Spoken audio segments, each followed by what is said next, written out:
Brothers, today I will tell you about an absolutely explosive setting. In this world of Beast Girl era where ferocious beasts are rampant, the only hope for mankind is to awaken and become a beastmaster or beast girl. The protagonist Suke traveled through time as soon as he opened his eyes and encountered an epic embarrassment at the beginning. His S-rank school beauty girlfriend An Ning dumped him in public and taunted him. "You are useless. You are not worthy of a genius like me." Just when the whole school was waiting to see him make a fool of himself, a reversal occurred.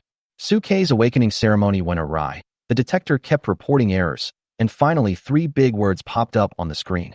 SSS level. But the real highlight is yet to come. This guy's golden finger is simply amazing. Not only can he see through the flaws of everything, but he can also help the beast girls evolve infinitely.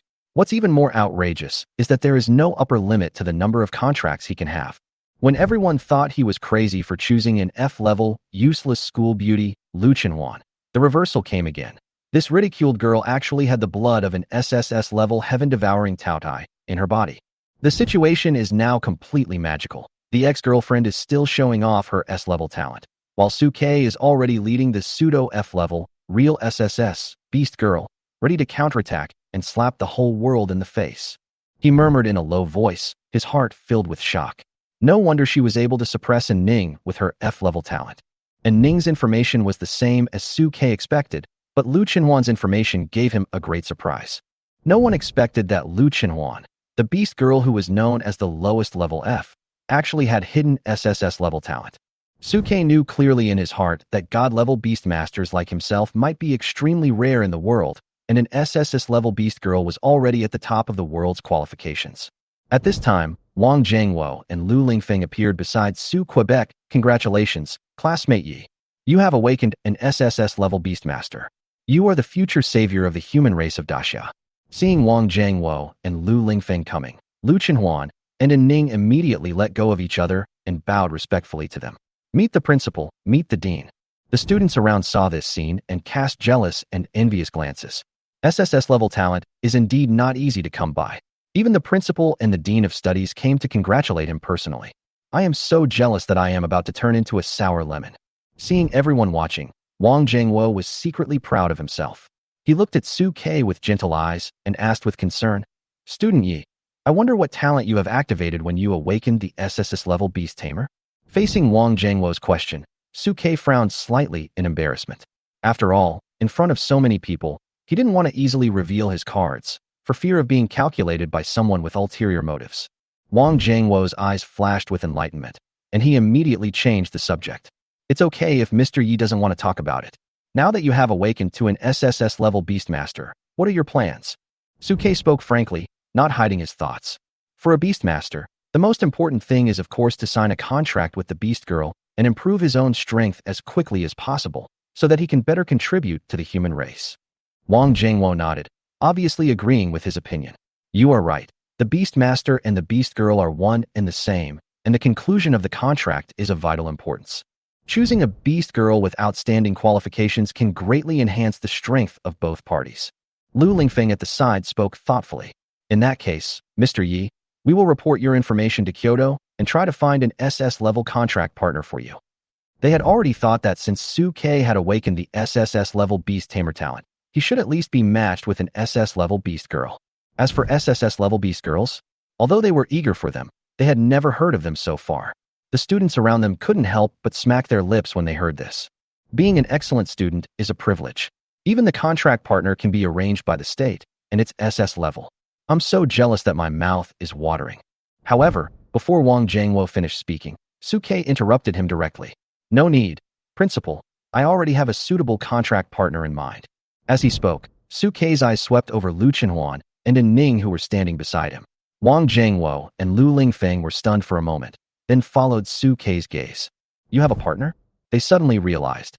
Is it SS level An Ning?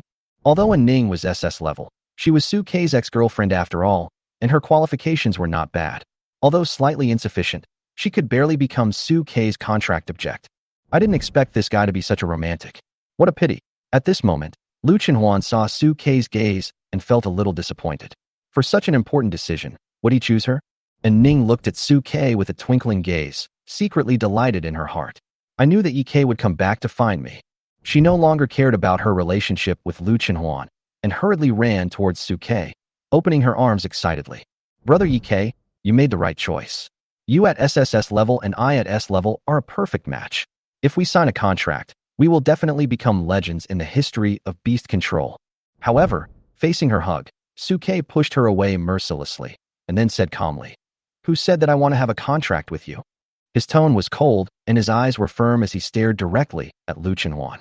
Then he slowly said, "The person I want to sign a contract with is Lu Chenhuan."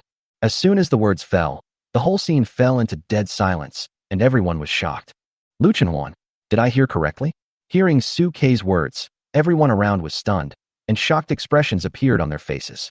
Lu Chenhuan, why would Suke choose Lu Chenhuan, who is F level? Yes, although Lu Chenhuan is a school beauty, her qualifications are too low. Even if she is not SSS level, A level and B level beastmasters will not even look at her. Is Suke blinded by lust? Wang Jingwo also widened his eyes and kept hitting Lu Lingfeng beside him, his face full of disbelief.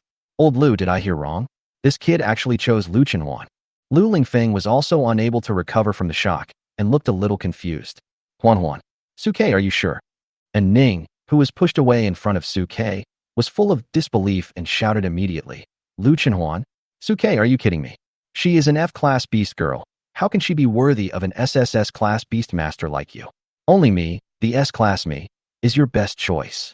And Ning felt that she had seen through Suke's thoughts and immediately put on a pitiful expression. Brother Suke, it was wrong of me to break up with you. I was impulsive. I swear, I will never break up with you again. As long as we sign a contract, I will always listen to you. At this point, An Ning deliberately bit her lower lip and threw a coquettish glance at Su Quebec. Once a beastmaster and a beast girl sign a contract, it will cost a great deal to break it. It's not worth giving up your bright future just to piss me off. However, facing An Ning's seductive eyes, Suke turned a blind eye and responded coldly. Piss you off? You think too highly of yourself. You're just an S-class beast girl. Do you really think you can stir up such a big wave in my heart? An Ning was immediately anxious when she heard this. You don't like me who is S-class? Then you like Lu Chenhuan who is F-class.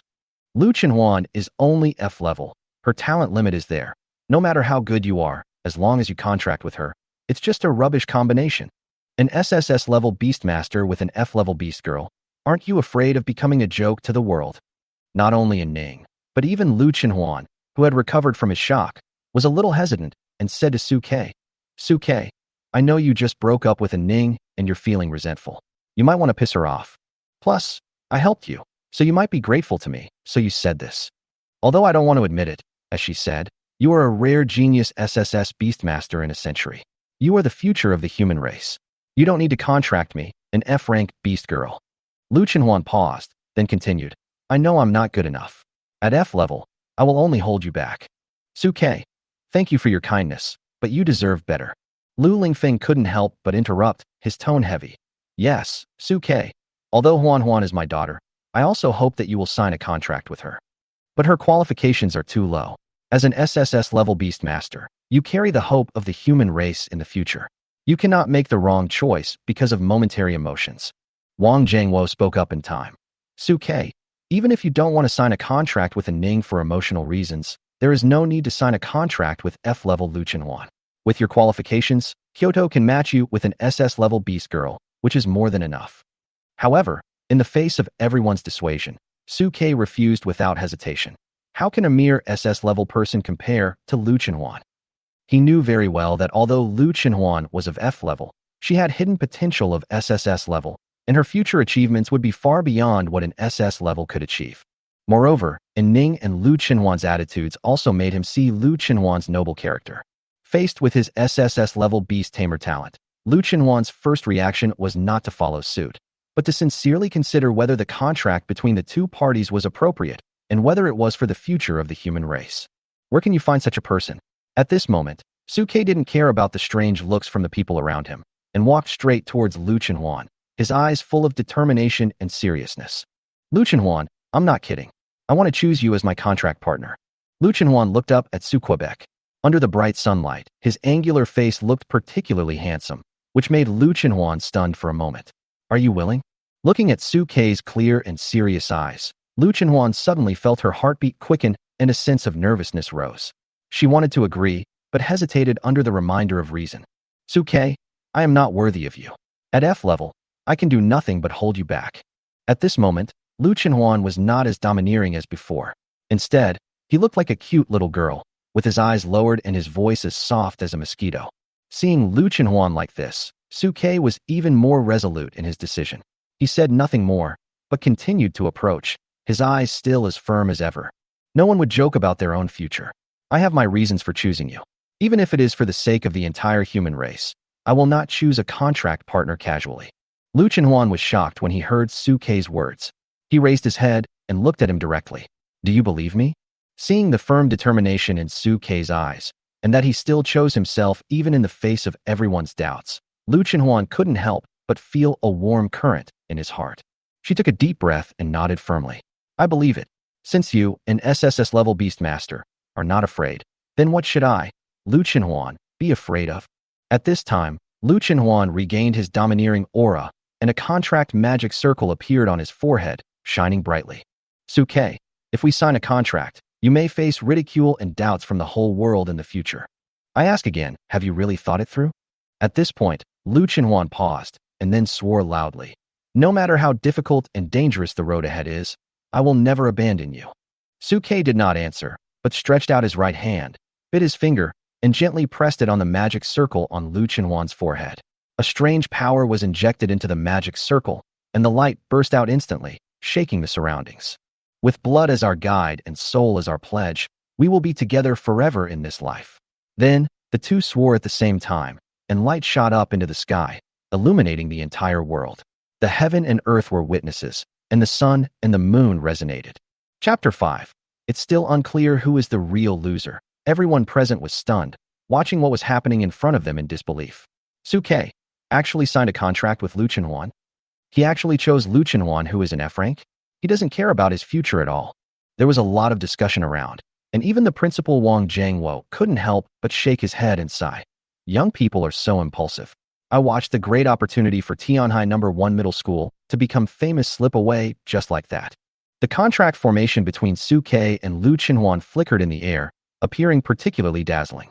Whether it was the Beastmaster or the Beast Girl, their combination was destined to be powerful, but this choice confused everyone. He really wasted his talent by doing this. Once a contract is established, the cost of termination is extremely high and almost irreversible. However, Suke and Lu Chenhuan did not seem to care about the outside world's views. They smiled at each other, and there was a wonderful sense of spiritual connection in their hearts. Is this the power of the contract? Suke could feel the strange connection between his mind and Lu Chenhuan, as if they had known each other for a long time. Just as he was immersed in this strange emotion, An Ning beside him suddenly came to his senses, his eyes filled with shock and anger. Suke, you didn't want an S-class contractor like me, but chose an F-class loser instead? She pointed at the two of them, her voice trembling. Are you crazy? Aren't you afraid of being laughed at by the whole world? At the moment An Ning spoke, Lu Chenhuan slapped her in the face and said sternly, An Ning, you know who is the waste? An Ning gritted his teeth angrily and said threateningly, just wait, I will use a top-level beastmaster to defeat you. As she spoke, she stared at Suke fiercely. You will regret it later. No matter if you are SSS rank, you will be useless if you contract with an F-rank beast girl. Her eyes were filled with resentment, and she could only grit her teeth in her heart. When Suke heard her words, a sly smile appeared on his face. Waste? It's not certain who is the waste. An Ning retorted confidently. Why can't I beat an F level? She smiled contemptuously. If I can't even beat an F level, then wouldn't I be worse than trash? Hearing this, Suke couldn't help but laugh. Well said. Then you will know who is the real loser. Suke knew how powerful Lu Chenhuan's talent was. With the blessing of his own god-level beast-taming talent, he believed that Lu Chenhuan would be able to advance to SSS level soon. As for An Ning, Suke never took her seriously. If she hadn't mentioned breaking up, he might have considered signing a contract with her, but since she took the initiative to break up, they would be strangers from now on. Wait and see you in the youth training class. An Ning snorted coldly, turned around and left. Lu Chenhuan looked at her leaving back. A hint of loss and uneasiness flashed in his eyes. Although he said that he didn't care, his heart was beating fast. Can an S-level talent really win? She knew that she was able to suppress An Ning just now because of her strong physique, while An Ning had just awakened and lacked sufficient combat experience. Once they entered the youth training, the gap between the two might widen further. Seeing Lu Chenhuan's disappointment, Suke knew that she had not completely let go of her inferiority complex about being an F level, so he reached out and patted her shoulder. Don't worry, with me here, everything will turn around. When Lu Chenhuan heard Suke's words, her originally dim eyes flickered with hope again, and she nodded vigorously. Yes. At this moment, Lu Lingfeng cleared his throat and suddenly said, although it's a bit inappropriate to speak now, as Huan's father, I have to say a few words. A contract is like a marriage.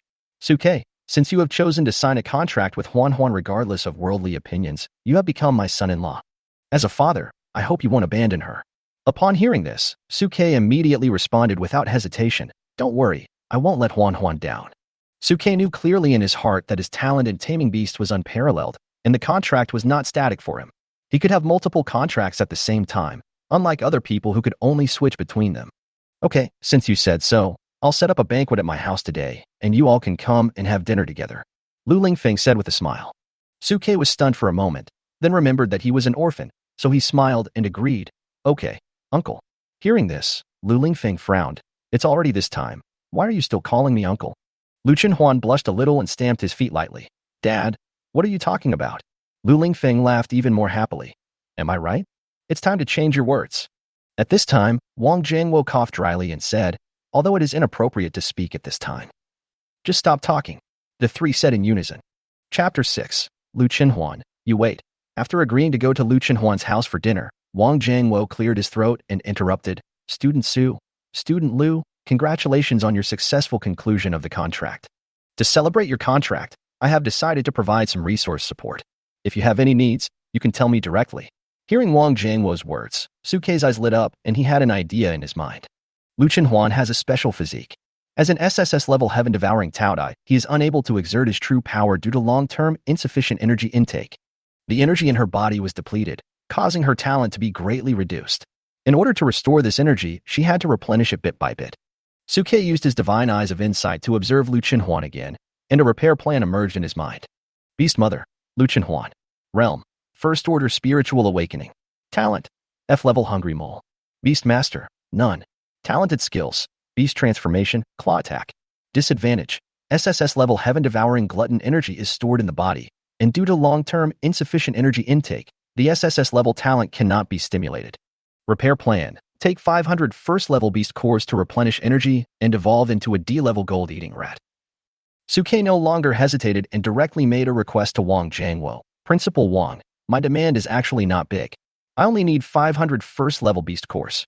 Hearing this request, Wang Jiangwo's eyes almost jumped out of his sockets. First-level Beast cores? 500? Do you know what this means? First-level Beast cores are an important resource from ferocious beasts. Although the quantity is not extremely expensive, it is not easy to obtain such a large quantity when resources are tight.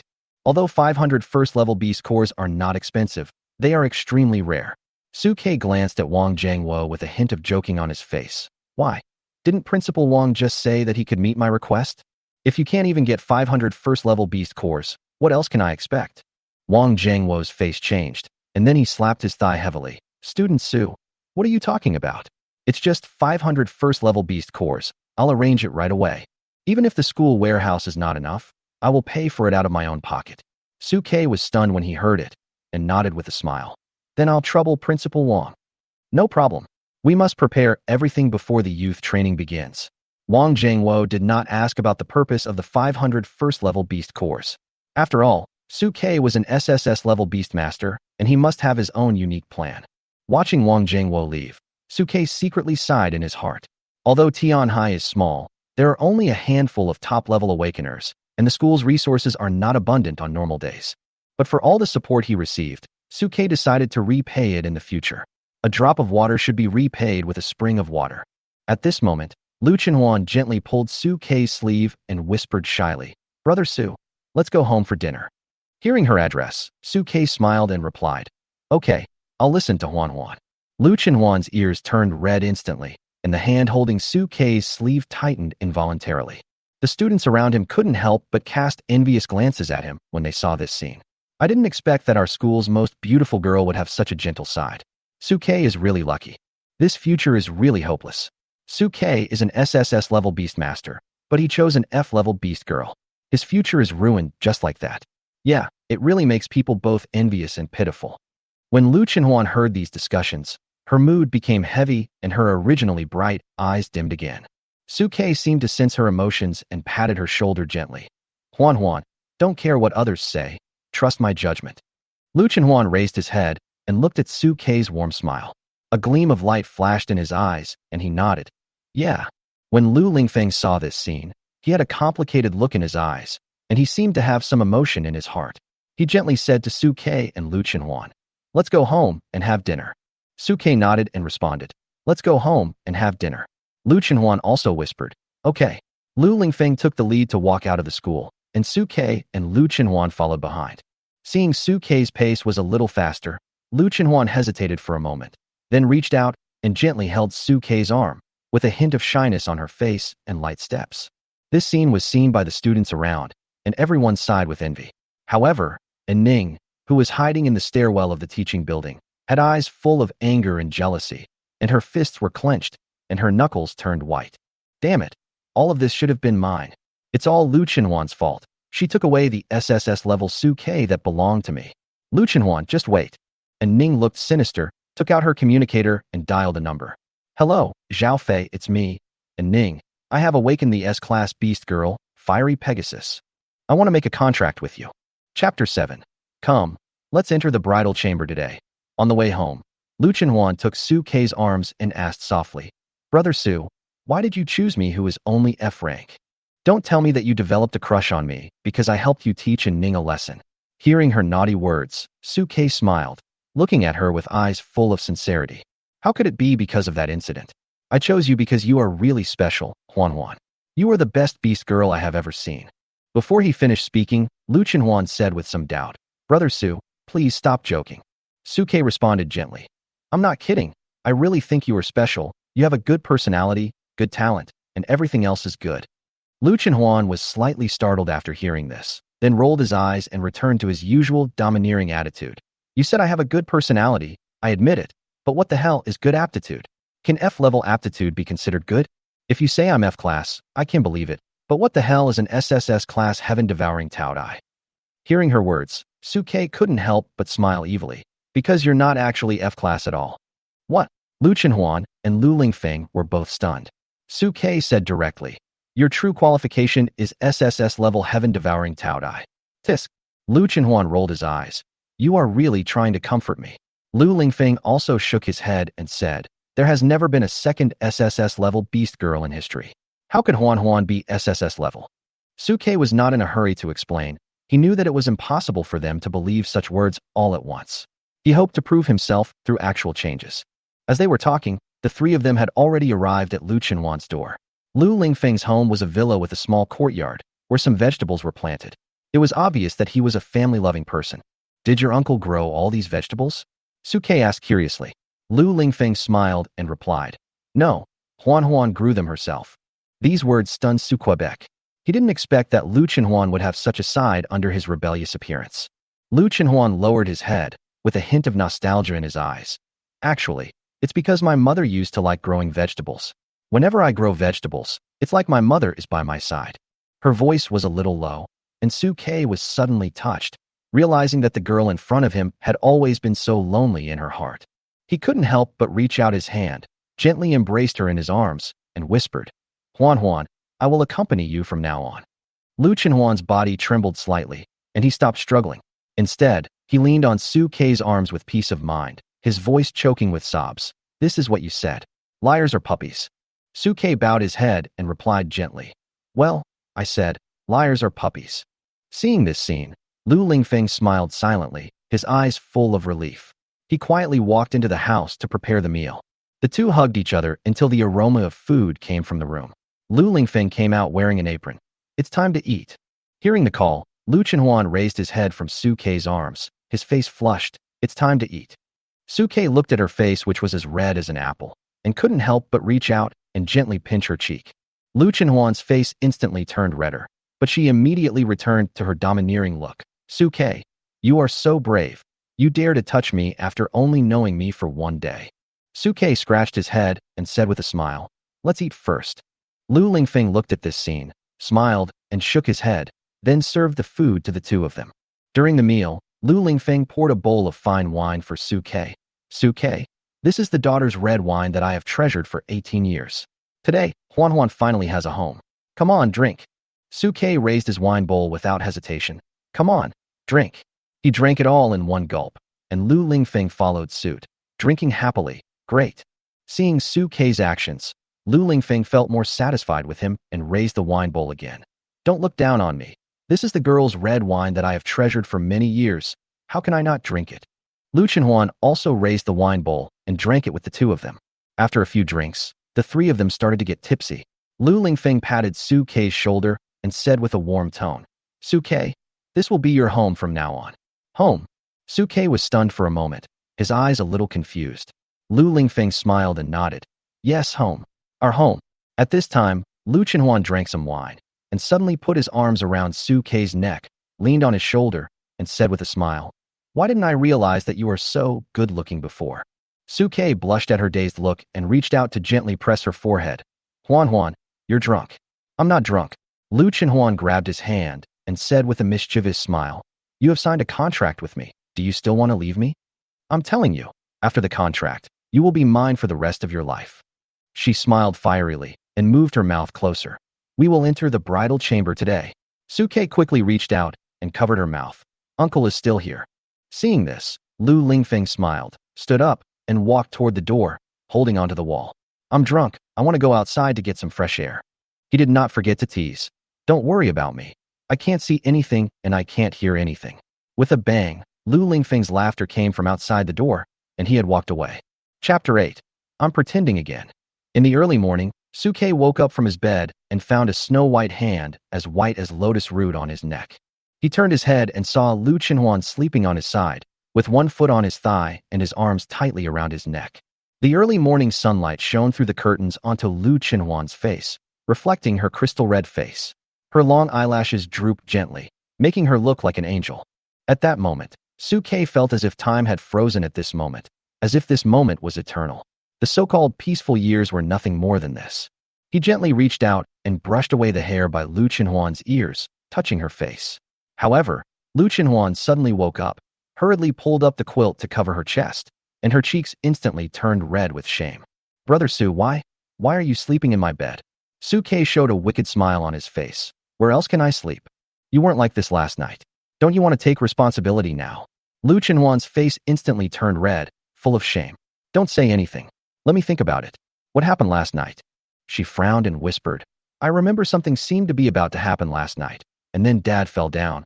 We went out to help him, and then, I can't remember clearly. It didn't really happen. Su Ke looked at Lu Chenhuan's panicked look and smiled softly. Actually, I don't remember what happened last night, but with your passionate look, I can't guarantee that nothing happened. Lu Chenhuan couldn't help biting his lower lip, with a hint of confusion on his face. Although she knew in her heart that since she had signed a contract with Su Ke, it was only a matter of time before they had sex, she did not expect it to happen so suddenly. After all, the two were not familiar with each other before, and they had just signed the contract yesterday, so they had no in-depth understanding at all. Su Ke looked at Lu Chenhuan's stunned expression and couldn't help laughing. Just kidding. I, Su Ke, am not the kind of person who takes advantage of others in distress. Even if I want you to be my woman willingly. I won't do it until you are ready. Last night, I helped my uncle to bed, and then I helped you to bed, and you fell asleep. Su Ke's eyes were firm, and he had absolute confidence in his heart. Since the two had signed a contract, it was only a matter of time before he became her man. However, he hoped to improve the strength of both parties and prepare for the upcoming youth training. Listening to Su Ke's words, Lu Chenhuan stared at him blankly, and his impression of Su Ke changed a little. You are really a different person. At this moment, Su Ke's communicator rang. Su Ke picked up the phone and heard Wang Zhengwo's voice. Mr. Su, did you have a good time last night? On the day of the awakening ceremony, many beastmasters and beast girls would take the opportunity to choose their other half, so almost everyone in Tianhai was discussing these things that night. Su Ke ignored Wang Zhengwo's teasing and asked directly, Principal Wang, you called me so early in the morning, so you are not concerned about my nightlife, right? Wang Zhengwo smiled and continued, I have prepared the 500 first-level beast cores you want. You can come and get them anytime. Then now, Su Ke was not the kind of person who would procrastinate, so he immediately arranged a time to pick up the goods. Huan, wait for me here. I'll go get something from Principal Wang and be back soon. After hearing this, Lu Chenhuan immediately stood up and lifted the quilt. Are you talking about the 500 first-level beast cores that you talked about with the principal yesterday? Let's go get them together. Halfway through her words, she realized that she had slept in a mess last night. She quickly lowered her head to look at her torn t-shirt. Her face flushed, and she quickly pulled her clothes tight to cover her chest. You say you're a gentleman, but your body is honest. I even suspect that you were drunk last night, and that's why you didn't touch me. Slander. Blatant slander. Suke said righteously. I'm not drunk, not drunk. Lu Chenhuan glared at him shyly, then jumped off the bed and held Suke's arm. Let's go meet Principal Wang. Okay, let's go. But should we put on our shoes first? And you seem to have stepped on my foot just now. The two of them joked as they walked out, and soon arrived at the principal's office of Tianhai No. 1 Middle School. Seeing Suke and Lu Chenhuan coming in, Wang Zhangwo smiled and stood up from his seat, handing Suke a ring. Here, Suke, these are the 500 first-level beast cores you need. Suke was stunned when he saw the ring. Storage ring. Storage rings are extremely rare spiritual tools, and only a handful of people in Tianhai own them. Wang Zhangwo explained with a smile. It would be very troublesome to bring back 500 first-level beast cores directly. The storage ring is more convenient and will not attract attention. Suke hesitated. But the storage ring is so valuable. Wang Zhangwo interrupted him. Why is it valuable? Good things should be used by good people. I used it when I was young, but I don't need it now, so I'll just give it to you. It's just a small storage ring. It's not worth mentioning to me. Seeing this, Suke no longer refused. He took the storage ring and clasped his fists and said, Thank you, Principal. Lu Chenhuan also saluted. Thank you, Principal Uncle. Wang Zhangwo waved his hand.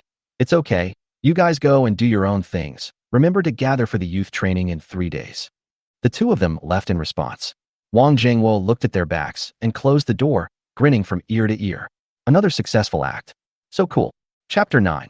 Absorbing the Beast Core and Improving Qualifications. After receiving the Beast Core from Wang Zhangwo, Suke took Lu Chenhuan directly to his rental house. The rental house was subsidized by Daxiao and was a low-rent housing complex. Although the space was small and crowded, it at least gave Suke a place to live. Lu Chenhuan looked at this old building. More than half of the wall paint in the corridor had fallen off, and even the bathroom was shared. He couldn't help but show a little distress in his eyes. Brother Su, have you always lived in a place like this? Lu Chenhuan's tone was somewhat unbelievable. She grew up in a wealthy family and could not understand Suke's living environment. Suke's face was calm. After the advent of the age of ferocious beasts, many people lost their homes and became homeless. For an orphan like me, it's already good to have a place to live. He paused, a hint of determination flashed in his eyes. For me, awakening the beastmaster is just the beginning. My ultimate goal is to completely drive away those ferocious beasts that invaded Blue Star and restore peace to this world. We were born between heaven and earth. How can we only care about ourselves and live in peace in a corner? Hearing Suke's words, Lu Chenhuan's heart was shaken. A trace of deep thought flashed across her eyes, and the look she gave Suke also changed. Brother Su, she called in a low voice, her eyes full of respect. Seeing her reaction, Suke couldn't help but gently ruffle her hair, then opened the door and pulled her in. Let's not talk about this anymore. Let's go into the house first and improve your qualifications. Improve qualifications? Lu Chenhuan's eyes widened in surprise. Can the aptitude of supernatural powers be improved? Suke closed the door, smiled and nodded. Of course, I said before that your true aptitude is SSS level heaven-devouring Taodai. It's just because of the defects in your body that you can only show the qualifications of an F-level hungry mole. I asked Principal Wang for these 500 first-level beast cores just to improve your qualifications. Lu Chenhuan listened, and a warm current surged in her heart. She didn't expect Suke to do so much for her. She was deeply moved, and a blush appeared on her face. Brother Su, is it true as you said? Can my aptitude really be improved? Suke was full of confidence. Of course. Let me ask you, have you always felt that you have never had enough to eat since you were a child? You woke up hungry in the middle of the night and sneaked out to find food?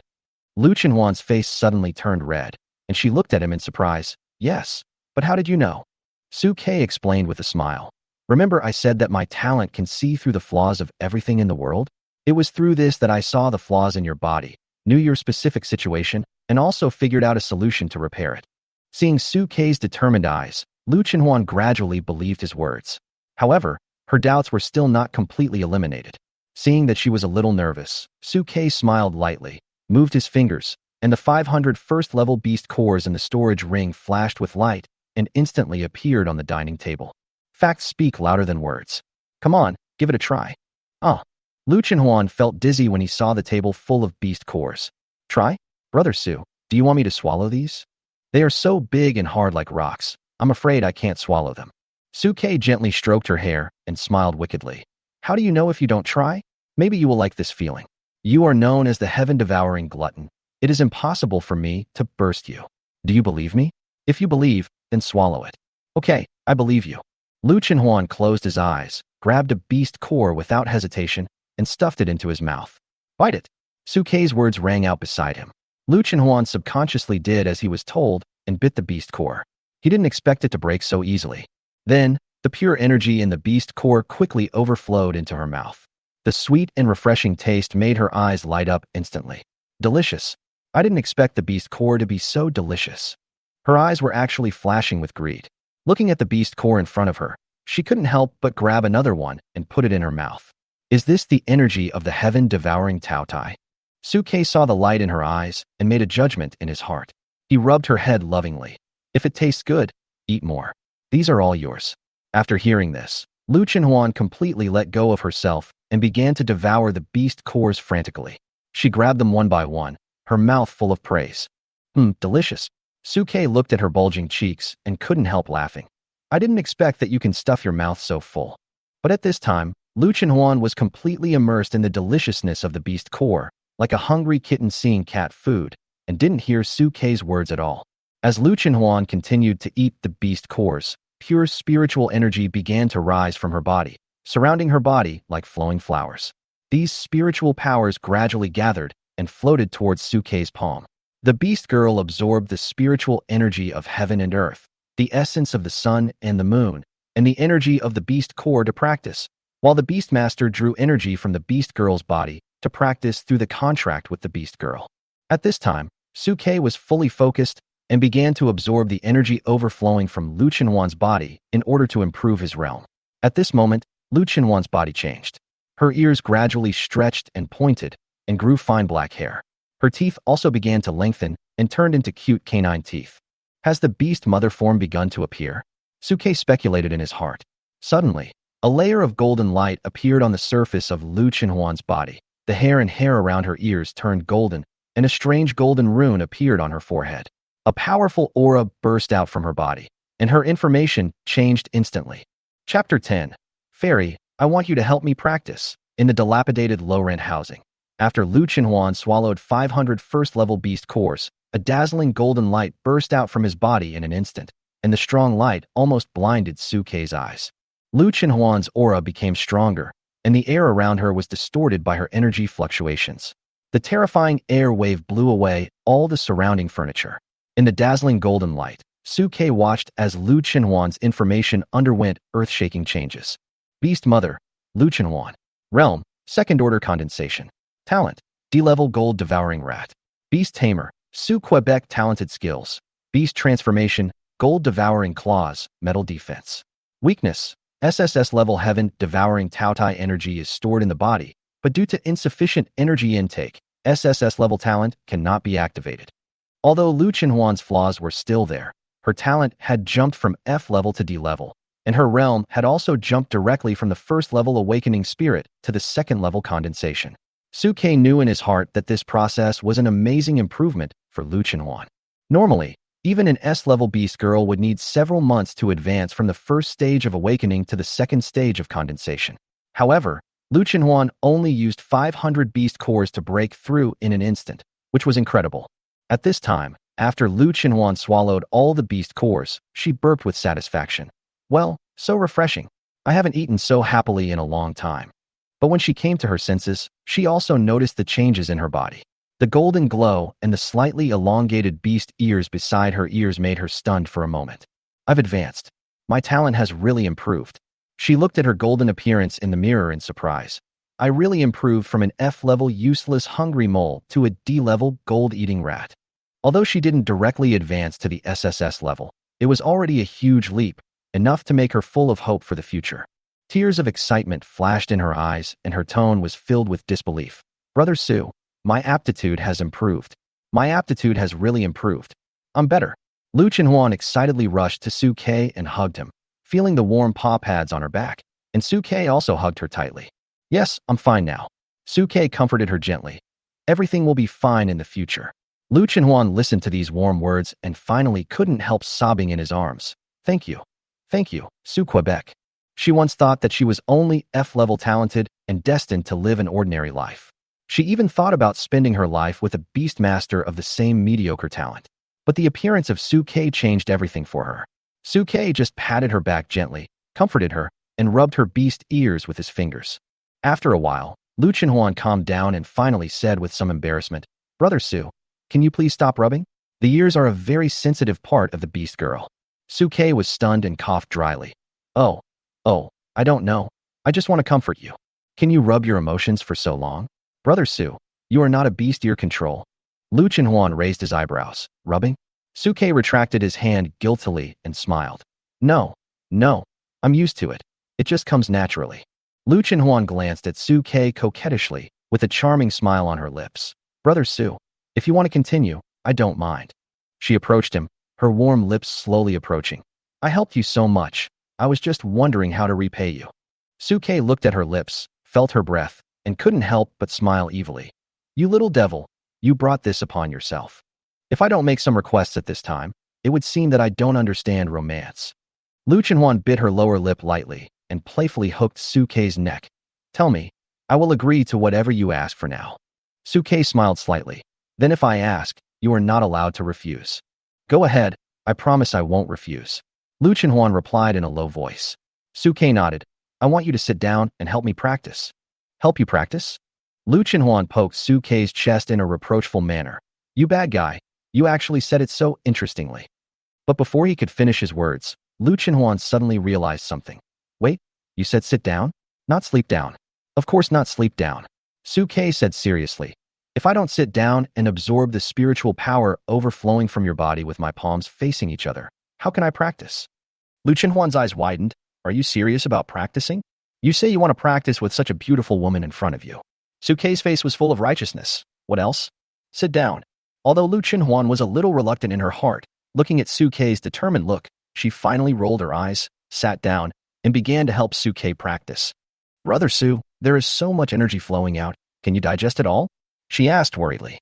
I will digest it all. Su Ke answered confidently. He quickly grabbed Lu Chenhuan's hands, and the contract magic circle between his palms lit up and began to absorb the spiritual power overflowing from her body. The huge spiritual power like flowing flowers quickly rushed towards Su Quebec. He refined it all, and his cultivation level also rose rapidly. Guanwei's 2nd level, Guanwei 5th level, Guanwei 7th level. Boom. A dull explosion came from Su Ke's body. He suddenly opened his eyes, and the breath in his body surged, breaking through to the 2nd level of binding spirit. Chapter 11. The future is dangerous, but a safe journey. What's going on? As Su Ke broke through, many tenants in the dilapidated low-rent apartment leaned out their heads to look at the floor where Su Ke was. Earthquake. Because of the huge noise caused by Su Ke's breakthrough, the whole building began to shake violently. The terrifying airwave almost blew away all the surrounding furniture. Some beastmasters and beast girls who had just completed their contracts also ran out of the room in a panic, wearing only their underwear, with faces full of fear. Why does this noise feel like it's coming from little Su Ke's room? A silver-haired old man sitting in a wheelchair, his hands waving as he pushed the wheelchair, anxiously ramming towards Su Ke's door, shouting, Little Su Ke. Little Su Ke. Hearing the noise outside, Su Ke didn't have time to savor the feeling of the breakthrough. He hurriedly pulled Lu Chenhuan to open the door and ran into the silver-haired old man who was rushing towards him. Old Wang. Su Ke was stunned for a moment when he saw Old Wang rushing towards him, thinking that his speed was too fast. Old Wang heaved a sigh of relief when he saw Su Ke was fine. Then his face changed and he shouted in fear, Su Ke, get out of the way. I can't stop the car. Get out of the way, or you'll turn from Xiaopeng into Xiaopeng. The neighbors who were watching around reacted and shouted, get out of the way. But at this moment, Su Ke's aura suddenly surged, and his 2nd-level soul-binding cultivation was released. With a flash of golden light, he moved his mind and quickly protected Lu Chenhuan in front of him. Huan. Lu Chenhuan reacted quickly, releasing his 2nd-level condensation cultivation. His palms instantly turned into golden claws, and he grabbed the wheelchair that was rushing towards him at lightning speed. The neighbors around him exclaimed, "What a quick reaction! Are these Xiao Xuqiwei and the beast mother he just contracted?" Some retired beast masters and beast mothers immediately reacted upon seeing this. No, there's something wrong with their auras. They're not in the first realm, they're in the second realm. Upon hearing these words, everyone in the corridor began to boil. They're really in the second realm. The noise just now was indeed caused by Xiao Xuqiwei and the others' breakthrough. Old One looked at Suke and Lu Chenhuan in shock. Feeling their aura, he widened his eyes. "Little Suke, have you made a breakthrough?" Suke nodded slightly and walked to Lu Chenhuan. "Yes, about what happened just now." Hearing Suke's confirmation, the surrounding neighbors were in an uproar. An old man with a stubble on his face and a cane swallowed his saliva. Sure enough, he is an SSS level talent. The breakthrough speed is too fast. Everyone knows that Suke has awakened an SSS level talent, which also means that his future prospects are limitless. However, seeing Lu Chenhuan, many people cast regretful glances. This F-level girl also got promoted because of you. What a pity, you have such a high talent for beast control, but you contracted an F-level one. Ah. Although everyone admired Lu Chenhuan's beauty, they were more disappointed with her qualifications. Everyone once thought that Suke had a bright future, but he chose to contract an F-rank beast girl. At this moment, he seemed to have become a joke in the whole city. Seeing the strange looks from everyone, Lu Chenhuan's face, which was originally full of energy because of the breakthrough, suddenly dimmed. Suke sensed her emotional changes and quickly walked up to her. Facing all the neighbors, he said firmly, "Dear old neighbors, thank you for your concern for Su Quebec. But Huan is not as weak as you think. On the contrary, she is very strong. This breakthrough was also a blessing for me. If you respect me, please stop gossiping about her. If you don't respect her, you don't respect me." Everyone was stunned when they heard Suke's words. Then, a neighbor, Old Wang, patted Suke's hand and said with a smile, "You kid, you have been sensible since you were young. We believe in you. Whatever decision you make, we support you." The neighbors around also took advantage of the situation and said, That's right. The little girl is so pretty. It's a good match to be able to sign a contract with her. Suke, bring the little girl to dinner when you have time, and we can all get together." Suke listened to these words and showed a gentle smile on his face. "Thank you, everyone." Then he took Lu Chenhuan's hand and continued, "I have another decision to tell you. I may have to move away from here. I hope you don't worry about me." Everyone was silent for a moment, but soon they all showed understanding. It's normal. The beast masters who have awakened successfully will leave here and go to the battlefield that truly belongs to them. After all, the battlefield between humans and beasts is where you belong. Old Wang pushed the wheelchair with a smile and said, "Besides, you have awakened such a good talent. You will definitely be selected to participate in Tianhai's training. There is no point in staying here. Go and pack up." Suke nodded, took Lu Chenhuan into the house, simply packed his luggage, put them in the storage ring, and then pushed the door open and walked out. What they didn't expect was that the neighbors who had gathered spontaneously in the corridor stood in a row, holding large and small bags in their hands. "Xiao Xuqiwei, this is my homemade fermented glutinous rice. If you miss us outside, just have a sip. You have a strong taste, so bring my homemade chili oil." Old Wang pushed the wheelchair and handed Suke a pair of silver bracelets. "You and the girl have successfully concluded a contract, which counts as marriage. This is what my old partner left behind before he passed away. Consider it a wedding gift for you. The girl is good. You must treat her well." Suke took the gift, tears in his eyes, and bowed deeply to everyone. Thank you, everyone. I, Suke, will never forget you." He had no parents since he was a child, and it was these neighbors who took care of him that gave him everything he has today. Lu Chenhuan also bowed. "Thank you, everyone." Suke and Lu Chenhuan carried their bags and slowly left. When they reached the corner of the stairs, they saw their neighbors reluctantly leaving. Suke bowed deeply again. "Take care, everyone." The neighbors in the stairwell had tears in their eyes. "Suke, the future is dangerous. Have a safe journey. Remember to come back often." Suke nodded gently. "I will." The sunlight shone on them through the old windows in the stairwell, stretching out their departing shadows. Chapter 12. No. How come your aura has improved? On the way back, Suke was immersed in his own thoughts, checking his information bar, trying to deeply understand the changes after his breakthrough. Beastmaster, Su Quebec Realm, 2nd level Soul Binding. Talent, Godly level. Contracted Beast, Gold Devouring Rat. Talent skills, Divine Eye of Insight, Source of Evolution, God of all Beasts, Tyrant, Soul Binding. Divine Eye of Insight, can detect superpowers and physiques, and even the flaws of all things. Source of Evolution, helps contracted beast girls evolve their levels and superpowers, and can receive a lot of feedback. God of all Beasts, There is no upper limit on the number of beast girls that can be contracted. Tyrant. Consumes spiritual power. All contracted beast girls go berserk, and all attributes increase by 100%, upgradable. Soul binding. Consumes spiritual power. Generates energy contracts to restrict beast girls from going berserk. To be unlocked. Suke looked at his information bar, with a satisfied smile on his face. After absorbing the overflowing spiritual energy from Lu Chenhuan, his realm was improved, and he also gained a new talent skill, soul binding. Soul binding. Consume spiritual energy. Generate energy contract to restrict the beast girl from running away. Suke was not unfamiliar with this skill. He had learned about the soul binding skill in school. Most beastmasters would awaken this skill after breaking through the soul binding realm, in order to prevent the beast girls from using too much spiritual energy in battle and going berserk or frenzied. However, just as he was concentrating on this skill, the information bar suddenly changed, and the handwriting was distorted, as if it was interfered by some invisible force. New talent skill detected. God-level talent transformation in progress. Then, the introduction of the soul binding skill changed. Soul binding. Consumes spiritual power, generates an energy contract to restrict the beast girl from running away, and can bind the hostile object. Suke's eyes widened slightly, and he was shocked. Is it possible?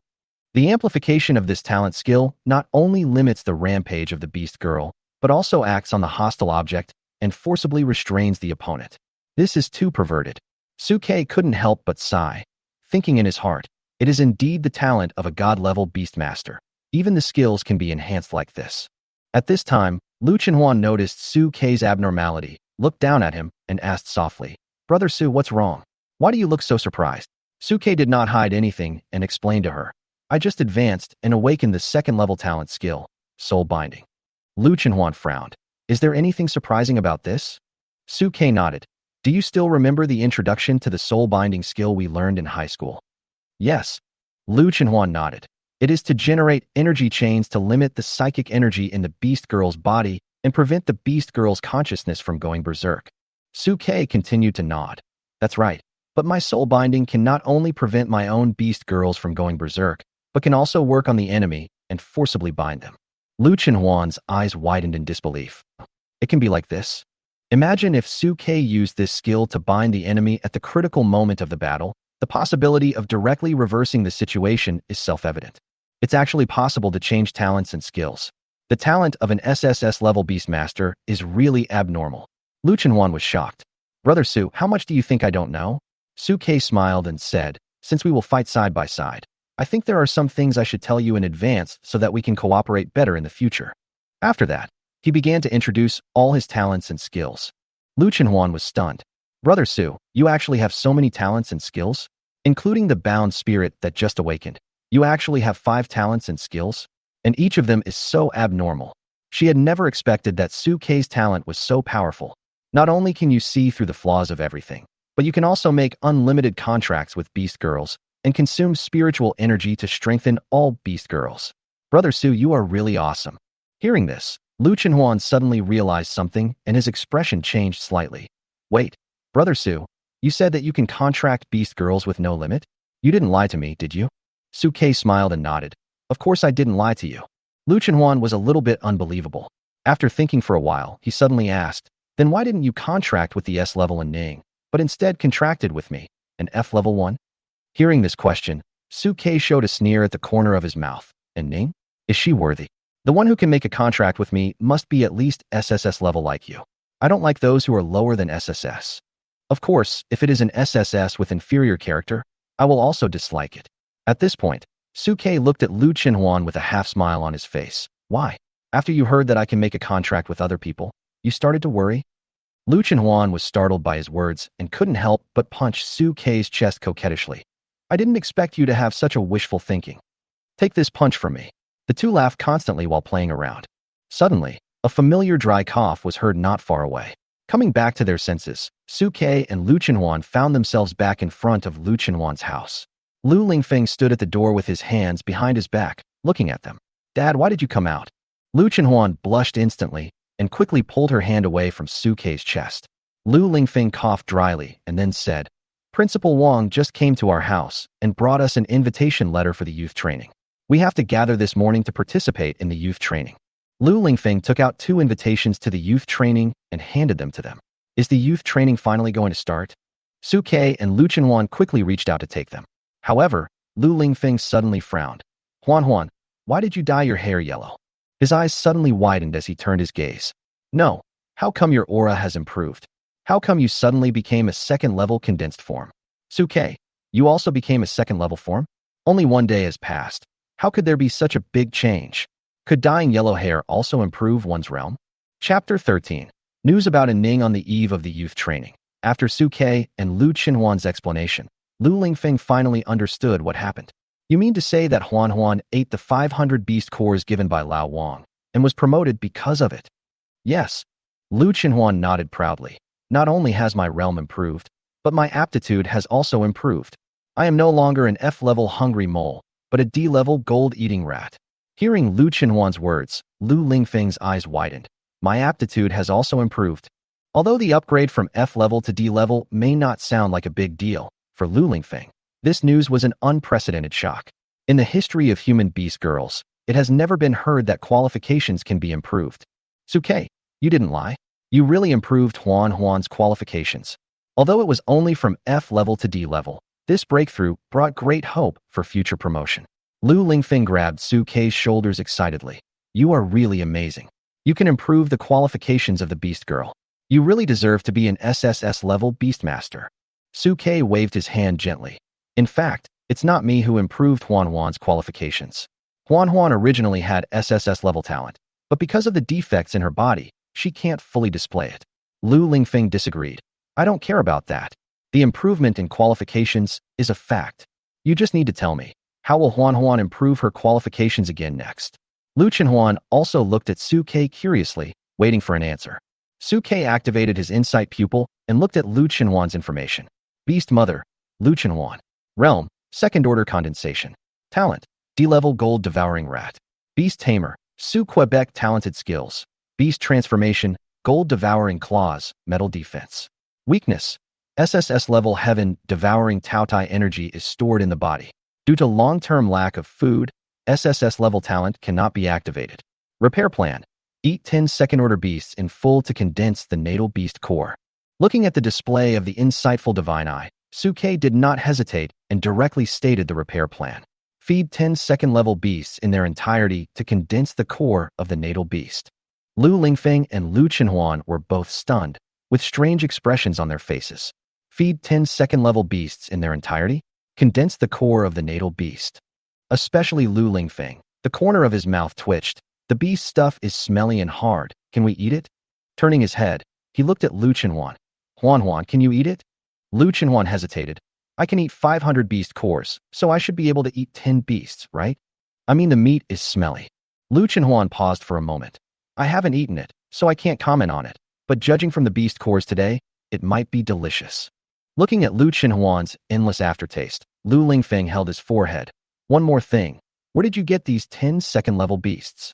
Generally speaking, the bodies of second-level beasts are of little value. After they are killed, the beast cores are taken out and the bodies are directly discarded. It is estimated that there is not even a complete second-level beast corpse in Tianhai City. Su Ke did not care about these concerns and replied calmly. Isn't the youth training about to start? The youth training will have field combat exercises. Can't we just kill a few of them then? Lu Lingfeng's mouth twitched. The second-level beast is extremely ferocious and has great killing power. Do you think you can kill it casually? Su Ke's eyes were firm. We'll know whether we can kill it after we do it. Su Ke never backed down. He believed that by joining forces with Lu Chenhuan, they would be able to defeat any second-level beast. Lu Chenhuan was also full of confidence at this time. With an SSS-level beastmaster like Brother Su, we are not afraid of any second-level beasts. Seeing the two of them so confident, Lu Lingfeng finally stopped attacking them. Okay, it's good to stay confident. Go home to eat first and prepare for tomorrow's youth training. Soon, Lu Lingfeng was busy preparing the meal, and the aroma filled the air. The three of them sat around to eat. Because they had to gather for youth training tomorrow, Lu Lingfeng did not persuade Su Ke to drink too much, but because of the good news that Huan's qualifications had improved, he couldn't help but drink a few glasses. I'm happy, so happy. Huan will no longer be a waste in people's mouths. However, halfway through drinking, Lu Lingfeng seemed to suddenly remember something and turned to Su Ke. By the way, Su Ke, When Lao Wang came to see me, he brought me some news. I heard that your ex-girlfriend An Ning had signed a contract with Zhao Fei, the S-level beastmaster from Tianhai No. 2 Middle School, and she also threatened to embarrass you during the youth training. You and Huan have to be careful. Hearing these words, Su Ke showed a look of disapproval on his face. A mere S-level, not worth my caution. Lu Chenhuan snorted coldly. S-level, so what? If she dares to touch Brother Su, I will beat her to a pulp. At this time, Lu Chenhuan, due to the improvement of her qualifications and realm, was full of confidence, showing a strong attitude to protect her husband. Lu Lingfeng looked at her with a relieved smile on his face. It's great that the Huan I knew before is back. Su Ke waved his hand gently. No need to thank uncle. This is what I should do. Hearing this, Lu Lingfeng's face suddenly darkened. You kid, I've said it several times, and you still call me uncle? Su Ke was stunned for a moment, then picked up the wine glass. I was wrong, father-in-law. Father-in-law. Lu Chenhuan leaned on the table with his hands. Watching this scene, his mouth curved into a crescent moon. Not long after, Lu Lingfeng seemed to realize that he drank a little too much, and murmured, Wait for me to go to the toilet, and come back to drink with you, kid. He staggered as he walked out of the house. Lu Chenhuan pretended to hold Lu Lingfeng, but he shook him off. Don't hold me. I didn't drink much. I'm sober. However, before he finished speaking, Lu Lingfeng tripped on the door sill and fell out of the house. Bang! Ouch! The dull sound rang in the ears of Su Ke and Lu Chenhuan, shaking them. Dad, father-in-law. Chapter 14. Damn, there are still people in the car. In the early morning, Lu Lingfeng stood at the door with a band-aid on his head, watching Su Ke and Lu Chenhuan leave. Su Ke, Huan, the youth training will last for about a month, and you will be fed and lodged in the concentration camp. Remember to take care of yourself. Especially you. Su Ke, I'm finally handing Huan over to you. You must not let her be bullied. Su Ke listened, blinked, and looked at Lu Chenhuan beside him. He thought that according to Lu Chenhuan's current state, after entering the youth training camp, it would be good enough if she didn't bully others. However, he still agreed to Lu Lingfeng's words. Father-in-law, don't worry. With me here, no one can bully Huan. If she is in danger, I will definitely protect her in front of me. That's right. Lu Lingfeng nodded with satisfaction after hearing Su Ke's assurance, and then raised his eyebrows, realizing that something was wrong. No, you said you would protect Huan in front of you? Isn't that using her as a shield? No, I'm a beastmaster. Do you want me to be a warrior in the front? Although Huan and I have a good relationship, let's be fair. Where's your face? Don't you even want to act? Just as Lu Lingfeng was about to go up and beat Su Ke, the bus of Tianhai No. 1 Middle School stopped in front of the door. Wang Jiangwo stood by the window and waved to them. Su Lu, get on the bus. We're leaving. Lu Chenhuan smiled and took Su Ke's arm as they walked towards the car. Lu Lingfeng stood at the door, and when he saw them get in the car, he nodded silently. Go, have a nice trip. He watched the backs of Su Ke and Lu Chenhuan until the car disappeared from his sight. Then he turned around and continued to be in a daze. In the car, after Su Ke and Lu Chenhuan got in, everyone looked at them differently. They were very familiar with Su Ke and Lu Chenhuan. After all, their contract caused a sensation throughout Tianhai No. 1 Middle School. But there was more curiosity in his eyes. Why would Su Ke, who had awakened his SSS talent, choose to contract an F-level beast girl? It seemed like he was destroying his own future. However, due to the presence of Wang Jiangwo, no one in the car dared to point fingers at the two. Wang Jiangwo seemed to see what everyone was thinking, cleared his throat, and said to everyone in the car, I don't care what your previous identities were or what grudges you had. In this youth training, you represent Tianhai No. 1 Middle School, so don't embarrass us. Everyone in the car nodded. But at this time, Lu Chenhuan couldn't help but ask, Uncle Principal, where is An Ning? Isn't she also from Tianhai No. 1 Middle School? Why isn't she in the car? Wang Jiangwo sighed. An Ning has signed a contract with Zhao Fei from No. 2 Middle School and has applied to change her student status and join No. 2 Middle School. Hearing this, Su Ke frowned slightly. As a rare S-level beast girl, there was no suspense about An Ning changing her student status, and No. 2 Middle School would definitely give the green light. But what Su Ke didn't expect was that after An Ning became close to Zhao Fei, she actually changed her student status. Hearing this, Lu Chenhuan sneered. Don't let me meet such an ungrateful person in the youth training, otherwise I will beat him up every time I see him. The other students in the car couldn't help but laugh secretly, thinking that this F-level Lu Chenhuan wanted to beat the S-level An Ning. Although she had the blessing of an SSS-level beastmaster, the gap in qualifications between her and An Ning could not be ignored. However, Wang Jiangwo suddenly sensed something and turned to the two of them in surprise. Su Ke, Lu Chenhuan, have you made a breakthrough? Most of the other students in the car were at the first level, with weak auras, and did not feel the change in the realm of the two. But Wang Jingwo was sharp-eyed and noticed it immediately. Hearing this, the students in the car turned to look at Su Ke and Lu Chenhuan, their eyes full of surprise. Breakthrough? It's only been 3 days. How could it be possible to break through the realm? Yes, especially Lu Chenhuan. She was only F level before. How is this possible? Su Ke nodded calmly. Yes, thanks to Huan Huan. I was lucky enough to break through the second level.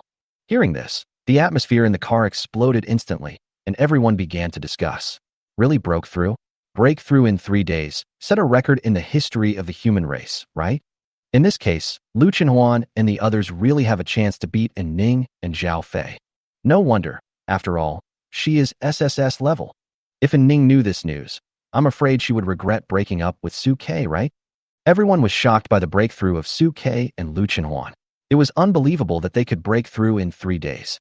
Wang Jingwo saw this, and his face was full of joy. Ha ha ha, you broke through the second level. Now our Tianhai number 1 middle school has a chance. In the youth training stage, participating with the strength of the second level is definitely an existence that crushes other schools. Su Ke, I knew I was right about you. Wang Jingwo looked at Su Ke and had a guess in his heart. Although he didn't know that Lu Chenhuan's qualifications had been upgraded to D level, even so, he was still full of confidence in these two people. Lu Chenhuan felt the shocked looks from her classmates in the car, and her heart moved slightly. Most of the beastmasters in the car were in A and B levels. She was in F level and should not have had the opportunity to participate in the youth training with them. It was because of Su Ke that she had the opportunity to fight side by side with these top talents and even had the opportunity to shock them. She looked at Su Ke, her heart full of gratitude and dependence, gently held his hand, and leaned her head on his shoulder. Su Ke, thank you. Su Ke felt her dependence, lowered his head slightly, smelled the lavender scent of her hair, and raised the corners of his mouth. Since you were so grateful to me, why don't you marry me tonight? Hate it, there are other people in the car. Don't worry, my voice is soft and they can't hear it. Just as Su Ke was speaking, he saw the little bee on Wang Jingwo's waist, and his voice stopped abruptly.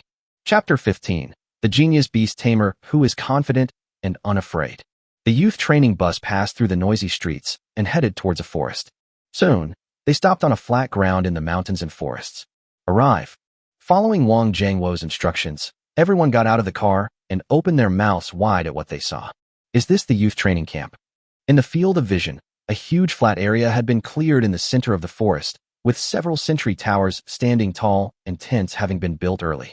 In front of the watchtower, a bald man with a shiny scalp and a hideous scar on his face, and his beast girl partner, who was half a head shorter than him and dressed in tight clothes, stood in front of the watchtower, looking at the people getting off the bus with an evil smile on their faces. Welcome to the Youth Talent Training Camp. Nice to meet you all.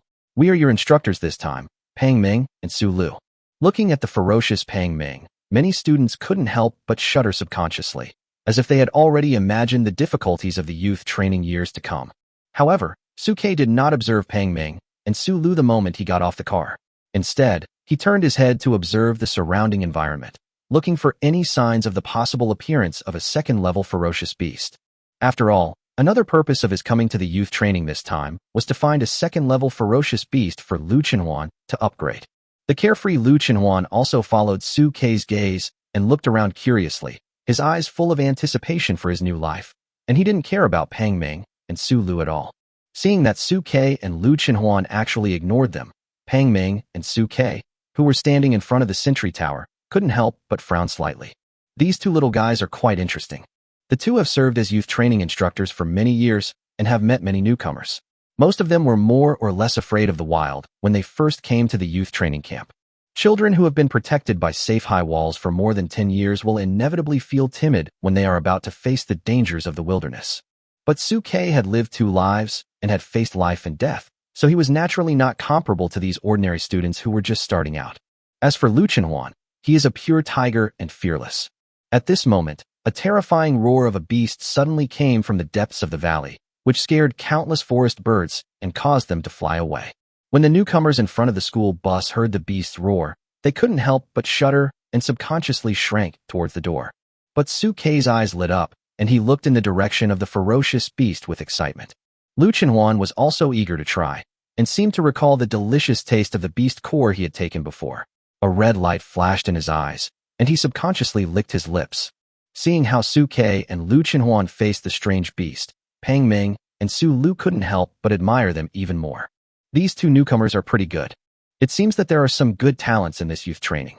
At this time, the two of them walked forward with admiration on their faces. These two students are great. When faced with a ferocious beast, their first reaction was not fear, but anticipation. Their courage is commendable. Having said this, Su Lu looked at Su Ke and Lu Chenhuan with interest. You too. Why didn't you avoid the beast's roar just now? Su Ke heard this and spoke calmly. Huan and I are both at level 2. Why should we avoid it?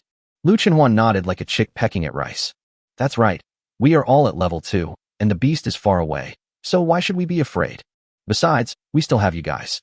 The sky won't fall. Pang Ming and Su Lu were stunned after hearing what they said. Level 2. It's only been 3 days since I awakened. Are you kidding me? They hurriedly stepped forward, looked at Pang Ming and Su Lu with their minds, and then their pupils suddenly shrank. Is it really the second level? At this moment, the two people's eyes were full of shock. Just 3 days after awakening, he was able to break through to the first level of spiritual awakening and microscopic observation. What kind of terrifying talent does this have? The two of them quickly looked at Wang Zhengwo, standing aside. Principal Wang, these two are. At this moment, Wang Zhengwo's chest had already been puffed up high, and it was about to explode. Of course we are students of Tianhai No. 1 Middle School. No, Principal Wang, what we mean is their personal information. Upon hearing this, Wang Zhengwo quickly took out a stack of documents from his briefcase and handed them to Pang Ming and Su Lu. Look at my poor memory. I almost forgot to give you the information. The two of them didn't bother to talk to Wang Zhengwo and hurriedly took the information, extracted the information of Su Ke and Lu Chenhuan from it, and then a look of realization appeared in their eyes. It turns out to be the genius SSS class beastmaster and his F-class useless contracted beast girl that has been making the rounds all over Tianhai recently. The fact that Su Ke had awakened his SSS level beast taming talent but contracted an F-level beast girl had already spread throughout Tianhai City and became a joke for many people after dinner. But to break through to the second level in such a short time is a miracle that has never happened in the history of human beast control. At this moment, Pang Ming and Su Lu looked at Su Ke and Lu Chenhuan with eyes full of shock and surprise. He's already at the second level right after entering the camp. This has never happened in our youth training history. No wonder you two little guys are so fearless. It turns out you have this confidence. At this moment, Pang Ming looked at Su Ke with more admiration in his eyes. He couldn't help but stepped forward and patted Su Ke on the shoulder and spoke to the other students. No matter what the reason is, Su Ke and his fearless spirit is something you should learn from. For us beastmasters and beast girls, facing ferocious beasts in the future is a compulsory course. Only with a fearless mentality and a calm mind can you survive on the battlefield. You are all the geniuses selected by us from among the thousands of freshmen in Tianhai. No one is worse than the other. Now, throw away the fear in your hearts and gather forward. After listening to Pang Ming's words, the people around looked at each other, gritted their teeth, and came forward to gather. Beastmasters and beast girls stand apart. Now we will start calling the roll. Afterwards, Pang Ming and Su Lu began to call out names with the information in their hands. Although Lu Chenhuan felt a little reluctant, he still stood in 2 rows with Su Ke.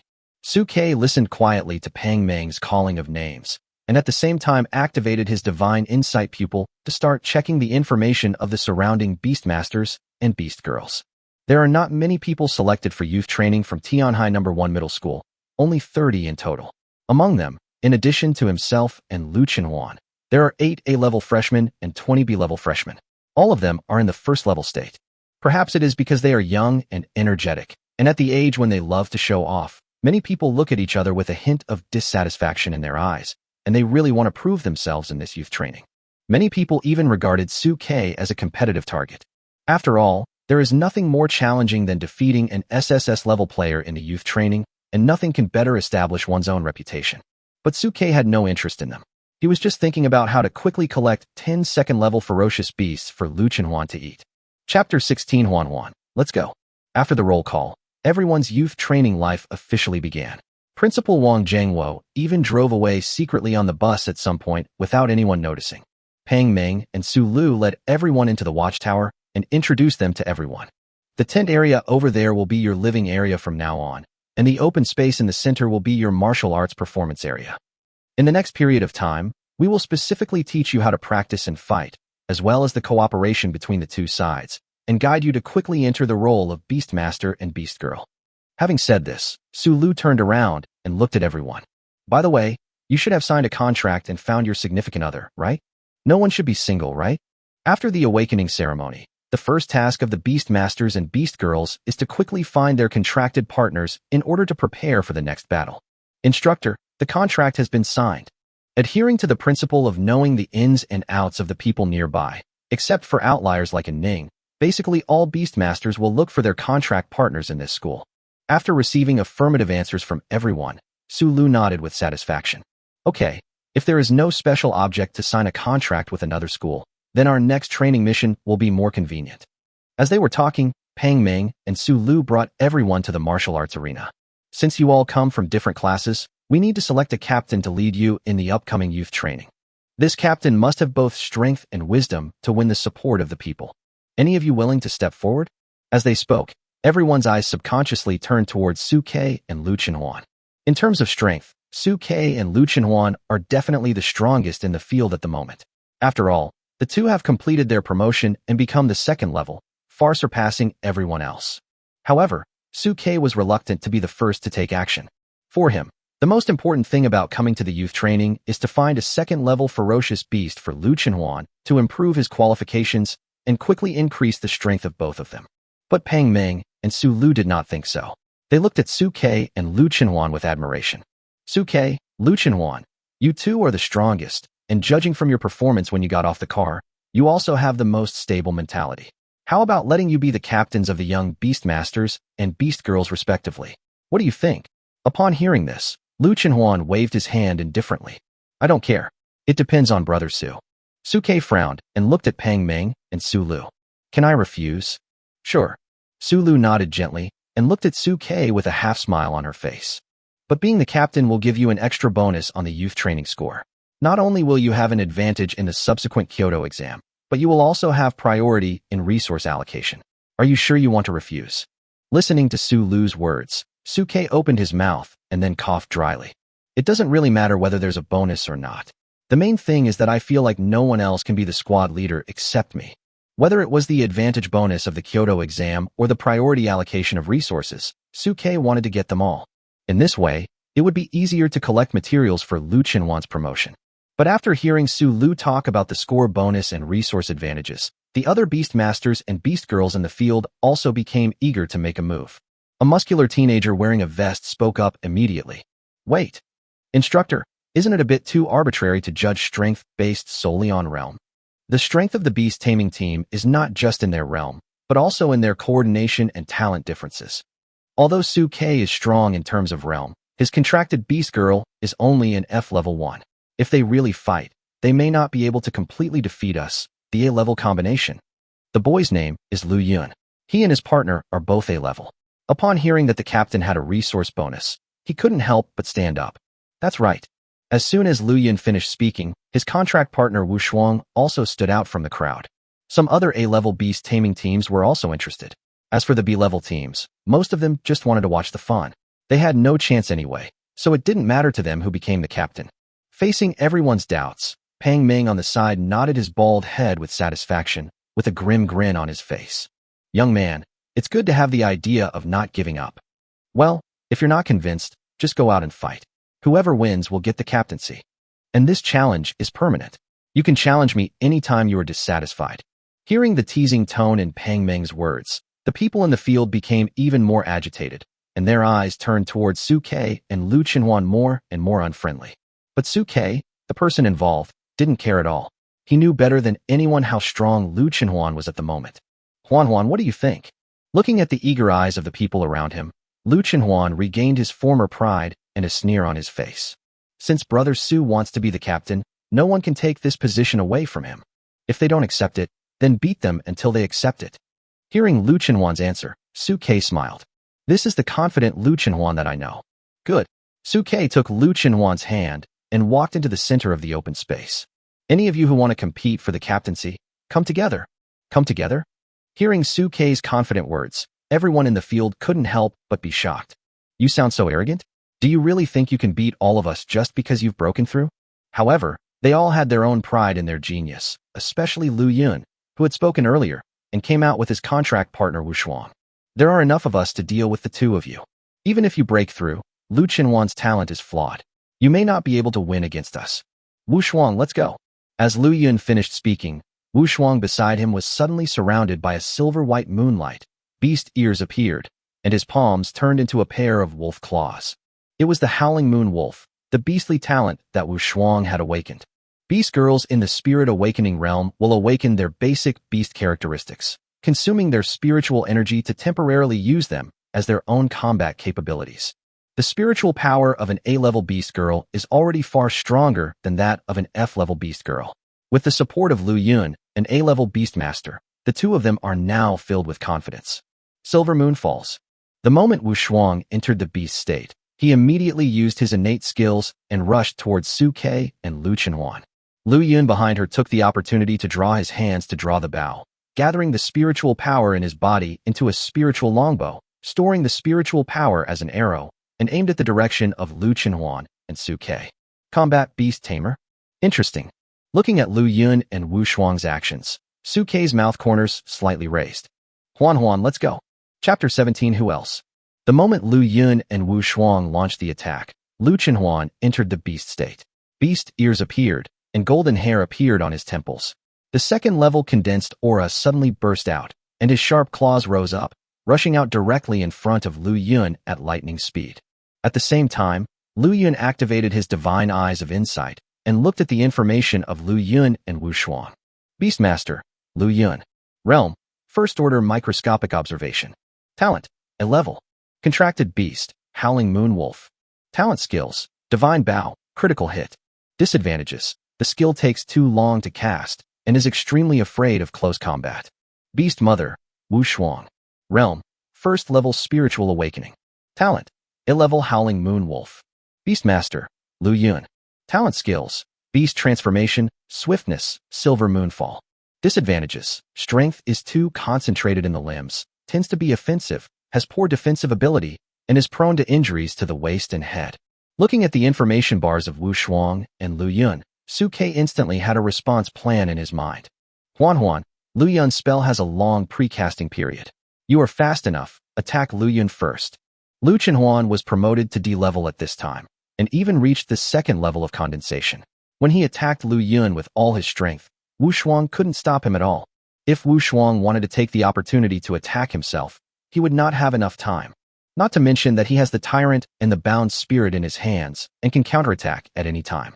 After receiving Su Ke's order, Lu Qinhuan did not hesitate at all and directly changed his target to Lu Yun. Then it turned into a ray of golden light and rushed towards Lu Yun. It was so fast that it left a series of afterimages behind it. So fast.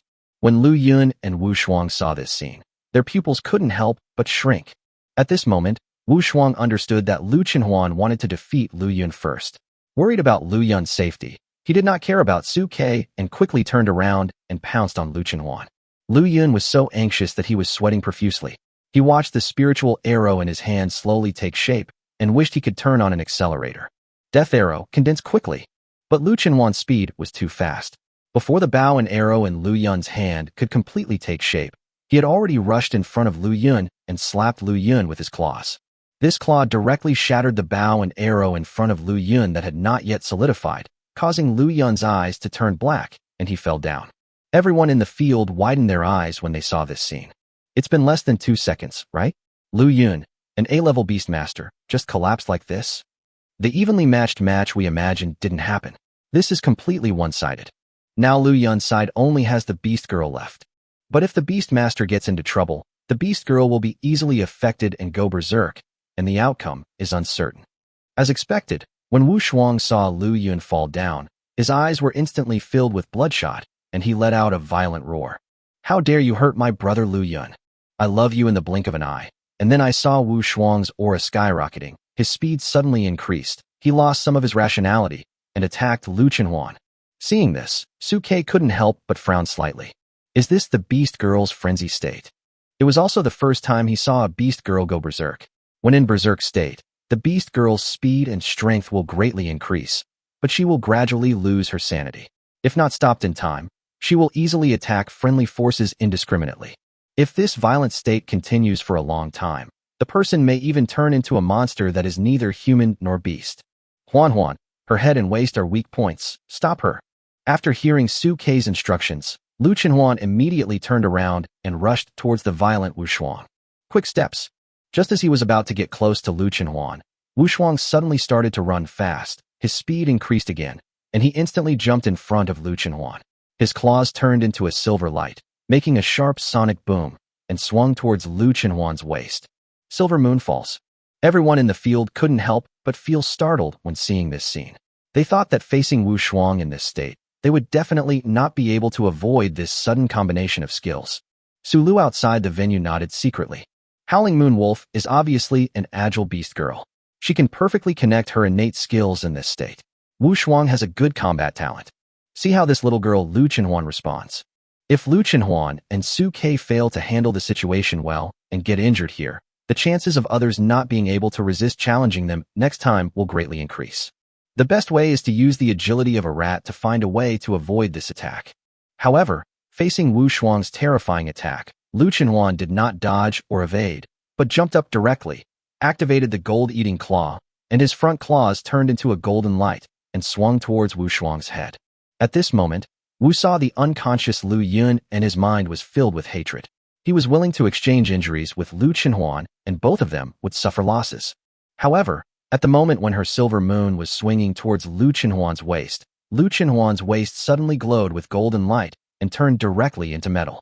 Her claws grabbed it, and sparks flew. Not only did she not cause any harm to Lu Chenhuan, but she was also shocked so much that his palms became numb and blood flowed. How can an F-class have such terrifying defense? This was the last thought in Wu Shuang's mind at the moment. Then, her head was hit directly by Lu Chenhuan. Her eyes went black and she fell beside Lu Yun. Looking at this scene, Pang Meng, who was not far away, couldn't help but exclaim in admiration. That's the good thing about being young. You can fall asleep as soon as you lie down. But unlike Pang Meng, who still had the mind to make fun of him, the students watching around were all filled with disbelief after seeing this scene. 3 seconds? Or 4 seconds? From the start of the battle to the time when Lu Yun and his men were defeated, it was only about 4 seconds. These are 2 A-class, and they are in a violent A-class mode. It was a crushing victory.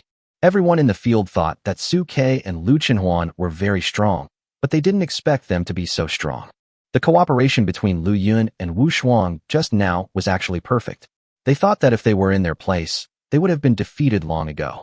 Even those beastmasters and beast girls who were also a level would be badly injured even if they didn't die after facing the attack from Wu Shuang in his violent state.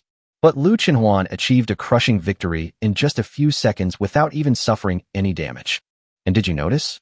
Su Kei didn't even make a move, but he pointed out the weaknesses of Lu Yun and Wu Shuang. You know, as beastmasters, they usually have mastered innate skills, but in this battle, Su Kei just moved his lips and did not take any action at all.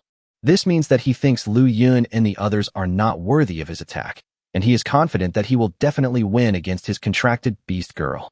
At this moment, there was no longer any contempt in the eyes of the people looking at Su Kei and Lu Chenhuan, but only fear. At this time, after knocking Wu Shuang unconscious, Lu Chenhuan stepped on Wu Shuang's back and raised his golden hair high with pride. Who else? Chapter 18. Are you a horse's nature acting out? Seeing Lu Chun stepping on Wu Shuang's back with high spirits, and Su Kei looking at everyone indifferently, everyone in the field was shocked for a moment and dared not step forward. Pa pa pa. At this moment, Su Lu on the side clapped her hands softly and walked towards Lu Chenhuan and Su Kei with an admiring look on her face. Very good. You did a great job. Su Kei, the ability to see through other people's weaknesses just now is your innate skill, right?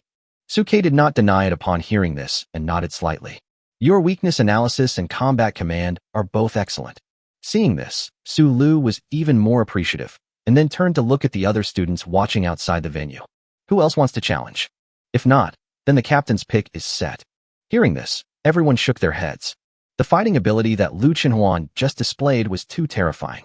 Even Su Kei, the beastmaster, hadn't made a move yet, and the battle was resolved. If the rest of them went up, wouldn't that be pure torture? Seeing that everyone had given up the challenge, Lu Chenhuan instantly stopped his beastly state, jumped to Su Kei's side, took Su Kei's hand with a proud look on his face. Brother Su, did I do okay just now? Seeing Lu Chenhuan's face that looked like he was begging for praise, Suke smiled and reached out to gently poke Lu Chenhuan's delicate nose. Well, our Huan Huan did a great job. I'll give you a reward when I get home tonight. When the people around heard these words, their minds instantly flew away and their faces turned red. However, the instructor Pang Meng ran over quickly, squatted beside Lu Yun and Wu Shuang, released his spiritual power towards the two of them, and then nodded. The little girl controlled the strength just right, making it confusing but not damaging to the brain. Someone, carry them down. After doing all this, Pang Meng looked at everyone again. Okay, you just arrived today, and the captain has been selected, so I will inform you of the arrangements for the youth training. The content of the youth training course is very simple. First, we will review your 2-day course to consolidate the training methods of beastmasters and beast girls. The next step is combat training.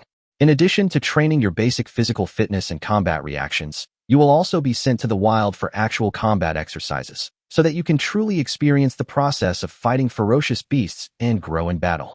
Among them, the youth training camp will also arrange hunting competitions. You will compete with students from other middle schools in Tianhai.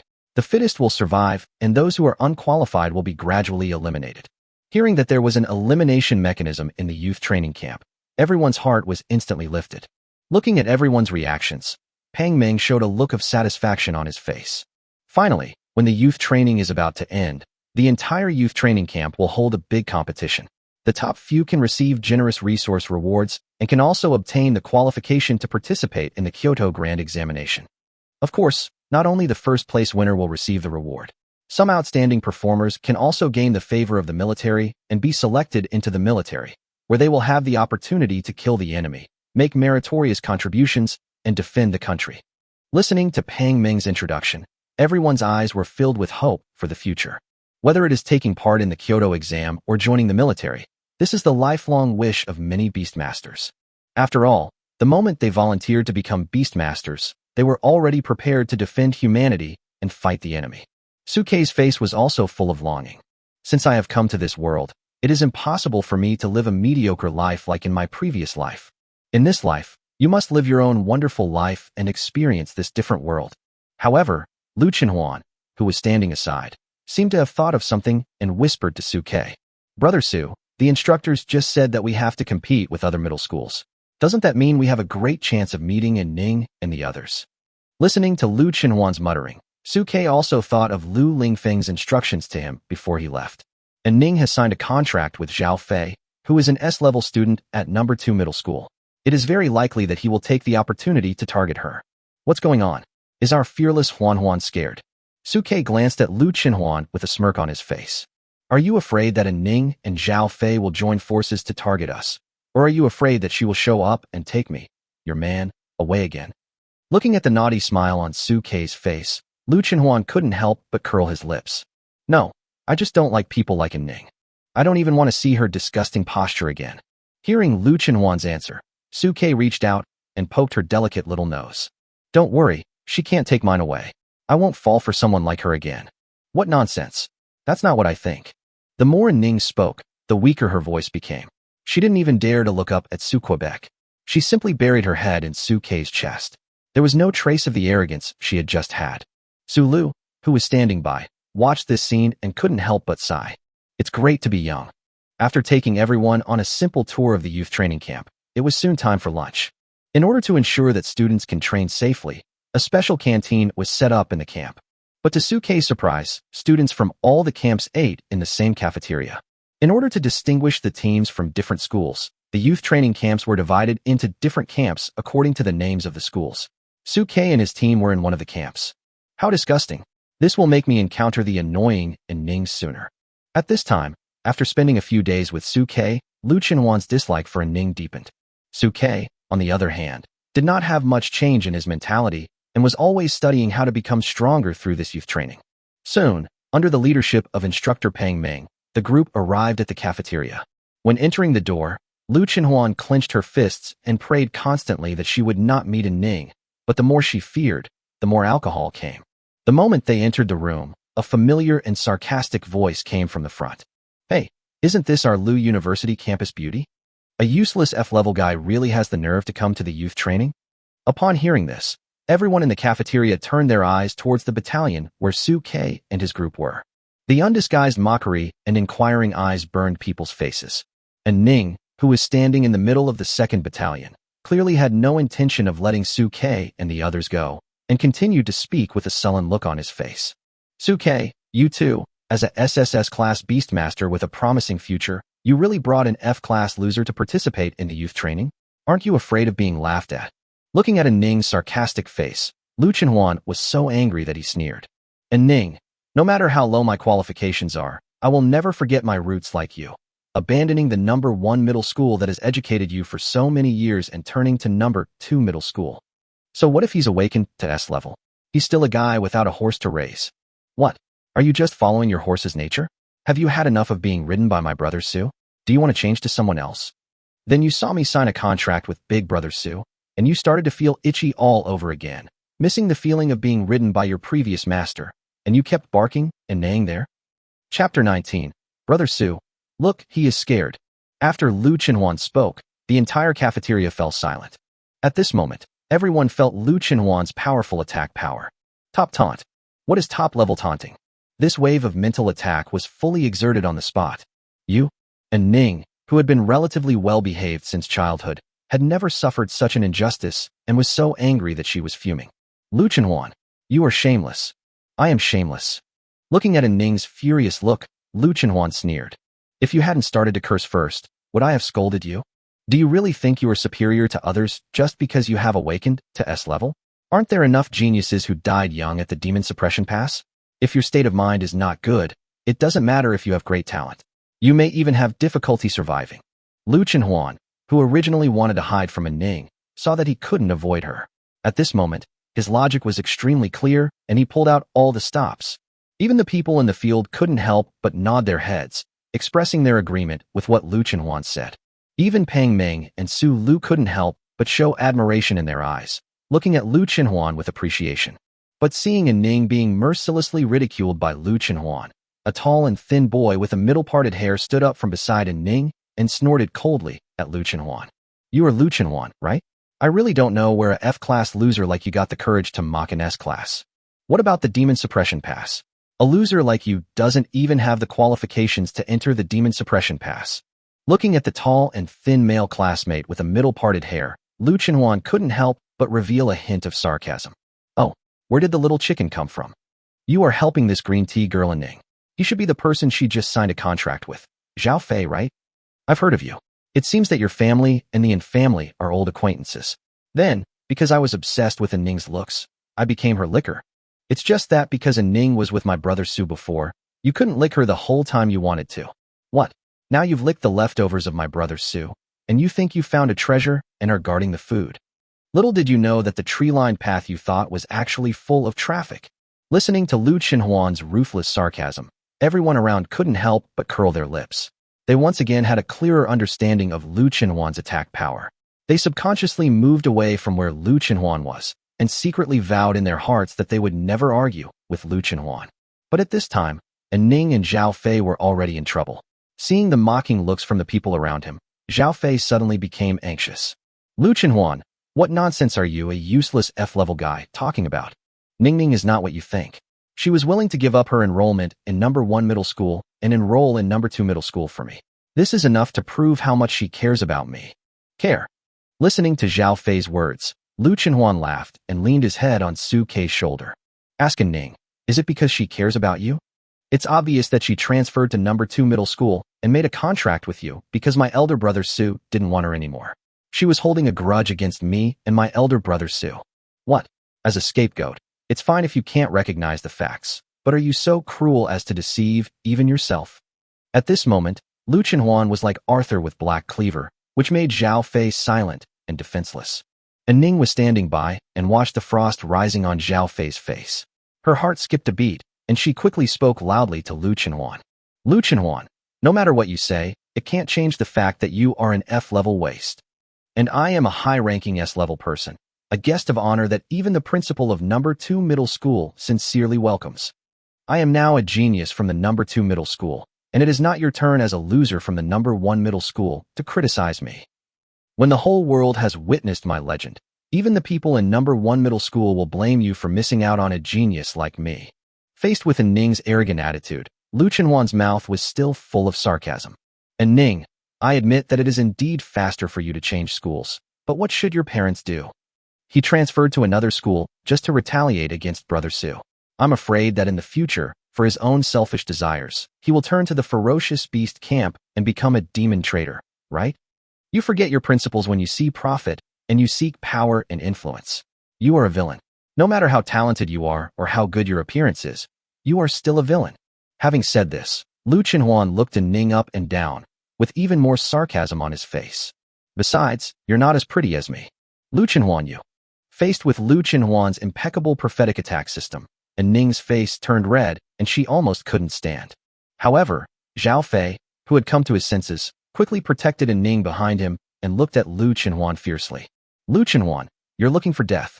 As he spoke, the aura of the 7th level of the first stage Guanwei burst out from Zhao Fei, causing the clothes of the people around him to flutter, and he was about to attack Lu Chenhuan. But seeing that Zhao Fei was about to take action, Su Ke on the side narrowed his narrow eyes slightly, took a step forward, and the aura of the 2nd level bound spirit burst out, actually shaking all the surrounding dining tables away, and looked at Zhao Fei coldly. Zhao Fei, it's fine if you just bark like a dog, but do you want to attack your compatriots? That's right, fight if you want, who's afraid of who? Lu Chenhuan, who was beside Su Ke, also released his 2nd level condensed aura in an instant, and stood with Su Ke, looking at Zhao Fei and An Ning with an eager look on his face. After feeling the terrifying aura from Su Ke and Lu Chenhuan, Zhao Fei and An Ning were suddenly shocked and looked incredulous. Level 2? How is that possible? At this time, the students and instructors from other camps around were also shocked after sensing the aura of Su Ke and Lu Chenhuan. Level 2? How come Su Ke and Lu Chenhuan are at level 2? It's only been 3 days since the awakening ceremony? How come he's already at the 2nd level? This speed sets a record for the human race's 2nd level breakthrough, right? At this moment, everyone looked at Su Ke and Lu Chenhuan differently. Even Zhao Fei, who was originally arrogant, hesitated. Although he had high S-level talent, he was not sure of winning when facing Su Ke and Lu Chenhuan, who were 1 level higher than him, especially when he knew that Su Ke was still at SSS level. But looking at Su Ke and Lu Chenhuan at this moment, they were full of confidence and were not afraid of the 2 men at all. If I go up and lose at this time, I will be infamous in the future, but if I retreat and become cowardly before the battle even begins, it will probably be a stain that will be difficult to erase in my life. At this moment, Zhao Fei couldn't advance or retreat. An Ning, who was standing beside him, looked at the hesitant Zhao Fei and then compared him with the confident Su Ke, and felt more and more regretful about her original decision. Fortunately, at this time, Pang Ming and the instructor of the 2nd Battalion stood up and shouted at them. Private fighting is prohibited during the youth training period. If you want to prove yourself, prove it in the hunting competition and the competition. Now, get in line and get your meal. With the instructor's buffer, Zhao Fei, who was on the verge of collapse, breathed a sigh of relief and quickly took advantage of the situation to back down. You are lucky today. The instructor stopped you. Don't let us meet during the hunting competition or the youth training competition, otherwise, I will make you regret everything you did today. Listening to Zhao Fei's words, Lu Chenhuan chuckled and raised his head towards Su Ke. Brother Su, look, he's scared. Chapter 20. Auntie, stop shaking. Thanks to the instructor's intervention, the conflict between An Ning and Su Ke was resolved. However, perhaps because they had seen Lu Chenhuan's powerful mental attack power, many people subconsciously stood far away from Su Ke and Lu Chenhuan. Zhao Fei and An Ning didn't dare to provoke Lu Chenhuan again and stayed quietly in their own team to get their meals. Lu Chenhuan didn't care about this. When she was in school, she was a thorny rose that no one could approach. She had long been accustomed to such a life. However, she also glanced at Su Ke with some worry and asked cautiously, Brother Su, if you are alienated by everyone because of me, will you be unhappy? Hearing this, Su Ke touched Lu Chenhuan's golden hair lovingly. I am surrounded by the person I care about the most. I am so happy. How can I not be happy? It's so bad. Hearing Su Ke's gentle tone, Lu Chenhuan looked at Su Ke with a sly smile. Brother Su is so good at making girls happy. Did he learn it from Little Green Tea? Su Ke touched Lu Chenhuan's head tenderly. I'm not trying to make you happy. I'm just speaking from my heart. Hearing Su Ke's answer, Lu Chenhuan's eyes curved into crescents. I actually got such a good treasure from Brother Su. That Little Green Tea girl has no vision. As they were talking, it was Lu Chenhuan and Su Ke's turn to queue up for food. Looking at the huge pots of delicious food in the window, Lu Chenhuan felt like his mouth was watering. She swallowed hard and looked at the cafeteria lady who was serving food. Auntie, I heard that you can get enough food in the youth training camp, right? Previously, at home, he had been suppressing his desires for fear of what Lu Lingfeng would say. Now that he heard that the youth training camp provided food, he naturally didn't want to miss it. The cafeteria lady was stunned when she heard that and looked at the frail Lu Chenhuan with some surprise. What are you talking about, little girl? Can you go hungry when you come to our youth training camp? Peng Meng, who was standing next to the team, was laughing even louder. That's right. Do you think our youth training camp is a stingy department? Since you are in our youth training camp, there is no way we will let you go hungry. Eat as much as you want. Hearing their answers, Lu Chenhuan's eyes couldn't help but light up. Great. Finally, there's a place where we can get enough food. Hearing Lu Chenhuan's words, the people around looked at Lu Chenhuan strangely. Why does this girl talk like that? Has she never had enough to eat at home before? How pitiful. The lady working in the cafeteria had a righteous look on her face. How can there be such cruel parents? Little girl, eat as much as you want. You won't starve here. Looking at the generous expression of the cafeteria lady, Su Ke, who was standing behind Lu Chenhuan, gently touched his forehead. He knew Lu Chenhuan's gluttony better than anyone else, and he could already imagine what would happen next. Sure enough, when the cafeteria lady asked Lu Chenhuan what dish he wanted, Lu Chenhuan pointed at the 5 or 6 dishes in front of him. This, and this. One pot of the same. Oh, and a bowl of rice too. Hearing Lu Chenhuan's words, the cafeteria lady felt her hand holding the rice spoon tremble. Even Peng Meng, who was standing by, widened his eyes in shock.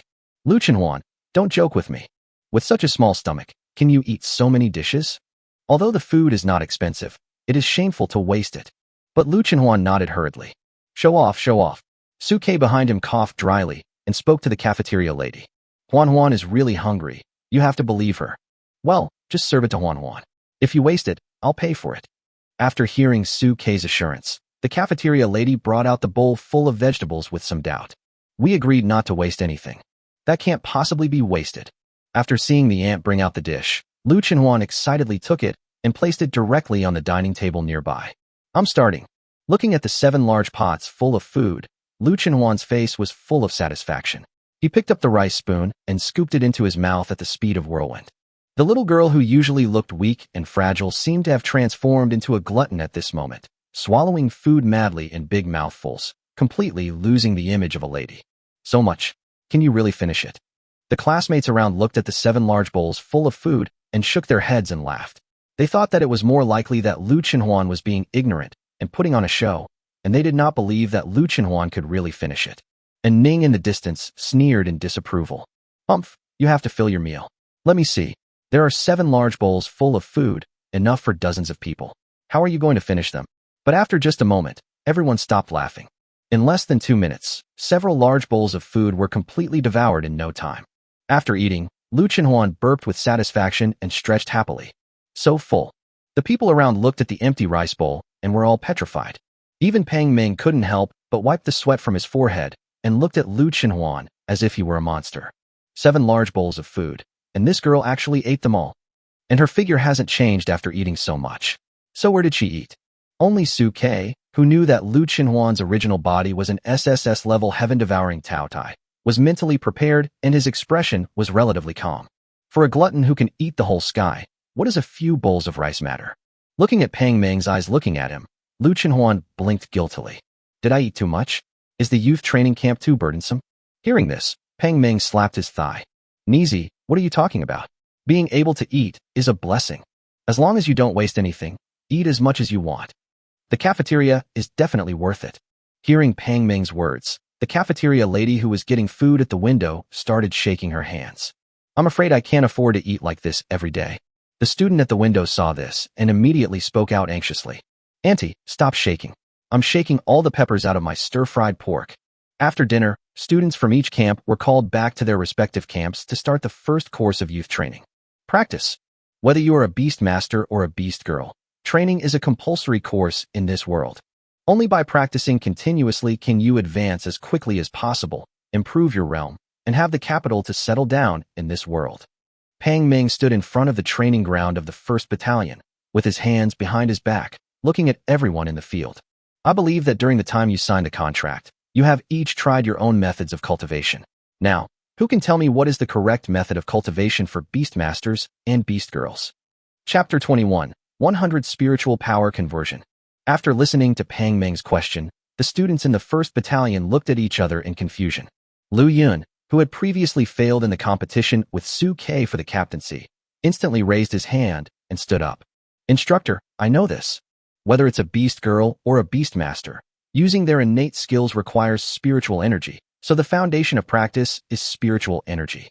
The beast girl is responsible for absorbing the essence of the sun and moon and the spiritual energy between heaven and earth into her body and condensing her own beast core.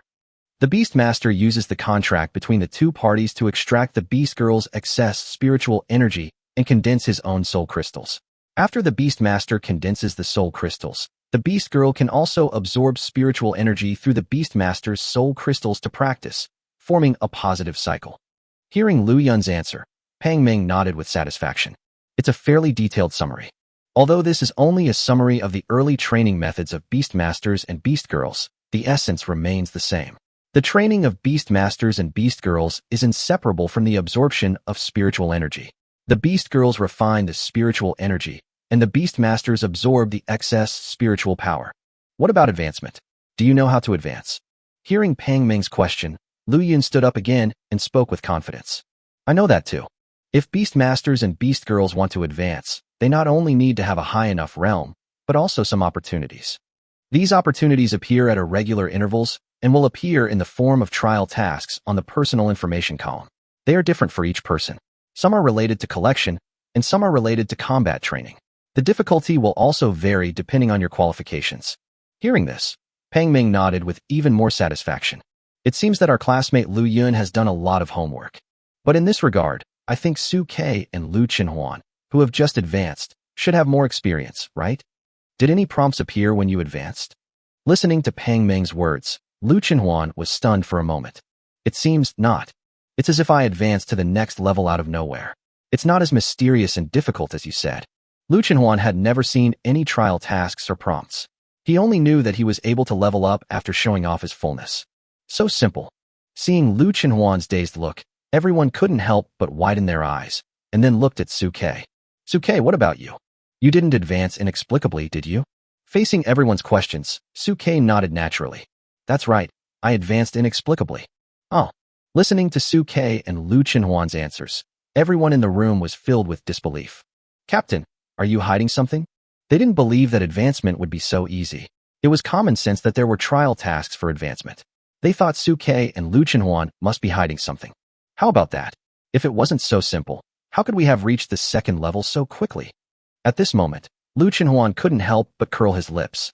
After seeing the genuine expression on Lu Qinhuan's face, everyone couldn't help but look at Su Ke. Is it because Su Ke is an SSS level beastmaster? Is it so easy to upgrade an SSS level beastmaster in the early stages? Since there were few SSS level references in human history, people did not know exactly what the differences were and simply attributed it all to Su Ke's talent. However, Su Ke had some vague guesses in his mind. Perhaps, improving Huanhuan's qualifications is itself a test for us. Or maybe Huanhuan's realm is actually not low, and the so-called promotion is just a return to the original state, so there is no prompt. However, these are just guesses in my mind and cannot be used to determine the specific situation. I need to wait and see how Lu Qinhuan's qualifications improve next time to know the specific situation. Seeing that he could not get any useful experience from Su Ke and Lu Qinhuan, Pang Ming immediately changed the subject and re-explained some tricks of the training of beastmasters and beast girls. There are actually some tricks to the training of beastmasters and beast girls. If both parties are in tune with each other, the more tacit understanding they have, the faster the spiritual power will be converted through the contract. So, during your youth training, you should not only consolidate your training and combat skills, but also cultivate the tacit understanding between the two parties of the contract. Now, please replicate your training process first, so that I can see the extent of your spiritual power transformation. Under Pang Ming's instructions, all the beastmasters and beast girls, although a little embarrassed, still sat down, placed their palms against each other, and began to practice. Lu Qinhuan blinked, then grabbed Su Ke's hand and began to practice. Afterwards, Pang Ming and Su Lu came forward to check and give instructions one by one. Pang Ming was responsible for teaching the beastmasters, while Su Lu was responsible for instructing the beast girls. Well, that's good. The tacit understanding between the two of you is quite good. The conversion rate of spiritual power is 50-inch. You two don't have enough tacit understanding. The speed of spiritual power conversion is too slow. Only 30. You both need to get more familiar with each other and get into the state as soon as possible. Otherwise, it will delay your growth. Because many beast masters and beast girls have just signed contracts, the tacit understanding between most people on the field is not enough, and the speed of spiritual power conversion is generally less than 50. We still need to get more familiar with each other and fight side by side a few times, and the situation will improve greatly. But when the two walked up to Su Ke and Lu Chenhuan, they both stopped and widened their eyes in disbelief. Spiritual power conversion 100? After seeing the terrifying speed of spiritual power conversion between Su Ke and Lu Chenhuan, Pang Ming and Su Lu were both shocked. How is it possible to have such an outrageous speed of spiritual power conversion? You know, even for Pang Ming and Su Lu, who are at the 4th level, it is impossible to achieve 100 spiritual power conversion. Because theoretically speaking, there is no such thing as a truly 100 conversion rate. No matter how strong the tacit understanding is, there will always be some delays in synchronization. Those with more than 70 tacit understanding are considered to have extremely high tacit understanding, and those that can reach 80 are even rarer. Every pair can shine in the battle. No wonder they were able to advance to the 2nd level in such a short time. These two little guys can really give people a surprise. At this moment, the more Pang Ming and Su Lu looked at Su Ke and Lu Chenhuan, the more they felt that they had found a treasure. The two looked at each other and saw the surprise in each other's eyes. With the two of them here, maybe our #1 middle school can create an unexpected miracle in this youth training ranking. The instructors of each camp are generally seniors selected from the seniors of the school. Therefore, they have a stronger sense of belonging to their own camp and will be more dedicated to their students. Our #1 middle school has been at the bottom of the list for a long time. This time, maybe we can turn the situation around and get out of the bottom 3. Before Pang Ming finished his words, Su Lu rolled her eyes at him. Can you please have some backbone? With these two little guys, I think we'll be in the top 5 at least. Chapter 22, Another Hidden SSS Beast Girl. Since Su Ke and Lu Chenhuan's spiritual power conversion rate had reached 100, Pang Ming and Su Lu had no instructions at all. The students around them were also concentrating on their training. Although they noticed the peculiarities of Su Ke and Lu Chenhuan, they did not devote too much time to exploring them. It was not until the end of the course in the evening that Pang Ming and Su Lu began to review everyone's practice methods and shortcomings, and pointed out each person's flaws and areas that needed improvement. But when it came to Su Ke and Lu Chenhuan, they were skipped directly. Seeing that the two were skipped, Lu Yun asked curiously, "Instructor, don't our captains have anything to pay attention to?" Upon hearing this, Su Lu rolled her eyes at Lu Yun. If you can achieve 100 spiritual power conversion like them, then you don't have to pay attention. After listening to Su Lu's words, all the students in the first camp became muggles in an instant. 100% spiritual power conversion rate. Is this still a human? It seems that in the entire human race, there is currently no beastmaster or beastwoman who can transform 100 of their spiritual power. Everyone looked at the expressions of Su Ke and Lu Chenhuan and felt that they were monsters more and more. As expected of the captain of our 1st battalion, he is either creating miracles or on his way to creating miracles. The more the students of #1 middle school got along with Su Ke and Lu Chenhuan, the more they admired them. It's time to eat. As today's classes came to an end and the sun set in the west, Lu Chenhuan's favorite part of showing off to his fans began again. After the lesson at noon, the cafeteria aunt cooked several large dishes for Lu Chenhuan this time. As soon as Lu Chenhuan came over, she and her partner struggled to hand the dishes to Lu Chenhuan. But even after having experienced the shock at noon, the students of the youth training camp were still shocked when they saw Lu Chenhuan showing off his fans in the afternoon. As for An Ning and Zhao Fei, perhaps after having thoroughly witnessed Lu Chenhuan's terrifying verbal attack power and Su Ke's 2nd-level combat power at noon, An Ning and Zhao Fei wisely did not provoke the two of them again. Su Ke, who was happy to have some free time, took advantage of Lu Chen's enjoyment of his meal to secretly activate his divine insight pupils and scan the information of everyone in the cafeteria. Beastmaster, Zhao Fei. Realm, 1st Order microscopic observation. Talent, S level. Contracted beast, blazing Pegasus. Talent skills, battle inspiration, speed, lullaby. Disadvantages, the pre-casting time of the skill is too long, and it is extremely afraid of close combat. Looking at Zhao Fei's information introduction, Su Ke's mouth corners slightly raised. Zhao is worthy of being an S-level beastmaster. He has 3 initial skills, and one of them is a lullaby that looks quite buggy at first glance. But its weaknesses are the same as most beast tamers. The beast tamer itself is weak, the spell casting time is too long, and it is easy to be interrupted. After taking a quick look at Zhao Fei's message, Suke turned his attention to the other people in the cafeteria and checked their information. But except for Zhao Fei and An Ning, who were S level, most of the other talented beastmasters in Tianhai were hovering between A level and B level, and were not at all in Suke's eyes. However, just as Suke was about to regain his composure, his brows slightly furrowed, and he stared in a daze at a girl who was eating alone in the corner. The girl had fair skin and was wearing an ice blue dress. Her hair and eyebrows were all silver white, and her long eyelashes covered her lowered eyes. There was no one around her, and she was eating her meal quietly. But at this moment, Suke's eyes showed a gleam of surprise, because in his view, the information about this girl was also extraordinary. Beast Mother, Lung Ruoxue. Realm, First Level Spiritual Awakening. Talent, F Level Iceworm. Beastmaster, None. Talent Skills, Beast Transformation, Frost Shavings. Disadvantage, the body contains SSS level Frost Dragon energy, but because the dragon crystal core is corroded by erosion poison, the energy leaks out by 99.99, and it cannot show the posture of a dragon. Another hidden SSS class beast girl? There's still no one to contract with. Looking at the silver-haired girl who was eating quietly, Suke's eyes flickered. Lu Chenhuan, who was eating at the side, seemed to sense something. He raised his head and looked in the direction of Suke's gaze, and saw Lung Ruoxue sitting alone in the corner, eating quietly with a spoon. Well, Suke, you took advantage of me eating to peek at other beauties? Lu Chenhuan felt a tightness in his heart when he saw Lung Ruoxue's beauty, which was just as good as his. At this time, the corners of Lu Chenhuan's mouth, which still had rice grains hanging from them, drooped, and his face was full of grievance. Suke, do you dislike a girl like me who has no image, and prefer girls who look weak and gentle? At this point, Lu Chenhuan sniffed, scooped up a large spoonful of fried pork with peppers, and stuffed it into his mouth. Good Songxin, have another spoonful. Looking at Lu Chenhuan's bulging cheeks, Suke reached out and gently rubbed Lu Chenhuan's golden hair with a doting look on his face. How could that be, silly Huan? I like you no matter what you look like. It's just that the girl seems to be a little unusual.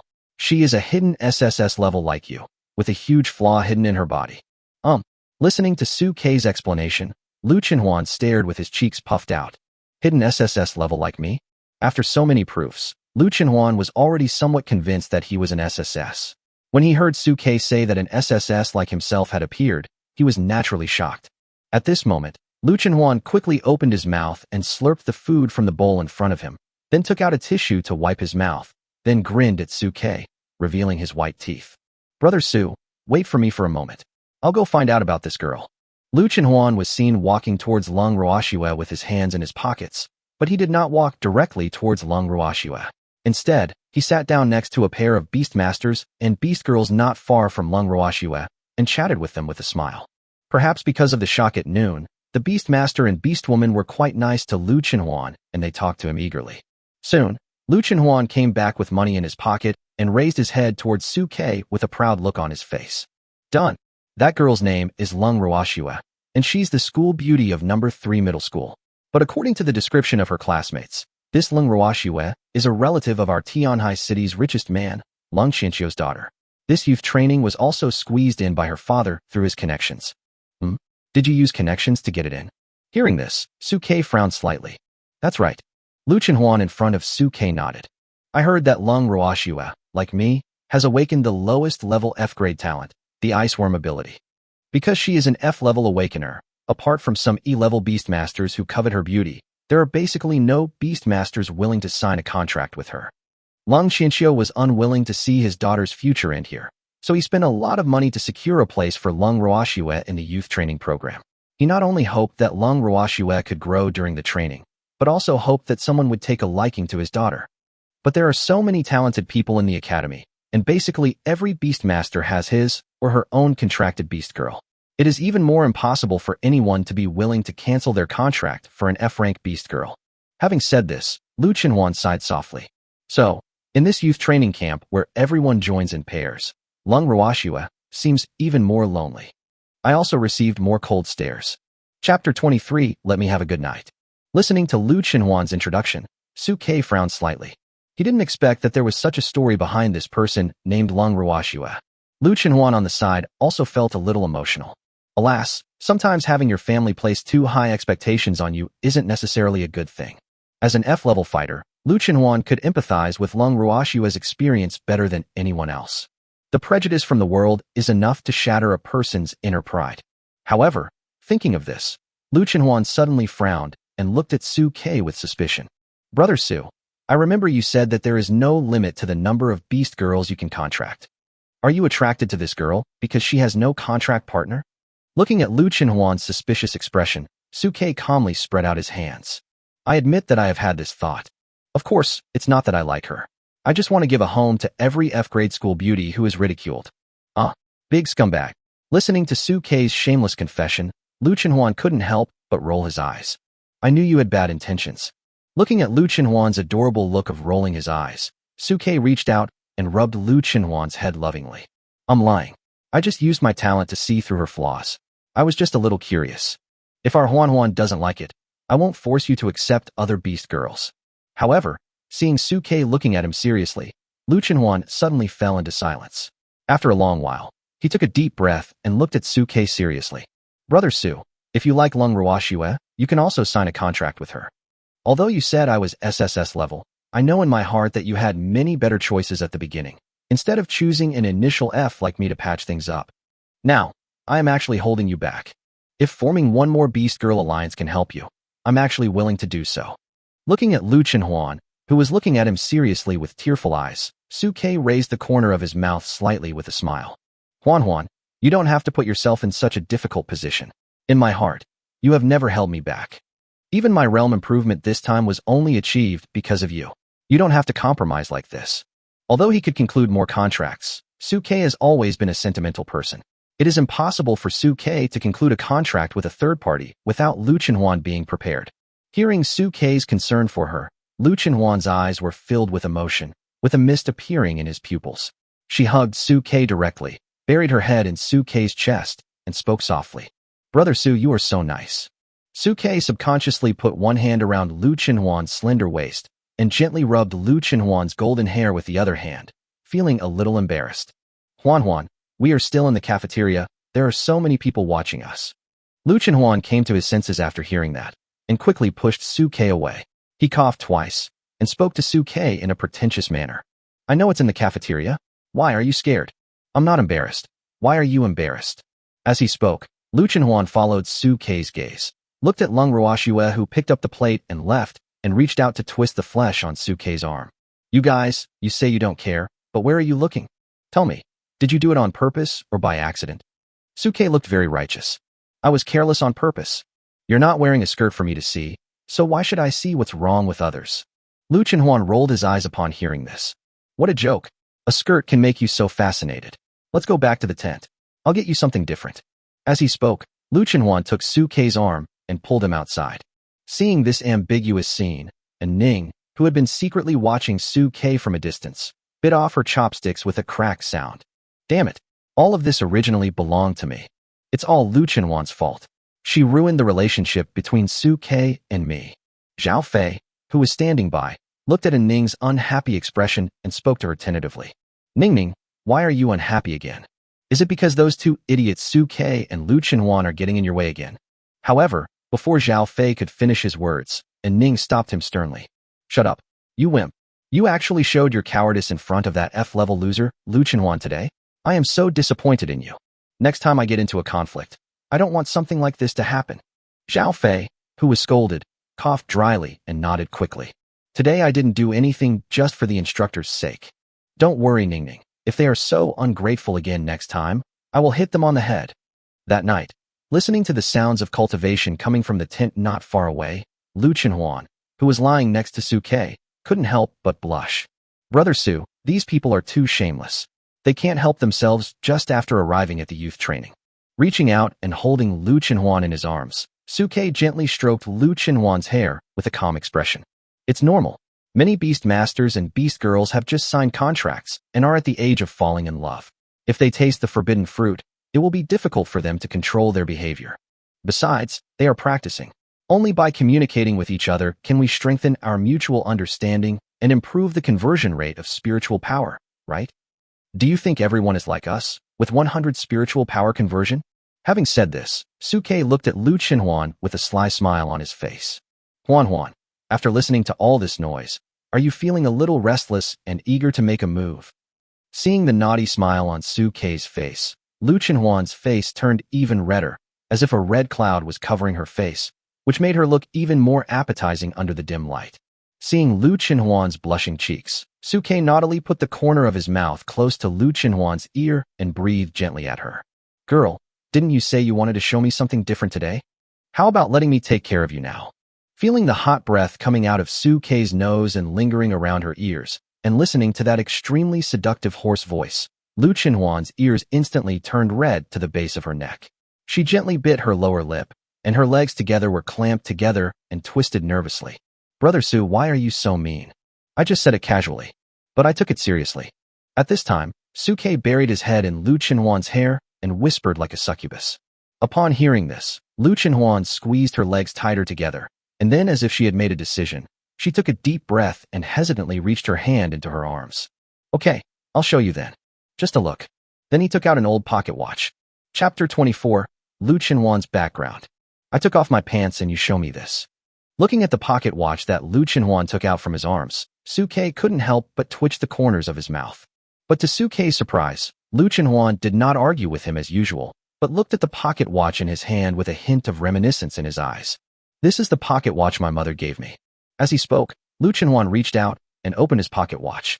As the pointer slowly turned, an old headshot came into view. She was a beautiful woman who looked extremely intelligent, generous, virtuous, and dignified. Looking at the photo that looked about 60 similar to Lu Chenhuan, Suke guessed the owner of the photo at a glance. Is this the mother? Hearing Suke's address to the woman in the photo, Lu Chenhuan's eyes misted over, and he sniffed lightly. Well, this is my mother, Chenyu. Looking at Lu Chenhuan's tearful expression, Suke reached out and carefully held Lu Chenhuan's head between his neck, gently patting Lu Chenhuan's snow-white shoulders. It's okay, Huan. If mommy sees you growing up happily in heaven, she will definitely be happy too. Suke was also an orphan, and he knew very well how painful it was to lose a loved one at a young age. Lu Chenhuan was also a mentally strong person. He quickly calmed himself down and gently stroked the pocket watch in his hand. Do you know why I like this pocket watch? Why? Because the chest is the place closest to the heart. Every time I feel the pocket watch close to my chest, it feels like my mother is still by my side. Listening to Lu Chenhuan's confession, Suke stroked Lu Chenhuan's golden hair with some heartache. Lu Chenhuan seemed to have opened up his chatterbox and continued to speak to Suke. Do you know why I particularly hate people like An Ning who abandon their lover after having sex with him? Hearing Lu Chenhuan's question, Suke's eyes showed doubt, and he looked at Lu Chenhuan with curiosity. Why? In fact, Suke was also very curious about why Lu Chenhuan had stood up for him regardless of everything. At this moment, Lu Chenhuan looked at the pocket watch in his hand, took a deep breath, and then told Suke a piece of news that shocked him. Because Lu Lingfeng is not actually my father. Hearing this, Suke frowned immediately, his eyes full of doubt. Uncle is not your father? Then your father is. Lu Xiaofeng. Lu Xiaofeng? Lu Xiaofeng, the S-class beastmaster who appeared in Tianhai City 18 years ago. Suke took a deep breath after hearing the news. He had never expected that Lu Chenhuan had such a background. But as I remember, isn't Lu Xiaofeng your uncle's brother? That's right. Lu Chenhuan clenched his teeth as memories flooded his mind. Lu Xiaofeng was originally in a secret relationship with my mother, and they agreed to sign a contract after awakening. But after he successfully awakened and gained the talent of an S-class beastmaster, he decisively abandoned my mother and went to Kyoto to marry another S-class beast girl. Unfortunately, he didn't know that my mother was already pregnant with me at the time. Faced with his abandonment, my mother was heartbroken and fell seriously ill, but she still endured the difficulties and gave birth to me. But because of that serious illness, my mother developed a chronic illness. Just then, my current father, Lu Lingfeng, came to us. Father has always had a crush on mother, but because of Lu Xiaofeng, he kept it a secret and didn't dare to speak out. Seeing that mother was in trouble, he offered to take care of us. My mother was ill at the time, and it was very difficult for her to take care of me. For the sake of me who was still an infant, she agreed to let my father take care of us. But although my father loved my mother, he never overstepped the boundaries. And my mother passed away when I was just beginning to remember because of her illness. Lu Chenhuan laughed mockingly when he said this. It's ironic that my mother's last words to me before she passed away were for me to not bear a grudge against that bastard Lu Xiaofeng. But how can I not bear grudge? If it weren't for him, my mother wouldn't have ended up like this, and I wouldn't have become a homeless child. Hearing the hatred in Lu Qinhuan's tone, Suke finally understood why Lu Qinhuan was so rebellious in the first place. In fact, it is because of the lack of love and the unwillingness to be hurt again that one packages oneself as a rose with thorns and does not want anyone to get close to oneself. So, this is also the reason why you couldn't stand An Ning's abandonment after having an affair with her. Lu Qinhuan nodded heavily. I just can't stand this kind of behavior of abandoning someone after having sex with them. I know that Lu Xiaofeng's original decision was probably made for the future of the human race, but if Lu Xiaofeng had insisted on taking my mother with him, even if we didn't sign a contract, my mother would definitely understand and stay by his side. At least she would be happier than she is now. But he just wants to abandon us. This is unforgivable. Looking at Lu Qinhuan's cute look of gritting her teeth, Suke gently rubbed her head. So, you're also afraid that I'll abandon you, right? Lu Qinhuan sniffed lightly, not trying to hide his emotions. I'm afraid. So, promise me that you won't abandon me no matter what, okay? When Lu Qinhuan said this, her lips pursed and her eyes were filled with tears. I can be very generous. I don't mind even if you sign a contract with someone else. As long as you don't leave me, I can always follow you. At this moment, Lu Qinhuan did not have the domineering arrogance he had during the daytime. He just looked like a helpless and weak little white rabbit. Looking at Lu Qinhuan's tearful expression, Suke reached out and wiped the tears from the corners of her eyes with a distressed look. Silly Huan Huan, how could I abandon you?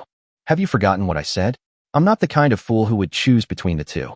I, Suke, want them all. As soon as Suke finished speaking, Lu Qinhuan punched him in the chest with a coquettish look. You bastard. Suke laughed and rubbed Lu Qinhuan's ears. Okay, I was just kidding. But I'm not kidding. Lu Qinhuan grabbed Suke's hand that was rubbing his ear, took a deep breath, and looked at Suke seriously, which was unusual for him.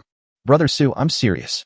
That day in the low-rent housing, I saw those poor people who lost their homes due to the invasion of ferocious beasts. I saw your reluctance to leave, and I knew that you must have a lot of things in your heart that you want to protect. As an SSS level beastmaster, you shoulder not only your relationship with me, but also the future of the human race. If because of your contract, the human race can have another SSS beast girl, I am willing to give up my possessiveness of you.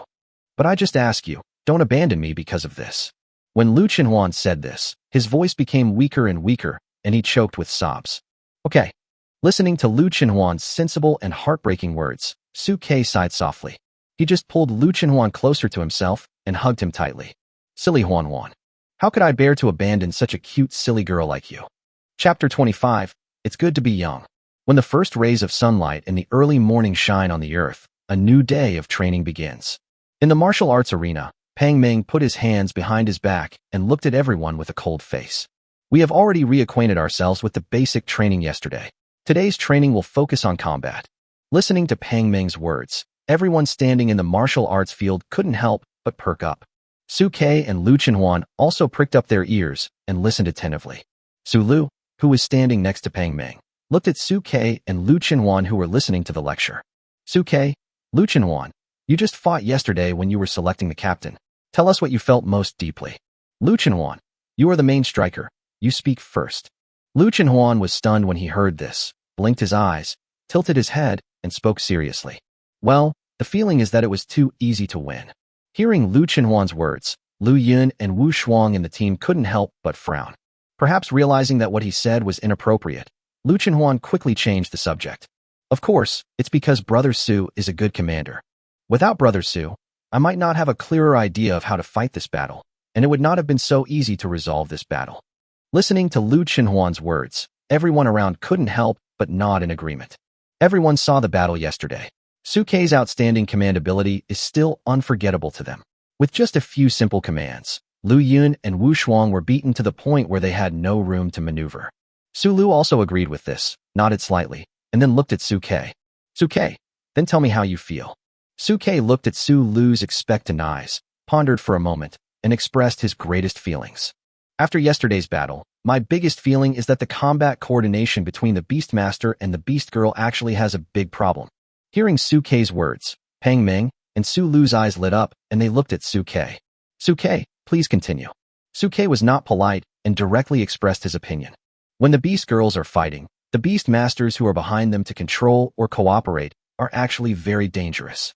Just like yesterday, I asked Huan to defeat Lu Yun, the beastmaster, first, so the threat posed by the only remaining beast girl Wu Shuang was greatly reduced.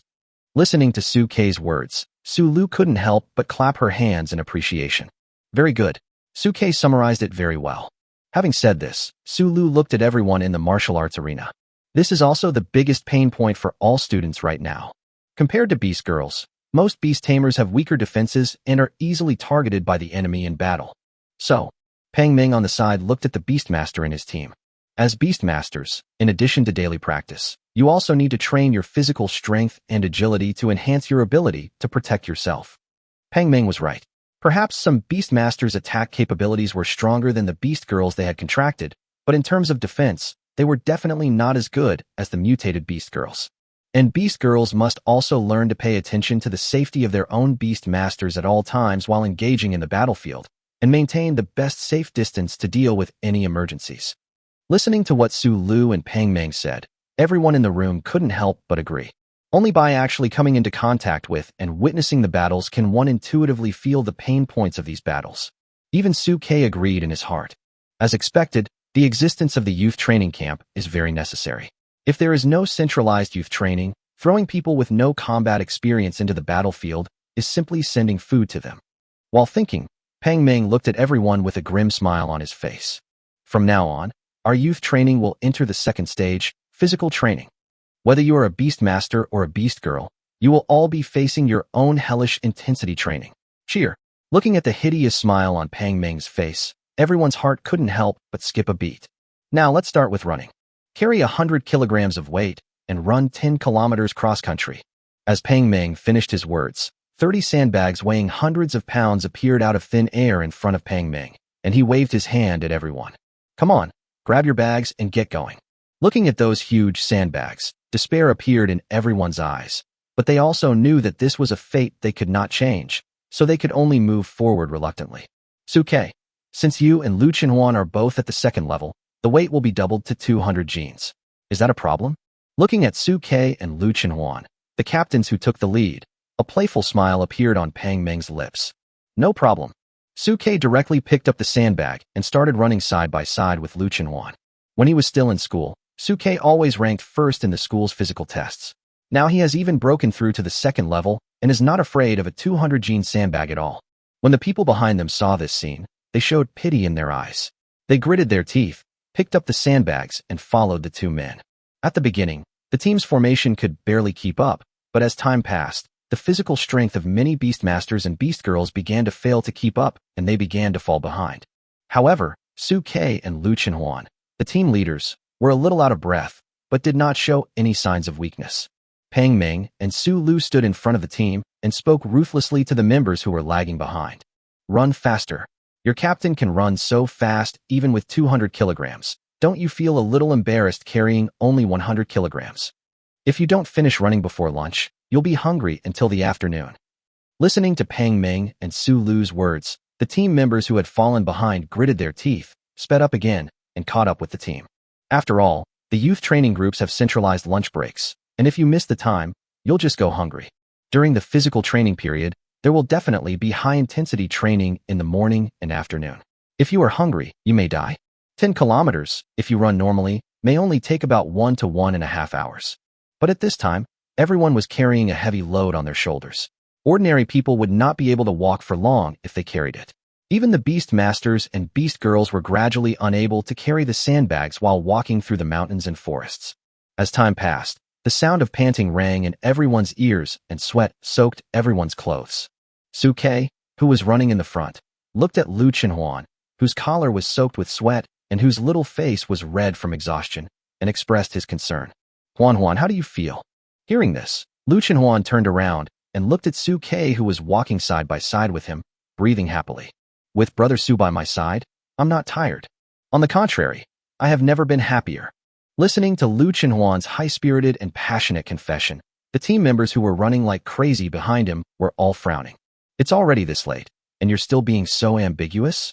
Aren't they tired? On the other hand, Su Lu, who was following the team, had a smile on her face. It's good to be young. Chapter 26. Time Erosion Poison. As time passed, more and more people behind began to fall behind, and the hundreds of pounds of sandbags on their shoulders seemed to weigh thousands of pounds to everyone.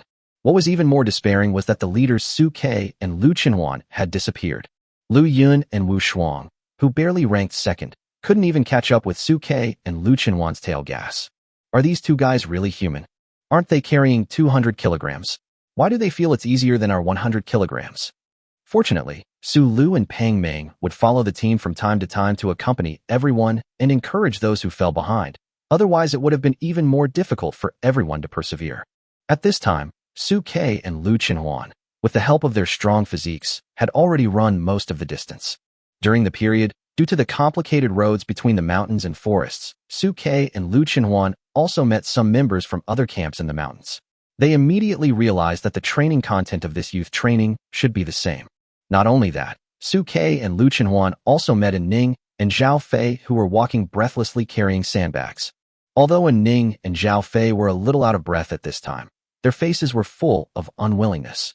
Humph! I don't believe that this youth training will eventually lose to Su Ke and that damned rubbish Lu Chenhuan. They are just lucky. They have barely surpassed us in realm. When we catch up with them, we will definitely be able to beat them. Let alone other things. Just this kind of weight-carrying running, Lu Chenhuan, who is F level, will definitely not be able to bear it and will give up halfway. While thinking, An Ning looked at Zhao Fei, who was gasping for breath beside him, and kicked him in disgust. Come on, don't embarrass us S rank. When we meet in the cafeteria, I'll show off in front of that little bitch Lu Chenhuan. But before An Ning finished his words, two huge sandbags appeared in his sight. Looking at the sandbag that was twice as big as his and Zhao Fei's, An Ning's eyes widened. Whose sandbag is this big? It looks like it weighs at least 200 pounds, right? We are exhausted after carrying 100 kilograms. How can we move with these 200 kilograms? While An Ning was shocked, the figures of Lu Chenhuan and Su Ke appeared in her sight. Moreover, Su Ke and Lu Chenhuan did not slow down at all at this time, and they walked very fast while carrying the 200 jean sandbags. Seeing this scene, An Ning's desire to compete disappeared in an instant. No. What? How can they carry such big sandbags? Zhao Fei, who was standing by, heard the displeasure in An Ning's tone and spoke tentatively. Ning, how about I ask the instructor to give you a 200 jean sandbag? Roll. At this moment, An Ning looked at Zhao Fei's clear yet stupid eyes and wished she could kick him twice. She subconsciously wanted to pull Zhao Fei away, but she was afraid that they would deviate from the route and it would be difficult for them to run back. Su Ke and Lu Chenhuan, who were far away, naturally also saw An Ning and Zhao Fei. Lu Chenhuan, who had a bad temper, was about to go up to An Ning and say a few words of greeting when he saw her appear, but was stopped by Su Ke. Huan, don't waste time with them. Let's finish running quickly and take a break so we can have dinner. For Su Ke, completing the training as soon as possible and improving his strength were the most important things. As for An Ning, as long as she didn't take the initiative to provoke him, there was no need to waste time with her. Lu Chenhuan pursed his lips when he heard that and nodded at Su Ke while carrying the sandbag.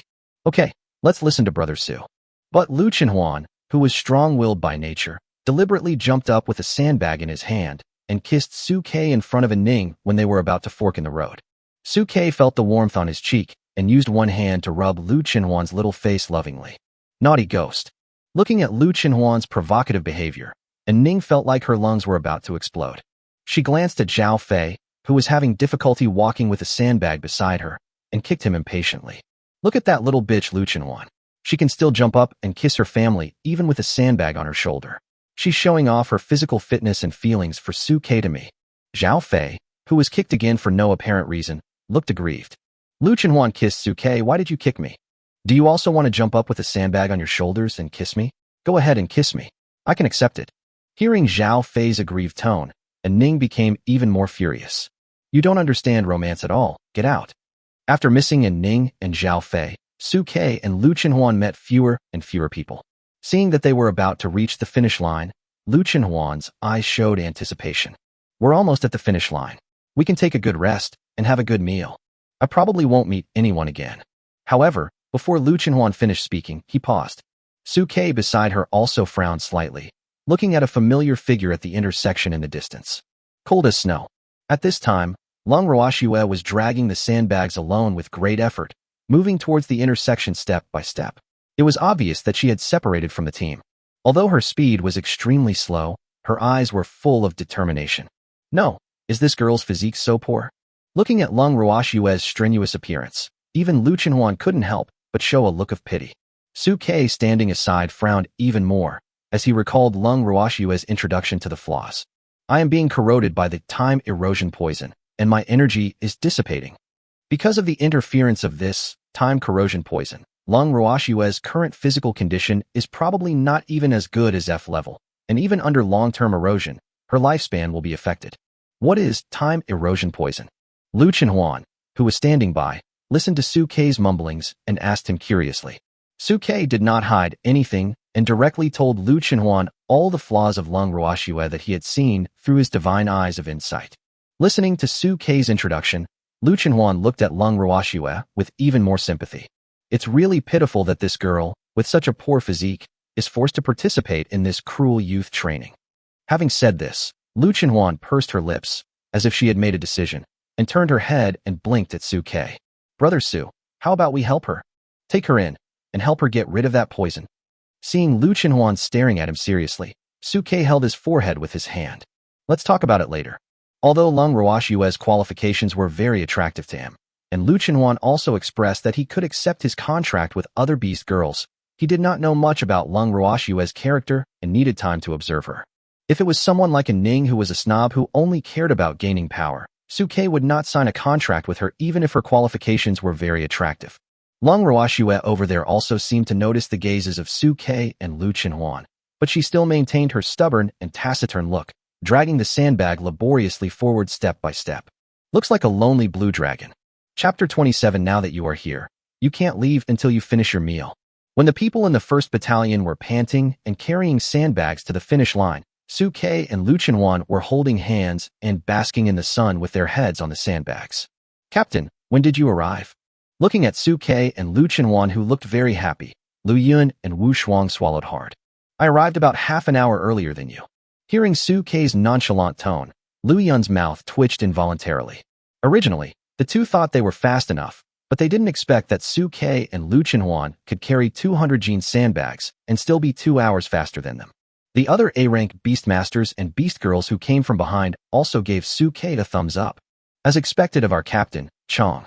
At this time, everyone had gradually accepted Su Ke and Lu Chenhuan in their hearts, and felt more and more that the two were qualified to be their captains.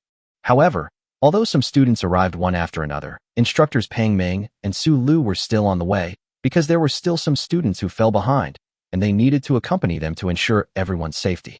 As noon approached, everyone arrived at the team one after another, and then did some simple sit-ups and leg lifts under Pang Ming's instructions. The exercise made everyone miserable, but they called it muscle relaxation. Fortunately, when it was time for lunch, Pang Ming did not keep everyone to continue torturing them, but took everyone to the cafeteria. Perhaps because of the extremely high consumption of physical training, the students from various camps who were rushing to the cafeteria were all starving, their eyes full of desire for food. But Lu Chenhuan, who had always been a greedy person, was unusually worried and did not feel his usual hunger for food. Looking at Lu Chenhuan's worried expression, Su Ke frowned slightly. What are you thinking about, silly girl?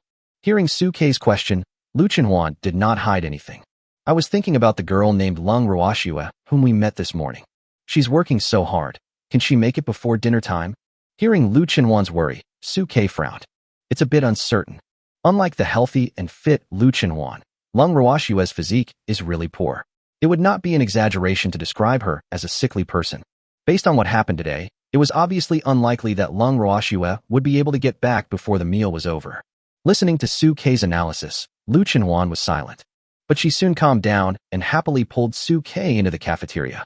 After entering the cafeteria, Lu Chenhuan first looked around the surrounding environment, then pursed his lips. As expected, he didn't come. Seeing Lu Chenhuan entering the cafeteria ant greeted Lu Chenhuan enthusiastically. Nizi, come here and serve it yourself.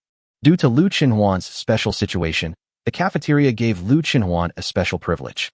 He didn't have to queue up and could just go in and get the basin and leave. Lu Chenhuan didn't hesitate and picked up the bowl and left. However, before leaving, he did not forget to speak to the cafeteria auntie.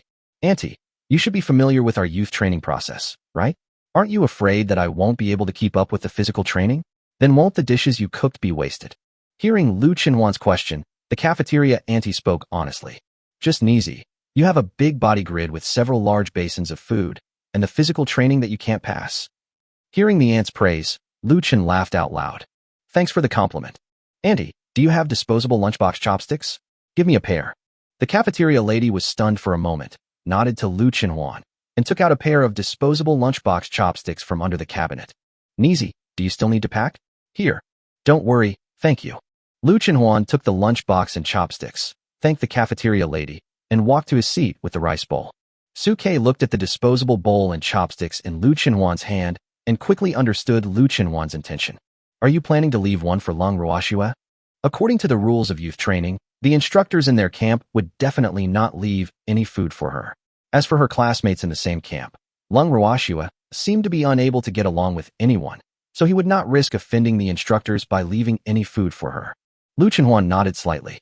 Yeah, as a member of the 1st Battalion, it shouldn't be against the rules for me to bring food to the 3rd Battalion, right? Besides, even if their instructors are unhappy, they can't control me. Hearing Lu Chenhuan's stubborn yet kind appearance, Suke reached out and gently scratched her nose. You clever little thing. After receiving Suke's praise, Lu Chenhuan pouted proudly, then opened the disposable lunchbox, scooped out a bowl of food from his own vegetable bowl, added some rice, covered the lunchbox, and then began to eat with peace of mind. An Ning, who was sitting far away and still a little breathless, looked at Lu Chenhuan, who was eating his meal as if nothing had happened, and pinched her chopsticks angrily. Foodie, how can such a foodie with no image be better than me in every aspect? But although An Ning was angry, after what happened yesterday, she would never dare to provoke Lu Chenhuan again in the short term. She could only angrily grab Zhao Fei's hair and pull it down one by one. Zhao Fei, on the other hand, looked hopeless and didn't know what he had done wrong. Soon, Lu Chenhuan swept away all the food in front of her, which attracted the attention of the students around her. But after finishing his meal, Lu Chenhuan did not leave immediately, but sat quietly in the cafeteria waiting. Suke was not anxious either, and stayed beside Lu Chenhuan and waited quietly. After about 40 minutes, the students in the cafeteria left one after another, and even the cafeteria auntie began to clean up the plates and wash the dishes. Looking at Lu Chenhuan and Suke, who were still sitting at the dining table with their lunchboxes, the cafeteria lady spoke with concern. Little brother, who are you waiting for? Lu Chenhuan grinned when he heard this. Waiting for a friend. Oh. The aunt continued washing as if she understood what was going on and didn't say anything else. Suke looked at Lu Chenhuan with a half-smile on his face. They may not even know you yet. How can we be friends? Lu Chenhuan rolled his eyes at Suke. Then won't we become friends after we meet? Listening to Lu Chenhuan's words, Suke didn't know whether to laugh or cry. My little Huan, how can you be sure that she will come to the cafeteria? Just in case. Before he could finish his words, there was a sound of something heavy hitting the ground at the entrance of the cafeteria. The dusty silver-haired girl dragged a sandbag and leaned against the cafeteria door, looking inside the cafeteria breathlessly. It was Lung Ruoxue who arrived late.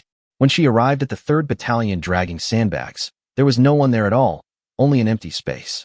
Realizing that she was abandoned, she dragged the sandbag step by step to the cafeteria, only to see that the cafeteria aunt had already started washing the dishes. And a couple seemed to be sitting in the cafeteria and laughing at their own joke. It seems that no one has ever cared about me. Seeing this scene, Lung Ruoxue's icy blue eyes dimmed again, and she turned around and was about to leave, dragging the sandbag. But at this moment, the sunny blonde girl called him with a disposable lunchbox. Lung Ruoxue, right? Now that you're here, why don't you finish your meal before leaving? The girl's bright smile seemed to turn into endless warm sunshine at that moment, as if melting the frost and snow on her head. Chapter 28. Abducting Lung Ruoxue. Looking at Lung Ruoxue, who was sitting quietly at the dining table with her lunchbox, chewing slowly, Lu Chenhuan couldn't help but click his tongue. People eat differently. When you eat, I feel sorry for you, but when I eat, I feel so hungry. Hearing Lu Chenhuan's praise, Lung Ruoxue lowered her head a little embarrassedly, her silver-white eyelashes fluttering. She quickly finished her meal, carefully put away the lunchbox, and quietly thanked Lu Chenhuan and Suke in front of her. Thank you. Hearing Lung Ruoxue's thanks, Lu Chenhuan patted Lung Ruoxue's shoulder carelessly. No way. You have a weak constitution, so we shouldn't ask you to do things according to normal standards. It's your instructor who doesn't think about things, and he should leave some food for you. Suke standing beside him also nodded gently. That's right. Even if it's youth training, they should teach students according to their aptitude. They can't deliberately alienate and ignore you just because you have a special problem. Listening to Su Ke and Lu Qinhuan's consolation, Lung Ruoxue pursed her lips in silence. You guys also know that I'm F rank? Looking at Lung Ruoxue's inferiority complex, Lu Qinhuan spoke carelessly. Look at how unconfident you are. So what if I'm F grade? Who is an F grade? Do you think others dare to look down on me?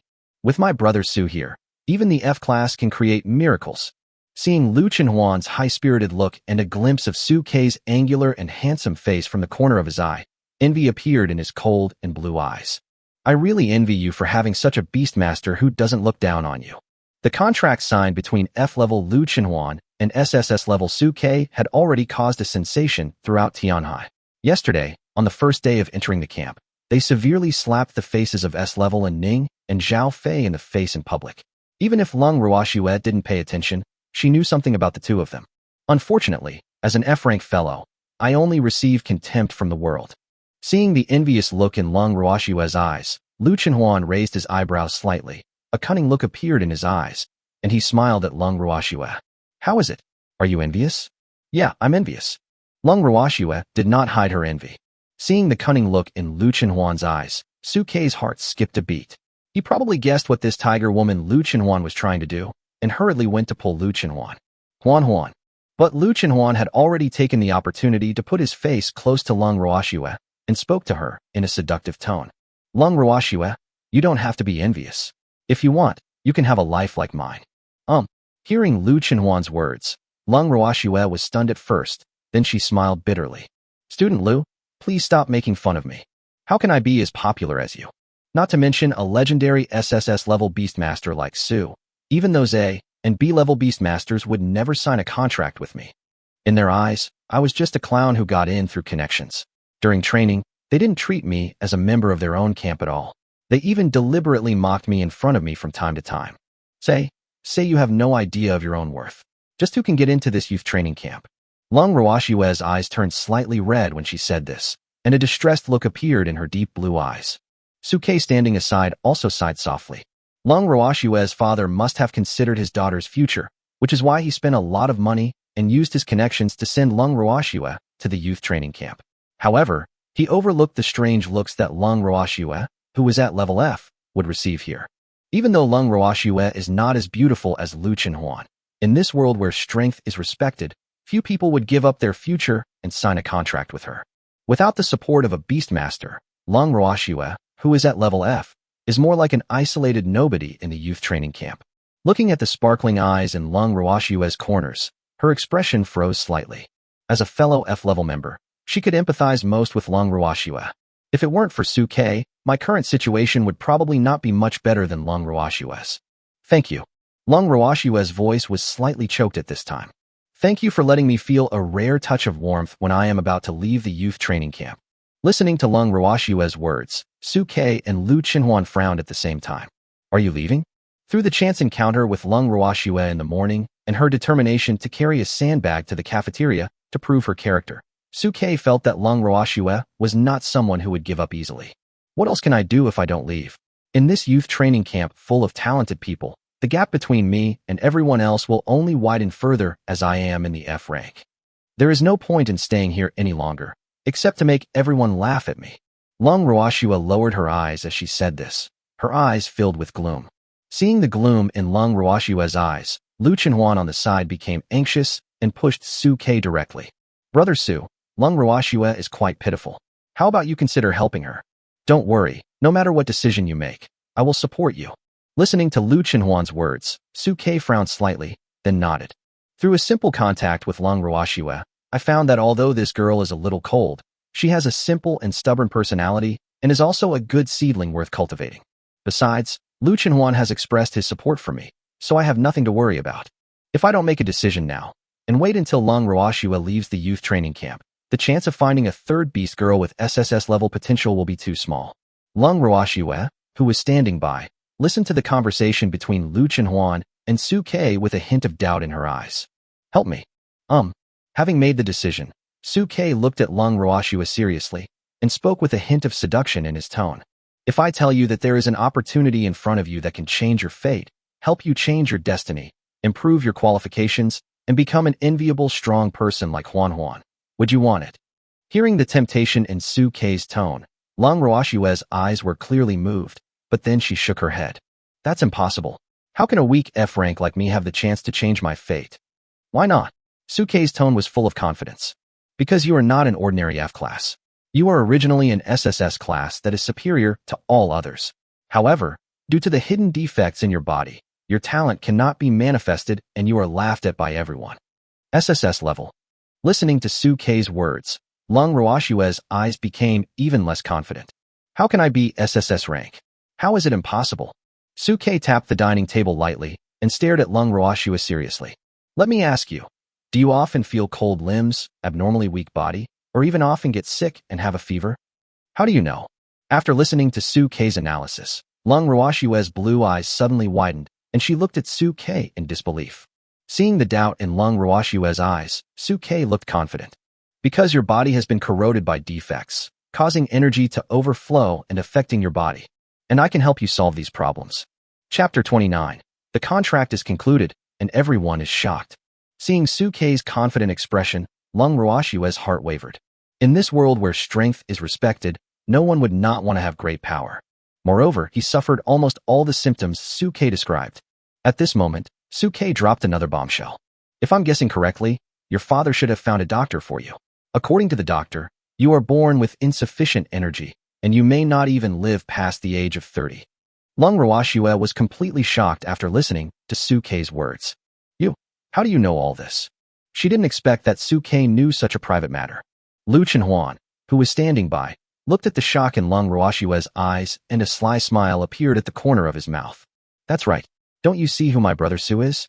He is an SSS-level beastmaster who has never appeared in the history of the human race. He can see through any flaws in your body.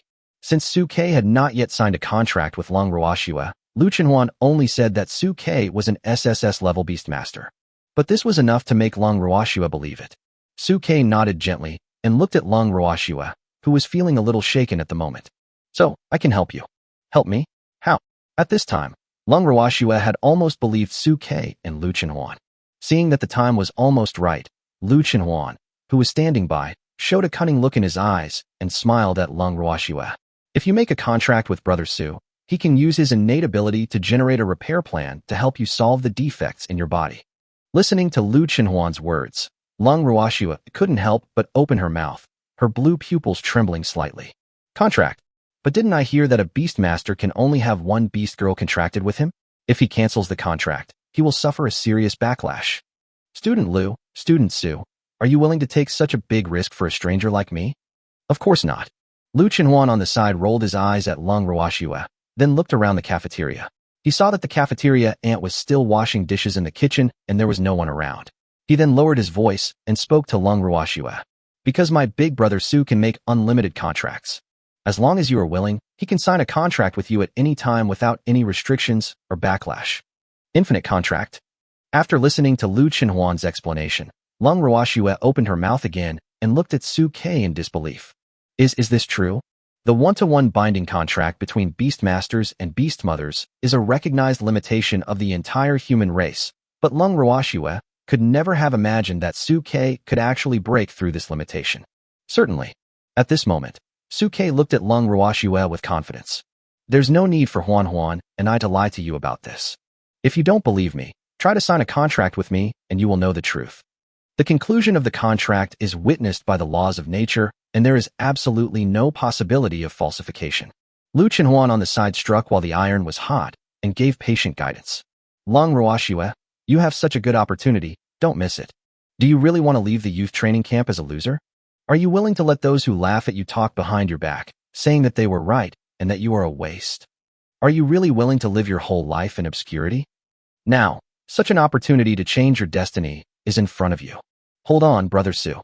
From now on, your fate is in your own hands. From now on, no one will dare to look down on you anymore. From now on, you will have the opportunity to write a legendary chapter in the history of the human race with me and Brother Su. Looking at the confidence on Su Kei's face and listening to Lu Chenhuan's persuasive words, Lang Ruoshue gently clenched her fists. It's so exciting. Then he gritted his teeth and an ice blue magic circle appeared in front of his forehead. A faint light flickered in the cafeteria. Bring it on. At this moment, Lung Ruoshue's eyes showed an unprecedented determination. Seeing Lung Ruoshue directly cast the contract formation, Suke couldn't help but be stunned for a moment. Huh? You agree? Will you not go down and think about it again? Suke didn't expect that Lung Ruoshue didn't even bother to think about it, and directly cast a magic circle to conclude a contract with him. Lu Chenhuan, who was standing by, kicked Suke directly. Brother Su, the girl has offered herself voluntarily. Why are you still hesitating? Marriage? No, a covenant. Suke reacted without hesitation and looked at Lung Ruoshue in front of him seriously. Okay, since you don't mind, classmate Lung, then there's no need for me to be shy. As he spoke, Suke stretched out his right hand, bit his finger, and stretched it out to press towards the azure magic circle in front of Lung Ruoshue's forehead. With blood as our guide and soul as our pledge, we will be together forever in this life. Feeling the energy coming from her forehead, Lung Ruoshue's body trembled slightly, and then she loudly swore along with Suke. I am grateful for your kindness, and I will accept the contract now. Even if there are mountains of swords and seas of fire, the cycle of reincarnation collapses, and cause and effect are reversed. I will never give up. With the sun and the moon as matchmakers and heaven and earth as witnesses, my heart will never change. As the two people finished speaking at the same time, the contract formation in front of them shone brightly, rising into the sky and illuminating the world. Heaven and earth bear witness, sun and moon sing together. Boom. Terrifying energy fluctuations vibrated and hummed from the cafeteria, shocking everyone in the youth training camp. What's the noise? The cafeteria lady who was washing dishes in the inner kitchen felt the vibration coming from outside and hurriedly ran out with the dishes. After seeing Suke and Lung Ruoshue sign a contract, her eyes widened. What? A contract? Why would concluding a contract cause such a big commotion? No, isn't the guy who made the contract the man of that gluttonous beast girl? Not only the lady in the cafeteria, but everyone in the entire youth training camp was attracted by the bright beam of light rising into the sky at this moment, and they all looked sideways. This aura and this movement. It seems like someone is making a contract. That direction? Towards the cafeteria? Who will sign the contract during the youth training period? At this moment, the instructors and students of the 3rd Battalion all thought of someone. Lung Ruoshue? Could it be that that loser Lung Ruoshue has signed a contract with someone? But the places for the youth training camp have already been decided. All beastmasters and beast girls have contracts. Who did she sign the contract with? Is there really anyone who would like an F-rank trash? Unable to control their curiosity, everyone quickly stood up and ran towards the cafeteria. Not only the 3rd camp, many students from the youth training camp were running towards the cafeteria at this moment. An Ning, who was preparing for lunch break, also pulled Zhao Fei and followed the crowd over. In a wooden house in the youth training camp where no students had ever been, a middle-aged man with a stubble on his face opened his eyes at this moment. Chapter 30. You're not even worthy of carrying their shoes. In the cafeteria, as the light on Lung Ruoshue's forehead disappeared, it meant that the contract between Suke and Lung Ruoshue was completely concluded. Lung Ruoshue, who had successfully concluded the contract, still had disbelief in her eyes. Successful? Actually successful. Lung Ruoshue had never expected that Suke could actually conclude a contract with her without terminating the contract with Lu Chenhuan. But at this moment, a loud shout of justice came from the side. You're a jerk who's just a jerk. You can't despise Mr. Lu just because he eats a lot and then sign a contract with a third party. As they were talking, the lady in the cafeteria raised the plate in her hand and slapped it towards Suke. Seeing this, Lu Chenhuan on the side quickly reached out and pulled Suke away, protecting him behind himself. Seeing Lu Chenhuan protecting Suke, the cafeteria lady felt even more heartbroken. Student Lu, it's already this time, and you're still thinking about protecting this unfaithful man? Seeing the frustrated look of the cafeteria lady, Lu Chenhuan's heart couldn't help but warm, but he still spoke for Suke. Auntie, that's not the case. You misunderstood, Brother Su. Misunderstanding? What misunderstanding? He has already signed a contract with another girl. What did I misunderstand? At this moment, a lot of youth training students had gathered outside the cafeteria, and they all looked into the cafeteria curiously. Aren't those Suke and Lu Chenhuan who have been making a lot of noise in Tianhai recently? The one in front of Suke seems to be Lung Ruoshue from the 3rd Battalion. I heard she's also an F-rank loser who got into the youth training camp through connections. Why are they together? Looking at the condensed light in front of Suke and Lung Ruoshue that had not yet completely dissipated, The students around them couldn't help but guess the truth of the matter. Could it be that Suke abandoned Lu Chenhuan and signed a contract with Long Ruoxue? At this time, no one thought that Suke could have an unlimited contract with the Beast Girl.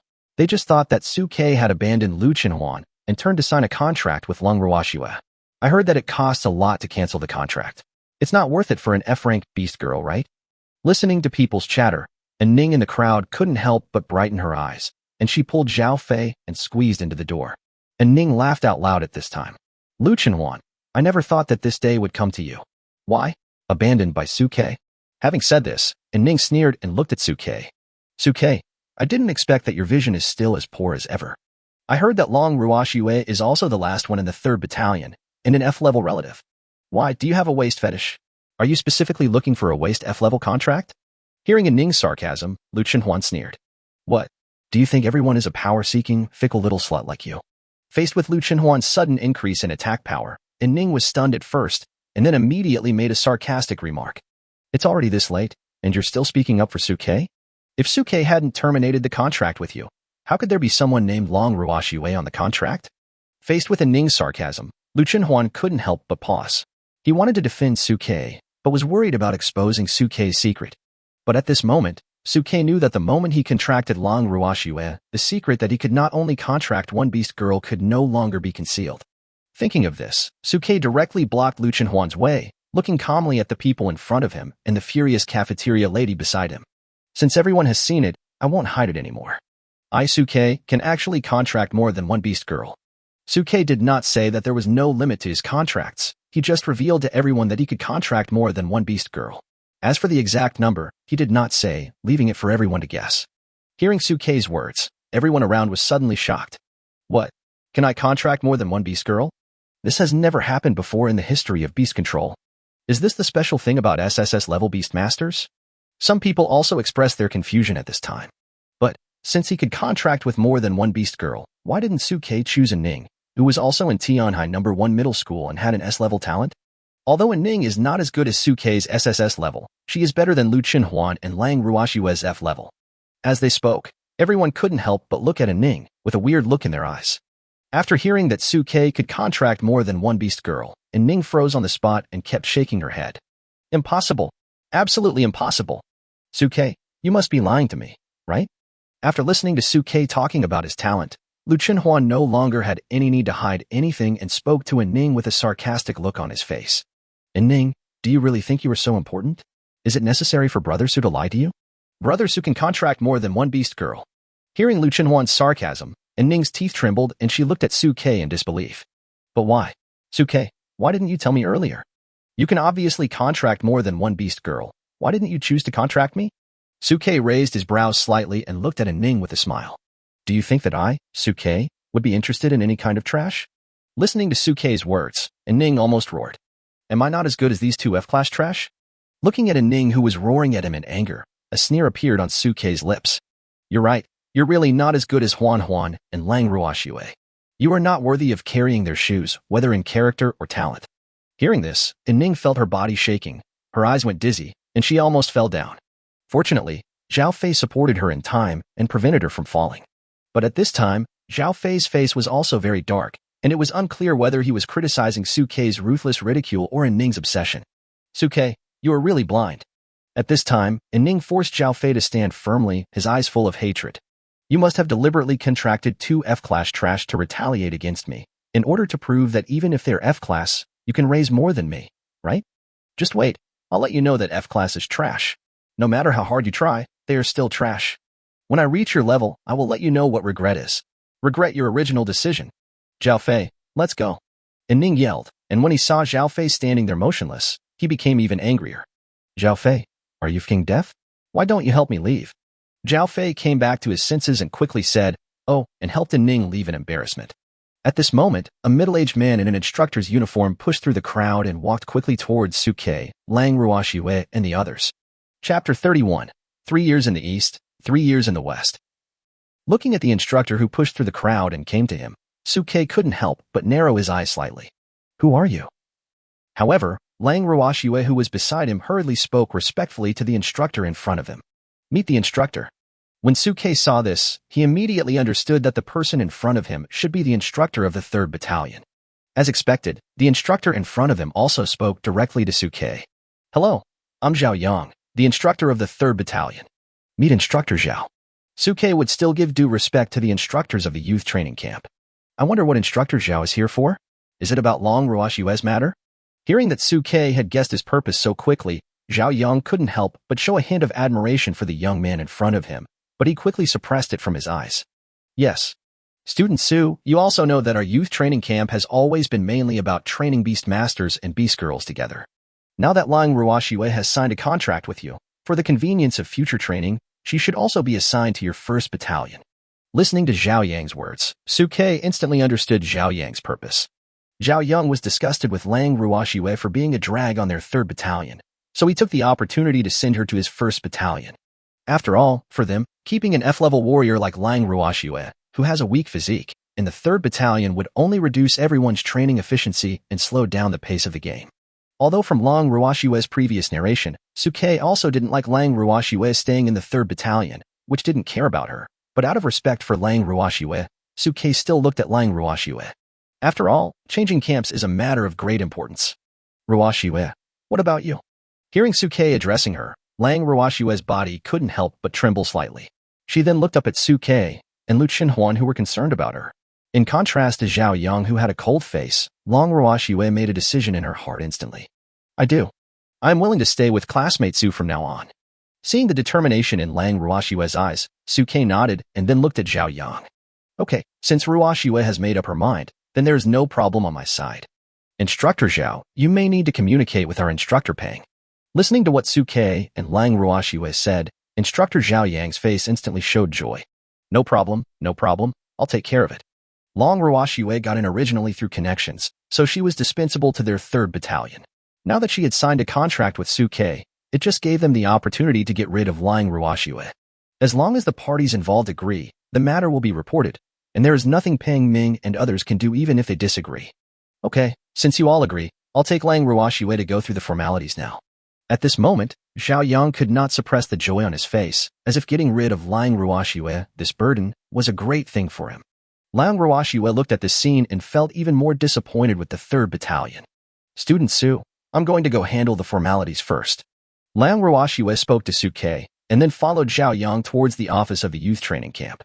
Lu Qinhuan, who was standing next to Suke, looked at the backs of Zhao Yang and Lang Ruoshue leaving, and spat on the ground with disdain. "You're a rubbish instructor. You're not worthy of being a teacher." After listening to Lang Ruoshue's account of her experience, Lu Qinhuan didn't have a good impression of the instructors of the 3rd Battalion. Now seeing Zhao Yang so eager to take the opportunity to get rid of Lang Ruoshue, he became even more angry. "What's wrong with F-class? Don't F-class people deserve to have a normal life? Brother Su, we must prove to them that even an F-class piece of trash can create miracles they can't imagine." Looking at Lu Qinhuan's angry little face, Suke reached out and pinched Lu Qinhuan's nose lovingly. "Okay, listen, Dar Huan Huan. We must teach them a lesson in the youth training competition." Suke knew better than anyone how terrifying the true qualifications of Lu Qinhuan and Lang Ruoshue were, although they were only F-level on the surface. Even if he cannot fully recover, he is definitely not comparable to those in the youth training camp. "Well, let's go." At this time, after hearing Suke's answer, Lu Qinhuan directly pulled Suke up and left. The crowd watching around the cafeteria remained in shock for a long time until Suke and Lu Qinhuan left. Then Suke can really contract more than one beast girl? Is this the extraordinary talent of an SSS level beastmaster? Oh my god, why don't I have this kind of talent?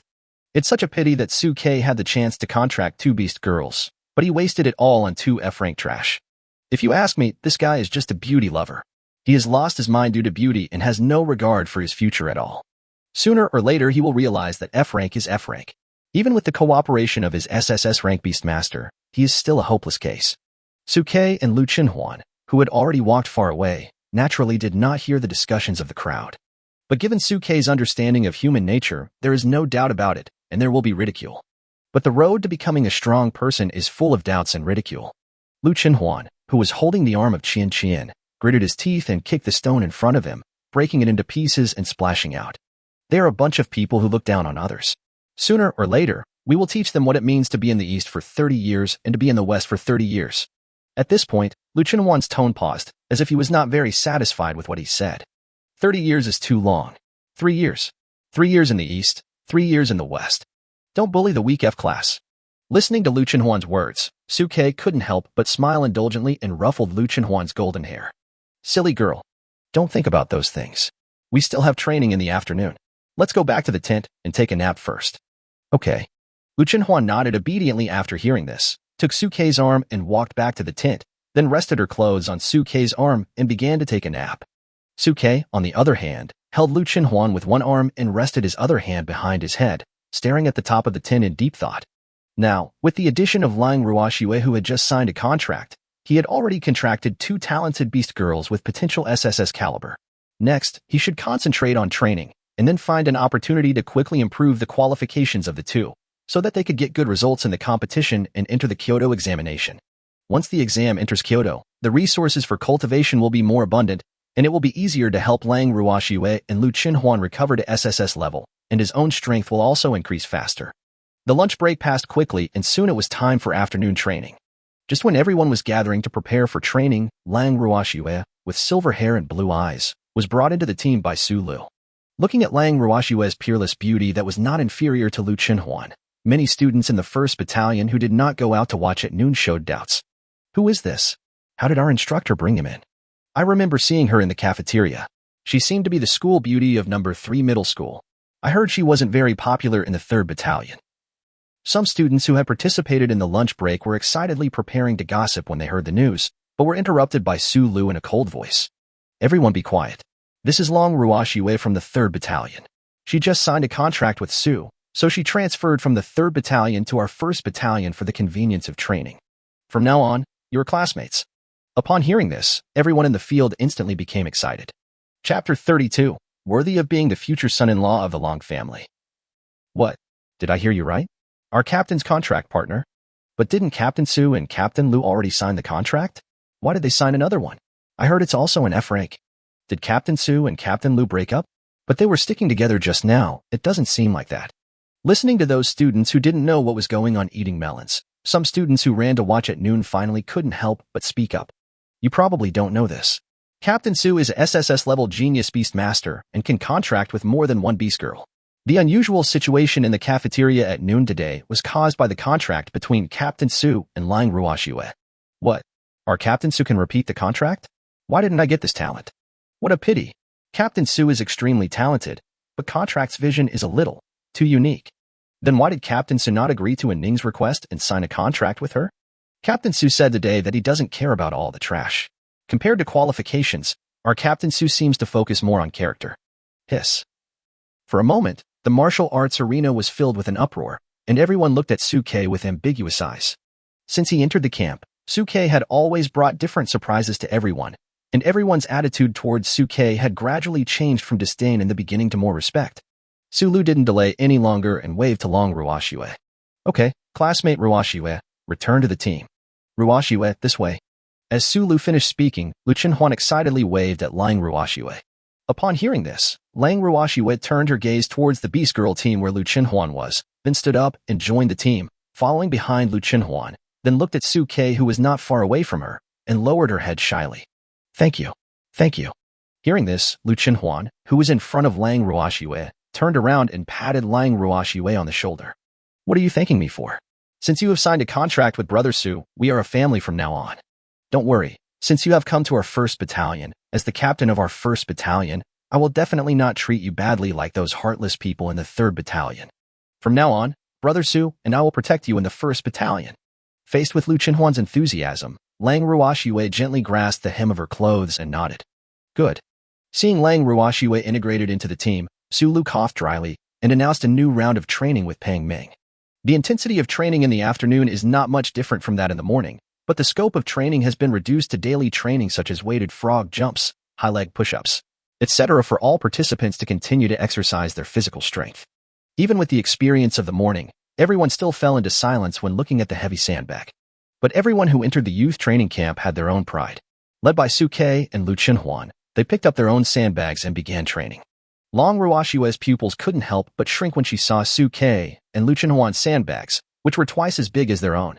Although they had seen it in the morning, they were too far away to observe carefully. Only now did they realize that Su Ke and Lu Chenhuan had twice as many sandbags as themselves.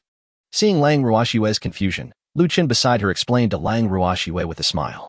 This is because Brother Su and I are both at the second level, so we need to increase the amount of training. Listening to Lu Chenhuan's explanation, Lang Ruoxue was even more shocked.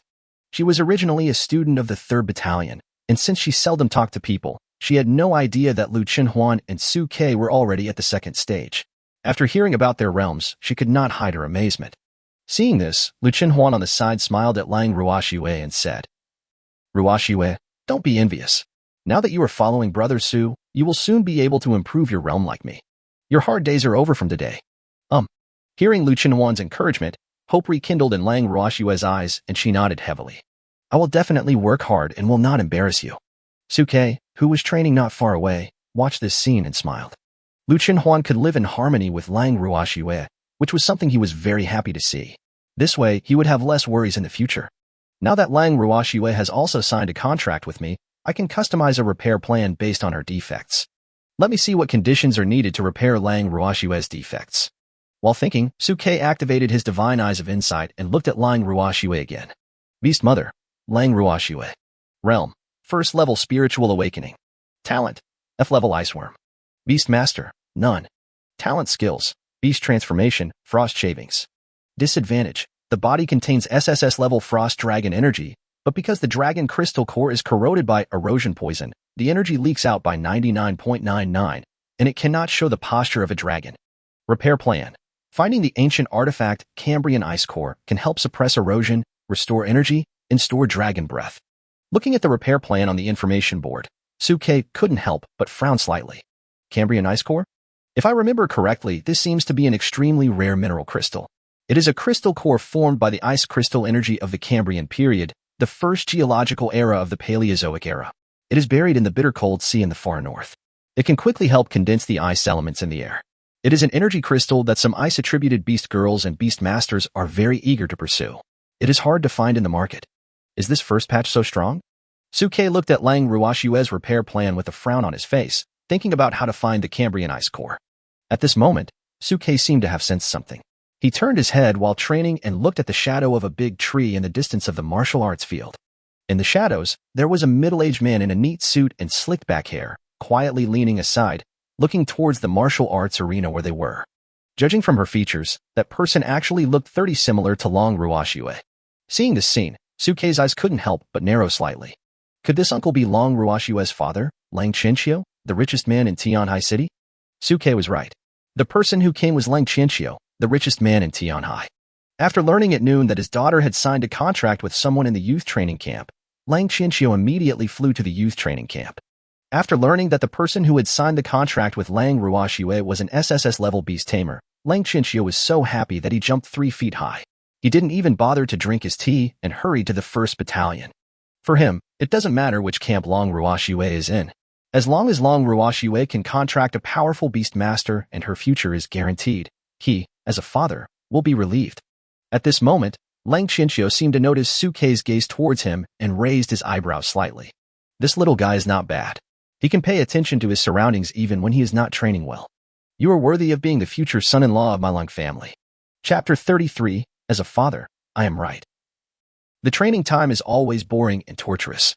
When carrying a weight of 100 kilograms, many people's bodies are gradually unable to bear even ordinary frog jumps. Some people with poor physical fitness even fell down the moment they squatted down with sandbags on their shoulders, screaming with exhaustion. On the other hand, Su Ke and Lu Chenhuan, the team captains, gritted their teeth and trained normally with weights throughout the whole process, and their physical fitness far exceeded that of ordinary people. Lang Ruoxue, who had a weak constitution, was a little slow and had to gasp for breath for a long time after each movement, but she gritted her teeth and never made a sound. Su Ke secretly admired Lang Ruoxue's strong character and felt that he had not made a mistake in choosing her. This girl may appear weak on the surface, but she has a strong character. She is a promising talent. At the same time, a plan to repair Lang Ruoxue was formed in Su Ke's mind. Soon, an afternoon passed amid the wailing of the crowd. Very good. Everyone did a great job in today's training. No matter how hard it was, no one gave up and never brought shame to our number 1 middle school. Today's physical training is over. Go back and prepare for tomorrow's actual combat training. When they heard Pang Ming and others announce the end of the training, many people even laid down on the open space below without caring about their image, gasping for breath and wiping the sweat from their foreheads. It's finally over. My old waist and legs feel like they're about to break. I guess the evening reward process won't work. However, Suke, the team leader, threw away the sandbag in his hand after hearing that the training was over, walked straight towards Lu Chenhuan, who was sweating profusely, and Lang Ruoxue, who was holding her legs and gasping for breath, and gave them a thumbs up. Huan, Ruoxue, you both did a great job today. Lu Chenhuan on the side had a happy smile on his face. This is just the beginning, little kiss. Ruoxue, you were able to hold on until the end without saying a word, which is extremely rare. You did a great job.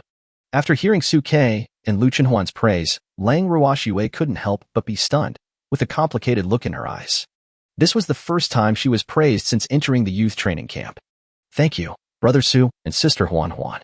Lang Ruoxue took a deep breath, raised her head and looked at Suke and Lu Chenhuan with gratitude. Just then, a tall figure appeared near the three people.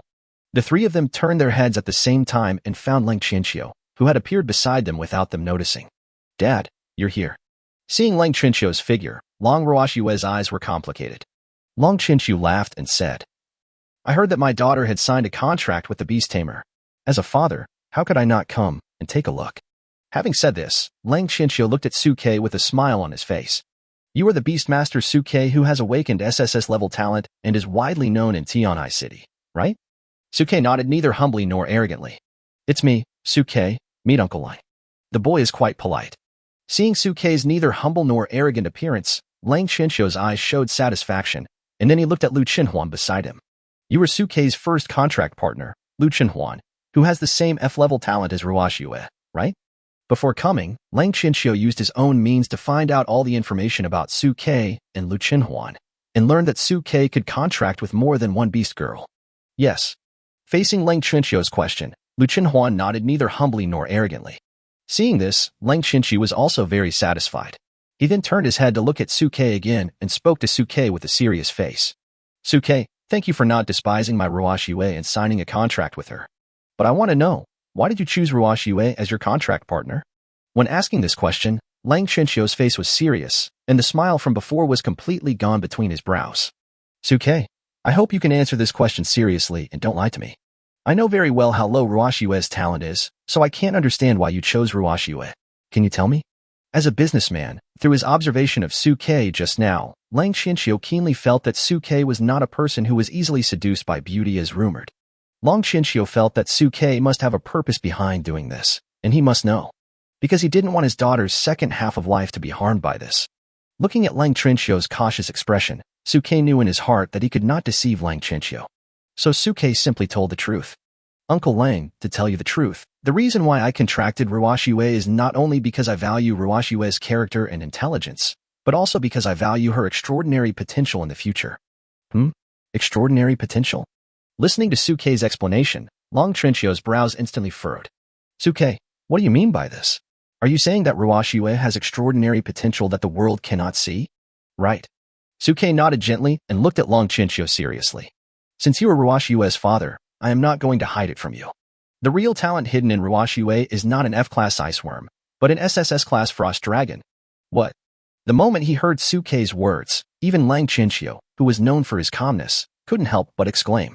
Looking at the gazes from his classmates not far away, Lang Chenxiu instantly realized that he had lost his composure and quickly pulled the three of them away from the crowd. He lowered his voice and looked at Suke cautiously, his face full of anxiety. What on earth is going on? Suke, tell me quickly. Suke glanced at Lang Ruoxue and Lu Chenhuan who were also staring at him, then turned around and looked at Lang Chenxiu again. Uncle Lang, I believe you should have done some background checks on me before you came here, and you know that I have a talent that can see through the flaws of everything. It is with this talent that I can see Ruoxue's true talent and the huge flaws hidden in her body. Listening to Suke's explanation, Lang Chenxiu couldn't help but swallow his saliva subconsciously, his eyes showing excitement, and he slapped his thigh in excitement. SSS level. I didn't expect Ruoxue to be SSS level. I knew it. I knew Ruoxue's physique wasn't that simple. But Lang Chenxiu quickly came to his senses, looked at Suke excitedly, and grabbed Suke's arm tightly. Son-in-law, since you chose to contract Ruoxue, does that mean you know how to repair the defects in Ruoxue's body and help her return to SSS level? Looking at the anxious look on Long Chinchio's face, Suke revealed a confident smile. Certainly. Having said this, Suke changed the subject. But Ruashiwe's internal illness is difficult to cure. My own strength may not be enough. I need your help, uncle. Listening to Suke's answer, Lang Chinchio was extremely excited. I knew my future son-in-law wouldn't let me down. It's okay, my good son-in-law. As long as you can help Huan Huan improve his qualifications as quickly as possible, just let me know if you have any requests. Even if you want to consummate your marriage tonight, I, as your father, will allow it. Chapter 34 Ruashiwe, how about you come and watch the game tonight? Dad, what are you saying? Sister Huan Huan is still here. As soon as Lang Chinchio finished speaking, Long Ruashiwe's cheeks instantly turned red, and she stomped the ground under her feet in an angry manner. On the contrary, Lu Chenhuan on the side chuckled. It's okay, Xiao Ruashiwe, don't be shy. I don't care about your sister Huan Huan. If I really cared, I would never allow you to sign a contract with Brother Su in the cafeteria. For me, the most important thing is to help Brother Su become stronger and have more people protect him. Listening to Lu Chenhuan's words, Lang Chinchio on the side couldn't help but cast an admiring look at him. Son-in-law, you have good vision. Nizi has a big vision. As he spoke, a hint of reminiscence appeared in Long Chinchio's eyes. If I had been as considerate as you.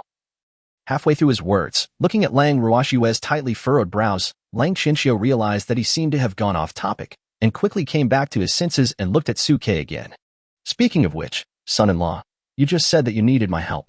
What kind of help do you need? Suke did not hide his intention or shirk his responsibility, and spoke up immediately. To be honest, the reason why Huan Huan's SSS talent cannot be displayed is because her body is corroded by the time erosion poison, causing the energy in her body to continue to leak out, and even hurting her own essence. She is afraid of cold and suffers from insomnia, which may also affect her lifespan. Listening to Suke's analysis, Lang Chinchio believed in Suke even more. Good son-in-law, your analysis is absolutely correct. Keep going. Suke continued to speak. Now, if we want to repair the defects in Ruashiwe's body, we must first suppress this erosion and restore the dragon power in Ruashiwe's body. At this stage, we need to find a Cambrian ice core to suppress the erosion poison, store dragon breath, and restore energy. Cambrian ice core? After hearing Suke's words, Lang Chinchio couldn't help but frown slightly. This thing seems to be very rare. It is a rare crystal left over from the Paleozoic era. It is extremely difficult to find even in major exchanges on the market. Suke nodded gently. That's why I need your help, uncle. Our youth training will take some time to finish, so we can't go out. If we wait until the youth training is over to look for her, it will undoubtedly greatly delay Ruashiwe's training progress. Listening to Suke's words, Lang Chinchio patted Suke's shoulder with a cheerful look on his face. My dear son-in-law, what are you talking about? Ruashiwe's affairs are naturally my affairs. You can rest assured to train, and leave the matter of the Cambrian ice core to me. Facing Lang Chinchio's promise, Suke clasped his fists lightly. Thank you, uncle. Lang Chinchio burst into laughter. You are so polite, kid. Why are you thanking me? We are family, and we should keep our differences. Okay, you guys go back and rest first. I'll go look for that Cambrian ice core myself. Having said this, Lang Chinchio looked at Lang Ruashiwe with a smile on his face. Ruashiwe, Suke is a good guy. You should listen to him more in the future. Dad, I'm leaving first. After finishing speaking, Lang Chinchio quickly left the martial arts arena. Before leaving, he secretly found Pang Ming and Su Lu, gave them a few instructions, secretly stuffed something into their hands, and then left completely. Lang Ruashiwe looked at Lang Chinchio's back as he left, and at the strange looks from her classmates in the distance. She twisted her silver hair that fell on her chest with her fingers in an unnatural manner. Brother Su, Sister Huan Huan, I'm sorry for causing you trouble again because of the contract with me. Seeing this, Lu Chenhuan patted Lang Ruashiwe's shoulders. Why bother? Since you have signed a contract with Brother Su, we are a family from now on. You will be my good sister from now on. When Lu Chenhuan said this, a hint of cunning appeared in the corner of his eyes. He lowered his voice and raised his eyebrows at Lang Ruashiwe. The teardrop mole at the corner of his eye swayed in front of Lu Chenhuan's eyes. Let's serve your Brother Su together. Hearing this, Lang Ruashiwe's face instantly flushed, and she lowered her head shyly, her long silver eyelashes hiding the panic in her eyes. Sister Huan Huan, Brother Su, and I just signed a contract. Isn't it too early to talk about this now? Not fast, not fast. The process is actually very fast. Seeing Lu Chenhuan constantly teasing this innocent little girl in front of Lang Ruashiwe, Suke couldn't help but give Lu Chenhuan a slap on the head. Huan Huan, please don't say these lewd words to tease her in front of Ruashiwe. It makes you look like you know a lot. Seeing Lu Chenhuan covering his head and looking at Su Ke with an aggrieved look on his face, Lung Ruoxue couldn't help but blink, as if she had found a loophole in Su Ke's words. Sister Huan, don't you understand? She is just talking nonsense. If you ask her to go to the battlefield with real weapons, she won't dare to do it. Hearing the sarcasm in Su Ke's tone, Lu Chenhuan pouted in dissatisfaction. Who said I don't dare? How about we have a real fight tonight? Facing Su Ke's invitation to fight, Lu Chenhuan was fearless. Fight if you want, who's afraid of who? Do you really think I dare not do anything to you? Okay, I'll wait. Su Ke looked at Lu Chenhuan with a provocative look on his face. Listening to the two people's conversation, Lung Ruoxue's face turned even redder, and her fingers kept twisting her hair, almost leaving afterimages. She changed the subject somewhat nervously. Brother Su, Sister Huan, why don't we go eat first? Listening to Lung Ruoxue's words, Lu Chenhuan coughed dryly and spoke to Su Ke. Ruoxue is right. The world is big, but eating is the most important thing. Eat first. After dinner, I will have the energy to let you know how powerful I am in the evening. Having said this, Lu Chenhuan looked at Lung Ruoxue, whose blush spread to her ears. He seemed to have thought of something, and spoke to her in a teasing tone with some ill intention. Ruoxue, how about you come to watch the game tonight, and be a referee? You'll have to go through this sooner or later anyway, so why not just broaden your horizons first? Listening to Lu Chenhuan's teasing words, Lung Ruoxue turned red all over and lowered her head even more, somewhat afraid to look at Lu Chenhuan and Su Ke. Su Ke, on the other hand, looked at the two of them with a doting smile. Okay, Ruoxue, don't listen to Huan. She's just teasing you for fun. Let's go and eat first. As they were talking, Su Ke took the lead and walked towards the cafeteria with the two of them. After what happened at noon with the contract, Su Ke and the other two had already become famous throughout the youth training camp. When they saw the three people coming, they all turned their heads to look at them, with ambiguous expressions in their eyes. However, the three of them had long been accustomed to the strange looks from the world, so as long as no one was so blind as to provoke them, Su Ke and the others would pretend not to see anything. After dinner, when the three returned to the tent, night had already fallen. Looking at the other tent next to his and Lu Chenhuan's tent under the cover of night, Su Ke blinked and turned to look at Lung Ruoxue beside him. Ruoxue, yours? Lung Ruoxue nodded somewhat embarrassedly after hearing this. Dad asked someone to arrange it this afternoon. He said it would be convenient. Convenient? Convenient for what? Lu Chenhuan, who was standing aside, looked at the two tents that were almost stuck together and looked at Lung Ruoxue with some ill intention. You girl, you don't really want to be our referee, do you? Chapter 35. Don't move now. The moon is bright and the stars are sparse. Magpies are flying south, and their cawing sounds echo in the silent night sky. Under the cover of night, many tents turned off the lights early, and the charming atmosphere produced by cultivation spread across the earth. Inside the tent, Lu Chenhuan, unlike her naughty and stubborn appearance during the day, lay obediently in Su Ke's arms like a little white rabbit, stretching out her hand and drawing circles on Su Ke's chest. Su Ke felt the itchy sensation on his chest and looked at Lu Chenhuan with a half-smile. Why, our fearless god of war Huan, didn't we agree to have a fight tonight? What are you doing now? Are you going to launch a tinder attack on me first, and then surrender without a fight? Hearing Su Ke's words, Lu Chenhuan paused, then pursed her lips and lightly punched Su Ke in the chest, speaking in a coquettish tone. Brother Su, what are you talking about? How can I, Lu Chenhuan, surrender without a fight? Do you really think I'm afraid of you? Unexpectedly, Su Ke smiled wickedly when he heard that. He put his free hand around her, gently lifted Lu Chenhuan's chin with his fingers, and stared at her stunning face. In the dim light, Lu Chenhuan's already beautiful face seemed to be shrouded in a layer of charming mist, which made Su Ke's appetite increase. He gently put his nose closer, a wicked smile on his lips. Aren't you afraid? Feeling the warm breath coming from such a close distance, Lu Chenhuan felt his heart pounding and almost jumping out of his throat. But Lu Chenhuan still raised his chin high like a stubborn little swan. Of course I'm not afraid. The only thing I'm afraid of is that you might have to hold on to the wall to walk. Yo? So crazy. Facing Lu Chenhuan's intimidation, Su Ke's smile widened. Then why don't you declare war on me? That's because. Lu Chenhuan paused, blinked wildly, and then spoke with gritted teeth. That's because I'm afraid that Lung Ruoxue is eavesdropping next door. Upon hearing this, Su Ke couldn't help but frown slightly. No way. From what I know, Ruoxue shouldn't be that kind of person, right? If you don't believe me, let's take a look now. Having said that, Lu Chenhuan didn't waste any time and directly pulled Su Ke up and pretended to stand up. Perhaps sensing Su Ke and the others' actions, a rustling sound was heard from Lung Ruoshue's tent next door, followed by the crisp sound of a head hitting the corner of a table. Ouch! What's the noise? Hearing the noise coming from next door, Lu Chenhuan frowned at first. Little girl, are you really eavesdropping? Hearing the noise coming from Lung Ruoshue's tent, Lu Chenhuan glared and quickly pulled Su Ke outside. Su Ke held his forehead with a look of confusion, followed Lu Chenhuan out of the tent, and then knocked on Lung Ruoshue's tent. Ruoshue?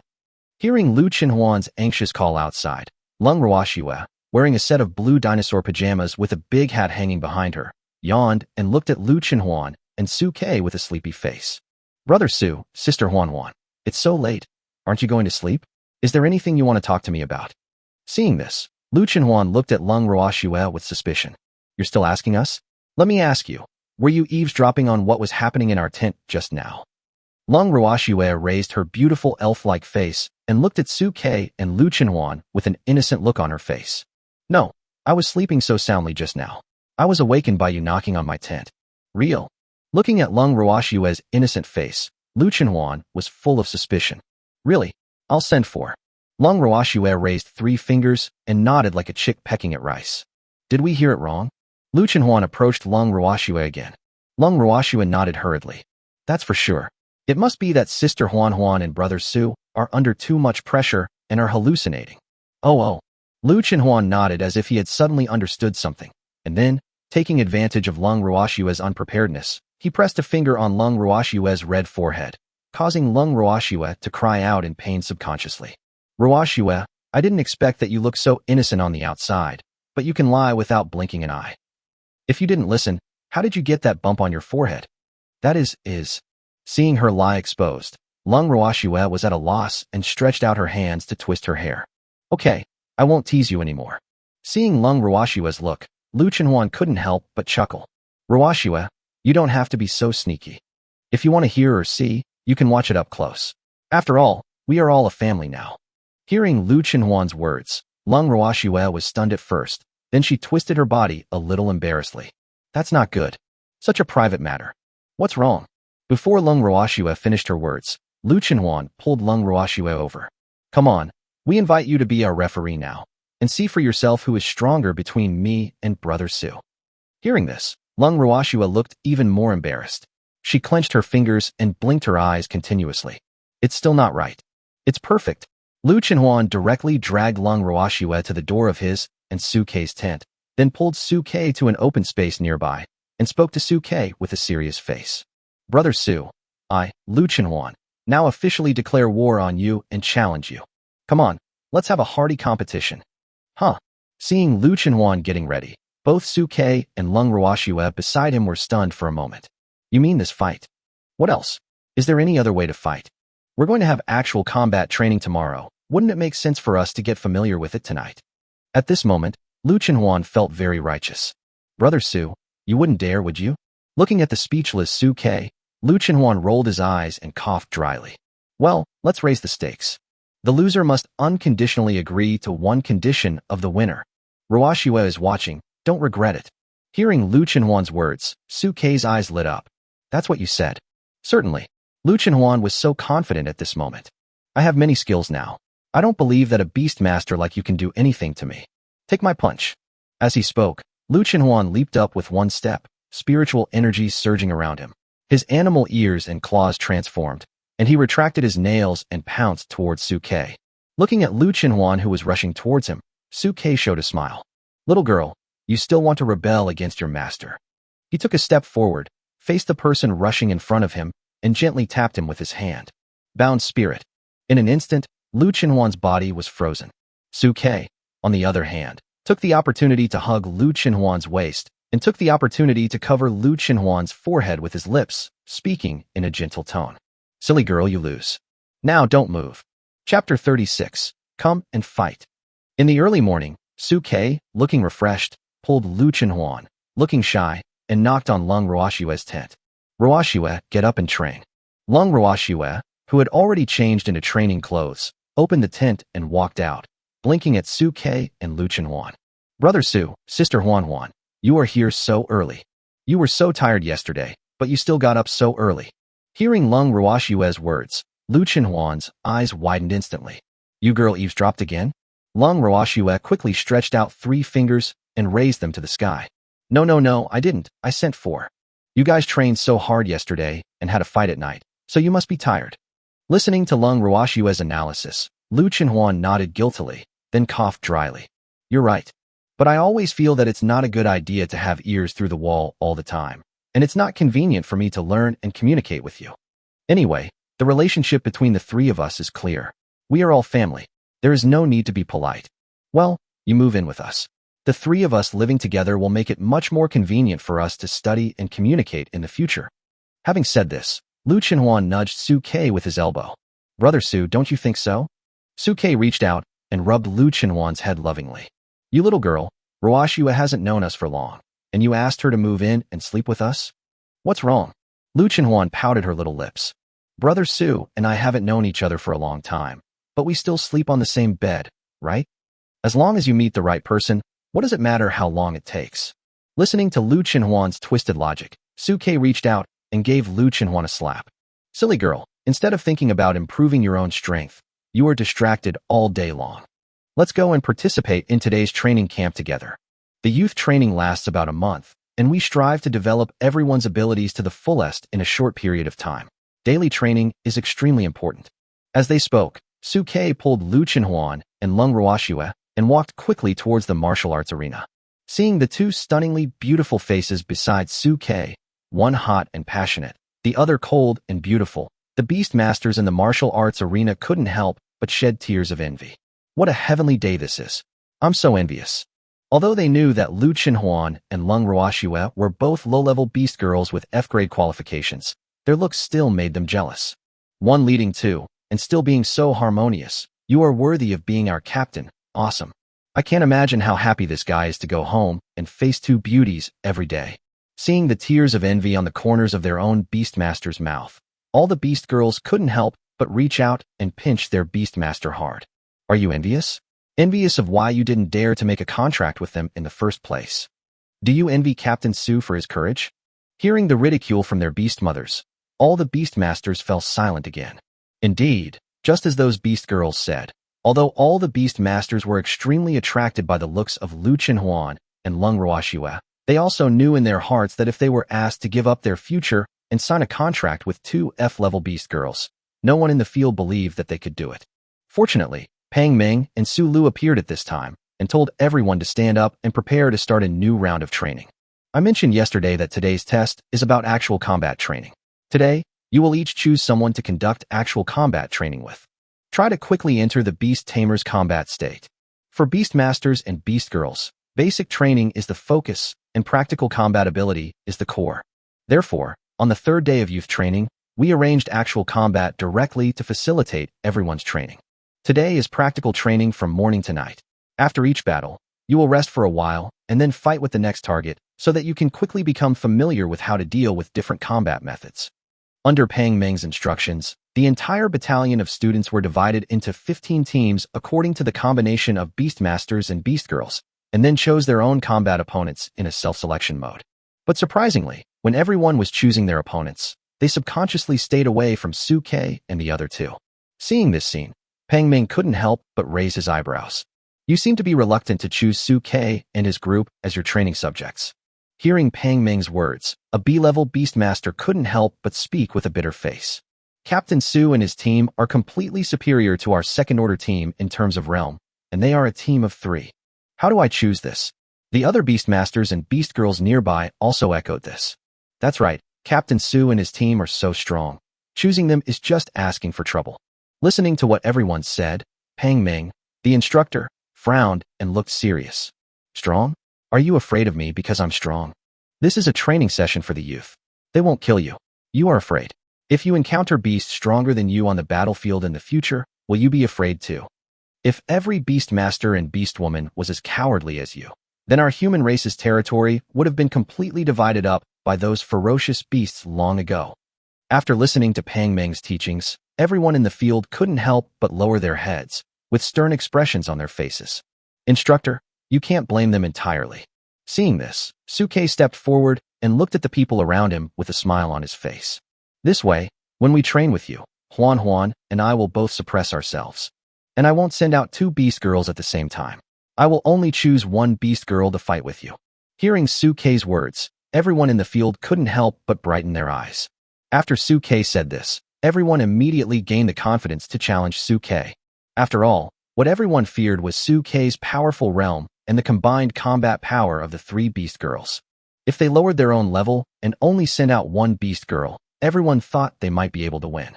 After all, those who came to participate in the youth training were originally some A-level and B-level geniuses.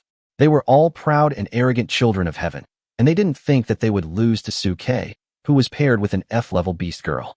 Pang Ming, who was standing by, was slightly surprised after hearing Suke's words, and then patted Suke's shoulder with an appreciative look on his face. Okay, just do as you say. Now, your captain is willing to lower himself to a lower level and fight you with only the first-level combat power. Who among you is willing to challenge him? As soon as these words were spoken, everyone in the field couldn't help but rub their hands in preparation.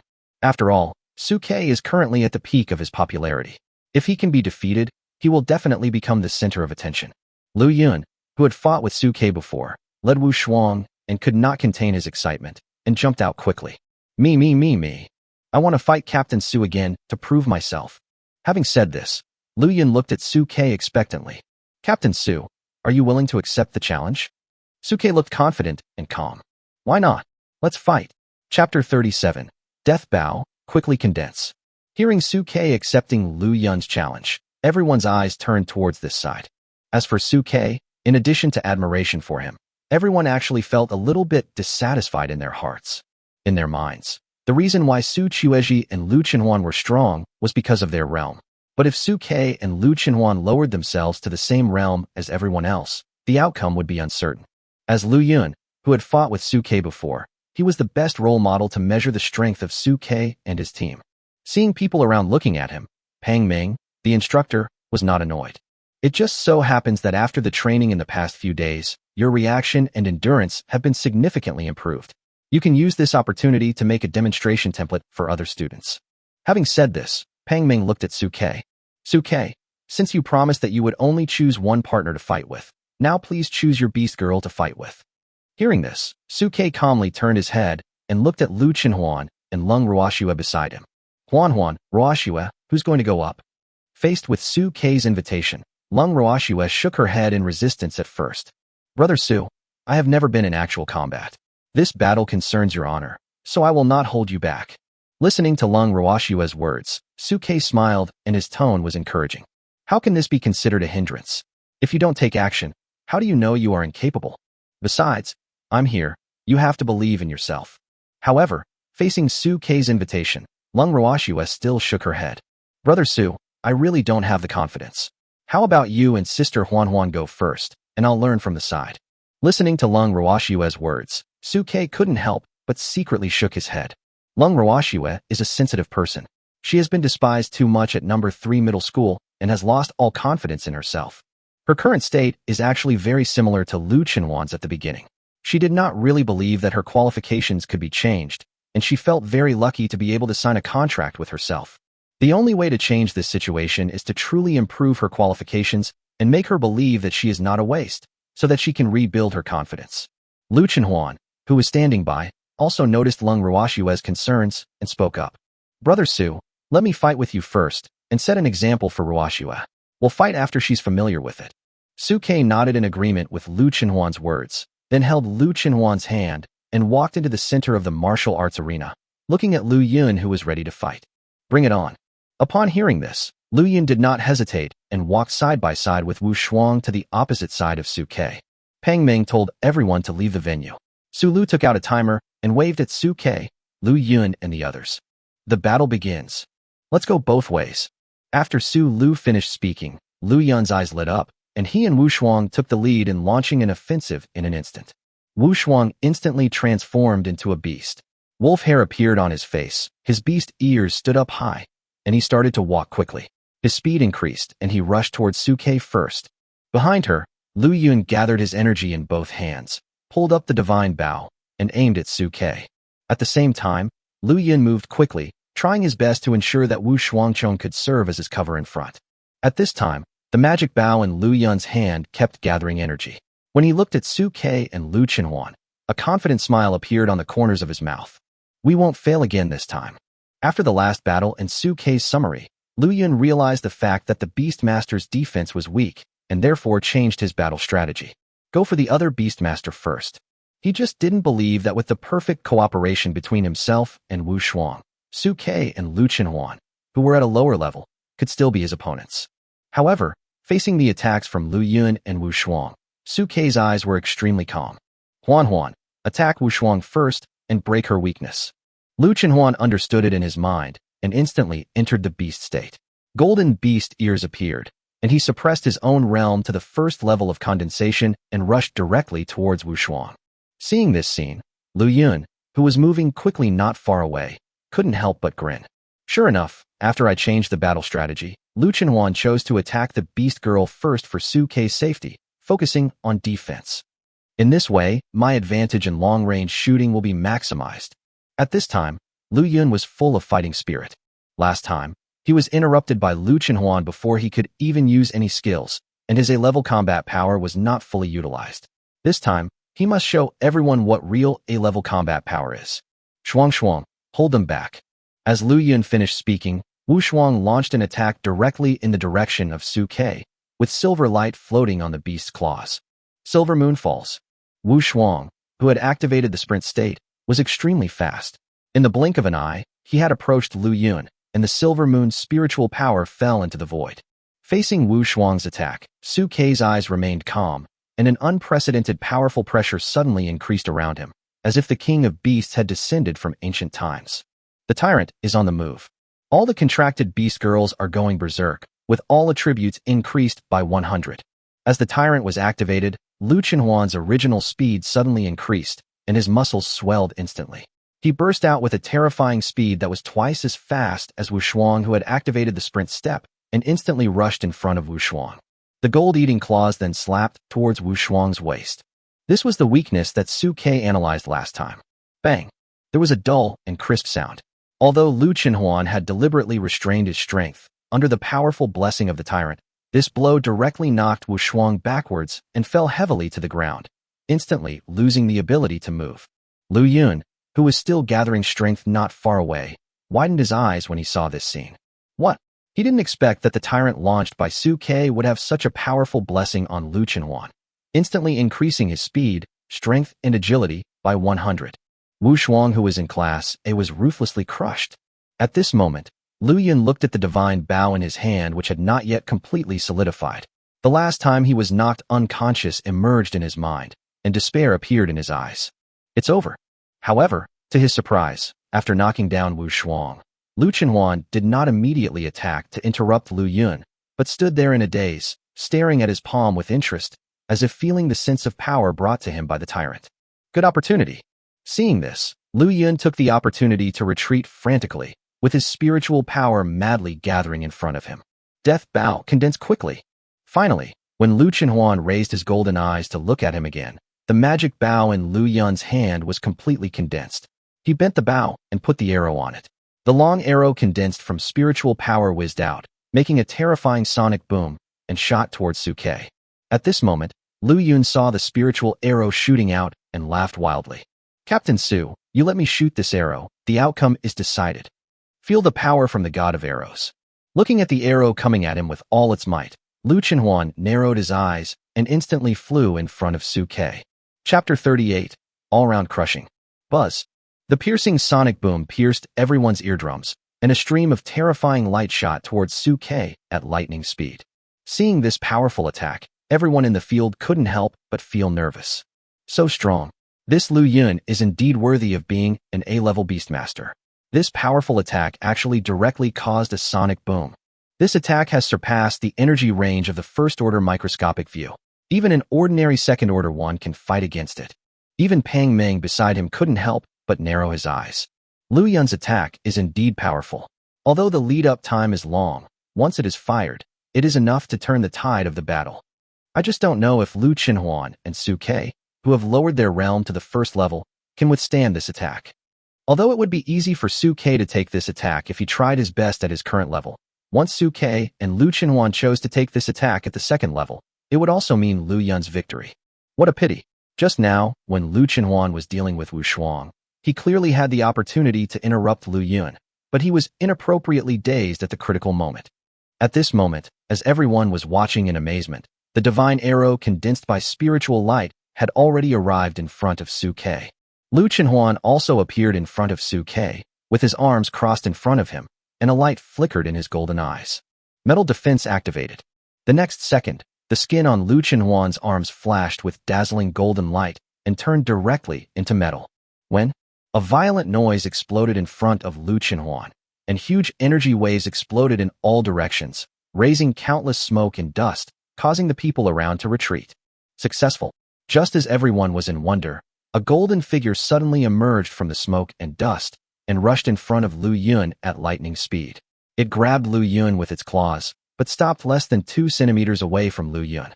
Feeling the cold and sharp metallic breath on his neck and looking at Lu Qinhuan with cold golden eyes in front of him, Lu Yun felt cold sweat all over his body. At that moment, he truly felt the breath of death coming. If Lu Qinhuan wanted to, he would be gone. We lost. After Lu Yun launched this attack, most of his spiritual power had been consumed. Now that Lu Qinhuan was close to him, he had no chance to counterattack at all. After hearing Lu Yun admit defeat, Lu Qinhuan retracted his claws, ended his beastly state, and pounced on Suke, who was walking out of the smoke and dust at a leisurely pace, and threw himself into Suke's arms happily. Brother Su, we won again. Suke reached out and gently scratched Lu Qinhuan's delicate nose, his eyes full of doting. You girl, you had the chance to end the battle directly, but you insisted on trying to test the power of Lu Yun's attack. What a waste of time. Lu Qinhuan blinked his eyes guiltily when he heard that. How can you measure my defense without trying? Hearing what Lu Qinhuan and Suke said, everyone around them was in an uproar. It turns out that the reason why Lu Yun was able to deliver that attack just now was because our captain let him win. That's what I was saying. The captain was obviously dazed for a few seconds just now. He shouldn't have made such a low-level mistake. It turns out that he was deliberately giving Lu Yun a chance. As the person involved, Lu Yun listened to the conversation between the two and smiled bitterly. It turns out that this attack is the opportunity you gave me. What a pity. Even if I was given a chance, I still lost. At this moment, Lu Yun finally understood in his mind how big the gap was between himself and Suke and the others. After witnessing the fighting power of Suke and Lu Qinhuan, the people around them no longer had any hope of defeating Suke and the others. Captain Su and Captain Lu are too powerful, especially Captain Su's buff skill, which instantly doubled Captain Lu's combat power. Who can withstand this? Captain Lu is really strong. With such strong physical strength and agility, is he really F-class? Why do I feel like we A-class can't compare to him? After this battle, the field was filled with praise for Suke and Lu Qinhuan. Lung Ruoxue, who was standing aside, stared at this scene with disbelief in her eyes. Is this the strength of brother Su and sister Huanhuan?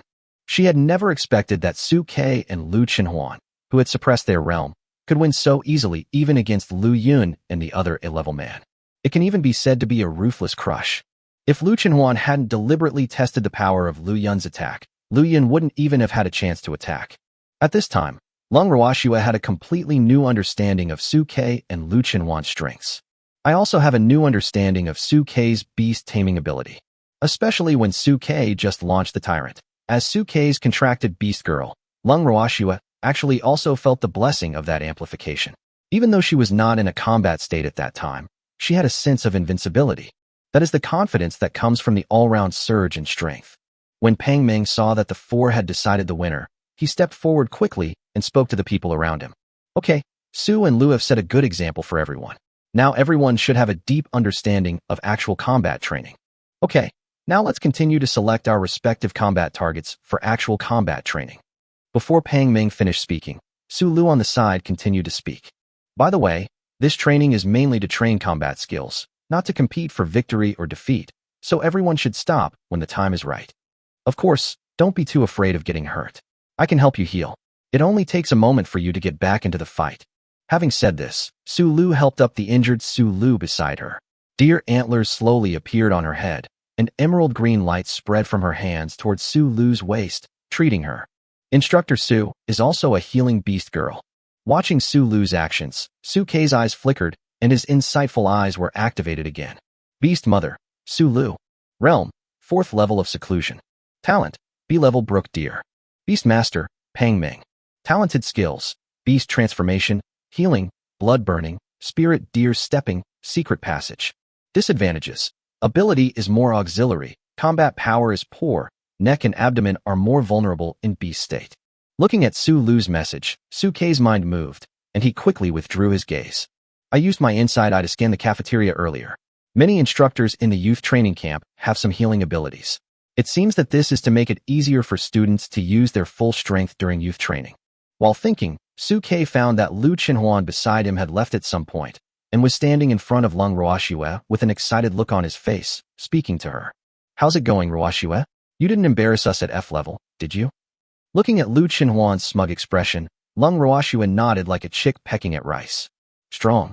Sister Huan Huan, you and Brother Su are so strong. Of course, with Brother Su here, even a piece of stone can be turned into gold. At this time, Lu Qinhuan poked Lung Ruoxue's elbow with his elbow, with temptation in his tone. How about Ruoxue? Do you want to try it in actual combat? It doesn't matter whether you win or lose, so what are you afraid of? Listening to Lu Qinhuan's words, Lung Ruoxue fell into hesitation for the first time in her life. Chapter 39 Frost Dragon Horn. The practical training course went by very quickly. After a whole morning of fighting, almost every pair of Beastmasters and Beast Girls had fought against more than 2 teams of opponents. Except Su Kei. After the battle with Lu Yun, almost no one dared to choose Su Kei as an opponent. That kind of all-round crushing will crush the confidence of every opponent. However, Lu Yun and Wu Shuang, after being treated by Su Lu, fought with another team of A-level Beastmasters. With their near-perfect cooperation, they successfully cleared their names. But it also deepened everyone's understanding of Su Kei's strength and made them even more hesitant to challenge him. Pang Ming was naturally a little unhappy when he saw this scene. Why didn't anyone choose Team Su after watching you guys fight for such a long time? Have you forgotten what I said before? How can a Beastmaster retreat because of fear of a strong man? There aren't many opportunities like this to train with strong people without any danger. If you waste it, you won't have such a good opportunity again in the future. Perhaps Pang Ming's words worked. When it was almost time for lunch, another team of A-level Beastmasters and Beastmothers from the 1st Battalion hesitated for a moment and challenged Su Kei. Seeing that someone had issued a challenge to him, Su Kei was naturally happy to accept it. Come, come, come. As he spoke, Su Kei turned to look at Lu Qinhuan and Lung Ruoxue beside him. Huan Huan, Ruoxue, who of you will come? Listening to Su Kei's words, Lung Ruoxue fell silent again, but was pushed out by Lu Qinhuan beside her. Little girl, it's just training, what are you afraid of? Brother Su and I have already fought the battle of restoration of reputation. It doesn't matter if you lose now. Besides, with Brother Su's help, you may not lose. Be more confident. Listening to Lu Qinhuan's encouragement, Lung Ruoxue raised her blue eyes and looked at Su Kei. But, no buts. Before Lung Ruoxue finished her words, Su Kei patted Lung Ruoxue's shoulder gently with a smile on his face. Ruoxue, I'm here, don't be afraid. Besides, it's just training. It's better to lose than to be at a loss when facing fierce beasts in the future due to lack of combat experience. Are you willing to live in fear all your life, not even knowing the difference between yourself and others? Listening to Su Kei's encouraging words, Lung Ruoxue on the side gradually developed a fighting spirit. Brother Su is right, it's just a loss. If you don't really fight, you won't even know the gap between yourself and these geniuses, and you will live in unknown fear and cowardice for the rest of your life. War. Lung Ruoxue had been plagued by the time erosion poison since she was a child. The years of suffering from all kinds of cold and pain had forged her into an extraordinary character. After a little encouragement from Su Kei, she regained her spirits. So what if I'm a genius? According to what Brother Su said, I may not be a genius either. At this moment, Lung Ruoxue gritted her teeth and walked to Su Kei, clenching her fists. Looking at Lung Ruoxue, who was well prepared, Su Kei couldn't help but reveal a satisfied look on his face, and raised his head to look at the 2 people in front of him. Beastmaster, Chen Zhen. Realm, 1st Order Microscopic Observation. Talent, A-level. Contracted Beast, Gale Leopard. Talent skills, Encourage, Deter, Heal. Disadvantages, weak combat power, long pre-casting time for skills, extremely afraid of close combat. Beast Girl, Wen Fei Fei. Realm, 1st level Spiritual Awakening. Talent, A-level Swift Panther. Beastmaster, Chen Zhen. Talent skills: beast transformation, enhanced claw attack, killing justice. Disadvantages: strength is too concentrated in the limbs, tends to be offensive, has poor defensive ability, and is prone to injuries to the waist and head. Looking at the information columns of Chunjun and Wenfeifei, Suke couldn't help but raise his brows slightly. Judging from the information about Chunjun, he is purely a beastmaster with an auxiliary orientation. Wenfeifei is an agile beast girl similar to Wu Shuang, with similar weaknesses. She is more offensive and has weak defense capabilities, with her waist and head being her weaknesses. For Lu Chenhuan, who has improved his qualifications and has rich combat experience, dealing with the two of them is a piece of cake with his cooperation. But for Lung Ruoxue, this battle may be a little difficult. Especially Lung Ruoxue, who is an F-rank beast girl and only has one ice chip skill, is even more difficult to deal with. At this moment, the other people around also turned their heads to look at where Suke and Lung Ruoxue were standing, eager to know the direction of the battle. After all, Lung Ruoxue's reputation as an F-level character had spread throughout their ears, and the supernatural power she had awakened was an ice worm that was almost not even comparable to a beast.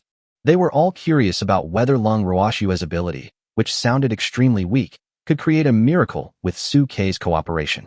At this time, Chunjun and Wenfeifei saw that Suke sent out Lung Ruoxue, and their eyes showed joy. Facing Lu Chenhuan, they had no confidence at all, but if they switched to Lung Ruoxue, who looked weak at first glance, their hope of winning would greatly increase. The battle begins. As Pang Meng's voice fell, Wenfeifei in front of Chunjun instantly entered the beast state.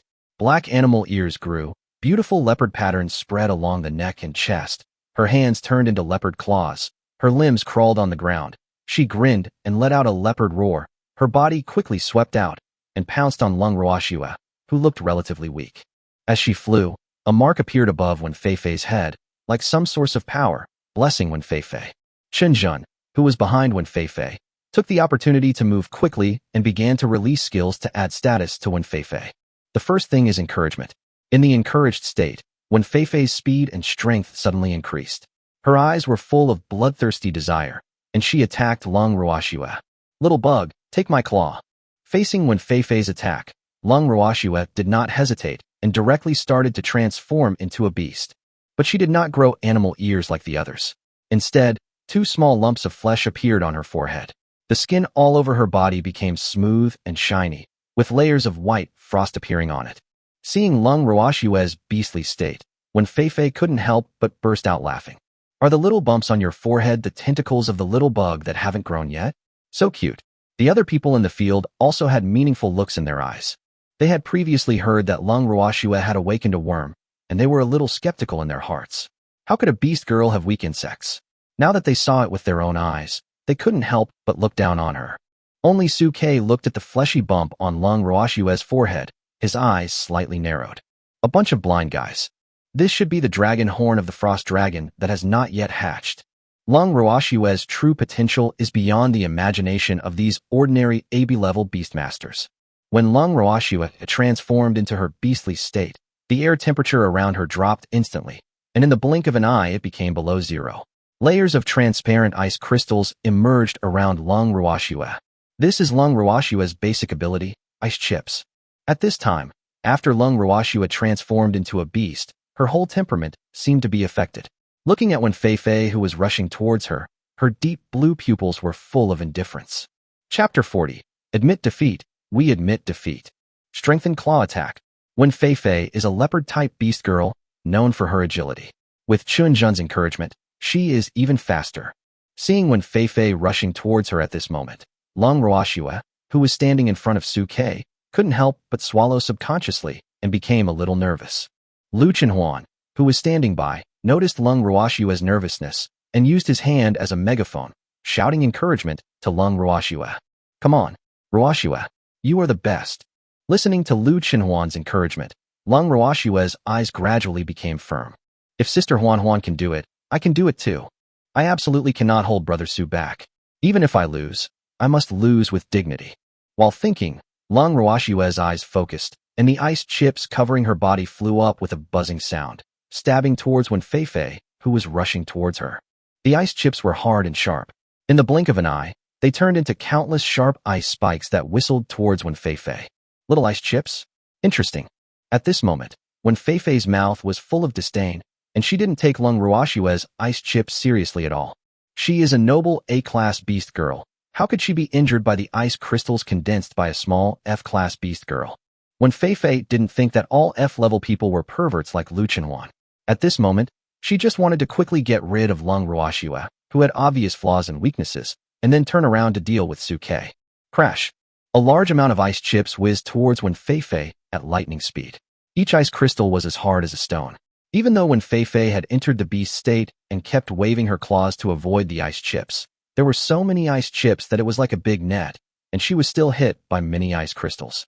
Feeling the sharp pain on her skin, Wen Feifei's eyes showed a hint of anger. She gritted her teeth and rushed madly towards Lung Ruoshua despite the ice chips. Looking at this scene, Su Ke's eyes showed a pensive look. Lung Ruoshua at this time was more like a long-range mage.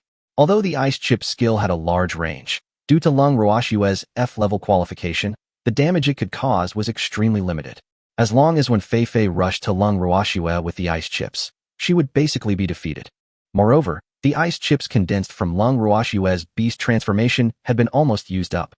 As her spiritual power was depleted, the speed of condensing ice chips again slowed down significantly. Tyrant. Seeing this scene, Su Ke activated the Tyrant Blessing without any hesitation. Since Lung Ruoshua has decided to stand up, I definitely can't let her fight alone. As Su Ke activated the Tyrant state, Lung Ruoshua's entire state instantly sublimated. The speed at which she absorbed spiritual energy suddenly increased, and the temperature within a 10-meter radius around her body dropped sharply. Countless ice chips recondensed, emitting a heart-pounding cold light. The quantity and range of the ice chips were twice as large as before. Lung Ruoshua's blue eyes instantly gained more confidence after receiving the blessing. She activated the ice chips again, controlling countless ice crystals to smash towards Wen Feifei. Come again. Seeing the overwhelming ice chips, Wen Feifei's eyes were full of impatience. Ranged mages are so annoying. Seeing that she was less than 10 meters away from Lung Ruoshua, she increased her speed again, preparing to withstand this wave of damage and quickly take down Su Ke. However, when this wave of ice crystals hit her body, Wen Feifei's pupils couldn't help but shrink suddenly. Ice crystal has become stronger. It was perceived that this wave of ice crystals was far more powerful and sharper than the previous wave of attacks.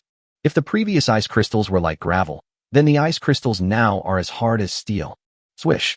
In a moment of inattention, Wen Feifei's face was scratched with a tiny wound. So sharp. Feeling the stinging pain on her face, Wen Feifei's pupils shrank sharply and she let out a roar. Chunjun treat. Chunjun, who was following behind her, used the healing skill without hesitation. A ball of emerald green energy connected the two parties and began to repair Wen Feifei's wounds. But there were too many ice chips, and in the blink of an eye, Wen Feifei's body was covered with wounds of varying sizes, and her face was distorted with pain. But compared to the pain in her body, Wen Feifei felt even greater shame in her heart. Because at this time, her clothes were torn by ice chips, breaking into countless tattered strips that barely wrapped her body. The students watching around opened their mouths wide at this moment, not sure whether they were shocked by the ice chip skills or by Wen Feifei's looming figure. Damn it! At this moment, Wen Feifei's face was filled with shame and anger. The killing mark on her head lit up instantly. The speed and strength around her body surged again, and she pounced towards Lung Ruoshua madly. At this moment, Wen Feifei was extremely clear in her mind that after the blessing of Tyrant Su Ke, Lung Ruoshua's combat power had obviously increased by more than one level. If she continued to fight with Lung Ruoshua, she would surely lose. At this moment, the only way to break the deadlock is to exchange injuries for injuries and forcefully approach Lung Ruoshua. Lung Ruoshua's true form is a bug, so she must be extremely fragile. As long as I get close to her, she will definitely lose. Su Ke, who was standing behind Lung Ruoshua, couldn't help but nod secretly when he saw Wen Feifei risking her life to continue approaching Lung Ruoshua. This Wen Feifei is also a top-notch character. She can quickly think of a way out of a desperate situation and exchange injuries for injuries regardless of her own safety. Not bad. Under the attack of countless ice chips, even Chunjun's frantic treatment could not keep up. In the blink of an eye, Wen Feifei's body was covered with scars, but at the same time, she also approached Lung Ruoshua. The people watching around cried out in surprise when they saw this scene. If Wen Feifei really gets close to Lung Ruoshua, the situation of the battle might be reversed immediately. Lung Ruoshua also understood this principle in her heart. While using ice chips, she was also trying to retreat, but her speed was no match for Wen Feifei, who was firing at full speed. At this moment, Wen Feifei looked at Lung Ruoxue, who was so close to her, and a smug smile appeared on the corner of her mouth. Lung Ruoxue, you finally let me get close to you. Now, it's my turn to be on the field. But before Wen Feifei could finish her thought, it turned into fear, because she saw Su Ke raised his hand towards her and opened his lips slightly. Bound spirit. The next second, it was as if his movements were frozen in time, and he was completely unable to move. Lung Ruoxue in front of her saw this scene, and quickly seized the opportunity to retreat. The ice chips around her body condensed wildly, and she took the opportunity to attack. Shock. At this critical moment, Chunjin quickly used his innate skill of shock, and an invisible wave quickly spread out forward, trying to interrupt Lung Ruoxue's spell casting. But to his surprise, under the shock, neither Lung Ruoxue nor Su Ke was affected at all. Then, the overwhelming ice chips instantly engulfed Wen Feifei, who was standing still. And in order to prevent accidents, Lung Ruoxue was still frantically condensing ice chips.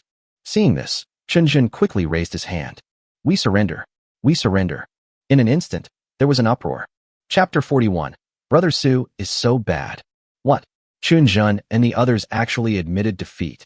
Wow, an F-rank beast girl, with Su Ke's support, was able to suppress the A-rank Wen Feifei the entire time. Yes, Wen Feifei didn't even get close to me the whole time. She was played to death and operated to death. What kind of operation is this? This is pure numbers. Captain Su's buff skill is too amazing. Even a weakling can become a numerical monster in seconds. It's so frustrating. This style of play is so frustrating. If I were in this situation, I would have already lost my mind. At this moment, everyone in the field felt a little nervous when seeing Su Ke and Lung Ruoxue's inhumane suppression style of play. Compared to Lu Chenhuan's overwhelming melee burst, Lung Ruoxue's repressive long-range output is the most frustrating. Fortunately, Captain Su can only send one beast girl at a time. Otherwise, with both long-range and melee attacks at full power, no one would be able to withstand it. Strong. Both Captain Su and the beast girl he contracted are too strong. Who said this is F-grade? I would believe it if you said it was S-grade. Listening to the endless praises from the people around her, Lung Ruoxue, who was standing in front of Su Ke, looked at her own hands with a look of disbelief on her face. I actually defeated an A-rank beast girl. I did it. At this moment, tears welled up in Lung Ruoxue's eyes. She ended her beastly state, hugged Su Ke tightly, put her arms around Su Ke's waist, buried her head in Su Ke's shoulder, and her voice was slightly choked. Brother Su, I did it. With our cooperation, I defeated Class A. Su Ke looked at Lu Chenhuan, who was not jealous but rather looked at the scene with relief. He stretched out his hand and gently wrapped it around Lung Ruoxue's slender waist, gently stroking her silver hair to comfort her. Yes, you did. With our cooperation, the 2A levels admitted defeat. You have successfully proved yourself. Listening to Su Ke's words, Lung Ruoxue could no longer hold back her tears, which kept dripping down her face and rolling down Su Ke's shoulders like dazzling diamonds. Thank you, Brother Su. The other people around were looking at Su Ke and Lung Ruoxue, hugging each other next to a small hill of ice chips. Their eyes were reflected on the two of them through the ice crystals, as if they were covered with a layer of colorful halo. Everyone at this moment. So beautiful, what a perfect match. I'm so envious. Looking at the admiring looks on everyone's faces, Wen Feifei, who was covered in wounds, exhausted, and buried in a pile of ice, widened her eyes and her face turned red. Hey, isn't there anyone feeding me peanuts? Chunjin, why don't you run over here quickly? Chunjin, who was not far away, seemed to feel Wen Feifei's anger, so he quickened his pace and ran over to shave ice to save his wife. Seeing Chunjin stretching out his hand to shave the ice, Lung Ruoxue on the side realized something and waved her hand quickly, and the mountain of ice chips quickly melted away. Looking at the wounded Wen Feifei lying in the icy water, Chunjin hurriedly hugged her with a look of heartache and continuously released healing energy to heal Wen Feifei's wounds. At this moment, Su Lu appeared beside her. She squatted down and put her hands on Wen Feifei. Wen Feifei's wound, which had been healing slowly, began to heal at an astonishing speed. During the treatment, Su Lu couldn't help but nod in admiration. Student Lung's ice chips are much sharper than I thought. They can actually hurt people so deeply. Good. If I continue to perform well with Su Ke, I will hopefully get a good ranking in the final youth training competition. Listening to Su Lu's praise, Lung Ruoxue, with her head resting on Su Ke's shoulder, felt even more grateful to Su Ke. She knew very well that without Su Ke's help today, she would have no chance of doing anything to win Fei. Thank you, Brother Su. Long Ruoxu bit her lips lightly, as if she had made up her mind, and pecked Suke lightly on the face to express her gratitude. At this moment, Lu Chenhuan came in front of the two of them without knowing when, and looked at Long Ruoxu, who had just pecked Suke on the face, and then her cheeks quickly turned red, and she buried her head in Suke's shoulder again, and couldn't help but make a clicking sound. What a beautiful scene of love between a man and a woman. I seem to have come here at a bad time. Looking at Lu Chenhuan with a slightly jealous look on his face, Suke stretched out his other empty hand towards Lu Chenhuan. No, you came just in time. Come on, Huan, let's squeeze together. Hearing this, Lu Chenhuan rolled his eyes. You've watched too many idol dramas. Do you really think I'll do what you want? But even though Lu Chenhuan complained, he kept moving towards Su Quebec. Then Suke pulled him over and held him in his arms, with Long Ruoxue on the left and right. Seeing this scene, the beastmasters who were watching nearby were so envious that tears started streaming down their faces. With girls on both sides, this is truly a role model for our generation. Captain Su is simply the grandmaster in the hearts of gay men like me. Idol. Captain Su will be my idol from now on. Even Pang Ming, who was supervising the battle on the side, couldn't help but click his tongue.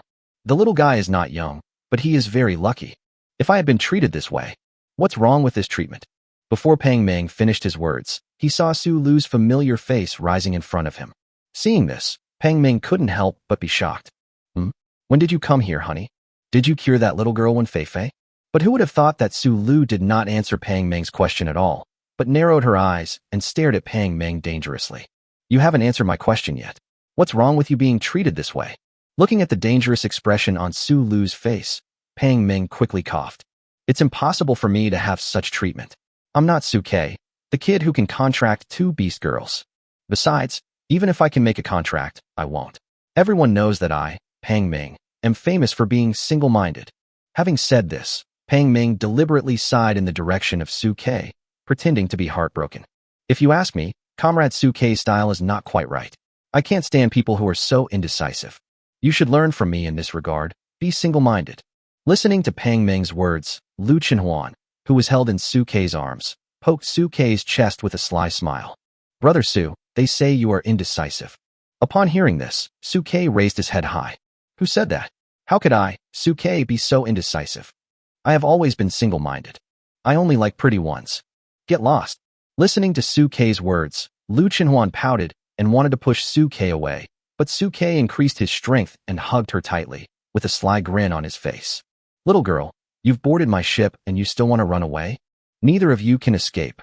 Feeling the strength coming from Suke's arm, Lu Chenhuan struggled a little and then stopped moving, pretending to be helpless. How did I, Lu Chenhuan, end up with a shameless bastard like you? Long Ruoxue, on the other hand, buried her head in Suke's shoulder from beginning to end, and blush had crept all over her neck. Brother Su is so bad. Chapter 42 Lu Chenhuan, you dare to hit me? After a whole morning of training, Su Lu simply helped everyone recover, and everyone went to the cafeteria to eat together again. When Suke and his battalion entered the cafeteria, the instructors and students from other battalions all looked in the direction of Suke and his battalion. The news that Suke had contracted Long Ruoxue yesterday afternoon has now spread throughout the youth training camp. Everyone is curious about Suke, the legendary beastmaster who has contracted 2 F-level beast girls at the same time. Lu Chenhuan and Long Ruoxue, who were holding Suke's arms on the left and right, had different reactions when they saw this scene. Long Ruoxue lowered her head shyly, while Lu Chenhuan was like a proud little tiger, holding his head up proudly. Seeing this scene, many beastmasters couldn't help but cast envious and jealous glances at Suke. This kind of life with beauties on both sides is exactly what they dream of. But everyone knew in their hearts that this was just imagination. Although beauty was attractive, they did not dare to have the courage like Suke to sign 2 F-level contracts in succession. What a pity. With Suke's talent, if he had contracted an F-class vase to please his eyes, and then contracted an S-class or higher, it would have been a perfect match. 2 F-class once, it's a pity. He must have suffered a lot during today's actual combat training within the various camps. He was abused badly. Not necessarily. They have 2 beast girls, so they have the advantage of numbers. Besides, no one has broken through to the 2nd level yet, so they shouldn't be a threat to them for the time being. After a while, if someone breaks through to the 2nd level, they will be in danger. Facing the discussions of the crowd, Suke didn't care at all. Suke knew very well in his heart that in this world, the only thing that could make others shut up was absolute strength. Now the hunting competition and the competition have not started yet. People from other camps have not truly seen their own strength, so it is understandable that they have doubts. When the time comes, I will use my strength to make them shut up. But just when Suke was thinking this, Lu Yun in his own camp sneered at those who questioned Suke. You are a bunch of ignorant fools. You don't know how powerful Captain Su is. When you meet him, you will know how ridiculous you are. But who would have thought that after hearing Lu Yun's sneer, some people would directly show contempt and disdain? Powerful. How powerful can it be after signing 2 F-class contracts? You have no vision at all. What a waste of SSS level talent. That's right. He's scrambling to treat a useless relative of our 3rd Battalion as his treasure. He's really a fool who's blinded by beauty. Suke didn't want to argue with them at first, but when he heard the last few words, his eyes narrowed instantly, and he looked in the direction of the voice with a cold look on his face. A young man with dyed blonde hair, curled hair, and a scoundrel look was sneering at him with disdain, and next to him was a young girl with short hair and eyeliner. Shun Song-yun. Looking at the figure mocking herself, and Suke, Lung Roashua clenched her fists instantly. As for Suke, murderous intent gradually grew in his heart. That Shun Song-yun who led the team in the 3rd Battalion to isolate and bully you? Through his heart-to-heart talk with Lung Roashua, Suke learned that Lung Roashua was often isolated and bullied in the 3rd Battalion, and the person leading the bullying was the captain of the 3rd Battalion, Shun Song-yun. Lu Chenhuan on the side didn't care about any impact at all. The 2nd level condensed aura burst out instantly, and he rushed in front of Shun Song-yun at lightning speed and slapped Shun Song-yun in the face. Bang! A crisp sound shook the cafeteria, followed by Lu Chenhuan's cold voice. Shun Song-yun, why don't you try to beep again? At this moment, Shun Song-yun was suddenly slapped in the face, and he was stunned, but he reacted quickly, covering his swollen face and looking at Lu Chenhuan fiercely. Lu Chenhuan, you dare to hit me? You are so mean, why shouldn't I dare? At this time, Lu Chenhuan's 2nd level aura was released unscrupulously. If you don't agree, do it. Feeling the 2nd level condensed aura on Lu Chenhuan, Shun Song-yun's mouth twitched constantly, and he felt extremely angry. But he also knew in his heart that Lu Chenhuan was suppressing him in terms of realm at the moment. Even if the opponent was only F level, he might not end up well if he acted rashly. Thinking of this, Shun Song-yun gritted his teeth and looked at Pang Meng and Su Lu. Instructor, the students from your 1st Battalion openly wanted to fight me in the cafeteria. Didn't you do anything about it? Who knew that Pang Meng would frown and look at Shun Song-yun with a righteous expression? What private fight? Did the people from the order department say anything? Didn't they just slap you? They didn't use any skills to call you. If you're not convinced, you can slap me back. Hearing Pang Meng's words, Shun Song-yun's eyes widened. He never expected that Pang Meng, an instructor, would react like this. He quickly looked at Zhao Yang, the instructor of his 3rd Battalion. Instructor Zhao. Upon hearing this, Zhao Yang stood up and walked forward, looking at Pang Meng and Su Lu with a cold face. Pang Meng, Su Lu, keep a close eye on the students in your battalion. Don't take advantage of your connections and money to do whatever you want. If you continue to do whatever you want, don't blame me for being rude. Who would have thought that after hearing Zhao Yang's threat, Pang Meng looked fearless? Zhao Yang, before you say that, please take care of the people in your 3rd Battalion. If they hadn't provoked and insulted anyone first, how could Lu Chenhuan have taken action? That is, Su Lu, who was standing aside, had a sneer on her face. The juniors have their own business. If you guys from the 3rd Battalion have the guts to fight back, I will not care. Or are you just going to call the parents when you can't win? Hearing Su Lu's obviously biased sarcasm, Zhao Yang instantly clenched his fists, sneered, and looked at Lu Chenhuan who had a proud face. But you are lucky enough to enter the 2nd level first. When Shun Song-yun and the others also enter the 2nd level, I will let you know what cruelty is. Song-yun, let's go. As he spoke, Zhao Yang pulled Shun Song-yun away. Lu Chenhuan behind them made a face at their departing backs and shook his head in imitation of Zhao Yang's tone. Song-yun, let's go. If you are a coward, then you are a coward. You are pretending to be so imposing. Hearing Lu Chenhuan's ridicule behind him, Zhao Yang misstepped and clenched his fists instantly. But he still suppressed his anger and spoke to Shun Song-yun beside him with gritted teeth. Song-yun, hurry up and raise your realm. I will make them pay the price during the team hunting competition. Shun Song-yun also clenched his teeth at this time, his eyes full of hatred. Don't worry, instructor. I will make sure they look good when the time comes. Chapter 43, The Miraculous Effects of the Cambrian Ice Core. After the farce in the cafeteria at noon, the students in the youth training camp had a clearer understanding of Su Ke, Lu Chenhuan, and others. Su Ke, the miracle maker. Lung Ruoxue, a person with powerful connections. Lu Chenhuan, Tiger Woman. As everyone is currently only at the first level, Su Ke and the others are beings that absolutely cannot be provoked. For a while, except for the students in the 1st Battalion who were relatively close to Su Ke and the others, the people in other battalions basically stayed as far away from them as possible. Su Ke was also happy to see this situation. After all, in Su Ke's heart, his real target was the countless ferocious monsters that were lurking outside the demon-suppressing pass. Su Ke never took these hot-tempered disputes seriously. Lung Ruoxue, on the other hand, was deeply grateful for Lu Chenhuan's righteous act, and her relationship with Lu Chenhuan became increasingly harmonious. After finishing their lunch at noon, the three of them walked back to the tent together, took their usual lunch break, and prepared for the afternoon training. However, just as the three of them were preparing to attend the afternoon training after their lunch break, Lung Qianxiu's figure interrupted their plans. At this time, Lung Qianxiu, escorted by bodyguards, carefully held a jade box in his hand and handed it directly to Su Ke. Son-in-law, this is the Cambrian ice core I just got from the exchange. Tell me what to do with it. Uncle, what a fast speed. Su Ke looked at Lung Qianxiu in surprise, took the jade box from Lung Qianxiu's hand, and opened it, and a cold, azure blue ice core appeared in his eyes. The moment the ice core came into contact with the air, the temperature of the surrounding area dropped instantly, and even the water vapor in the air was condensed into ice and fell to the ground. When he touched it, a bone-chilling coldness emanated from it, flowing along his hands and straight into his heart, freezing Su Ke's fingers so much that they hurt. This is the Cambrian ice core. This was also the first time Su Ke had seen this Cambrian ice core, and he couldn't help but admire it.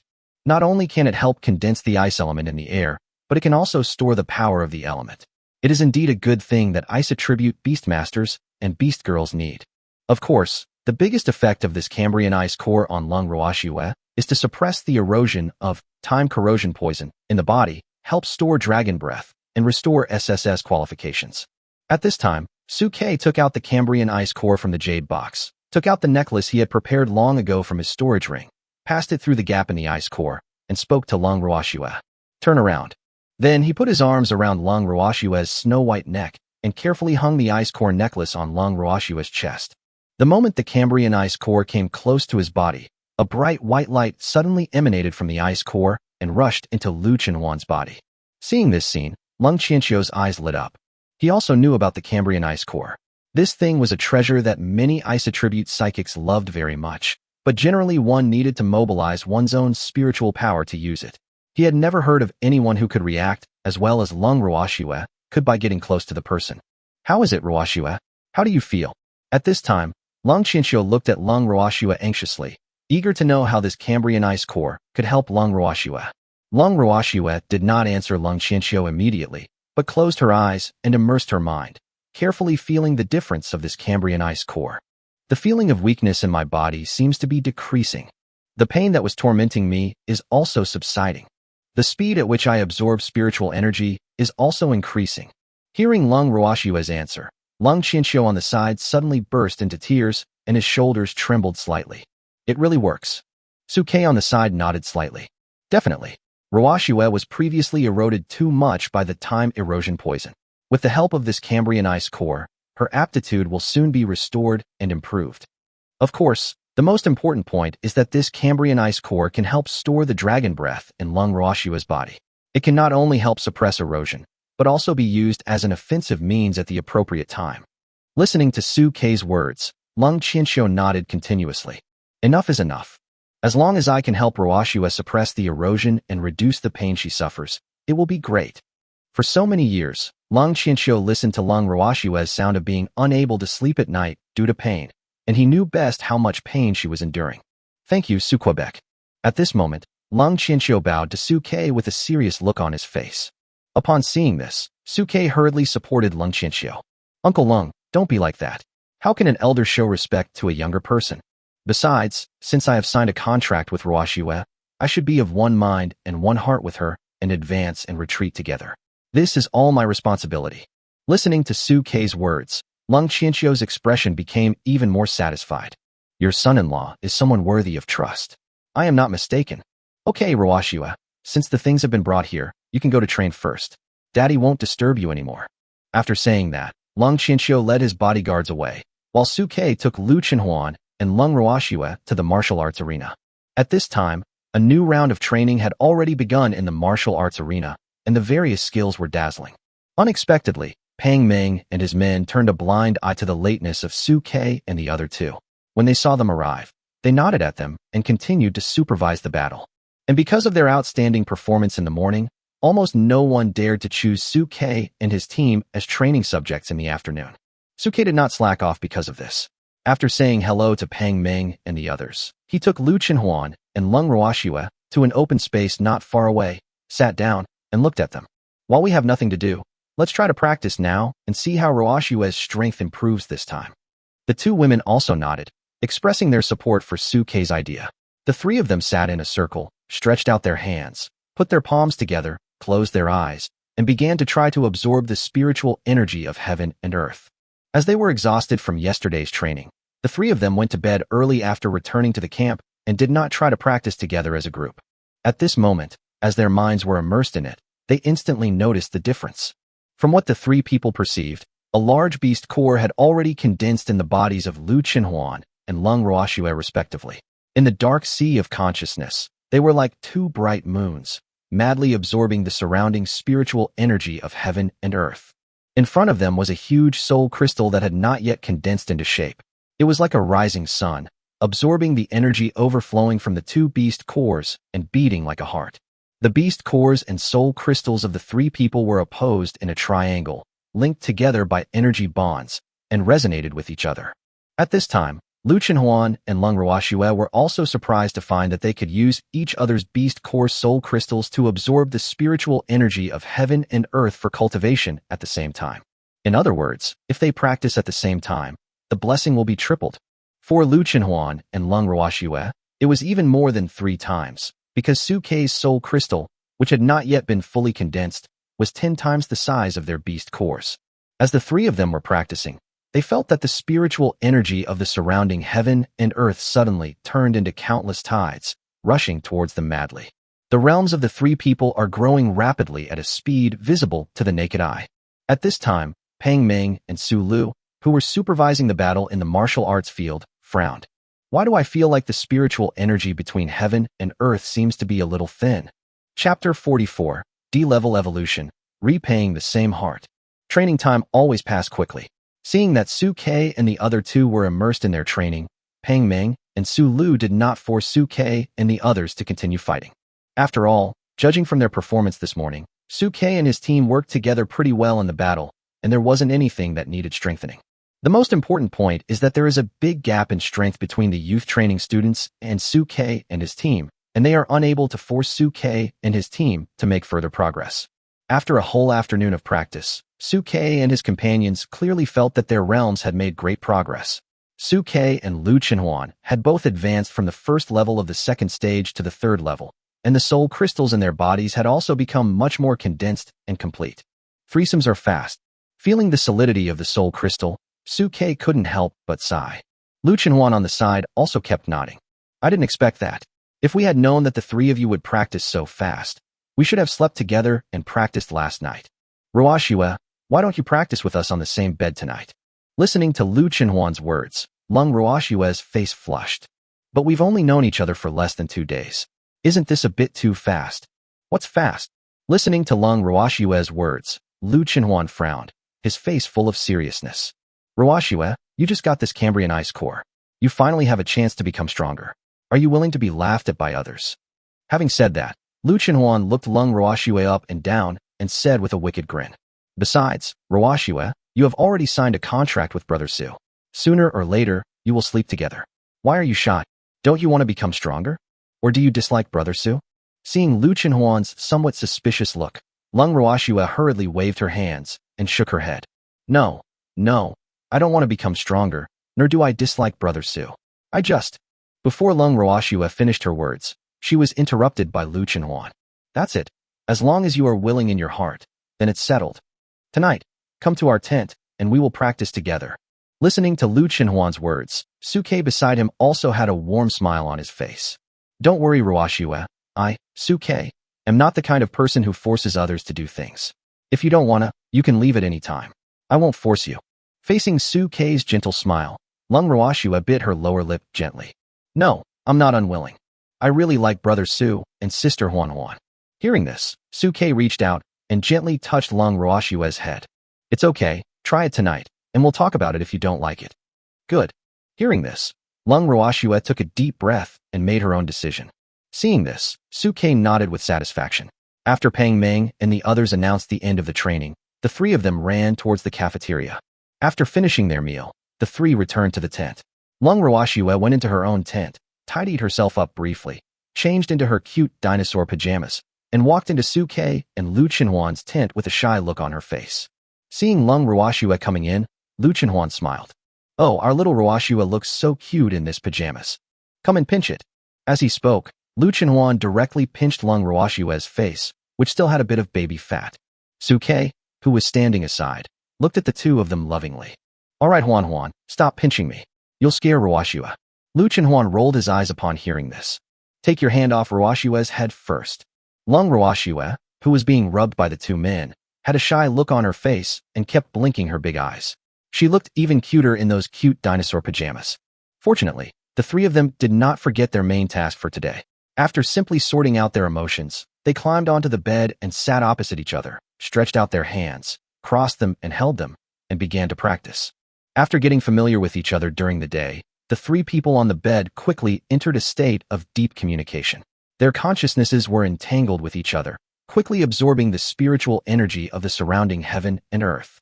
This girl Lung Ruoxue's speed of absorbing the spiritual energy of heaven and earth has become faster again. Feeling the energy fluctuations coming from the Lung Ruoxue beast core, Su-Kei couldn't help but feel relieved. It seems that the description of the divine eye of insight is correct. The Cambrian ice core can suppress erosion, allowing Lung Ruoxue's originally suppressed bloodline to slowly awaken. As the three of them practiced, a whole night passed by unknowingly. When the early morning came and the first rays of dawn shone from the eastern sky to the earth, Lung Ruoxue, who was being pulled by Su-Kei and Lu Chenhuan, suddenly felt the energy around her body erupt, and she uncontrollably entered the beast state. Su-Kei and Lu Chenhuan opened their eyes instantly and looked towards Lung Ruoxue. Snap!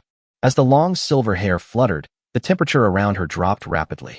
Silver scales with a blue glow in the center grew out of Lung Ruoxue's arms and spread madly along her forearms towards her chest. In the blink of an eye, most of Lung Ruoxue's body was covered with scales, like a beautiful armor protecting her. Lung Ruoxue, who had been practicing with her eyes closed, opened her eyes in an instant. Her azure blue pupils turned into vertical pupils, emitting a dangerous light. In the reflection of the scales, the lump on her forehead appeared even more bulging. Seeing this scene, Su-Kei's eyes instantly showed joy. Talent has advanced. As he spoke, Su-Kei's insightful eyes quickly looked towards Lung Ruoxue. Beast Mother, Lung Ruoxue. Realm, First Level Spiritual Awakening. Talent, D-Level Ice Ring Snake. Beastmaster, Su-Kei. Talent Skills, Beast Transformation, Ice Storm, Extreme Cold Field. Disadvantage, the body contains SSS level Frost Dragon energy, but because the Dragon Crystal core is corroded by Time Erosion Poison, the energy is dissipated by 90, and it cannot show the posture of a dragon. Looking at the information displayed by Lung Ruoxue, Su-Kei couldn't help but feel overwhelmed. Not only has Ruoxue's talent advanced, but her skills have also evolved. The original ice shavings have evolved into ice crystal storms, and she has also gained an aura skill in the extreme cold field.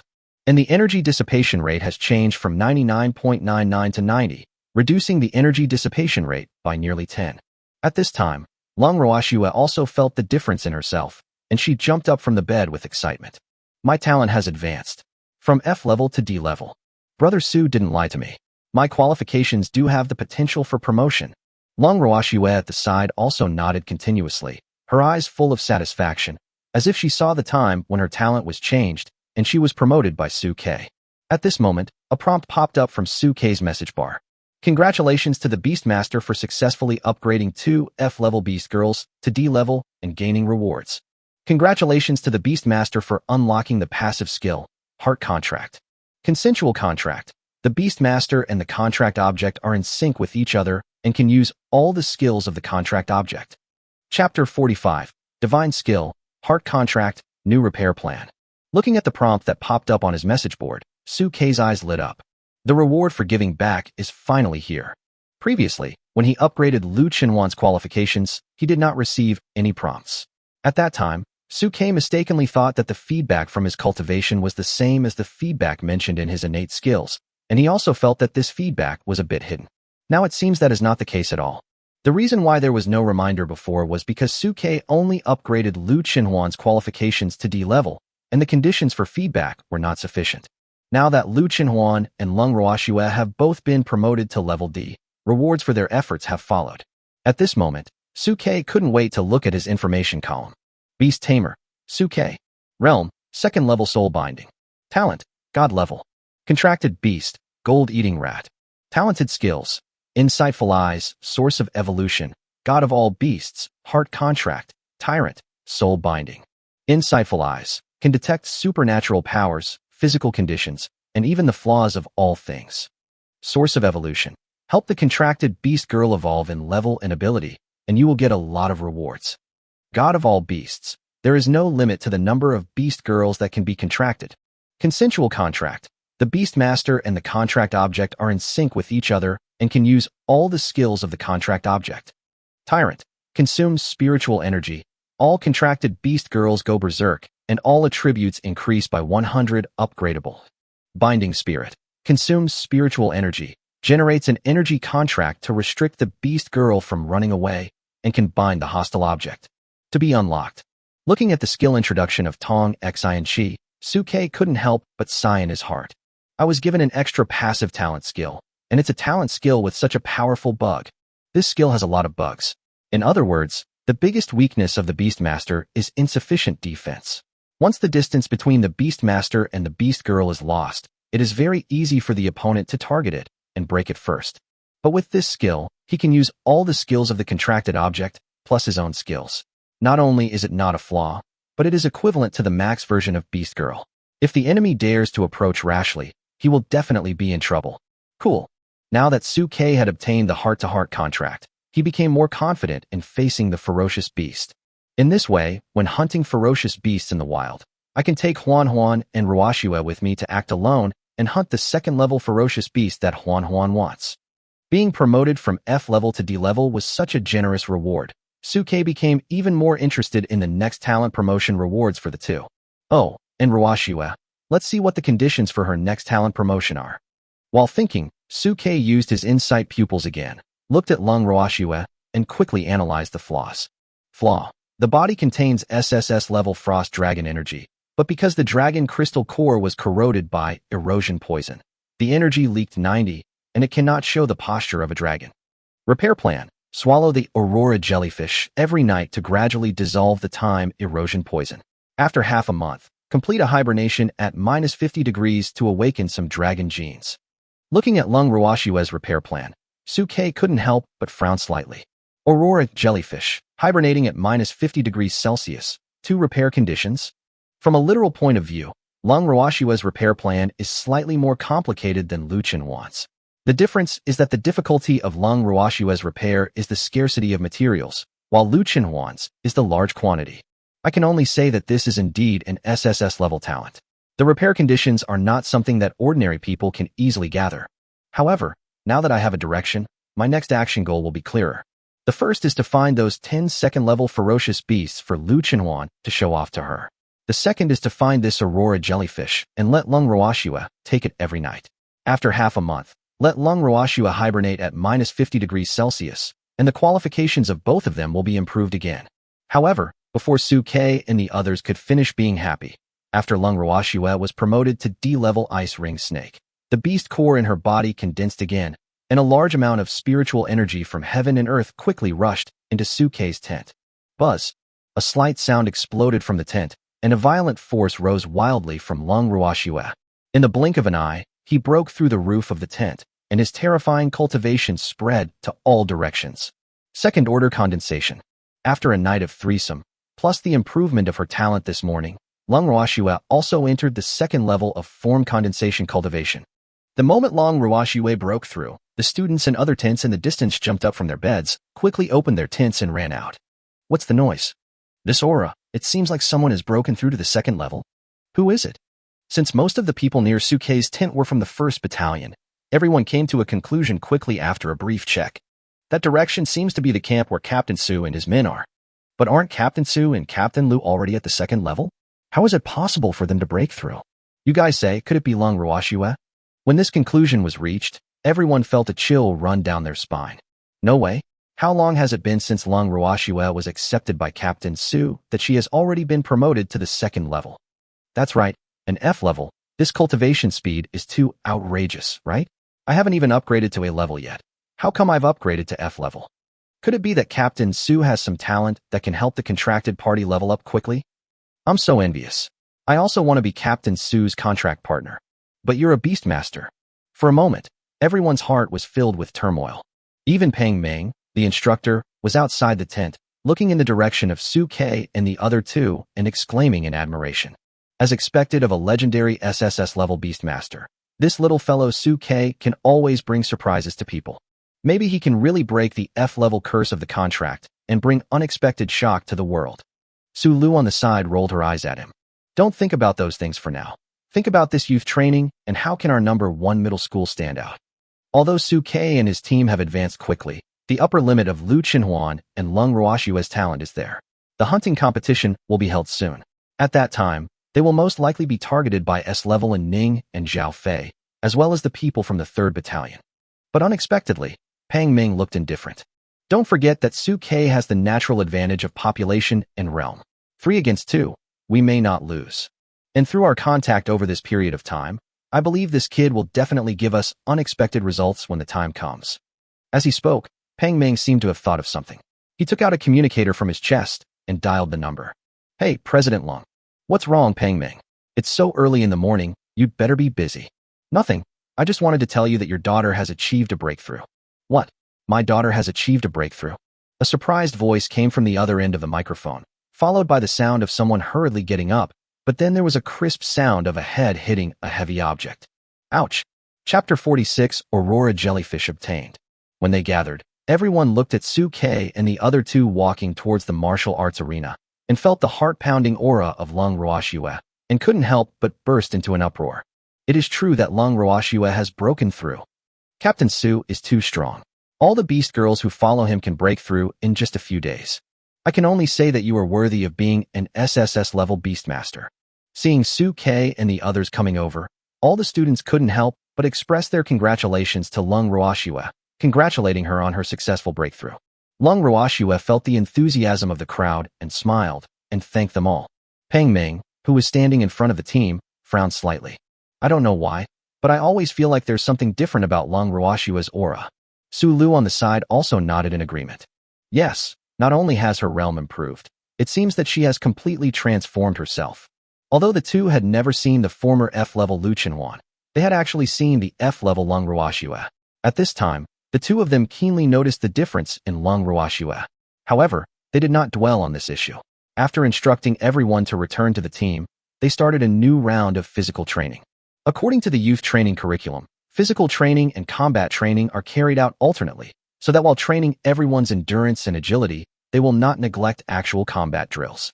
After Lung Ruoxue achieved a breakthrough, she took the initiative to increase the intensity of her training to the same level as Su Ke and Lu Qinhuan.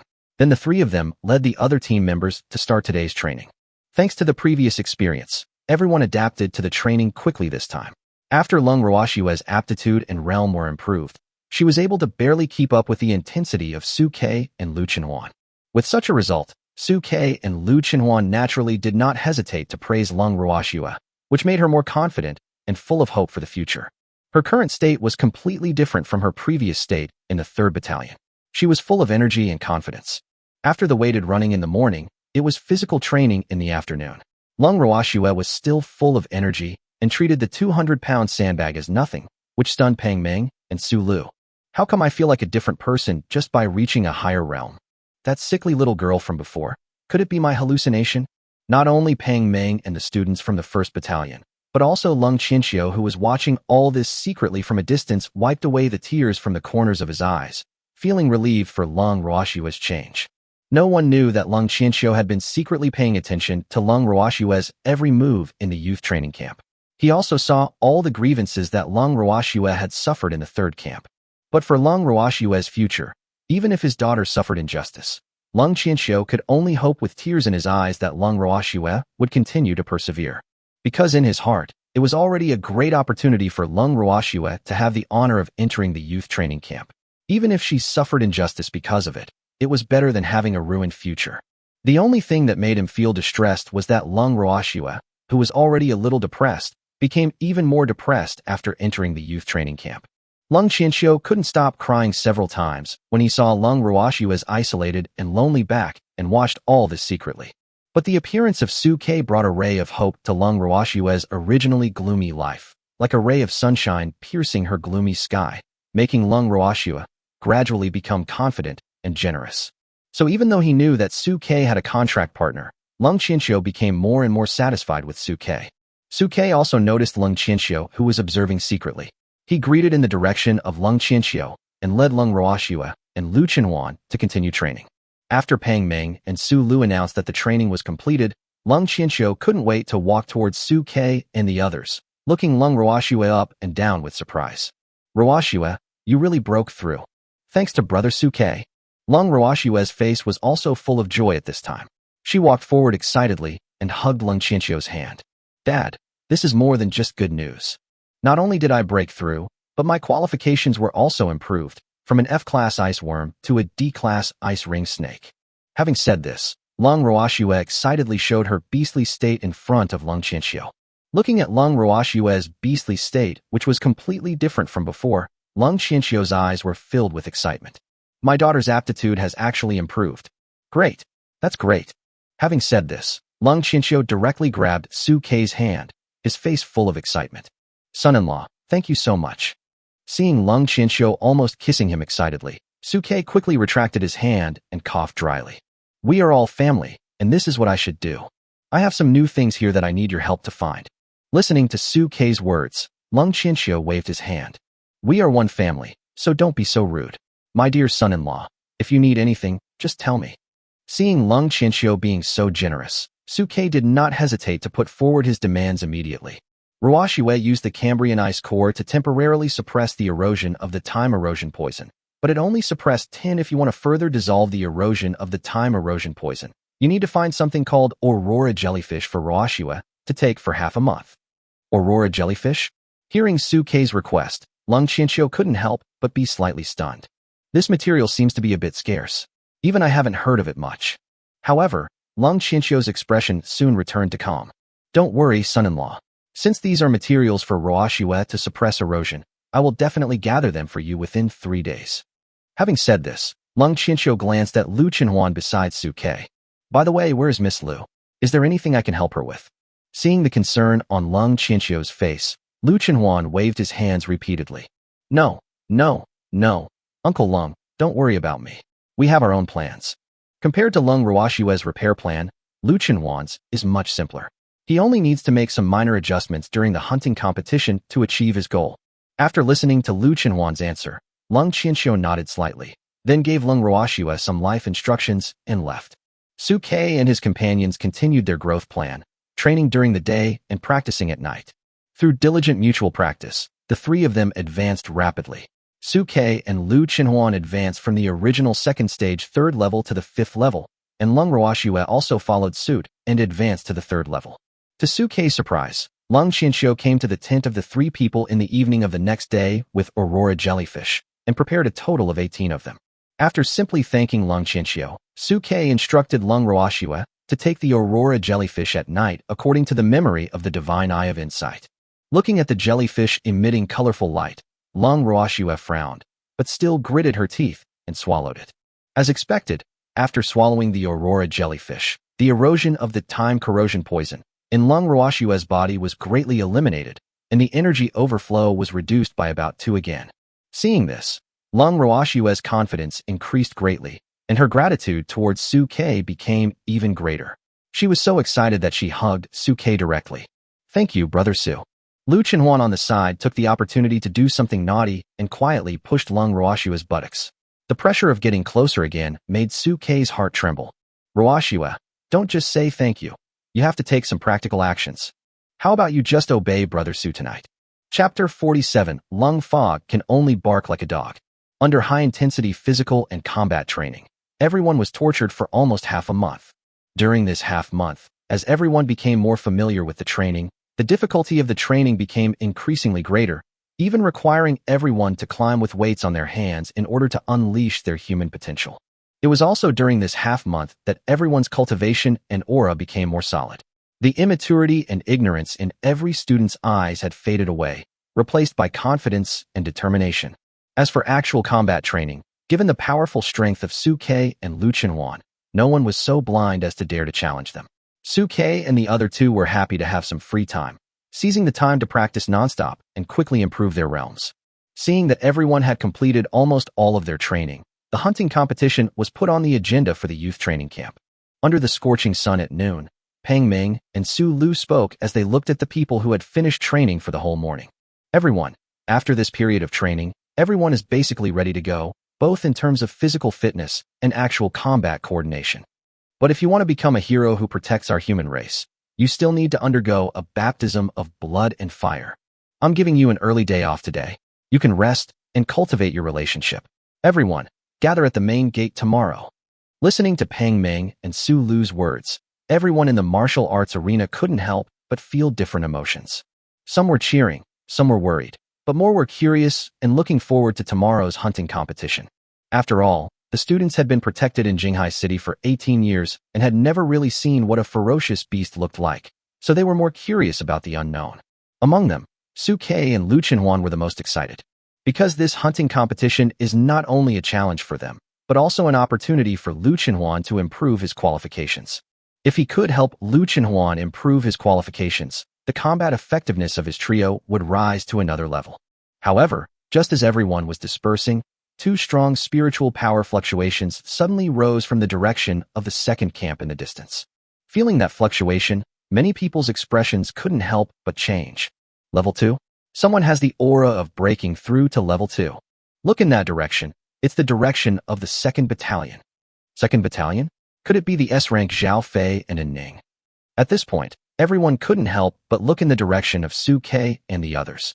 The emotional entanglement between Su Ke and An Ning had already spread throughout the youth training camp.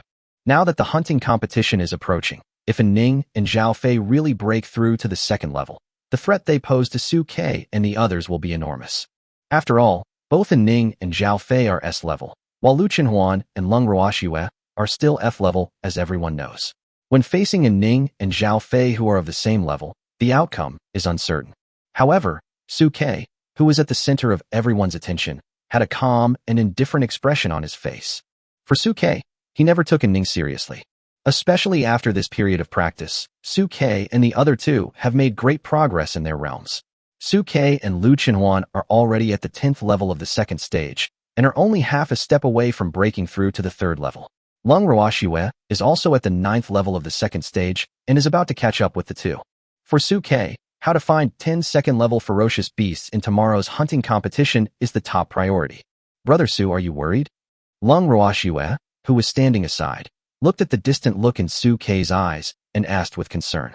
Hearing this, Su Ke turned around and looked at Lung Ruoxue, who was holding his arm, with a doting smile on his face. What are you worried about? If the three of us join forces, what do you have to worry about? I'm just thinking about tomorrow's plan. I may need to go deeper into the heart of the game and see what unexpected events may occur at that time. Listening to Su Ke's answer, Lu Chenhuan leaned his head gently against Su Ke's shoulder. Brother Su, there's no need to worry too much. As long as the three of us are together, we can get through it together, no matter what the odds. Lung Ruoxue also nodded like a chick pecking at rice. Yeah, rush over. Seeing the two women being so considerate, Su Ke's smile widened. Okay, let's not think about those things anymore. Let's go eat first, then come back and practice for a while. Then, have a good rest at night, and prepare for tomorrow's hunting competition. Listening to Su Ke's instructions, Lu Chenhuan and Lung Ruoxue nodded, holding Su Ke's arms on the left and right, and walked towards the cafeteria. When he walked to the cafeteria, he happened to see An Ning and Zhao Fei surrounded by people from the 2nd Battalion. When An Ning saw Su Ke and the others entering the cafeteria, she walked proudly in her high heels and pulled Zhao Fei in front of Su Ke. Su Ke, Zhao Fei and I are now also 2nd-level people. Facing An Ning's provocation, Suke just looked indifferent. Oh, as early as when he saw the two people, Suke had already activated his divine insight and knew the fact that the two had made a breakthrough. Seeing Suke's indifferent expression, An Ning couldn't help but snort coldly. Don't pretend you don't care. I know you must be panicking. As the hunting competition approached, Zhao Fei and I advanced to the second level. The pressure in your heart must have skyrocketed. After all, Zhao Fei and I are both genuine S level, while Lu Chenhuan and Lung Ruoxue are only F level. Because of the lessons Lu Chenhuan had taught her before, An Ning no longer dared to mock Lu Chenhuan and Lung Ruoxue as trash, but when it came to grade F, she still looked proud and disdainful. How do you know they are only F level? At this moment, Suke had a sneer on his face. But who would have known that after hearing Suke's words, An Ning would laugh disdainfully? Suke, what you said is wrong. Isn't the aptitude test determined when awakening? Could it be possible that they can break through the human genes and improve their qualifications? At this moment, Lu Chenhuan on the side sneered. What's wrong, An Ning? You think you're so great just because you broke through to the second level? Have you really forgotten what you were like before? If you're not convinced, why don't you practice now? Hearing Lu Chenhuan's ridicule, An Ning clenched his fists instantly, but was quickly pulled back by Zhao Fei, who was standing beside him. Ning, it's dinner time now. Private fighting is prohibited in the youth training camp. Anyway, there will be a hunting competition tomorrow, and there will be plenty of opportunities to make them suffer. Having said this, Zhao Fei cautiously glanced at Lung Ruoxue, who was beside Suke, and spoke to Lung Ruoxue in a low voice. Ning, have you forgotten that Lung Ruoxue is related to you?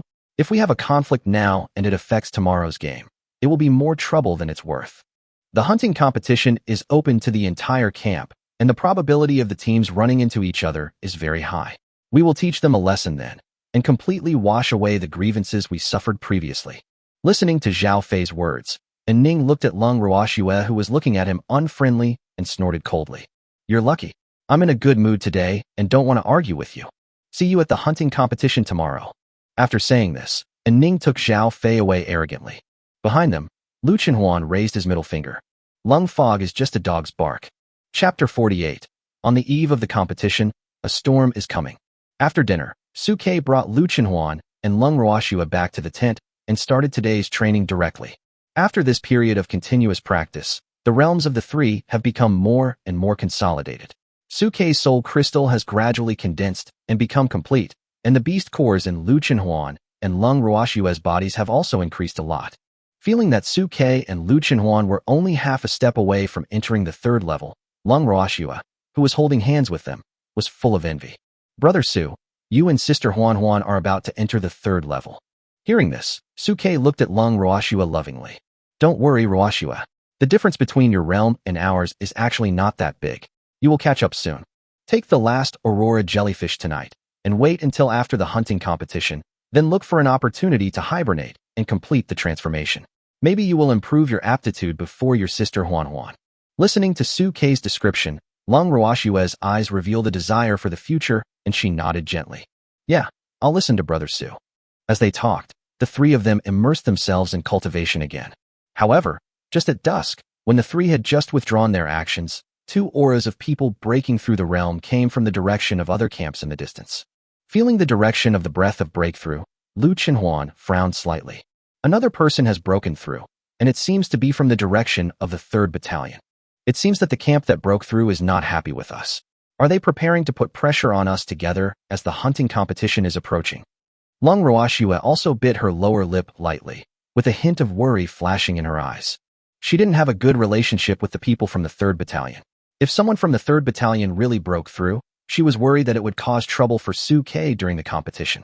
Suke, on the other hand, had a calm expression on his face. It's just a breakthrough to the 2nd level. There's nothing to worry about. We are all going to break through to the 3rd level soon, so there is no need to care about these small characters. Suke's goal has never been a small Tianhai. His goal is to smash the army of ferocious beasts that are suppressing the human race outside the Demon Suppression Pass. After completing his training, Suke took Lu Chenhuan and Lung Ruoxue to have the last meal before the hunting competition, and thus confirmed the people who had made a breakthrough in the afternoon. Captain of the 3rd Battalion, Shun Songyun, and his beast mother. Faced with this result, Suke was somewhat surprised. He did not expect that Shun Songyun, an A-level cultivator, could break through the realm as fast as An Ning and Zhao Fei. However, Perhaps because of his loss last time, Shen Songyun did not show off in front of Su Ke and the others like An Ning did. Instead, he stared sinisterly in the direction of the three people, as if he was thinking about how to trip them up in the hunting competition. Su Ke didn't really care about these little thoughts. It would be fine if they were just thinking about it, but if they really dared to target me in the hunting competition, I would definitely not show any mercy. Lung Ruoxue, however, was a little worried after confirming that it was Shen Songyun and the others who had made a breakthrough. After finishing his meal, Su Ke led the two women back to the tent. When night fell, he told Lung Ruoxue to take the 15th Aurora jellyfish. As Lung Ruoxue took the Aurora jellyfish, it seemed to have stimulated the residual energy in the Aurora jellyfish she had taken previously. Strands of slightly inky black gas slowly rose from the top of Lung Ruoxue's head and spread out to the surroundings. Looking at this strange scene, Su Ke's eyes were thoughtful. This should be the erosion of the time erosion poison. Now, after taking 15 Aurora jellyfish, most of the time corrosion poison in Lung Ruoxue's body has been eliminated, and the energy is not dissipating as quickly as before. Thinking of this, Su Ke immediately activated his divine insight and looked at Lung Ruoxue. Flaw. The body contains SSS level frost dragon energy, but because the dragon crystal core was corroded by erosion poison, the energy leaked by 70, and it cannot show the posture of a dragon. After taking Aurora jellyfish continuously for half a month, the energy overflow rate in Lung Ruoxue's body has been reduced from 90 to 70, and the speed of absorbing the spiritual energy of heaven and earth is almost 3 times faster than before. This is also the reason why Lung Ruoxue's realm was able to be raised to the second stage 9th level so quickly. Now, all that's left is one more hibernation to completely improve Ruoxue's aptitude. However, now that the hunting competition is imminent, I can only postpone the hibernation schedule and wait until the competition is over to leave enough time to hibernate. Huanhuan's schedule for improving her qualifications will also begin during this competition.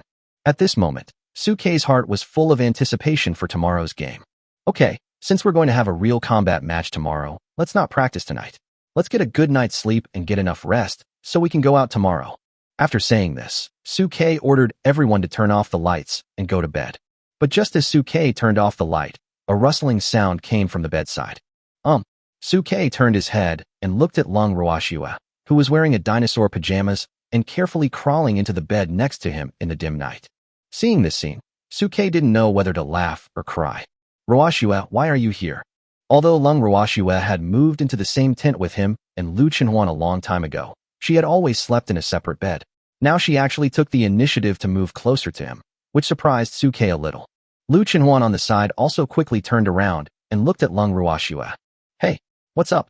Has our Ruoxue come to her senses? Your elder brother Su hasn't figured it out yet. But who knew that Lung Ruoxue only spoke weakly?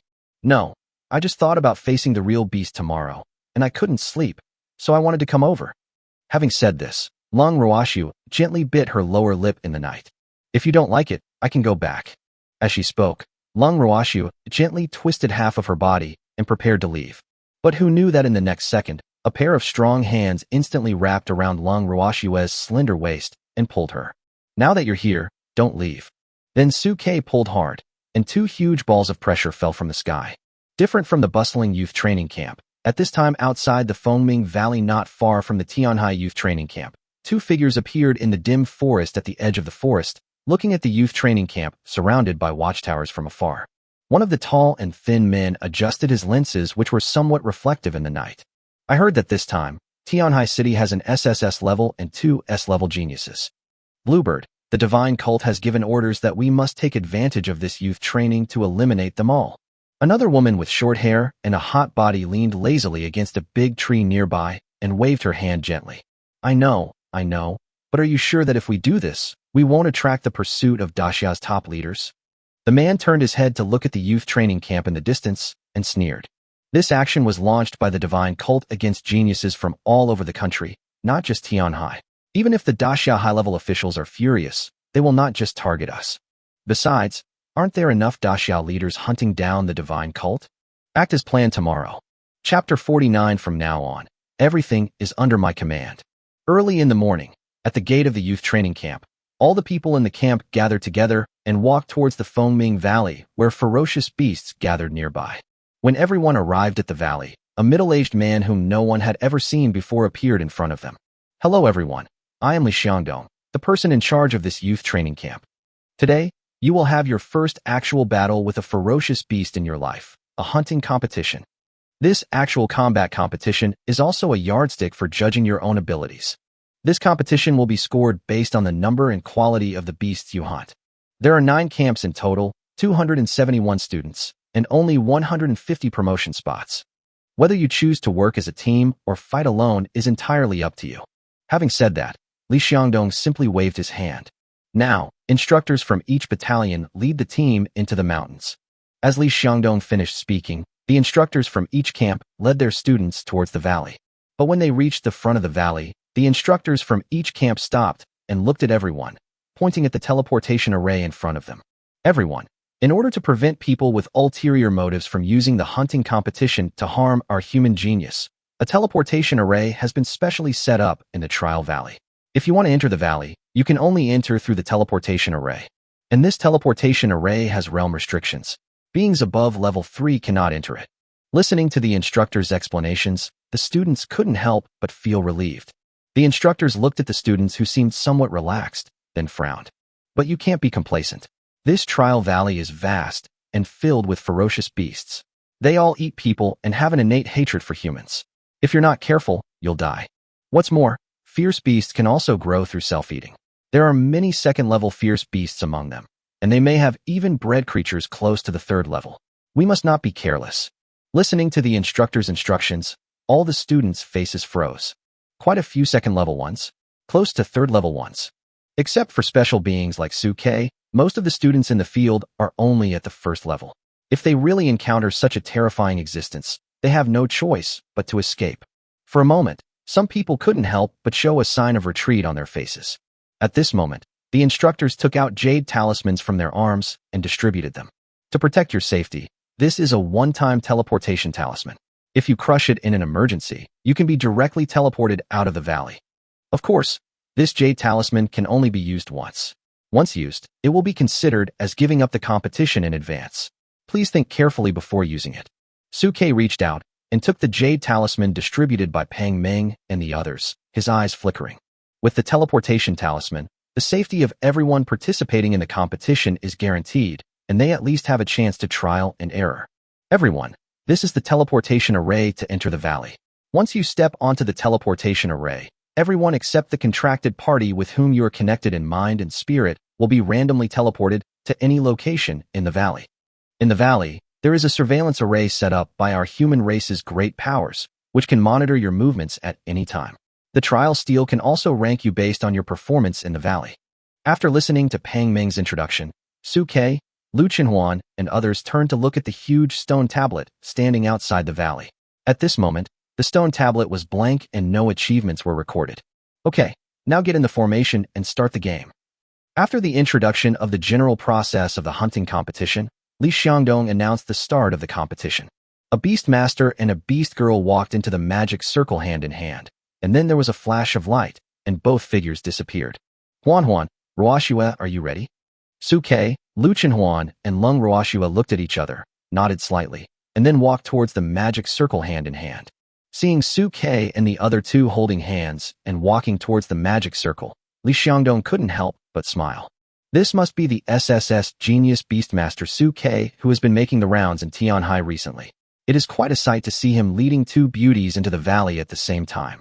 Mr. Lung, your daughter is lucky. Beside Li Xiangdong, Lung Qinxiu appeared with his hands behind his back, looking at the backs of the 3 people with a smile on his face. Not only good, it's amazing. Meeting this boy is a blessing that Ruoxue has cultivated for 3 lifetimes. Listening to Lung Qinxiu's words, Li Xiangdong raised his eyebrows slightly.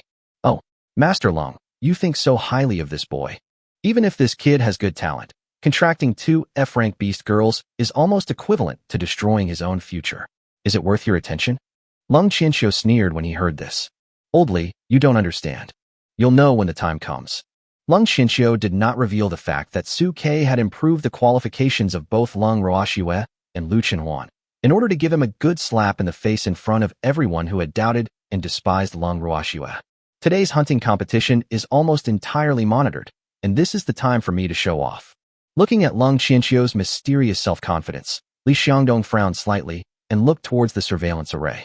At this time, with the flickering light of the teleportation array, pairs of beastmasters and beast girls were teleported to the valley and the real trial began. In the valley, on a wilderness, the figures of Suke, Lu Chenhuan, and Lung Ruoxua flashed and appeared on the wilderness. When the three figures appeared in the wasteland, Suke quickly took in the surrounding scene, made his own judgment quickly, and spoke to Lu Chenhuan and Lung Ruoxua.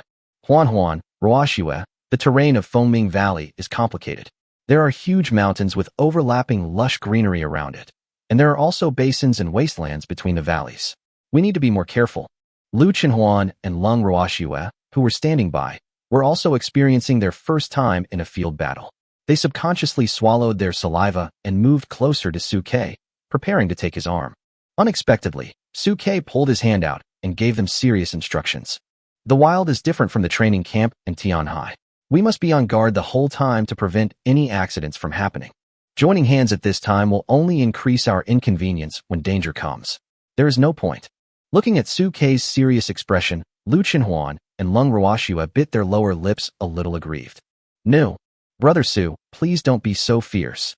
Suke still had a serious expression on his face, completely different from his previous gentleness. We beast masters and beast girls are warriors who have awakened to protect the human race. From now on, you must learn to get used to changing your identities. In this dangerous wilderness, our identities are not only lovers, but also companions fighting side by side. From now on, everything is under my command. Chapter 50, Ferocious Beast Hunting. Seeing Suke quickly getting into the state and starting to explore the surrounding environment with Lu Chenhuan and Lung Ruoxua, Li Xiangdong, who was standing in front of the surveillance array, couldn't help but click his tongue. Mr. Lung, your son-in-law is in a good mood. He quickly got into the state and determined the direction of action.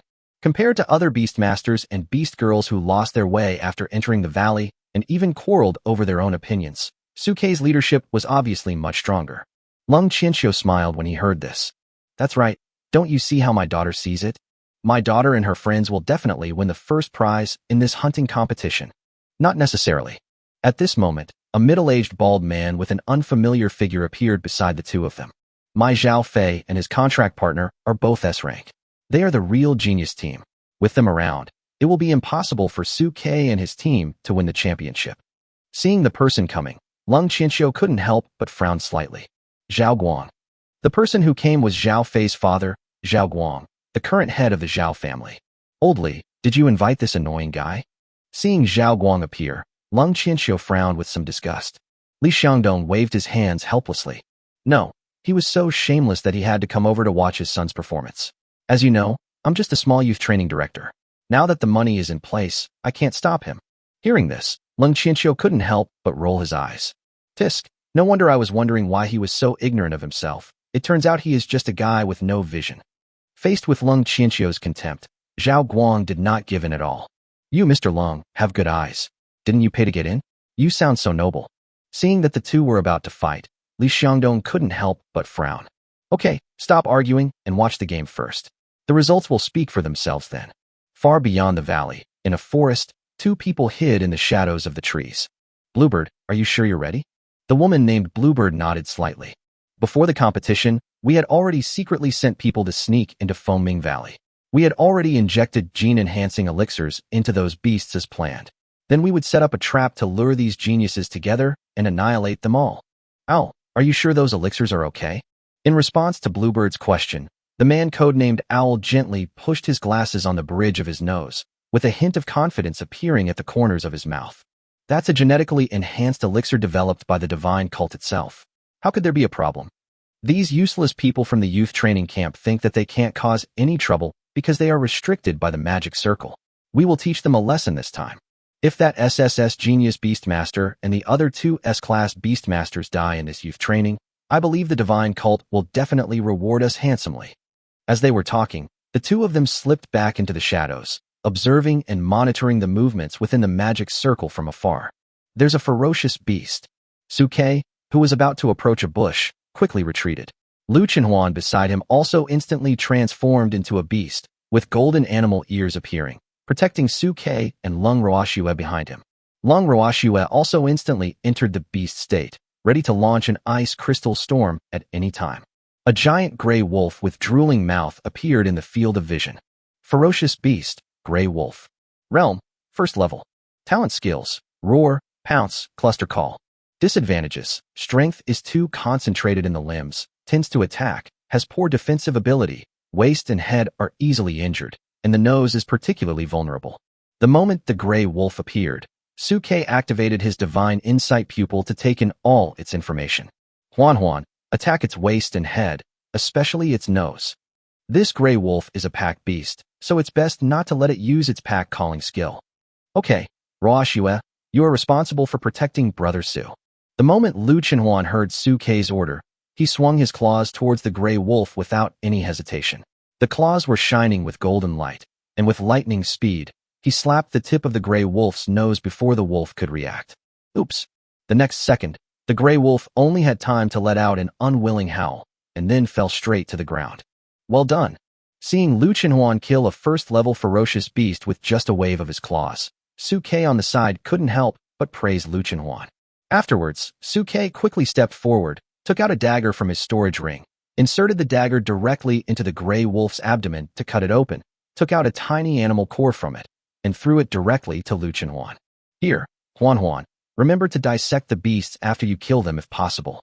These beast cores can not only be sold for money, but can also be used to restore spiritual power at critical moments. Looking at the bloody beast core in Lu Chenhuan's hand, Lung Ruoxue's face changed slightly, and she subconsciously felt a little nauseous. However, Lu Chenhuan smelled the bloody smell of the beast core in his hand, a strange red light flashed in his eyes, and he subconsciously licked the corner of his mouth. But Lu Chenhuan soon recovered, suppressed his inner impulse, reluctantly wiped the beast core in his arms, and threw it into his pocket. The purpose of the hunting competition is to hunt down ferocious beasts and gain higher points. We have to adapt quickly and keep moving forward. After doing all this, Suke continued to move forward with Lu Chenhuan and Lung Ruoxue. Suke and his companions were not the only ones who encountered the ferocious beasts. Many people in the valley had battles with the ferocious beasts. However, not everyone was able to deal with it as easily as Suke and his companions. Many of them were in a panic because it was their first time facing a life-and-death crisis, and some had even started to get injured. Some people vomited due to physical discomfort after fighting with ferocious beasts, and their eyes no longer had the ambition they had before they came. However, Zhao Fei and An Ning, with the joint efforts of the two, quickly defeated a first-level ferocious beast. At this moment, An Ning's eyes were full of confidence. There shouldn't be many people who can easily kill a first-level beast like us, right? I wonder if Suke is faster than us. Zhao Fei, let's continue to look for the beasts and try not to be left behind by Suke in this competition. At this time, outside the valley, looking at the performance of everyone in the monitoring array, Li Xiangdong's eyes showed reminiscence, as if he saw the scene of his youth training back then. Seeing the performance of these little guys is like seeing ourselves back then. Hey, Suke is so calm and decisive when hunting a ferocious beast for the first time. He has an extraordinary character. Zhao Fei and An Ning are not bad either. Shun Songyun and manhwa from the 3rd Battalion also performed very well. It seems that Tianhai has produced some good talents this time. As they spoke, everyone's achievements began to slowly emerge on the Valley Boundary Monument. Chapter 51. The Beast Calls, the Wolves Gather. Brother Su, I have an idea. Since we are going for the points, there is no need to be so cautious. We can just wait for the Grey Wolves to launch a cluster summon all their companions, and solve the problem together. This way, we can save the time and effort of searching for the ferocious beast. In front of the bushes, Lu Chenhuan was chewing something while speaking to Suke in a serious tone. Suke looked at Lu Chenhuan with bulging cheeks, glanced at the half-broken beast core in her hand, and twitched the corners of his mouth. Huan, can't you help it? Suke knew that the beast core was very attractive to Lu Chenhuan, but he didn't expect that Lu Chenhuan couldn't help but show off half of it after just getting it. Even Lung Ruoxue, who was standing by, couldn't help but blink and look at Lu Chenhuan. Sister Huan, are you trying to get Brother Su to get you more beast cores? What's the matter? Before Lung Ruoxue finished her words, Lu Chenhuan spoke in a righteous and unclear voice. I'm doing this for the sake of our competition. Only by hunting more ferocious beasts can we get better scores. Brother Su, just tell me whether you will do it or not. Looking at the guilty yet expectant expression in Lu Chenhuan's eyes, Suke made a decision after a brief pause. From the test just now, I found that the fighting power of this gray wolf is not very strong, and Ruoxue's Ice Crystal Storm is an area skill, so I think we can give it a try. Through the battle just now, Suke had a general understanding of the strength of the ferocious beasts. The first-level ferocious beasts were no match for Lu Chenhuan and the others. Even if there were more of them, they were completely worth a try in the face of the suppression of Lung Ruoshue's area skills. Okay, seeing Suke's permission, Lu Chenhuan rubbed his hands excitedly and threw the remaining half of the beast core into his mouth. Now, let me find another gray wolf. After getting the consent, Lu Chenhuan was no longer timid, but deliberately walked towards the woods with big strides, and even whistled deliberately to attract the attention of the ferocious beast. Watch out overhead. Suke, who had been keenly observing the surrounding environment, made a sound when he saw a snake as thick as a water pipe and covered with silver spots that had appeared above Lu Chenhuan's head. Fierce beast, silver-spotted snake. Realm, first level. Talent skills, venom, death coil. Defects, affected by the body shape, vision is impaired, the 7-inch head and tail are huge defects. Huan, attack its vital points and tail. No. Lu Chenhuan, who had already noticed this, immediately transformed into a beast. He kicked his feet hard, leaped up, and swung his claws at the silver-spotted snake. The silver-spotted snake had already begun to murderous intent, and it danced its tail and pounced directly towards Lu Chenhuan's neck. The moment the two sides approached, Lu Chenhuan seized the opportunity, aimed directly at the 7-inch direction of the silver-spotted snake, and slapped it with one claw, knocking the silver-spotted snake directly to the ground, killing it instantly. Afterwards, Lu Chenhuan directly inserted his claws into the silver-spotted snake's belly, dug around inside, and took out the core. You silver spicy bar, I didn't mean to cause trouble to you, but you just rushed to my door. At this time, after Lu Chenhuan took out the core of the silver-spotted snake, his expression was slightly displeased. This gray wolf disappeared when we were looking for it. Suke, on the other hand, had a very calm expression. Don't panic. Since the gray wolf is a pack animal, there must be its accomplices nearby. As long as we are patient, we will find them sooner or later. As he spoke, Lung Ruoshue's blue eyes flashed, and she looked towards a bush. Brother Su, Sister Huan, over there. Hearing this, Lu Chenhuan hurriedly followed Lung Ruoshue's gaze, and his eyes lit up when he saw a gray wolf crawling darkly in the bushes. You bastard, you're hiding here. Excited, Lu Chenhuan's speed suddenly exploded and he pounced towards the direction of the gray wolf. But what was unexpected was that when the gray wolf saw Lu Chenhuan rushing towards him, its first reaction was not to fight, but to turn around and run away. Seeing this, Suke couldn't help but frown slightly. This gray wolf still has some intelligence. After seeing Lu Chenhuan take action, it lost the desire to attack and only wanted to escape. Unfortunately, Lu Chenhuan, who was only half a step away from being promoted to the 3rd level, was no match for the gray wolf. He was caught up by Lu Chenhuan in an instant and was slapped on the waist by a claw, causing the wolf to fall to the ground. Under Lu Chenhuan's deliberate control of force, the gray wolf was not beaten to death, but fell to the ground, wailing and struggling. Lu Chenhuan quickly stepped forward, stepped on the gray wolf's hind legs, pinched the gray wolf's pointed big mouth, and grinned grimly. Don't you know how to call your brothers and sisters in groups? Call them now. The gray wolf seemed to be frightened and just lay on the ground whimpering without making any group calls. Seeing this, Lu Chenhuan couldn't help but be stunned for a moment and looked up at Suke. No. Brother Su, does this gray wolf not have the ability to call a group? Suke looked at the information coming from his divine eyes and shook his head slightly. It's not that it doesn't exist, it just hasn't started. Maybe it doesn't want to. Hearing this, Lu Chenhuan immediately became angry. In no mood. I finally caught you, so you can't scream if you don't want to? As he spoke, Lu Chenhuan raised his beast claws that had not yet transformed into the beast state and slapped the gray wolf in the face. I don't care, just yell. Yell, yell, yell. As he spoke, Lu Chenhuan slapped the gray wolf on the mouth again and again, causing the wolf's mouth to become swollen. The ferocious expression matched with the fierce light in Lu Chenhuan's eyes. If we put aside the old hatred between the beasts and the human race, at this moment, Lu Chenhuan looked more like a little witch villain. Finally, under Lu Chenhuan's torture, the gray wolf couldn't help but let out a wolf howl with a strange rhythm that pierced the sky. Ouch! In an instant, the nearby mountains and forests fell silent, and then wolf howls with the same strange rhythm began to sound from all directions. Ouch! Ouch! In an instant, the entire forest was filled with the sound of wolves howling. The piercing howls pierced people's eardrums. Gray figures shuttled through the forest, quickly rushing towards the direction where Suke and the others were. Feeling the rustling sounds around him, Lu Chenhuan crushed the skull of the gray wolf under his feet, reached out, and took out the animal core from its chest, licked the blood that had not yet completely dried on it, his eyes full of excitement. A lot of food is coming.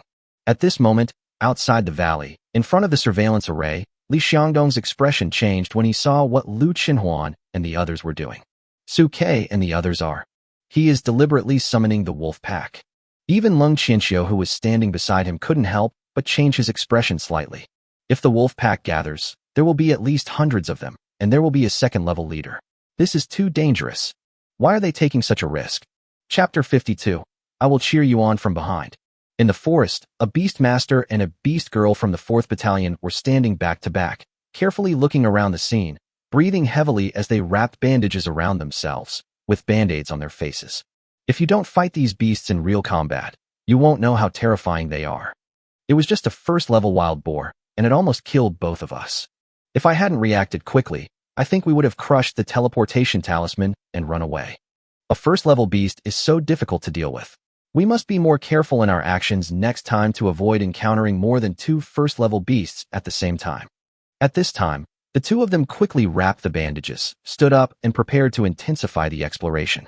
At this moment, sharp wolf howls were heard throughout the forest, followed by figures running madly through the woods in the distance. Seeing this scene, the two beastmasters' pupils widened instantly. Fuck! Who attracted the herd of ferocious beasts? So many? At least hundreds. It's hard enough for us to deal with a first-level beast, so with so many, aren't we just courting death? At this moment, the two of them looked at the hundreds of gray shadows rushing towards the forest in the distance, and despair appeared in their eyes. We just came in and encountered a group of ferocious beasts. It's so damn unlucky. The wind is blowing hard. As they spoke, the two of them unwillingly crushed the teleportation talismans in their hands. A green light lit up, and the two of them instantly disappeared from the spot. The next second, the two figures appeared outside the magic circle of the valley. Seeing the two people appear, the instructor of the 4th Battalion's face immediately turned green. Huh? Why did you two come out? As the first camp to have eliminated people, the instructor Chen San of the 4th Battalion could only feel his hands shaking uncontrollably, and he really wanted to blow on the two people's faces. Have you encountered some irresistible situation? Will you die if you hold on a little longer? Seeing their instructor's gloomy face, the two students hurriedly spoke out in tears. Instructor, it's not that we don't want to persist, but if we stay any longer, we will really be in trouble. Listening to the words of the two classmates, Chen San couldn't help but frown. Is it that serious? Where are you? The two students were unwilling to be neglected and quickly reported their location to Chen San. Fengming Shigu. Based on their description, Chen San looked towards the surveillance array, wanting to see if there were other classmates in the valley with them. At this moment, Li Xiangdong's voice came from the side. No need to look at them. They were just unlucky and just happened to run into Su Ke and his group. Su Ke? The genius beastmaster from the 1st Battalion who has a contract with a useless F-rank beast girl. Upon hearing this, Chen San hurriedly looked towards the monitoring array where the 1st Battalion was located, and then his expression changed slightly. Gray wolves. We just entered the mountains. How come we encountered a pack of gray wolves? The Gray Wolf Pack is a feared existence for all the new youth trainees in Fengming Valley. In the early stages of youth training, when students from various camps have not yet formed groups, the newcomers in pairs of 3 or 5 have basically no chance of survival if they encounter the Gray Wolf Pack. At this time, Chen San looked at his classmates in the 4th Battalion with understanding in his eyes. I finally understand your misfortune. This group of gray wolves is huge, at least hundreds of them, and there is a second-level wolf king secretly controlling them. If we don't crush the teleportation talisman in time, once we are besieged, I'm afraid our chances of returning will be very slim. At this time, the instructors from other camps around also turned their heads to look at the monitoring array of the 1st Battalion, their eyes full of amusement and mockery. It seems that the signature genius of your 1st Battalion is not very lucky. We just entered the mountain and encountered such a difficult pack of gray wolves. They're not unlucky. Li Xiangdong on the side looked at Pang Ming and Su Lu, who were also staring at the monitoring array intently, and a meaningful smile appeared at the corner of his mouth. This pack of wolves was deliberately lured here by Su Ke and his men. Did you deliberately lead him there? The moment they heard these words, Chen San and the instructors from other nearby camps couldn't help but widen their eyes. They had been concentrating on watching the beastmasters and beastwomen in their own camp, and did not notice what shocking action Su Ke and his men had just taken. However, Pang Ming and Su Lu, who had been watching Su Ke and the others' actions, smiled with a somewhat bitter look on their faces. Indeed, Su Ke and his men deliberately grabbed a gray wolf and slapped its ears, forcing it to make a group call, which summoned all the nearby wolves. Intentionally summoning the wolves? Isn't that crazy? Even if you want to quickly increase your hunting points, you shouldn't take such a risk, right? This is simply overestimating one's own abilities. It's courting death. For a moment, all the instructors from other camps shook their heads. It seems that Su Ke is just as the rumors say. He has good talent, but some problems with his brain. No one was optimistic about Su Ke and the other two. No one believed that just 3 of them could really deal with a pack of hundreds of wolves. Too radical. It seems that these 3 will be the first to be eliminated among these talented people. Lung Xinxiu, who was standing next to Li Xiangdong at this time, watched this scene and couldn't help but secretly clench his fists, with worry evident in his eyes. Beside him, Zhao Guang had a look of excitement on his face. Lung Xinxiu, it seems that your son-in-law is not very smart.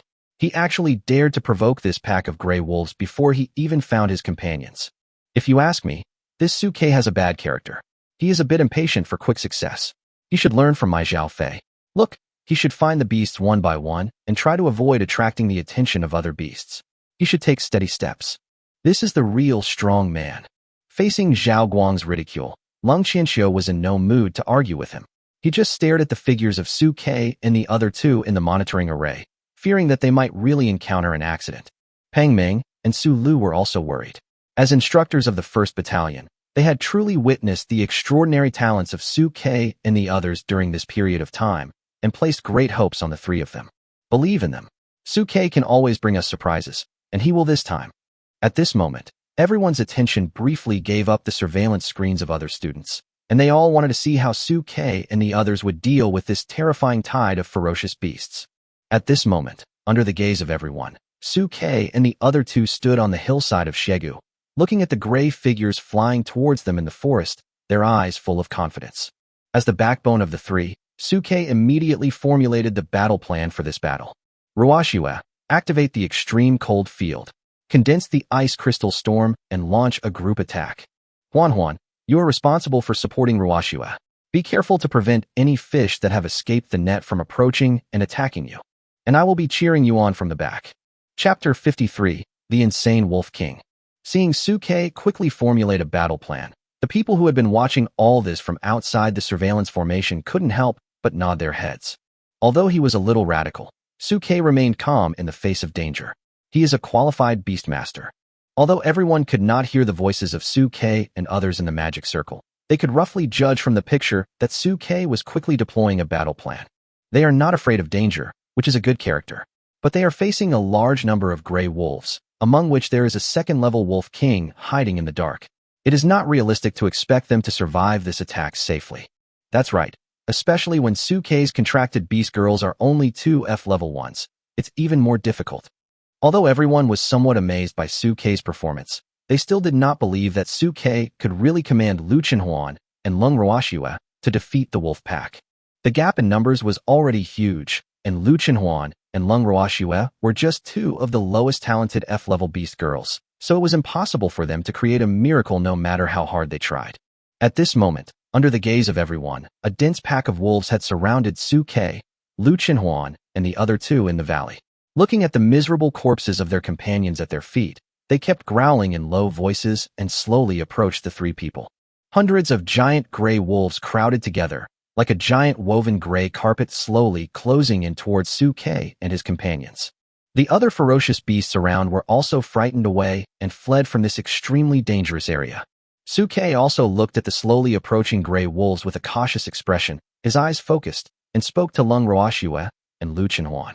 Be careful, these gray wolves are testing and looking for an opportunity to attack.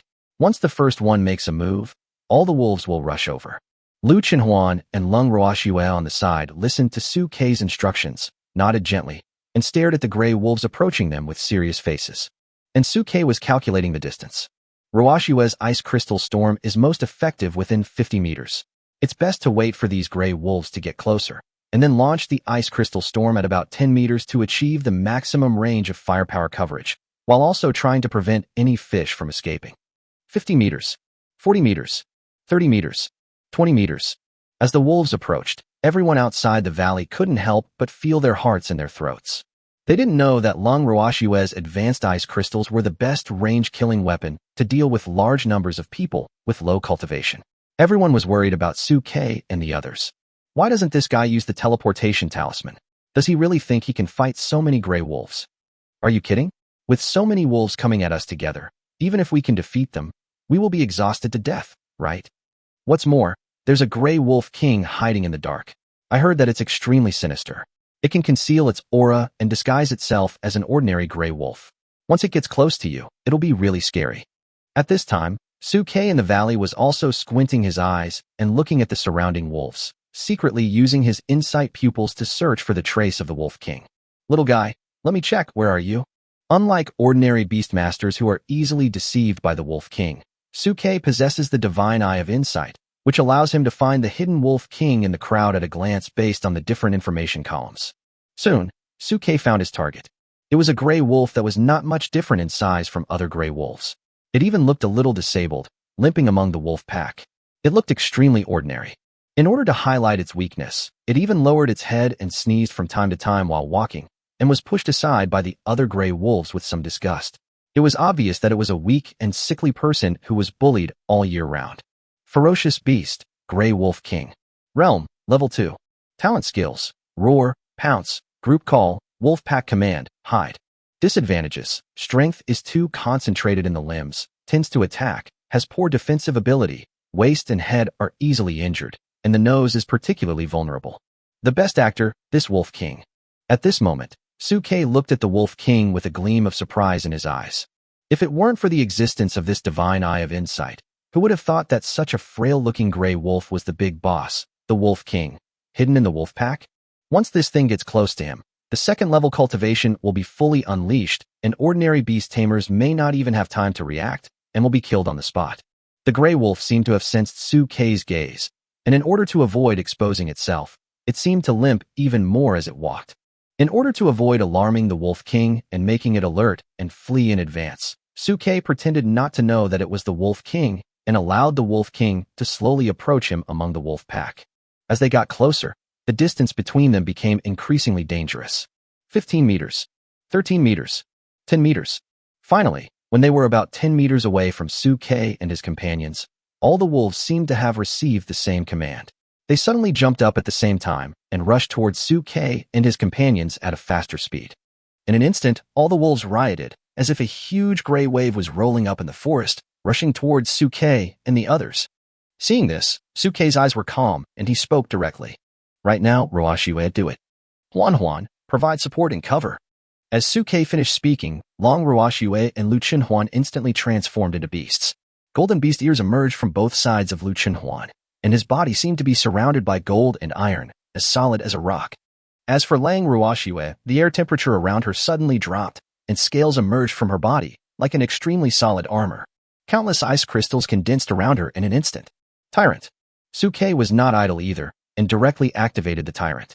In an instant, all the attributes of Lu Chenhuan and Lung Ruoshue suddenly doubled, and their aura was even stronger than before, as if they were two goddesses of war descending from the sky. Afterwards, with Lung Ruoshue as the center, countless indestructible ice crystals rose from around Lung Ruoshue, like a huge ice firepower net, covering the surrounding wolf pack. Phew! With Suke's tyrant blessing, Lung Ruoshue's second-order, 9th-level cultivation fully exploded, just like a terrifying human-shaped launcher, continuously shooting ice crystals at the surrounding gray wolves. The thick fur that the gray wolf was so proud of was pierced by the sharp ice crystals in an instant and turned into a sieve. In just a blink of an eye, the 20 or 30 gray wolves rushing in the front were all blown into sieves and fell to the ground helplessly. The Wolf King hiding in the wolf pack widened his eyes when he saw that 1/3 of his gray wolves were killed in the blink of an eye. Being quite intelligent, it instantly realized how difficult the 3 people in front of it were, and quickly tried to control the wolf pack to retreat. But at this moment, Suke also saw through the Wolf King's actions. Don't let the wolves retreat. Receive. As Suke finished speaking, Lung Ruoshue's blue eyes flickered, her hands instantly spread out, and her long silver hair flew high. Extremely cold territory. Chapter 54. You, Wolf King, are so arrogant. What the hell? Seconds. Over 30 gray wolves were killed instantly upon meeting.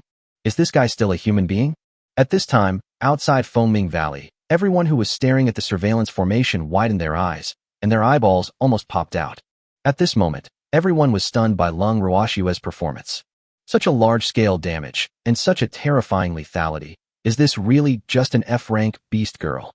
Li Xiangdong, in particular, stared at Lung Qianxiu with eyes wide open in disbelief. Mr. Lung, are you sure your daughter's grade in the awakening test at number 3 middle school was only F? I'm afraid even an S-class genie can't match this destructive power. At this time, in comparison, An Ning, who was also at the 2nd level but was still fighting with Zhao Fei against the ferocious beasts one by one, everyone felt that they were completely two different styles. Even Lung Qianxiu was shocked beyond words. He had previously thought that Lung Ruoshue's strength might improve after her level was promoted, but he had not expected it to be an improvement to this extent. This is clearly replacing a musket with a cannon. However, Lung Qianxiu quickly came to his senses and held his chest high. That's right. Who am I, Lung Qianxiu? Even if my daughter awakens to F level, she is not an ordinary F level. Seeing Lung Qianxiu's big breasts that were almost reaching 36D, Zhao Guang couldn't help but roll his eyes. Come on, stop pretending. It must be because of the talent of that SSS level beastmaster named Su Ke that your daughter received a temporary blessing and burst out with this superhuman ability. I know very well that F-rank beast girls usually only have one innate skill and extremely limited means of combat. Once those gray wolves are out of their attack range, the situation may turn around. However, just as Zhao Guang finished his words, he saw Lung Ruoshue's silver hair flying in the monitoring array, and her momentum suddenly increased. Extremely cold territory. As Lung Ruoshue finished speaking, her innate skill, the extreme cold field, suddenly unfolded at this moment. In an instant, a deep blue halo appeared, centered on Lung Ruoshue's feet, and quickly spread out in all directions. The next second, the entire area within a radius of 50 meters was instantly covered. Within the halo, the surrounding temperature dropped again, and all the wolves seemed to be cursed. Their movement and attack speeds became extremely slow. Afterwards, the ice crystals around Lung Ruoshue condensed frantically again and continued to shoot towards the gray wolves that were blessed with the slowing buff. In an instant, countless gray wolves died under the violent shooting of ice crystals. Blood splattered all over the ground and instantly solidified into blood-red flowers, blooming among the mountains and forests. Seeing this scene, everyone standing outside the magic circle watching all this was shocked. The second talent skill? It's also a domain skill. Li Xiangdong, in particular, opened his eyes wide with disbelief on his face. Domain-related talent skills? How is this possible? Domain-type innate skills are extremely rare innate skills and are the most precious on the battlefield between humans and ferocious beasts. This skill, which has a wide area effect on teammates and enemies, is a powerful weapon for group fights on the battlefield of ferocious beasts. Lung Qianxiu was so excited that he laughed out loud and mocked Zhao Guang directly. Who said my Ruoshue only has one skill? Look, she has two. Not only two, but also an extremely rare domain-related talent skill. Facing Lung Qianxiu's ridicule at this moment, Zhao Guang just widened his eyes and kept shaking his head. Impossible. Absolutely impossible. How could an F-rank beast girl awaken two innate skills? And one of them is a domain type. It can be said that based on this field of skills alone, even if Lung Ruoshue was only an F level, she would be noticed by the Dachau military and selected for training on the battlefield. Not only Li Xiangdong and Lung Qianxiu, but also Pang Meng and Su Lu, the instructors of the 1st Battalion, were also shocked beyond words when they saw this scene. We clearly remember that during the previous actual combat drills, Lung Ruoshue never demonstrated her second talent skill. That's right. I still remember her appearance when she was transformed into a beast. It seems to be very different from now. It's completely impossible to tell that she is a human. What on earth happened in this process that caused Lung Ruoshue to change so drastically? Under the gaze of the crowd, most of the dense wolf pack was wiped out in an instant, leaving only a few old, weak, and sick ones mixed in at the back. At this time, the wolves saw so many of their companions being killed in an instant that they no longer had the fighting spirit they had before. They turned around and howled, trying to escape. But under the suppression of Lung Ruoshue's extreme cold field, their escape speed was very slow. The cunning Wolf King saw that most of his gray wolves were disinfected in an instant, so he didn't dare to get close and expose his identity. He mixed in with a group of old, weak, and sick people and followed the large group to evacuate quietly. But how could Su Ke give the Wolf King a chance to escape? I finally met a 2nd-level ferocious beast, the Wolf King, and you still want to run away? Huan, lock onto the gray wolf with a slight limp. He is the Wolf King in disguise. Judging from the fight just now, these ordinary gray wolves could not cause any harm to Lung Ruoxue at all. There was no need for Lu Chenhuan to continue wasting time here. The best option was to stop the Wolf King. At this moment, Lu Chenhuan's eyes lit up after hearing Su Kei's words. Is it finally my turn to show off my skills? Little cripple, second-level Wolf King? Come here. Lu Chenhuan, who had just been seeing Lung Ruoxue stealing the show, was already exhausted. Now when he saw Su Kei asking him to deal with the Wolf King, he flew out from beside Lung Ruoxue, stretched out his sharp claws, and suddenly pounced on the Wolf King. Seeing that Su Kei and Lu Chenhuan were able to see through his disguise and locked onto him in an instant, the Wolf King couldn't help but reveal a hint of fear in his eyes. His second-level cultivation burst out, his leg was no longer lame, and he stopped pretending to be a wolf. He squeezed through the wolf pack at the fastest speed he could and ran outside. But under the suppression of Lung Ruoxue's extreme cold field, the Wolf King's escape speed could not compare to Lu Chenhuan's speed of chasing it. In the blink of an eye, Lu Chenhuan had already rushed behind the Wolf King, raised his sharp claws high, and the golden lights spread rapidly, slapping towards the Wolf King. Little Wolf King, give me your life. When the Wolf King saw that he could not avoid Lu Chenhuan's attack, he simply stopped running away and opened his mouth and let out a violent roar at Lu Chenhuan. Roar! A terrifying energy sound wave roared out from the Wolf King's mouth, making a scream that could tear the soul apart, trying to interfere with Lu Chenhuan. But Lu Chenhuan was not affected at all. Instead, a smile was on his face. You Wolf King, you are so arrogant that you actually spit at me? Take my claw. Seeing that Lu Chenhuan was not affected by his roar at all, the Wolf King's face changed, and he quickly stretched out his front paws to block him. But it was too late. Lu Chenhuan's sharp claws covered with golden light were like a divine weapon, which directly broke the Wolf King's front paws. Amidst the flashing golden light, it slashed down its neck, leaving a shocking huge wound. Blood gushed out, and the Wolf King staggered to the ground with his eyes wide open. Second-level Wolf King die? Chapter 55 game begins. Thump. Seeing the Wolf King falling straight to the ground, the people outside the valley couldn't help but fall silent, with disbelief in everyone's eyes. Wolf King? Is this a second-level Wolf King? The second-level Wolf King was instantly killed by Lu Chenhuan, who was beside Su Kei. If the Wolf King could fight back and forth with Lu Chenhuan and was eventually killed by Lu Chenhuan with a difficult blow, perhaps no one would be too upset. But it took less than 2 or 3 seconds from the time the Wolf King appeared to the time he was killed. The whole process can be described as a second kill. At this moment, everyone looked at Pang Meng and Su Lu from the 1st Battalion, their eyes filled with shock. What kind of monsters are around Su Kei in this battalion? Lung Ruoxue can kill wolves in a group and release domain skills. Lu Chenhuan, who can kill a second-level Wolf King in one blow when they meet. Are these really just F-class beast girls? Why do they feel more powerful than the S-class ones I've seen? Even Zhao Guang, who had been mocking Lung Qianxiu at the beginning, was silent at this moment. Because the fighting power displayed by Su Kei and his threesome exceeded that of any newcomers Zhao Guang had ever seen. Not only Zhao Guang, but even Li Xiangdong began to doubt at this moment. Does an F-rank beast girl really have this ability? Li Xiangdong is knowledgeable and has seen second-level F-class people before, but compared with Lu Chenhuan and Lung Ruoxue, they are simply heaven and earth apart. Those F-class beast girls who barely made it to the second level, due to their own defects, few innate skills, and limited spiritual energy storage, their combat power was only slightly stronger than that of the A-class and B-class of the first level. It was extremely difficult for them to deal with the ferocious beasts of the same second level, and there were even many cases of death. But at this time, Lu Chenhuan and Lung Ruoxue were simply crushing these ferocious beasts. Even Li Xiangdong had doubts in his heart that their fighting power might be comparable to that of the third level. If I remember correctly, Lu Chenhuan's awakening information stated that he was an F-level hungry mole, and Lung Ruoxue was an F-level iceworm.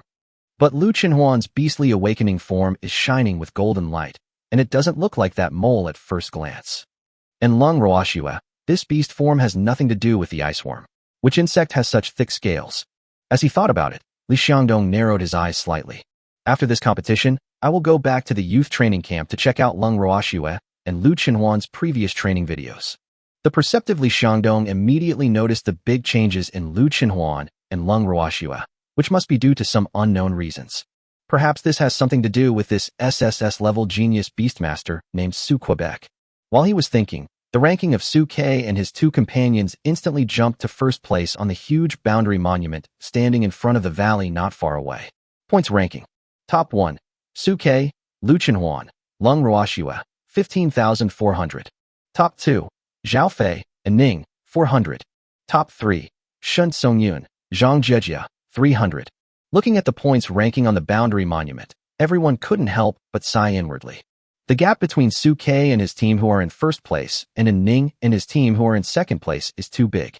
An Ning and his team only have a fraction of Suke and his team's performance. The points for killing a first-level beast are generally 100, while for a second-level beast the points are increased 50-fold to 5,000. After this wave of harvest by the Grey Wolves, Suke and his team's points skyrocketed, crushing Zhao Fei and An Ning by nearly 40 times. It seems that the result of this hunting competition has been determined in advance. As long as Suke and his team don't make any mistakes, they will definitely take first place. Who would have thought that Suke, with 2 F-rank beast girls, could harvest so many points in such a short time? It's risky, but it's worth it. I even think that based on the fighting power displayed by Suke and his team, the champions of not only the hunting competition, but also the youth training competition have probably been decided. Of course, Zhao Fei and An Ning, who were in Fengming Valley, didn't know all this.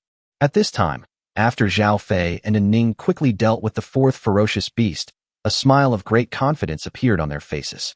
In such a short time, we have found and killed 4 ferocious beasts. According to the calculation of the youth training camp points, we should have 400 points now. 400 points in less than 10 minutes. This should be a record for the points of our Tianhai City youth training team, right? Suke is probably still leading his 2 useless F-rank soldiers to fight against the ferocious beasts. Once we have a better understanding of the fighting habits of these ferocious beasts, we will be able to collect points even faster. At this rate, we will definitely be able to maintain first place in points in the upcoming youth training. At this moment, An Ning couldn't help laughing when he thought about how he would meet Suke and the others in the future and trample them under his feet with his points. Zhao Fei continue. It was not just Zhao Fei and An Ning. At this moment, on a slope, Shun Songyun pulled a dagger out of the belly of a ferocious beast with a sinister look. Suke, Lu Chenhuan, Lung Ruoxue, I will let you know that strength gained through connections is not strength. The truly strong are forged by blood and fire. In the forest, looking at the images transmitted by the surveillance array, the man codenamed Owl gently pushed up his glasses on the bridge of his nose. This kid named Suke can actually give us such a big surprise. The 2 beast girls who were contracted were F-rank, but they were able to display such powerful strength with his help. Even Lung Ruoxue used a domain-related skill. If we allow this kind of genius to continue to grow, they will definitely become the #1 threat to our religion in the future. He must die. Having said this, Owl pushed his glasses up on his nose again. Bluebird, are you ready? Certainly. Bluebird turned sideways from the shadows and looked with interest at Li Xiangdong and the others who were watching the surveillance array with great interest. Soon, these old guys will feel the excruciating pain. A surprise is coming soon. As he spoke, Bluebird stared at a huge rift in the surveillance array, stretched out his green jade-white fingers, and snapped his fingers lightly. 3, 2, 1, game on. As the blue bird finished speaking, a terrifying, earth-shaking sound suddenly came from the entire Fengming Valley. Then, a bright beam of light shot up into the sky, piercing through the clouds and illuminating the eyes of the world. At this moment, everyone in the valley turned their heads towards the center. Chapter 56. Visions appear, storms are coming. What's the noise? Outside Fengming Valley, Li Xiangdong and his group, who were watching the students' competition in the valley through a surveillance array, all had their eyes wide open. The ground is shaking so much that it's even outside. At this moment, Li Xiangdong and his companions all cast their eyes towards the dazzling beam of light that shot up from the valley into the sky and was able to blind people even through the teleportation array. What exactly is this pillar of light? What exactly happened in the valley? At this moment, Li Xiangdong and the others hurriedly looked in the direction of the light column in the surveillance array. That is, in the field of vision, in a huge rift in the center of the valley, an extremely bright column of light shot up into the sky, piercing through the sky and splitting the earth. This is the Fengming Great Rift Valley. Looking at the terrain in their field of vision, everyone couldn't help but frown slightly. They are all beastmasters and beast girls from Tianhai. They have also participated in youth training and are naturally very familiar with the Fengming Valley. Zhao Guang couldn't help but analyze out loud. The Fengming Great Rift Valley is the most complex place in the Fengming Valley. There are many high-level beasts in it, which is extremely dangerous. Such a strange phenomenon occurred in Fengming Rift Valley this time. Either a great treasure was born, or some great opportunity was born. But no matter what it is, it will definitely attract these students. Lung Qianxiu on the side nodded slightly and added to Zhao Guang's words. Even if they are aware of this, there are still huge risks involved. But Li Xiangdong, who was in charge of the youth training, squinted his eyes and looked at the images coming from the surveillance array with a serious expression. Lung Qianxiu, who was standing by, saw Li Xiangdong's expression and couldn't help but wonder. What's wrong, Laoli? You seem to be worried about the appearance of this strange phenomenon. Li Xiangdong nodded slightly. Right. Fengming Valley has been in our Tianhai for many years, and nothing unusual has ever happened. But I am somewhat suspicious of the unusual movements when 2 S-level and 1 SSS level geniuses appeared in Tianhai this time. What do you doubt? Lung Qianxiu on the side laughed and said, Are you worried that someone might use other means to get into Fengming Valley and cause trouble? This is a restriction formation that was personally set up by a great man of our human race.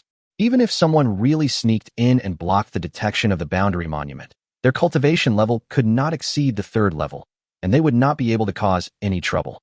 Listening to Lung Qianxiu's words, Zhao Guang beside him also nodded. That's right, generally, there's no need to worry. This strange phenomenon must be caused by the Fengming Great Rift Valley itself. It must be the emergence of some rare treasure. For these students, it is not a bad thing, but maybe a good thing. Besides, don't they still have the teleportation talisman? Even if there is any danger, they can still protect themselves.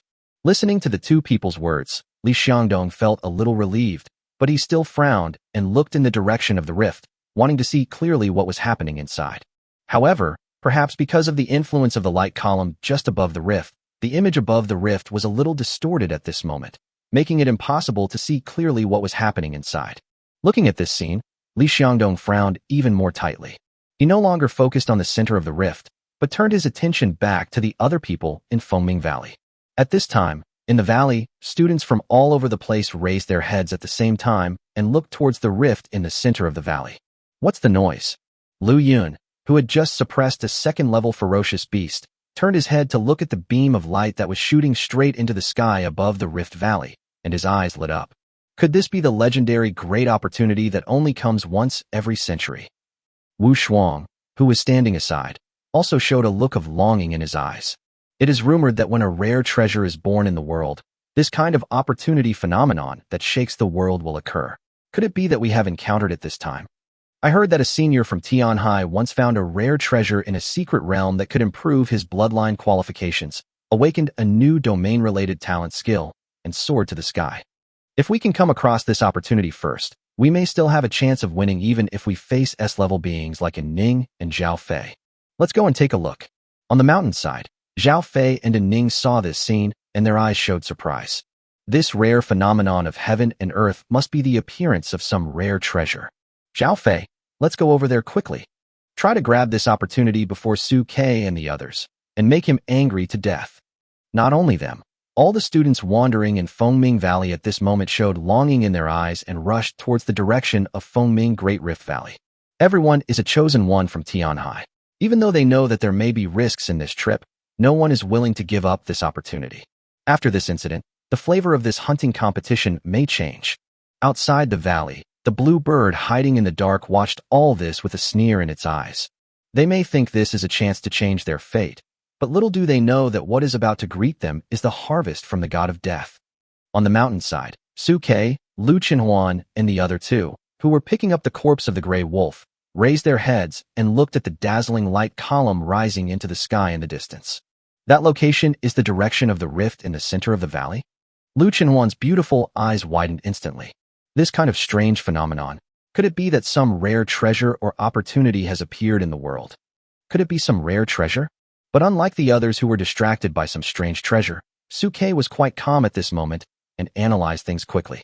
No matter what the reason is, such a big commotion will definitely attract people from the entire valley to the center. If I remember correctly, there are many high-level beasts in the Rift Valley, which are extremely dangerous. But the reason why he came to Fengming Valley this time was to hunt for the ferocious beasts of level 2 and above. Even if there had not been this incident, Fengming Rift Valley would still be a place he must visit. Whether we want to join in the fun or see the source of this strange phenomenon, we still need to go there. Besides, our classmates from number 1 middle school will definitely rush over to meet them and take care of them. After all, I have trained with these classmates for so many days and have been respectfully called captain for many days. I have developed some feelings for them. If I am lucky enough to meet them, it is not impossible for me to lend a helping hand. While thinking, Suke asked Lu Chenhuan and Lung Ruoxue to put the more than 100 beast cores they got from picking up corpses and the body of the Grey Wolf King into his storage ring, and asked Lu Chenhuan and Lung Ruoxue to hurry on. Huan Ruoxue, let's go and join in the fun. Chapter 57, The Severed Horizon. Under the guidance of the strange phenomenon of heaven and earth, everyone quickly rushed towards the direction of the Rift Valley. At this time, Lung Ruoxue and Lu Chenhuan followed behind Suke, watching the figures appearing one after another in their field of vision, and couldn't help blinking their eyes. It seems that this vision attracted quite a few people. Maybe I'll meet a lot of our 1st Battalion's youth training classmates then. No matter what happens, we can take care of each other. Suke's eyes were calm, and he did not comment on the two people's opinions. Sometimes, having too many people is not a good thing. Especially in this situation where there is a suspected chance of an arrival, humans themselves will become the biggest threat. Listening to Suke's words, Lu Chenhuan and Lung Ruoxue blinked their eyes, not quite understanding what he was saying. Not long after, a huge crack appeared on the horizon. From a distance, it looked as if the entire ground was cut in half by something, revealing a hideous wound. Outside the wound, there were many figures standing on both sides. Seeing this, Suke, Lu Chenhuan, and Lung Ruoxue sped up and rushed over quickly. As the three of them approached, the view of the Fengming Great Rift Valley became clearer in their eyes. They could clearly see the cliffs on both sides that looked as if they were carved by a knife as the horizon sank. Under the cliffs on both sides is an extremely sloping forest, and in the center of the forest is a turbulent river. And in the center where the mountains and the river meet, a bright beam of light is rising into the sky. At this moment, outside the Rift Valley, the students from the various camps who had arrived were looking down along the cliff, as if they wanted to see clearly what was below. Suke took a quick look and saw his classmates from the same battalion gathered together and hurried over. Captain Su and Captain Lu are here. Seeing Suke appear with Lu Chenhuan and Lung Ruoxue, the students from the 1st Battalion gathered around them. After spending some time together, everyone in the 1st Battalion was convinced by Suke and recognized him as their captain from the bottom of their hearts. Suke didn't waste any time and looked directly at Lu Yun and Wu Shuang in the crowd. Lu Yun, you guys go first. Have you found anything? Upon hearing this, Lu Yun hurried forward and smiled at Suke. A little, but not much. Oh, then tell me what you think. Listening to Suke's question, Lu Yun quickly told him everything he knew, like pouring out beans. In fact, we arrived not long before you, Captain Su. We originally wanted to go down and take a look, but the terrain of this rift is complicated and it is not easy to find a way down. In addition, we vaguely sensed the presence of several high-level beasts in the rift, so we were a little hesitant. Listening to Lu Yun's words, Suke took a step forward and walked to the side of the cliff. He leaned over to look at the huge rift below and made a quick analysis. This rift stretches for thousands of kilometers and is 100 or 200 kilometers wide. It is also of varying depths, ranging from 1 to 2,000 meters. The terrain is extremely complex. It is indeed as Lu Yun and the others analyzed. There are many second-level beasts below. A second-level beast? Hearing the words that occasionally came out of Suke's words, Lu Chenhuan couldn't help but swallow subconsciously. I want to eat. Just now, when Suke collected the corpse of the second-level Wolf King, Lu Chenhuan couldn't help drooling, but Suke didn't have time to show off to her, so she could only put it in the storage ring for safekeeping. Hearing that there was a second-level ferocious beast nearby, Lu Chenhuan naturally couldn't help himself. It was Suke who gave orders to everyone in a very calm manner. Don't panic, everyone. This kind of rift valley usually won't be this steep all the time. Those beasts must need a passage to get out and hunt. If we search around, we will definitely be able to find a path to get down. Everyone spread out and quickly find the entrance down. Under Suke's order, everyone in the 1st Battalion moved quickly and spread out quickly to find the entrance. The people in other nearby camps also realized this problem and followed Suke's example to find an entrance down the mountain. Suke, on the other hand, squinted his eyes and took a general look at the students from each camp. Perhaps it was because they arrived slowly, or perhaps it was because some students were still focusing on the tasks of the hunting competition, but at this moment, the total number of students in all the camps was less than half of the usual number. Bifang's own battalion, Chunjun, when Fei Fei and many teammates had not arrived yet. Even many captains of the camps have not arrived yet. However, at this moment, the sound of a Pegasus neighing was heard, and then An Ning and Zhao Fei appeared beside the rift. At this moment, the two of them looked at the column of light rising into the sky, their eyes filled with unconcealable excitement. This strange phenomenon must mean that a rare treasure has been born. Seeing Su Ke still directing everyone to find the entrance down the mountain, An Ning couldn't help but sneer. Su Ke, are you still looking for the entrance?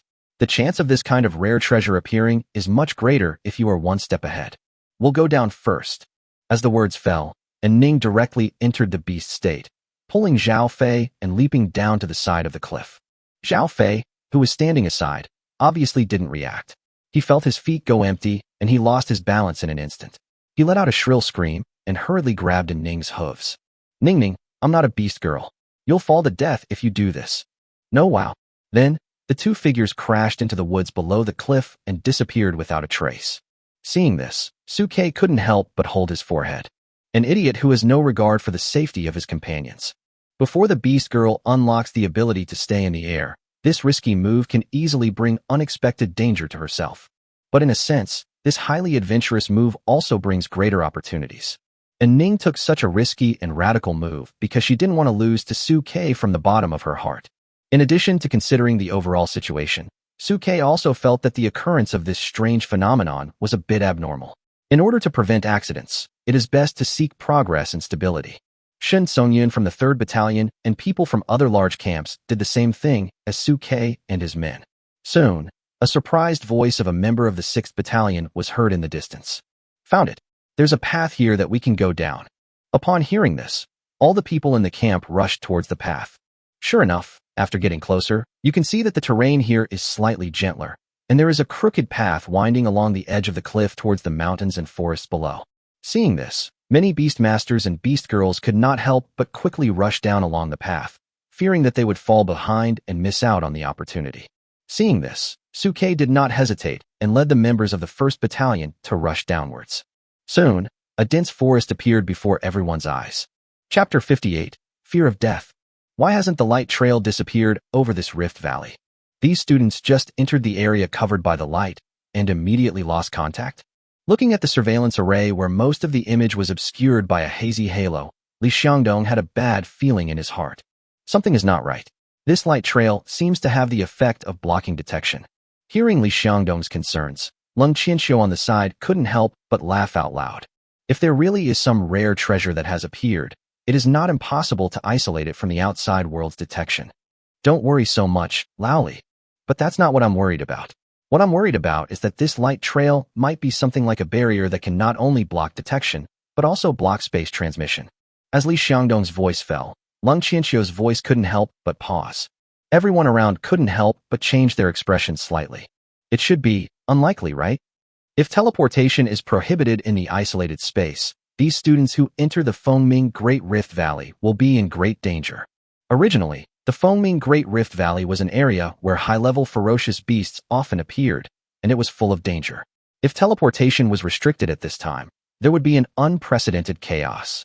Especially when something happens to geniuses like Su Ke, An Ning, or Zhao Fei, it would be a heavy responsibility that even Li Xiangdong could not bear.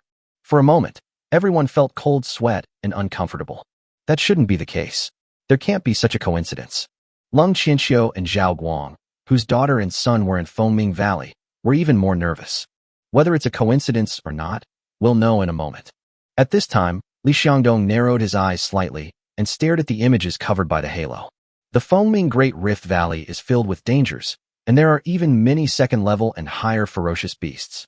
According to past experience, someone will be eliminated and teleported out in less than 10 minutes.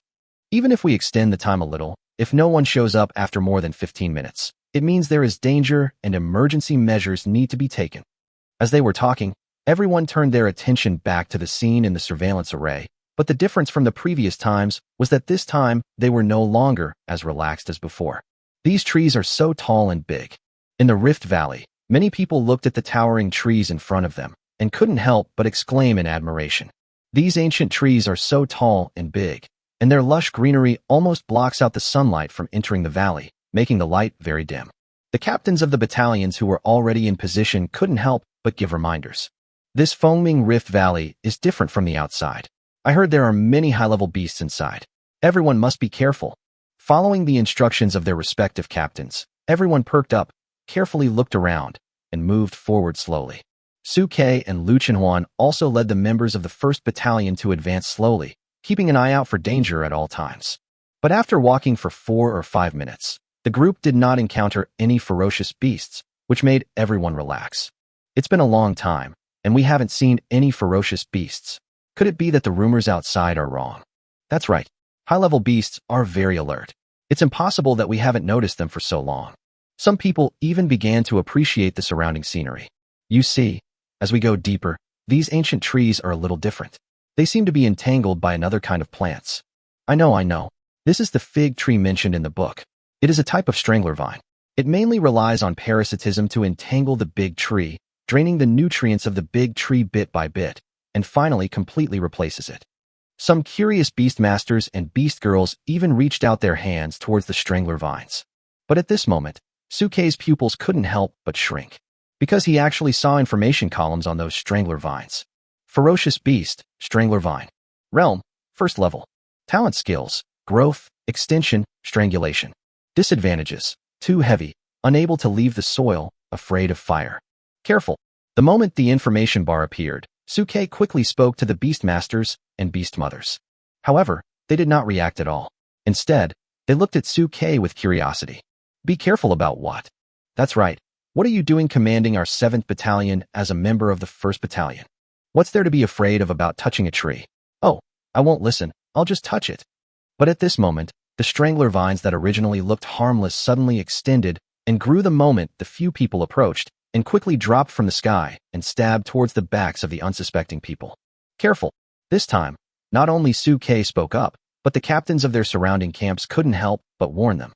At this moment, several people realized that something was wrong and turned around quickly. But it's too late. The long branches pierced through the backs of several people like sharp blades, piercing them through. There was not even enough time to make a teleportation talisman. Fire. They're afraid of fire. At this time, Suke spoke up quickly, and some beast girls and beastmasters with fire attributes quickly threw out their skills. The scorching flames exploded the moment they came into contact with the strangler vines, and countless branches waved wildly like human hands and feet, making a crackling sound of pain. In a moment, all the nearby strangler vines were destroyed. But the 6 beastmasters and beast girls who died could never be saved. Seeing the large bleeding holes on the chests of the 6 beastmasters and the beast girls, the people around them showed a look of retreat for the first time. This is the first time that a beastmaster and a beast girl have died. The people who came in earlier mostly viewed this competition as a test, and no one thought of dying here. But the deaths of these 6 beastmasters and beast girls revealed this cruel fact. There are many dangers under the Rift Valley, and if you are not careful, you could be in danger of life and death. At this moment, many people were hesitant about the next step forward. Seeing his teammates from the 3rd Battalion hesitating, Shun Songyun couldn't help but shout at everyone. This is just a minor accident. How come you are so scared by a 1st-level beast? We just suffered a loss this time because we were not alert enough. As long as we are alert enough, don't move around, and stay together, we can definitely prevent similar situations from happening again. Listening to Shun Songyun's words, many people felt that it made sense. Thinking about the exciting opportunity, they gritted their teeth and continued to move forward. Again and again, after about 5 minutes, everyone entered deeper into the dense forest. They had now entered the depths of the dense forest. The light around them was growing dimmer, and the silent atmosphere made everyone even more fearful. Why, apart from the sneak attack just now, have we not encountered any high-level beasts in such a long time? This is unscientific. Just then, heavy footsteps were heard all around. Chapter 59, Strange Human Corpse. Where do the footsteps come from? It's so heavy, it doesn't look like a human. In the valley, people from each camp gathered together subconsciously and looked around cautiously. At this time, everyone was a little scared because of the fear in their hearts, especially after seeing the death of a beastmaster. They became even more cautious and fearful. Suke, on the other hand, looked as calm as ever. With the divine eyes of insight, I can check the enemy's information at any time without having to worry about being ambushed. Huan, Ruashua, follow me closely. My fellow soldiers from the 1st Battalion, do not move around randomly and follow my orders. The comrades in the 1st Battalion were already quite convinced of Captain Suke, and especially after what had just happened, they were even more convinced of Suke and nodded hurriedly. We all listened to Captain Su. The students from other camps looked at Suke and were also somewhat interested. But the captains of other battalions saw that their teammates' hearts were somewhat shifting away from their side, especially the captain of the 3rd Battalion, Shun Songyun, who spoke with a gloomy face. Why are you staring at Suke? He's your captain? Do you really think that if something happens, the people from the 1st Battalion will care about the life and death of our 3rd Battalion? In some dangerous situations, they might even use people like us who they don't know as cannon fodder. Follow me closely. Follow my command in everything. I will definitely lead the people of our 3rd Battalion to create a miracle. As Shun Songyun finished speaking, the captains of other surrounding camps also issued similar warnings, dividing up their camps and guarding against each other. Seeing this scene, Suke was too lazy to get entangled with them. He was not the kind of saint who cared about everything. If someone trusted him and he had the energy to spare, he wouldn't mind helping. But as for those aliens who were wary of him, Suke didn't bother to care about their lives. At this moment, the footsteps around quickened again. Hearing the rustling footsteps, everyone's heart couldn't help but rise, and the students in the 1st Battalion subconsciously moved closer to Suke and the others. I heard that most of the beasts in Fengming Great Rift Valley are level 2. Judging from the number, if there are really so many level 2 beasts, then we are doomed today, right? But at this moment, a group of birds flew over the woods and flew out of the forest. Everyone was surprised to find that the footsteps came from the mouths of those birds. It seemed to be a kind of bird that could imitate the sound of human footsteps. The sound it made was like the heavy footsteps falling into people's hearts. It was a false alarm. Seeing this, everyone's anxious hearts couldn't help but relax. I told you so.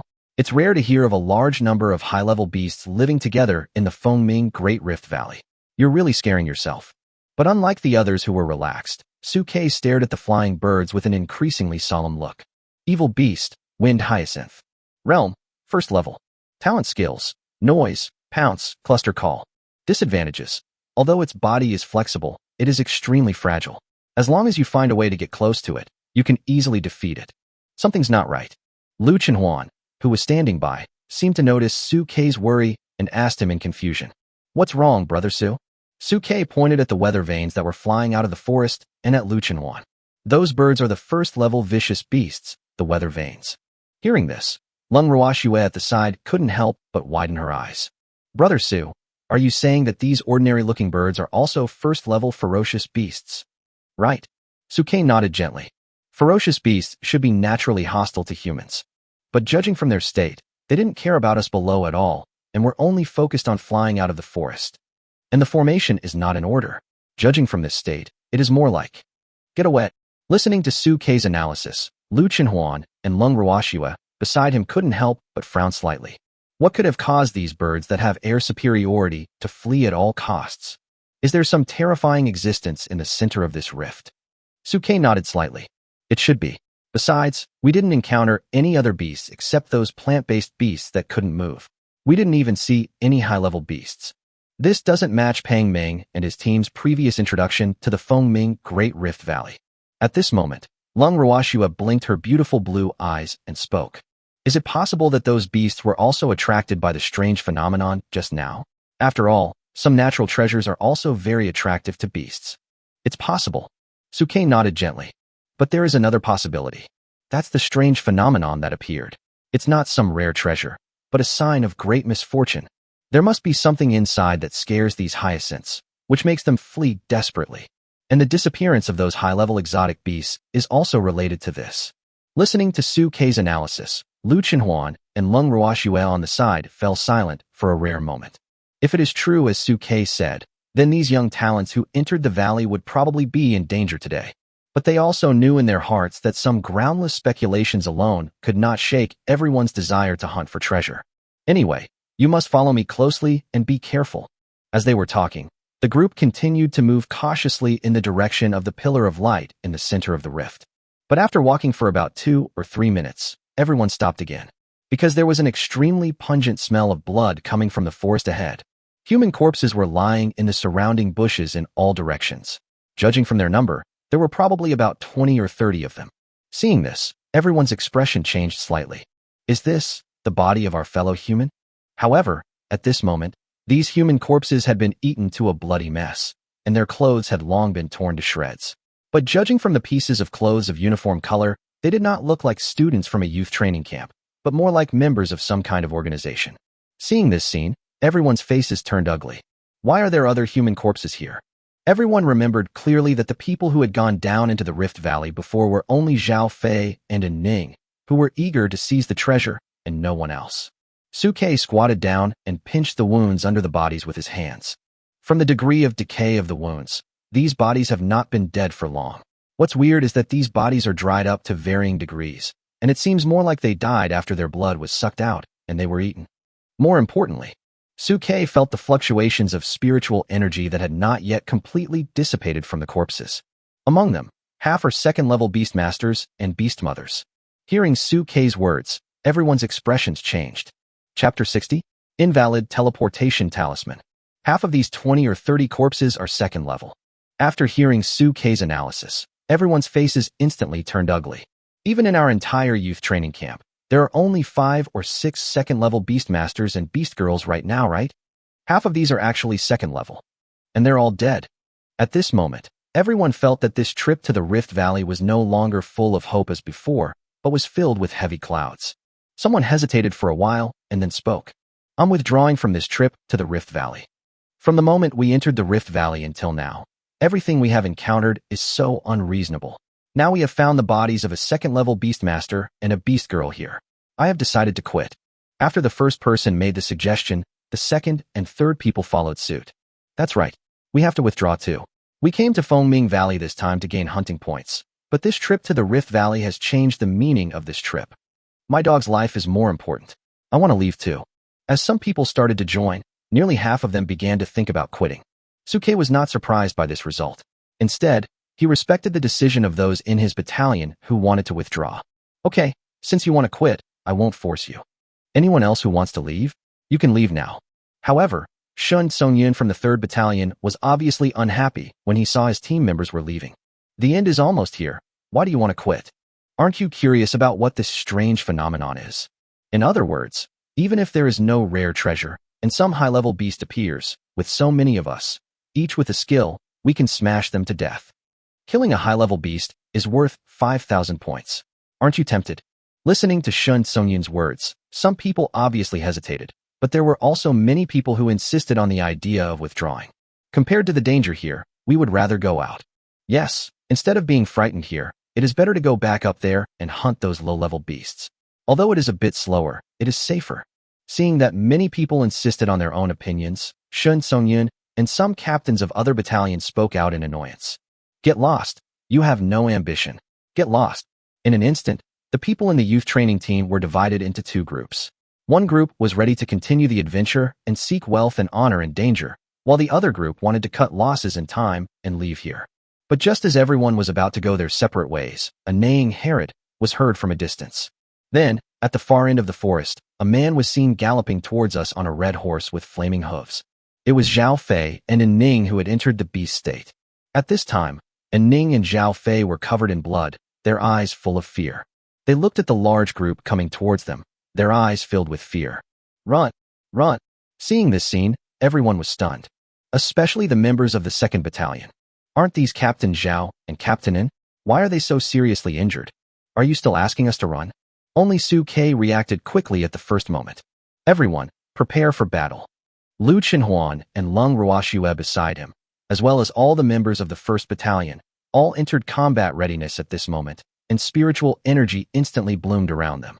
Many other battalions in the surrounding area also reacted and quickly entered a state of combat readiness.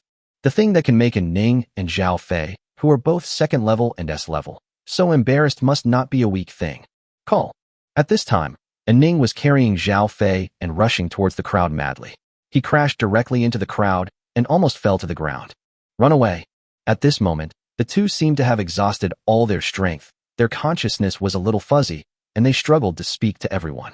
Fortunately, the people from their 2nd Battalion quickly supported the 2 men and prevented them from falling. Seeing this scene, those students who had originally wanted to leave wanted to escape even more and turned around to leave.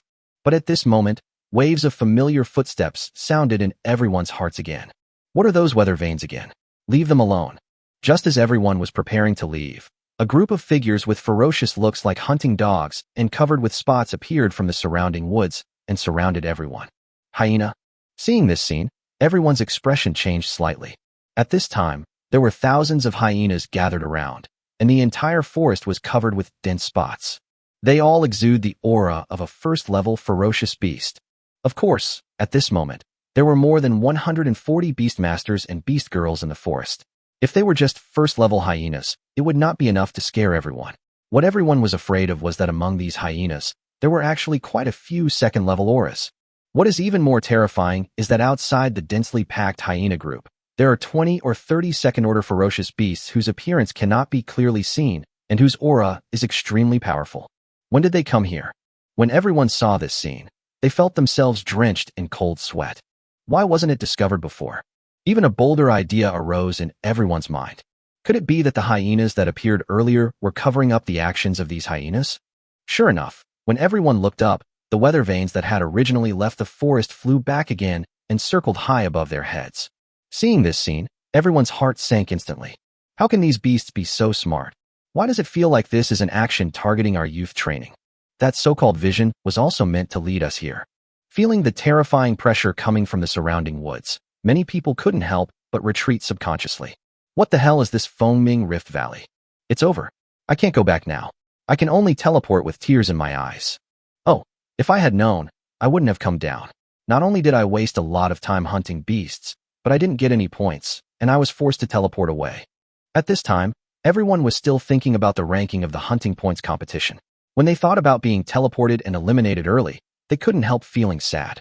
Even though leaving early may mean being eliminated, it's better than staying in this hellhole and not knowing whether I will live or die. Let's go. One by one, the students took out a teleportation talisman from their arms and prepared to crush it and leave. However, watching this scene, Sukei's eyes couldn't help but narrow slightly. I'm afraid I can't leave. Lung Ruoxue and Lu Chenhuan, who were standing by, were startled when they heard this and quickly looked at Sukei. Brother Su, why do you judge like that?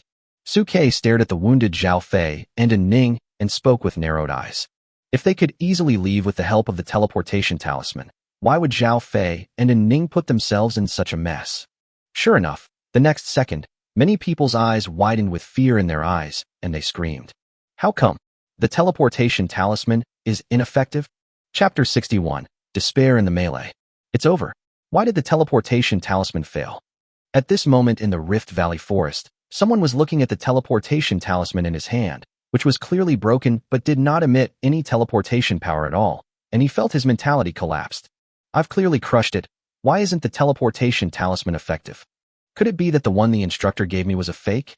There were also people around who crushed their own teleportation talismans out of disbelief. When they found out that their talismans were not effective, they felt like the sky was falling. Why didn't mine work? Are these batches of teleportation talismans all defective? Where did the youth training camp find the unscrupulous manufacturer? After discovering that the teleportation talisman was ineffective, looking at the densely packed hyena beasts surrounding him and the second-level beasts eyeing him covetously in the distance, a feeling of panic quickly spread around him. The teleportation charm is ineffective, so we are not barbecue this time. That's right. There are thousands of first-level beasts hunting us, and there are 20 to 30 second-level beasts waiting in the dark. Are we going to fight them head-on? At this time, everyone finally understood why Zhao Fei and An Ning told everyone to run the first thing they saw. Because there is no chance to teleport at all. At this time, Zhao Fei and An Ning had recovered a little with the help of everyone, but when they looked at the densely packed ferocious beasts around them, they still smiled bitterly. I didn't expect that I would fail in a small youth training session. An Ning, in particular, looked in the direction of Sukei, Lu Chenhuan, and the others with some reluctance. It's really damn annoying.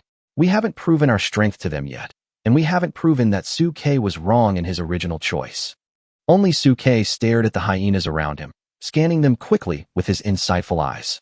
Ferocious beast, hyena. Realm, first level. Talent skills, roar, pounce, cluster call. Disadvantages, strength is too concentrated in the limbs, tends to attack, has poor defensive ability, waist and head are easily injured, and the nose is particularly vulnerable.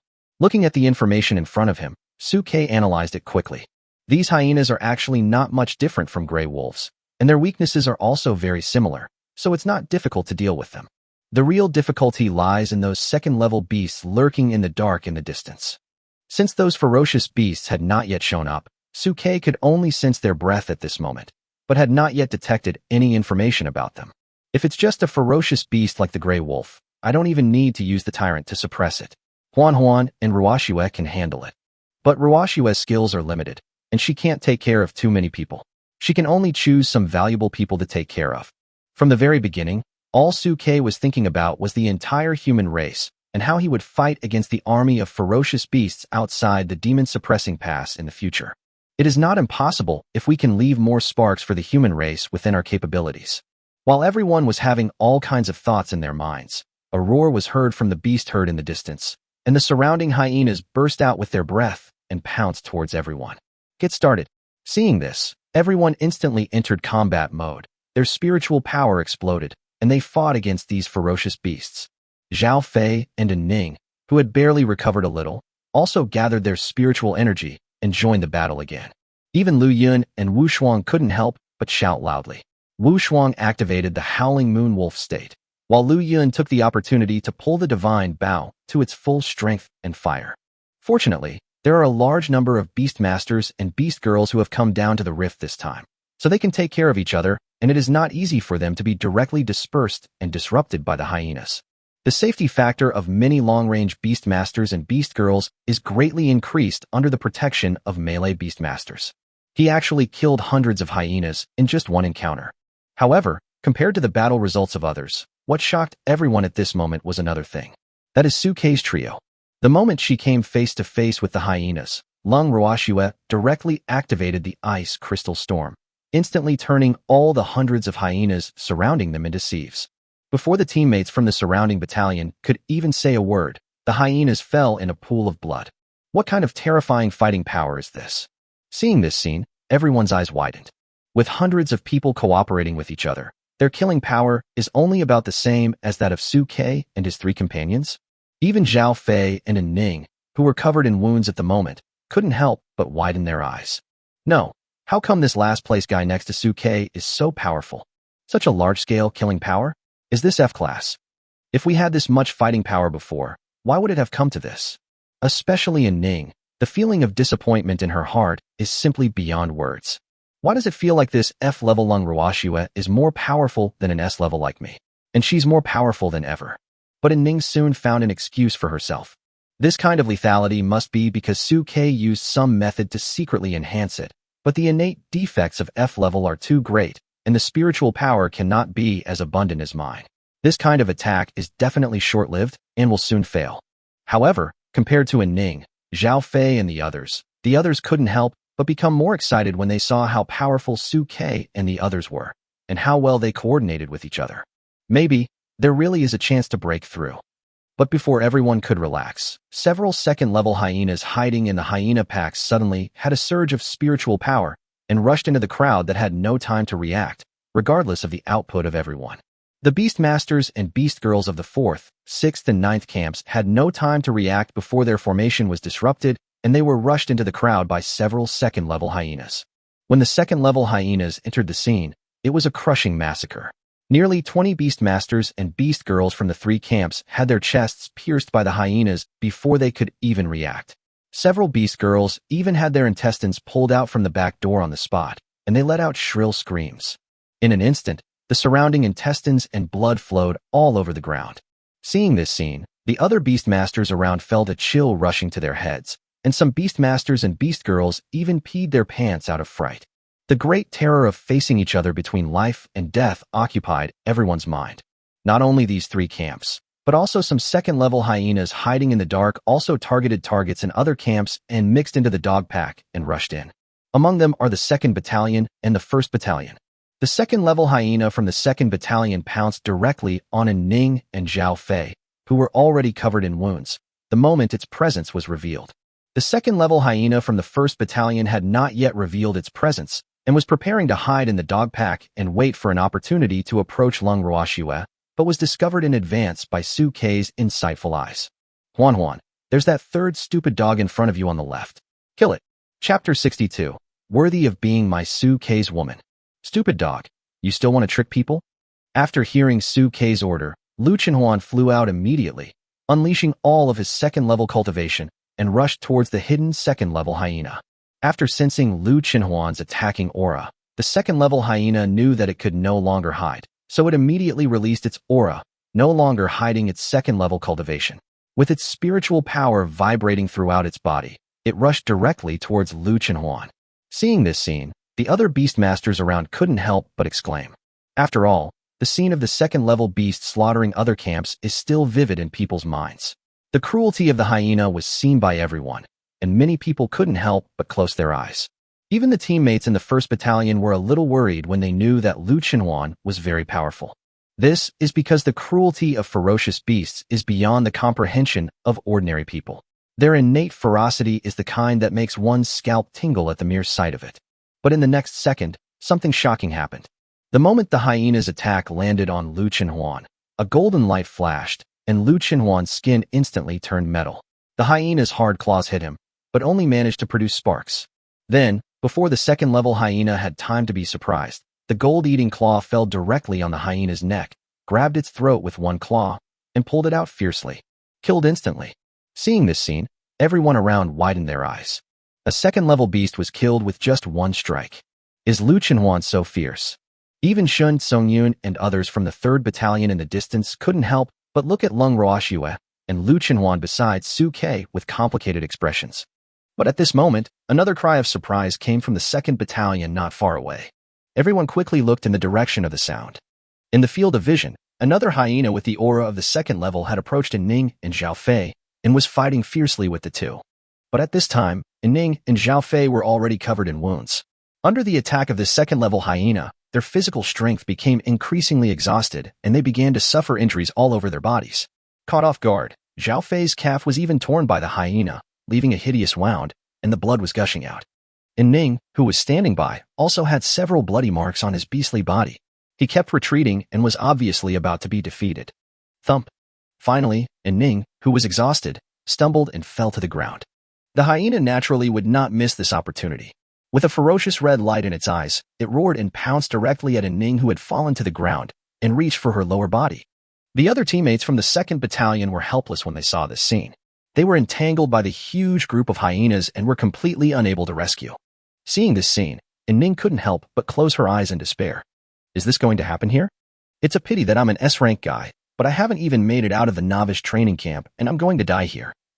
When death was about to come, An Ning suddenly remembered every little detail of his time with Su Ke, as well as Lu Chenhuan and Lang Ruoxue, who had become extremely powerful with Su Ke's help, and a trace of regret arose in his heart.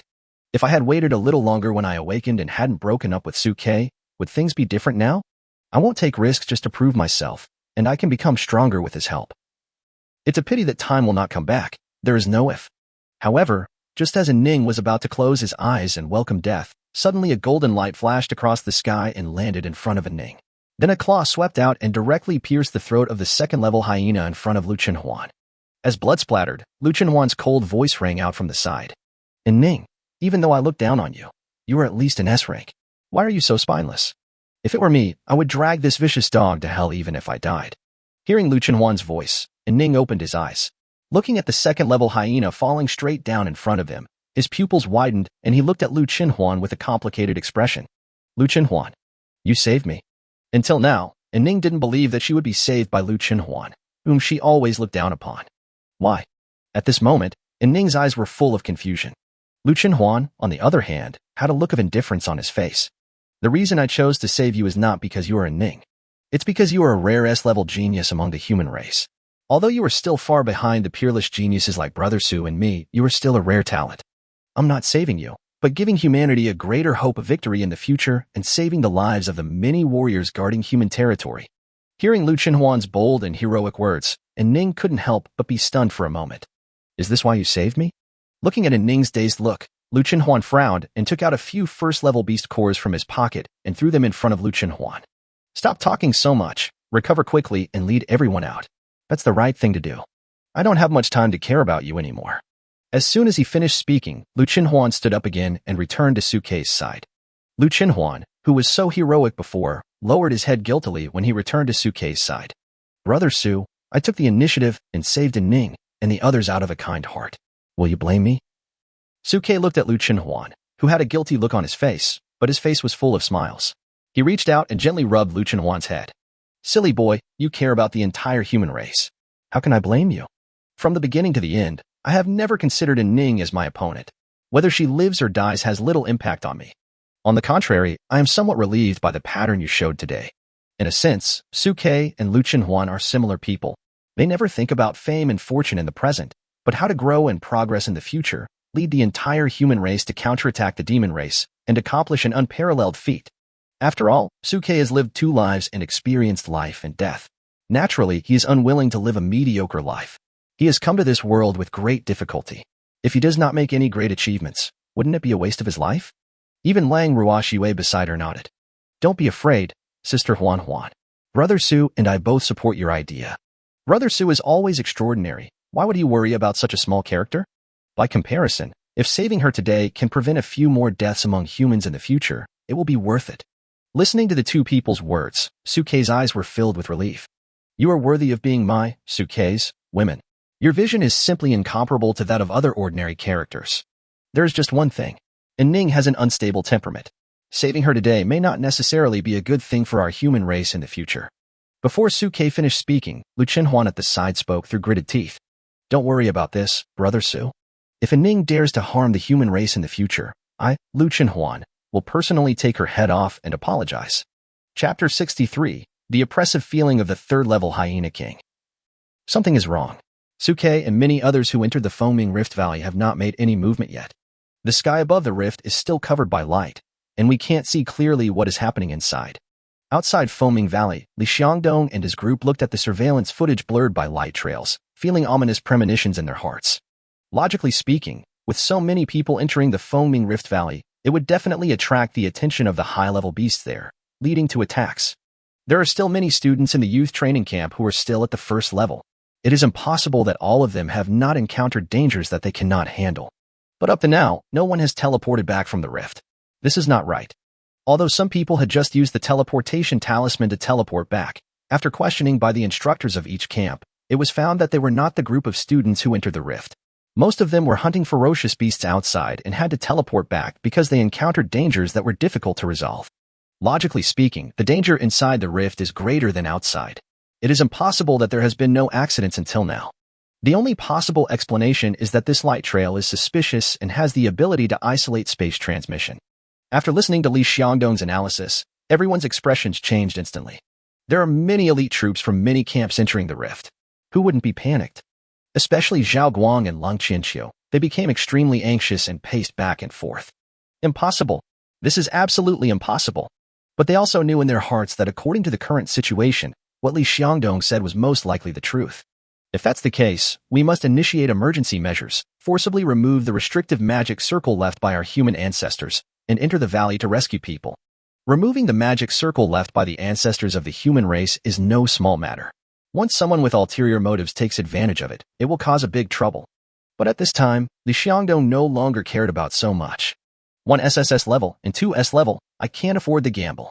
Everyone, follow me to remove this restrictive magic circle and go into the mountains to rescue people.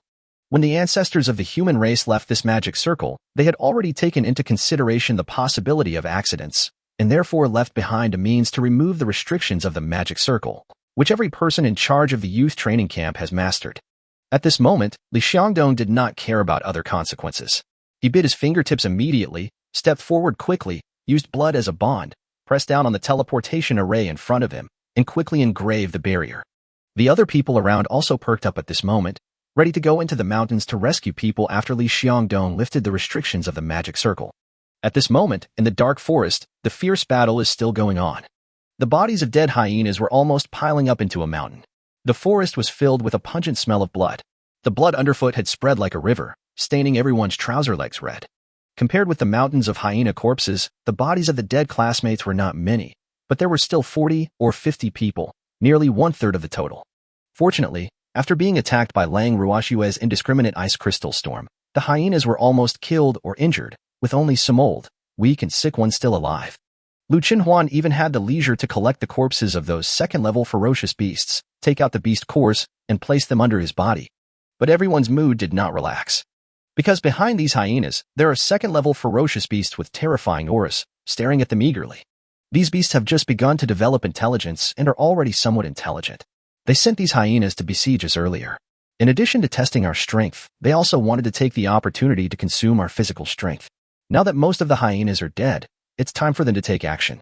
While Suke was analyzing, 20 or 30 second-level ferocious beasts slowly stepped out from the dark forest, glaring at everyone with murderous eyes. Seeing this scene, the less than 100 remaining students felt that their hope of survival was instantly wiped out.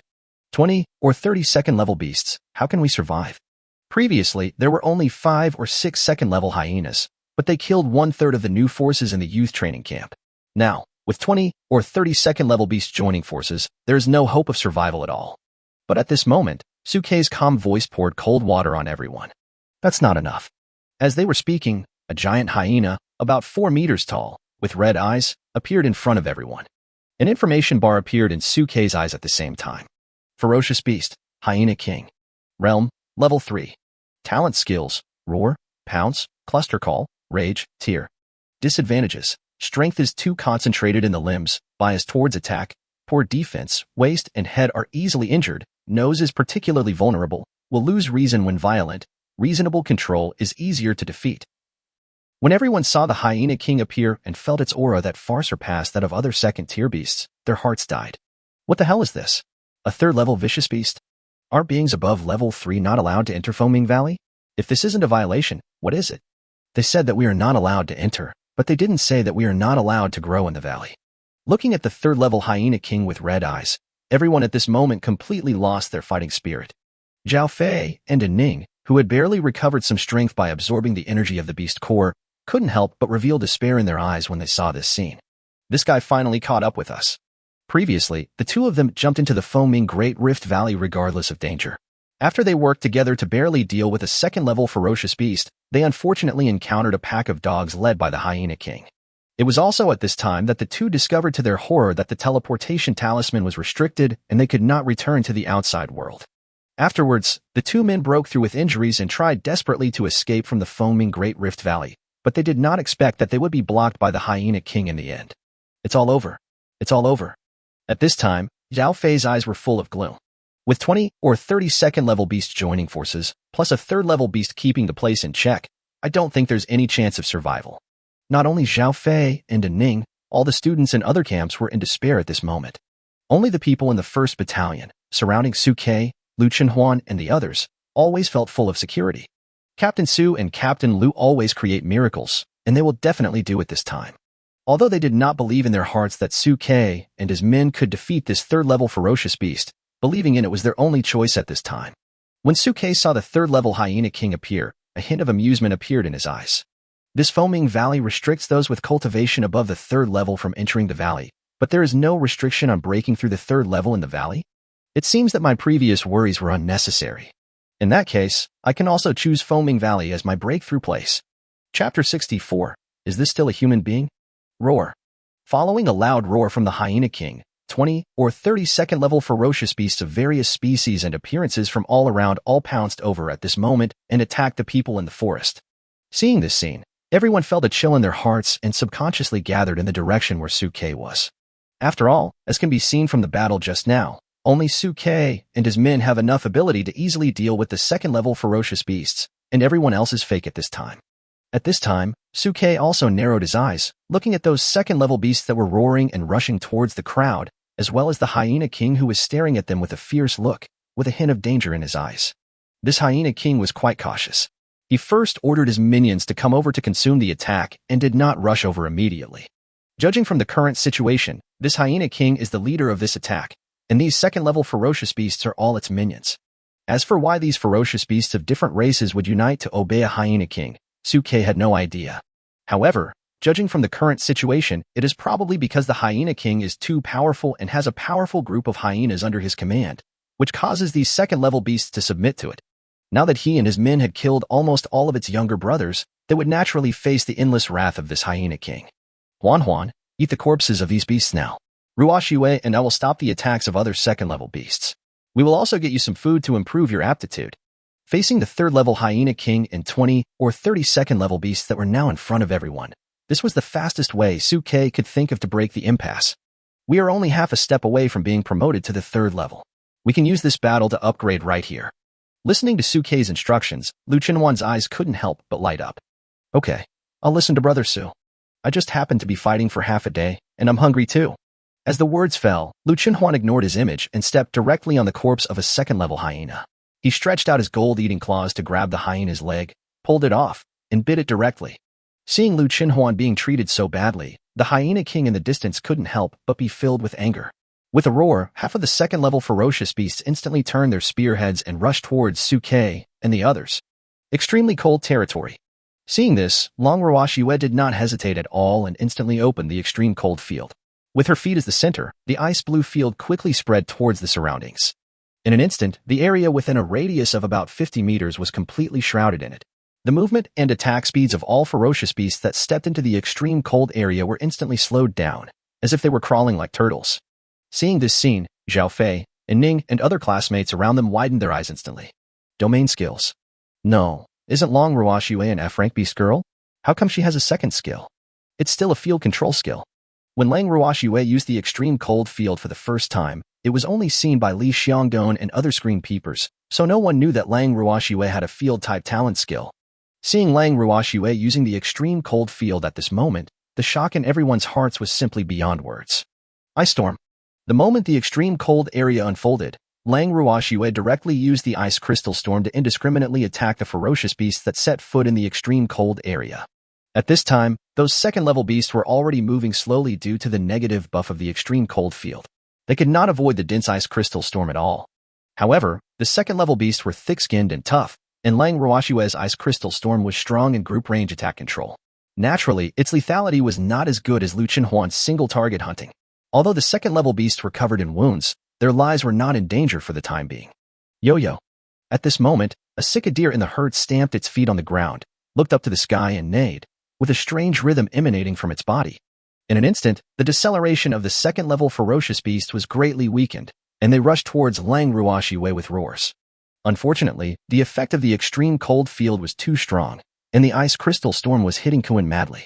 Those 2nd-level beasts that wanted to get close were beaten up badly, with sharp ice crystals piercing their skin and blood flowing all over their bodies. Seeing this scene, Suke's mouth was filled with a sneer. Long Ruoxue's ice crystal storm is very strong.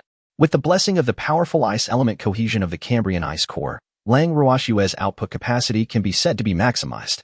The more opponents want to get close to Long Ruoxue, the bigger the blow they will suffer. But there is a fatal flaw, that is, although Lang Ruoxue's attack range is wide, her ability to search for enemies is weak and she herself is not agile. If the enemy escapes from the attack circle in the first time, she cannot pursue him as accurately as Lu Chenhuan. So you need to lure the other party into your attack range. Once you enter the attack range and are controlled by the extreme cold field, it will not be easy to escape.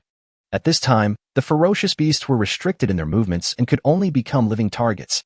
At this moment, beside him, as Lu Chenhuan directly ate the corpse of the 2nd-level hyena under her, a strange energy emanated from her body, a breath of extinction that seemed to come from ancient times. Under the influence of this breath, the surrounding ferocious beasts briefly felt a throbbing and oppression from their souls.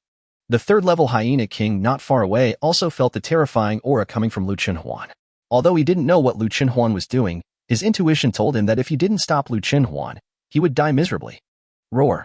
At this moment, the hyena king howled again, and the other ferocious beasts that were besieging him collectively gave up their attack on the students from other camps and instead rushed towards Lu Chenhuan.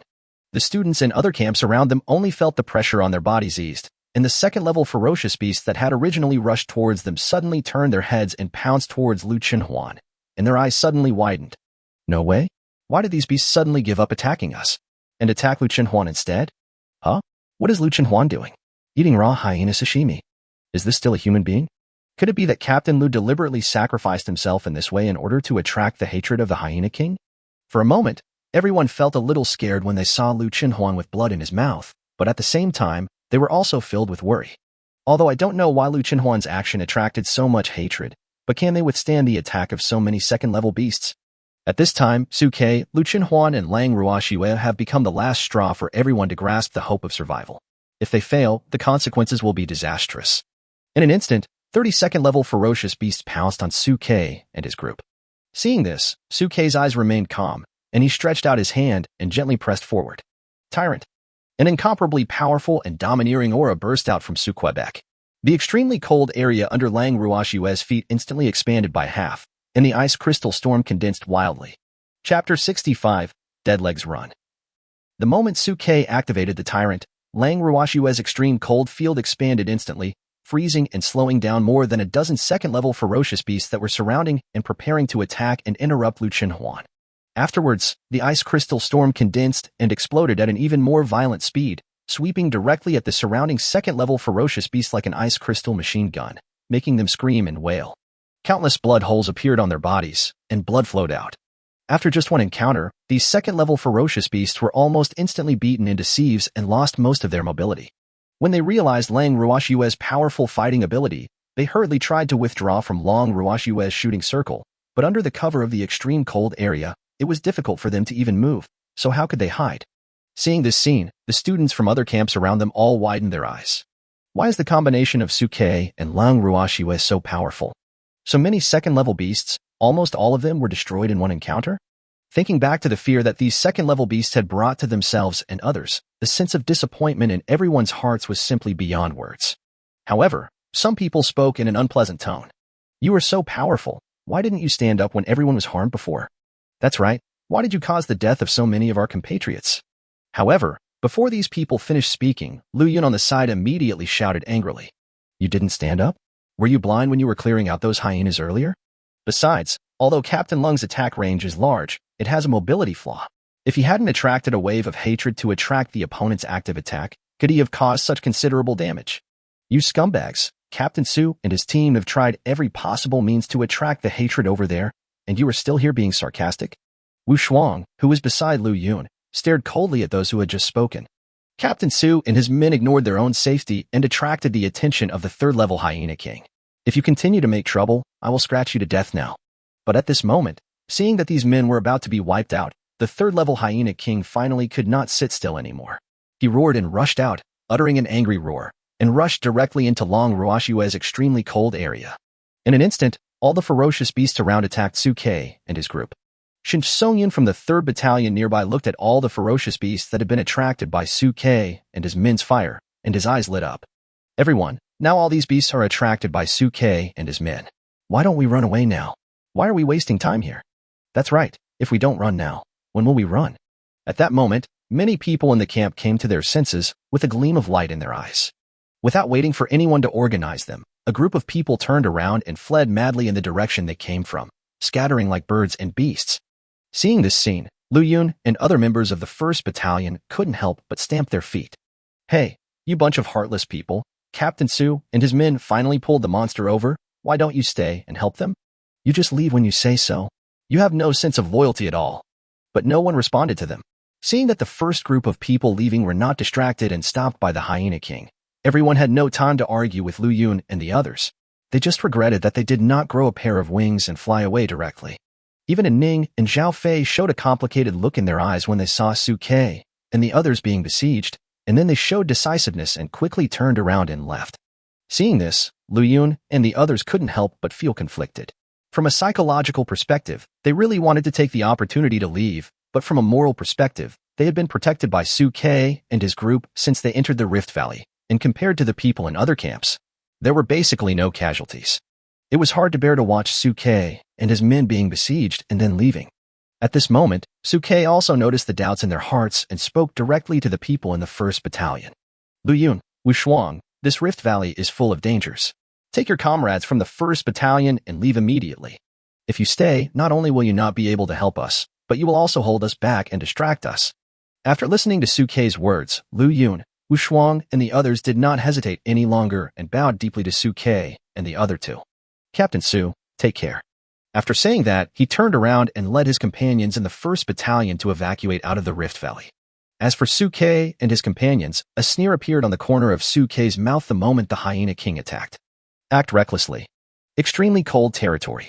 In an instant, the extremely cold area expanded instantly with Suke's feet as the center. In just a moment, an area wider than Lang Ruashue instantly enveloped the Hyena King. With the blessing of the dual domains, the speed of the Hyena King was reduced to the level of slow motion in movie special effects, and it could almost be divided into frames. While escaping, Liyun looked back at Suke somewhat worriedly. Seeing the extremely cold area expanding under Suke's feet, he couldn't help but rub his eyes. Am I hallucinating? Why do I see Captain Su also using a domain skill? Wu Shuang, who was standing by, quickly turned his head and looked at the extremely cold area extending from Suke's feet. He was also dumbfounded and stood there. I feel like I'm hallucinating too. At this moment, the Hyena King seemed to sense the crisis and became furious. He let out a violent roar, and his mobility recovered slightly, and he called out loudly towards the forest. Roar. A very similar but sharper howl was uttered at the same time, echoing the Hyena King. The next second, a female hyena that was slightly smaller than the Hyena King but had a similar aura rushed out from the woods and pounced towards Suke and the others. Fuck. They're a couple. A pair of third-level beasts. Seeing this scene, Lu Yun and Wu Shuang were shocked. They didn't have time to come back to their senses and watch the battle. They turned around and ran away. As for the students in other camps in front of them, sensing the appearance of the second third-order ferocious beast, they ran as fast as they could, regretting that they did not run fast enough. Run fast, dead leg. If you run slower, you might be gone. 2 third-level beasts. Before I came here, no instructor told me that the foaming Great Rift Valley was so dangerous. I shouldn't have come here out of curiosity if I had known. Faster. Run faster. As everyone fled at full speed, the figures in the forest disappeared in a flash, leaving only Suke and his 2 companions and a group of attacking beasts. Suke, on the other hand, looked at the appearance of the second third-level hyena with his eyes remaining as calm as ever. It's really well hidden. There's actually a second third-level hyena. But today, none of you can escape. Chapter 66, Rescue Captain Su and the Others. Boom. Outside Foaming Valley, a rumbling sound resounded through heaven and earth, and a huge magic array suddenly collapsed, turning into countless energy fragments that spread between heaven and earth. The magic circle has been lifted. Seeing this scene, all the instructors surrounding the magic circle and Lung Chinchio and others felt relieved.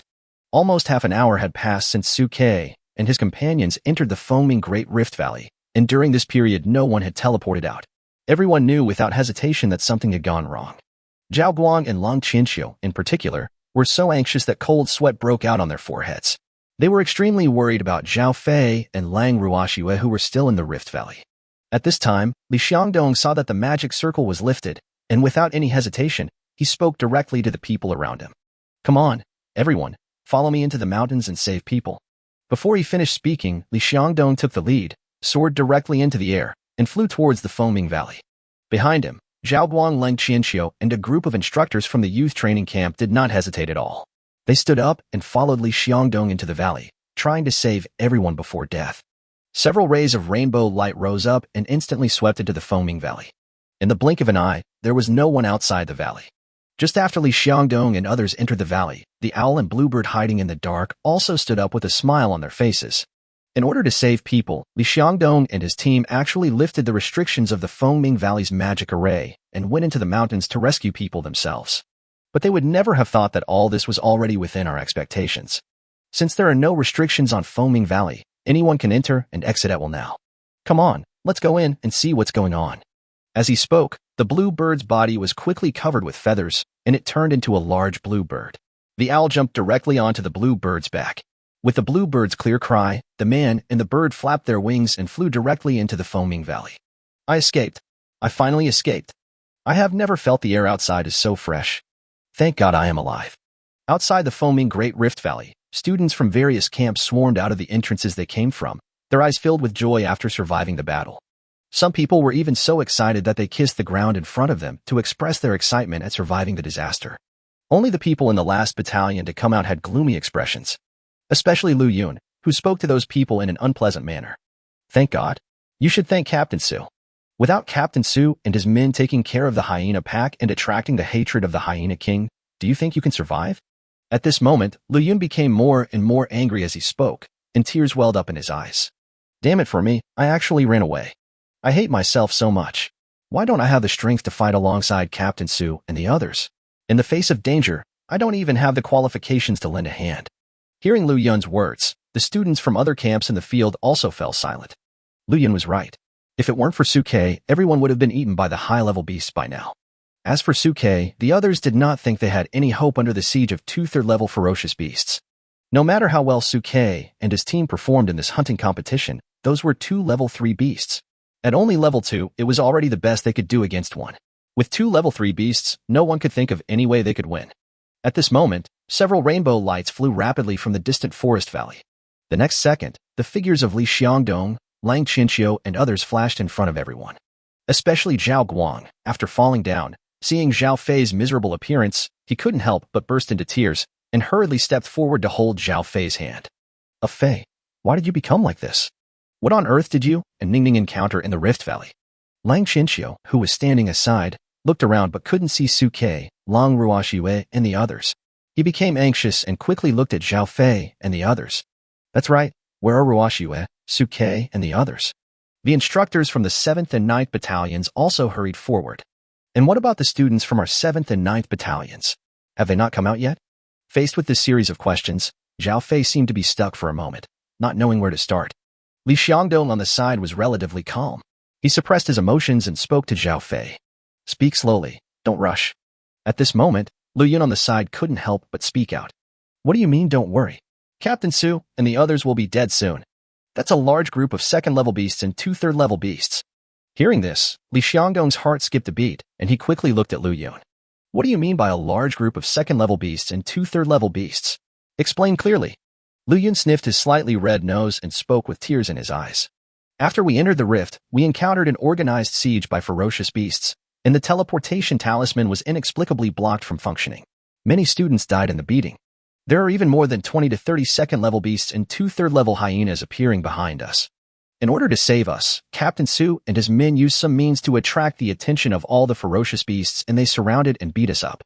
Having said this, Lu Yun looked at Li Xiangdong with pleading eyes. General Li, please quickly go into the Rift Valley and rescue Captain Su and the others. It will be too late if you are late.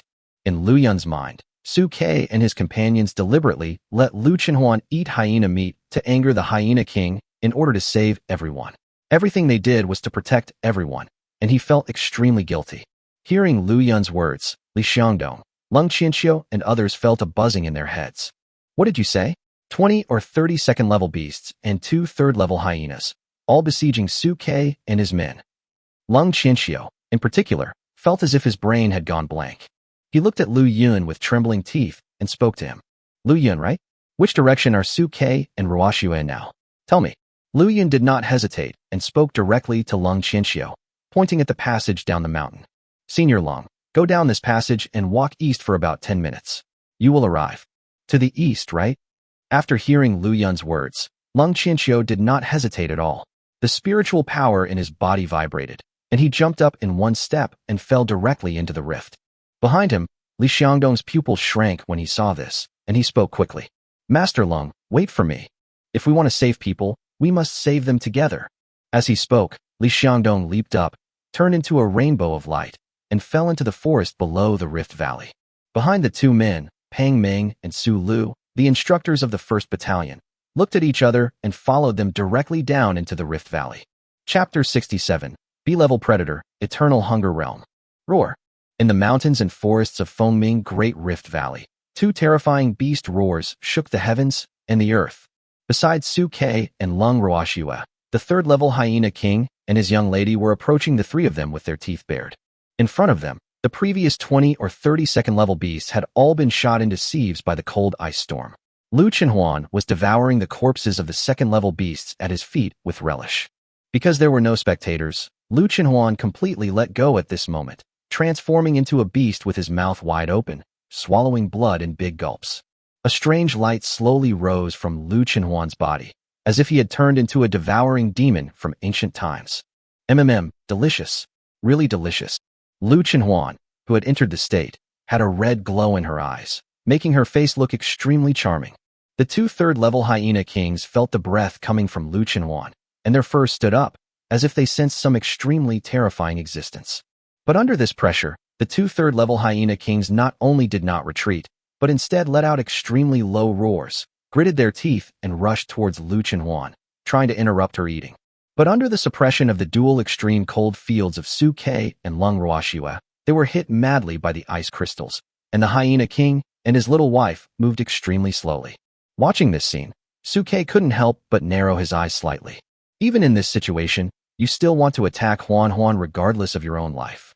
Both hyenas are already at level 3.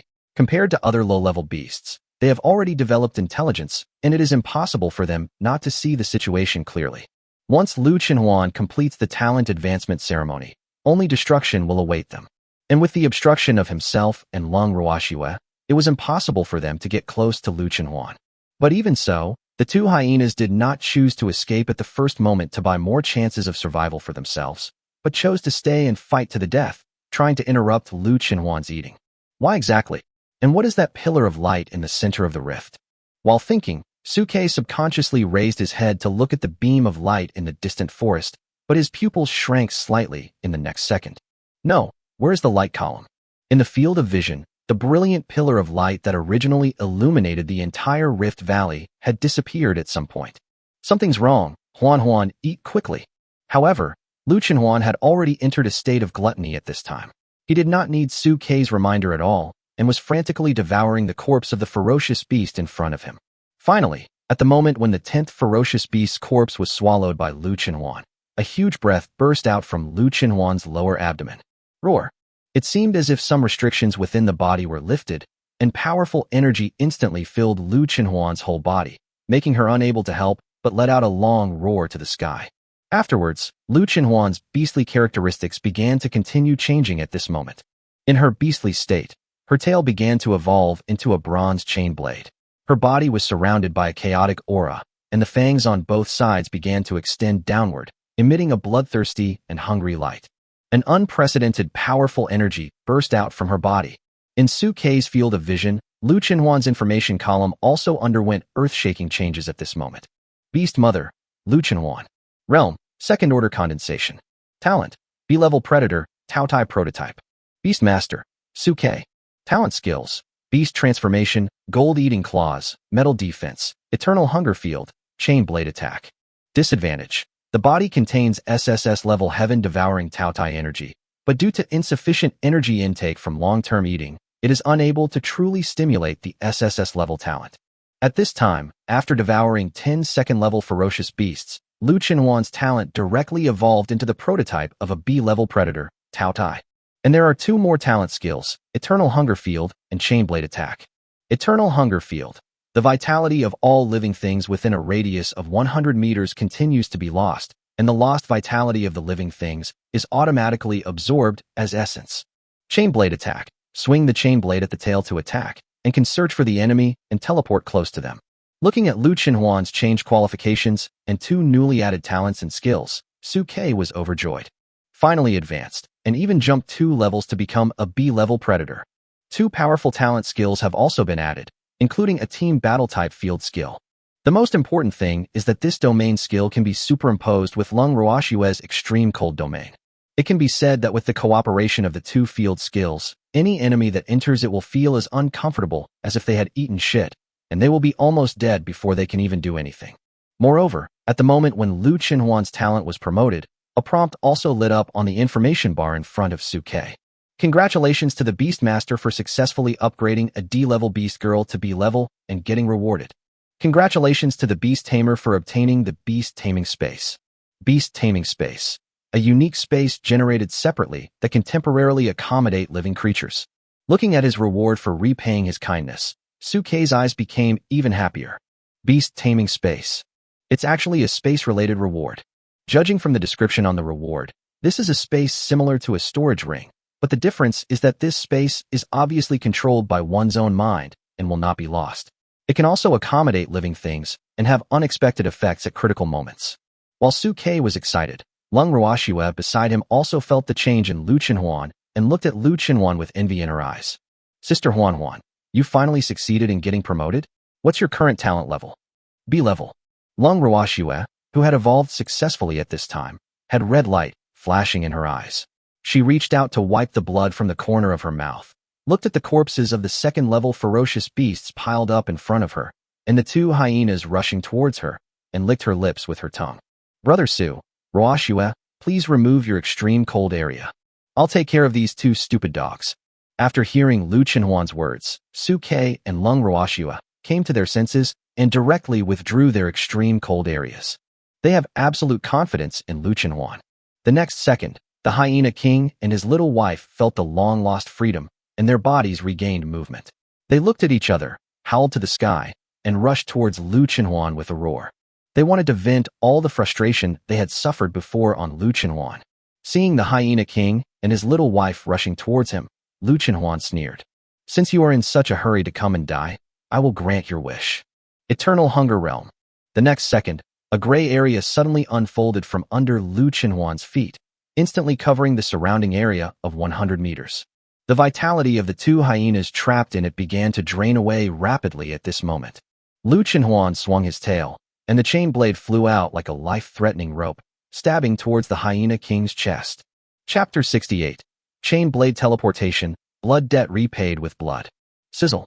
With Lu Chenhuan's full force, the bronze chain blade stabbed towards the hyena king at an extremely terrifying speed. Facing Lu Chenhuan's attack, the hyena king did not show any fear. Instead, he let out a gloomy and terrifying growl and slapped Lu Chenhuan's tail chain fiercely with his claws. The female hyena nearby also seized the opportunity and pounced directly towards where Lu Chenhuan was. But in Lu Chenhuan's eternal hunger field, the vitality of the two ferocious beasts was rapidly lost, and both their reaction and judgment were rapidly declining. The hyena king's claw did not hit the tail of Lu Chenhuan's chain blade. The next second, the chain blade pierced the hyena king's chest with lightning speed, piercing it directly. Roar! Feeling the terrifying killing power of the tail of Lu Chenhuan's chain blade, the hyena king couldn't help but reveal shock in his eyes. He didn't understand how Lu Chenhuan, a second-level beast, could easily penetrate his third-level beast's defense. Seeing that her mate was seriously injured, the female hyena became furious. A terrifying spiritual power burst out from her body. She had already approached Lu Chenhuan and stretched out her claws directly towards Lu Chenhuan's lower abdomen.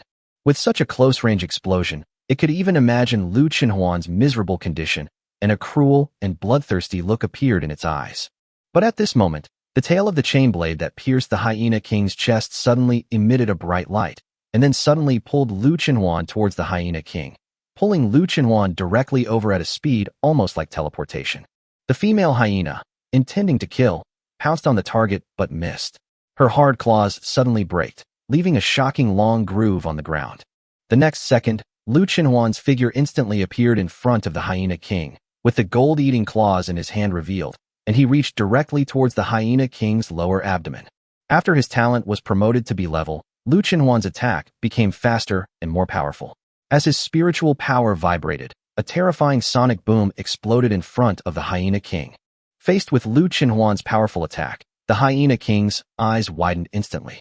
Feeling a life-and-death crisis, he quickly waved his claws to stop Lu Chenhuan. But with such a close-range attack, this blow could no longer be avoided. Phew! A claw directly scratched the hyena king's lower abdomen, leaving a shocking scar, and bright red blood spurted out. After receiving such a fatal blow, the hyena king was obviously angry. His eyes were instantly filled with bloodshot, blood and energy burst out of his body, and his muscles swelled instantly, like a murderous, evil dog from hell. Suke watched from the side, a gleam of light in his eyes. He knew that the hyena king had activated his innate skill, rage, and was preparing for a life-and-death fight. The skill of Berserk is a relatively rare high-level skill. It can temporarily consume one's own essence and blood to stimulate one's own potential and gain explosive growth and strength. At this moment, the female hyena that had just missed her target turned around and pounced towards Lu Chenhuan. "Huan, be careful, watch your position." Suke couldn't help but speak out after seeing this scene.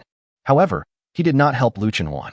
When Lu Chenhuan said that she would deal with the two hyenas, this battle was more of a test for Lu Chenhuan.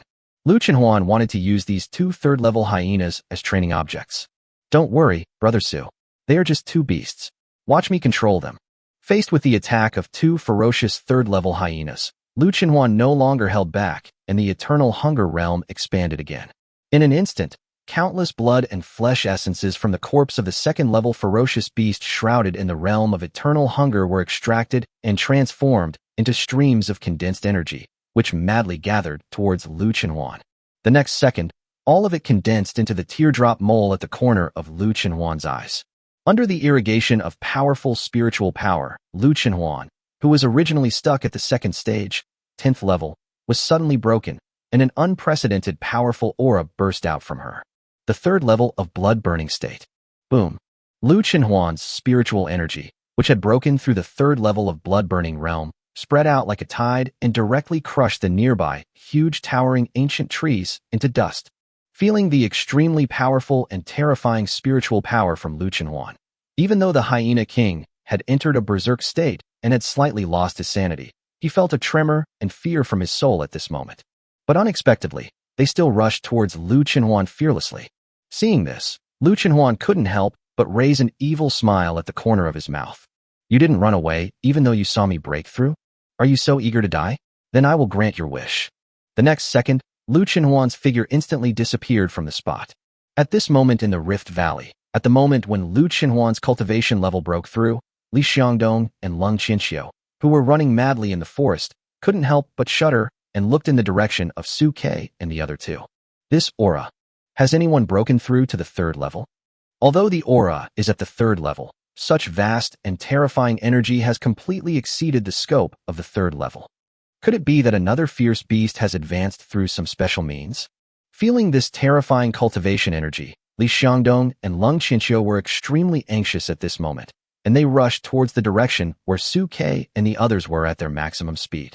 Pang Ming and Su Lu, who were left behind by them so far that they couldn't even see the exhaust gas of their car, were also extremely worried. Su Boy, please don't get into any trouble. You are the hope for the future of our entire Tianhai and the human race. At this moment, on the battlefield in the center of the forest, under the crushing power of Lu Chenhuan's terrifying cultivation, the two hyenas were directly suppressed and had no power to fight back. Even their violent state was broken by Lu Chenhuan. Their chests and abdomens were pierced by sharp claws. Their bodies were covered in blood. They fell powerlessly at Lu Chenhuan's feet, gasping for breath. Under the suppression of the eternal hunger field, the vitality of the two beasts was constantly being lost. Now that Lu Chenhuan's cultivation has broken through to the third level, they have no chance of winning at all. The victorious Lu Chenhuan raised his foot and stepped on the Hyena King's sharp mouth, his eyes full of indifference. I told you to massacre my fellow human beings. Now, it's your turn to pay with blood. As he spoke, Lu Chenhuan leaned forward, activated his gold-eating claws, and fiercely pierced through both chests, pulling out two beating hearts and crushing them. Bang! The beating heart turned into blood mist and condensed into two streams of pure life energies, which were greedily inhaled into Lu Chenhuan's nose and flowed into his body. After these two energies entered Lu Chenhuan's body, they immediately turned into nutrients for her cultivation, causing Lu Chenhuan's cultivation to continue to skyrocket at this moment.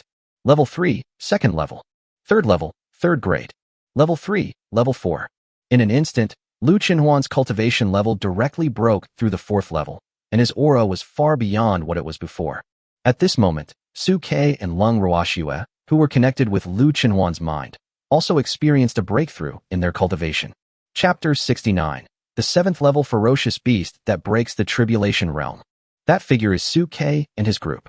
In the distance of the forest, Li Xiangdong and Leng Qinxiu looked at the figures of Su Ke and the other two from afar, and their eyes lit up. They are still alive. Those lying on the ground are two level 3 hyena beasts, and the group of level 2 beasts mentioned by Zhao Fei and his men. They are all dead, died at the hands of Su Ke and his men. Domain skills. Another domain skill. This Lu Chenhuan actually also has domain skills. Li Xiangdong and Leng Qinxiu, who rushed over in a hurry, just saw Lu Chenhuan reaching out to take out the hearts of the two hyenas, then crushing them and turning them into pure energy which he absorbed into his mouth. Seeing this scene, Li Xiangdong and Leng Qinxiu felt their scalps tingling and their eyes were filled with horror. Two third-level beasts and a large group of second-level beasts were slaughtered just like that. It turns out that the one who just broke through to the third level is this little girl under Su Ke's command. But why does Lu Chenhuan look a bit evil? It seems that he has been influenced by the beast in advance. Looking at the bloodthirsty desire in Lu Chenhuan's eyes, even Li Xiangdong and Leng Qinxiu couldn't help but feel a chill on their backs. According to statistics, the personality of the beast girl will be affected by her awakened animal nature, but generally that is after her realm has broken through to the 5th level of evil spirit transformation. At such a low level, her personality has actually begun to be affected by the animal nature, which was unexpected to both Li Xiangdong and Leng Qinxiu. However, seeing that Su Ke and the other two were safe, Li Xiangdong and Leng Qinxiu both breathed a sigh of relief at the same time.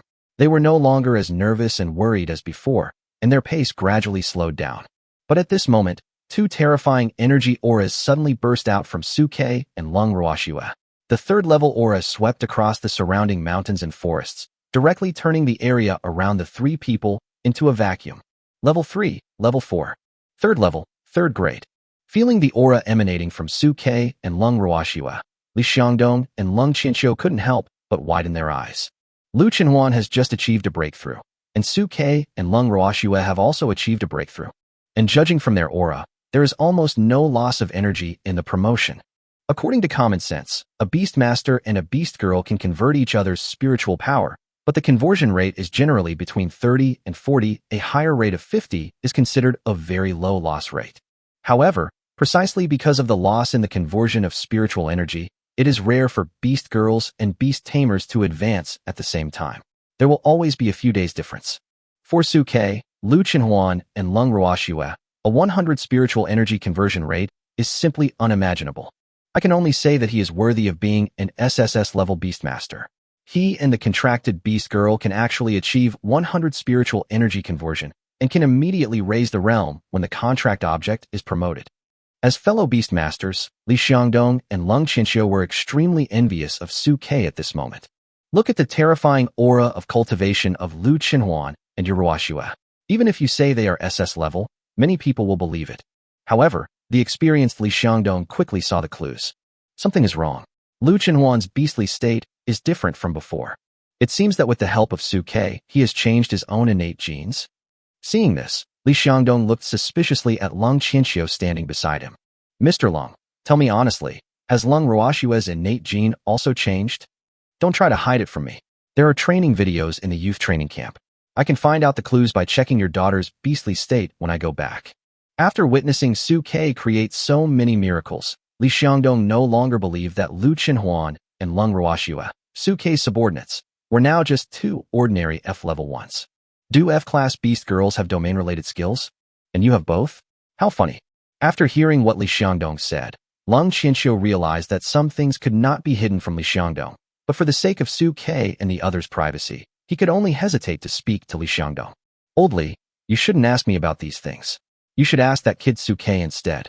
All I can tell you is that with the help of Suke, Ruashua is indeed different now. Listening to Lung Qianqiu's words, Li Xiangdong had already made a vague judgment in his heart. Looking at the figures of Suke and others in the distance, his eyes flashed with brilliance.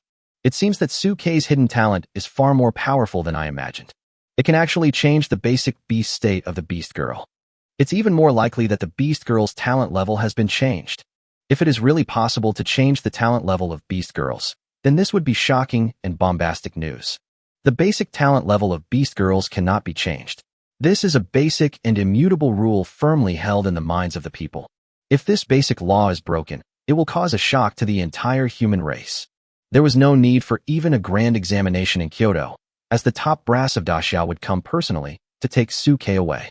Once this talent can be applied to the entire human race, it will be an unprecedented huge improvement for the human race. But at the same time, it would also attract the covetousness of foreign ferocious beasts. If they knew that Suke had this ability, they would probably hunt Suke down at all costs, leading to a war. At this moment, Li Xiangdong looked at Suke and Lu Qinhuan's cold figures, his eyes full of admiration. It is a blessing for our race to have such a genius. Mr. Long, let's go and meet up with Suke and the others now. But just as Li Xiangdong finished his words, a terrifying gust of air exploded between the mountains and forests not far away. In an instant, the surrounding rocks and huge trees were turned into dust, and everything within a radius of 3,000 meters was flattened. Under the impact of this gust of air, Suke and the other two, who had just broken through to the third level, didn't even have time to react and were directly knocked backwards. That is, Li Xiangdong and Lung Qianqiu quickly turned their heads and looked towards the center of the airwave. The center of the beam of light that shot up into the sky earlier. In the field of vision, the bright beam of light that shot up into the sky was slowly gathering and turning into a shining jade-white gem at the junction of the Rift Valley Forest and the river. And that gem was hanging on a white tiger with metal covering the sides of its head and chest, and a pair of large black gold wings on its back. The white tiger was dozens of meters long and as tall as 2 or 3 stories. It stood beside the forest by the river. It turned its body and looked down at Suke, Li Xiangdong, and the others from afar. An extremely terrifying pressure emanated from its body, covering the entire Rift Valley. Feeling the terrifying pressure from the black and gold white tiger, Li Xiangdong and Lung Qianqiu's expressions changed instantly. Level 7. A 7th level beast that can break through the Calamity Realm. There is actually a 7th level white tiger beast hidden in this rift. Chapter 70. The Legend of the Sky-Splitting Tiger God. The moment the 7th Order Calamity-breaking beast white tiger appeared, both Li Xiangdong and Lung Qianqiu's pupils widened, and they quickly flew towards Su Ke and the others. At this moment, Su Ke also activated his divine eyes of insight and saw the information about the white tiger. Ferocious beast, white tiger. Realm, 7th level. Talented skills, Beast King's Roar, Power Attack, more courageous than fierce, Sky-Splitting Impact, Sky Winged Dance, Elemental Slash, Star Shadow. Disadvantages. It was originally a 9th level beast, but due to a serious injury, its strength has not recovered. It used special means to temporarily improve its realm and recover. It is afraid of continuous fighting and consumption, and the injured chest is a fatal weakness. Status, contractable. Looking at the luxurious panel of the white tiger, Su Ke couldn't help but shrink his pupils. Compared to the previous Wolf King, Hyena King, and those inferior 2nd-level Karami beasts, the attribute panel of this rift white tiger can be described as luxurious. The most important point is that the original strength of this sky-splitting white tiger was actually at the 9th level. In an instant, Su Ke had a rough guess about the origin of this white tiger. This rift white tiger was originally an extremely powerful 9th-rank ferocious beast. It was shot through the chest by the enemy in a certain battle, and it hid in the Fengming Valley to slowly recover its strength. But now, no one knows what means were used to allow its cultivation to be temporarily restored to the 7th level. As for the beam of light that was reflected in the sky above the Rift Valley before, it was the light emitted by the gem hanging on the chest of this Rift Valley white tiger. Perhaps it was because the white tiger woke up and the gem appeared, causing a strange phenomenon. Or perhaps it was because the white tiger deliberately manipulated the gem to cause a miracle. Both possibilities exist, but in Su Ke's mind, he prefers the latter. Even Li Xiangdong and his men had rushed here, proving that the strange phenomenon they had experienced when entering the rift had already affected the outside world. It was very likely that the white tiger in the rift had done this intentionally, obstructing the outside world's exploration of the Fengming Great Rift Valley and interrupting the space teleportation of the teleportation talisman. As for the purpose, it's a magic circle. This guy deliberately led us to remove the restrictive magic circle set up by the ancestors of the human race. Li Xiangdong looked at the majestic white tiger and instantly had the answer in his mind. In the past, the ancestors of the human race set up a magic array to restrict cultivation, which could prevent beings above level 3 from entering Fengming Valley, and also prevent beings above level 3 from leaving Fengming Valley. With the means used by the sage at that time, it would be difficult for the injured white tiger to break through the magic circle and rush out. Even if it could barely break out of the magic circle, it would have consumed a lot of spiritual energy, and once it was surrounded, it would not even have a chance to escape. So, it deliberately used the gem to emit strange visions to attract students who entered the valley for the trial, and then blocked the space around the rift, making the students' teleportation symbols unusable. This caused us to worry and forcibly dismantled the magic circle. Once the magic circle is lifted, this guy will have a chance to rush out. As an experienced youth training camp director, Li Xiangdong instantly connected everything that had happened today and understood the answer. Oh no, this is a 7th level beast. If it is released to kill indiscriminately, the entire Tianhai may be affected. Li Xiangdong, who was anxious at this time, took out his communicator and spoke quickly. I am Li Xiangdong from the Tianhai army. A 7th level beast has appeared in Fengming Valley. Request reinforcements. Request reinforcements. After completing the call, Li Xiangdong took back the communicator without waiting for a reply and spoke to Lung Qianqiu beside him. Master Lung, Su Ke and the others are in your hands. Take them away from here immediately. This is a 7th level beast. I'm here to stop it. Listening to Li Xiangdong's words, Lung Qianqiu's eyes showed worry. But Laoli, you are only level 6, and you're beast girl. Stop talking nonsense. At this time, Li Xiangdong's eyes were full of anxiety, and he yelled directly at Lung Qianqiu. Except for me, no one in the entire Tianhai can stop it. Take them away quickly. At the same time, notify the city defense department and activate the emergency warning. The whole city is on alert. Seeing the unquestionable look in Li Xiangdong's eyes, Lung Qianqiu knew that this was the only choice at this time. and he immediately rushed in the direction of Suke and the others. But at this moment, the white tiger also obviously noticed Lung Qianqiu's actions. It grinned an anthropomorphic sneer and let out a dull and terrifying roar. It flapped its wings and suddenly flew up, like a huge meteor, smashing directly in the direction of Suke and the others. The speed was so fast that it even tore the surrounding void apart, emitting a series of piercing sonic booms and leaving 2 long cracks in the void. The airflow brought by the vibration of the huge wings was like a terrifying tornado, which directly rolled the surrounding sand and rocks into the sky and blew down the nearby towering trees one after another. This guy still wants to attack Suke? Seeing this, Li Xiangdong stomped his feet hard on the ground, making a big hole in it. His body whizzed in front of Suke and the others like a cannonball, staring at the white tiger fiercely. "You beast, your target is me. Don't try to hurt anyone while I'm here." Looking at Li Xiangdong, who suddenly rushed over to block his way, the huge tiger eyes of the white tiger could not help but narrow slightly. A sneer appeared at the corner of his mouth, and he spoke in human language. "Tianhai Garrison Commander Li Xiangdong? You don't even have a beast girl. What can you use to stop me?" Hearing Baihu's words, Li Xiangdong became even more shocked. This beast's intelligence has been awakened to such an extent that it can even speak human language. Lu Qinhuan and Lung Ruoxue beside Suke widened their eyes and stared at the white tiger. A beast that can speak human language? Brother Su, do you know what level it is? The two of them did not have Suke's insightful divine eyes, and they were unable to know the cultivation level of the white tiger at the first glance. Suke did not hide it either, and squinted his eyes and said, "The 7th level fierce beast, the white tiger. And this isn't just an ordinary 7th level one. It was dropped by a 9th level one after being injured." Hearing Suke's words, Li Xiangdong, who was standing in front of them, couldn't help but be shocked. Fell from the 9th level? Could this beast be the legendary sky-splitting tiger magical dragon that fought with the legendary beast Fire Phoenix, causing the Fire Phoenix to fall and shed blood here? Your talent and skill can actually see through the origin of this ferocious beast.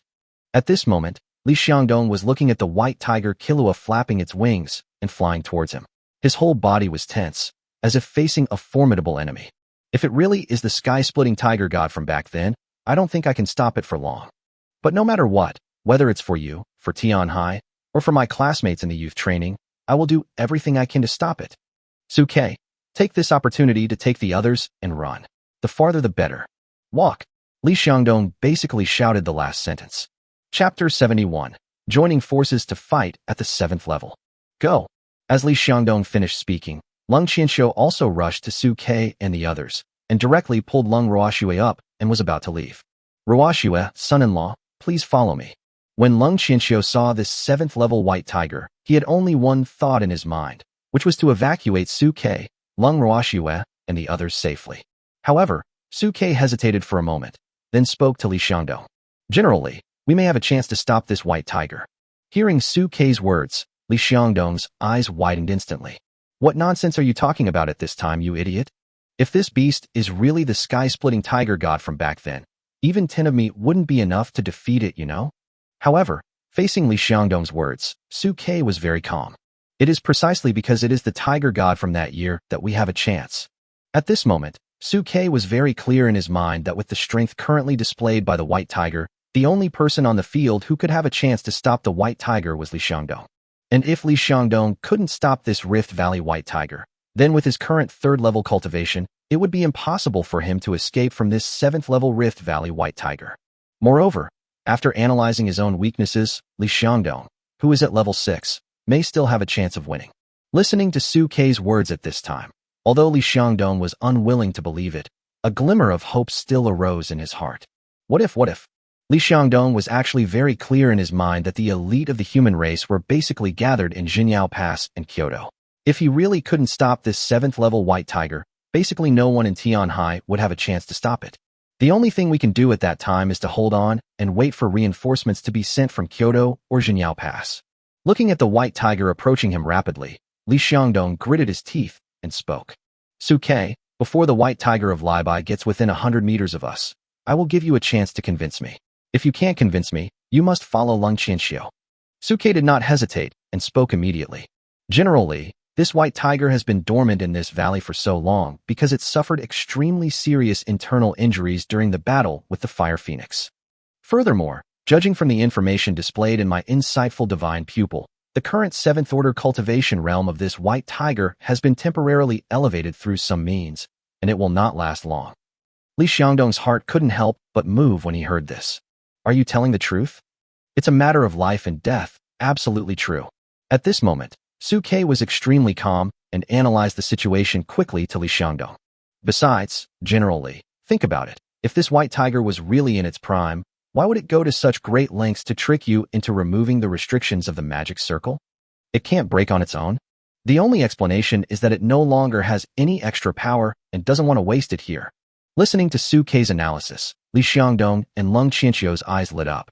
Boy, your analysis is very logical. Now, I believe you can see through the flaws of this white tiger. Although Li Xiangdong knew from his previous analysis of students' combat data that Su Ke had the ability to see through other people's combat flaws, he did not expect that Su Ke could actually see through the flaws of a 7th-level beast. He was seriously injured and used some secret method to temporarily improve his strength. If that's the case, there might be a chance. After receiving Su Ke's message, Li Xiangdong felt hope rise again in his heart. He looked at the white tiger flapping its wings towards him. In that case, add me in. Lung Qianqiu, who was standing aside, hesitated for a moment, then walked straight forward, stood next to Li Xiangdong, and smiled. Old Li, it looks like we're going to fight side by side again. Upon hearing this, Li Xiangdong looked at Lung Qianqiu with a smile on his face. It is my honor to fight alongside our young master Lung. It's already this hour, and you're still making fun of me from the past. Lung Qianqiu turned his head to look at Lung Ruoxue, who was standing next to Su Ke, with a hint of doting in his eyes, then turned to look at the white tiger that was rushing towards him aggressively, and his gaze became firm again. Whether it's for Ruoxue or the human race in Tianhai, I have a reason to fight today. Old Li, come on, let's join forces to defeat this beast and create a legendary story. When the white tiger that was rushing towards Su Ke and his group saw this, a sinister smile appeared on its face. You think that a tiny ant can shake a huge tree? In an instant, the figure of the white tiger was above the heads of the 5 people. Its huge body was like a huge blanket that directly covered the sky above their heads, making the sky and the earth dark. Then, the white tiger flapped its wings, and terrifying spiritual power instantly gathered on both sides of the wings, and fell towards the ground with a loud roar. Boom. The terrifying sonic boom directly tore through the void, and a violent gale swept across the sky and earth, rolling towards everyone with an unstoppable momentum. Sky-splitting impact. As soon as he stepped forward, he activated his innate skill, Sky-Splitting Impact. Qianqiu, you protect Su Ke and the others. I will break through. Li Xiangdong shouted loudly, and the muscles all over his body suddenly swelled. His clothes burst into pieces, and a fiery red armor emerged from his body. It is a weapon made from the hair and scales of beast girls after the 4th stage. Then, he stomped his feet hard on the ground, transformed himself into a cannonball, and punched towards the whistling gale. Behind him, Su Ke spoke to Lung Qianqiu without any hesitation. Uncle Lung, don't worry about protecting us. Follow General Li and help contain the white tiger. If he loses, we will be doomed. Su Ke was well aware of how powerful this rift white tiger was. Without Li Xiangdong's natal beast girl present, it would be difficult for him to defeat it alone, and he would need help from others. At this time, Lung Qianqiu was listening to Su Ke's words and looking at Li Xiangdong's figure rushing towards the sky-splitting gale alone. He quickly made a decision in his heart. Beast armor appeared on his body, and he leaped out in one step, rushing towards the sky-splitting white tiger with Li Xiangdong. Su Ke narrowed his eyes and spoke to Lu Chenhuan and Lung Ruoxue, who were standing beside him. Huan, Ruoxue, let's open the domain together and help General Li and Uncle Lung. Although the 3 of them are weak, they can still contribute their own little bit of strength by relying on their domain-related talents and skills. Upon hearing this, Lu Chenhuan and Lung Ruoxue nodded slightly, and then spiritual power burst out from their bodies, and the extreme cold field and the eternal hunger field were instantly deployed. Due to the improvement of his cultivation, Lu Chenhuan's domain can already cover an area of 500 meters in radius, and Lung Ruoxue's is about 300 meters. Su Ke also activated the tyrant at this time to amplify the 2 of them. In an instant, the domain covered an area of 1,000 meters in radius, shrouding the attacking sky rift white tiger. Chapter 72, Flexible Bugs. Qianqiu, didn't I ask you to protect them? Seeing Lung Qianqiu rushing up, Li Xiangdong couldn't help but reveal a hint of anxiety in his eyes. Old Li, you are confused. If you are killed by this beast, How can I protect them alone? At this time, Lung Qianxiu's eyes were full of determination, and he resolutely followed Li Xiangdong. When Li Xiangdong heard this, his eyes flickered. Okay, then let's avoid this air-splitting impact first, and then attack from both sides. Boom. As they spoke, the terrifying sky-splitting gale had already swept in front of the two of them, and with a whistling sound of spiritual energy, it violently collided with the two of them. Ultimate defense. Ice stream splitting attack. Facing the strong wind attacking them, Li Xiangdong and Lung Qianxiu released their innate skills at the same time. A huge shield rose in front of Li Xiangdong, forming the strongest defense. Lung Qianxiu behind him waved his hand, and a terrifying stream of ice shot out, which then split into countless ice threads and attacked those strong winds. At this moment, Lu Qinhuan and Lung Ruoshue's territory also expanded, covering the figures of Li Xiangdong and Laikong Sky Tiger. Under the deceleration of the extreme cold field, the rotation speed of those tornadoes even slowed down, giving Li Xiangdong and Lung Qianxiu more opportunities to dodge and defend. Domain skills. Seeing that Lu Qinhuan and Lung Ruoshue's domain could actually affect itself, the huge body of the white tiger couldn't help but be stunned, and then a playful look appeared at the corner of its mouth. The blood aura contained in this area is not simple. What a pity, your strength is too weak, and the impact you have on me is minimal.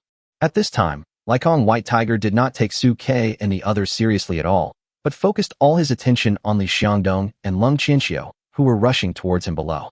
Let's deal with these two ants first, and then turn around and take that little guy named Su Ke away. As a former 9th rank ferocious beast, the White Tiger's knowledge far exceeded that of Li Xiangdong and Lung Qianxiu, and he could see the extraordinariness of Su Ke at a glance. Although the trade condition proposed by the demon god cult is to kill this little guy, intuitively speaking, keeping him is the best option for me. Laikong Sky Tiger glanced at Su Ke, who was activating the tyrant to help Lu Qinhuan and Lung Ruoshue expand their territory. His eyes flickered, and then he turned to look at Li Xiangdong and Lung Qianxiu, who were rushing towards him, his eyes full of murderous intent. There's a road to heaven, but you didn't take it, and there's no door to hell, but you insisted on breaking in. You can't blame me. At this time, Li Xiangdong and Lung Qianxiu relied on their flexible movements and the extremely hard armor on their bodies to force their way to a range of nearly 100 meters in front of him. Afterwards, Lition White Tiger placed its claws across its chest and swung fiercely at Li Xiangdong and Lung Qianxiu, who were approaching it. Elemental Slash. In an instant, countless lightning flashes gathered from the chest of the White Tiger, crackling, and in the blink of an eye, they turned into two terrifying lightning flashes, slashing down fiercely towards Li Xiangdong and Lung Qianxiu below. Swish! The terrifying lightning flashed out from the chest of the White Tiger, directly tearing the surrounding void apart. Countless arcs of electricity crackled and fell down from the sky. The next second, purple thunder landed in front of Li Xiangdong and Lung Qianxiu, and hit Li Xiangdong's extreme defense hard. Boom! Under Li Xiangdong's defense, the terrifying lightning directly turned into a sea of thunder and submerged them. Under this horrifying blow, the huge shield in front of Li Xiangdong was instantly shattered, and he and Lung Qianxiu were covered by the sea of thunder at the same time. Extreme Flash. At the critical moment, Li Xiangdong grabbed Lung Qianxiu, and the two figures turned into a residual shadow and disappeared from the spot in an instant. The next second, the two of them appeared less than 30 meters on either side of the White Tiger. General Li, Uncle Lung chest. The moment he saw Li Xiangdong approaching the White Tiger, Su Ke directly warned him. Upon hearing this, the two men attacked the injured chest of the White Tiger from the left and right respectively. Damn it! Seeing the two approaching him at the same time and attacking his injured chest at the first moment, Laikong Sky Tiger couldn't help but reveal a hint of anger in his eyes. Don't even think about getting close to me. As he spoke, the White Tiger's huge wings vibrated and danced rapidly across each other. As the huge black gold wings danced and hummed, countless black gold spiritual lights shot out madly, weaving into a dense giant net, shooting towards Li Xiangdong and Lung Qianxiu. But at this moment, Li Xiangdong's figure flashed again, turned into a residual image, and disappeared on the spot. The next moment, he appeared less than 10 meters in front of the chest of the White Tiger of Libai. Aurora Slash. The moment Li Xiangdong appeared in front of the White Tiger's chest, a big sword appeared in his hand, and he slashed it fiercely at the White Tiger's chest. Flexible Bug. Li Xiangdong's extreme flash caught the White Tiger off guard. Damn it! It subconsciously wanted to defend itself, but found that its speed had dropped again without it noticing.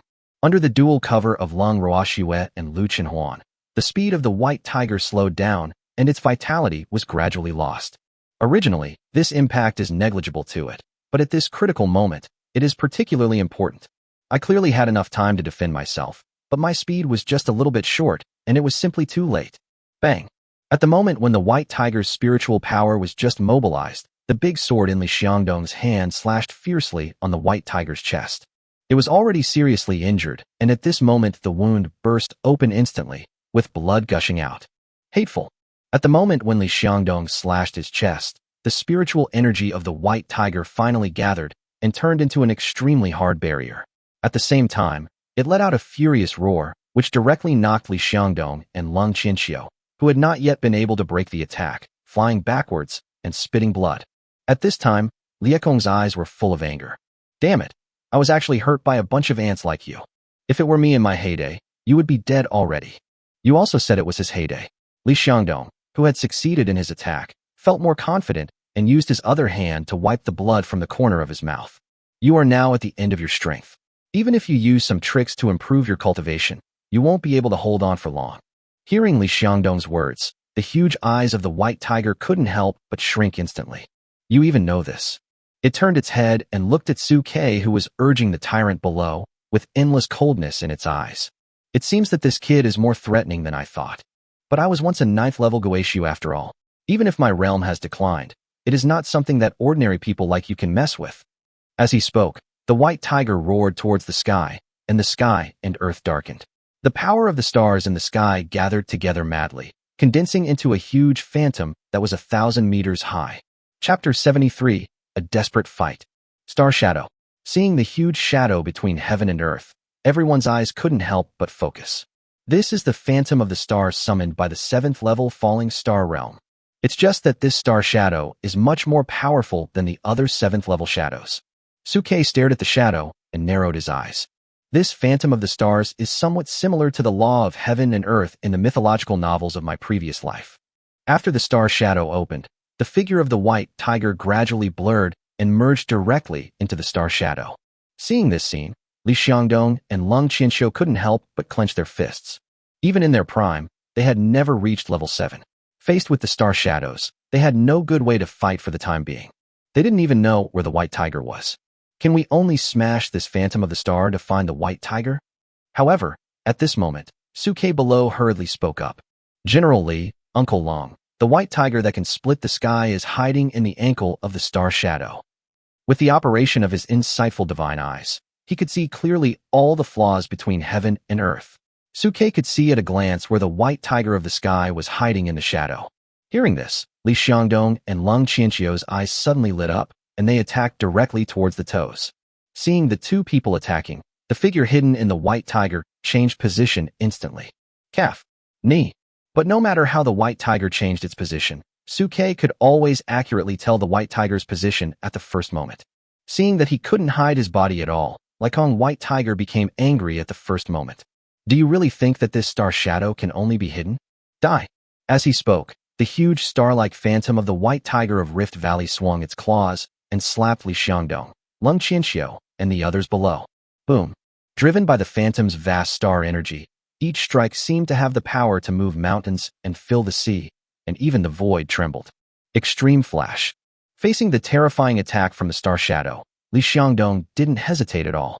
He grabbed Lung Qinxiu and disappeared on the spot. The next second, the giant claws of the star shadow stepped directly on the afterimages of the two people and directly stepped out a sinkhole nearly 100 meters deep in the wide rift. Seeing the terrifying power of this attack, Su Ke and Lu Chenhuan couldn't help but frown. At this moment, Su Ke finally understood in his mind why the Third Order Hyena King continued to charge fearlessly in the face of attacks from him and others. He thought that they must have been sent by the White Tiger. If they retreated, they would die faster. At this time, Li Xiangdong and Lung Qinxiu, whose figures flashed and appeared in front of the White Tiger Phantom, frowned when they saw the power of this attack. But at this time they had no choice but to join forces to attack the White Tiger hidden in the star shadows. But the Phantom was extremely flexible. After sensing the movements of the two men, it swung its tail, cracking the void and smashing towards the two men fiercely. The terrifying speed made people's scalps numb. Li Xiangdong could only pull Lung Qinxiu up again and leave in a flash. So the two sides started a tug of war, The phantoms kept attacking, and Li Xiangdong and Lung Qianxiu kept flashing. It's not a solution to go on like this. We have to find a way to do it. Faced with one dangerous attack after another, Li Xiangdong and Lung Qianxiu's mentality gradually became unstable. But at this moment, Su Kei's voice was heard again. General Li, Uncle Lung, don't worry, just keep going like this. This white tiger is injured. Believe me, it will definitely not be able to outlast you in a protracted battle. In Su Kei's analysis at this time, the weakness of the white tiger of Rift began to magnify, and due to the corrosion of Lu Qinhuan's eternal hunger domain, the vitality of the white tiger of Rift was slowly draining away, and the speed of its attack was gradually slowing down. At this time, Lycong White Tiger also realized this and looked at Su Kei with an extremely unfriendly look. You noisy little bug. I was planning to deal with you later, but now it seems that you have to die first. As he spoke, the white tiger actually gave up attacking Li Xiangdong and Lung Qianxiu, and instead swung its claws directly in the direction where Su Kei was. The huge phantom condensed by the star energy instantly occupied the world in front of Su Kei, and the terrifying spiritual energy fluctuations rushed towards Su Kei below. Seeing this scene, Li Xiangdong and Lung Qianxiu's expressions changed instantly. Oh no, this guy is going to attack Su Kei. They didn't expect that at this moment. Lycong White Tiger actually gave up attacking the two of them and instead attacked the weaker Su Kei. But at this moment, Su Kei's eyes were bright, and he spoke directly to Li Xiangdong and Lung Qianxiu. Now this guy has two weaknesses. In addition to the chest, there are also weakness signs at the junction of the wings and the back. Don't worry about us. Attack it now. Su Kei knew very well in his heart that Li Xiangdong and Lung Qianxiu were too far away from him and his companions at this moment, and there was no time for them to come back to help. If they did, they would just waste this great opportunity to attack. Afterwards, Li Kangqinghe would use this point to restrain the two of them. At this time, Lycong Baihu also had a sneer on his face. Are you really willing to give up such a talented beastmaster and two beast girls? It was also betting that Li Xiangdong and Lung Qianxiu would come back to help. However, at this time, Li Xiangdong made a decision that Li Kangqinghe could not have expected. He simply raised his greatsword and took the opportunity to slash at the white tiger's chest. Beside him, Lung Qianxiu had tears in his eyes, but when he saw Li Xiangdong take action, he also activated his spiritual power and flew towards the direction of the white tiger's wings. Facing the attack from the two, a ruthless look appeared in Li Kangkong's eyes. Since you don't care about the life or death of this little guy, then I will let him die. Before I die, I am not at a loss as I can drag along such a talented beastmaster of the human race to be buried with me. As he spoke, the white tiger desperately controlled the star shadows to attack Su Kei. Su Kei, on the other hand, narrowed his eyes and spoke to Lu Qinhuan. Huan, follow me and block this wave of attacks. Ruoxue, hide behind us. Lung Ruoxue is a mage who prefers long-range control. Faced with the current situation, only herself and Lu Qinhuan, who can use beast girl skills, can stop it. Yes. Before Su Kei finished speaking, Lu Qinhuan stepped forward at the same time as Su Kei, with spiritual light flashing around them, and activated their innate skills at the same time. Metal defense. In an instant, all the vitality of the white tiger that had been absorbed through the eternal hunger field was condensed at this moment. Su Kei and Lu Qinhuan simultaneously turned into two little golden men, facing the fatal blow from the white tiger. In the sky, Li Xiangdong and Lung Qianxiu's attacks also fell on the star shadow of the white tiger. Burn your boats and fight to the death. Chapter 74. The final trump card, the Cambrian Ice Core. Boom. Between heaven and earth, the 1,000-meter-tall star-like shadow of the white tiger of the sky was pressing down hard in the direction of Su Kei below. The entire world in front of Su Kei and the others was completely covered in darkness at this moment. Amid the terrifying energy fluctuations, Su Kei and Lu Qinhuan's spiritual power exploded. With the help of the vitality that had been drained from the white tiger, the metal defense was fully enhanced, and they headed towards the location where the star shadow was. Ice Storm. Lung Ruoxue didn't want to be helpless at this moment. As she waved her spiritual power, the ice crystal storm continued to condense and hit the phantom of the star that was stepping heavily on the air. However, due to the huge gap in realm, these weak ice crystals could not withstand the terrifying attack of the white tiger at all. The moment the ice crystals touched the phantom, they were all crushed into spiritual energy powder and dissipated powerlessly between heaven and earth. Lung Qianxiu, who was in midair, saw this scene, his eyes filled with tears. He shouted loudly and rushed madly towards the white tiger. Extreme Flash. Li Xiangdong's figure flashed wildly at this moment, and he quickly approached the white tiger, trying to break its real body. But at this time, Lycong Sky Tiger was not sure if he was angered by Suke, and he attacked Suke and his group madly with determination, vowing to trample these 3 ants to death. In the blink of an eye, the attacks of both sides collided with each other, and the huge claws of the star shadow stomped hard on Suke and Lu Qinhuan, who were blocking the front. At this moment, Suke and Lu Qinhuan were under the pressure of this huge force. The bones all over their bodies were cracking, as if they would shatter in the next second, but they were still relying on the powerful defense of metal defense to make the final resistance. Blood kept flowing out from the 7 orifices of the 2 people. Under the reflection of the golden defense, they looked like 2 statues weeping blood. In midair, Li Xiangdong and Lung Qinxiu saw this scene and burned their own blood and energy like crazy, attacking madly at the weak points mentioned by Suke. But Lycong Sky Tiger was determined to kill Su Quebec. He completely ignored the damage he was about to suffer and controlled the phantom to stomp on Suke fiercely. As long as Suke is killed, without the damn domain restrictions of the 2 people, and with the constant reminders of their weaknesses, it will be difficult for Lung Qinxiu and Li Xiangdong to restrict themselves. Faced with this terrifying pressure, Suke and Lu Qinhuan's bodies were crackling and their limbs and joints were trembling, but they still stood in front. Ruoxue, we can't hold on any longer. Go quickly. At this time, after facing the terrifying attack of the white tiger, Suke and Lu Qinhuan finally understood how big the gap in strength between the 2 sides was, and hurriedly spoke out to protect Lung Ruoxue. Lung Ruoxue looked at the 2 people covered in blood, her eyes filled with tears. Go? Where else can I go? Brother Su, we are united. If you are gone, where can I go? To live together, to die together. At this time, Lung Ruoxue, with tears on her face, did not avoid but took a step forward. Seeing this, Suke's expression changed instantly. Ruoxue, what are you doing? In terms of physique, Lung Ruoxue is more of a weak-ranged mage. If the ice storm cannot stop the star shadow, going forward will be tantamount to suicide. But unexpectedly, Lung Ruoxue at this time was not afraid of dying, but was full of calmness. Brother Su, have you forgotten that I still have a trump card? As she spoke, Lung Ruoxue took the Cambrian ice core from her snow-white neck and lifted it up gently. This Cambrian ice core can store the dragon breath in my body. After more than half a month, it has stored quite a lot now. I may be able to protect you even if I risk my energy being redispersed. I don't want to hide behind you all the time. I also want to protect everyone. As she spoke, Lung Ruoxue's spiritual power vibrated in her hand, and she crushed the Cambrian ice core in an instant. In an instant, a terrifying aura of energy burst out from it. Dragon breath. At this moment, the white tiger who was controlling the star shadows couldn't help but change his expression when he felt this breath. Why does this girl have the aura of a dragon? The next second, Lung Ruoxue spat out a mouthful of blood, and the scales on her body shone brightly. A terrifying shadow rose up wildly from behind her.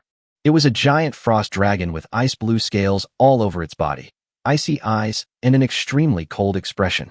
Frost dragon. It's the frost dragon that once froze the world for an entire era.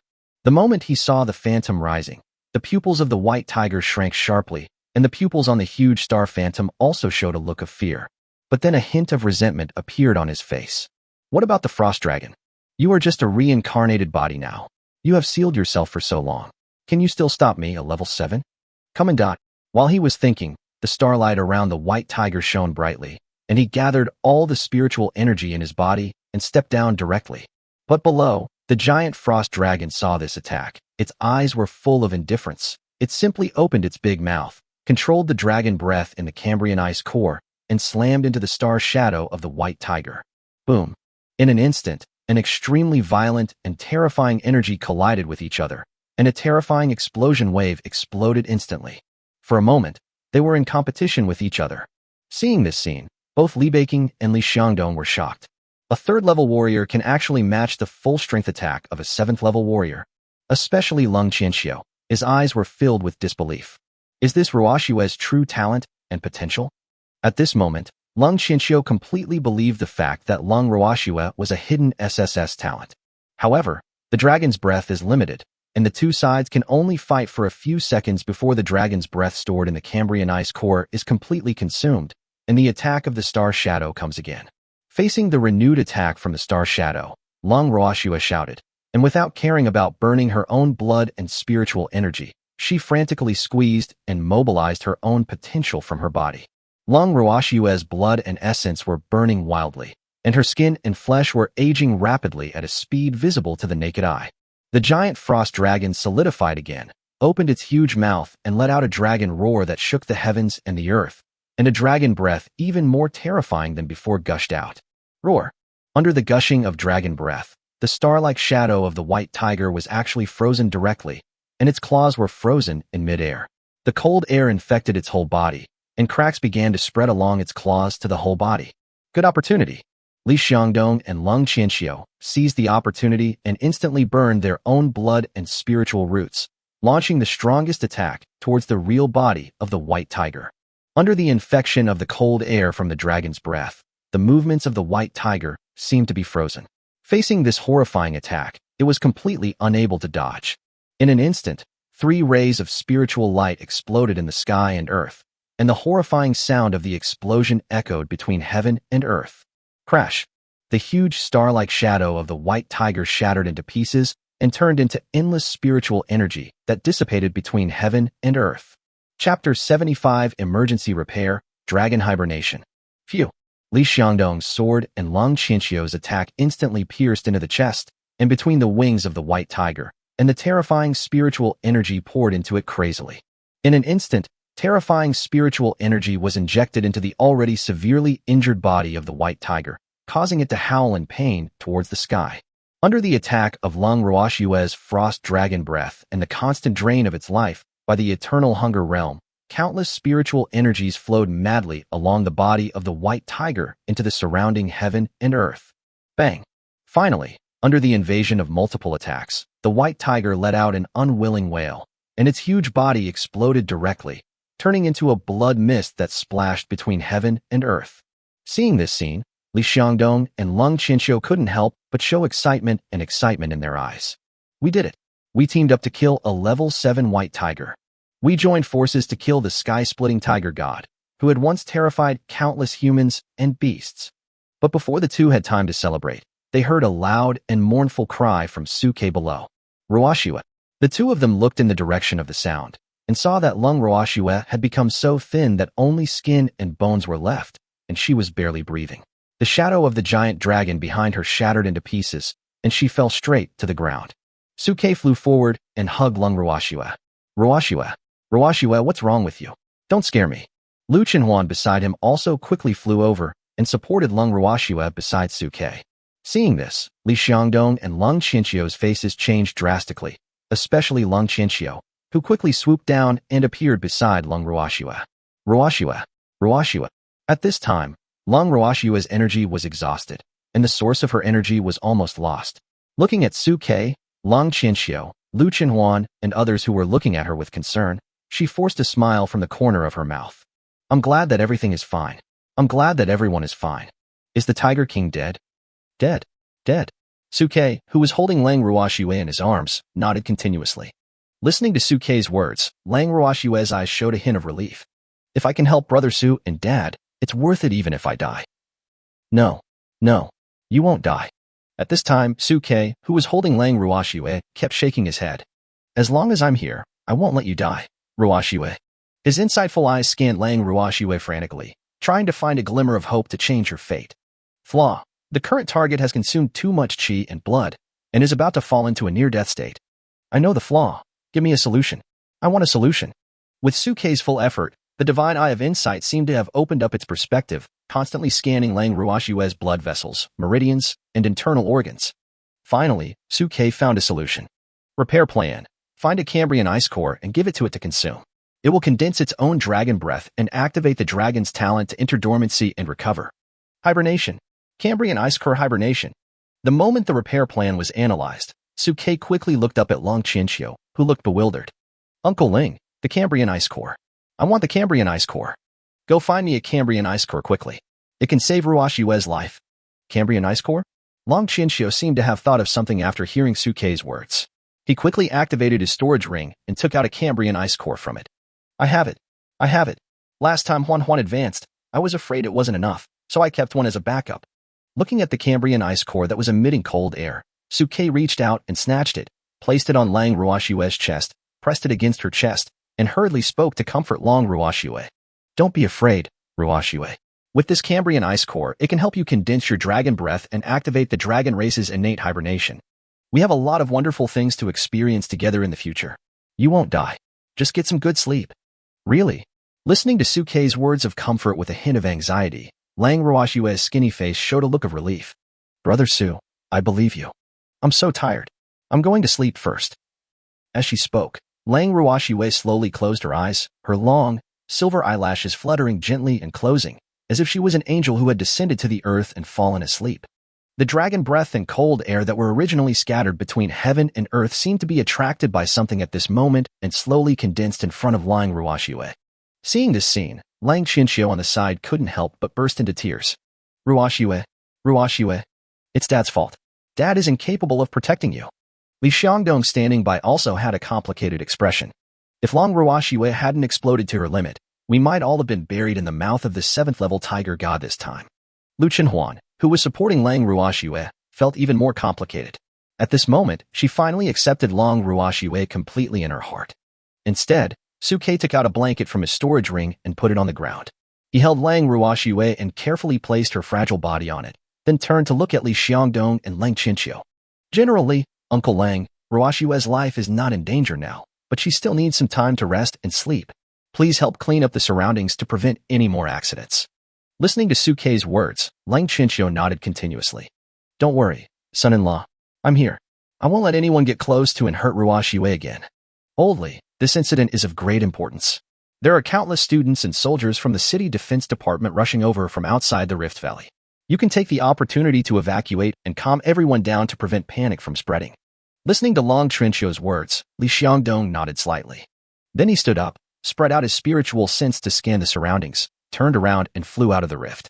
As for Sukei, Lu Chenhuan, and Lang Chinxiu, they held their breath, readjusted their states, and stood guard quietly by the side.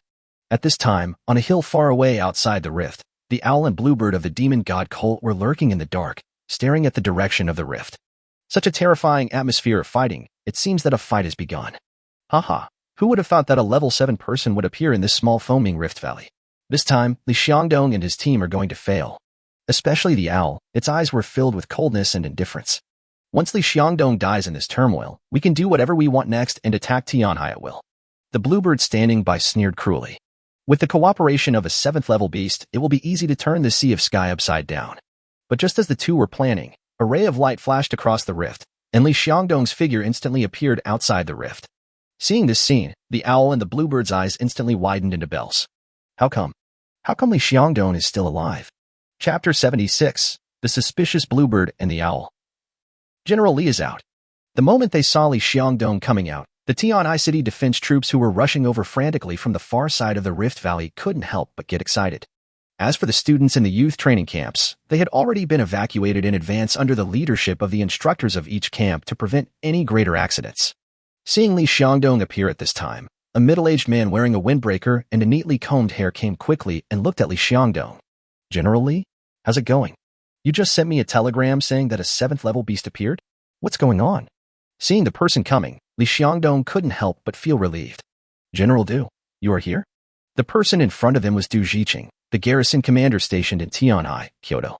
As soon as he received the message from Li Xiangdong, he led his team and the Tianhai City Defense Forces to rush over.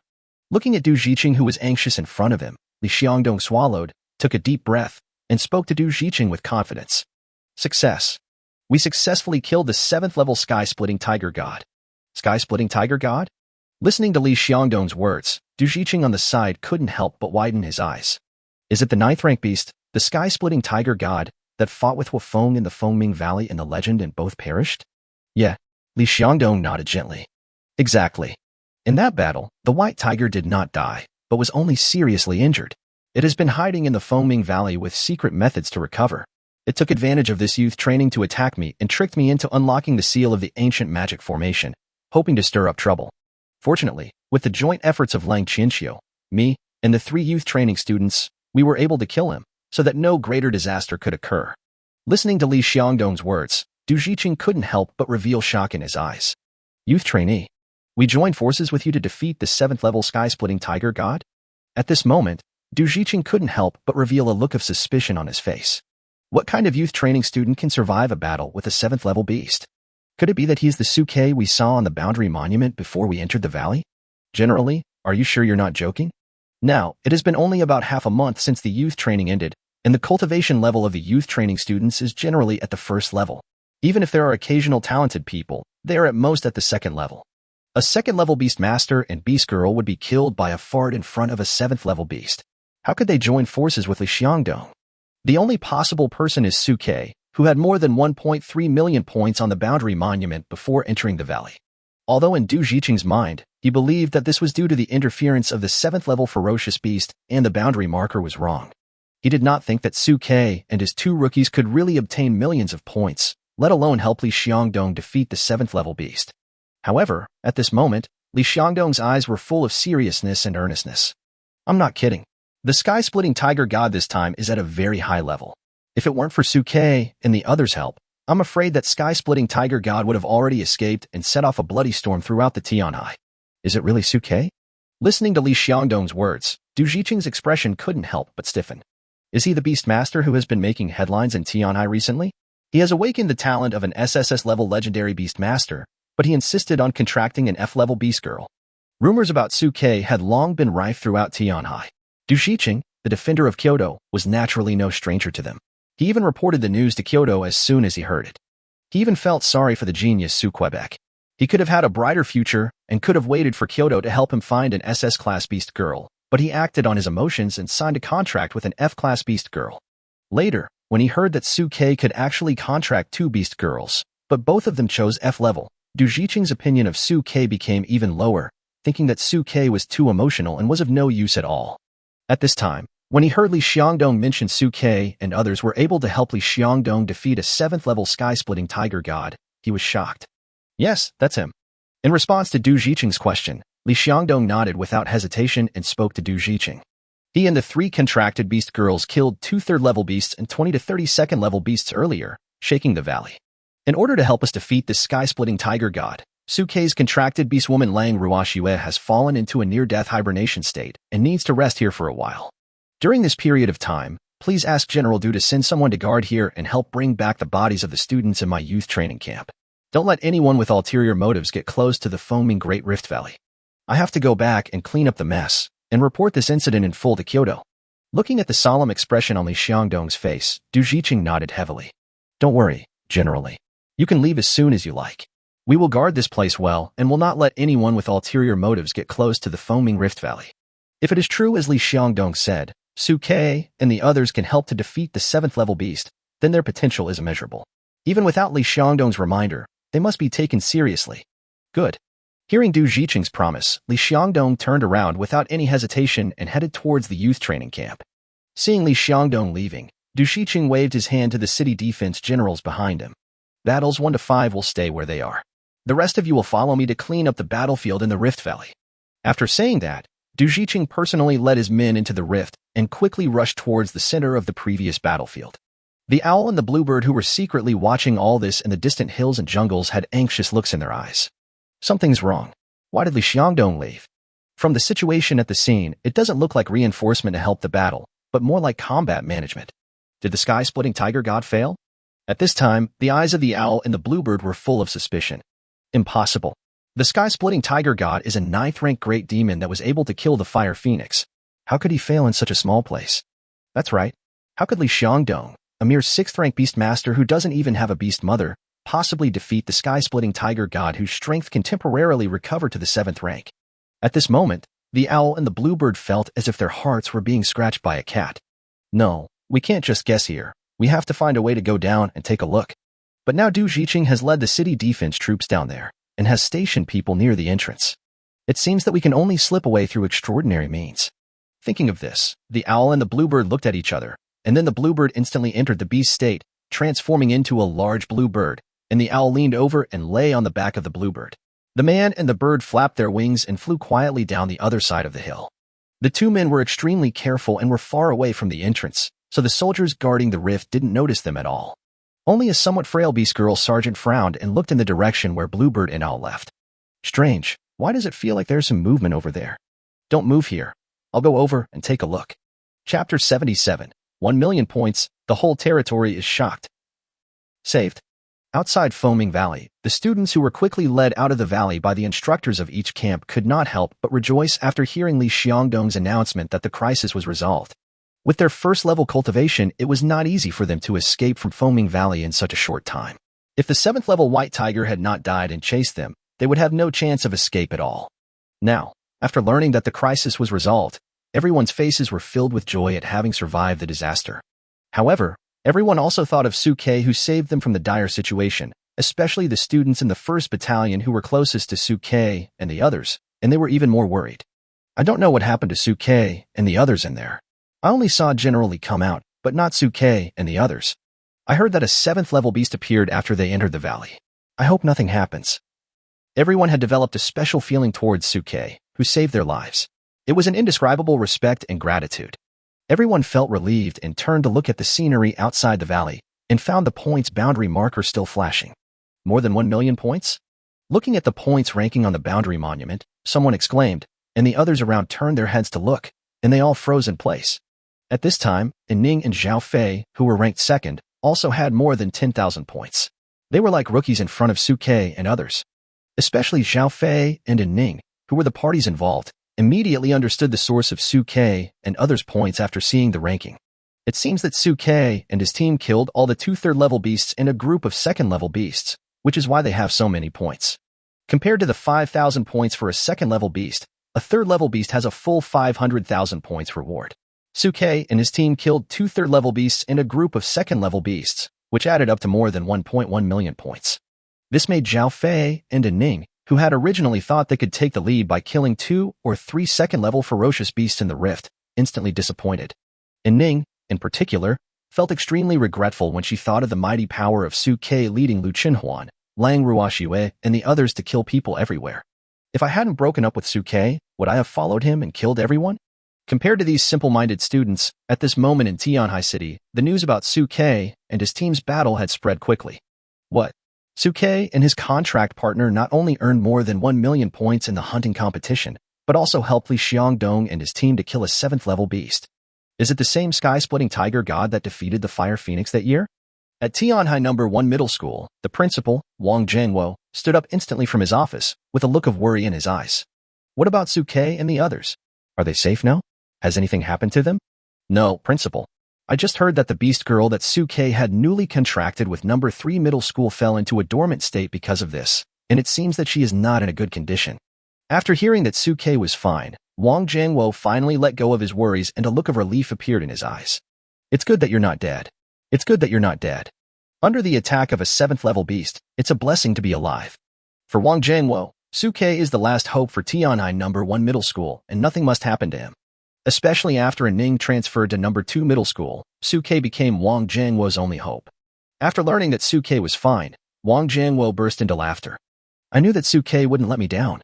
He was able to get more than 1,000,000 points and survived the attack of a 7th-level beast. He was also able to help Li Xiangdong defeat the 7th-level sky-splitting tiger god. He is indeed a proud child of our No. 1 Middle School. Humph, who said that contracting F-rank beast girls has no future? At this moment, Wang Zhengwo felt that his confidence was overflowing. Based on Suke's achievements in this youth training, it is enough to break the record of the entire human race's history. He has a share in this youth training. Maybe Kyoto will send someone to pick him up. Tianhai, City Lord's Mansion. At this moment in the City Lord's Mansion, a burly man dressed in tight clothes, with well-defined muscles all over his body, was trembling as he looked at the telecommunications in his hand. The 7th-level sky-splitting tiger god has been killed. Li Xiangdong and Lang Qinxiu led the battle, while Suke and his contracted beast girl assisted and played a key role. This Suke also killed 2 3rd-level and dozens of 2nd-level beasts in this competition, earning millions of points in one fell swoop. At this time, the city lord Xiang Haonan looked at this information with shock in his eyes.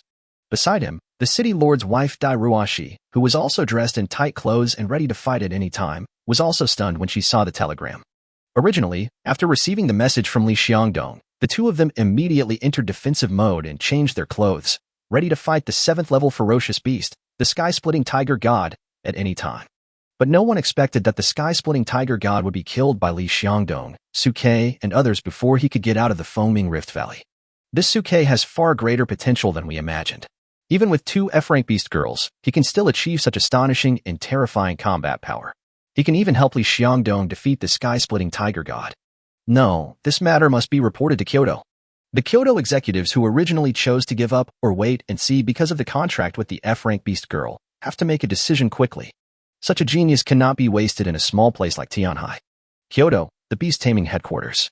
A white-haired old man listened to the messages coming from his subordinates, his brows tightly furrowed, like the shape of the Chinese character. During this national youth training, various places actually suffered losses of varying sizes, and we even discovered the remnants of the demon god cult who were secretly obstructing us. The demon god cult. At this moment, the old man looked at the documents on the table, his eyes full of dangerous light. Since you guys want to cause trouble so badly, you can't blame me. At this moment, another subordinate hurriedly delivered a document into the office. Marshal, this is a message from Tianhai. Please take a look. Got it. Let's go down. The old man reached out and took Tianhai's document, sighing softly. If nothing unexpected happens, this should be another piece of bad news. This time, the demon god cult organized chaos in all the youth training camps in Xia. Basically, all the youth training camps in various places suffered varying degrees of damage. What's worse, all the youth training trainees were wiped out. The old man opened the message with trembling hands and glanced into it. The next second, he slammed the table and stood up. There is such a genius in the world. Then, he quickly stopped his men who were about to leave. Don't leave. Send a text message to Kyoto University immediately and ask them to send someone to Tianhai to escort Suke to Beijing to take the exam. Hurry up. Chapter 78. Pang Ming and Su Lu are shocked. Suke, how are you guys? Inside the foaming rift valley, Pang Ming and Su Lu, panting, rushed to where Suke and the others were and spoke subconsciously. But then they saw Lang Ruoxue lying on the blanket and Suke and the others with sad faces. Seeing this, Pang Ming and Su Lu instantly guessed what had happened. They walked up slowly and patted Suke's shoulders gently. My condolences. Listening to what Pang Ming and Su Lu said, Lang Qianxiu on the side couldn't help but glare. What are you mourning for? My daughter is not dead, she is just in temporary hibernation. After listening to Lang Qianxiu's words, Pang Ming and Su Lu finally reacted and then apologized to them one after another. I'm sorry, I made a mistake. It's good that you're not dead. As long as you're alive, there's hope. At this moment, Pang Ming and Su Lu wanted to ask what happened, but seeing Suke looking at the jar with concern, they felt it was inappropriate. Fortunately, Lang Qianxiu saw through their thoughts and took the initiative to pull them apart, briefly explaining what had just happened. It's nothing, actually. General Li and I teamed up with the help of my daughter and son-in-law to kill a 7th-level beast. Although he said that, Lang Qianxiu's chest, which seemed to be about to explode, was a constant reminder of his pride and complacency. Compared to Suke, Lang Qianxiu's mentality was obviously much better after learning that his daughter was just in hibernation. After learning the whole story, Pang Ming and Su Lu widened their eyes and looked at Suke and the other two with disbelief in their eyes. In other words, you three guys not only killed 2 3rd-level beasts and a group of 2nd-level beasts, but also helped General Li and Mr. Lang defeat a 7th-level beast? And you wouldn't know until you see it. Once you observe carefully, they find that Suke, Lu Chenhuan, and the sleeping Lang Ruoxue are all at the 3rd level of cultivation. It's incredible! You always create miracles for us. At this moment, Pang Ming and Su Lu looked at Suke and the others with increasingly different eyes. They wanted to take the opportunity to praise Suke and the others, but looking at Lang Ruoxue's current state, they felt that it was inappropriate to say these things, so they had to give up for the time being. So the two of them had no choice but to stay by her side and silently observe Lang Ruoxue's recovery. Strangely enough, the newly given Cambrian ice core was obviously not activated by spiritual power, but it was also spontaneously collecting the dragon breath and cold air scattered between heaven and earth and covering Lang Ruoxue's body. Under the nourishment of the cold air and dragon breath, Lang Ruoxue's skinny body was slowly recovering. How could he be able to take the initiative to hibernate after being so seriously injured, and use the cold energy to restore his own essence? Pang Ming and Su Lu, who were watching this scene, felt that their own cognition had been greatly impacted. No matter how powerful an ordinary beastmaster is, he still needs to eat grains and the spiritual energy of heaven and earth to replenish himself, but no one has ever heard of anyone who can nourish himself with cold air. Is this really just an F-class? Looking at Lang Ruoxue's thin and pale face, Pang Ming and Su Lu began to doubt Lang Ruoxue's qualifications for the first time. And Lu Chenhuan, is she also F-level? As an SSS beastmaster, what did Suke do to them to make them so extraordinary? Just as they were thinking about it, the city defense army led by Du Jiqing appeared in front of everyone in the distance. Looking at the tragic battlefield around him, even though he was mentally prepared, Du Jiqing still opened his mouth wide. When they saw Du Jiqing appear, Pang Ming and Su Lu quickly went to greet him, and Lang Qianxiu followed him slowly. General Du, you are here. Du Jiqing looked at Lang Qianxiu, who was walking towards him, glanced at Su Ke and Lu Qinhuan, who were standing beside Lang Ruoxue, and was about to ask something when Lang Qianxiu pulled him aside. This way. Afterwards, he simply explained the previous situation as a party involved. It's nothing serious, actually. My daughter and son-in-law fought against 2 third-level beasts and a group of second-level beast soldiers to save their comrades, and then helped me and generally defeat this 7th-level beast. Looking at Lang Qianxiu's chest that was almost 30-60, Du Jiqing coughed dryly. Yes, your daughter and son-in-law are indeed amazing. Of course, you, Mr. Ling, are also very capable. You are worthy of being an entrepreneur of our people. Okay, we have a rough idea. Next, we will clean up the nearby battlefield, eliminate any suspicious objects, and do our best to protect the personal safety of your son-in-law and daughter-in-law. Listening to Du Jiqing's words, Lang Qianxiu couldn't help but breathe a sigh of relief. Thank you all for your hard work. When my daughter recovers, I will personally host a banquet for you all in Tianhai. As he spoke, Du Jiqing began to order his men to conduct a carpet search, clearing the nearby bodies and eliminating possible safety hazards. However, at this moment, Du Jiqing seemed to sense something and looked towards the dense forest in the distance. A bug from the demon god cult? Damn it, I knew there must be someone behind this incident. Aksu.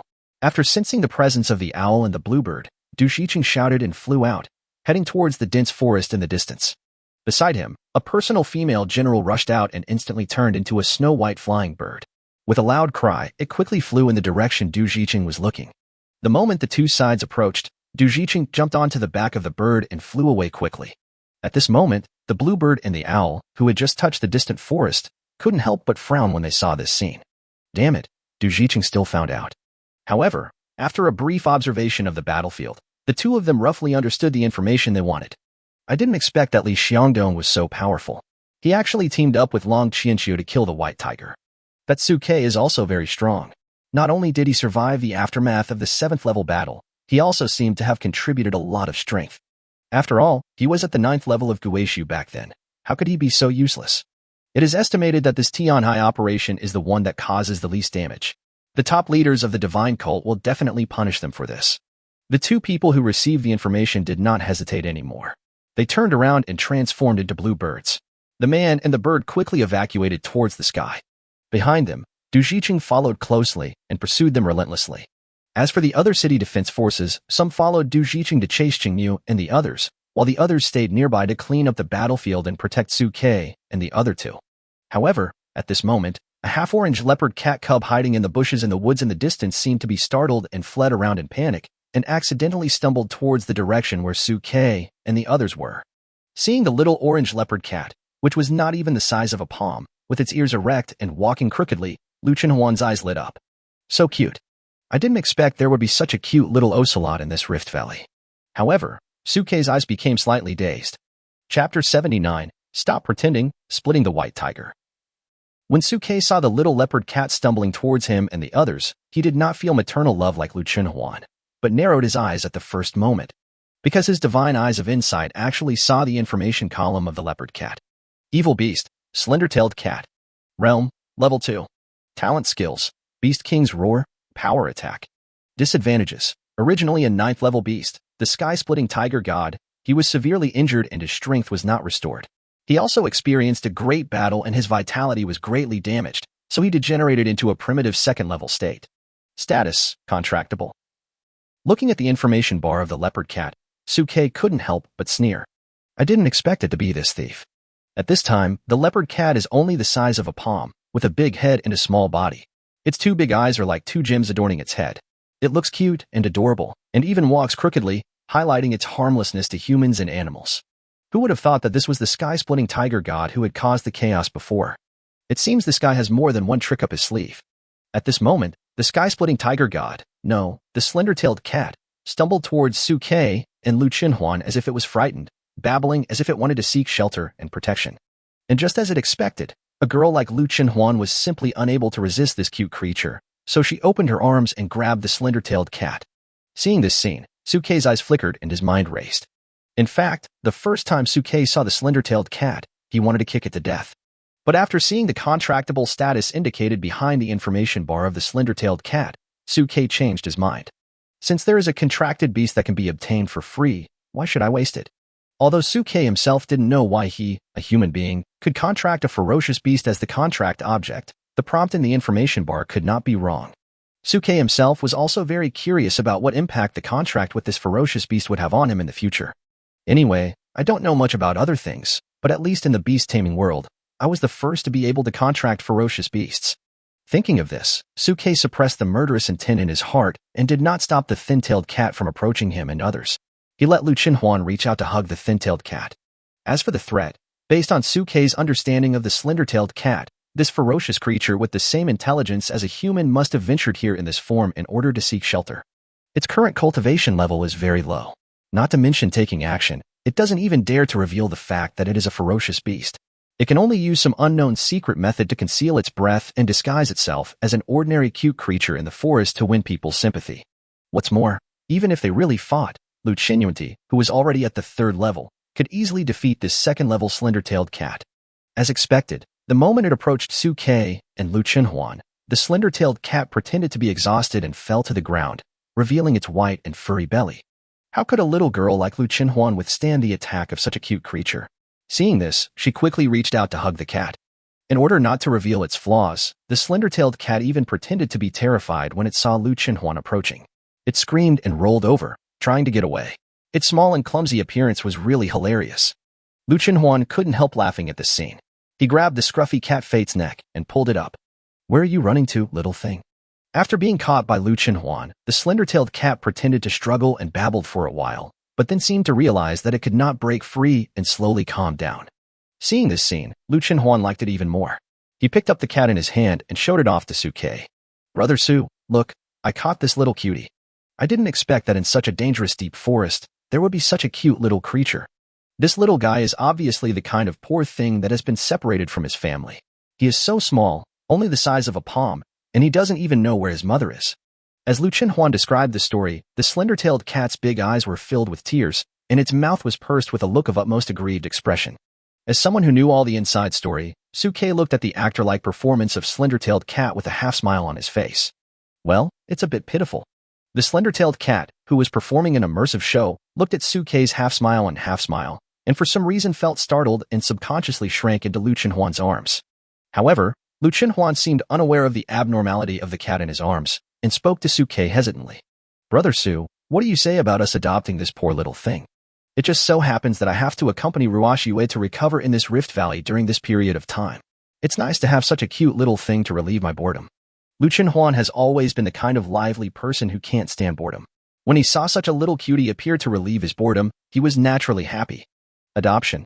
After hearing Lu Chenhuan's suggestion, Suke narrowed his eyes, stretched out his hand to pull the slender-tailed cat from Lu Chenhuan's arms into his own hands, and lifted it up by the scruff of its neck and directly in front of him.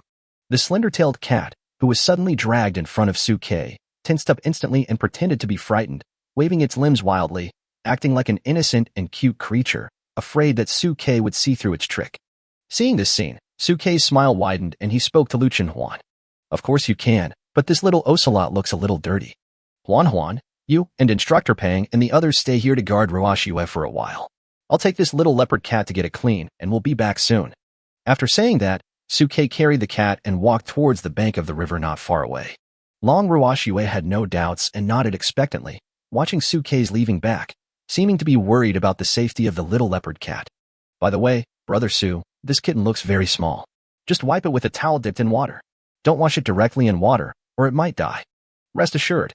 Suke waved at Lang Ruoxue and walked quickly towards the river with the cat in his hand. The slender-tailed cat in his arms pretended to be terrified and confused, kicking its limbs randomly. A moment later, Suke came to the river carrying the slender-tailed cat. Then he squatted down, put the slender-tailed cat directly at his feet, and spoke to it with a cold face. "Jump down and wash it yourself. Don't let me do it." Hearing Suke's words, the cat's tiny body was stunned, but then it pretended to look at Suke innocently, as if it didn't understand what Suke was saying. Facing the performance of the thin-tailed cat, Suke's face remained as indifferent as ever. "Stop pretending, White Tiger. I know it's you." Hearing this, the cat's eyes widened instantly. Chapter 80. Are you greedy for my body? By the river where the cold wind was howling, Suke's words were like the chilly wind in March, chilling the heart of the slender-tailed cat. But after its eyes widened, it lay on the ground, rolling left and right in a cute manner, and continued to look at Suke with an ignorant face. In its heart, it still believed that Suke was deceiving it. However, facing the cute cat, Suke's tone was as cold as ever. Don't pretend you didn't understand. I know you do. If you don't respond now, I will directly reveal the information that you are the white tiger of cracked sky. Or you may be killed right here. I believe that after knowing your true identity, Wanhuan and the others will definitely not blame me for killing innocent people. Facing Suke's threat, the slender-tailed cat froze in place with its cute movements. After realizing that its identity had been discovered, it stopped pretending and rolled up from the ground, speaking in a female voice. When did you know that? After hearing that the slender-tailed cat still maintained its talent of speaking human language, and that it was a female voice, Suke's eyes showed surprise, and then he laughed. I knew at the moment you showed up. After hearing Suke's answer, the slender-tailed cat raised its big, cute eyes and looked at Suke. Then how did you know that? I thought my disguise should be perfect and no one should be able to see through it. In fact, when the slender-tailed cat was still the white tiger of the Rift Valley, he had never been mentally prepared to force his way out. The reason why that war had to happen was actually to prepare for his own escape. Degenerating to save one's life is one's ultimate means of escape. But it just couldn't figure out how Suke, who was only at the 2nd level and had just been promoted to the 3rd level, could see through its disguise. Facing the question from the cat, Suke remained calm. Since I can see through your weaknesses when you were still at the 7th level, then you were only at the 2nd level, so you were even more vulnerable to me. What's more, the white tiger of Splitting Sky died too hastily. Even if we were to defeat him together, there's no need for him to die so cleanly that even his beast core would be shattered and can't be found. Because Lu Chenhuan liked beast cores, when the white tiger died just now, Suke subconsciously wanted to pick up the beast core from the corpse, but he found nothing. All of this is unusual. I couldn't figure it out at first. How could a famous 9th level beast die so hastily without even a backup plan? Until you showed up, everything had an explanation. Degradation to save your life is your ultimate means. Suke smiled when he said this. Not to mention that you concealed your aura, and there is no sign of any threat from a ferocious beast. Even if I think you are a ferocious beast cub, with such low cultivation, there is no need to kill you. After all, for our human race, we still need some low-level ferocious beasts to serve as the test subjects for newcomers in the future. If I'm not mistaken, your plan is to pretend to be a pet to attract us, and then wait until we take you out, and when you are strong enough, run away, right? Listening to Suke's analysis, slender-tailed cat felt a chill run down his spine. I am the great sky-splitting tiger god. I don't know how I got so unlucky that I actually met a kid like you. At this moment, a hint of human sadness appeared in the eyes of the slender-tailed cat. If it weren't for you, I wouldn't even have to get to this point.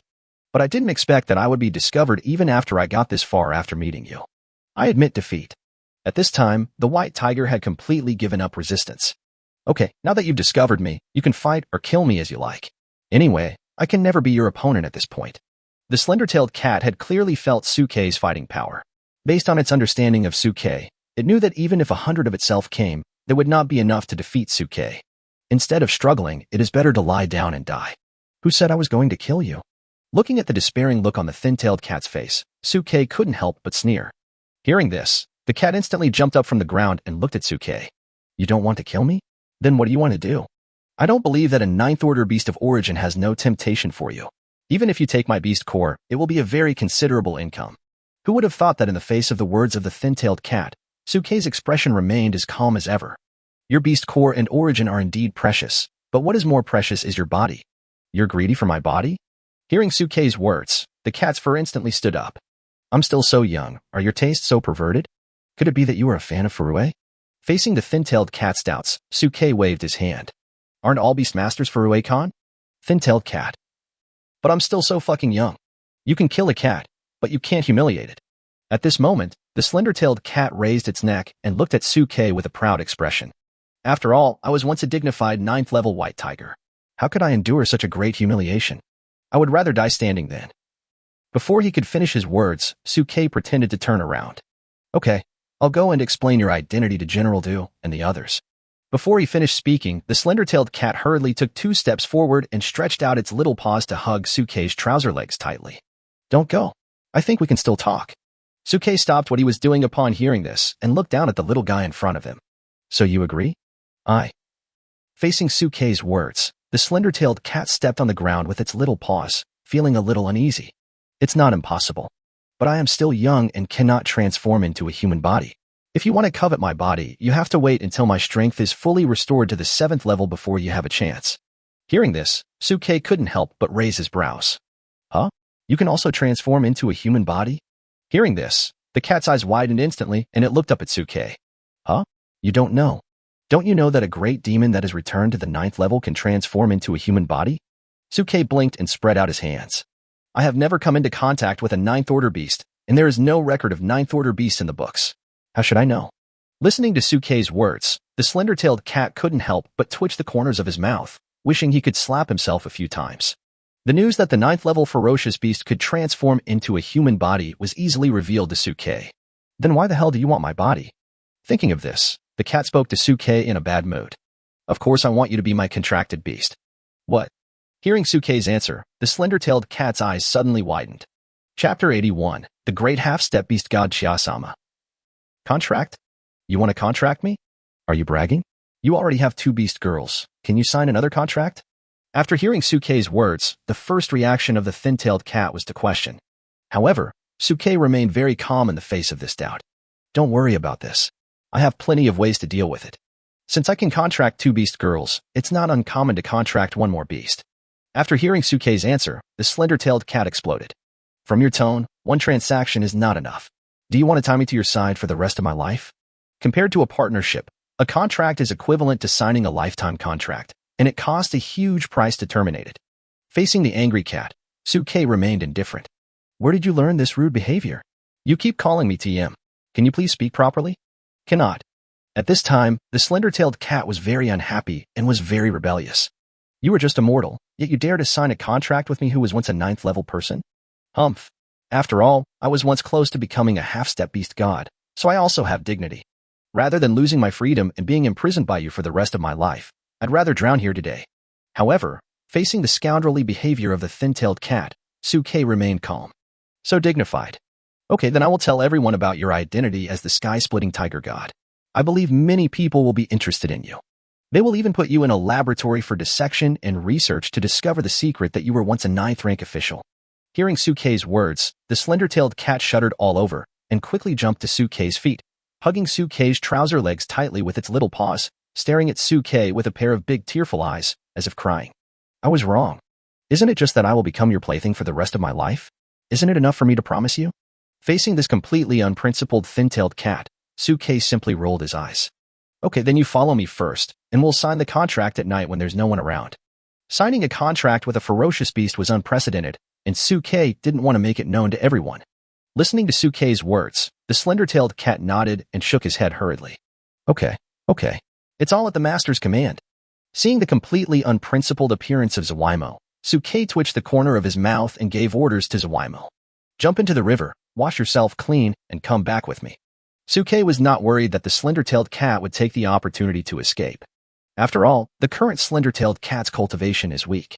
If there is any abnormality, he can easily control it in a blink of an eye. Moreover, the city defense troops were patrolling along the upper and lower reaches of the river. The thin-tailed cat had been afraid that those high-ranking generals would find anything unusual, so he wandered over to Suke and his group, who were obviously newcomers. However, it had not expected that Suke, who appeared to be a newcomer, was actually the most difficult to deal with. Not only could he not hide, but he was also about to be forced to sign an unequal treaty. However, Slender-tailed Cat knew in his heart that he had no choice at all at this moment. The only way to save his life was to stay by Suke's side. After signing the contract with Suke, both parties will be of one mind, and Suke will be more concerned about his own safety. The only drawback is that you will be bound to this human race for the rest of your life and will lose your freedom. The slender-tailed cat couldn't help but cry out to the sky when he thought that he, a half-step beast god, had fallen to such a state. It's like a tiger in plain land being bullied by a dog. Thinking of me, the great half-step beast god Chia. There's also a name? That's too much nonsense. Looking at the slender-tailed cat still expressing its feelings there, Suke kicked it directly into the river. Gulyalu. The slender-tailed cat was caught off guard and was swallowed by several gulps of water, bubbling in the river. A moment later, it crawled out of the river in a wet and embarrassed manner. You are so cruel. Stop talking nonsense, shake yourself dry, and then follow. Facing the cat's barking, Suke turned his head impatiently. Upon hearing this, the slender-tailed cat immediately turned on the shaking head mode, spinning like a small fan, almost making a sonic boom, and instantly shook off all the water vapor on its body. Then he took 2 steps at a time and jumped directly to Suke's feet, crawled along Su Kei's trouser legs and into Su Kei's trouser pocket, and was carried by Su Kei towards Lu Chenhuan. Huan, come here, watch the kitten. Looking at the brand new slender-tailed cat, Lu Chenhuan couldn't help but reveal joy in his eyes, and he directly reached out to take the slender-tailed cat. However, Lu Chenhuan, who had been paying attention to Su Kei, still spoke to him curiously. Brother Su, I just saw you talking to yourself by the river. Are you worried about something? Hearing Lu Chenhuan's concern, Su Kei touched Lu Chenhuan's head with a smile on his face. Nothing, just teaching that blind little thing a lesson. Blind little thing? Upon hearing this, Lu Chenhuan subconsciously looked at the slender-tailed cat in his arms. The slender-tailed cat quickly regained its harmless look and stretched out its claws to play with Lu Chenhuan, babbling. Seeing this, Lu Chenhuan smiled silently and stopped dwelling on the matter. Instead, he took out a hair rope from his arms and teased the cat. In order to avoid being discovered, the slender-tailed cat had no choice but to cooperate, stretching out its little paws and fiddling with the things curiously like any other curious kitten. But the occasional impatience in its eyes revealed its displeasure. What a cute kitten. Su Lu, who was standing not far away, looked at the cute kittens and quickly walked over to join the group of people teasing the cats. Su Kei just glanced at this scene casually and no longer cared about it. He had no interest in teasing cats or dogs. He just wanted the unconscious Long Ruoxue to get better soon. While thinking, Su Kei immersed himself in his thoughts and began to practice beside Lang Ruoxue. Long Ruoxue was losing her original energy and blood. I signed a contract with her and we were of one mind. The energy of our cultivation could be transformed into each other's. If I practiced seriously, I could also help Lang Ruoxue recover quickly. In the sea of consciousness, the beast core belonging to Long Ruoxue was dim at this time, and the speed of absorbing spiritual energy was extremely slow. However, with the help of Su Kei, the rate of spiritual energy absorption was slowly increasing. Shortly after Su Kei sat down to practice, the beast core belonging to Lu Chenhuan in his sea of consciousness lit up, quickly absorbing the spiritual energy of the surrounding heaven and earth, complementing the spiritual energy of Su Kei and Lu Chenhuan. Huan. Su Kei opened his eyes and saw Lu Chenhuan, who had sat down beside him at some point and was looking at him tenderly. Brother Su didn't even invite me to practice. The three of us are united as one, and we should overcome difficulties together. Hearing this, a hint of tenderness flashed in Su Kei's eyes, and he gently took Lu Chenhuan's hand. Come, together. As they spoke, streams of spiritual energy rushed towards the two of them from all directions and transformed into a huge spiritual energy tide. The cat, who was still being teased by Su Lu, felt this scene. A shrewd look flashed in his eyes, and he jumped away from Su Lu, ran quickly to Su Kei's feet, pretended to stretch, and lay down between the two of them. Chapter 82. So you have gender inferiority complex? The time spent in cultivation always passed quickly, and in the blink of an eye, night fell. During this period, Lang Qianxiu came once in the afternoon and brought some tents and daily necessities to Su Kei and the soldiers stationed nearby. He also kindly helped Su Kei and the others set up the tents. Du Shiqing and Lin Shui returned cursing, angry that they had not caught the remnants of the demon god cult.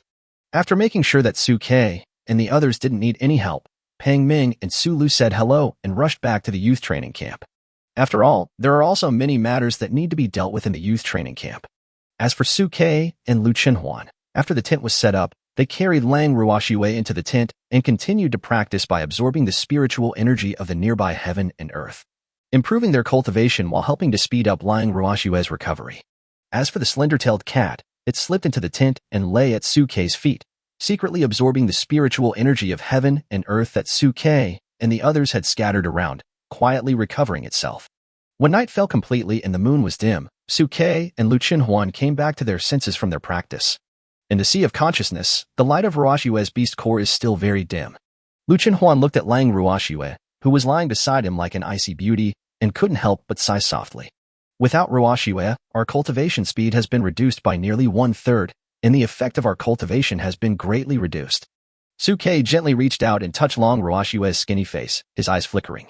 Fortunately, through this Cambrian ice core and our practice, Ruoxue's lost energy and blood have gradually recovered, and she is no longer as skinny as before. Lu Chenhuan on the side observed Lang Ruoxue's skin condition and nodded slightly. It seems that practicing diligently is effective. Then Brother Su, let's continue practicing. Seeing the hopeful look in Lu Chenhuan's eyes, Su Kei couldn't help but feel warm in his heart and reached out to gently rub Lu Chenhuan's head. I must continue my practice, but before that, I have an important matter to deal with. Hearing Su Kei's words, Lu Chenhuan on the side couldn't help but be startled, with a hint of doubt in his eyes. Brother Su, do you have any important matters to deal with? Suke looked at the puzzled look in Lu Chenhuan's eyes. A smile appeared on the corner of his mouth, and he reached out and picked up the slender-tailed cat lying at his feet. It. Looking at the slender-tailed cat in Suke's hand, Lu Chenhuan's eyes became more suspicious, and he looked at the slender-tailed cat with a look of suspicion. Brother Su, what's so important about this little kitten? The slender-tailed cat, which was caught off guard by Suke, was also pretending to babble, waving its 4 fleshy little paws around. Seeing this, Lu Chenhuan was so moved that he couldn't help but reach out and stroke the cat's furry little head. However, facing the disguise of the slender-tailed cat, Suke's expression was very calm and he spoke in a cold voice. Slim-tailed cat, stop pretending. Anyway, Huan will know sooner or later. Listening to Suke's words, Lu Chenhuan's brows couldn't help but sank, and he looked at the thin-tailed cat with a frown. Slim-tailed cat. Is this the little fellow's name? Pretending? Pretending for what? Is this little guy pretending to be cute? That's right. Facing Lu Chenhuan's doubt, Suke directly threw the slender-tailed cat into Lu Chenhuan's hands. This little fellow looks like a harmless kitten, but he is actually a second-level vicious beast, a slender-tailed cat. A second-order ferocious beast? Hearing Suke's words, Lu Chenhuan's brows sank, and murderous intent instantly ignited in his eyes as he looked at the slender-tailed cat. Is this little guy a second-level ferocious beast with a hidden aura? Yes. Suke looked at the slender-tailed cat with an even more sarcastic expression. It is not only a second-level beast, but also a second-level beast that was degraded from the previous 7th-level Rift Valley white tiger. What? Hearing Suke's words, Lu Chenhuan threw the cat in his hand to the ground. The degenerate species of that 7th-level beast? In an instant, Lu Chenhuan's heart was filled with murderous intent, and sharp claws suddenly appeared on his palms, ready to swing towards the slender-tailed cat. The psychological pressure caused by the white tiger that broke the sky previously brought great pressure to Lu Chenhuan. Long Ruoxue fell into a deep sleep because of it. Lu Chenhuan did not have any good feelings towards her at all. Kill the cat? Kill the cat. Seeing Lu Chenhuan's move, slender-tailed cat could no longer pretend. He wailed and dodged behind Suke, grabbing hold of Suke's trouser leg tightly. Can talk? Really? At this moment, Lu Chenhuan became even angrier after hearing the sound. He quickly stepped forward and leaned over, trying to be caught by the cat. Facing Lu Chenhuan's anger, Suke had no intention of protecting the thin-tailed cat at all. He simply raised his foot, revealing the thin-tailed cat's figure. Suke, you are so unkind. Seeing this, the cat was so frightened that its fur stood on end, and it scurried directly to Suke's shoulder, no longer showing its previous inconvenient appearance. Suke, it's immoral for you to watch someone die without helping him. If I die, where will you find the second beast contract? Contract? After listening to the words of the cat, the angry Lu Chenhuan quickly calmed down and looked at Suke. Brother Su, from what this little cat said, you want to make a contract with it? Lu Chenhuan was smart, and considering what Suke had said before that there were important matters that needed to be dealt with, he quickly guessed what Suke meant. Facing Lu Chenhuan's question, Suke nodded calmly. Lu Chenhuan naturally trusted Suke's decision unconditionally. However, Lu Chenhuan still had some doubts in his heart. Brother Su, can humans make contracts with ferocious beasts? Suke rudely pulled the cat off his shoulder. I didn't believe it at first, but my divine insight told me that this cat can indeed be contracted. Really? Listening to Suke's words, Lu Chenhuan's eyebrows couldn't help but slightly raise. But then, as if he had thought of something, he looked at the slender-tailed cat strangely. It is said that contracts are usually between opposite sexes. Could this tiny cat be a female cat? But when it was fighting with us before? Thin cat, have you screamed enough? After hearing Suke and Lu Chenhuan looking at him, the slender-tailed cat in Suke's hand suddenly became angry. I told you this beast god has a name. I was once a great 9th-rank demon, the half-step beast god Chia. Kia? Isn't your name Killua? Looking at Chia, who was helpless and furious in Suke's hands, Lu Chenhuan reached out and grabbed Chia's little paw with some evil taste. That's because I don't want others to know that I'm a woman. Chia and Killua are homophones, so I deliberately gave them this name to confuse everyone. Listening to Chia's explanation, Lu Chenhuan nodded as if he understood, and looked at Chia with a smile on his face. So, you have gender inferiority complex? Chapter 83, Lord Suke, make a contract with Chia. What the hell is gender inferiority? Hearing the mockery in Lu Chenhuan's tone, Chia clasped her little paws around her chest, raised her head and spoke with pride. I just want to dispel the ideas of those who have ulterior motives. After all, a 9th-rank female beast god, whether it is a fierce beast or a human, will inevitably covet my body. Hiding my gender can save me a lot of trouble. Listening to Chia's explanation, both Lu Chenhuan and Suke couldn't help but frown at the same time. Ferocious beasts and humans? Ferocious beasts are understandable, but why do humans have to do that? Facing the doubts of Lu Chenhuan and Su Ke, Chia coughed dryly and raised her little head higher. You don't know this, do you? A bunch of ignorant little ants.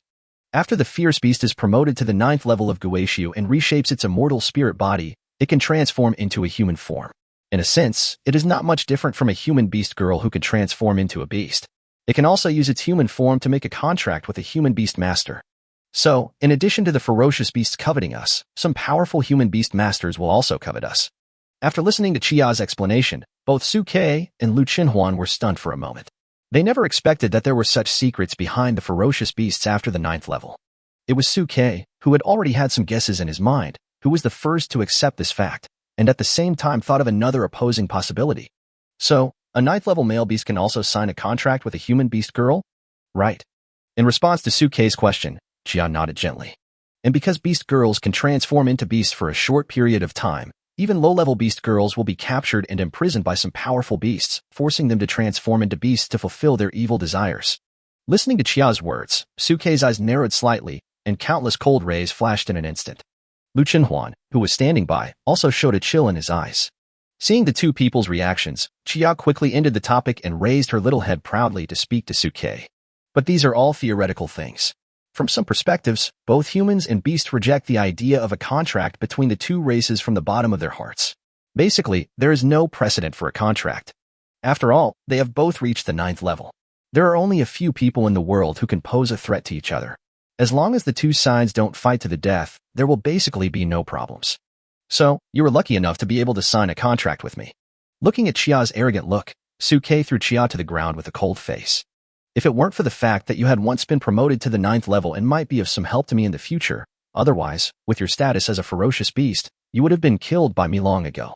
But it hasn't been cut yet. At this time, Chia lowered her head and rubbed Su Ke's trouser leg with a flattering look on her face. Su Ke, I know you have extraordinary talent. You will definitely be the backbone of the human race in the future. If you contract a dog-headed military advisor like me who is familiar with ferocious beasts, I believe I will be able to provide you with unexpected help when you fight with the leaders of those ferocious beasts in the future. Chia knew that her life and death depended on Su Ke in front of her, so her attitude was very fawning.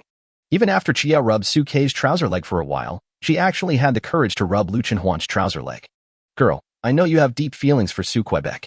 You don't want him to die on the battlefield of fierce beasts in the future, do you? If you can have my help, your chances of survival will definitely increase greatly in the future. Listening to Chia's words, even Lu Chenhuan couldn't help but hesitate and looked at Su Ke. Brother Su, can you make another contract? Nature. Su Ke calmly looked down at Chia who was rubbing against Lu Chenhuan's trouser leg. Otherwise, I wouldn't have brought this tiny cat here. I told you my name is Chia-sama. Facing Su Ke's address, Chia spoke to Su Ke with a proud look on her face. Bang. But before she could finish her words, Su Ke hit her on the top of her head, causing her to scream in pain. How dare you, a human ant, shoot your head at Lady Chia. Bang. Another brain explosion, which made Chia burst into tears. Brother Su Ke, I was wrong. Stop playing. I'm still young. I don't want to go out with a bump on my head tomorrow. Seeing Chia's flexible attitude, Lu Chenhuan on the side couldn't help but smile. Although this Chia is the culprit that caused Ruoxue to fall into a coma, she will be of great use to us in the future. And if she joins us right now, Ruoxue's recovery speed will be faster. Listening to Lu Chenhuan's suggestion, Su Ke nodded gently. What Lu Chenhuan said makes sense. And just as Lu Chenhuan said, if Chia joins, Lang Ruoxue's recovery speed will be greatly accelerated with the joint nourishment of the three-party spiritual power. Of course, all this is based on the fact that Lang Ruoxue is just in hibernation. If Lang Ruoxue died in this turmoil, he would definitely kill Chia the first time he saw her. Now that we have a contract with Chia, we are giving her a chance to redeem herself. Thinking of this, Su Ke spoke directly to Chia. Okay, let's stop wasting time arguing here. If you want a contract, do it sooner rather than later. Otherwise, I might change my mind. Listening to Su Ke's words, Chia blinked her big eyes and quickly jumped in front of Su Ke in 2 steps. Okay, since you decided, let's do it. I've been waiting for this moment for a long time. As she spoke, a contract formation appeared on Chia's forehead, and she looked straight at Su Ke. In fact, the reason why Chia made a contract with Su Ke was also a gamble. I bet Su Ke can still contract another beast girl. When Chia saw that there was more than one beast girl besides Su Ke, and that she could see through her flaws, she listed Su Ke as her plan B. She was betting that Su Ke could see through her contract status, and also betting that Su Ke could withstand the pressure of a contract with a 9th level original body. In order to successfully sign a contract with Suke, he even blew himself up and degenerated into his second level to reduce the chances of accidents that might occur to Suke during the contract process. In this way, the success rate of the contract between himself and Suke will be greatly increased. After feeling the blood of Lu Qinhuan and Lang Ruoxue and the pressure from Suke, no one knew better than her how exaggerated Suke's future potential was. As long as the contract with Suke is successful, not only can he disguise himself perfectly to save his life at the moment, but he will also have a bright future in the future. However, Chia did not tell Suke any of this. At this moment, she just stared at the familiar yet unfamiliar face in front of her, with a hint of pleading in her eyes. Master Suke, make a contract with Chia. Chapter 84. I can't tease you, a pure and innocent young man.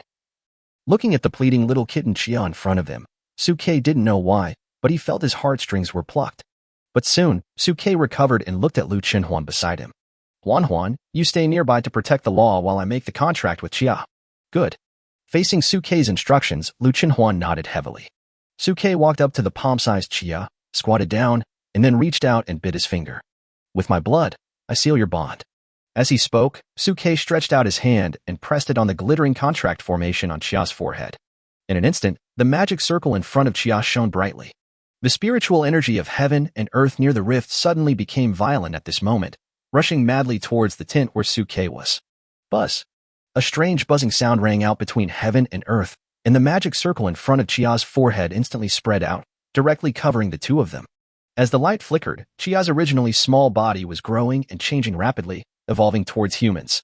In the blink of an eye, she turned into a hot girl wearing a tiger skin coat, with the upper half of her hair snow white and the lower half black and gold, and a hot body. Her eyes were golden and bright, and there was fine white hair on her cheeks and forehead, which added a bit of domineering and arrogance to her. Seeing this scene, Lu Qinhuan, who was guarding the side, suddenly widened his eyes, filled with disbelief. Changed into a different person? Even Suke, who was in the magic circle, couldn't help but frown slightly when he saw this scene. He also didn't expect that signing a contract with Chia would lead to such changes. At this time, under the influence of the contract with Suke, Chia stretched out her snow-white jade fingers and gently held Suke's hands.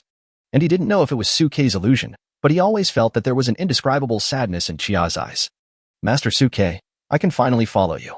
Chia whispered softly, her long eyelashes gently closed. I am grateful for your kindness and I will accept the contract now. Even if there are mountains of swords and seas of fire, the cycle of reincarnation collapses and cause and effect are reversed, I will never give up. With the sun and the moon as matchmakers and heaven and earth as witnesses, my heart will never change. As Chia finished speaking, a bright light instantly shot up into the sky. The heaven and earth are ringing, the sun and the moon are singing together. The entire world seemed to be witnessing the contract between the two at this moment. Seeing this scene, Lu Qinhuan, who was standing by, opened her beautiful eyes wide with an indescribable strange feeling in them. Why can their contract also attract such witnesses from heaven and earth? Brother Su is obviously a human, and Chia is a fierce beast. Why do they seem to have a mutual affinity? An inexplicable feeling of jealousy surged into Lu Qinhuan's heart. You know, even when Suke and Lang Ruoxue signed the contract before, Lu Qinhuan did not feel jealous. But the moment Chia turned into a human-shaped contract, this feeling of jealousy inexplicably surged up. Even Lu Qinhuan felt a little strange. No, why would I be jealous of a kitten? Is it because the little kitten's human form looks a bit charming? But no matter what he thought in his heart, Lu Qinhuan also understood that this was the critical moment of the contract between Suke and Chia, so he stood by with full concentration, ready to deal with any emergency at any time. What's the noise? At this moment, far outside the tent, the patrolling city defense soldiers, after seeing the column of light rising into the sky, couldn't help but turn their heads to look in the direction of Suke. That direction seems to be the direction where the genius boy Suke is. For a moment, the nearby soldiers looked at each other and were moved. Should we go over and take a look? Look, what are you looking at with that big hammer? While these soldiers were still hesitating in their minds, Du Jiqing had emerged from his tent at some point and gave several nearby soldiers 2 slaps on the face. Have you forgotten the mission I assigned you? I asked you to patrol the area and protect the safety of Suke and his beast mother. I didn't ask you to disrupt their good mood. Didn't you see that they had been staying in the tent? Listening to Du Jiqing's words, the soldiers around him subconsciously showed some hesitation in their eyes. General Du means that Suke is currently. What they do is none of your business. Before several soldiers could finish their words, they were scolded by Du Jiqing. As long as there are no vicious beasts or people with bad intentions breaking in, even if there is a huge commotion, you are not allowed to break in. Who knows what tricks the SSS level beastmaster has? Listening to Du Zhichen's scolding, the soldiers couldn't help but show a look of realization in their eyes. I understand. Special talent, special talent. Among the beastmasters and beast girls, there are some who have awakened special talents and skills related to the study of gender. It's this talent. It always feels a bit like a contract. What the hell is a contract? Aren't his two contract partners in the tent? Besides his two wives, there's only a kitten left. Are you making a contract with a kitten? Don't be ridiculous. That's right. Talents in gender studies are related to contract making. That's right. At this moment, everyone was looking at the column of light rising into the sky, and their minds were filled with mixed thoughts. Even Du Zhichen couldn't help but feel emotional when watching this scene. As expected of an SSS-level beastmaster, this talent is amazing. Why? Are you jealous? Just as Du Zhichen looked up at the column of light rising into the sky, Lin Shui's cold voice rang out from the side. Hearing this, Du Zhichen shuddered and quickly turned to look at Lin Shui, who had appeared behind him at some point, with a flattering smile on his face. What are you talking about, Aksu? I'm just expressing my feelings. Express your feelings. Of course, at this time, Suke had no idea what kind of rumors the outside world had spread about him because of his contract with Chia. Even if Suke knew, he wouldn't care. It was just a good opportunity to cover up the fact that he had contracted Chia. After all, the fact that he had contracted Chia was more shocking than the fact that he had contracted Lu Chenhuan and Lang Ruoxiwei at the same time. Once others knew that he had contracted a 9th-level ferocious beast, it would definitely cause a huge uproar, whether among the human or beastman races. At this moment, in front of Suke, the fiery and enthusiastic Chia was holding his hand tightly and was reluctant to let go. Lord Su Quebec. Looking at Chia's eyes full of sadness, Suke couldn't help but frown slightly. Why are you looking at me weirdly? Could it be that you feel that you have lost out by signing a contract with me? If you feel you've lost out, it's too late to regret it now. But unexpectedly, Chia smiled before Suke finished speaking. I have no regrets. I just regret that I have to change back to being able to tease a pure and innocent young man like you. Then, she stood on tiptoe and pecked Suke's cheek gently, then quickly retreated. In the blink of an eye, it shrank into a tiny cap the size of a palm. Chapter 85. You can only applaud us from the sidelines. Looking at Chia, who had returned to the size of a palm, Suke couldn't help but raise his eyebrows. Lu Chenhuan, who had been watching this scene from the side, squatted down, grabbed Chia Fate by the scruff of the neck, and looked at her with curiosity. How did you, a little guy the size of a palm, become such a big beauty just now? This doesn't quite conform to the law of conservation of energy. Faced with Lu Chenhuan's doubts, Chia simply rolled her eyes. Big? What do you mean big? The law of conservation of energy is still there? Is there still science in this beast girl era? Science, that's a thing of the last century. By the way, please be a little more respectful to Master Bankia, since I was once a 9th-rank half-step beast god. Please let go of your hand that's holding me. However, facing Chia's threat, Lu Chenhuan showed a sly smile.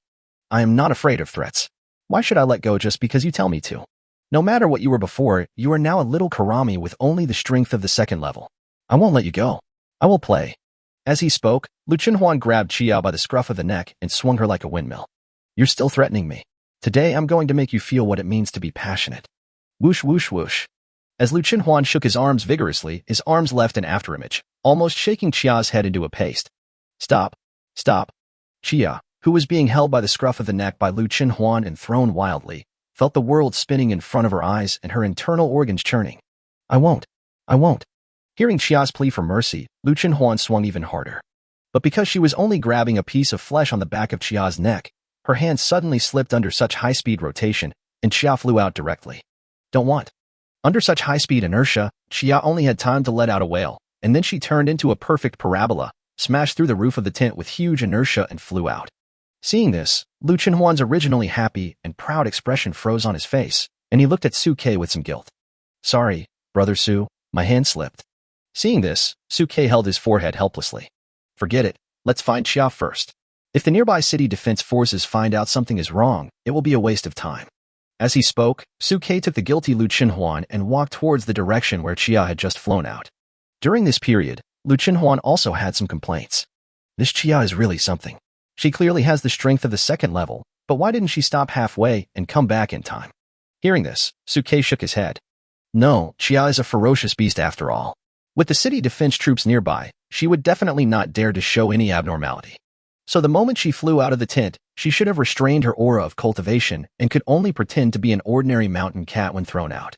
Hearing this, Lu Chenhuan blinked and looked even more guilty under the night sky.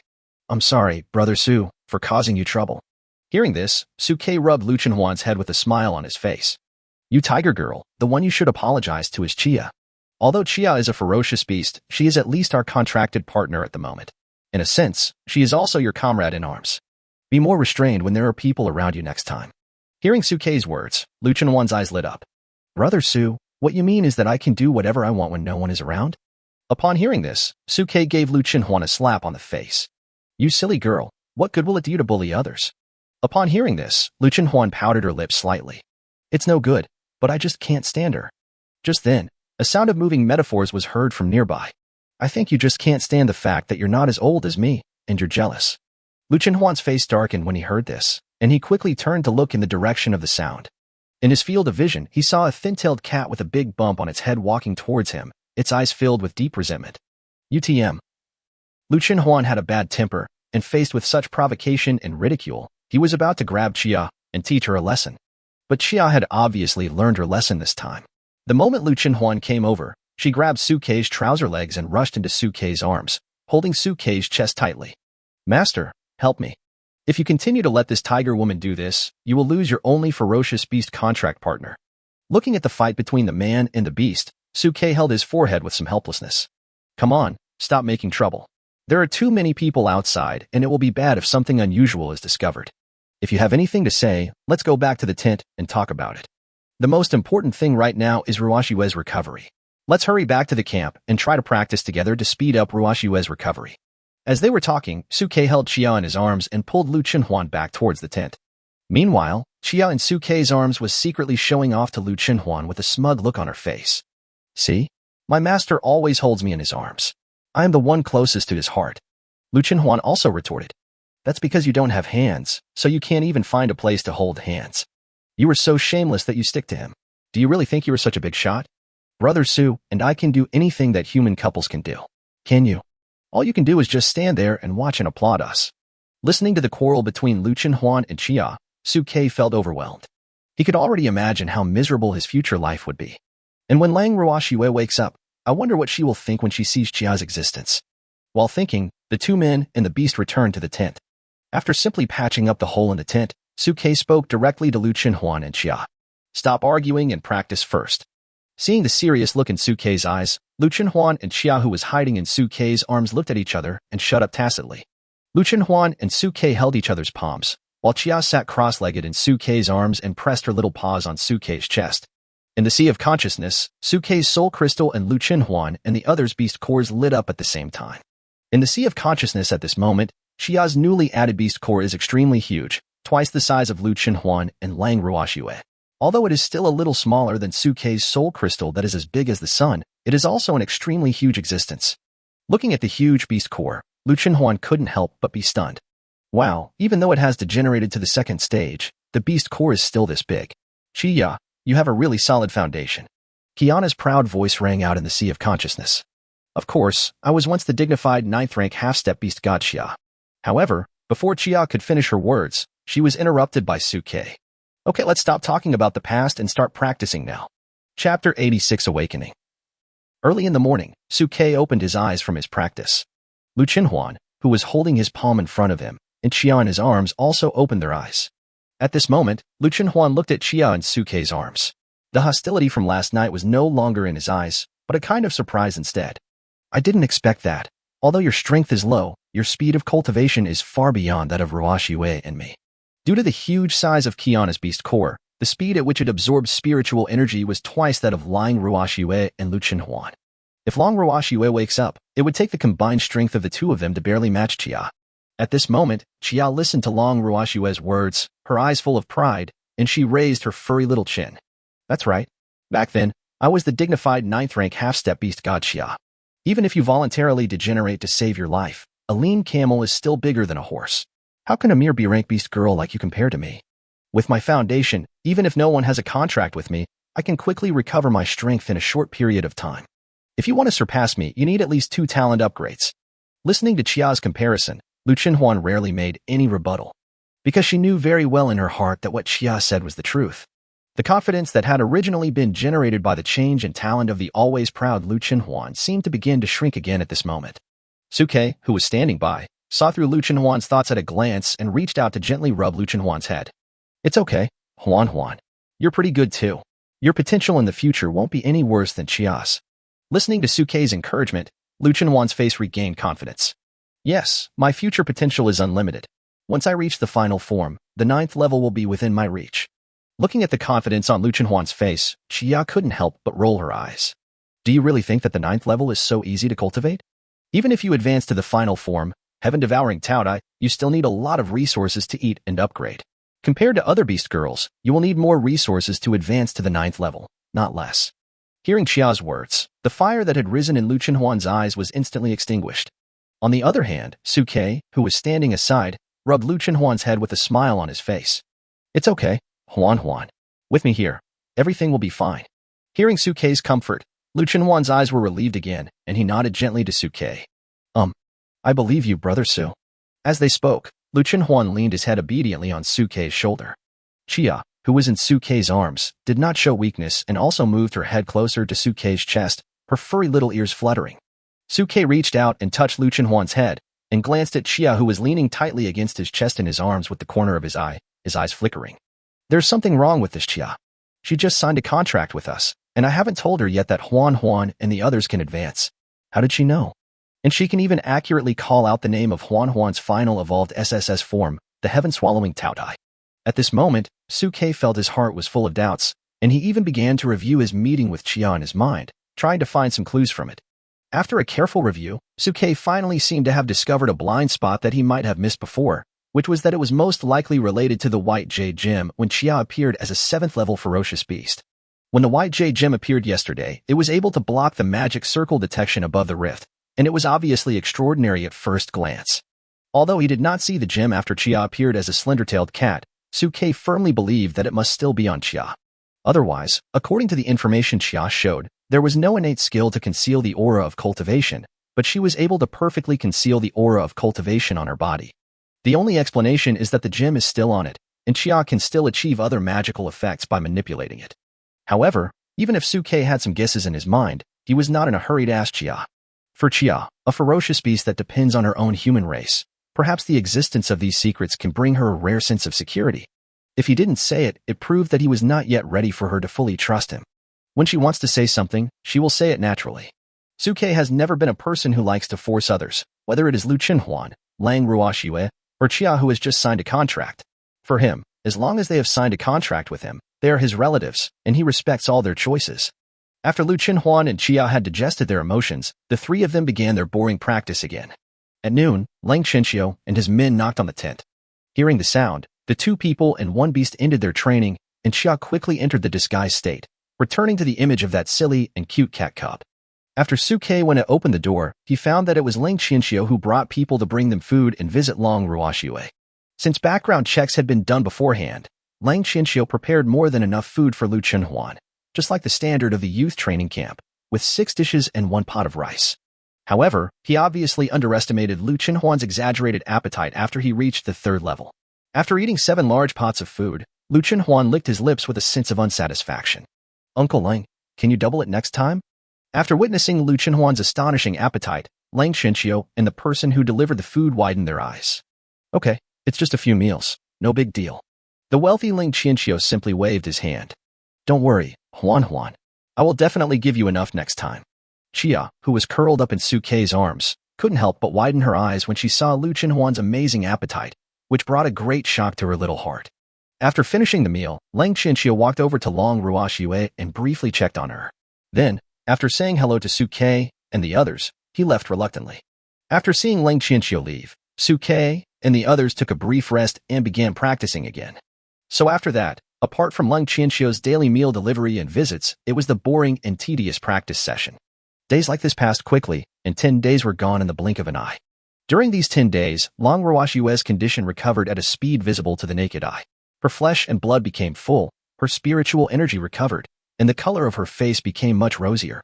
Judging from the reaction of Lang Ruoxue's beast core in her sea of consciousness, it would be almost time for her to recover. On the morning of the 13th day, when the sun shone from the sky to the earth, Sukei, Lu Chenhuan, and Chia were about to end their training. In the sea of consciousness, Lu Chenhuan's originally dim beast core suddenly emitted light, and a beating sound like a heart came out from the sea of consciousness. Plop, plop. Long Ruashiwe, who was in a coma beside Suke, suddenly opened her eyes. She woke up. Chapter 87. Ruashiwe Level 3, Wanling Armor Design Drawing. The moment Long Ruashiwe woke up, an unprecedented powerful aura rose from her body. Suke and Lu Chenhuan, who were in a state of cultivation, quickly opened their eyes and looked towards Lang Ruashiwe. At this moment, countless spiritual powers gathered around Lang Ruashiwe, dragon scales kept appearing, and her beautiful eyes gently opened. The azure light in her vertical pupils lit up again, like the gaze from an ancient dragon. Ruashiwe, you're awake. Seeing this scene, Suke and Lu Chenhuan couldn't help but feel happy. But then, the bulging flesh on Lang Ruashiwe's forehead began to slowly condense and keratinize, turning into two small azure horns that had just emerged. Even at the end of Lang Ruashiwe's silver hair, a hint of blue was quietly emerging. Is this evolved? Seeing the abnormality of Lang Ruashiwe in her beastly state, Suke quickly looked at Lang Ruashiwe with his insightful eyes. Sure enough, in the field of vision, Lang Ruashiwe's status bar began to change. Beast Mother, Lang Ruashiwe. Realm, Level 3 Burning Blood. Talent, B-Level Frost Dragon. Beastmaster, Suke. Talent skills, Beast Transformation, Ice Storm, Extreme Cold Field, Frost Freezing, Ice Defense. Disadvantage, the body contains SSS level Frost Dragon energy, but because the Dragon Crystal Core is corroded by Time Erosion Poison, the energy leaks out by 60, and it cannot show the posture of a dragon. Looking at Long Ruashiwe's luxurious information panel in his field of vision, Suke couldn't help but smile. That's great! After this accidental hibernation, it actually helped Ruashiwe's talent to advance, and she was promoted to B-level like Huan Huan. And the moment Long Ruashiwe was promoted to level B, a message prompt appeared in front of her. Congratulations to the Beastmaster for successfully upgrading a D-level beast girl to B-level and getting rewarded. Congratulations to the Beastmaster for obtaining the armor design drawing, Wanling Armor. Armor design, Wanling Armor Special Beast Girl Armor Design, which can be used to refine powerful armor that combines the attributes of different beast girls. Looking at the prompts that appeared in his field of vision, Suke's eyes were filled with even more joy. It's actually the design of the beast girl's armor? As for the beast girl armor, Suke had gained a general understanding of it through Li Xiangdong and Lung Qianxiu during the previous battle with Xia. Beast girl armor is a kind of protective soft armor that can be refined by beastmasters after reaching the 4th level. After wearing the beast girl armor, not only the defense but also the combat effectiveness will be greatly improved. It can be said to be an extremely powerful combat auxiliary device. However, the refining of weapons and armor requires blueprints and some extremely scarce materials, which are also the means and resources used by major colleges to recruit students. But now, I don't even need to go through the academy to get the blueprint, and through the introduction of this blueprint, I can see that this is an extremely special piece of armor that can integrate the attributes of different beast girls for combat, perfectly fitting my infinite contract. While thinking, Long Ruashiwe had already opened her eyes completely. She looked at Suke and Lu Chenhuan who were staring at her with joy. The indifference in her eyes gradually disappeared, and then she was a little dazed. You are Brother Su, Sister Huan Huan. After recognizing Suke and Lu Chenhuan, Long Ruashiwe subconsciously looked around the surroundings with confusion in her eyes. Where am I? In the Fengming Great Rift Valley. Listening to Suke's answer, Long Ruashiwe's eyes gradually revealed a hint of reminiscence. Fengming Great Rift Valley. I remember now. We teamed up here to defeat that damn 7th level beast. Having said this, Long Ruashiwe's eyes showed a hint of confusion again. But don't I remember that I seem to be dead? Why are you back here again? Looking at the somewhat confused Long Ruashiwe, Suke walked forward with a distressed look on his face and gently embraced Long Ruashiwe in his arms. Fool, how could you die? You simply exhausted your energy and blood and fell into a dormant coma. After our efforts over this period of time, your condition has recovered and you woke up naturally. Listening to Suke's words, Long Ruashiwe shook her head, and her mind finally connected the previous memories. Brother Su, Sister Huan Huan, it's really you. At this time, Long Ruashiwe finally came to her senses, her eyes full of joy. That's great. I finally see you again. You don't know, after I fainted last time, it felt like I had a very long dream. In my dream, I was alone in an endless ice field. It seemed as if I was the only one left in the world. I thought I had gone to another world, and I thought I would never see you again. At this moment, Long Ruashiwe, who was holding Suke, couldn't help sobbing, and tears kept dripping down her face and onto Suke's shoulders. Suke felt the warmth coming from his shoulder, and his heart was moved. He reached out his hand and gently patted Lung Ruoshua's back through her hair. It's okay, Ruoshua. We are here. We are always here. We will never leave you alone. Lu Chenhuan, who was standing by, also walked forward and gently patted Lung Ruoshua's shoulder. Don't be afraid, Ruoshua. We are always here. Listening to the two people's comfort, Lung Ruoshua's originally agitated mood gradually calmed down. After a while, she came to her senses and looked up at Su Ke and Lu Chenhuan with eyes full of love. Brother Su, Sister Huan, it's great to see you again. But halfway through her words, Lung Ruoshua couldn't help but frown slightly. Brother Su, why is your chest bulging? As they spoke, Lung Ruoshua looked along the collar of Su Ke's chest and saw Chia, who was curled up in Su Ke's arms, somewhat afraid to look at Lung Ruoshua. After all, Chia was the direct culprit behind Lung Ruoshua's deep sleep. In a sense, she was Lung Ruoshua's enemy. However, Lung Ruoshua was completely unaware of this at the moment. After seeing Chia's cute appearance, her first reaction was love. What a cute kitten. Can I rub it? As she spoke, Lung Ruoshua had subconsciously reached out to touch Chia's furry little head. Feeling guilty, Chia could only bite the bullet and let Lung Ruoshua rub her head. Feeling the soft touch on her hand, Lung Ruoshua's eyes couldn't help but turn into little stars. So cute. Brother Su, where did you find this? Facing Lung Ruoshua's question, Su Ke coughed guiltily and looked at Lu Chenhuan beside him. However, Lu Chenhuan was completely rude and directly pointed out Chia's identity. Is it cute? This is the stinky tiger that put you into a coma. Hearing this, Lung Ruoshua couldn't help but pause in petting the cat. Chapter 88. You don't even want to call me dad. Stinky tiger? After listening to Lu Chenhuan's words, Lung Ruoshua's hand, which had just been placed on Chia's head, paused, and her entire expression froze. She looked down at Chia, who was staring at Su Ke with big, innocent eyes, and a look of confusion appeared on her face. Sister Huan, are you kidding me? How could such a cute little kitten be the stinky tiger that framed me into a coma? Lung Ruoshua remembered very clearly that the white tiger that caused her to fall into a coma was a huge white tiger with a length of dozens of meters. Just standing there exerted endless oppressive power. How could it be connected with the little cat in front of her that was not even the size of a palm? Lung Ruoshua couldn't help but think so. The Chia in front of her was really very different from the image she had when she was the sky tiger Lai. It was difficult to connect the two at the first sight. Su Ke, who was standing in front of Lung Ruoshua, looked at the confused Lung Ruoshua and touched her head with a smile. Yes, Ruoshua, Huan is right. The little kitten in my arms is called Chia. It is the white tiger that attacked us in the Rift Valley and forced you to release your dragon breath and fall into hibernation. Hearing this, Lung Ruoshua couldn't help but frown slightly as she looked at Chia, who was too guilty to dare to look up under her hands. It really is that stinky tiger. The next second, she pulled her hand away from Chia's head and looked at her coldly. Faced with Lung Ruoshua's reaction, Chia simply retracted her head into Su Ke's arms guiltily, looking pitiful. Seeing this scene, Lung Ruoshua's face was still full of frost, and she looked up at Su Ke. Brother Su, what's going on? How did you adopt this stinky tiger? And why did it become like this? Lung Ruoshua disliked Chia from the bottom of her heart, as she once wanted to hurt Su Ke. Su Ke was prepared for Lung Ruoshua's emotions. He had thought about these issues before signing the contract with Chia. The best way to deal with such difficulties was to work things out. These conflicts can be resolved through continuous interaction between the two sides. Originally, for Su Ke at the beginning, the contract with Chia was more for the purpose of controlling and using her, but after spending some time together, Su Ke felt from the bottom of his heart that Chia was not as bad as he had imagined. And from a certain point of view, Su Ke felt that there were many coincidences in Chia's appearance, and he still had many doubts in his mind that needed to be clarified. Thinking of this, Su Ke confessed directly to Lung Ruoshua. Ruoshua, although I know it may be difficult for you to accept it for a while, Chia has indeed become one of us now. She is now also our contract partner. Contract partner? Hearing Su Ke's answer, Lung Ruoshua frowned even more tightly and looked at Chia with some suspicion. Can a vicious beast also become the object of your contract, Brother Su?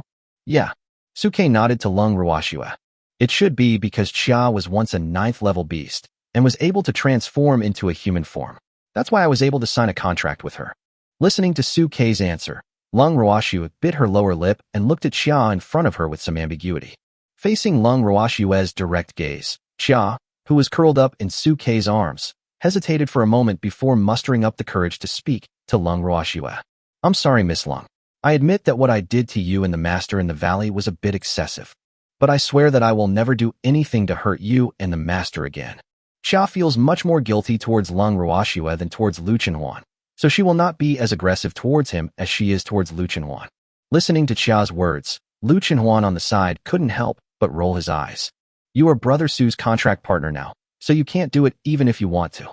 But before Lu Chenhuan finished speaking, Xia in Su Kei's arms stared with big watery eyes and raised her little paw to swear. Xia, swear that I will never think of hurting my master again.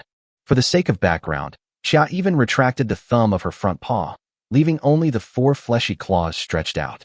Looking at Xia's silly and dazed look, Lung Ruoxue couldn't help but burst out laughing.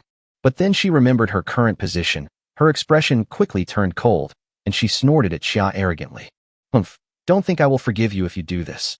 You caused me to have a very long nightmare. I still hold a grudge. Having said this, Lung Ruoxue pursed her lips, clasped her hands across her chest, and tilted her little head high. Looking at Lung Ruoxue's proud little appearance, Su Kei's eyes showed a hint of doting, and he reached out and gently rubbed Lung Ruoxue's head. Okay, Ruoxue, don't be angry. You finally woke up. We have to report this good news to Uncle Lung and make him happy. Listening to Su Kei's words, Lung Ruoxue came back to her senses and nodded gently. Yeah, it just so happens that I miss my dad too. He must have been worried during my hibernation. As he spoke, Su Kei pressed Xia back to his chest and walked out with Lung Ruoxue and Lu Chenhuan. Du Zhiqing, who was patrolling nearby, couldn't help but brighten his eyes when he saw Lung Ruoxue recover. The Lung Qianjin has recovered. The task given to him by Li Xiangdong was to guard Su Kei in the Fengming Great Rift Valley. Once Lung Ruoxue recovered, it basically meant that his mission was over. Excited, Du Zhiqing quickly sent a telegram to Li Xiangdong and the others, then ran quickly towards Su Kei and the others. Student Su, you guys are out. Wait a moment. I have already sent the news of Lung Qianjin's recovery back to the youth training camp, and someone will come to pick you up soon. Looking at Du Zhiqing's attentive face, Su Kei's heart couldn't help but warm up, and he clasped his fists to thank Du Zhiqing. Thank you, General Du, for your protection during this period. You're welcome. Listening to Su Kei's words, Du Zhiqing waved his hands quickly. It is our duty as soldiers to protect every weak human being. Besides, it is my great honor to have the honor to protect a future great genius like Su. Faced with Du Zhiqing's politeness, Su Kei could only return the courtesy and express his gratitude. Soon, at the end of the distant land, the anxious figures of Li Xiangdong and Lung Qianxiu quickly came. Ruoxue, Dad. Seeing Lung Qianxiu appear, Lung Ruoxue, who missed her father so much, let go of Su Kei's hand, stepped forward quickly, and hugged Lung Qianxiu. Lu Chenhuan, who was standing aside, watched this scene and gently increased the strength of his hand holding Su Kei. I miss Dad too. Su Kei's ears twitched, and he turned to look at Lu Chenhuan, with the corners of his mouth slightly curved. It's okay. When the youth training is over, we'll go back and see Dad together. Who knew that before he finished speaking, Lung Qianxiu, who was held by Lung Ruoxue, hummed with some dissatisfaction. Son-in-law, why do you call Lu Lingfeng Dad, instead of calling me Dad? Chapter 89, Guaranteed Promotion Quota. Under Du Zhiqing's gaze, Li Xiangdong led Su Kei and his party straight out of the valley. Since there is no magic circle anymore, you no longer need a teleportation talisman to leave the valley, making it very convenient to enter and exit. Along the way, through Li Xiangdong's words, Su Kei had a general understanding of the changes that had taken place in the outside world during this period of time. During the last Fengming incident, many students died in the turmoil. Many freshmen even developed psychological trauma as a result and voluntarily withdrew from the youth training camp. Including those who have died, there are now less than half of the original number of people left in the youth training camp. The beast is abominable. Speaking of this, Li Xiangdong couldn't help but beat his chest and stamp his feet. But what's even more despicable is the remnants of the demon god cult who planned all this behind the scenes. Demon god cult? Listening to Li Xiangdong's words, Su Kei and Lu Chenhuan couldn't help but frown slightly. Yes, it is the demon god cult. When the demon god cult was mentioned, Li Xiangdong gnashed his teeth in hatred. The demon god cult has always been the object of the most hatred and enmity of the Daxia human race. They are obviously all human, but they have always worshipped demons as gods, and helped those big demons and ferocious beasts to wreak havoc on the human race. This time, they took advantage of the national youth training and planned incidents of varying degrees in various places, burying many young talents of our human race. Listening to Li Xiangdong's words, Su Kei's eyes narrowed involuntarily. The so-called demon god cult should be the group of people that were discovered and chased by Du Jiqing in the rift last time. Suke also knew something about the demon god cult. This demon god cult was the object of disgust and scorn wherever it went. In everyone's words, they are the beastrals of the human race. This demon god cult dares to target the young beastmaster and the beast woman. We in Daxia shouldn't let them go, right? That's for sure. At this moment, Li Xiangdong's face was full of hatred. The Empress has already ordered the cabinet and the military to issue a hunting order. Anyone who encounters the demon god cult will be killed without mercy. Originally, we in Daxia didn't want to waste time fighting with the demon god cult, but this time they have set their sights on the future hopes of our human race. This matter has touched Daxia's bottom line. We will never let them off so easily this time. Listening to Li Xiangdong's words, Suke, Li Xiangdong, and Lung Qianqiu beside him all nodded in agreement. I just don't know how they got the news that the 9th-level sky-splitting tiger god is still in the Fengming Rift Valley. Even the people in our Tianhai army don't know about this. And judging from the frequent incidents across the country, the strength of the beasts in almost every youth hunting competition has been improved to varying degrees. The sky-splitting tiger god's strength recovery is also the work of the demon god cult. Listening to Li Xiangdong's analysis, Suke, as well as Lu Qinhuan and Lung Ruoxue beside him, subconsciously looked towards Xia in Suke's arms. In order to avoid being noticed, Xia buried her little head in Suke's arms guiltily, not daring to look up at anyone. Li Xiangdong, who was talking, followed the gaze of the others and looked at Xia in Suke's arms, and a look of surprise appeared in his eyes. Student Su, I didn't expect you to have the habit of keeping pets. Where did you get this little bobcat? Seeing Li Xiangdong's inquiring expression, Suke spoke to Li Xiangdong without blushing or beating his heart. I found it in the Rift Valley. I took pity on it and adopted it. Listening to Suke's answer, Li Xiangdong nodded and looked at Xia carefully again. In addition to ferocious beasts, there are indeed some ordinary wild beasts in the forest. It is fate that I can pick up such a cute kitten. At this point, Li Xiangdong buried his head in Xia, who was in Suke's arms. He seemed to remember something and sighed softly. Hey, if only the white tiger had a gentle temperament like this little thing. In this way, at least not so many people would have died in this unrest. Listening to Li Xiangdong's words, Suke's heart was slightly moved. If he remembered correctly, Xia did not seem to attack other humans. Instead, the ones that killed the most humans were the 2nd and 3rd level ferocious beasts. However, Suke did not say these. He had too many doubts in his mind at this moment. He was also busy helping Lung Ruoxue recover during this period.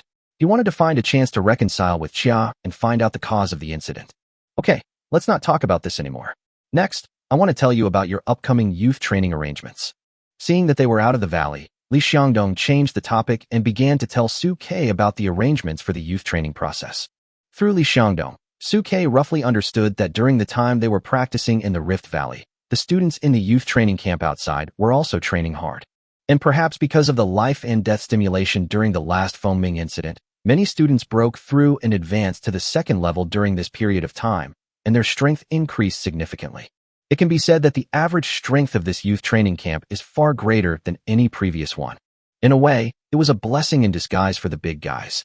So, this youth training competition can be regarded as a witness to the blooming of 100 flowers. Seeing the expectation in Li Xiangdong's eyes, Suke's heart moved, and he looked at Li Xiangdong. So, when is the youth training competition? After 3 days, you guys came out in time, so we can go together. Li Xiangdong answered Suke's question softly. Listening to Li Xiangdong's answer, Suke nodded slightly. It's still in time. Listening to Suke's words, Li Xiangdong at the side couldn't help but smile. You don't need to worry, kid. Based on your outstanding performance in the hunting competition, even if you do not participate in the youth training competition, you are still qualified for promotion. Guaranteed promotion? Listening to Li Xiangdong's introduction, Suke couldn't help but reveal a look of doubt in his eyes. Lu Qinhuan and Lung Ruoxue on the side also leaned over and looked at Li Xiangdong with curiosity. Generally, what is the guaranteed promotion? Looking at everyone's puzzled eyes, Lung Qianqiu on the side coughed dryly and then spoke. The so-called guaranteed promotion means that you don't have to go through the youth training selection process.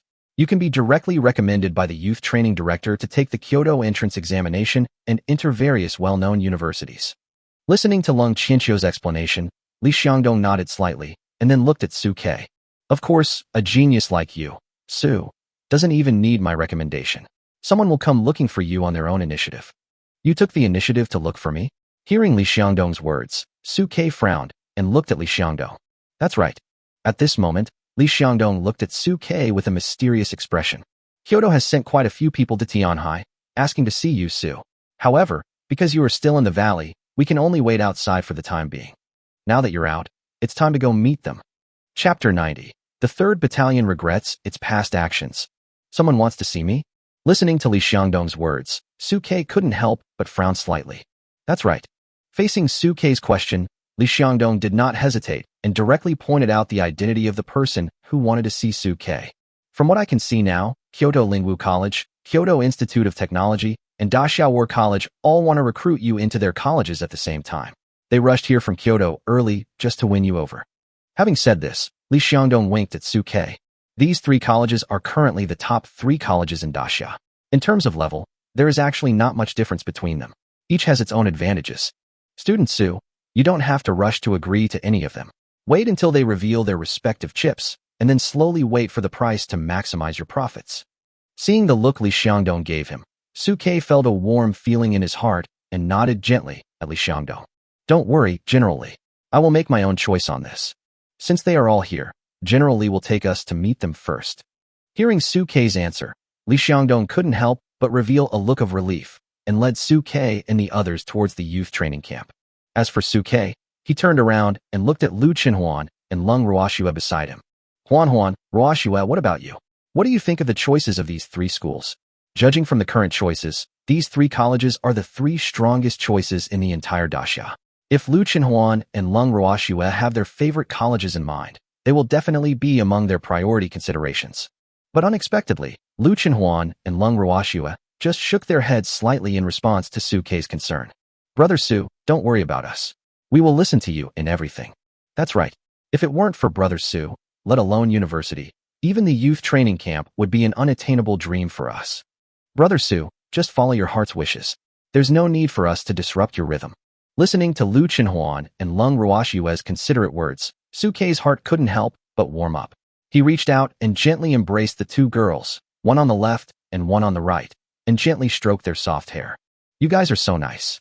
With a companion like this, what else could I ask for? Such a heartwarming scene fell into the eyes of Li Xiangdong, who was standing aside, and he couldn't help but reveal a hint of envy. I really envy classmate Su. He is surrounded by beautiful women on both sides. Lung Qianxiu, who was standing aside, couldn't help feeling a little sad when watching this scene. My son-in-law doesn't seem like a quiet person. I'm really worried that Ruoxue will be ignored by this guy in the future. Of course, there was also Xia, who was hiding in Su-Kei's arms and was now suffocating under the pressure of the huge peak. She stared at the huge breasts in front of her with her round eyes and pouted angrily. If she hadn't been concerned about Li Xiangdong and Lung Qianxiu, she would probably have started complaining about her grievances. Fortunately, Su-Kei also took into consideration the feelings of everyone around him, and quickly let go of the 2 women and asked Li Xiangdong to lead the way. Li Xiangdong did not hesitate and led Su-Kei directly into the youth training camp and walked towards his office. Li Xiangdong's office is located in a hidden wooden house in the north of the camps, and requires passing through the direction of the 1st and 3rd camps. At this time, the students in the 1st Battalion who were conducting actual combat drills in the training grounds could not help but become excited when they saw Su-Kei appear. Captain Su. It's Captain Su. Captain Su and his men are back. During the Fengming incident, thanks to Su-Kei's protection, the 1st camp in the entire youth training camp suffered the least loss. Except for some students who were slightly injured while hunting ferocious beasts outside, basically everyone else was unharmed. Compared with the 7th and 9th battalions that were on the verge of being wiped out, it was simply a blessing from God. Therefore, everyone was very grateful to Su-Kei and the others. Su-Kei, who was far away, saw the excited people in the 1st battalion, called out to Lu Qinhuan and Lung Ruoxue beside him, stretched out his hand to greet them, and then followed Li Xiangdong to continue walking north. The people in the 1st Battalion did not seem depressed when they saw Su-Kei leaving. On the contrary, they were filled with joy when they saw that Su-Kei and his men were unharmed. Great! Captain Su and the others are fine. Although rumors about Su-Kei and his team fighting against a 7th Order ferocious beast were already flying around, as a member of the 1st Battalion who was most concerned about Su-Kei, he would always be worried as long as Su-Kei and his team did not show up. Seeing that Su-Kei was safe, he finally felt relieved. Especially Lu Yun and Wu Shuang. They clenched their fists and were filled with joy. After passing the 1st Battalion, they passed the 3rd Battalion. But compared to the cheering 1st Battalion, the students of the 3rd Battalion couldn't help but look at Shun Song-yun with complicated expressions when they saw Su-K and his team passing by. During the Fengming incident, everyone witnessed Lung Ruoshue's extremely powerful fighting ability, and the people in the 1st Battalion were unharmed under her protection. In contrast, the people in the 3rd Battalion led by Shun Song-yun suffered deaths or injuries, and almost half of their compatriots died. Even if Su-K and Lung Ruoshue had not stopped the 2 third-level beasts, it is estimated that all 3 battalions would have been buried in the Fengming Great Rift Valley. Later, it was heard that Lung Ruoshue used herself as a guide and used an extremely powerful skill to defeat the 7th-level White Tiger together with Li Xiangdong and others.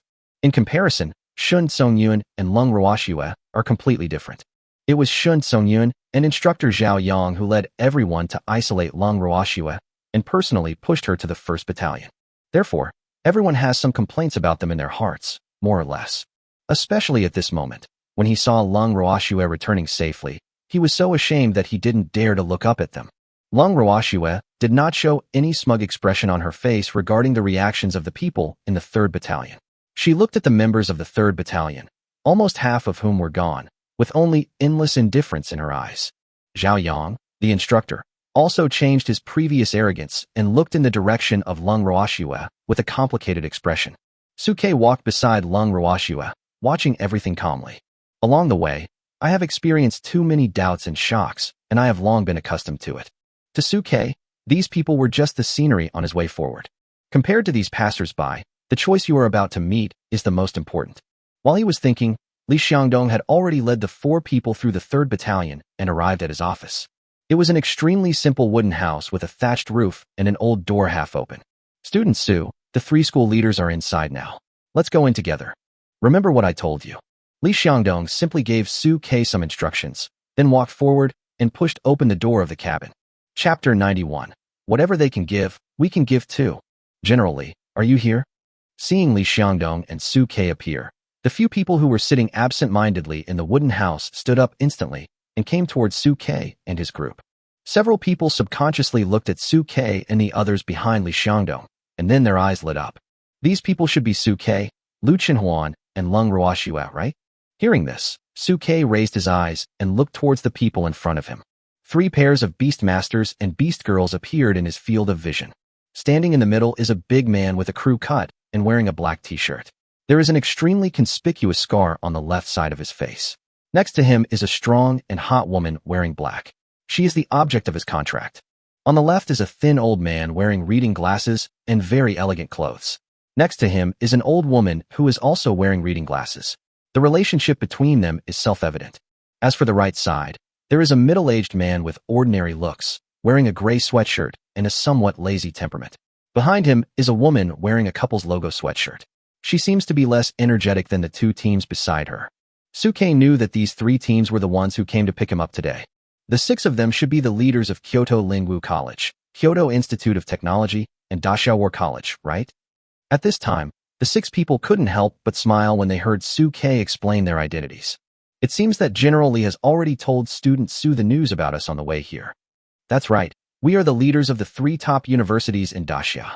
The burly man in the t-shirt standing in the middle and his partner spoke first. We are Chun Ji and Lin Lan from Kyoto Lingwu Academy. When Chun Ji and Lin Lan spoke, the old couple wearing glasses also spoke. I'm Li Ping, and next to me is my wife Qin Li Jun, and I'm here to recruit you on behalf of Kyoto Institute of Technology. As for the sweatshirt couple, they spoke lazily to Su-K. Dachau War Academy, Chengqiji manhwa. Listening to the 3 people's introductions, Su-K immediately had a general understanding in his mind. He took a half step back and stood with Lu Chenhuan and Lung Ruoshue. Tianhai No. 1 Middle School, Su Quebec. These 2 are my contract partners, Lu Chenhuan and Lung Ruoshue. Listening to Su-K's introduction, the old couple standing beside him nodded slightly. Little friend Su-K actually doesn't need an introduction. We have already conducted a thorough research on your information before coming here and are already very familiar with you. At this point, Li Ping, who had taken the lead, no longer continued to be polite and directly stated his purpose. I believe that on the way here, General Li has already introduced our purpose to young friend Su Quebec. The 6 of us are here to Tianhai to recruit Su-K, representing our respective schools. Su-K nodded upon hearing this and looked at Li Ping and others calmly. Since elderly has spoken, I won't follow the others and dawdle and shirk responsibility. Just tell me what conditions you can offer to recruit me into your academy. I am a very down-to-earth person and will consider your school based on its strengths and the sincerity it demonstrates. Listening to Su Kei's words, Li Ping looked at Qin Lijun beside him, and then looked at Su Kei. My dear friend Su Kei, I believe you have heard of our Kyoto Institute of Technology. Our institute has always been good at scientific research and strengthening. We have done a lot of research on the armor of beastmasters, beast girl armor, and formations. If you can join our Kyoto Institute of Technology, we can not only design the beast girl armor design for you, but also help you collect materials for free. In the future, we can also tailor-make beast girl armor for Lu and Long, and provide you with all the research materials you need in the future. Listening to Li Ping's words, Su Kei frowned slightly and turned to look at Chun Ji and Lin Lan, who were standing in the middle of the Lingwu Academy. What about you? Upon hearing this, Chun Ji spoke up immediately. Our Jingdu Spiritual Martial Arts College is different from the Science and Technology College.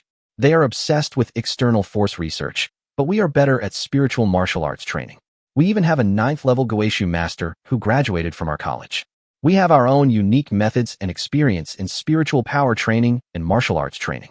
If Su joins our Lingwu Academy, we will do our best to meet Su's requirements for cultivation resources. We can even give Su the most precious treasure of our Lingwu Academy, the heavenly artifact of the former 9th rank beastmaster and his lifelong cultivation experience. 9th rank heavenly grade magical artifact and its cultivation experience. Hearing Chun Ji's words, Li Xiangdong on the side couldn't help but exclaimed, with envy in his eyes. Either of these two items would be able to cause turmoil in the beast-taming world if thrown into the outside world, but now both of them can be given to Su Kei. Li Ping, who was standing by, also became anxious and quickly spoke up.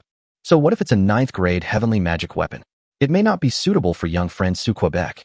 Our Institute of Science and Technology can tailor-make magic weapon armor for you, little friend Su Quebec. It can at least have the power of the 8th level, which is no worse than the 9th level. Faced with Li Ping's targeting, Chun Ji could not help but retort. What kind of magical armor can be as strong as the 9th level? Being strong doesn't necessarily mean being suitable. We are the most suitable. What's the use of being suitable? Has your research institute ever produced a 9th level? For a moment, the two groups of people began to confront each other in order to fight for Su Kei. Looking at Li Ping, who is obviously old but full of energy when quarreling, Lung Qianxiu on the side couldn't help but look emotional. My son-in-law is so outstanding that he can even make the famous Professor Li and the War King Chun Ji quarrel over him. Li Ping is a well-known old scholar in the whole daxia. He has made many research achievements in the world of beastmanship. Many weapons and armors of beastmasters on the front line and beast girls are his work. Chun Ji is also a well-known war king in daxia. He once wiped out an entire branch of the demon god cult by himself and became famous. However, Su Kei was not interested in these titles. He just looked at Cheng Qiji and Manhwa, who were still calm and composed, with some curiosity. What about you two? Cheng Qiji glanced at Li Ping and Chun Ji, who were arguing fiercely beside him, and his face was calm. We have nothing to say. Whatever they can give, we can give. You're just bragging. Before Cheng Qiji finished speaking, Chun Ji on the side retorted. We can give Su Kei a 9th level magic weapon. Can you give it to him? Facing Chun Ji's questioning, Cheng Qiji sneered. We are not dead 9th order relics, but the dean of our war college is a living 9th order Goeishu. As long as student Su comes, our dean will personally make a magic weapon for him. As for the experience, isn't the step-by-step instruction of a living 9th order Goeishu better than any experience? Listening to Chun Ji's words, Li Ping on the side spoke out in dissatisfaction. What about the weapon designs, beast girl armor, and central formations? Can you, a bunch of war ruffians, come up with these? I can't hit it out. Facing Li Ping's accusation, Chun Ji nodded slightly. But our dean can ask for it from your research institute. Can you still refuse a 9th level Goeishu? Chapter 92. How can this life not be grand and exciting? Ugh, shameless. That's right. You can even say such shameless words. Listening to Cheng Qiji's words, Chun Ji and Li Ping on the side couldn't help but spit. However, Manhwa, who was standing next to Cheng Qiji, spoke as if it was a matter of course. Where is that shameless? This is a world where the strong are respected. No matter how strong your two academies are, without the 9th rank, you can't speak with as much authority as our war academy. Having said this, Manhwa shook her long, beautiful black hair with a proud look on her face. What's more, our academy's war emperor Lin Langtian has recently been preparing to break through to the 9th level. Once he succeeds, our War Academy will have 2 ninth-level masters. This is the greatest amulet for classmate Su, right? It's not done yet. Facing Manhwa's rebuttal, Liping and the others spoke weakly, but their tone was clearly much weaker than before. However, they still looked at Su-K with gritted teeth. Friend Su-K, regarding the armor design, the War Academy can only help you once, not for a lifetime. We are the ones who are willing to devote our whole heart and soul to conducting exclusive research for you for a lifetime. Shinji also spoke up immediately. That's right. Although there are living 9th-level warriors in their war college, the teaching philosophy of the war college has always been to cultivate warfare through warfare. The danger level is extremely high. If you go there, you will most likely die in the process of growing up. And our Lingwu Academy can protect you while you practice peacefully. We will never let you take any risks until you reach the 8th level. Listening to Chunji's words, Su-K raised his eyebrows slightly and looked at Chunji and the others. Is that so? Facing Su-K's question, Chunji looked calm. Yes. The teaching philosophy of our war college is to support warfare through warfare. Everyone who enters the war college must go through countless baptisms of blood and fire before they can graduate. Other colleges will join the battlefield after graduation, but our college can only graduate after joining the battlefield. Manhwa on the side also nodded proudly. So, who among those who can walk out of our school is not a warrior who has fought his way through blood and fire? There are no wimps in my war college. Having said this, Chunji looked at Su-K steadily. So, Su, if you are afraid, you don't have to choose our war college. After all, we in the war college don't accept wimps. Hearing Chunji's words, Chunji on the side suddenly became anxious. Chunji, don't try to provoke me. Student Su is a rare talent in 1,000 years. He should be well cared for and brought up so that he can unleash his greatest strength. If I follow you and fool around in the war college, I'm more likely to be strangled before I can even grow up. Liping also nodded continuously. That's right. A rare genius like Su shouldn't be pushed out before he grows up. I also don't recommend him to join a place like your war college where there is no guarantee of safety. Facing the two people's doubts, Chunji did not refute, but just looked at Su-K steadily. Although I don't want to admit it, what the old guy and Chunji said does make sense. Su-K, you know the pros and cons of everyone. Now, it's your turn to make your choice. Having said this, Chunji stopped talking. Li Ping, Chunji and others around him also fell silent and looked at Su-K. Li Xiangdong and Leng Qianqiu also knew that this was a critical moment for Su-K to make a choice, so they did not speak out to interfere with Su-K's decision. Of course, Chia and Su-K's arms didn't dare to make a sound and just pretended to be a pet and kept sleeping. As for Su-K, after listening to their words, he turned his head and looked at Lu Qinhuan and Leng Ruoxue beside him. Huan, Ruoxue, what do you think? Lu Qinhuan and Leng Ruoxue are his contracted partners and are family members who share the same heart. If they have any suggestions, Su-K will also take them into consideration. But at this time, facing Su-K's questions, Lu Qinhuan and Leng Ruoxue both looked at Su-K with tenderness. Brother Su, don't worry about us.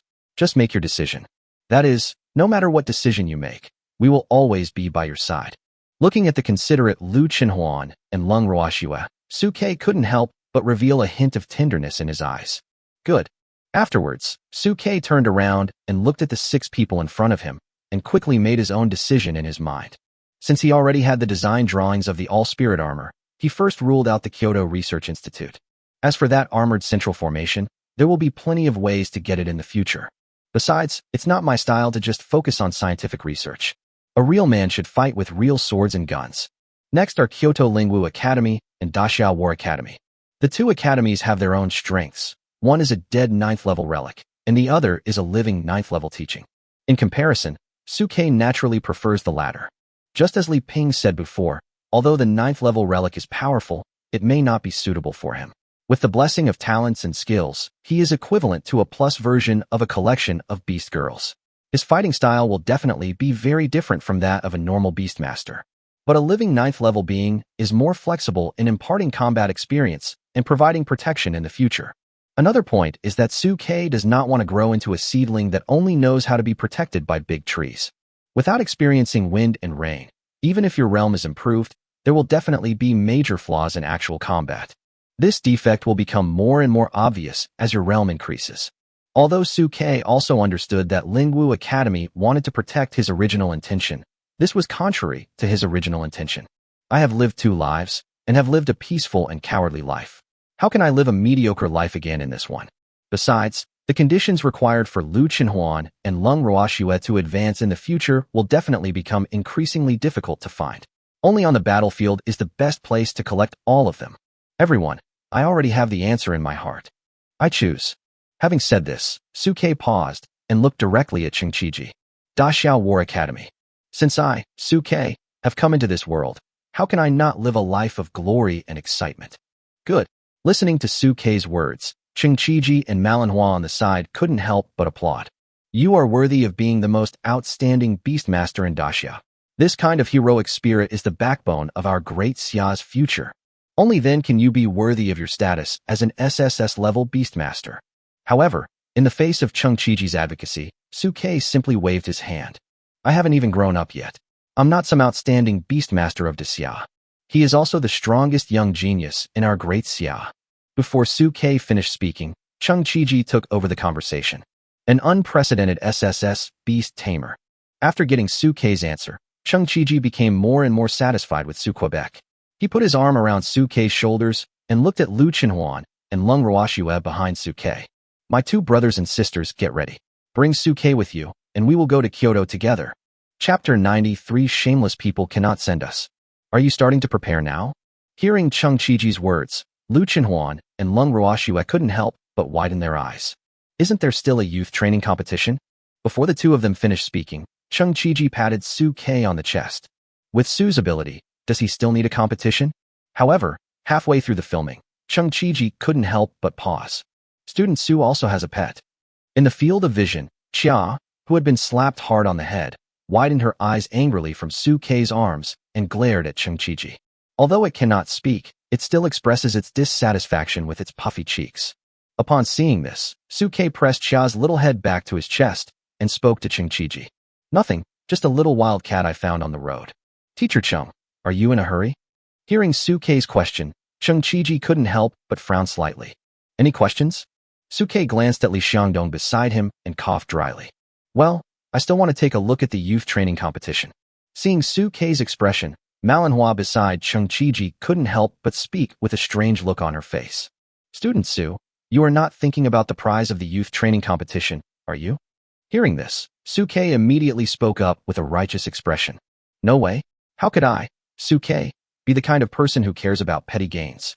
Seeing Suke's righteous expression, Li Xiangdong beside Suke spoke tentatively. Suke, if you want, I can just give you the reward. Your outstanding performance in the hunting competition this time is enough for you to win first place. It's not impossible to open a back door and send it to you in advance. Who would have known that after hearing Li Xiangdong's tentative words, Suke's face turned so serious? Am I, Suke, the kind of person who would open a back door at will? Suke seemed to have thought of something when he said this. He turned around and blinked at Lung Ruoxue and Lung Qianqiu behind her. Of course, I'm not talking about Ruoxue and Uncle Lung. I'm just stating my philosophy on life. Listening to Suke's deliberate apology, Lung Qianqiu couldn't help but lower his head and hold his forehead, while Lung Ruoxue's face turned slightly red. In short, even if I, Suke, want to win an award, I have to do it openly and honestly. Good. Hearing Suke's heroic and generous words, Qingqiji and manhwa couldn't help but applaud. Okay, since there's still some time before the War Academy starts, we'll stay here with you to finish this youth training competition before we leave together. Anyway, there are only 2 or 3 days left until the competition, so there's no need to rush. Li Xiangdong, on the other hand, was chirping quietly beside him. Aren't you still thinking about the little things in our youth training camp? However, Li Xiangdong did not make his feelings known to the public. He quickly recovered and patted Suke's shoulder heavily. Okay, Suke, then you can stay in our youth training camp for a few more days and give some pointers to the students there. Suke's current cultivation level has reached the 3rd level, so he is qualified to instruct the students in the youth training camp. But Suke didn't want to take on such a hard job, so he rejected Li Xiangdong. Forget about the instructions. Huan, Ruoxue, and I are taking advantage of this time to recover. If I have free time, I will teach you some of my experience in combat. As for cultivation, Suke is an outlier who does not have a common language with everyone else, so he will not mislead the disciples. Listening to Suke's words, Li Xiangdong beside him also nodded, indicating that he would do as Suke wished. As for Li Ping and Chen Ji, When Suke made his choice, they already knew in their hearts that their two major colleges were completely doomed. He could only clasp his fists towards Suke. Then we won't bother you anymore, Mr. Su. Once again, we wish students Su, Lu, and Lung a smooth entrance into the War College and hope they will become famous in the world in the future. Thank you. In response to the four people's blessings, Suke, Lu Chenhuan, and Lung Ruoxue all clasped their fists in return. General Li, let's go. Listening to the four people's words, Li Xiangdong hurriedly stood up to see them off, but was interrupted by the four people. The youth training camp has a lot of things to do, so General Li doesn't need to send him off. Cheng Qiji and Manhwa saw the four people leaving and deliberately made noises on the side. We don't have a lot of things to do. We can deliver it. However, before Cheng Qiji and the others could finish their words, they were interrupted by Li Ping in a bad mood. Shameless people can't send us. That's right. How dare you say something like calling the dean a threat to our School of Science and Technology? How shameless. Go, go, go. I don't want to see these two guys for even a minute. As they were talking, the four people from Liping hurriedly walked out of the wooden house. When they were about 3 or 4 meters away from the wooden house, Chen Ji from Lingwu Academy seemed to remember something and turned around and spoke to Cheng Qiji. By the way, Cheng Qiji, you are the loser. Your whole family is loser. As soon as he finished speaking, Chen Ji hurriedly pulled Lin Lan up and left. As for Cheng Qiji, who was still in the wooden house, before he could say anything, the four people had disappeared. Seeing the four people leaving, Suke spoke to Cheng Qiji and Manhwa. If you two seniors have nothing else to do, let's go back to the youth training camp first. Ruoxue has just recovered and needs to adjust her vitality. After listening to Suke's words, Cheng Qiji and Manhwa simply waved their hands. We don't have anything to do. If you have something to do, please go and do it first, Su. At this point, Cheng Qiji seemed to remember something and smiled at Suke. By the way, don't call me senior. We are not much older than you. Just call me Brother Cheng. Manhwa on the side smiled and seconded the proposal. As for me, you can call me Sister Cheng or Sister Ma, as long as you are happy. Hearing this, Lu Chenhuan on the side nodded immediately. Okay, Senior Cheng. No problem, Senior Ma. Cheng Qiji. Manhwa.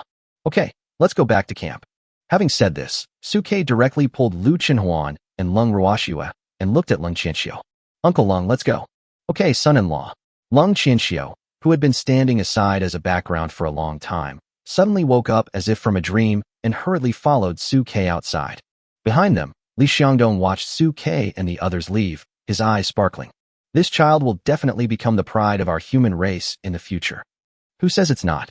Beside Li Xiangdong, Cheng Qiji folded his arms across his chest, and Huan walked to Li Xiangdong's side. This kid is definitely one of the best in the human race in terms of both talent and character. It's a pity that the qualifications of the contracted beast girl are a bit low. However, Li Xiangdong, who had conducted an in-depth investigation into Suke's information during this period and had specifically checked Suke's training surveillance, shook his head. No pity, no matter what kind of talent a beast girl has, as long as she falls into the hands of this boy, she will definitely be able to create a miracle. Chapter 94 Master, save me. After walking out of Li Xiangdong's cabin, Suke took Lu Chenhuan and Lung Ruoxue and headed straight back to the barracks where they originally lived. Now I no longer need training. The most important thing right now is to intensify my practice so that Lung Ruoxue, who has just awakened, can stabilize the vitality in her body. When passing by the 1st Battalion, the students of the 1st Battalion greeted Suke one after another, hoping to get a response from him. Suke naturally would not reject their good intentions. He, Lu Chenhuan, Lung Ruoxue, smiled and greeted them and Instructor Pang Meng, then walked away. Soon, the three returned to their previous camp.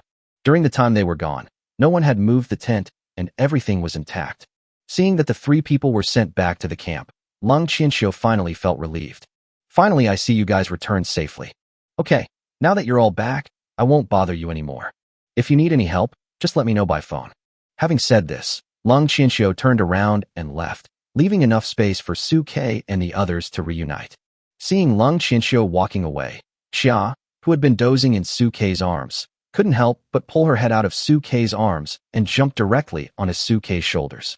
Finally, it's quiet. I was holding it in for so long just now that I almost suffocated to death. Hearing this, Lu Chenhuan couldn't help but roll his eyes at Xia. You can choose not to follow Brother Su. I don't.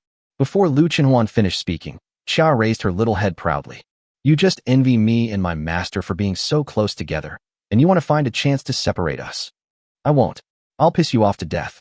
Hearing Xia's provocation, Lu Chenhuan immediately rolled up his sleeves. Hey, you're looking for a fight, aren't you? Master, someone hit the cat. Someone hit the cat. Seeing that Lu Chenhuan was about to get serious with her, Xia quickly pulled her little head into Su Kei's arms and grabbed Su Kei's collar tightly with her little claws. But Xia didn't expect that Su Kei would be so unsportsmanlike as to drag her out and bring her in front of Lu Chenhuan. Xia, who was grabbed by Su Kei's neck with one hand, twisted her body helplessly in the air and quickly raised her little paws to bow in the direction of Lu Chenhuan.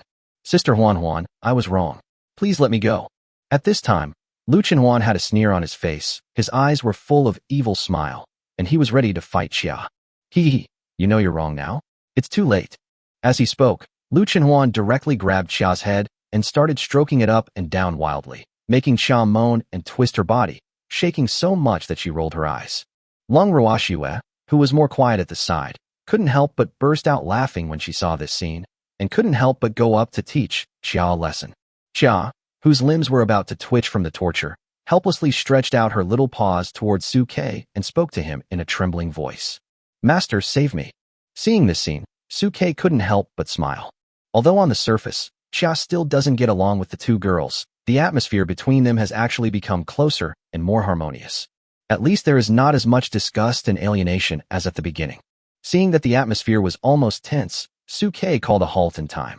That's enough. Huan Ruoxue, it's almost done. If you keep going like this, Xia will soon become incontinent because of you guys. As he spoke, Su Kei reached out and lifted Xia up from Lu Chenhuan's hands and put her back in his own arms. Come on, follow me back to the camp now and continue practicing. Listening to Su Kei's instructions and looking at Xia, who had messy hair and a resentful face in his arms, they blinked at each other guiltily, and then followed Su Kei into the camp obediently. After entering the tent, Su Kei didn't waste any time and immediately started practicing with Lu Chenhuan, Lung Ruoxue, and Xia. Due to the improvement of Lung Ruoxue's talent, the beast core belonging to Lung Ruoxue in her sea of consciousness is now much larger than before, and everyone's cultivation speed has also increased accordingly. With the addition of Xia, the speed of everyone's cultivation can be said to have advanced by leaps and bounds during the fourfold cycle. I didn't expect that the beast core of this little kitten Xia is so big, and the speed of absorbing spiritual energy is much faster than that of me and Sister Huan. At this time, after feeling the convenience of practicing from Xia, Lung Ruoxue began to understand Su Kei's behavior of contracting Xia a little more. As everyone was immersed in their practice, time passed very quickly, and night fell in the blink of an eye. At dusk, Su Kei opened his eyes from his practice and looked at Lu Chenhuan and Lung Ruoxue, who were still immersed in their practice. His eyes flickered slightly, and he used his insightful pupils to take a quick look at Lu Chenhuan and Lung Ruoxue's current information column. Beast Girl, Lu Chenhuan. Realm, Level 3 Burning Blood. Talent, B-Level Predator, Taotai Prototype. Beastmaster, Su Kei. Talented skills, Beast Transformation, Gold Devouring Claws, Metal Defense, Eternal Hunger Field, Burning Blood. Disadvantage, the body contains SSS level Heaven Devouring Taotai energy, but due to insufficient energy intake from long-term eating, it is unable to truly stimulate the SSS level talent. Beast Mother, Lung Ruoxue. Realm, Level 3 Burning Blood. Talent, B-Level Frost Dragon. Beastmaster, Su Kei. Talent skills, Beast Transformation, Ice Storm, Extreme Cold Field, Frost Freeze, Ice Defense, Burning Blood. Disadvantage, the body contains SSS level Frost Dragon energy, but because the Dragon Crystal core is corroded by Time Erosion Poison, the energy leaks out by 60, and it cannot show the posture of a dragon. Looking at the messages between the two, Su Kei couldn't help but feel relieved. Although he almost experienced life and death in Fengming Valley this time, the benefits he gained were also enormous. Lu Chenhuan and Lung Ruoxue not only broke through the shackles of D-level and entered B-level, but also advanced to the third level of blood burning at the same time. After their talent breakthrough, Lu Chenhuan and Lung Ruoxue are now special beings with domain-related skills. Several newly added skills are also extremely powerful, making them nearly invincible when fighting against opponents of the same level. It can be said that with their current talents and qualifications, even an S level of the same level would never be able to be stronger than them. With the help of one's own, one can directly crush opponents of the same level and beat them without any chance of fighting back. This is the confidence that comes from Su Kei. The talent that has evolved to be level is already so strong. I wonder how strong it will be in the next stage. Let me see what conditions are required for Huan and Ruashue to advance to the next stage. Thinking of this, Suke used his divine insight to analyze the next repair plan of the two. Soon, the two people's repair plan appeared in Suke's field of vision. Looking at the two people's repair plans, Suke's pupils couldn't help but shrink slightly. Chapter 95 New Repair Plan. Flaw. The body contains SSS level heaven devouring Taotai energy. Due to insufficient energy intake from long-term eating, it is impossible to truly stimulate SSS level talent. Repair Plan. Devour the moonlight every day for a month. Collect fresh blood of 4th level or higher fierce beasts. Engrave the Taotai pattern on your back and activate the Taotai eyes. Looking at Lu Chenhuan's advanced repair plan, Suke couldn't help but feel a little overwhelmed. Lu Chenhuan's requirements for advancement are getting higher and higher. Last time, he only needed to devour the corpse of a 2nd level ferocious beast to advance, but this time he jumped directly to the 4th level. But it's not that bad. Although 4th level beasts are rare, they can still be found. Now Suke has figured out the direction of Lu Chenhuan's repair and advancement. As long as it is related to energy intake and devouring, there will basically be no big difference. You are indeed a foodie. Thinking of this, Suke looked at Lung Ruashue again. Flaw. The body contains SSS level heaven devouring Taotai energy. Due to insufficient energy intake from long-term eating, it is impossible to truly stimulate SSS level talent. Repair Plan. Collect 9 nether cold iron. To recast the dragon wing skeleton, devour Millennium Snow Lotus. To repair the cracks in the dragon crystal in the body. Looking at Lung Ruashue's repair plan, Suke couldn't help but blink his eyes. Unlike Lu Chenhuan, Lung Ruashue's repair plan aims to repair the dragon's body and restore the glory of the dragon clan. 9 nether cold iron and 1,000-year snow lotus. Judging from the literal meaning, these two things should also be rare materials. It seems that I need to mobilize Uncle Lung's money ability. Although the materials Lung Ruashue needed were rare, fortunately, she had a wealthy father who was the richest man in the country and had never disappointed her when it came to finding materials. Just when Suke withdrew his gaze from Lung Ruashue, he lowered his head and found that there was an exclamation mark above Chia's head in his arms. Evil Beast, Slender-Tailed Cat. Realm, Level 2. Talent Skills, Beast King's Roar, Power Attack. Disadvantages, originally a 9th level beast, the Sky-Splitting Tiger God. He was severely injured and his strength was not restored. He also experienced a great battle and suffered a great loss of vitality, so he degenerated into a primitive 2nd level state. Repair Plan. Find Peeling Essence Potion and take it. It can temporarily suppress old injuries in the body. This little fellow Chia actually has a repair plan? Looking at Chia, who was practicing with her eyes closed and her little paws firmly grasping his chest, Suke's eyes flickered. It seems that this defect repair is not only for beast girls, but the ferocious beasts that have been contracted can also deduce a repair plan based on this. However, Suke did not make it public, but secretly made up his mind that when he went to look for materials, he would bring some for Chia as well, to repair the injuries in her body. While thinking, Suke looked at his personal information column again. Beast Tamer, Suke. Realm, Level 3 Soul Feeding. Talent, God Level. Contracted Beast, Gold Eating Rat. Talented Skills, Insightful Eyes, Source of Evolution, God of All Beasts, Heart Contract, Tyrant, Soul Binding, Soul Feeding. Insightful Eyes, can detect supernatural powers, physical conditions, and even the flaws of all things. Source of Evolution, help the contracted beast girl evolve in level and ability, and you will get a lot of rewards. God of All Beasts, there is no limit to the number of beast girls that can be contracted. Consensual Contract, the beastmaster and the contract object are in sync with each other and can use all the skills of the contract object. Tyrant, consumes spiritual energy. All contracted beast girls go berserk, and all attributes increase by 100 upgradable.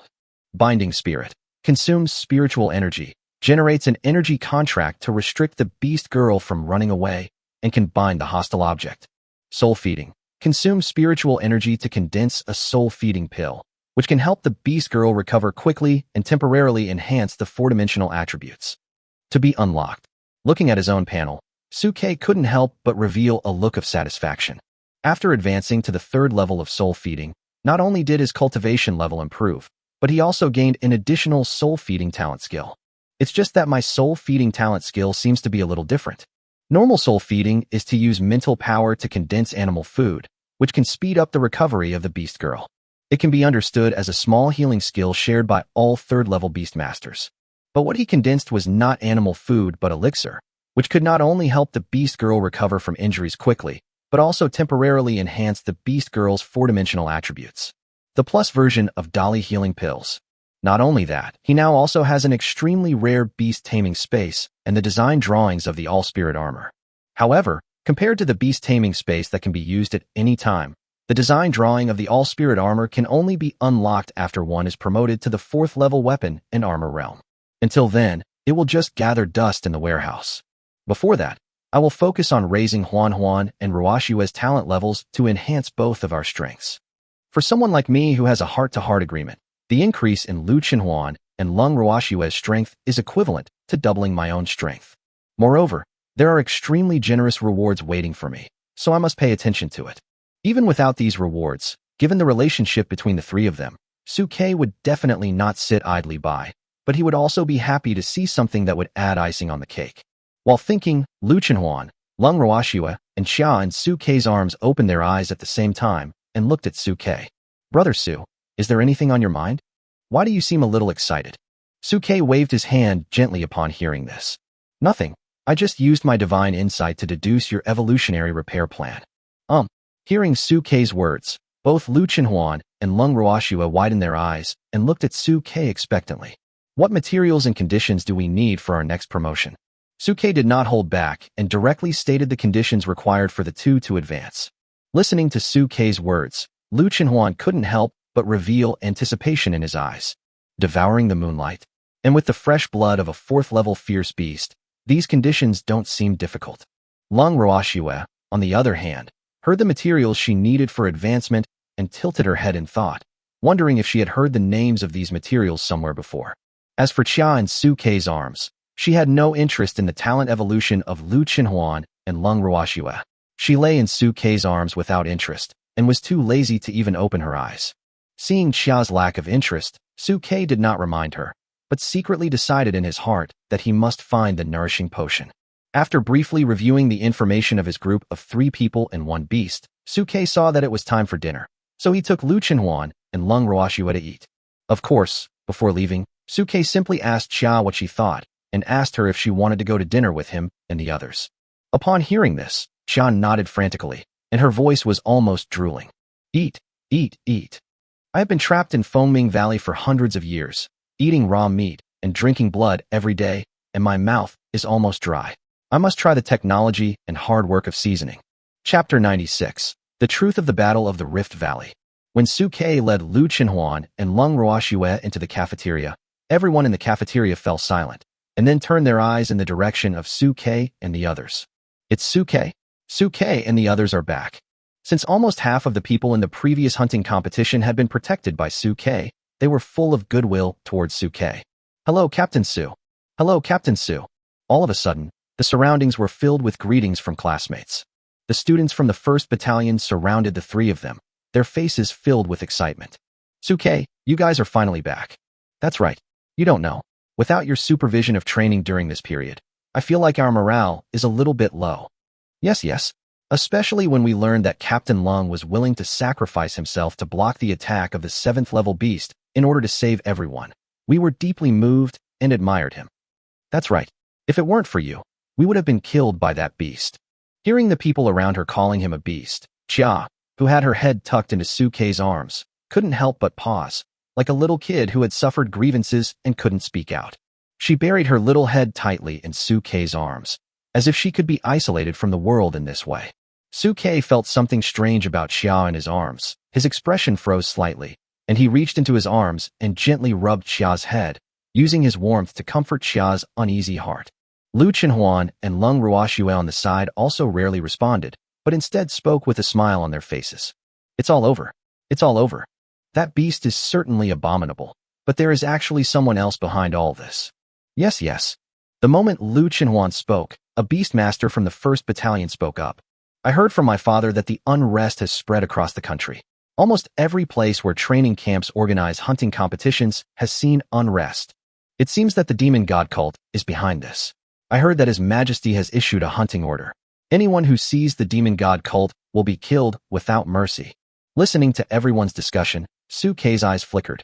He stroked Xia's little head in his arms, determined to get to the bottom of it tonight and find out what exactly happened in the Fengming Great Rift Valley.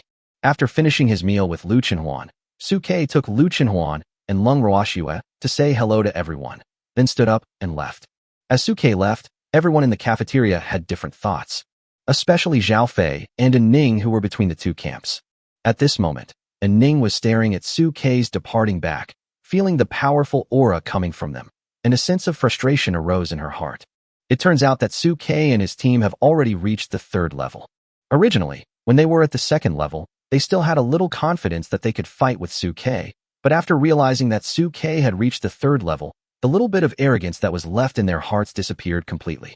Not only Zhao Fei and An Ran, many talented people in the field looked at Su Kei and the others as they left, and felt that Su Kei seemed to be getting farther and farther away from them. They didn't know when the gap between the two sides had widened to such an extent, as if they were about to become people from different worlds. After finishing his meal, Su Kei immediately found Pang Ming and used his communicator to express his needs to Leng Qianxiu. Uncle Leng, I need some materials here. Can you help me get them? After Leng Qianxiu realized that the call was from Su Kei, he immediately expressed his attitude to Su Kei. Son-in-law, what are you talking about? Do we still need to use the word help? If you have any needs, just tell me, and I will do my best to meet them. Faced with Leng Qianxiu's generosity, Su Kei also went straight to the point. It's nothing, actually. I just need to collect some less popular materials and send them to Uncle Leng. Soon, Leng Qianxiu from the telecommunications department spoke directly to Su Kei after seeing the list of names Su Kei had drawn up. Don't worry, son-in-law. It's just 9 nether cold iron, millennium snow lotus, and essence nourishing potion, right? Don't worry, I will definitely make them all for you. Afterwards, Leng Qianxiu hung up the phone and began to use his connections to collect the materials from Su Keiku. After receiving Leng Qianxiu's promise, Su Kei's heart finally settled down, so he called Lu Chenhuan and Leng Ruoxue to continue practicing, so that the 3 of them could recover quickly and face what was to come. Of course, before that, Su Kei still pulled Xia out from his chest and asked Xia, Xia, we have been busy practicing during this period and have not had the time to ask you what happened in the Fengming Rift Valley. Listening to Su Kei's words, Lu Chenhuan and Leng Ruoxue beside him also showed inquiring eyes and looked at Xia at the same time. Xia looked at the 3 people's inquiring eyes, and after a slight hesitation, she began to tell the story. In fact, I had never thought about leaving the Fengming Great Rift Valley. I have been hiding here to practice, just wanting to grow quietly and surprise everyone.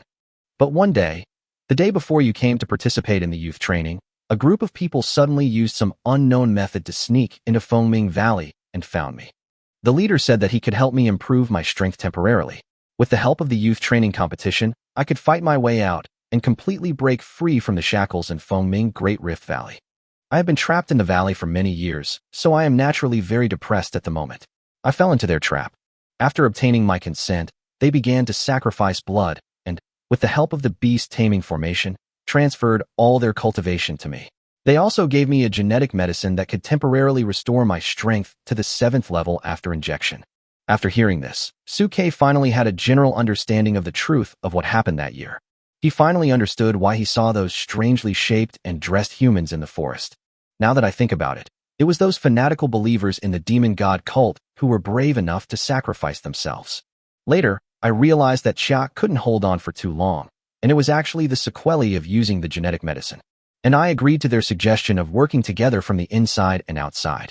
I used the chaos gem to create a strange phenomenon from the sky, and took the opportunity to cover up the investigation of the secrets of heaven, and lured many people here, in order to disrupt the investigation of Li Xiangdong and his team and force him to remove the restrictions of the magic circle. Lu Chenhuan frowned when he heard this. Chaos gem? Is that the gem you wore around your neck when you first appeared? Yeah. Facing Lu Chenhuan's question, Xia shook her head, and a gem reappeared from her neck. This thing can conceal the secrets of heaven and has the ability to fight. It is very magical. Seeing this, Lu Chenhuan and Leng Ruoxue on the side couldn't help but widen their eyes. So you've been wearing this thing? Can this gem make you invisible? Yes, it can not only make me invisible, but also conceal my own cultivation aura, so that outsiders will not notice anything unusual. This is also the reason why I have been hiding in the Fengming Rift Valley for so many years without being discovered. Having said this, Xia couldn't help but shake her little head and sighed. I could have continued to develop quietly. Unfortunately, I was bewitched by the demon god cult and became impatient. Chapter 97 Position. What about those two third-level hyena kings and the group of second-level beasts? When they attacked us before, they fought desperately even though they knew they would die. Listening to Su-Kei's question, Xiao remained silent. Perhaps it's because they have simply awakened their spiritual intelligence and have developed feelings for me, and they want to stop you before my genetic medicine takes effect. That gene medicine needs time to take effect, so I took it at the right time for you to go into the mountains. In their hearts, perhaps out of a desire to protect a high-level beast king like me, or perhaps out of hatred for the human race, they are definitely ready to die. Listening to Xiao's words, Su-Kei's eyes couldn't help but flicker. However, Lu Chenhuan on the side couldn't help but snort coldly. The beast deserved to die. It attempted to invade our human territory and slaughtered billions of humans. It does not deserve to die. Humph. Before Lu Chenhuan finished his words, Xiao on the side couldn't help but refute. Then you humans shouldn't die? Let's not talk about anything else, just talking about this Fengming Rift Valley. Isn't it a slaughterhouse deliberately designed to train the human race to raise murderers? Every year, countless ferocious beasts die in so-called competitions. Are those ferocious beasts born to be slaughtered by you humans? Xiao was somewhat indignant when she said this. Have you ever thought about how many young animals were killed by you just for points even though they were born not long ago and have barely seen the outside world? Looking at Xiao's indignant expression, many of Lu Chenhuan's words were stuck in his throat. Su-Kei's eyes, however, were very calm. Xia is a beast man, so she has a different standpoint. It's normal for her to have such thoughts. Having said this, Su-Kei looked at Xia. But I believe that not only do humans have places where beast men are kept in captivity, but beast men must also have places where humans are enslaved. No matter which human falls into the hands of the beast men, their fate will definitely not be better than these ferocious beasts kept in the human territory. Even if a female beast girl is captured and taken to the beastman's territory, death may be the best relief. As he spoke, Su-Kei put his hands behind his back in an air of old-fashionedness. The human race and the beasts have an intractable feud. No matter whether it is the human race or the beast race, when they meet each other, the end is certain to be a fight to the death. So, there is nothing wrong in standing on either side. I am a human, so I will not allow my people to be oppressed by aliens. Seeing the aura bursting out of Su-Kei, Xia standing beside him was a little stunned. She lowered her head with a complicated look. Actually, I don't like the beast men very much either. But my identity reminds me all the time that I am a member of the beast man. Don't like the beast men? Lung Ruoxue, who was standing aside, heard this and looked at Xia with curiosity in her eyes. Did you experience anything in the beast tribe? But in response to Lung Ruoxue's question, Xia was unusually silent and did not answer. Seeing this, Su-Kei, who was standing by, simply waved his hand. Forget it. No matter what we've been through in the past, from now on, we're all partners on the same front. I don't expect you, Xia, to be of any help in dealing with the beasts. As long as you can help us increase our training speed, it will be considered as making the most of your remaining energy. Practice. After figuring out what happened in Fengming Rift Valley and having a brief understanding of the process, Su-Kei stopped worrying about it. It is enough that Xia did not attack the human race at the beginning. As for what she had experienced before, it is useless to force her to speak if she doesn't want to. She will naturally tell it when she wants to. Lu Chenhuan and Lung Ruoxue on the side stopped hesitating and immediately sat down again, following Su-Kei into the state of cultivation. Xia also came back to her senses from her memories and joined the army of practitioners. For everyone present, practicing quickly to improve their cultivation is the top priority at the moment. In addition to practicing, Pang Ming once came to Su-Kei specifically to teach the students in the 1st Battalion some combat experience, but was rejected by Su-Kei. The reason is simple. My fighting style is completely unreplicable. The only thing I can tell everyone is to be more vigilant, learn to quickly adapt to the battlefield, and analyze quickly. As the 3 people and 1 beast practiced diligently, time passed very quickly. In the blink of an eye, it was already the evening of the next day. In the evening, Su-Kei, who had just finished his meal with Lu Chenhuan and Lung Ruoxue, was walking on the road with the 2 girls enjoying the breeze. Xia in his arms had jumped to Su-Kei's feet at some point, holding a large chicken leg that she had pulled from Lu Chenhuan's bowl with her white little paws and showing it off. After such a long period of intense training, it's nice to finally have some time to walk and enjoy the breeze. At this moment, Su-Kei was holding Lu Chenhuan and Lung Ruoxue in his left and right hands respectively, and he just felt that life was beautiful. Lu Chenhuan and Lung Ruoxue, who were standing by, also snuggled quietly beside Suke, their faces filled with happiness. Especially Lung Ruashua, there was a look of longing in her eyes. It would be nice if I could keep walking hand in hand with Brother Su like this. On the other hand, Lu Chenhuan, who was standing aside, looked at the enjoyment in Suke's eyes, and a hint of smile appeared at the corner of his mouth. I'm afraid that's not what Brother Su thinks. Look at the way his eyes are darting around. He must be thinking that just the two of us aren't enough, and he wants to hug more. Hearing Lu Chenhuan's words, Suke's spirits couldn't help but perk up, and his expression instantly turned serious. Huan, what are you thinking about? How could I be that kind of person? Having you two by my side is enough. I won't ask for more. Oh. Listening to Suke's explanation, Lu Chenhuan nodded with a smile. So Chia doesn't count, right? Chia, who was chewing a chicken drumstick madly, was stunned for a moment when she heard this, then raised her head and glanced at Lu Chenhuan. Lung Ruashua, who was standing by, looked at Chia's silly and cute look and couldn't help but speak up for Suke. How can a little beast like Chia be considered? No matter how cute it is, it can't take away Brother Su's favor from us, right? However, after listening to Lung Ruashua's words, Lu Chenhuan curled the corners of his mouth. Ruashua, you are still naive. You don't know, when that little slut Tian Xia made the contract with Brother Su, her figure, her attire. TSK. Lu Chenhuan had seen Xia's humanized state with his own eyes. Her face was no worse than his and Lung Ruashua's, and her figure was even much better than theirs. In addition, this little girl was always close to Suke to act cute. Therefore, in Lu Chenhuan's heart, Xia is his #1 rival. Lung Ruashua, who had never seen Xia in human form, didn't feel much about it. No matter how anthropomorphized a beast is, it won't be as exaggerated as what you said, Sister Huan, right? While talking, Lung Ruashua looked down at Xia, who was holding the chicken leg again and Cuckoo Xian, and she felt that she was right. Chapter 98. Unscrew it yourself, show off. Dad, you're here. Just as Suke was leading Lu Chenhuan and Lung Ruashua back to the camp after their walk, they met Lung Qianxiu, who was rushing over. After showing off her chicken legs, Xia was jumping on Suke's shoulders. When she saw someone coming, she immediately jumped into Suke's arms. At this time, Lung Qianxiu looked at Lung Ruashua, who was excitedly coming towards him, reached out and gave her a big hug, then took out 2 small boxes from his storage ring. Son-in-law, this is what you asked me to bring you. This is a rare treasure, the 9 nether cold iron. I used my connections to find it at various auction houses. This is the essence nourishing medicine. I spent a little money to get 2 bottles from the research institute. Looking at the 2 items handed over by Lung Qianxiu, Suke couldn't help but reveal joy in his eyes. Thank you, Uncle Lung. You really helped us a lot. In response to Suke's gratitude, Lung Qianxiu waved his hands repeatedly. Son-in-law, what you said is right. We are a family. Your business is my business. Besides, you are doing this for Ruashua, so it is normal for me as a father to help out a little.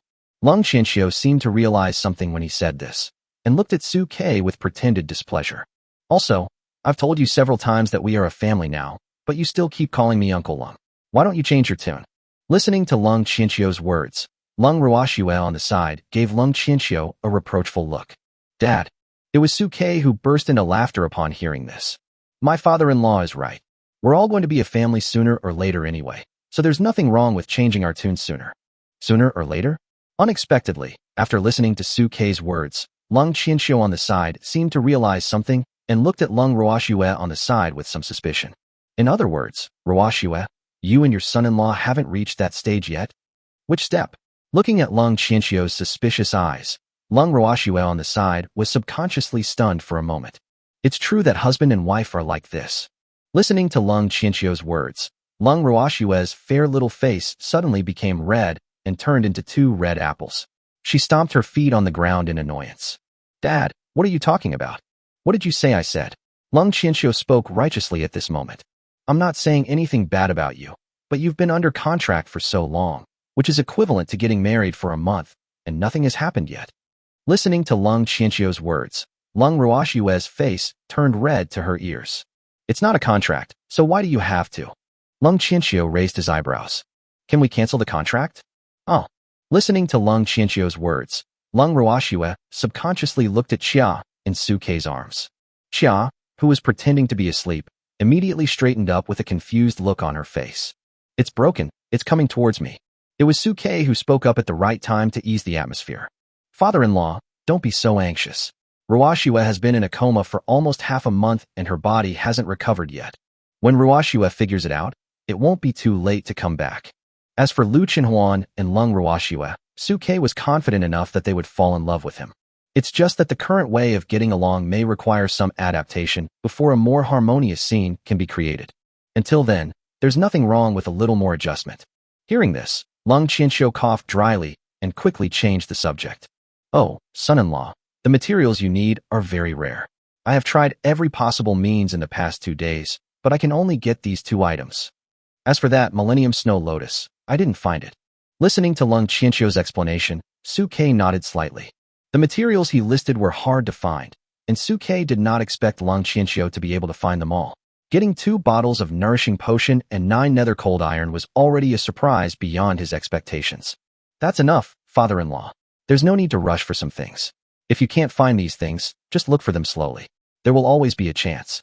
Before Suke finished speaking, Lung Qianxiu raised his eyebrows at Suke.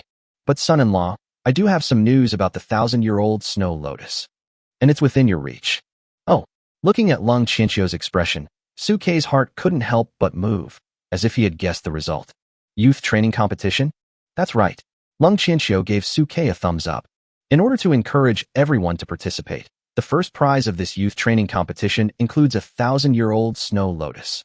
Hearing this, Suke's eyes lit up. It's like sending a pillow when you feel sleepy. He also didn't expect it to be such a coincidence that the prize for first place in the youth training competition was this 1,000-year-old snow lotus. It seems like I have to go and take a look at the youth training competition tomorrow no matter what. Whether it was to make up for the regret or for the 1,000-year-old snow lotus, I had to go and take a look. Lung Qianxiu, who was standing aside, nodded after hearing Suke's decision. I also support your son-in-law. It would be a waste if we don't take advantage of Li Xiangdou. As for resources, there is no such thing as too much. Okay, now that the stuff has been delivered, I won't bother you anymore. After saying this, Lung Qianxiu wisely turned around and left.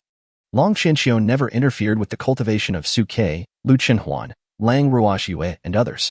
Seeing Lung Qianxiu's back moving away, Chia, who was hiding in Suke's arms, couldn't help but run out and jumped onto Suke's shoulders. I am dying of suffocation. By the way, master, don't listen to what that cold old man says about contracts. That must be something. I'm just a little kitten the size of a palm. It's impossible for me to do that even if I want to. Facing Chia's blabbering, Suke gave her a slap on the face. Stop talking. I'm not more experienced than you. As he spoke, Suke pulled Lu Chenhuan and Lang Ruoxue into the tent, and then took out the 2 boxes that Lung Qianxiu had just given him. There are 2 boxes, one big and one small. The big one contains the 9 nether cold iron specially prepared for Lang Ruoxue, and the small one contains the nourishing potion for Chia. Looking at the box in front of him, Suke analyzed it aloud. This 9 nether cold iron is for Ruoxue to use in rebuilding the dragon wing skeleton, and this Pei Yuan potion is for Chia to heal her wounds. For me, Chia was stunned for a moment when listening to Suke's words, and then a look of emotion appeared in her eyes. It turns out that the master has always been thinking about me. I thought the master never took me seriously. Having said this, Chia stood on Suke's shoulder and rubbed her little head against Suke's cheek, speaking in a coquettish tone. I know you are the best to me, master. Get lost. Before Chia could finish her words, Suke picked her up and threw her onto the bed, then threw 2 bottles of essence-replenishing medicine in front of her. Unscrew it yourself, Xian.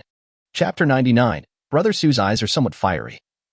Seeing Suke throwing 2 bottles of nourishing medicine to her, Chia's eyes showed an expression of emotion. She stretched out her claws to take them, opened the lids with her fingernails, and gulped down the liquid. Lu Chenhuan and Lang Ruoxue on both sides fell silent at this moment and looked in the direction of Chia. Both bottles of nourishing medicine were poured into Chia's stomach at this moment, and her belly expanded rapidly at a speed visible to the naked eye. In an instant, a vast spiritual power spread out from Chia's lower abdomen, transforming into countless pure energies that merged into Chia's limbs and bones, quickly repairing Chia's damaged meridians.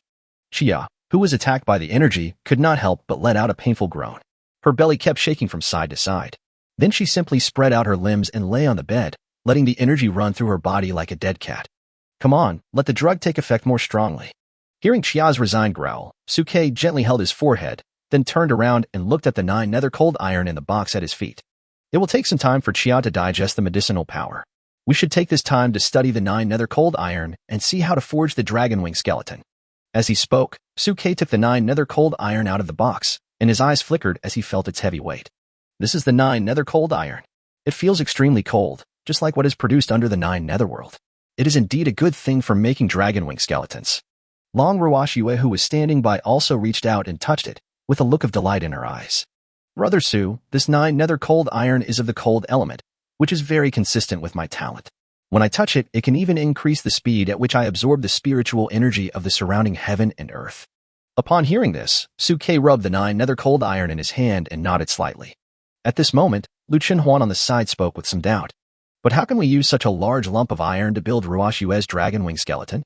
You can't just find a blacksmith outside to make a pair of wings for Ruashue according to the proportions, right? Hearing this, Suke couldn't help but frown slightly. Although he had deduced Lang Ruashue's advancement plan through his divine eyes of insight, the subject of the deduction was a human, and he really had no idea about how to use the 9 nether cold iron. Ruashue, what do you think? Suke glanced at Xia, who was lying on the bed with her arms and legs spread out from the corner of his eye, then turned to look at Lang Ruashue, who was standing beside him. At this time, Lang Ruashue heard Suke's question and looked at the large piece of 9 nether cold iron in front of her with her brows tightly knitted. I don't know, but from my judgment, if they were to recast the dragon wing skeleton for me, they would definitely not do what Sister Huan said and just go to a random blacksmith shop to forge it. In that case, it would be external armor, not my skeleton. Hearing this, Suke's eyes lit up. Beast girls do have armor, and this was also the bargaining chip that the Research Institute had previously offered to me. But this advancement obviously cannot be aimed at external objects. That's right. If it was really external armor, there would be no mention of recasting. From a literal meaning, this so-called recasting must involve integrating flesh and blood to recast the glory dragon wings. Thinking of this, Suke turned around and looked at Lang Ruashue with a determined expression. Ruashue, how about I try applying it on your back and see if your body has any instinctive reaction? This is the only trial plan Suke can think of at the moment. After all, there are not many ways to integrate it into the body, and it certainly cannot be taken through the stomach. If it is taken, let alone whether it will be indigested, even if it can be digested, it will definitely be converted into iron elements in the body. There is no need to look for some 9 nether cold iron. At this time, Lang Ruashue nodded slightly when she heard this. I'll try. As she spoke, Lang Ruashue actually began to slowly take off her outer clothes, revealing a flawless, white jade-like back, with her back facing Suke. Suke looked at this scene and subconsciously touched Lang Ruashue's back. Seeing this, Lu Chenhuan on the side couldn't help but reach out and touch Lang Ruashue's back, making a clicking sound as he touched her mouth. As expected of a frost dragon's talent, the girl's skin is really white. So smooth. However, before Lu Chenhuan finished his words, Suke gently clapped his hands. All right, Huan, wait for me to put this 9 nether cold iron on Ruashue's back and see if there is any reaction. Although Suke was unsure, this was the most likely guess at the moment. Okay, got it. Lu Chenhuan touched Lang Ruashue's back reluctantly again, and then saw Suke picked up the 9 nether cold iron in the box and gently put it on Lang Ruashue's beautiful back. As the 9 nether cold iron approached, strange lines appeared on Lang Ruashue's shoulder blades, emitting azure light. It works. Seeing this, Suke's eyes couldn't help but reveal joy, and then he directly attached the 9 nether cold iron to Lang Ruashue's back. Bing. The moment the 9 nether cold iron was close to Lang Ruashue's back, Lang Ruashue, who was facing away from Suke, tensed up instantly and sat up straight. However, the moment the 9 nether cold iron came into contact with the azure lines on Lang Ruashue's shoulder blade, it began to melt rapidly at a speed visible to the naked eye. Get down. Suke stretched out his hand and pressed Lang Ruashue's body down, using his knees to cushion her. Lang Ruashue felt the flow on her back and did not dare to slack off. She quickly cooperated with Suke and lay down, hugging Suke's thighs tightly with both hands. Afterwards, the 9 nether cold iron on Lang Ruashue's back quickly dissolved under the influence of those azure veins and penetrated into Lang Ruashue's flesh along the veins. Seeing this scene, Lu Chenhuan couldn't help but sigh. Ruashue seems to be very compatible with this 9 nether cold iron. She actually ignores the species isolation and absorbs and fuses it. As the 9 nether cold iron merged into those veins, the flesh on Lang Ruashue's back squirmed, and the originally azure veins began to emit bits of metallic silver light, which complemented the azure light. The beauty of metal and flesh and blood intertwined at this moment, until the 9 nether cold iron was completely absorbed.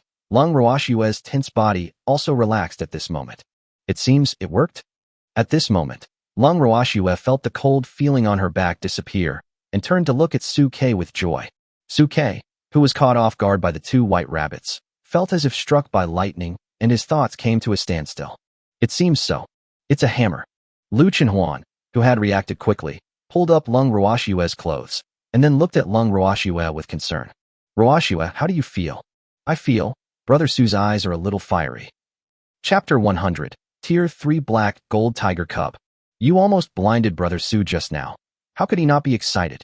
Seeing Lung Ruoshue's shy face, Lu Chenhuan couldn't help but roll his eyes.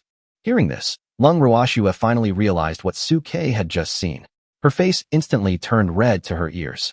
She lowered her head and twisted her 2 little feet restlessly from side to side. It was Su Ke who was standing by who came to his senses at this moment, and looked at Lung Ruoshue and Lu Chenhuan with a righteous expression. What are you thinking about? I only have Da Xiao and the human race in my heart. The reason why my eyes were so hot just now was because I saw Ruoshue absorb the 9 nether cold iron. I was happy for Ruoshue. As for the Snow White thing, I didn't see it at all. Hearing this, Lu Chenhuan rolled his eyes. I didn't see you could say Snow White. Ruoshue has such good skin. Isn't it normal for it to be so white? So you admit you saw it? No, I was just blind. Then how did you become blind? I was blinded by a white light. So I still saw it. Facing Lu Chenhuan's aggressiveness, Su Ke spread his hands. Okay, I admit I saw it. Having said this, Su Ke looked at Lung Ruoshue with confidence and generosity. But I will be responsible for Ruoshue. I'm not the kind of person who closes my eyes and doesn't recognize people. Come on. Before Su Ke finished speaking, Lu Chenhuan curled his lips in disdain. You haven't taken responsibility for me yet, and you're still thinking about taking responsibility for Ruoshue. Su Ke was so righteous when he heard this. I've been so busy with youth training that I don't have time to be responsible for you guys. After the youth training period is over, we'll find some time to rest. Who knew that before Su Ke finished speaking, Lu Chenhuan pouted. Who wants to rest with you? I can't. At this moment, Lung Ruoshue on the side spoke weakly. No spine. Before Lung Ruoshue could finish her words, Lu Chenhuan slapped her in the face. Haven't you noticed that Brother Su is often followed by a light bulb and a little cat? Don't you feel inconvenienced with it here?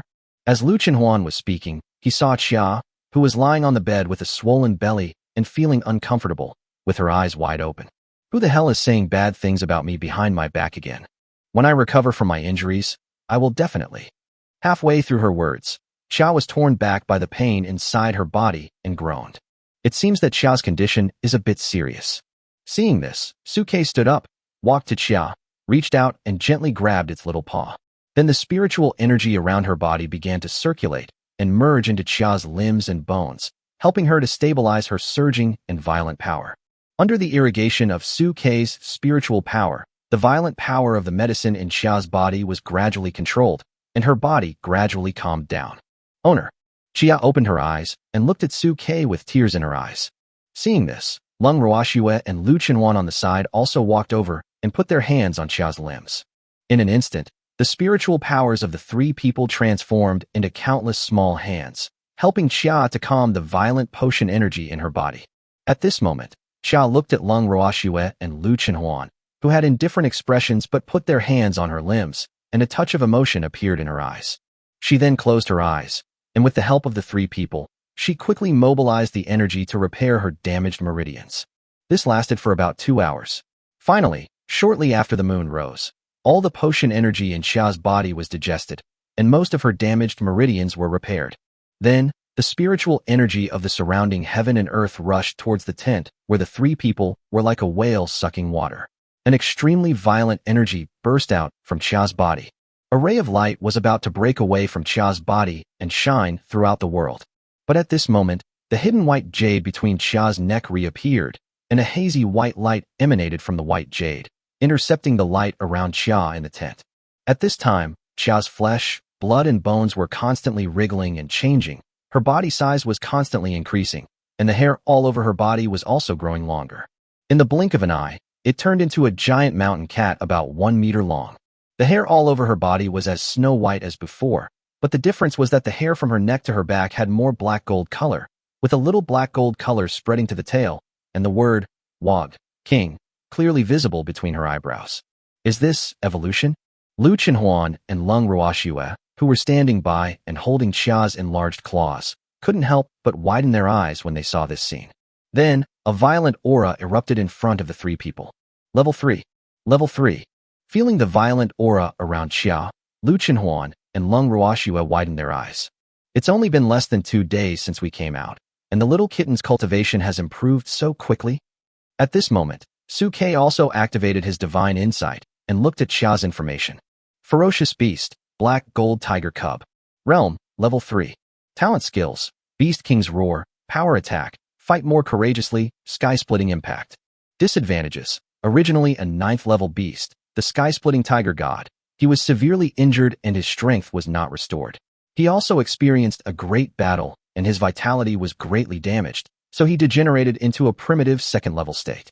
Status, contracted. Looking at Xia's message, Su Ke couldn't help but reveal a look of satisfaction in his eyes. Yes, I have really advanced to the 3rd level. And there are 2 more talent skills. Unlike Lu Chenhuan and Lung Ruoxue, who need to upgrade their talents before gaining new talents and skills, Xia's talents and skills will recover as her injuries and her bloodline recovers. At the same time, a prompt appeared in front of Su Ke. Congratulations to the beastmaster for successfully upgrading the 2nd level slender-tailed cat to a 3rd level black gold cub and gaining the rewards of his cultivation. At the same time, streams of spiritual energy flowed into Su Ke's body along the contract. Looking at this prompt, Su Ke's eyes flickered. I didn't expect that restoring Xia's cultivation would actually give me a reward. Although it's just some cultivation, it's better than nothing. Contracting a ferocious beast would bring rewards, which was beyond Su Ke's expectations. Xia, who had recovered at this time, looked at her enlarged body with a face full of surprise. She immediately loosened the grip of the 3 people and jumped up from the bed, admiring her own heroic figure with excitement on her face. I'm bigger. I'm bigger. My injuries have been alleviated, and my cultivation has also been improved, from the 2nd level to the 3rd level. Feeling the changes in herself, Xia jumped for joy like a little child. However, she quickly calmed herself down, turned her head to look at Su Ke and the other 2 beside her, and spoke seriously. Thank you, Master. Thank you. Chapter 101 Xia, can you change back? Looking at Xia's majestic tiger cub appearance, Lu Chenhuan clicked his tongue. It seems we can't call you Thin Cat anymore. We should call you Thin Tiger. Faced with Lu Chenhuan's metaphor, Xia, who had just been grateful to Lu Chenhuan, suddenly glared and shouted. You are the one who is meticulous. Your whole family is meticulous. Lung Ruoxue on the side watched the scene quietly without saying a word, squinting her eyes and frowning slightly. Her expression seemed a little painful. Su Ke, who was standing aside, was distracted and turned to look at Lung Ruoxue. Ruoxue, are you feeling unwell? Lung Ruoxue nodded slightly when she heard that. The coldness of the 9 nether cold iron in my body is taking effect. I feel a chill and pain in my shoulder blades.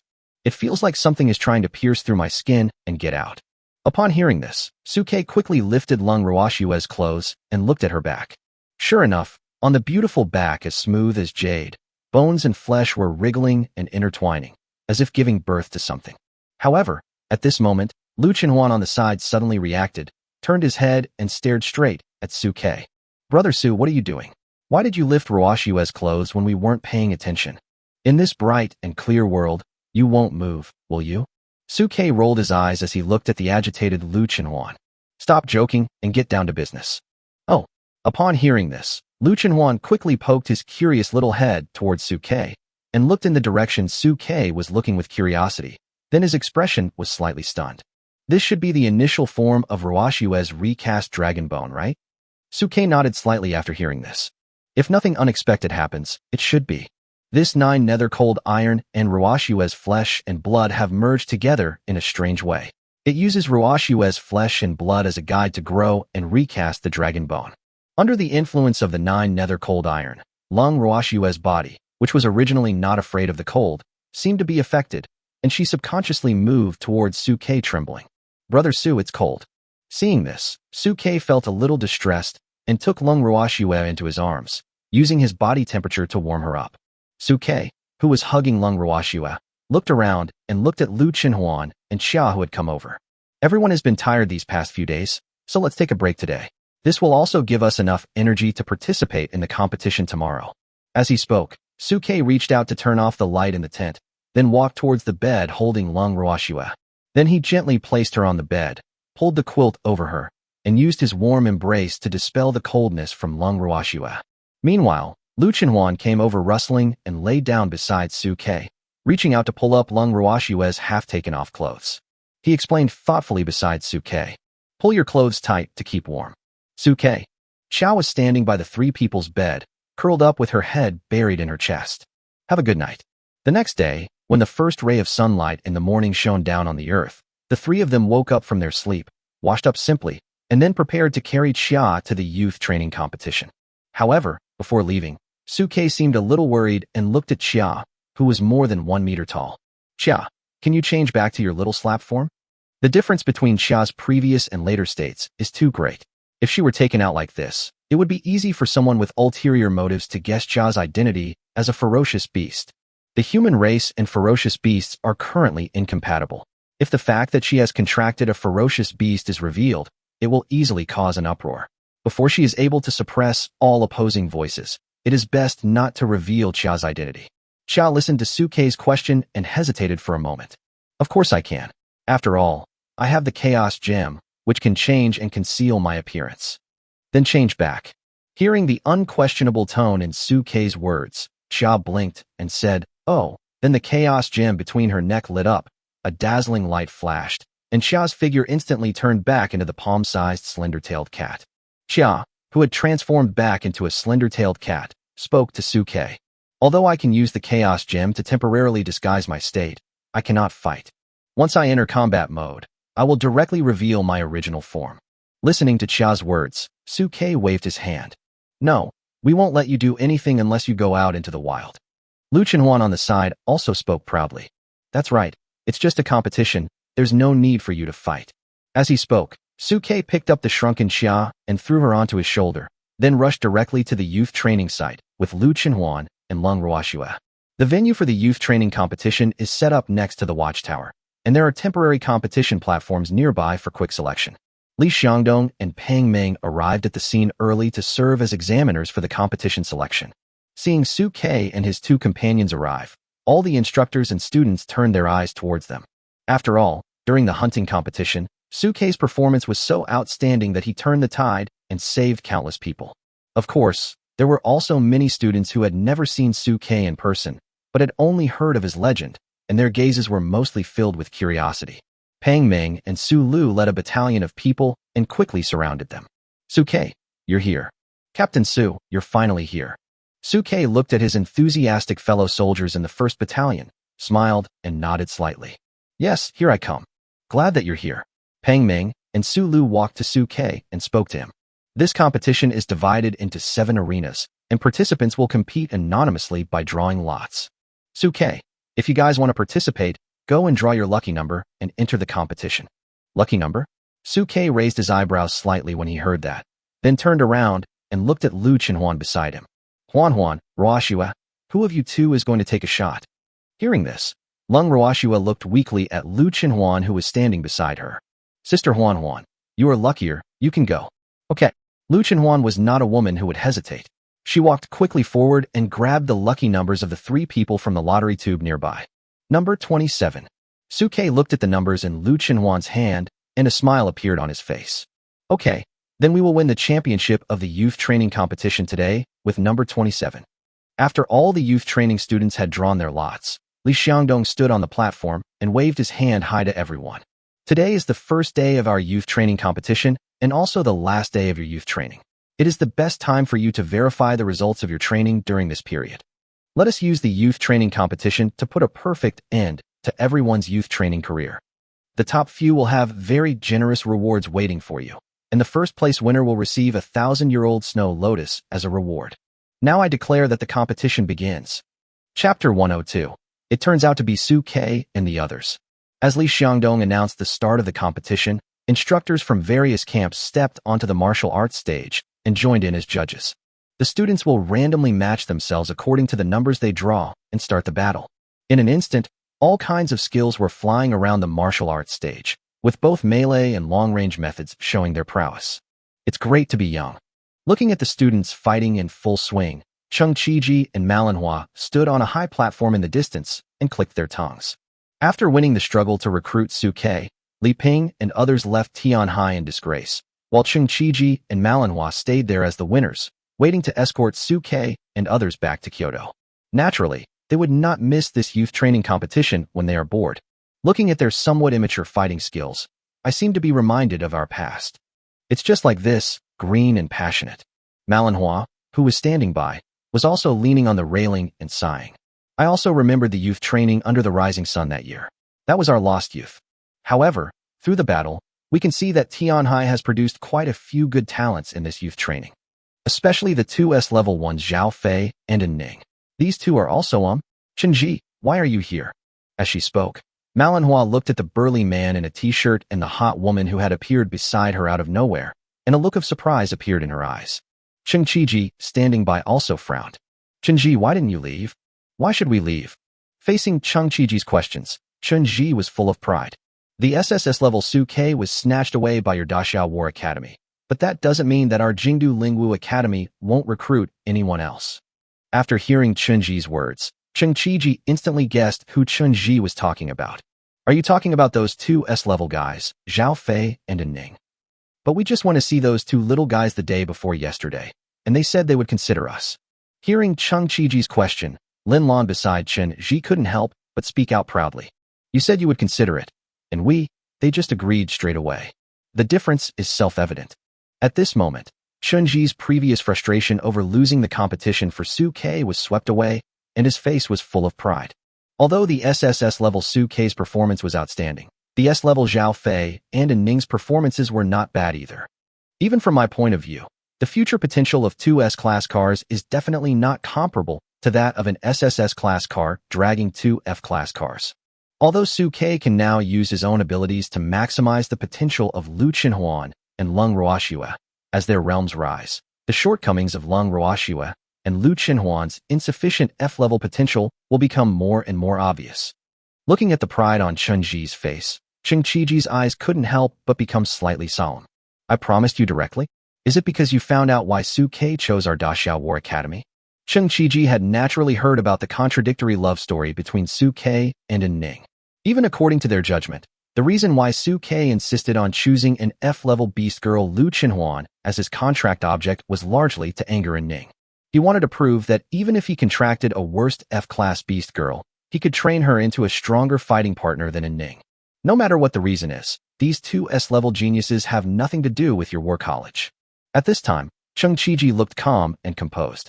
We lost one SSS level player, but gained two S-level players. This deal isn't a loss at all. I even think I made a profit by signing these two S-level guys. If you don't believe me, look. As they were talking, Zhao Fei and An Ning worked together and their opponents were blasted out of the arena in less than a dozen seconds. Number 35. Zhao Fei and An Ning win. Looking at this scene, Chun Ji's face became even more proud. Look, Zhao Fei and An Ning were able to quickly resolve the battle within half a minute when facing an A-level beast-taming genius. Who would say this kind of talent is not strong? Hearing the obvious boasting in Chun Ji's tone, Cheng Qiji spoke with disdain. I think you were just jealous. Su-Ke was not signed in, so I deliberately used Zhao Fei and An Ning to show off and compare them to prove that your Lingwu Academy is not bad either. So what? Chen Ji was so proud at this moment. Zhao Fei and An Ning are really good. With the help of our Lingwu Academy, they will surely become the mighty war emperors of the human race in the future. As they were talking, Manhwa beside them suddenly pointed in the direction of Su-Ke and the others. Hey, Su-Ke and the others are going up. After listening to Manhwa's words, several people stopped arguing instantly and subconsciously looked in the direction of Su-Ke.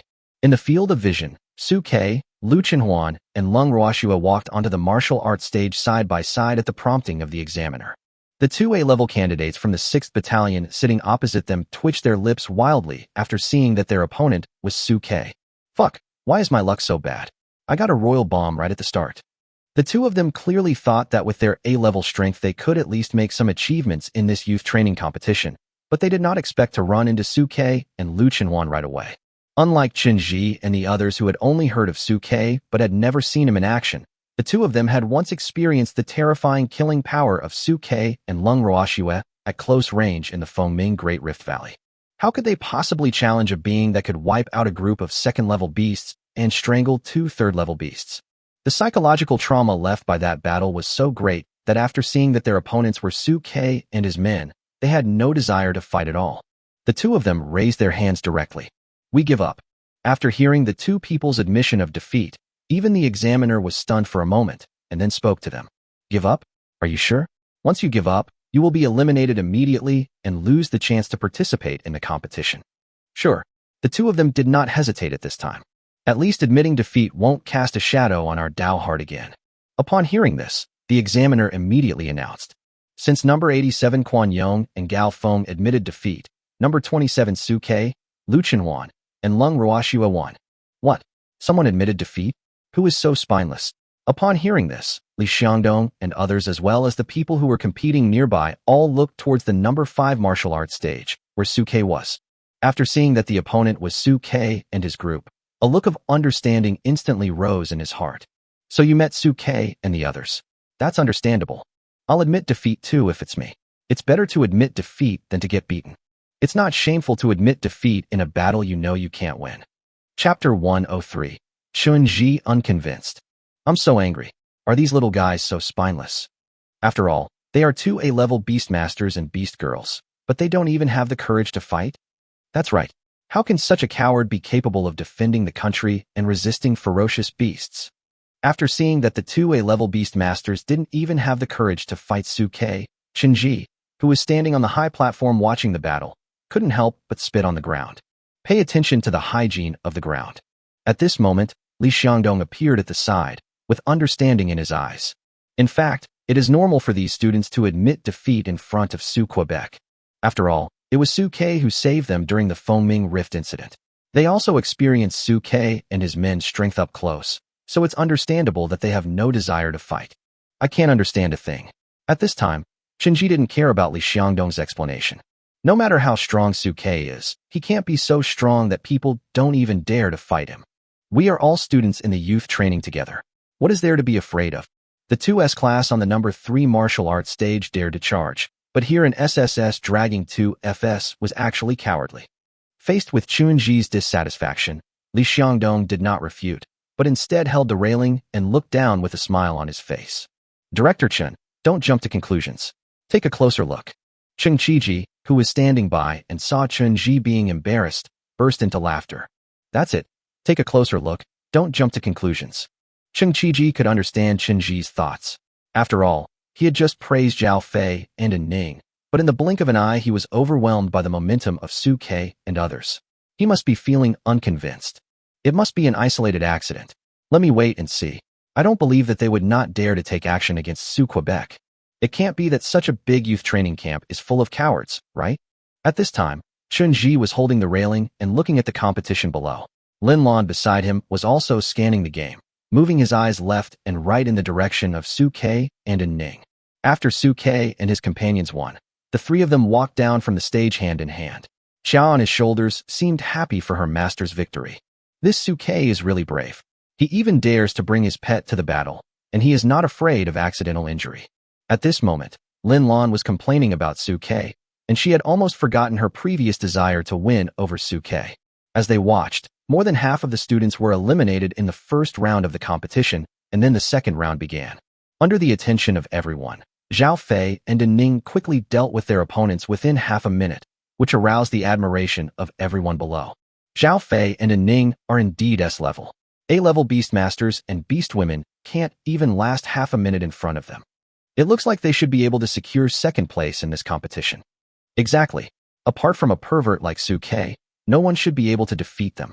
Listening to the discussion of the people below, Lin Lan, who was standing on the high platform watching the battle, frowned even more severely.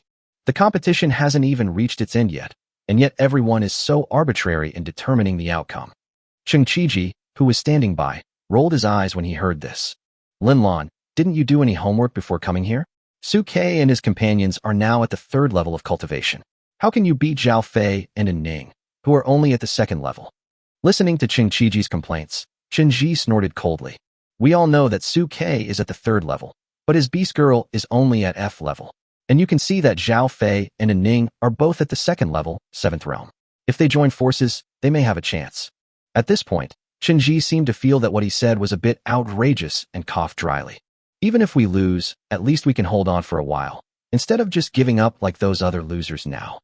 Looking at Chun-Ji's forced righteous expression, manhwa beside Cheng Qiji couldn't help but snort coldly. When facing an opponent and knowing you are no match for him, Sometimes giving up is a wise choice. Daxiao War Academy pays more attention to actual combat. Sometimes, for them, preserving themselves for the next comeback is the best strategy. After listening to Cheng Qiji's words, Chen Ji was still not convinced. As a man of our race, how can you be so timid and cowardly? If we encounter a ferocious beast attacking the city, will we surrender without a fight? Faced with Chen Ji's stubbornness, Cheng Qiji shook his head slightly and did not argue with him. Everyone has different values. Instead of arguing with him, it is better to appreciate these energetic students competing against each other. While he was thinking, it was Su Kei's turn again on the number 5 martial arts stage where Su Kei was. Unsurprisingly, Su Kei and his threesome once again faced the opponent's surrender. Seeing that he didn't even have a chance to attack, Lu Chenhuan besides Su Kei couldn't help but feel a little bored. This victory was too easy. My strength was not reflected at all. Hearing this, Su Kei reached out and gently rubbed Lu Chenhuan's head. Come on, Huan, don't be so ungrateful after getting the advantage. You will be hated if you do this. As they were talking, Su Kei led the 2 women down from the martial arts stage again. Chen Ji, who was watching the fight on the high platform, saw this scene, his eyes still full of dissatisfaction. These students on the number 5 martial arts stage are really spineless. If it were me, even if I knew I would lose, I would definitely attack Su Quebec. At least I could prove my strength. In response to Chen Ji's indignation, Cheng Qiji and Li Xiangdong just smiled and said nothing. Okay, we all know you're unyielding. Just be quiet for a moment and quietly enjoy the performance of these students. Hearing the metaphor between the 2 people's tones, Chen Ji curled his lips and did not continue to express his comments. He looked down at the martial arts field again in silence. As they watched, the competition below was progressing at a rapid pace. In general, except for the number 5 martial arts stage where Su Kei stood, the performances of the students on the other martial arts stages were quite impressive. On the number 3 martial arts stage, Zhao Fei and An Ning were killing people indiscriminately. On the number 2 martial arts stage, Shen Songyun was standing alone and beating the others to a pulp. Lu Yun and Wu Shuang on the number 1 martial arts stage also fought their way out of the crowd of contestants. As for the number 4 martial arts arena, there are 2 dark horses from the 7th Battalion. It seems that the champion of this competition should be chosen from these 5 pairs. Looking at the outstanding performances of the teams on their respective performance stages, Li Xiangdong, the person in charge of youth training, showed a look of satisfaction in his eyes. Although there were some accidents during the hunting competition, it also resulted in the quality of this year's youth training students being very good. Cheng Qiji, who was standing by, spoke up. Yes, but judging from the current situation, the champions are probably still Su Kei and his team. Chapter 104. The possibility of secret medicine. That may not be the case. Chen Ji, who was standing by, expressed some dissatisfaction with Cheng Qiji's conclusion. I haven't seen Su Kei and his team fight yet. If they really make it to the finals, when all their cards are revealed, the outcome is still unknown. Faced with Chen Ji's unconvinced, manhwa beside Cheng Qiji couldn't help but roll her eyes. What did I just say to you? How can a second-level player defeat a third-level player? Who would have thought that after listening to Manhua's questioning, Chen Ji was still as unconvinced as ever? Who said that a second-tier player can't beat a third-tier player? Under normal circumstances, a level 2 warrior definitely cannot defeat a level 3 warrior. But what if the other party uses a secret medicine that can temporarily improve his cultivation? Secret medicine? Hearing Chen Ji's words, Li Xiangdong on the side couldn't help but narrow his eyes slightly. Although the youth training competition did not explicitly state that secret drugs were not allowed to be used, secret drugs were very expensive and not affordable for ordinary families. Moreover, the secret medicine will have side effects after use. It is not worth it to use the secret medicine for a small youth training. Manhwa on the side also frowned. Secret medicine is usually used to save one's life in the wild. In a competition like this, when you are sure to get second place, you shouldn't use it, right? Although the youth training competition is important, there is no need to take risks as long as you can get into the top few. What's more, Zhao Fei and An Ning were admitted to Lingwu College, so they didn't have to worry about any places being taken. Looking at the doubts of Manhwa and others in front of him, a smile appeared on Chen Ji's lips. Normally, it's definitely not necessary, but don't forget that An Ning had a bond with Su Kei in the past, and she always wanted to prove herself in front of Su Quebec. An Ning and the others were recommended to enter Lingwu College. This youth training competition might be their last chance to meet each other. Will An Ning be willing to let go of such an opportunity? Listening to Chen Ji's words, Cheng Qiji on the side couldn't help but fall into silence. especially Cheng Qiji. He finally understood at this moment why Chun Ji still felt that Zhao Fei and An Ning had a chance to win, even though he knew that there was such a huge gap in strength between the two sides. From now on, if An Ning and Zhao Fei used the secret medicine to forcibly advance to the third level, with two third-level S-level combat forces, the outcome might really turn around. Instead, Li Xiangdong listened to Chun Ji's words and shook his head slightly. Li Xiangdong had once joined forces with Su Ke and his team to defeat Xia in the Fengming Great Rift Valley. No one knew better than him how strong the fighting power of Su Ke's trio was. With such strength that he could barely fight against a 7th-level sky-splitting Tiger King, how could he be afraid of a mere 3rd-level one who broke through with the help of drugs? However, in order not to spoil Chun Ji's fun, Li Xiangdong did not say all this. Chun Ji, who was standing by, looked at Li Xiangdong and shook his head slightly, and couldn't help but frown slightly. Generally, you seem to be somewhat disdainful of what I said. Upon hearing this, Li Xiangdong quickly coughed. No, I think Director Chun is right. It's always good to have hope. Before the results come out, we should not be too arbitrary in saying who will definitely win. After listening to Li Xiangdong's words, Chun Ji's expression looked a little better. That's right. I think General Li is right. In the case of the same third tier, 2S class are not necessarily worse than an SSS dragging 2F class. Anyway, I bet Zhao Fei and the others can win. After listening to Chun Ji's analysis, even Cheng Qiji, who was always confident, showed some uncertainty in his eyes. After all, although he had heard of the legend of Su Ke, he had never seen Su Ke and his men take action, so he was always a little vague about Su Ke's true strength. Let's take a look first. At this moment, Li Xiangdong on the side laughed out loud. It's just a competition. There's no need to be so serious. Just watch it for fun. Winning or losing doesn't really matter. Li Xiangdong's words awakened Cheng Qiji from his dream. Then Cheng Qiji laughed happily. General Li is right. My mentality was almost influenced by this guy Chen Ji.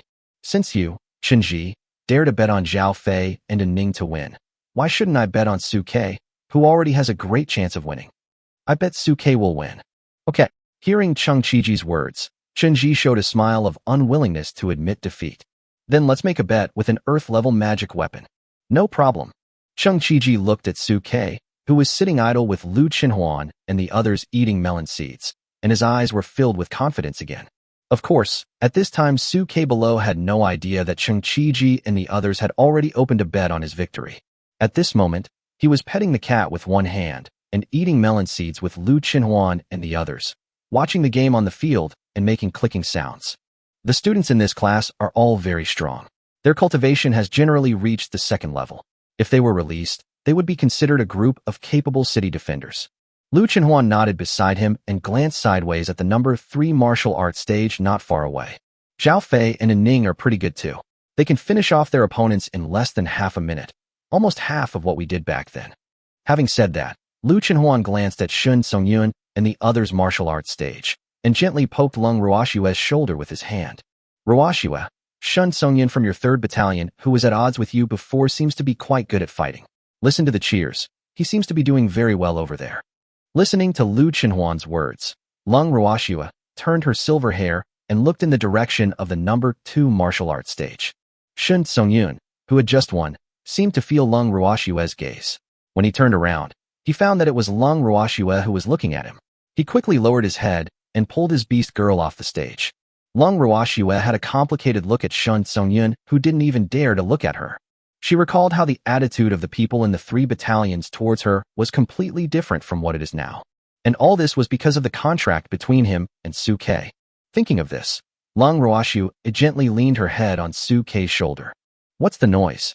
Xia, who was on the other side of Su Ke's shoulder, felt something in her heart and quickly turned her head to the side, looking at Lung Ruoshue's head full of silver hair, and subconsciously shut up. Then, not wanting to be outdone, he pressed his body against Su Ke's neck and leaned his head against the base of Su Ke's ear. However, the next second, Su Ke grabbed him and stuffed him into his arms. There is no sense of boundaries, and the fur makes my ears itchy. Seeing this, Lu Qinhuan on the side laughed out loud, and took the opportunity to directly put his arm around Su Ke's arm and leaned his head against him. We are Brother Su's sweethearts. Facing Lu Qinhuan's protest, the speechless Qi Yaji stared angrily with her big eyes and rubbed her head against Su Ke's arms. Chapter 105. Never give up until you hit the wall. Time passed quickly, And under the gaze of Cheng Qiji and the others, the morning went by quickly. After a whole morning of competition, the first place in each training ground has been selected. Just as Cheng Qiji and the others had predicted, the first place in the martial arts arena from 1 to 5 was clearly the combination of Lu Yun, Shun Songyun, and Ning, Dark Horse Duan Jun, and Su Ke.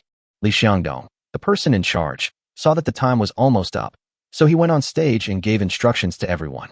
Well, after a morning of competition, the top 5 of our youth training competition have been announced. Students who are seriously injured will be treated by instructors from each camp. The rest of you can go have lunch first, take a break at noon, and then join us in watching the decisive battle in the afternoon. As Li Xiangdong finished speaking, the students split into 2 groups. One group stayed to treat their injuries, while the other group ran excitedly towards the cafeteria. Lu Chenhuan, who had been eating melon seeds for the whole morning, brightened up when he heard this. Finally, this boring time is over. Let's go and have dinner first. You greedy girl, you only know how to eat. Upon hearing this, Su Ke reached out and gently scratched Lu Chenhuan's nose. Then didn't you know I was a greedy girl before you contracted me? What? Do you regret it? Looking at Lu Chenhuan's pouting lips, Su Ke showed a doting smile. He turned to look at Lung Ruoxue, who was silently collecting the melon seed shells, and took their hands. Let's go to the cafeteria. Xia, who was holding a nut kernel and eating it coolly, stuffed the whole nut into her mouth immediately after hearing what was said. She jumped onto Su Ke's shoulder with her cheeks puffed out and followed them towards the cafeteria. Seeing Su Ke and the others rushing to the cafeteria unharmed, and Ning, who was using the instructor's ability to restore his spiritual power in the distance, had a raging fire in his eyes. Su Ke, I will never let you win so easily this afternoon. This time, I must prove to you that your original choice was wrong. Now An Ning no longer doubts Su Ke's ability, but she still feels resentful that Su Ke chose Lu Chenhuan and rejected her. She wanted to prove to Su Ke that if Su Ke had chosen her, it would definitely be better than choosing Lu Chenhuan and the others. However, Zhao Fei, who was beside An Ning, turned his head to look at An Ning's beautiful profile when he recovered his spiritual power. His eyes were complicated, and he murmured softly to himself. Ning, if I help you defeat Su Ke, will you no longer worry about Su Ke? Looking at An Ning and Zhao Fei's gazes, Li Xiangdong and Cheng Qiji, who walked down from the platform and were standing not far away watching, couldn't help but frown slightly. Knowing that Su Ke and the others they faced this afternoon were at the 3rd level, they were still so eager to fight. Could it be that they were really preparing to take secret medicine to fight them? Through the accident in the last hunting competition, Li Xiangdong had reason to believe that in order to prevent accidents, the Zhao family and the An family must have prepared secret medicine as a life-saving backup for Zhao Fei and An Ning. But when it comes to using it in a competition, it seems a little inappropriate no matter how you think about it. On the other hand, Lin Lan, who was standing aside, looked at the stubborn look in An Ning's eyes and showed understanding in her eyes. This girl saw that Su Ke's eyes were full of stubbornness and he was determined to prove himself, which became a demon in her heart. It just so happens that Su Ke's realm has always been stronger than mine, so we can't compete with each other openly. But she couldn't lower herself to ask Su Ke to lower her cultivation level, so it's understandable that she used secret medicine to forcibly improve her realm in order to prove herself. Lin Lan shook her head slightly when she said this. After all, this youth training session may be the last chance for the two to fight each other. If they can't have a good fight, it may become a lingering demon in their hearts for the rest of their lives. However, listening to Lin Lan's analysis, Cheng Qiji on the side frowned and spoke. But if we lose this time despite trying our best, we will have to live in Su Ke's shadow for the rest of our lives. Listening to Cheng Qiji's words, Lin Lan narrowed her eyes slightly. But there are some walls that you have to hit yourself before you give up. At least prove that you still have courage. However, just as Cheng Qiji and Li Xiangdong were talking, Chun Ji and the other man walked over from the side with a look of disdain on their faces. Hey, the battle hasn't even started yet. Why are you jumping to conclusions like that? Don't forget, An Ning and Zhao Fei are both S level. If they really use the secret medicine to improve their cultivation level, the outcome may be uncertain. Seeing Chun Ji and Lin Lan walking over by themselves, Cheng Qiji and Li Xiangdong nodded quickly.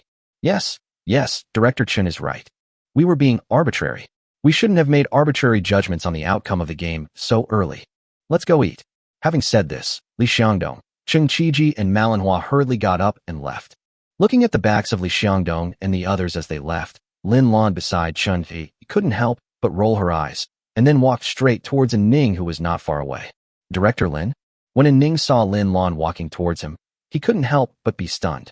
Lin Lan looked at An Ning's stubborn eyes, reached out, and gently patted An Ning's shoulder, cheering her on. Come on, An Ning, I believe in you. Seeing the encouragement in Lin Lan's eyes, An Ning nodded heavily.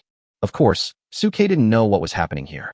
He didn't know what Li Xiangdong and Chenji thought of him, nor did he know what decision An Ning had made in his heart in order to win. After Suke finished his meal with Lu Qinhuan and Lung Ruoxue, he led them directly back to the tent for a nap. For Suke, this competition did not pose much of a threat to him. The only thing that was important to him was the Millennium Snow Lotus that won first place in the competition. That was the material that Lung Ruoxue needed for her advancement. After a brief rest, Suke and his team arrived at the finals of the competition in the afternoon. The format of the finals is the same as the preliminary and semi-finals in the morning. The order of competition is determined by drawing lots. However, because there is an odd number of 5 people, one group of lucky people will be given a bye and participate in the final. At this time, the final venue was surrounded by freshmen everywhere. There were huge crowds of people, and everyone wanted to see who was the best student in this youth training camp. Before going on stage, Lu Yun and Wu Shuang walked up to Suke and the others and cheered him on. Come on, Captain Su, Captain Lu, Captain Lung. Suke and Lu Qinhuan also spoke politely to Lu Yun and Wu Shuang. You guys should do your best too. As he spoke, Suke seemed to have sensed something and looked at An Ning and Zhao Fei, who had been staring at him not far away. Seeing the fighting spirit in their eyes, Suke couldn't help but frown slightly. Why do An Ning and Zhao Fei have such strong fighting spirit when they know that we are at the 3rd level? Could it be that they have some other unknown means? While they were thinking, Suke and his companions drew lots with their number plates in front of everyone. Everyone was nervously waiting for the order of the draw for this round of finals. Especially Lu Yun and Shun Tsung-yun. They secretly glanced at Suke and the others out of the corner of their eyes. No one wanted to encounter this team of killers in advance. Chapter 106, The Incomparable God of War. Number 27, Buys. As Li Xiangdong's voice fell on the martial arts stage, all the beastmasters and beast girls on the stage, except An Ning, breathed a sigh of relief. Luckily, fortunately, Suke, the greatest killer on this team, got a bye. This way we will have a chance to advance to the top 3. Except for Suke, who is at level 3, the rest are at level 2, so everyone has a chance to try. Afterwards, the competition order of the remaining 4 teams was also announced. The first team to compete in the first round was Lu Yun and An Ning's team. The second round was between Duan Jun and Shun Tsung-yun's teams. Seeing that he did not face Suke from the beginning, An Ning's eyes were slightly disappointed, but he quickly calmed down. That's good. We don't need to reveal our secret medicine too early. Before going on stage, An Ning glanced at Suke and the others with some dissatisfaction. Suke, Lu Qinhuan, wait for me. See you in the finals. Seeing the fighting spirit in An Ning's eyes, Suke frowned even more tightly. Why does An Ning have such a strong desire to fight? What gives her the courage? While they were thinking, following Li Xiangdong's announcement, the battle between Lu Yun, An Ning, and others officially began. Unlike Suke, who was full of confidence, Lu Yun and Wu Shuang were already discouraged when they saw that their opponents were An Ning and Zhao Fei. Among the 5 teams competing on site, apart from Suke and his team, the most threatening ones are An Ning and Zhao Fei. In the previous few games, An Ning and Zhao Fei quickly dealt with their opponents in less than half a minute. On the other hand, although Lu Yun and Wu Shuang have managed to hold on until now, they have fought their way here with all their might. The difference between them is needless to say. But Lu Yun and Wu Shuang were not the kind of people who would admit defeat. When they first entered the youth training camp, they dared to challenge Su Quebec. Now, facing An Ning and Zhao Fei, who were at the same level, they were not afraid at all. At the first moment of the battle, Wu Shuang directly entered the beast state. Lu Yun quickly distanced himself from the back, began to gather strength and draw his bow, aiming at Zhao Fei. Compared to the first level, the magic bow in Lu Yun's hand, which was promoted to the second level, condenses faster and has stronger killing power. Seeing the other party transforming into a beast, An Ning also reacted quickly and directly transformed into a beast. He turned into a Pegasus and quickly rushed towards Wu Shuang and the others. The only difference between him and Lu Yun was that Zhao Fei did not retreat to attack, but jumped directly onto the back of the Pegasus transformed by An Ning. With a wave of his hands, a halberd appeared in his hands. Melee Beast Tamer. Seeing this, Suke, who was standing not far away and watching the battle, secretly moved his eyes of insight and looked at Zhao Fei's information column. Beastmaster, Zhao Fei. Realm, Second level soul binding. Talent, S level. Contracted beast, blazing Pegasus. Talented skills, halberd strike, last stand, god of war, unparalleled, invincible. Disadvantages, strong power, but not fast enough, overly dependent on the bonus of the contracted beast. Find a way to separate them, and use the speed advantage to overwhelm them. Looking at Zhao Fei's message prompt, Su Kei's eyes couldn't help but narrow slightly. From his current perspective, Zhao Fei's shortcomings are completely different from those of other beastmasters. Compared with the obvious shortcomings of other beastmasters, Zhao Fei's flaws are not fatal at all, and there is even a lot of room for correction. While thinking, Zhao Fei had already ridden An Ning and rushed directly towards Wu Shuang, who was in the front. When Wu Shuangyan saw Zhao Fei and An Ning rushing towards him, he immediately started to walk quickly, increasing his speed suddenly. He leaped up with one step, and a cold light suddenly flashed on his claws, and he pounced directly towards Zhao Fei, who was on An Ning's body. Catch the leader first. The magic bow in Lu Yun's hand, who was keeping some distance behind Wu Shuang, was also quickly taking shape and aiming at Zhao Fei. Facing Wu Shuang's attack, Zhao Fei, who was on horseback, was not afraid at all. The halberd in his hand suddenly shone brightly, and a terrifying aura burst out from his body. His muscles bulged in an instant, directly shattering his sleeves. Talented skills, God of War. God of War. When facing an enemy attack, you can temporarily stimulate your own potential, increasing your strength and defense by 50. At the moment when his own strength and defense increased, Zhao Fei grasped the halberd in his hand, launched a halberd attack, and slashed directly towards Wu Shuang. In the face of such terrifying force, a dull sonic boom sounded in the surrounding void. Zhao Fei wielded his halberd like a god, smashing towards Wu Shuang with an unstoppable momentum. Seeing this scene, the students watching around couldn't help but exclaim in surprise. Even Cheng Qiji, who was standing back on the platform to watch the battle, couldn't help but nod slightly while holding the railing. As expected of an S-level beastmaster, the power of this attack is so great that even a third-level beastmaster would find it extremely difficult to withstand it. Listening to Cheng Qiji's words, Chen Ji on the side couldn't help but nodded proudly. So I'm saying that if Zhao Fei and An Ning join forces and both are at the third level, it's still unclear who will win against Su Quebec. As they were talking, Zhao Fei and An Ning below had already bumped into Wu Shuang. Facing Zhao Fei's powerful and terrifying attack, Wu Shuang quickly took action for the second time, and his body suddenly turned into a shadow. He narrowly avoided Zhao Fei's attack and took the opportunity to rush to Zhao Fei's side. Silver light shone from his claws, and he grabbed Zhao Fei fiercely. Silver moonfalls. Faced with Wu Shuang's terrifying explosive speed, Zhao Fei's spiritual power immediately surged around his body, and an orange-yellow gas shield rose from his body. Talented skills, unparalleled. Unparalleled. Consume spiritual energy to condense the energy around yourself to protect yourself, which can block fatal attacks. Bang.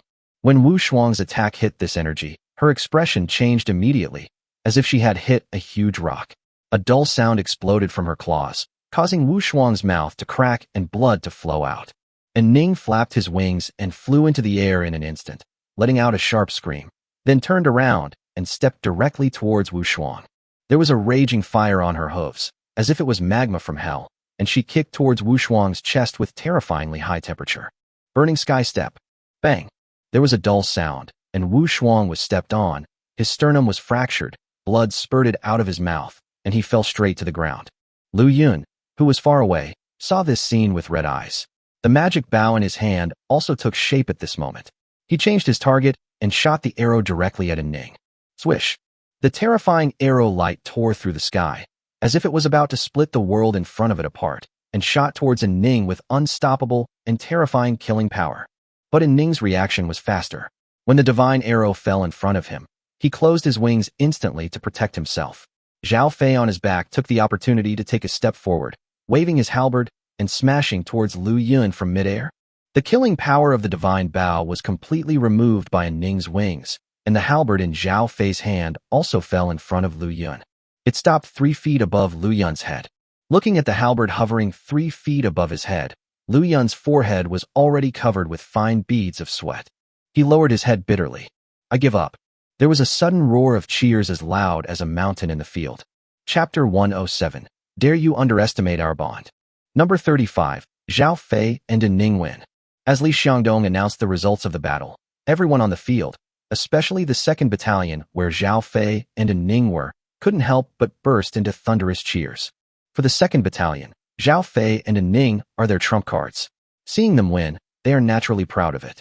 Chen Ji, who was standing on the high platform, saw this scene and nodded with satisfaction, showing off to Chen Qiji. See, this is the huge potential of Zhao Fei and An Ning. Even the geniuses among the A level were constantly suppressed by them. Doesn't this all-round crushing prove their strength? This kind of combat power and coordination is even far beyond what you and I had back then. Having said this, Chen Ji raised his eyebrows at Chen Qiji. So now, do you still think that if they use the secret medicine, they have no chance of winning against Suke? Listening to Chen Ji's words, Chen Qiji looked down at An Ning and Zhao Fei below, recalling the two's previous perfect cooperation, and couldn't help but remain silent. Chen Ji was right. The cooperation between Zhao Fei and An Ning was perfect, and there were basically no major flaws to be found. Thinking about the two's performance just now, Chen Qiji's original belief that Suke would win was shaken again.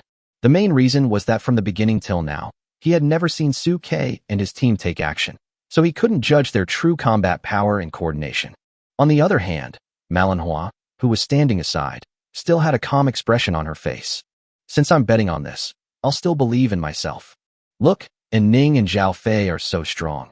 Everyone still has the courage to take action, but when facing Suke, no one dares to take action. They saw the fighting power of Suke and An Ning with their own eyes in Fengming Rift Valley. They made this decision after comparing them in their minds. I am more inclined to believe that Suke and his men are stronger. However, listening to Manhwa's words, Lin Lan on the side laughed out loud. Director Ma, I believe you also know that during the last Fengming Rift Valley incident, Suke and his team saved this group of people. Have you ever thought that maybe they're grateful out of respect? But according to the news, Suke and his team killed 2 third-level beasts in Fengming Rift Valley. Facing Lin Lan's doubts, Manhwa's eyes still showed her belief in Suke. But Lin Lan still shook her head. That's good news, but who knows what happened to the 2 third-level beasts in the rift? Were they injured or in a state of forced breakthrough? Besides, look at An Ning and Zhao Fei now. With the strength they have shown now, they may be able to deal with a 3rd-level beast.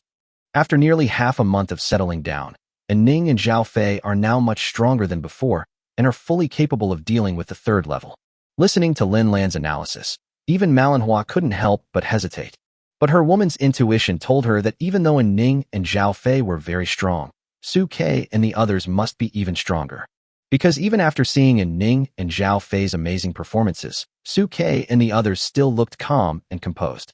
I even had the mind to entertain the cat.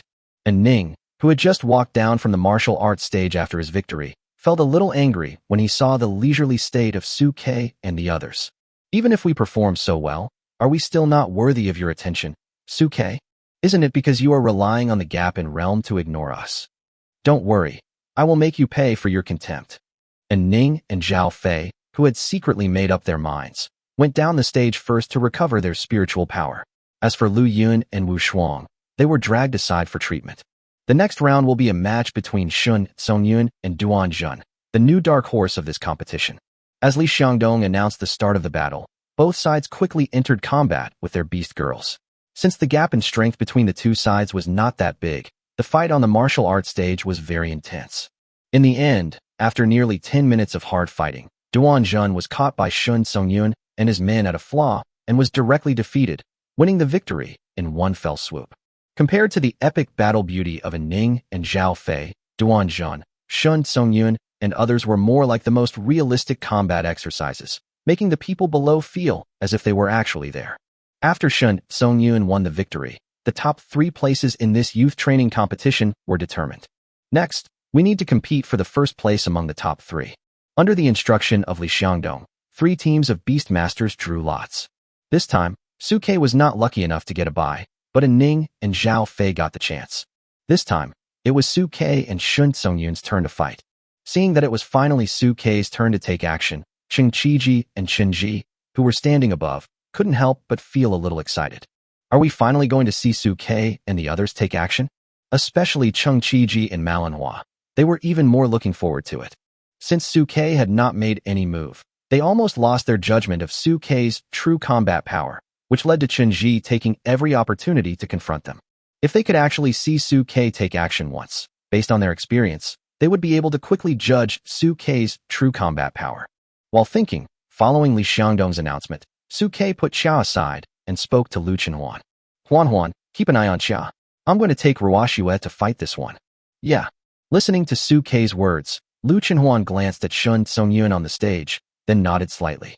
She knew in her heart that Su Ke was preparing to vent his anger on Lung Ruoxue and give Lung Ruoxue a chance to defeat the opponent alone. Lung Ruoxue, who was standing by, couldn't help but be moved when she saw this scene. Brother Su, stop talking and follow me up to get revenge. At this moment, Su Ke, with a domineering look on his face, pulled Lung Ruoxue's hand and walked towards the martial arts arena. Shun Songyun and Chun Miao on the opposite side were stunned at first when they saw Su Ke only brought Lung Ruoxue to the court, but then they showed understanding in their eyes. Do you want to avenge us for humiliating Lung Ruoxue? That's good. This way our pressure will be much less, and we can take this opportunity to test our own strength. The game begins. Following Li Xiangdong's order, Shun Songyun and Chun Miao instantly entered combat mode. Chun Miao transformed into a blue rhinoceros, while Shun Songyun rode on its back and rushed towards Su Ke. Obviously another mounted melee beastmaster. Watching Chun Miao riding a rhino and attacking Shun Songyun first, Su Ke looked at Lung Ruoxue beside him. Ruoxue, I won't take action this time. I'll give you a chance to teach them a lesson. As he spoke, Su Ke stepped back with his hands folded, looking as if he was enjoying a good show. Seeing this scene, the people around couldn't help but show expressions of shock. Are you not going to take action, leaving the beast girl to handle the pressure alone? Do you think that the beast girl alone can suppress the other party? Shun Songyun on the opposite side felt extremely disrespected and his face was filled with anger. Dare to underestimate our bond. Miao Miao Wei.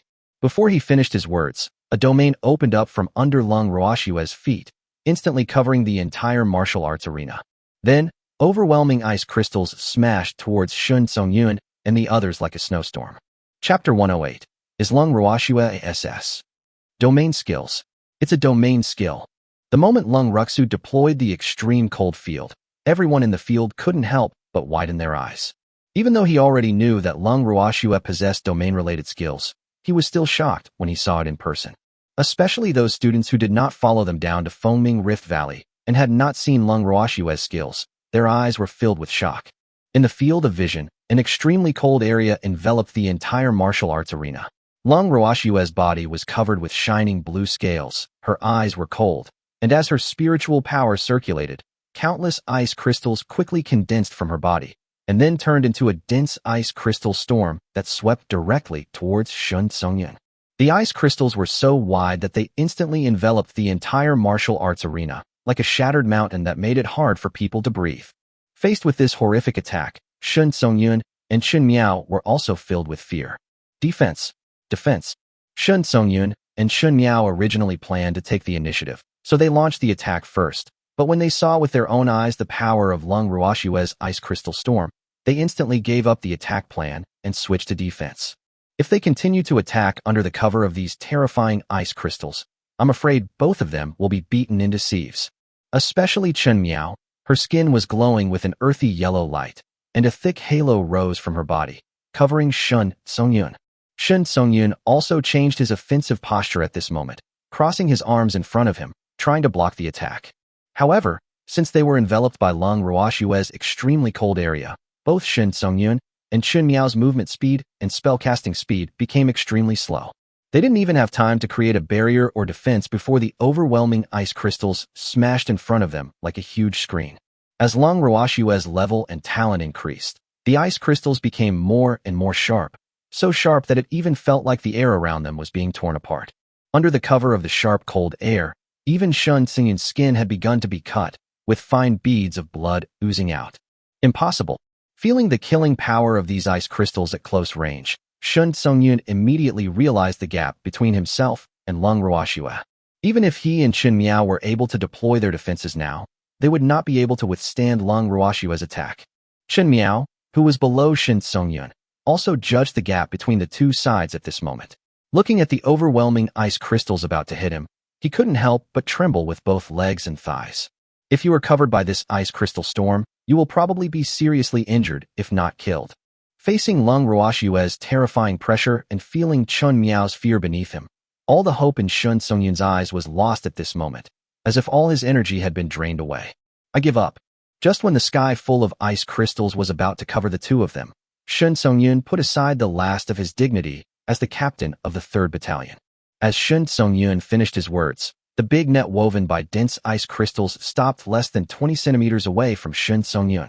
Then Lung Ruoshua waved her hand, and the extremely cold field retreated inch by inch. All the ice crystals melted instantly and turned into water vapor that disappeared between heaven and earth. When they saw all the ice crystals dissipate, Shun Songyun and Chun Miao breathed a sigh of relief and kept patting their chests with lingering fear. Just now, they really felt the sense of life and death crisis. I feel like if I'm not careful, I might really end up here today. Seeing the two men admit defeat directly, the audience couldn't help but exclaim in surprise. You gave up. You gave up just after we started fighting. Exactly. You've already lost your fighting spirit because you're scared before you even see how he attacks.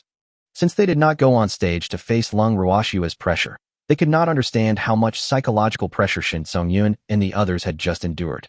But everyone had witnessed Shin Songyun's previous strength, and seeing the two men surrender without a fight, everyone was shocked beyond words. Especially Chun Ji and others who were standing on the viewing platform above and watching all this. At this time, Chun Ji's eyes were full of shock. Is Lung Ruoshua really able to manipulate domain skills?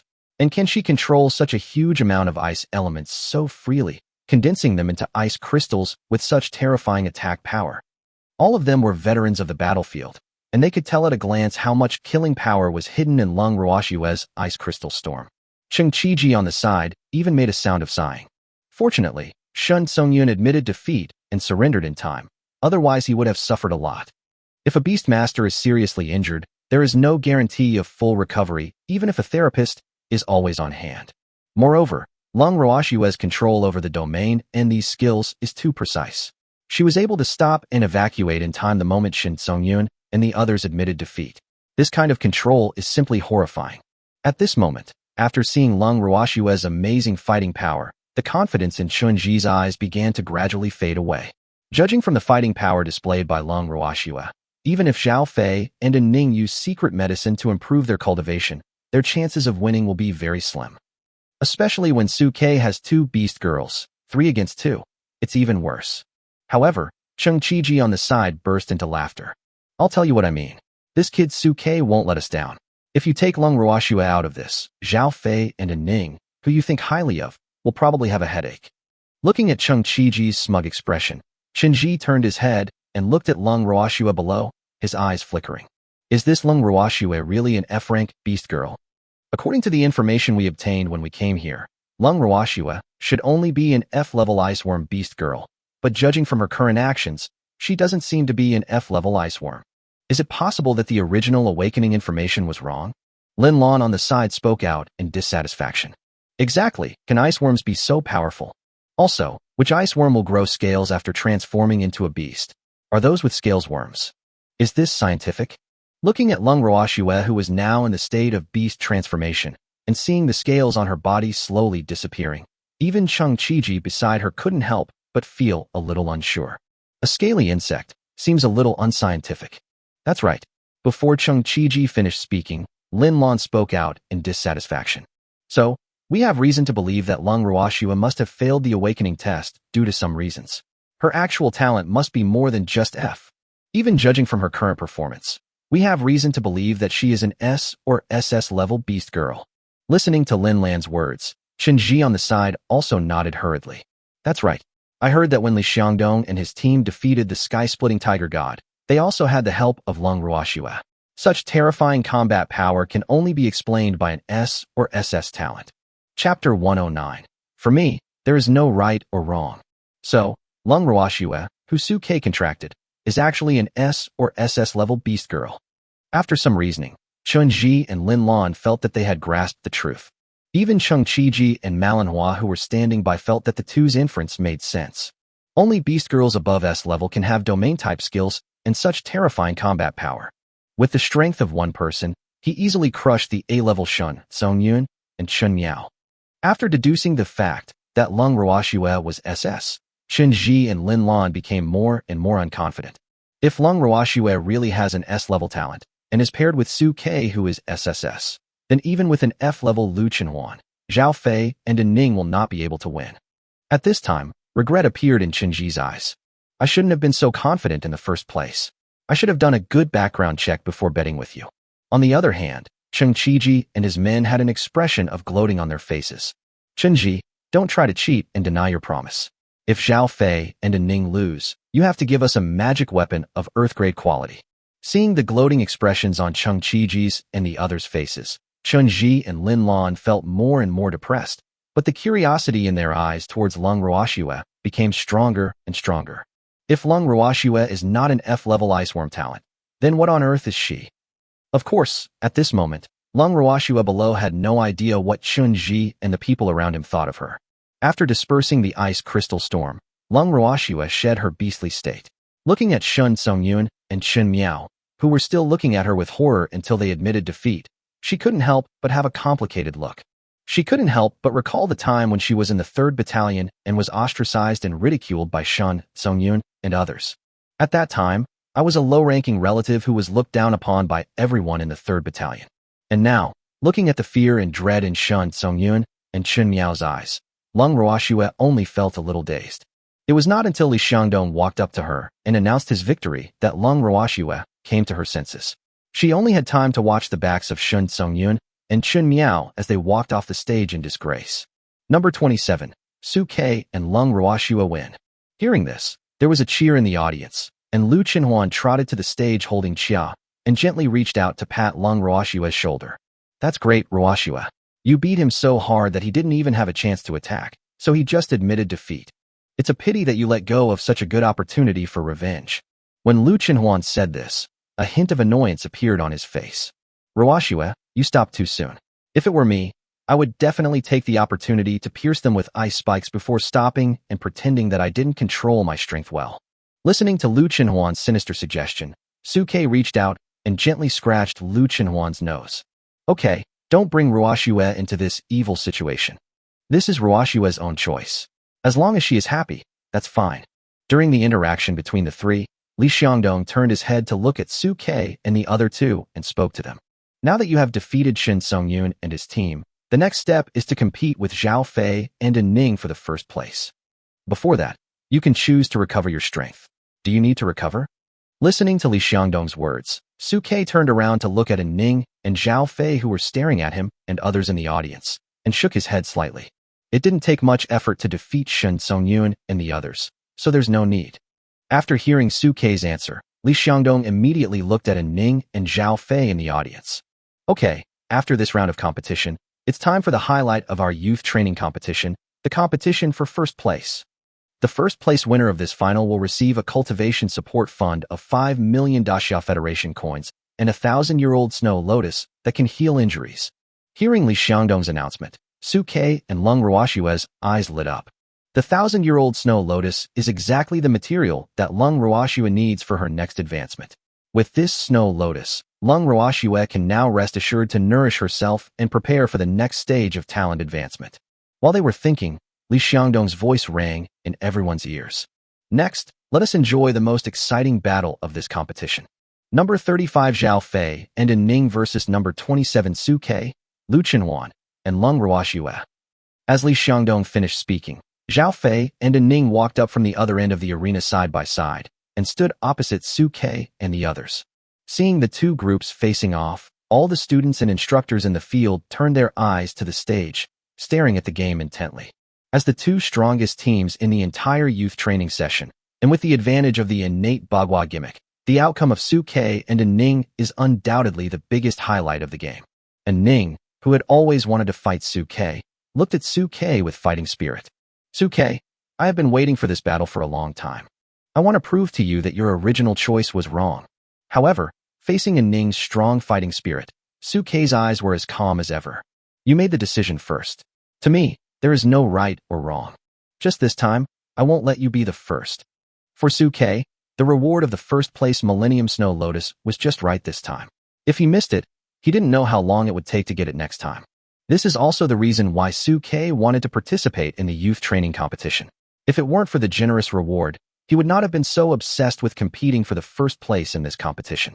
However, for An Ning at this moment, when she heard Su Ke's words, her eyes became more full of fighting spirit. I also hope you won't let me. After all, I came here to defeat you this time. If you give in, I won't feel a sense of accomplishment. Hearing An Ning's confident words, Suke couldn't help but frown slightly. He didn't quite understand why An Ning was so confident.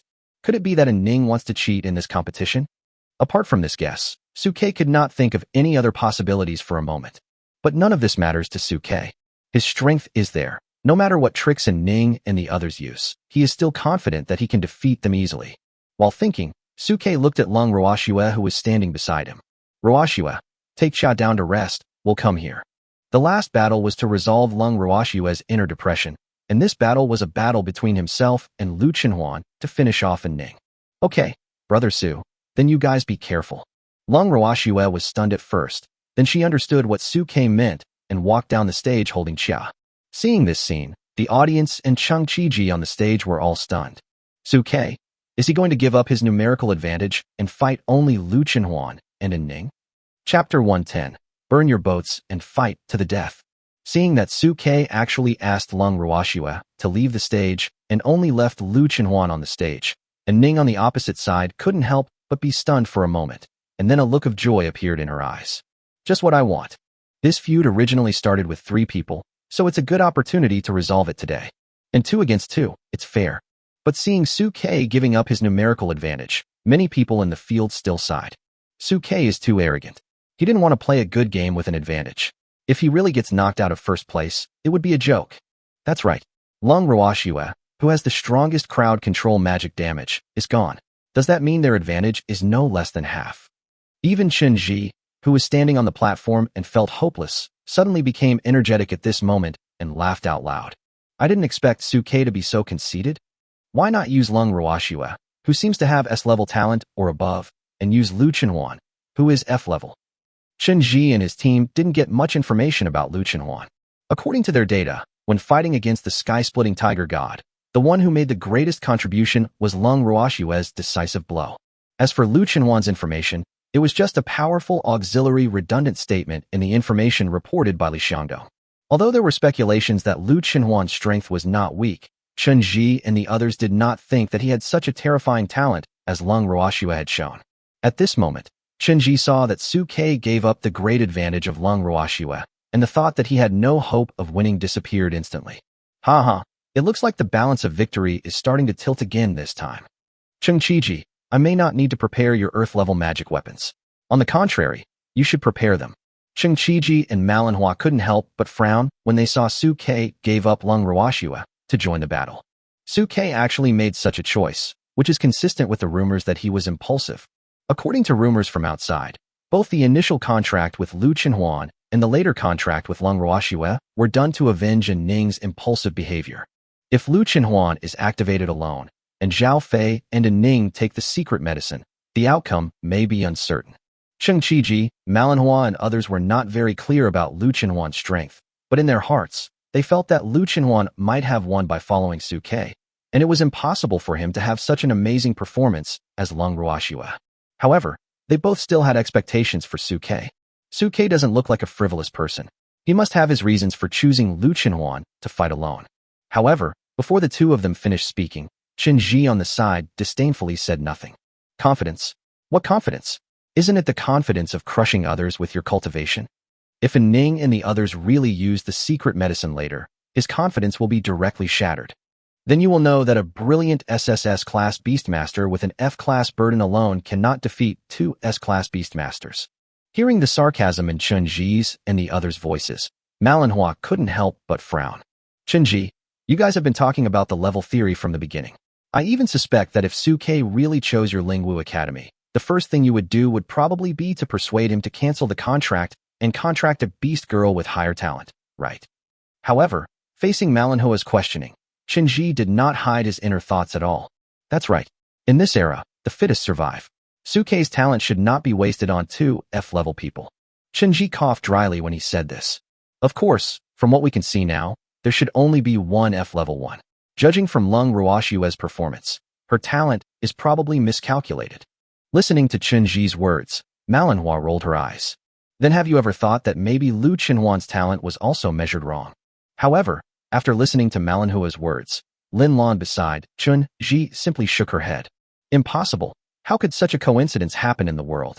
I finally contracted 2 F levels, but their talents were measured wrong.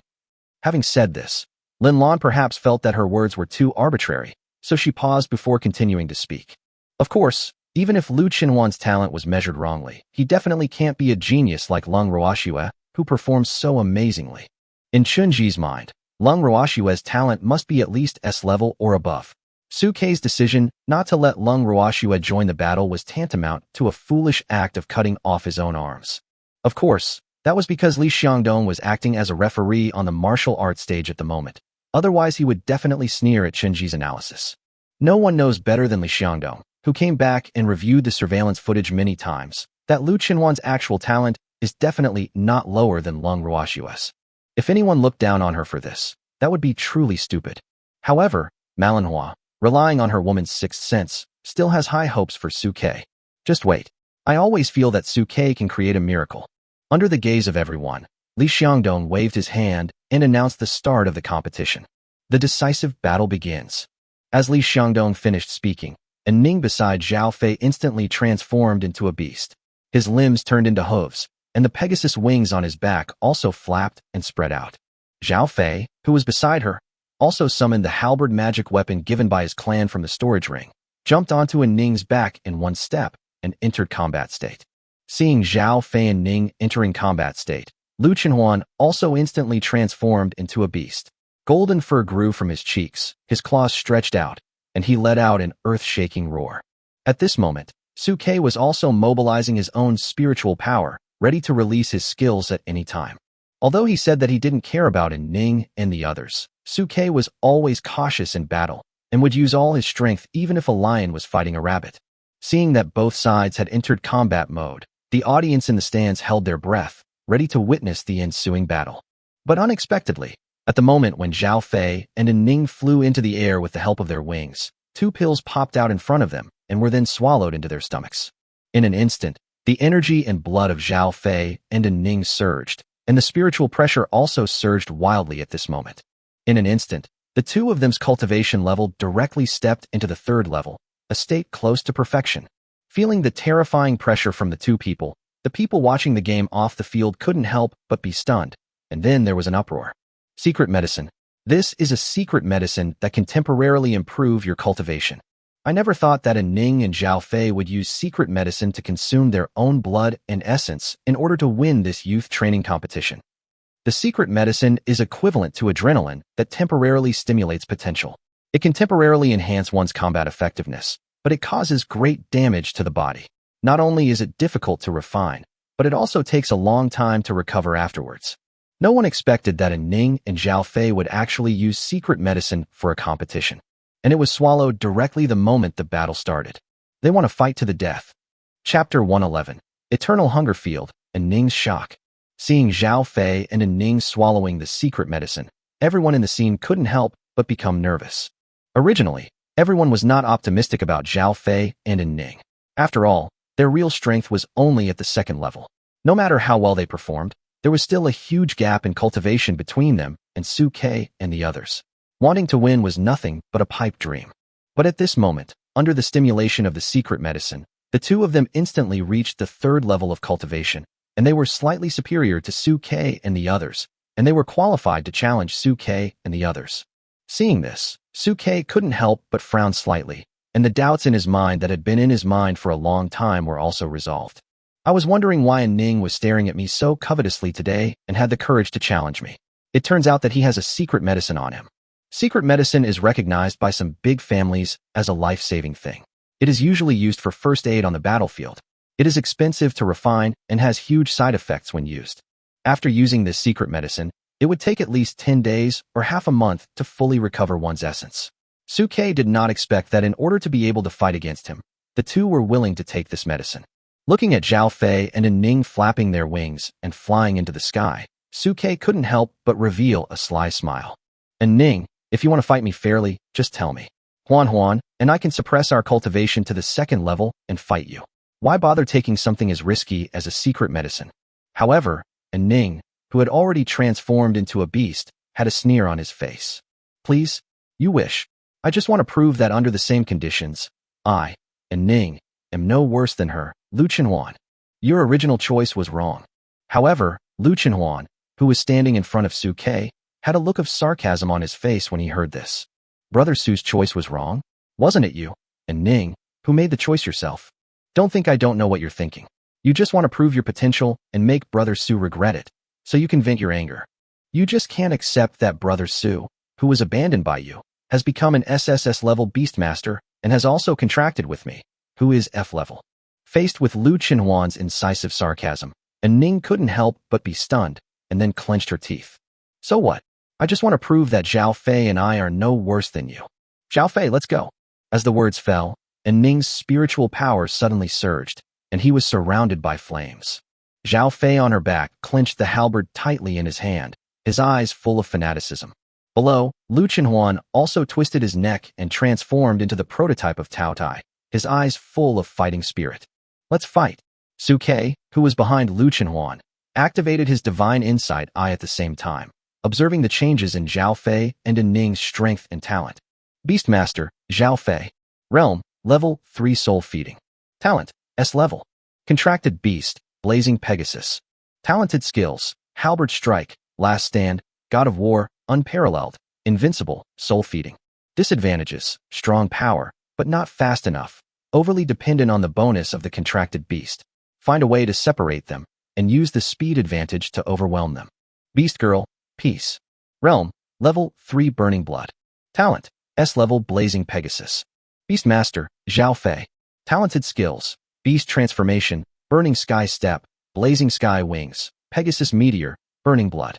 Disadvantages, fast speed, powerful burst, but lack of defense, especially between the sides of the abdomen and the neck, which are relatively weak, and the wings are even more fragile, which can be countered in the air. Looking at the information of the two people, Su Ke's eyes flickered. Compared to the previous second level, after Zhao Fei and An Ning forcibly raised their realm to the third level, they also briefly possessed the third level innate skills of burning blood and feeding souls. And the information defects of An Ning at this time are different from when he first saw her awakening. At that time, the biggest flaw mentioned among An Ning's defects was that An Ning was unable to exert her true strength due to insufficient training. But now, after An Ning's hard work, this defect has been made up for and replaced by the defect of her own talent as a beast girl. Huan, An Ning is happy, Zhao Fei is strong. Let's focus on attacking An Ning first and find a way to separate the two of them. An Ning's weakness is between the sides of her lower abdomen and her neck. Her wings are the most vulnerable when she is in the air. Receive. As soon as Lu Chenhuan received the message from Su Ke, his eternal hunger domain instantly expanded, covering the entire training ground, including An Ning and Zhao Fei in the sky, at the same time. Domain skills. The moment An Ning and Zhao Fei were enveloped by the realm of eternal hunger, their hearts sank instantly. How come Lu Chenhuan also has domain skills? Isn't it something that only Lung Ruoxue has? Previously in Fengming Great Rift Valley, Lung Ruoxue was the only one around Su Ke who had used domain-related skills, so An Ning and Zhao Fei were prepared for this, but they never expected that Lu Chenhuan would also have domain-related skills. Damn it! How come she also has domain-related talents and skills? When did it happen? Why do I remember that she didn't have this skill before? At this moment, An Ning and Zhao Fei looked at the world around them that was suddenly darkening, feeling their own vitality gradually slipping away, and they felt a bad feeling rising in their hearts. Especially An Ning. Today he had to fight with Su Ke and Lu Chenhuan with all his might, and the opponent also took the initiative to withdraw Lung Ruoxue, competing fairly with him 2 against 2. If he still lost under such circumstances, his future Taoism would be shattered.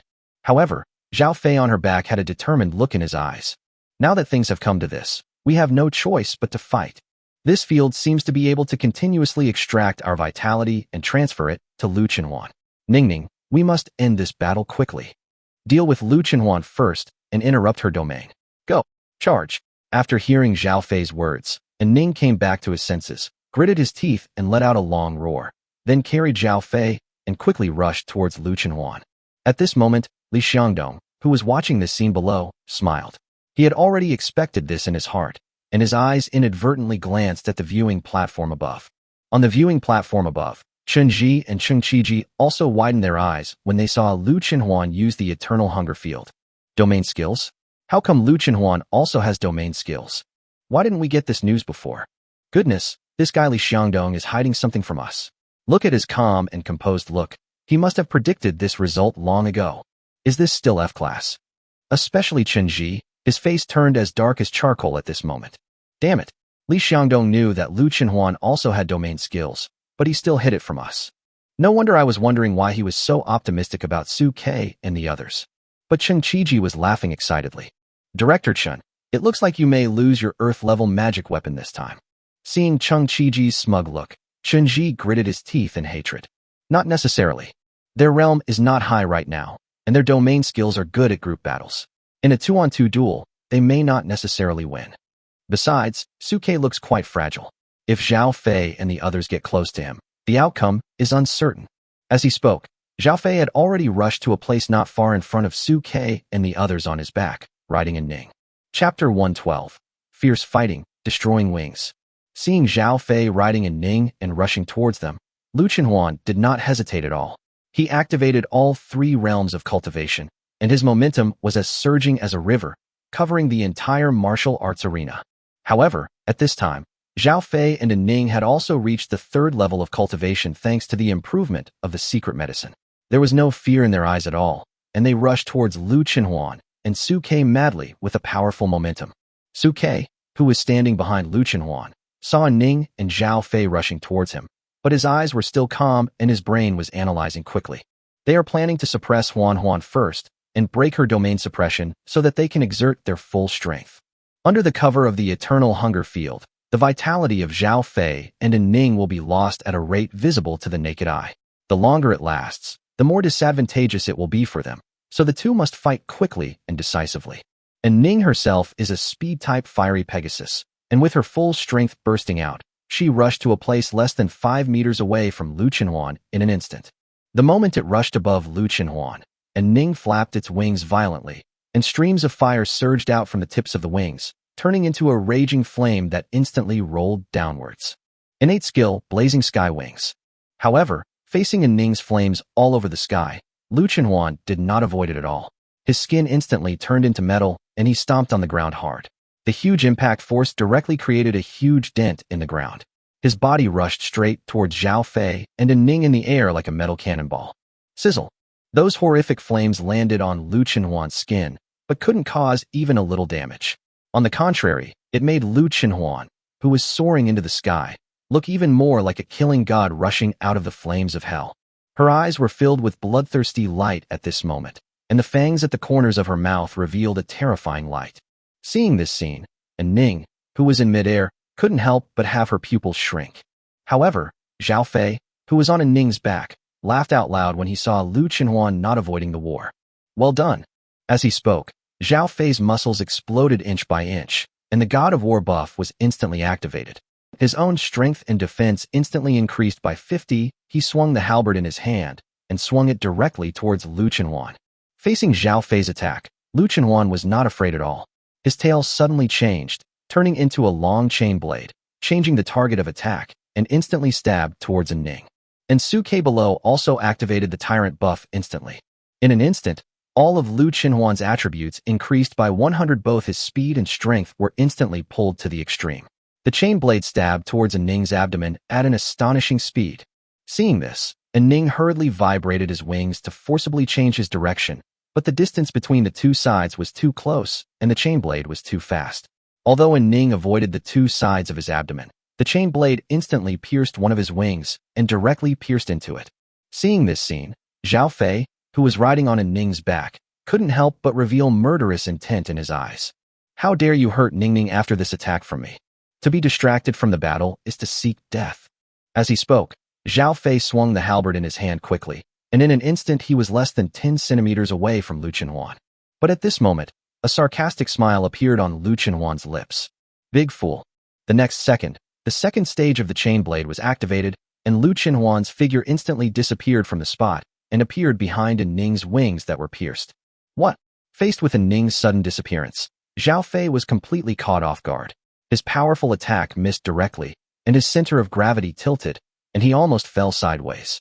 Lu Chenhuan seized the opportunity, swung out his gold-eating claws in an instant, and tore at An Ning's wings. In the face of extreme speed and power, Lu Chenhuan's terrifying attack directly produced a sonic boom, which exploded in An Ning's ears. An Ning subconsciously tried to retreat, but Lu Chenhuan's teleportation speed was too fast. Before she could even react, Lu Chenhuan's gold-eating claws had already landed on her right wing. Swish!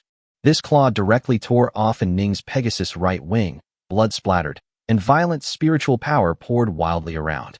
The moment the wings were torn apart, An Ning's body couldn't help but tilt sideways and fell straight to the ground.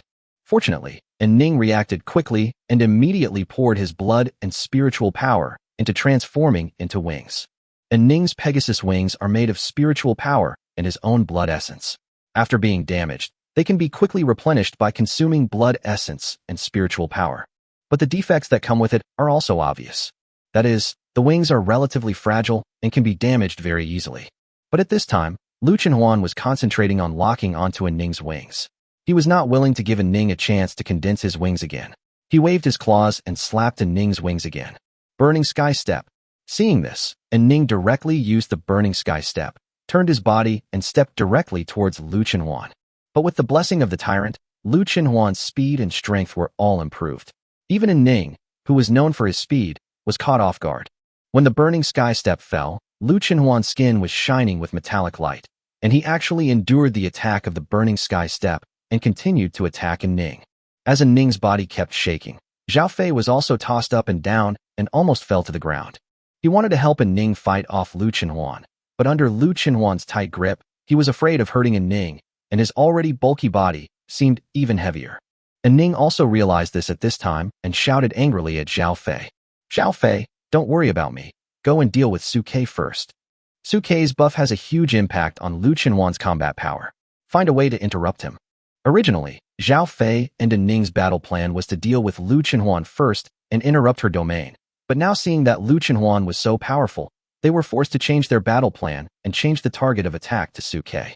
The moment An Ning finished speaking, Zhao Fei no longer hesitated. He jumped off An Ning's back and swung the halberd in his hand towards Su Ke. Seeing Zhao Fei rushing towards Su Ke, Lu Chenhuan, who was eager to protect his brother, looked downcast and instantly wanted to withdraw to protect Su Ke. But how could An Ning let Lu Chenhuan get his wish at this moment? She directly blocked Lu Chenhuan with a sneer on her face. "Want to protect Su Ke? Impossible. Even if I can't defeat you, I can still hold you back for a few seconds." Su Ke's performance doesn't seem like that of a close combat beastmaster. I want to see how he can stop Zhao Fei's attack. Judging from Su Ke's current performance, he is more like a beastmaster with auxiliary bonus, especially the terrifying buff of the tyrant, which can be said to be the ceiling of blessing skills. At this moment, the people watching the battle around saw Zhao Fei rushing towards Su Ke, and they all exclaimed in surprise.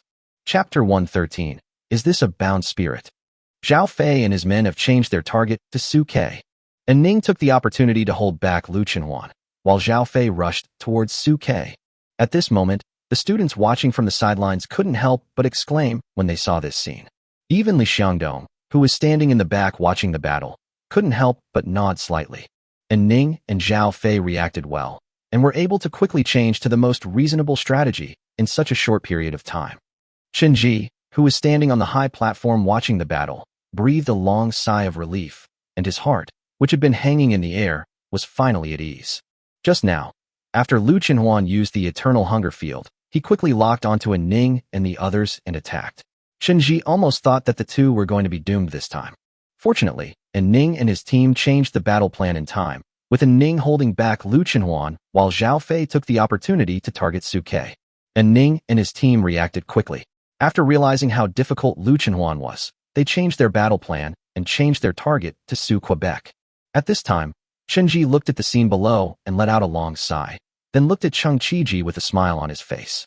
"Director Chung, it seems that we may not be able to send out our Earth-level magic weapon. Su Ke has top-notch talent in beast control, but at the moment, he is more of a support beast control master. Without the protection of the beast girl, facing the melee-type Zhao Fei, it will be very dangerous." Even Lin Lan beside her couldn't help but smile. That's right, Su Ke underestimated the enemy this time. If he had brought Lung Ruoxue with him to protect him and let Lu Chenhuan do the attack, then Zhao Fei and An Ning would definitely not be able to do anything to him. What a pity he underestimated the enemy. Although Lu Chenhuan's performance this time was amazing, far beyond the imagination of Chun Ji and Lin Lan, He was able to confront the combined forces of Zhao Fei and An Ning with an F-level qualification without losing. But the battle between Beastmasters does not just depend on the gap between the Beast Girls on both sides, but also on the Beastmasters themselves. Chun Ji and Lin Lan did not think that without the protection of the Beast Girl, Su Ke, an auxiliary Beastmaster, could withstand the attack of Zhao Fei, an S-level melee Beastmaster. Cheng Qiji and Manhwa were also sweating for Su Ke when they saw the battle below. Indeed, judging from Su Ke's current performance and position, he is a Beastmaster with a supporting orientation. If he was a melee Beastmaster, he would have rushed forward with Lu Chenhuan instead of hiding behind him. But at this time, Cheng Qiji still had hope in his heart. Logically speaking, an SSS-level Beastmaster should have quite a few innate skills. Su Ke has only used one talent skill since the beginning of the game. He should have a backup plan or a trump card. But Zhao Fei did not consider these. He waved the halberd in his hand and looked at Su Ke with a ferocious look in his eyes. He had been in youth training for so long, but he had never heard of how strong Su Ke was. Even if Su Ke had a backup plan, Zhao Fei did not think that Su Ke could withstand his attack. As he rushed towards Su Ke, Zhao Fei's God of War was activated, and his strength and defense instantly increased by 50. His eyes were full of the belief that he would win. However, facing Zhao Fei's attack, Su Ke's eyes were full of calmness. A sarcastic smile appeared on the corner of his mouth. Want to target me? Su Ke could understand Zhao Fei and An Ning's thoughts, but he was not someone who could be easily bullied. The reason why I didn't take action all along was because no one was worthy of my action. Now that it was the final moments of the youth training competition, Su Ke didn't mind showing off his little fighting ability to Zhao Fei, An Ning, and the others. While he was thinking, Zhao Fei had already descended from the sky dragging a halberd and appeared in front of him. The moment the halberd approached him, Zhao Fei instantly launched a halberd attack. Terrifying spiritual power burst out from the tip of the halberd blade, and with an unstoppable and terrifying momentum, he swung it fiercely towards Su Ke. Under this powerful blow, the surrounding space was distorted and deformed, which shows how terrifying its power is. In an instant, the distance between Su Ke and the horrifying halberd was less than 30 centimeters, and it was about to chop down on Su Ke's head. Seeing this scene, the people around couldn't help but exclaim. Cheng Qiji, who was watching the battle from above, couldn't help but worry for Su Ke. But facing Zhao Fei's terrifying attack, Su Ke showed a smile. He stretched out his hand and gently grasped Zhao Fei, who was about to rush towards him, and exhaled gently. Bound Spirit. In an instant, a chain of energy suddenly shot out from Su Ke's hand and quickly wrapped around Zhao Fei. Seeing this scene, the curators around couldn't help but show expressions of surprise. Spirit binding? Isn't this a skill used by Beastmasters after they advance to the second level to restrain the contracted Beast Girls from going berserk? Strictly speaking, a skill like soul binding cannot even be considered a talent skill. It can only be considered a small auxiliary skill. Why did Su Ke use the soul binding technique on Zhao Fei? Can't soul binding only be used against your own Beast Girls? And it's not a combat skill either. That's right. Logically speaking, Su Ke has a lot of practical experience. He shouldn't be ignorant of this kind of common sense, right? Could it be that he started to panic when he saw Zhao Fei approaching him? At this moment, everyone had no idea why Su Ke would use the soul binding technique on Zhao Fei. Cheng Qiji and Chun Ji, who were standing on the high platform watching the battle, were also stunned. Even Zhao Fei himself was a little slow to react. Bound Spirit. Su Ke, are you panicking? At this moment, seeing Captain Su using the soul binding on him, Zhao Fei couldn't help but feel relieved. A smile appeared on the corner of his mouth, as if he had already seen his victory. Even An Ning, who was in midair, showed excitement in her eyes. But the next second, their smiles froze on their faces. In the field of vision, the soul-binding chain quickly climbed up Zhao Fei along Su Ke's palm. The next second, Zhao Fei's figure, which was in midair and ready to attack, suddenly froze. He fell straight down to the ground with the halberd in his hand. Seeing this scene, everyone couldn't help but show shock in their eyes. No, how can Su Ke's binding spirit be used on humans? And can it even stop the opponent's movements? At this moment, everyone was shocked beyond words by the scene before them. Especially Zhao Fei, who was the person involved, felt that his body and the spiritual power in his body were all stagnant at this moment, and he lost control of himself. He could only watch as Su Ke took a step towards him and punched him. But until this moment, Zhao Fei still had fantasies in his heart. Su Ke is a support-type Beastmaster. It's impossible for him to seriously injure me with one strike. As long as I wait for this weird spirit binding to end, I can turn the tide of the battle. But the next second, his expression suddenly turned ugly. Because in the field of vision, Sukei's palm had unexpectedly transformed into a beast without him noticing, and it was glowing with a chilling metallic light. Chapter 114. I avoid his edge. An Ning's innate skill? How could Sukei know An Ning's innate skill? Seeing Sukei's hand transform into a beast, Zhao Fei felt his mind go blank at this moment. As we all know, beast transformation is a special talent that only beast girls have, and only beast girls have the bloodline that allows them to transform into beasts. But the Sukei in front of him could actually transform into a beast, although only his palms. It was enough to shock people. The students watching around widened their eyes with disbelief in their eyes. Beast transformation? How could Sukei, a beastmaster, transform into a beast?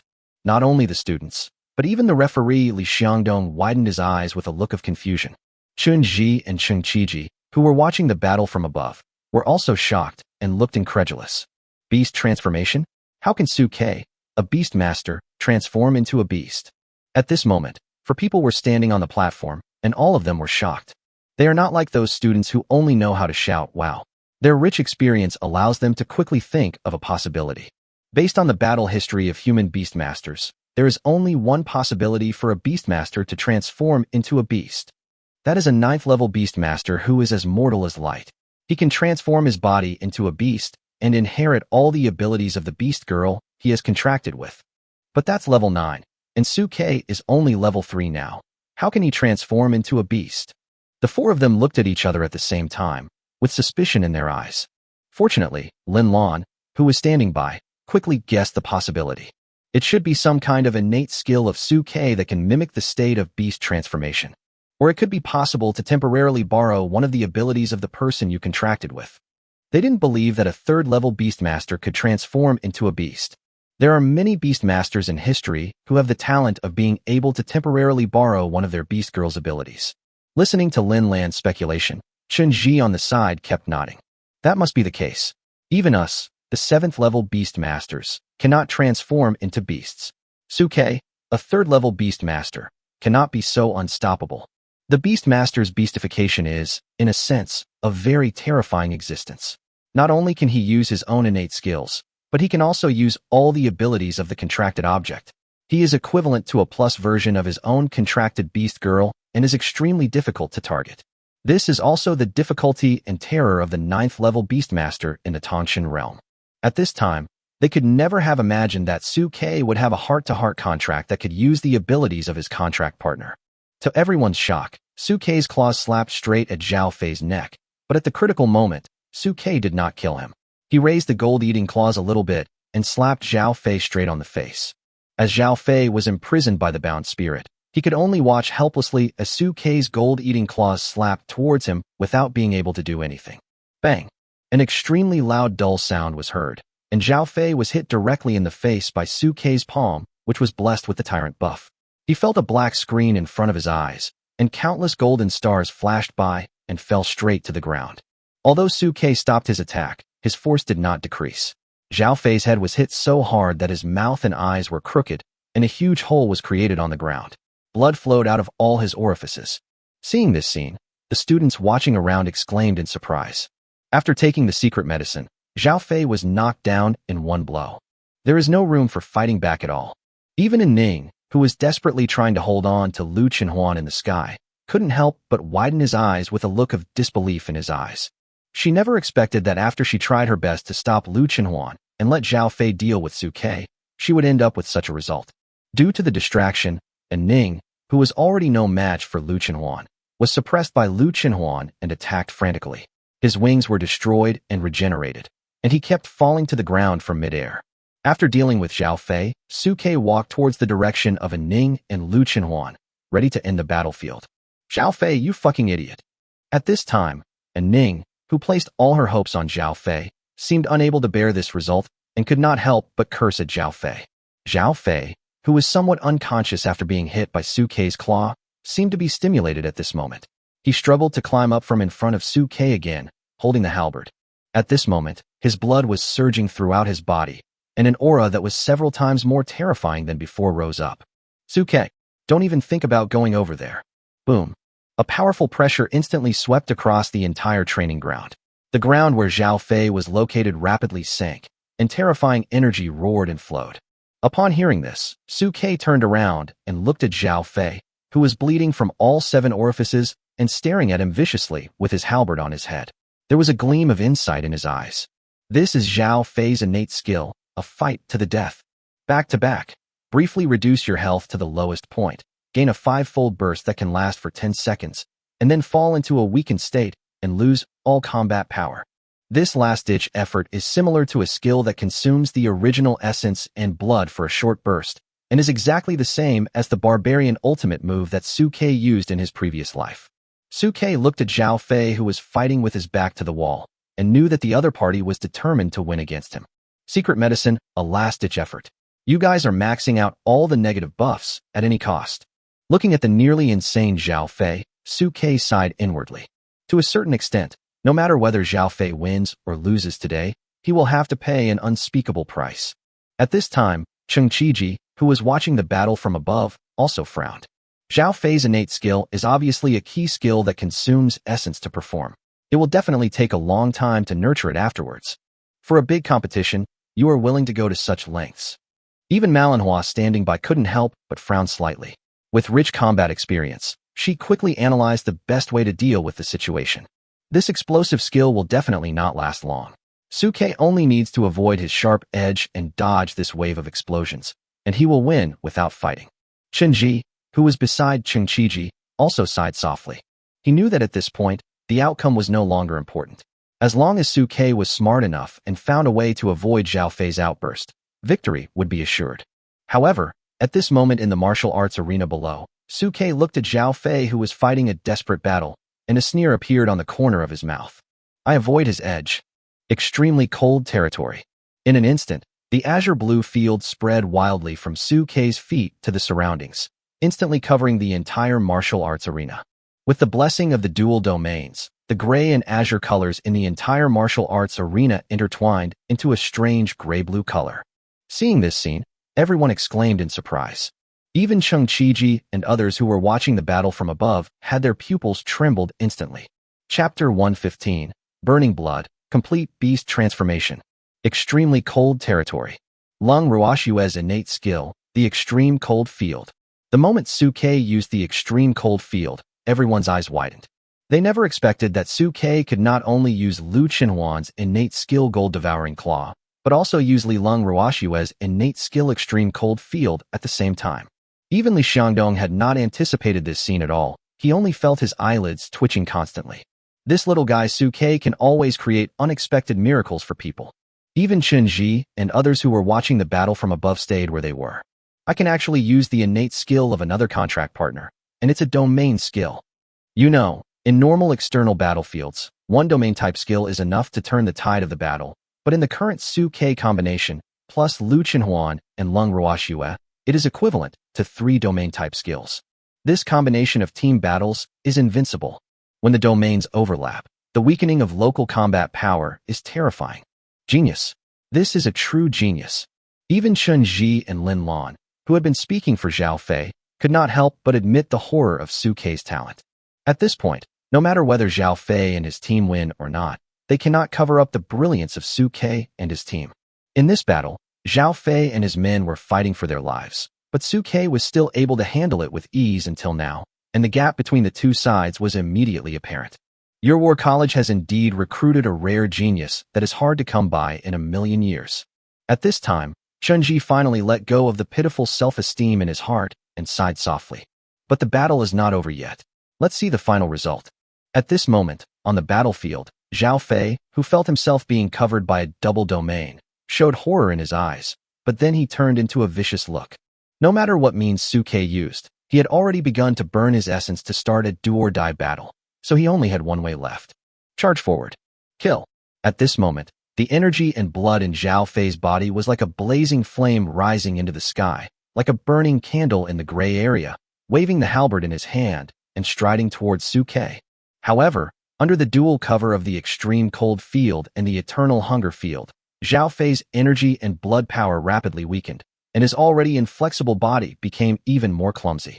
On the other side, An Ning had already lost a lot of energy and blood due to the existence of the Eternal Hunger Field, and was no match for Lu Qinhuan. After the extreme cold field expanded, his speed was instantly slowed down. Lu Chenhuan seized the opportunity and used chain blades to attack, locking his back, teleporting to his back, and tearing both of his wings apart. Due to the continuous absorption of qi and blood by the eternal hunger realm, An Ning was no longer able to condense the wings of a Pegasus and fell straight down.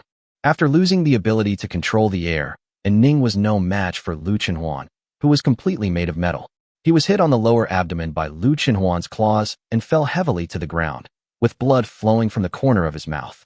However, just as Lu Chenhuan was about to withdraw to rescue Suke, An Ning shouted loudly, and his blood and essence burned wildly. His body quickly transformed into the form of a Pegasus, and his human features quickly faded away, completely beastral. Seeing this scene, everyone around widened their eyes at this moment, and Li Xiangdong's body tensed up instantly. Burning blood. A third-level beast girl can burn her own blood and essence to transform completely into a beast for a short period of time, but she will be weak for 3 days afterwards. An Ning and Zhao Fei are ready to fight. Whether it is An Ning's blood-burning beast transformation or Zhao Fei's fight to the death, both are means of burning oneself to fight a decisive battle. Coupled with the help of the secret medicine, one can imagine how weak the two will be after this battle. But in order to win this battle, An Ning and Zhao Fei no longer cared about so much. Seeing the two of them activating the final state, everyone's minds became tense at this moment, and they couldn't help swallowing. They knew that the key to final victory or defeat had come. Whether it is Zhao Fei who activated the last stand, or An Ning who entered the blood-burning state, in this state, victory or defeat is just a matter of a blink of an eye. At this time, Suke, who was present, also felt the threat from the two people. He narrowed his eyes slightly and prepared to use other means. However, at this moment, Lu Chenhuan's voice rang out. An Ning, don't you just want to prove to Brother Su that you made a mistake in choosing me? Since today's battle was started by me, I will end it. Let me prove it to you. Brother Su didn't choose you because you're not as strong as me. As Lu Chenhuan's words fell, the entire eternal hunger realm instantly boiled over, and countless blood lights in the darkness gathered and burned madly towards Lu Chenhuan. She also chose to burn her blood and transform completely into a beast.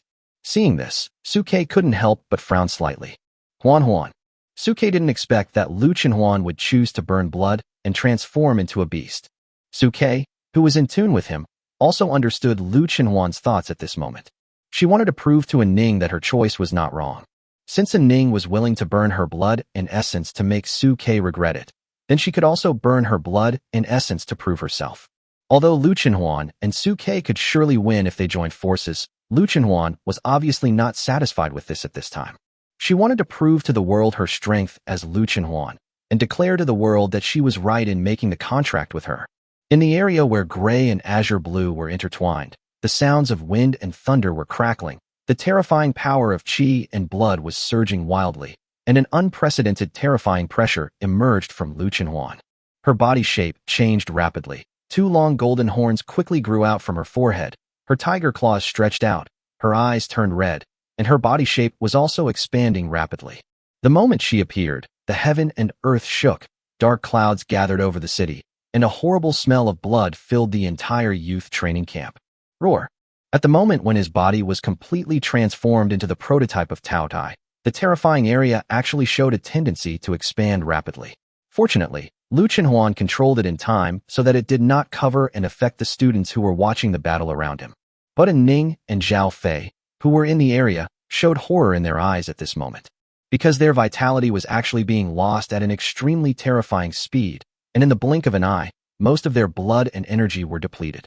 Quick victory. Realizing that something was wrong, Zhao Fei and An Ning quickly sped up, preparing for a quick victory. However, facing the attack of the two, Lu Chenhuan just glanced at them coldly, and the tail of the bronze chain instantly sank into the ground.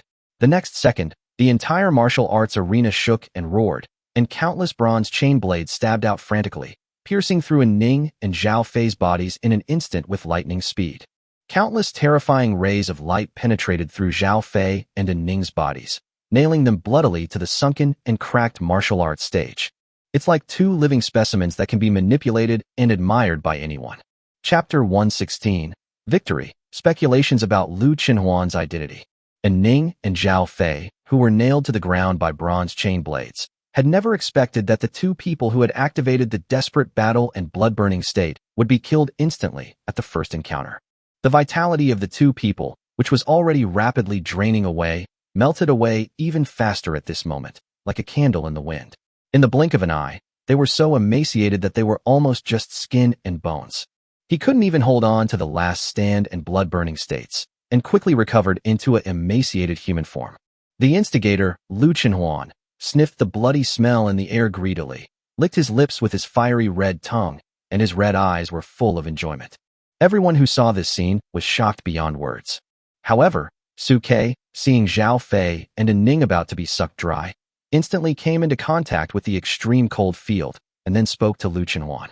Huan, withdraw the domain and your chain blade. Hearing this, Lu Chenhuan turned his head to glance at Su Ke, as if he remembered something. The bloodthirsty red light in his eyes gradually faded. He raised his claws and waved them lightly, and the eternal hunger realm quickly retreated towards his feet. Then he twisted his tail and retracted his bronze chain tail. Crash! There was total silence between heaven and earth, save for the sound of the bronze chain blade being dragged back into the ground. The moment the bronze chain blade was retracted, Lu Chenhuan instantly returned to human form. But compared to before, her face was a little pale at this moment, and her body was shaking slightly. It seemed that she had not yet recovered from her complete bestial state, and she almost couldn't stand steadily. Fortunately, Su Ke stepped forward in time, held Lu Chenhuan's right hand with one hand, and put the other hand around Lu Chenhuan's waist, supporting her body and speaking with concern. Huan, how are you? Listening to Su Ke's caring words and looking at the concerned look in Su Ke's eyes, Lu Chenhuan felt warm in his heart and shook his head gently. I'm fine, Brother Su. I used the eternal hunger field to absorb a lot of life force from An Ning and Zhao Fei. I used most of their blood when I burned my blood. Plus, I didn't use my beast transformation ability much, so my own loss was not high. After listening to Lu Chenhuan's explanation, Su Ke felt relieved. I'm glad you're okay. Compared to the conditions of Zhao Fei and An Ning, Su Ke was more concerned about Lu Chenhuan's safety. At this time, Li Xiangdong, the referee, rushed onto the martial arts stage. His eyelids twitched wildly as he looked at An Ning and Zhao Fei, who were dying, with countless blood holes all over their bodies and unable to speak. Lu Chenhuan came to his senses and hurried forward with the help of Su Ke and spoke to Li Xiangdong. Generally, don't worry. When I was fully transformed into a beast, I deliberately controlled the angle precisely. I just gave them a little stimulation and didn't stab them in the fatal spot. There is no fatal point. Looking at Zhao Fei and An Ning with blood holes all over their bodies, Li Xiangdong felt like the sky was falling. But the bleeding is almost gone. After the vitality was drained by the eternal hunger field, the two people, who already had little blood left, looked like corpses after losing so much blood. Therapist, get on stage. Help. At this time, Li Xiangdong, who was full of anxiety, spoke to the beast girls with healing abilities and the beast tamer instructors in the audience. Zhao Fei and An Ning are S-level geniuses after all. It would be a real joke if they died in a competition. Hearing the noise, the instructors in the audience rushed to the stage and scrambled to rescue Zhao Fei and An Ning. But the two were seriously injured and their essence was depleted and missing, so it was not so easy to save them. Everyone had to work together to carefully repair Zhao Fei and An Ning's injuries. As for Li Xiangdong, he took the opportunity to walk aside and announced the result of the competition to the audience. The winner of this competition is number 27, the Su Ke team. Let's congratulate them. After Li Xiangdong's announcement, the audience came to their senses and cheered. Wonderful. It's really wonderful. For such a small youth training competition, we can actually enjoy such a wonderful battle. I am so surprised. I originally thought that Zhao Fei, who started a desperate battle, and An Ning, who was burning with blood, could turn the tide of the battle, but I didn't expect that they would eventually be defeated by Lu Chenhuan. To be honest, Lu Chenhuan's fully transformed beast is so handsome. With just one encounter, he instantly killed Zhao Fei, who was in a desperate state, and An Ning, who was burning with blood. And look at how he is after he activated the blood-burning technique. He is full of energy. How can he be weak? Everyone looked at Su Ke and Lu Chenhuan with fear in their eyes. They couldn't imagine, if they met a pervert like Lu Chenhuan, how many seconds could they last? Chun Ji and Lin Lan, who were watching the battle from above, also had their mouths wide open, and they haven't closed them until now. He was killed in 1 second after the first encounter? Originally, the two thought that after Zhao Fei and An Ning started the last-ditch battle and the blood-burning battle, there would be a fierce fight, but unexpectedly, they were defeated by Lu Chenhuan in one encounter. How come Lu Chenhuan is so strong? Is this really just an F-rank beast girl? At this moment, both of them had deep doubts about Lu Qinhuan's talent. Especially Lin Lan, her eyes narrowed slightly. Yes, I remember that the talent written in Lu Qinhuan's awakening information was clearly hungry mole. But look at Lu Qinhuan's completely beastly state just now. How does that have anything to do with a mole? The two of them still could not forget the state of Lu Qinhuan just after he was completely transformed into a beast. That kind of pressure even made these two 7th-level masters feel a little throbbing and fear in their souls. If you tell them it's a mole, they simply won't believe it. Not only Chen Ji and Lin Lan, but even Cheng Qiji and manhwa beside them also began to doubt at this moment. Could it be that Lu Qinhuan's awakening information is the same as Lung Ruoshue's, and there is also an error? As members of the Daxiao War Academy, the two had been through hundreds of battles, and they could tell at a glance that the imposing aura displayed by Lu Qinhuan when he had just fully transformed into a beast could definitely not be that of an F-level person. With such strong pressure and combat power, let alone even SS is possible. At this time, Cheng Qiji and the other man's eyes were filled with joy. It seems that Lu Qinhuan and Lung Ruoshue, who are under Su Kei's contract, are not just as simple as the F-level shown in the information. In this way, we won't have to worry about Su Kei's future development. These two beast girls are so strong, they are totally worthy of Su Kei, who is an SSS. Of course, at this moment, everyone has not realized that Su Kei's true talent is not just SSS. If they knew that Su Kei's true talent level is God level, I am afraid that more than just a few deans would be dispatched.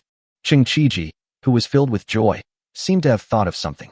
He coughed dryly, looked at Chen Ji and Lin Lan with a righteous look, and spread out his palms directly. You too, you lose. Give me the promised Earth-level magic weapon. Chapter 117. Qi Ji's Astonishing Inference.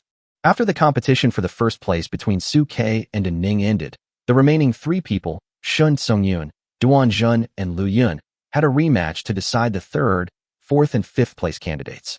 With Li Xiangdong's announcement, the results of the entire youth training competition were decided. Su Kei and his team ranked first, An Ning ranked second, Shun Songyun ranked third, Lu Yun ranked fourth, and Duan Jun ranked fifth. Afterwards, after some simple treatments, they all went on stage to receive their awards, as Li Xiangdong announced. But Zhao Fei and An Ning, who came in second, were too seriously injured to even stand up, and had to be received by their 2nd Battalion instructors. On the other hand, Su Kei and Lu Qinhuan, especially Lu Qinhuan, did not seem weak even after using the blood-burning technique to completely transform into a beast. He stayed beside Su Kei, jumping around with the trophy in his arms. Everyone was very sad about this result. Even Chen Ji, who was watching the battle above, couldn't help but let out a sigh. I didn't expect that An Ning and Zhao Fei, despite all their efforts, couldn't do anything to Su Kei and Lu Qinhuan. Especially for the last attack, Lu Qinhuan didn't even use much of Su Kei's abilities. She was in her fully beastly state, and she crushed An Ning and Zhao Fei all by herself. Although Chen Ji and Lin Lan did not want to admit it at this time, the strength shown by Lu Qinhuan kept reminding them that Lu Qinhuan's strength was far beyond their imagination. Especially Lin Lan, who now changed her previous idea that Lu Qinhuan was a useless F-level person. The strength shown by Lu Qinhuan and Lung Ruoshue is definitely not F-level. Where can an F-class crush two S-classes? Not to mention F-level, even A-level geniuses like Shun Songyun and Lu Yun could only be suppressed when facing S-level An Ning and Zhao Fei. Where could there be such a strong F-class? And judging from their beastly states, both Lu Qinhuan and Lung Ruoshue's talents are very different from what was written in their awakening information. How could there be a dragon with scales? And Lu Qinhuan, who is in a completely beastly state, with horns and a pair of tiger claws, looks so majestic. How can he be a mole? Which mole looks like this? Even Cheng Qiji, who was standing beside him, couldn't help but nod slightly. Indeed, judging from the performance of this youth training competition, both Lu Qinhuan and Lung Ruoshue did not perform like an F-level player. Manhwa on the side frowned slightly. Could it be that, as you previously deduced, their awakening information is wrong? But how could it be such a coincidence that both of them happened to awaken to F-level, and both happened to contract with Su Kei, and also happened to have wrong awakening information? How can there be such a coincidence in the world? Listening to Manhwa's words, the three people around her all fell silent. It is indeed as Manhwa said, all this is too much of a coincidence. More importantly, the awakening arrays of each school were personally engraved and passed down by the ancient sages of the human race. Under normal circumstances, it is impossible for them to go wrong. But this time, there were two mistakes, which seemed abnormal no matter how I thought about it. On the other hand, Cheng Qiji, who was standing aside, frowned tightly and suddenly thought of a possibility. However, he did not defend himself, but just smiled and spoke to Chunji and Lin Lan. There is no coincidence in the world. Some things in the world are just coincidental. Forget it, don't think about those things. As Suke's future director, let's go down and congratulate them first. As the future director of Zhao Fei and An Ning, I suggest that you also go and express your condolences to the two parties involved. When Cheng Qiji said this, he seemed to remember something and smiled at Chunji and Lin Lan with a nasty look on his face. By the way, don't forget the Earth-level magic weapon you lost to us. As the Dean of Lingwu College, I believe you will not default on your debt. Of course, if you refuse to pay, I don't mind asking our Dean to go to your Lingwu Academy to ask for it in person. Looking at the despicable expression on Cheng Qiji's face, Chunji instantly became furious and completely forgot about what happened between Lung Ruoxue and Lu Qinhuan just now. After saying these words, Cheng Qiji took manhwa and walked quickly towards the podium where Su Ke and the others were standing. Manhwa, who was beside Cheng Qiji, waited until she stepped down from the platform before gently poking Cheng Qiji's elbow with her hand. Old chum, did you think of something just now? Manhwa, who was connected with Cheng Qiji's mind, guessed what Cheng Qiji must have been thinking of the moment she saw Cheng Qiji's expression. However, because Chunji and Lin Lan were still there at the time, he felt that the timing was not right and did not say it. Now that he was completely away from Chunji and Lin Lan, Cheng Qiji finally relaxed and nodded mysteriously at Manhwa. Lanhua, your guess is correct. I did have a very bold guess in my mind just now. Looking at the mysterious expression on Cheng Qiji's face, Manhwa's heart moved slightly. What conjecture? Cheng Qiji subconsciously looked around, and seeing that Chunji and Lin Lan had not caught up, he lowered his voice and spoke to Manhwa. Lanhua, is it possible that Lu Qinhuan and Lung Ruoxue's awakening information is not wrong, but that the two of them completed their talent transformation with the help of Suke? They advanced. Upon hearing this, Manhua's expression changed, and her pupils trembled. Talent transformation? At this moment, Manhwa was shocked. The day when the innate self-awareness awakens is an unchanging constant. This is a law recognized by the world. If this Suke can really change the talents of these two people, it will be something that will shock the world. Yes. Cheng Qiji nodded cautiously. So I didn't say this speculation just now. If Suke can really transform and upgrade the Beast Girl's talent, then his value will be far greater than it is now. Perhaps with his own strength, he can at least create two future beast gods. Even more if he's hiding something about his talent. On this basis, if we can help non-contracted Beast Girls upgrade, it will stir up a huge wave in the whole world, and even the ferocious beasts may come to the gate to kill people. Hearing Cheng Qiji's inference, Manhua's heart was also filled with turmoil. She never imagined that Cheng Qiji would have such an inference in his mind. But what is shocking is that this inference seems so possible based on various past evidences. That's why I interrupted the topic and directed Chunji and the others' thoughts to other places. At this moment, Cheng Qiji narrowed his eyes slightly and looked at Suke and the other two who were standing on the podium with excitement on their faces. If they guess this result and confirm it, then we may not be able to keep Suke with just the two of us. But Chunji and the others are not fools. It is very likely that they will come to similar conclusions after they realize what is happening. So, after today's game, we will lead everyone on the road directly. Don't waste any time on the road. Chapter 118, let's wait a little longer. Listening to Cheng Qiji's reasoning, Manhwa on the side couldn't help but nod heavily. Qiji, you are right. We can't afford to take the risk even if there is a 1 in 10,000 chance of this happening. If it is true as the two guessed, that Suke has the ability to change the talents of Beast Girls, then the impact of this matter will be huge. Although it can indirectly prove why Suke dared to contract two F-level Beast Girls, it will also enhance Suke's competitiveness. Once this talent is confirmed, the deans of the 3 major colleges may come out to snatch him up. The more important point is that if the 3 deans were to take action, it might attract the covetousness of those with ulterior motives, and the situation and scene at that time would be several times more complicated than it is now. In contrast, if the two of them quickly led Suke and the others out of Tianhai to avoid being tempted by people with connections, many things could be avoided. Without trial and confirmation, no matter how many guesses you have in your mind, they are just guesses and cannot be counted, and there will be no real risk. Thinking of this, Manhwa and Cheng Qiji looked at each other, then quickly walked to the podium at the side and waited quietly for Suke and the others. At this moment, Suke reached out and took the 1,000-year-old snow lotus planted in the jade box from Li Xiangdou. He opened the box and smelled the cool and subtle fragrance emanating from it, his eyes full of joy. With this 1,000-year-old snow lotus, Ruoshua's materials for advancement are complete. Then we just need to focus on preparing Huanhuan's next level of advanced materials. With the Millennium Snow Lotus in hand, Lung Ruoshua has obtained all the materials for advancement at this stage. The next step is to collect fresh blood essence of 4th level or above ferocious beasts to engrave the Taotai pattern on Lu Qinhuan's back and activate the Taotai eyes. The preparations for the talent advancement of the two at this stage have been completed. While they were thinking, everyone left the stage one after another, while Cheng Qiji and Manhwa quickly went up to the stage and walked to the side of Su Ke and the others. Su, Lu, and Lung, congratulations on winning first place in this youth training competition. Hearing the congratulations from Cheng Qiji and Manhwa, Su Ke, Lu Qinhuan, and Lung Ruoshua couldn't help but turn their heads and look at Cheng Qiji and Manhwa, who were walking towards them in a hurry. Thank you, directors. No need to be so polite. You will all enter our war college sooner or later anyway.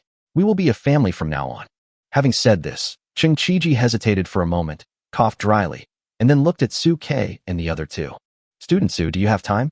Hearing Cheng Qiji's question, Su Ke raised his eyebrows slightly, then looked at Cheng Qiji. What's wrong, Director Cheng? Is there something wrong? Upon hearing this, Cheng Qiji spoke with some embarrassment. Student Su, our dean urged us to get you here. He said he loves talents and asked us to send you to Kyoto as quickly as possible. Now that the competition is over, I wonder if we can get on the road as soon as possible. Otherwise, Dean Chui might blame us. Listening to Cheng Qiji's words, Su Ke couldn't help but frown slightly. So soon. In theory, it would be normal for the youth training competition to start 3 or 4 days later. This is the first time I have seen people as anxious as Cheng Qiji and Manhwa. Could it be because they have some concerns in their hearts? While thinking, Su Ke turned his head to look at Lung Ruoshua and Lu Qinhuan on both sides. Ruoshua, Huanhuan, what do you think? After listening to Su Ke's question, Lung Ruoshua hesitated for a moment before speaking to Su Ke. Brother Su, it's not impossible to leave early, but I want to see my father before I leave. After all, if I leave Tianhai quietly, he will definitely be worried. Lu Qinhuan on the side also nodded. Brother Su, I also want to say hello to my father before I leave. Say goodbye to him before I leave. Upon hearing this, Su Ke nodded slightly, then turned and looked at Cheng Qiji again. Director Cheng, you also heard that Huanhuan and Ruoshua wanted to see their family before leaving. I want to accompany them to visit other houses before leaving. Su Ke has always been a sentimental person, so it is natural that he would not let Lu Qinhuan and Lung Ruoshua leave Tianhai with regrets. Can you two wait? Seeing the unquestionable expression in Su Ke's eyes, Cheng Qiji couldn't help but be stunned. He and Manhwa looked at each other and immediately made a decision in their hearts. Okay, then we'll wait a little longer. Once you have met your families, we will come and pick you up in person and leave immediately. Hearing Cheng Qiji's answer, Su Ke's eyes showed satisfaction and he nodded slightly. Okay, Director Cheng, please wait for our news. Since Cheng Qiji and others are willing to make concessions, I will not make things too difficult for them. As they were talking, Su Ke led Lu Qinhuan and Lung Ruoshua off the stage, returned to the camp to pack up, and prepared to leave to visit their relatives. Cheng Qiji and Manhwa looked at the backs of Su Ke and the others as they left, and they winked at each other. After today's battle, Su Ke and his men will become the hottest topic of discussion in the entire Tianhai. We must protect them secretly at all times to avoid any accidents before they leave Tianhai. As they spoke, the two of them followed Su Ke and the others without making a sound. After Su Ke and his two companions returned to the camp and simply sorted things out, they began to face new challenges. How should we arrange things for Huanhuan's family and Ruoshua's family? Seeing Su Ke on both sides looking at him expectantly, he gently touched his forehead. He was now under contract with both Lu Qinhuan and Lung Ruoshua. It was obviously unrealistic to leave either of them behind and go to another company. Not to mention whether Lu Qinhuan and Lung Ruoshua would feel resentful about this. The parents on both sides would definitely be unhappy. To focus on one thing and neglect the other is unfair. At this moment, Su Ke felt for the first time the trouble brought about by having too many contract partners. Lu Qinhuan, who was standing by, seemed to have noticed Su Ke's dilemma and spoke hesitantly. Brother Su, why don't we go to Ruoshua's house first? After all, you've been to my house, but you haven't been to Ruoshua's house yet. Lung Ruoshua, who was standing by, bit her lips, and spoke softly upon hearing this. I think we can go back to Sister Huanhuan's house first. After all, we have met Dad many times in the past few days, but Sister Huanhuan has not come home to visit her family. I guess she misses us very much. Seeing the two people's considerate looks, Suke felt warm in his heart and reached out to gently rub their heads. I am so lucky to have such sensible contract partners like you two. At this moment, the communicator in Lung Ruoshue's arms rang. Lung Ruoshue turned it on, then handed the communicator to Suke with a strange look on her face. Brother Su, it's Dad calling. Seeing Lung Ruoshue's strange expression, Suke raised his eyebrows slightly and then answered the phone. Hello, father-in-law, I'm Su Quebec. Mashimoshi. Listening to Suke's answer, Lung Qianxio's enthusiastic voice came directly from the microphone. Hey, son-in-law, I heard that you won first place in the youth training competition, so I specially invited your other father-in-law to come to my house to celebrate together. Chapter 119. Gogogo is setting off.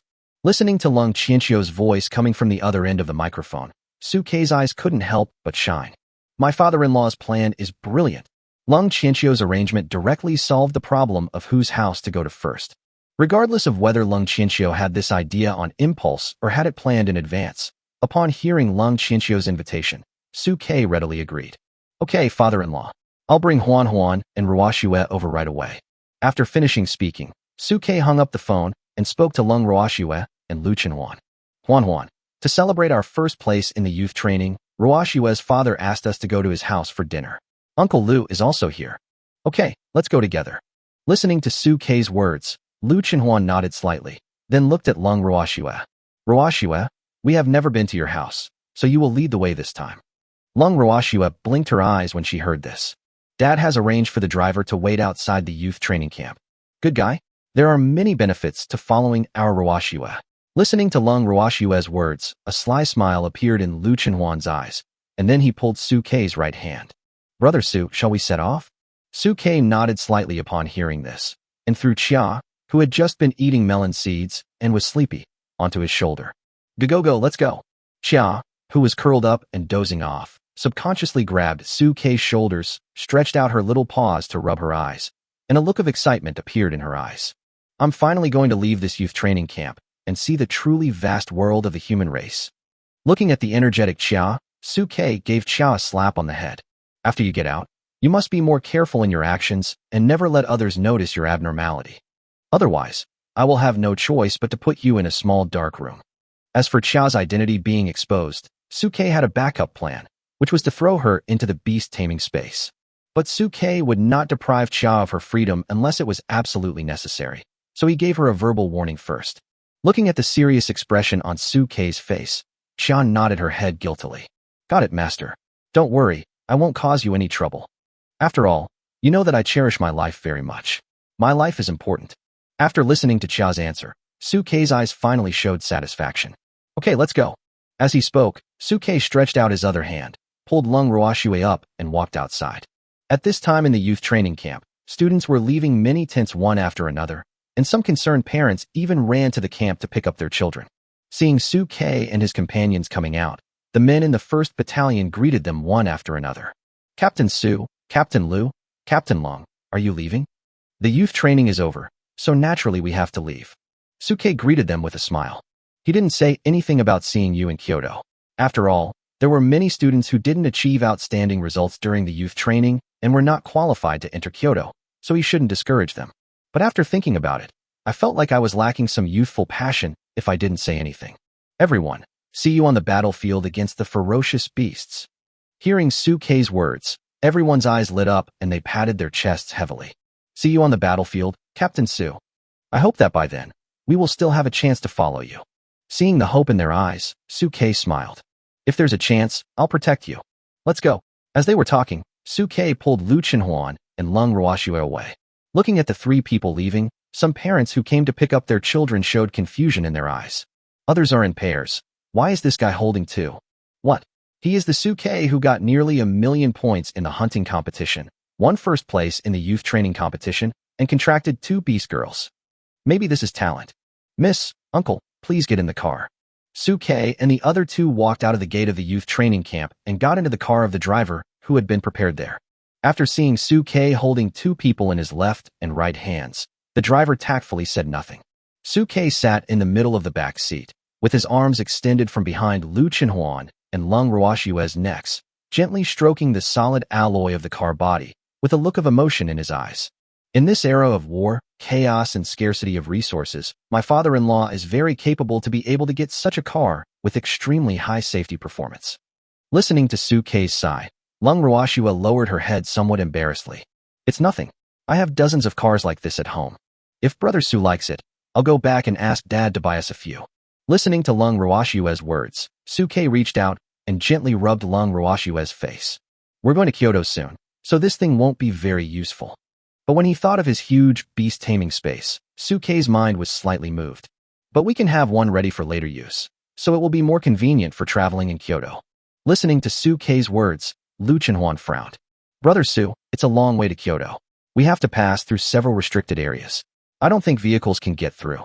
Hearing this, Suke smiled. Don't worry about this. I have a plan. Hearing Suke's self-introduction, both Lu Chenhuan and Lung Ruoshua couldn't help but blush instantly to their ears. However, Chia, who was curled up in Suke's arms, couldn't help but roll her eyes when she heard this. She turned around and buried her head in Suke's arms, mumbling. Soon, the car drove into the bustling urban area.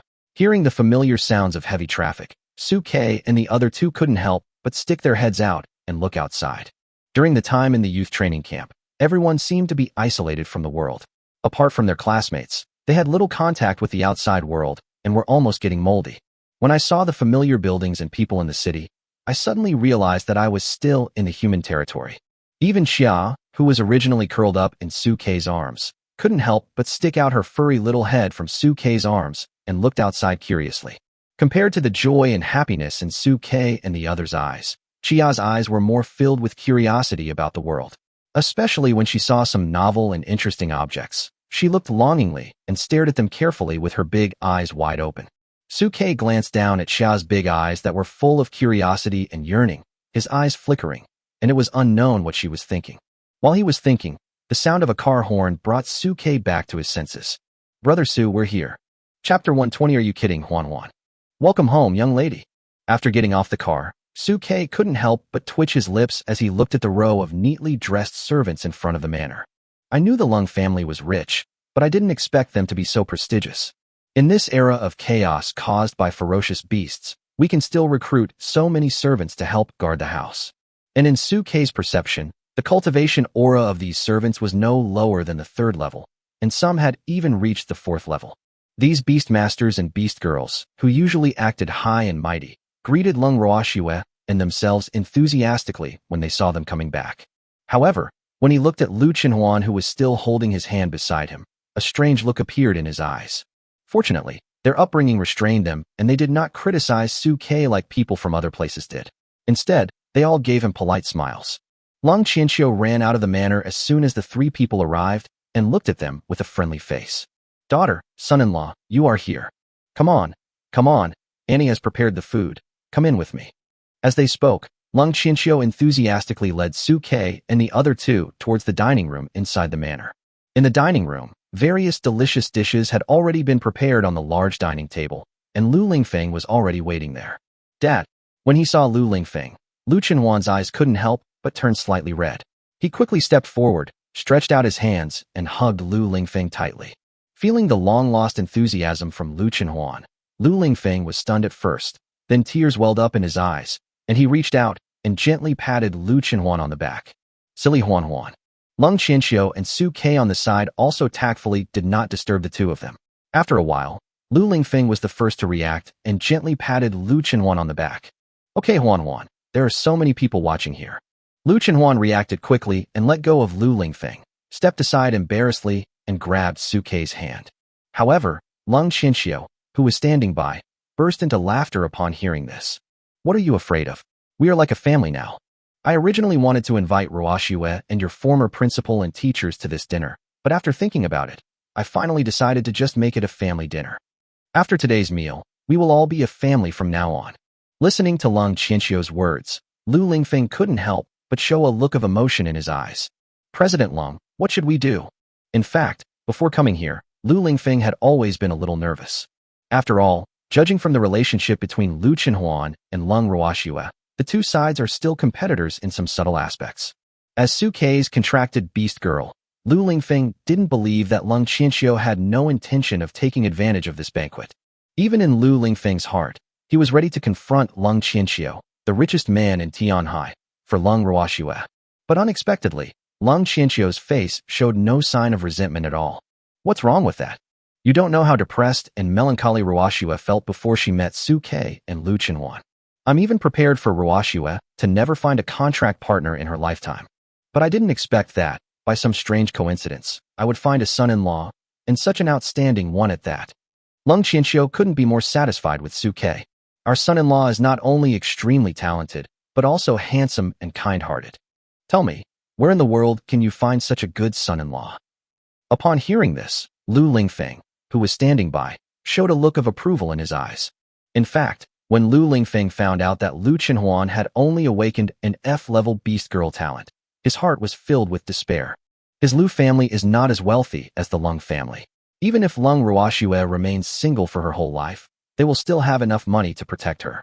For Lu Qinhuan, she will only have beauty but no ability to support it, and her future will be very miserable. At that time, Lu Lingfeng had even made up his mind that even if he had to bow his head, he would find a way to find a shelter for Lu Qinhuan. But he also didn't expect that Suke, who had awakened his SSS level talent, would actually fall in love with Lu Qinhuan. Lu Lingfeng still remembers that feeling of surprise vividly. Let's not talk about this anymore. The kids have suffered a lot during their youth training, especially when they were almost killed by that damn sky-splitting tiger. It's really... When Lung Qianxiu said this, his mind flashed back to the scene when Lung Ruoxue was in trouble and hatred appeared in his eyes. What a bastard.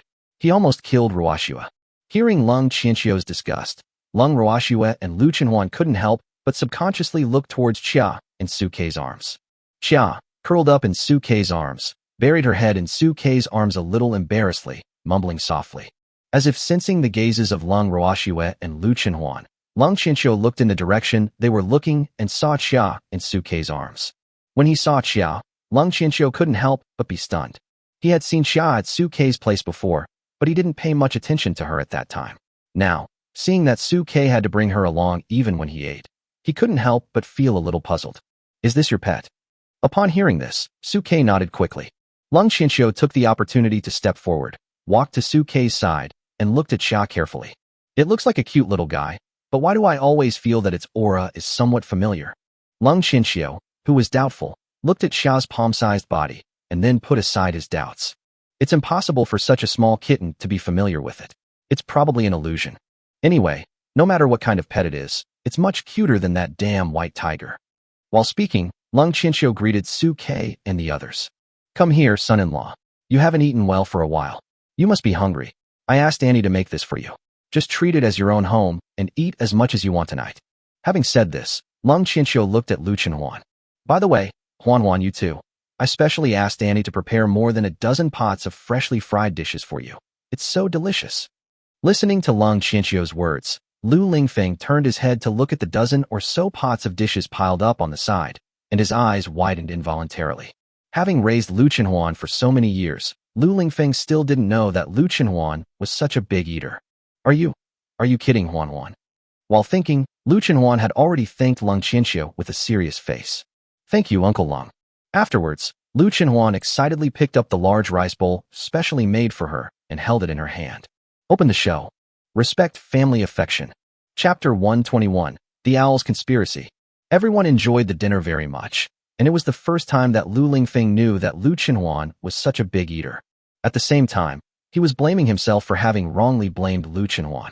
When Lu Qinhuan was still in junior high school, the pocket money she gave her was often not enough.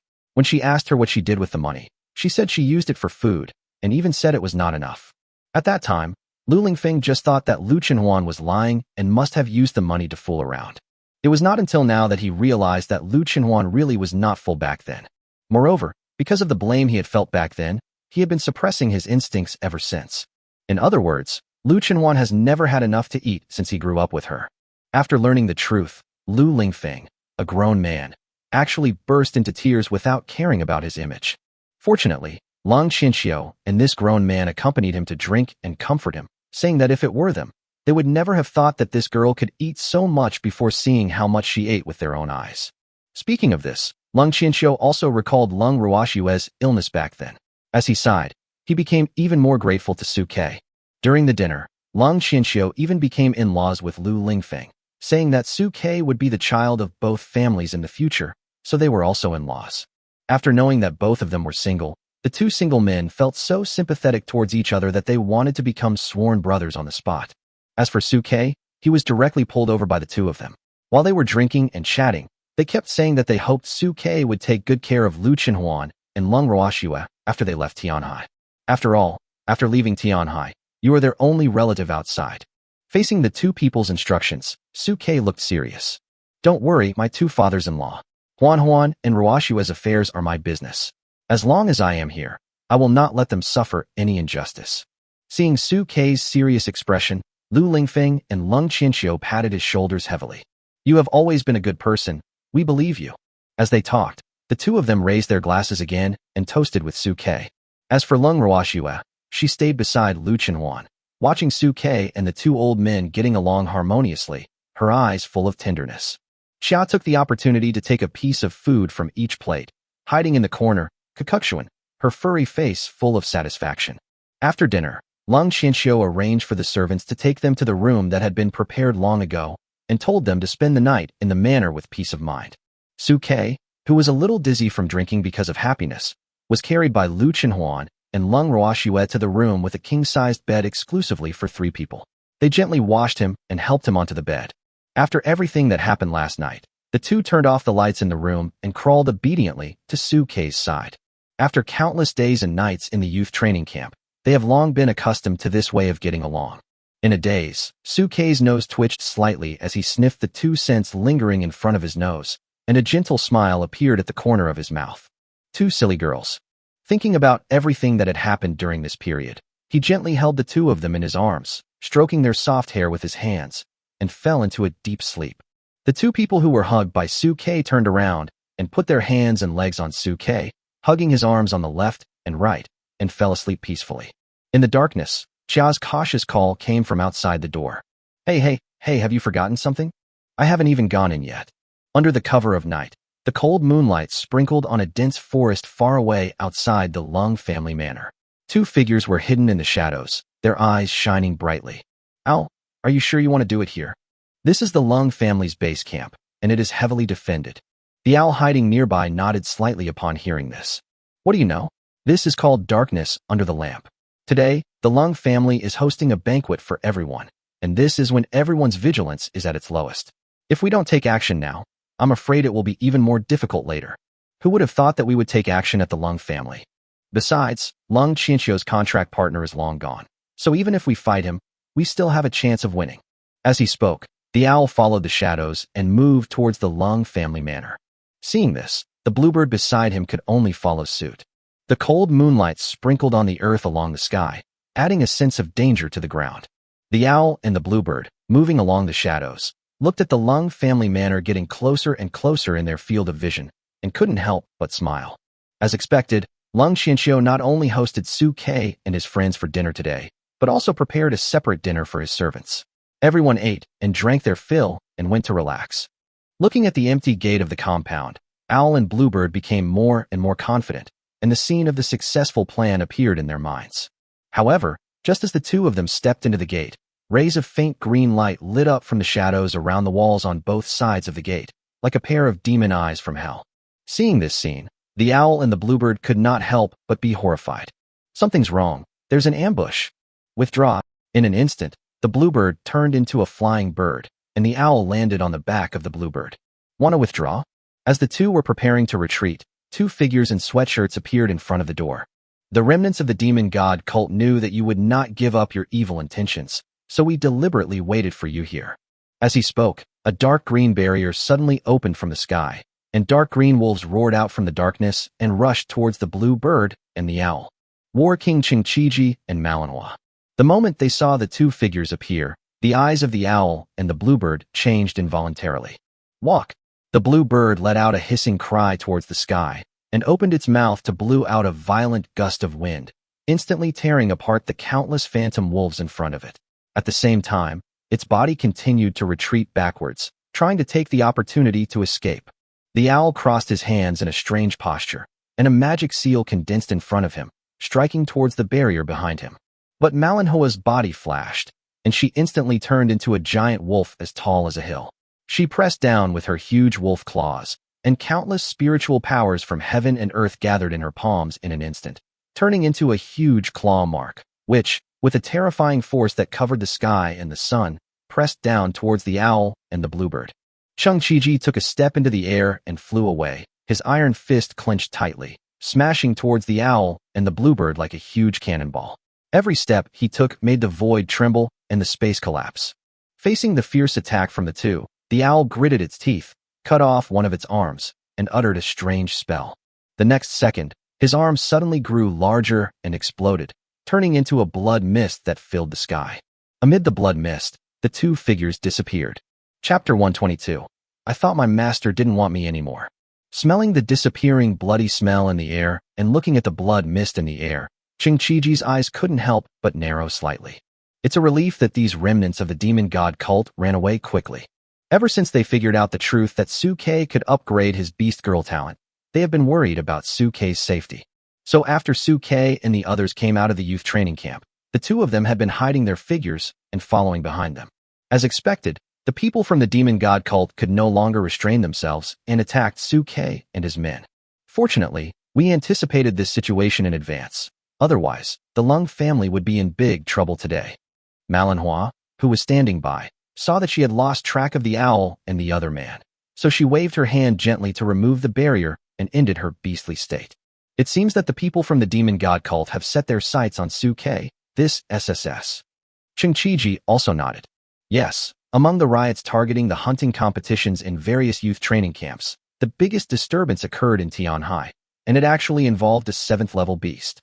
Whether it's a coincidence or not, to some extent, Su-Kei and the others are in more danger than we thought.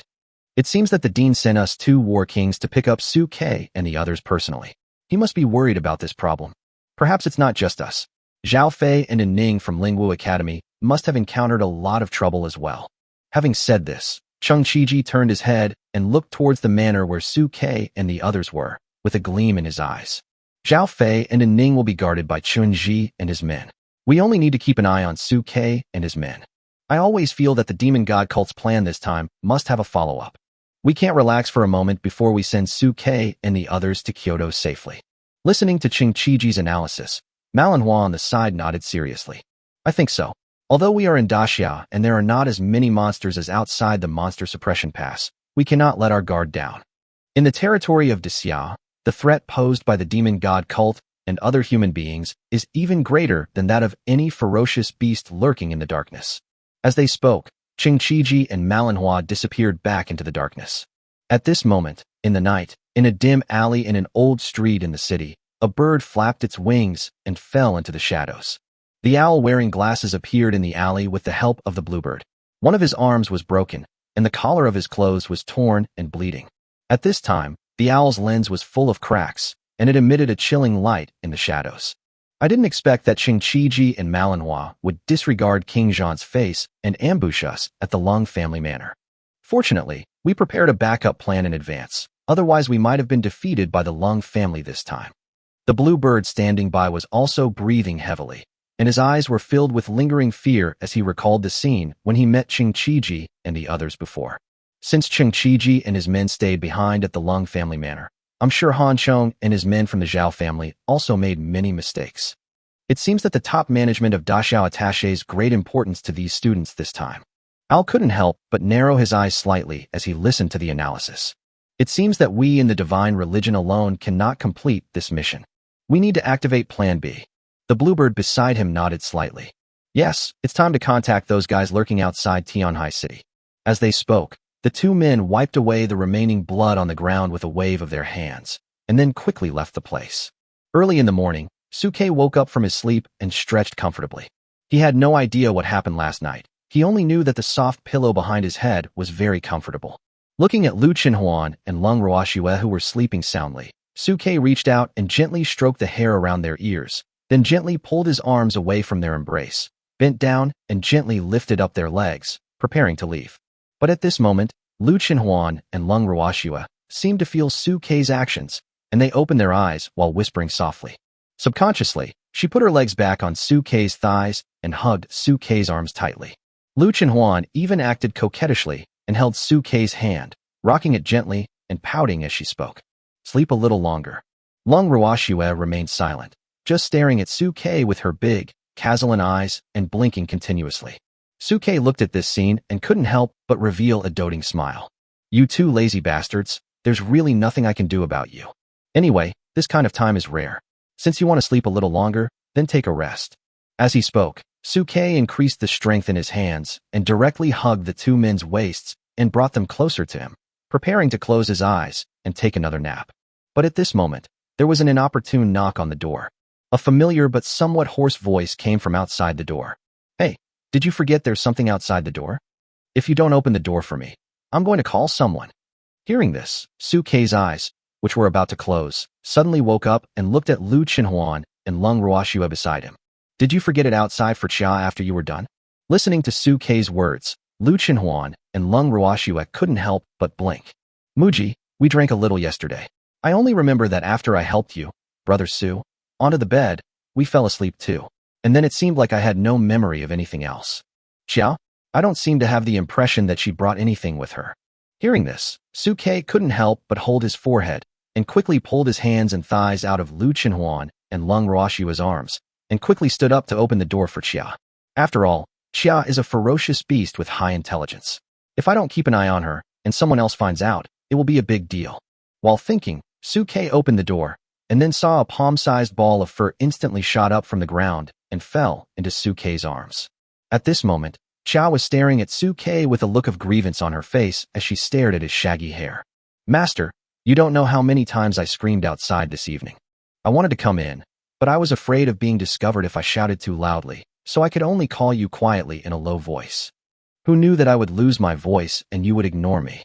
Chia, who kept accusing Su Kei, felt like tears were about to flow out, and her hoarse voice made people feel even more distressed. I almost thought you didn't want me anymore, Master. Seeing this, Su Kei rubbed Chia's messy head with some heartache. Don't be afraid, we will never abandon you. I promise you, I will always keep you by my side. Listening to Su Kei's comforting words, Chia, who buried her head in Su Kei's arms, couldn't help but smile with a look of success. Chapter 1, 23 You're Smart. After putting Chia into the house, Su Kei returned to the bed and briefly practiced with Lu Chenhuan and Lung Ruoxue. Then, there was a knock on the door from the official. Miss, Uncle, the master is calling you to eat. After listening to the official's instructions, the three of them came back to their senses from their training state. Lung Ruoxue even shouted loudly to the outside of the door. Uncle Lu, I understand. Go back and tell Dad that we will be out soon. Okay, miss.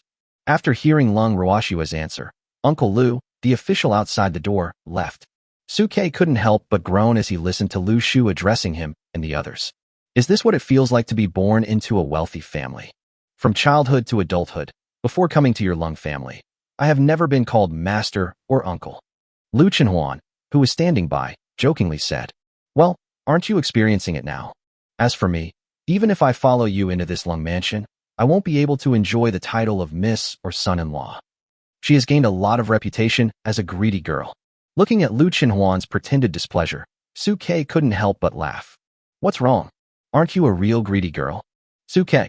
Facing Su Kei's teasing, Lu Chenhuan couldn't help but pout her lips, and her cheeks puffed up high.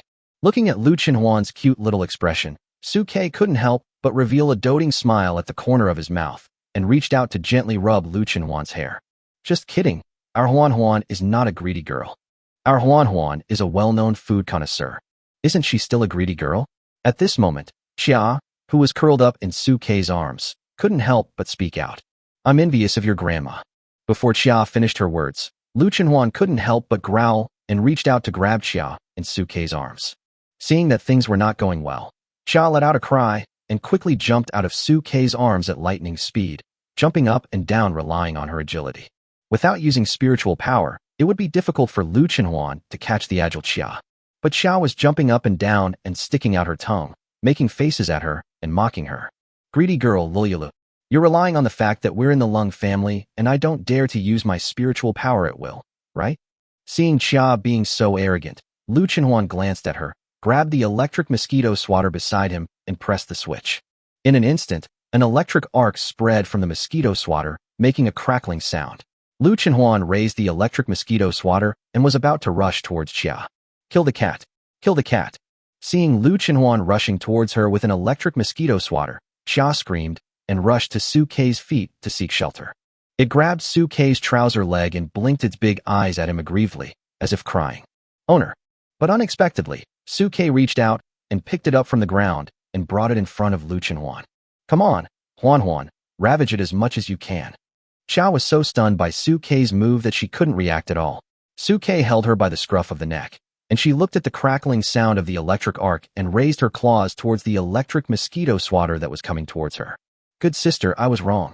When it comes to admitting defeat, Xia has always been flexible. But at this time, Lu Chenhuan had no intention of letting Xia go. He raised the electric mosquito swatter and blew it hard at Xia's little face. No wow. Seeing the electric mosquito swatter blowing towards her face, Xia couldn't help but close her eyes. At this moment, Su Kei's voice sounded from the side. Okay, Huan, stop scaring Xia. Look at how her legs are shaking.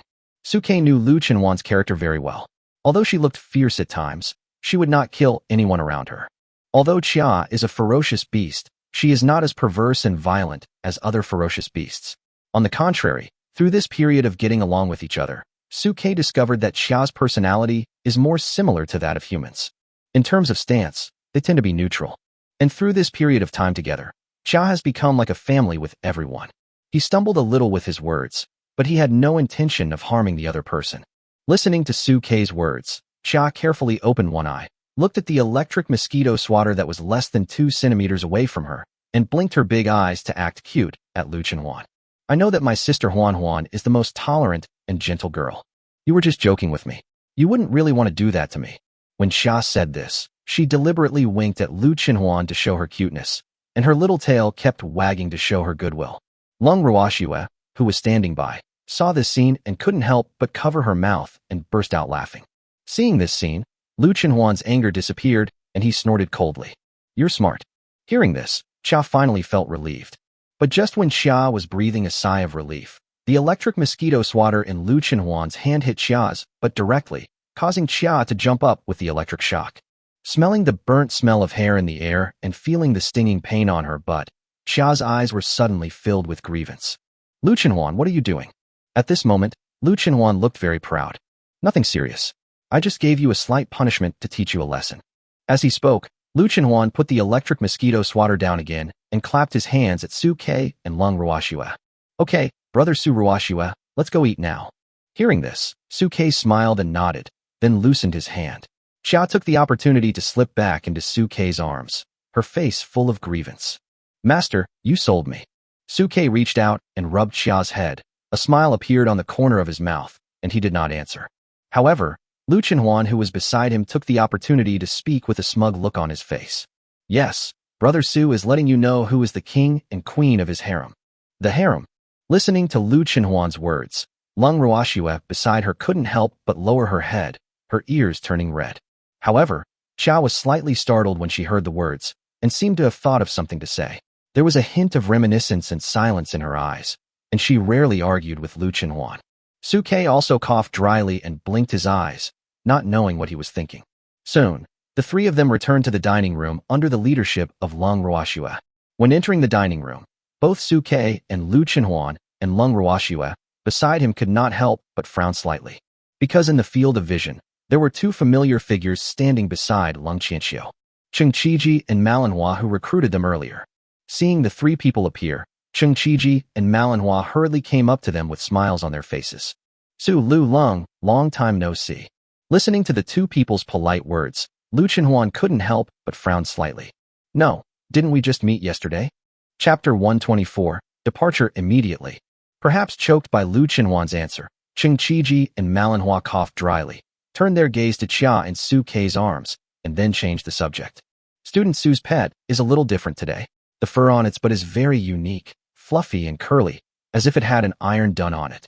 Hearing the praise from Cheng Qiji and manhwa, Xia and Su Kei's arms pouted and quickly turned her, but towards Su Kei's arms, with her head facing outwards.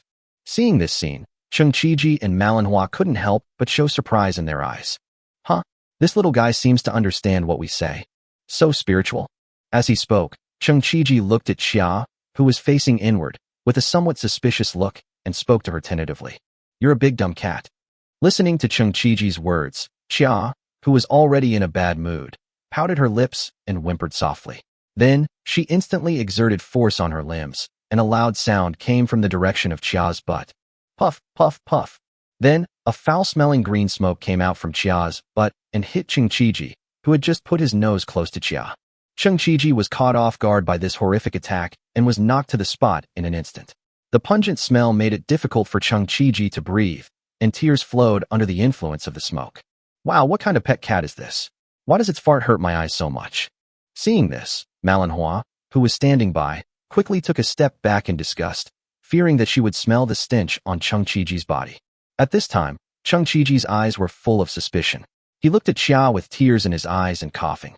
Why did this little guy fart just when I was near? Could it be that he really understood what I said and deliberately messed with me? The occurrence of all this was such a coincidence that Cheng Qiji couldn't help but feel suspicious. Fortunately, Long Qianxiu, who was not far away, came over quickly to smooth things over and spoke to Cheng Qiji and manhwa with a smile. Director Cheng, Director Ma, the food is all here, please take a seat. Upon hearing this, Cheng Qiji also nodded slightly in agreement with Long Qianxiu's words. Okay, then we'll respectfully obey your orders. As he said that, under the guidance of Long Qianxiu, he sat between Long Qianxiu and Lu Lingfeng. Seeing this, Su Ke, Lu Chenhuan, and the other two also sat down, picked up their bowls and chopsticks, and started eating. I don't know if it's because Cheng Qiji and manhwa were present today, but it seemed like everyone wasn't enjoying the meal as much as yesterday. Even Long Qianxiu and Lu Lingfeng, who loved drinking, only took up a small half glass of wine to moisten their throats. Su Ke sat between Lu Chenhuan and Lung Ruoxue, and his eyes flickered as he looked at Cheng Qiji and manhwa, who were enthusiastically accepting the toast from Long Qianxiu and Lu Lingfeng. When Su Ke saw Cheng Qiji and manhwa, he knew in his heart that it seemed that he and his companions should set off after dinner today. I just don't know whether this hasty arrangement was the intention of Kyoto or the personal idea of Cheng Qiji and manhwa. Since there were people waiting, the meal was eaten relatively quickly. In less than 10 minutes, Lu Chenhuan quickly finished the 20 or so pots of dishes in front of him. Cheng Qiji and manhwa, who were drinking tea at the side, stared at him with wide eyes. Although they had also heard rumors that Lu Chenhuan was a big eater, they were still shocked for a while when they saw Lu Chenhuan's astonishing appetite at such a close distance. Fortunately, they were people who had seen a lot of the world, and they quickly came to their senses and continued to toast with Long Qianxiu and Lu Lingfeng. He also took this opportunity to reveal the news that Su Ke and the others were going to be taken away. Mr. Lung and Mr. Lu, Su Ke and the others' safety is our top priority right now. Please allow me to take your daughter and son-in-law away after today's banquet. Listening to what Cheng Qiji and manhwa said, Lung Qianxiu and Lu Lingfeng couldn't help but smile. What are the two directors talking about? You two from Kyoto want to specially summon Huan and the others, so naturally it is only your arrangement. Besides, the journey to Kyoto is long, and we will feel more at ease with you two escorting us along the way. In response to Lung Qianxiu and Lu Lingfeng's words, Lung Qianxiu and Lu Lingfeng hurriedly raised their wine glasses. Thank you for your help on the journey to Kyoto. Seeing Lung Qianxiu and Lu Lingfeng lowering their proud heads, Cheng Qiji and manhwa hurriedly went over to support them. Brother Lung and Brother Lu, you don't have to report to us like this. The request to escort Su Ke and his team was personally issued by the dean. Even if you two didn't say it, we will do our best to help Su Ke and his team. Listening to their polite words to each other, Su Ke quickly analyzed their plans and became more certain of the purpose of Cheng Qiji and manhwa's visit. The lunch did not last long. After everyone had almost finished eating, Cheng Qiji and manhwa spoke up at the right time. The land is vast and rich in resources, and the food is delicious. Thank you for your hospitality. If we had the chance, we would have liked to stay in Tianhai for a few more days. But this time we are here on the orders of the dean to quickly send 3 students to Kyoto, so we cannot delay any longer here. I hope everyone will forgive me. Hearing this, Lung Qianxiu and Lu Lingfeng immediately stood up and spoke to Cheng Qiji and the other man. What are you saying? Directors Ruoxue, Su Ke, Huan, and the others are lucky enough to be specially summoned to the War College with you two. It is their blessing. There is no way they can be forgiven or not. Having said that, Lung Qianxiu and Lu Lingfeng waved their hands generously. We should ask the 2 directors to pay attention to this. Upon hearing this, Ching Chiji and Malinois couldn't help but reveal satisfaction in their eyes and looked at Suke and the others standing aside. Then the three students, since both parents have agreed, after today's meal, can you follow us and leave for Kyoto immediately? Listening to Ching Chiji and Malinhua's words and looking at the expectant look in their eyes, Suke nodded slightly. Okay, then I'll listen to the two directors. After finishing this meal today, we will set off for Kyoto immediately. Originally, Suke had planned to go back to the old city to take a look at his neighbors who lived in low-rent housing. But seeing that Ching Chiji and Malinois were so anxious and repeatedly invited him and others to set off immediately, Suke decided to follow their advice. After all, the two are well-known war kings in the whole daxia, and there is still a long time before the Kyoto exam. Logically speaking, the two should not be in such a hurry. There must be a reason why things are out of the ordinary. Thinking about everything he had experienced during the youth training, Suke chose to believe Ching Chiji and the others. Analysis of Chapter 125, Abandoning the Disease. After having lunch at Lung's house, Ching Chiji prepared to take Suke and the others away. However, before leaving, Suke still suggested going to see the low-rent housing where he once lived. Ching Chiji and his friends understood Suke's request and accompanied him to the low-rent housing where he used to live. Halfway through the journey, Suke led a few people into a large supermarket and used the bonus card he won in the youth training camp to buy a lot of daily necessities, which he put into his storage ring. But just as the group arrived near the low-rent housing where Suke originally lived, looking at the dilapidated old houses in front of him, Suke fell silent again. He hesitated for a moment, but ultimately chose not to go in. Instead, he handed the supplies in the storage ring to Ching Chiji and Malinois who were standing by. Director Ching, Director Ma, please deliver these supplies to the residents of that building. I won't go over there. Why? Upon hearing this, Ching Chiji and Malinois raised their eyebrows slightly and looked at Suke. Suke looked at the familiar building in front of him with a distant gaze. After this farewell, I don't know how long it will take before I can return to Tianhai. If I were to go see them just to say goodbye again, then I don't think there's any point in seeing them. It has no effect except to add to the sadness and reluctance. In Suke's mind, if he couldn't come back and have a good meal with these neighbors, it would be better not to meet them. Listening to Suke's words, Ching Chiji on the side nodded slightly, understanding what Suke was thinking. Okay, we'll help you deliver these supplies. Afterwards, Ching Chiji and Malinois put the supplies that Suke had piled on the ground back into their storage rings and walked towards the low-rent housing. Suke and the other two stood there, watching Ching Chiji and Malinois walk into the stairwell in silence. Chia and Suke's arms curiously jumped onto Suke's shoulders and looked around at the strange buildings in front of her that she had never seen before, her big eyes full of curiosity and confusion. Long Ruashue, who was standing by, looked at the dilapidated low-rent housing and the rusty windowsills and railings, and a hint of heartache appeared in her eyes. Brother Su used to live in such a shabby place. On the other hand, Lu Chenhuan, who had been here once before, did not show much expression change. He just secretly held Suke's right hand tightly. About 10 minutes later, Ching Chiji and Malinois reappeared in the stairwell and walked quickly towards Suke and the others. Done. After listening to their answers, Suke finally felt relieved. However, Lu Chenhuan on the side looked at Ching Chiji and Malinois curiously. What did the two directors say when they went in? What else can I say? Upon hearing this, Ching Chiji laughed and spoke to the three people. I just said I was there to bring warmth. A man named Suke asked me to come and look after everyone and deliver some supplies. Has anyone asked about my brother Su's recent situation? In response to Ching Chiji's answer, Lu Chenhuan continued to ask questions hurriedly. Of course there were. One of them was an old man with gray hair sitting in a wheelchair. He kept asking me how little Suke was doing during this period, whether he had eaten and drunk well, and I heard that he was in danger. What was the specific situation? Anyway, he asked about every detail. Listening to Ching Chiji's description, Suke's eyes couldn't help but become complicated. It must be old Wang.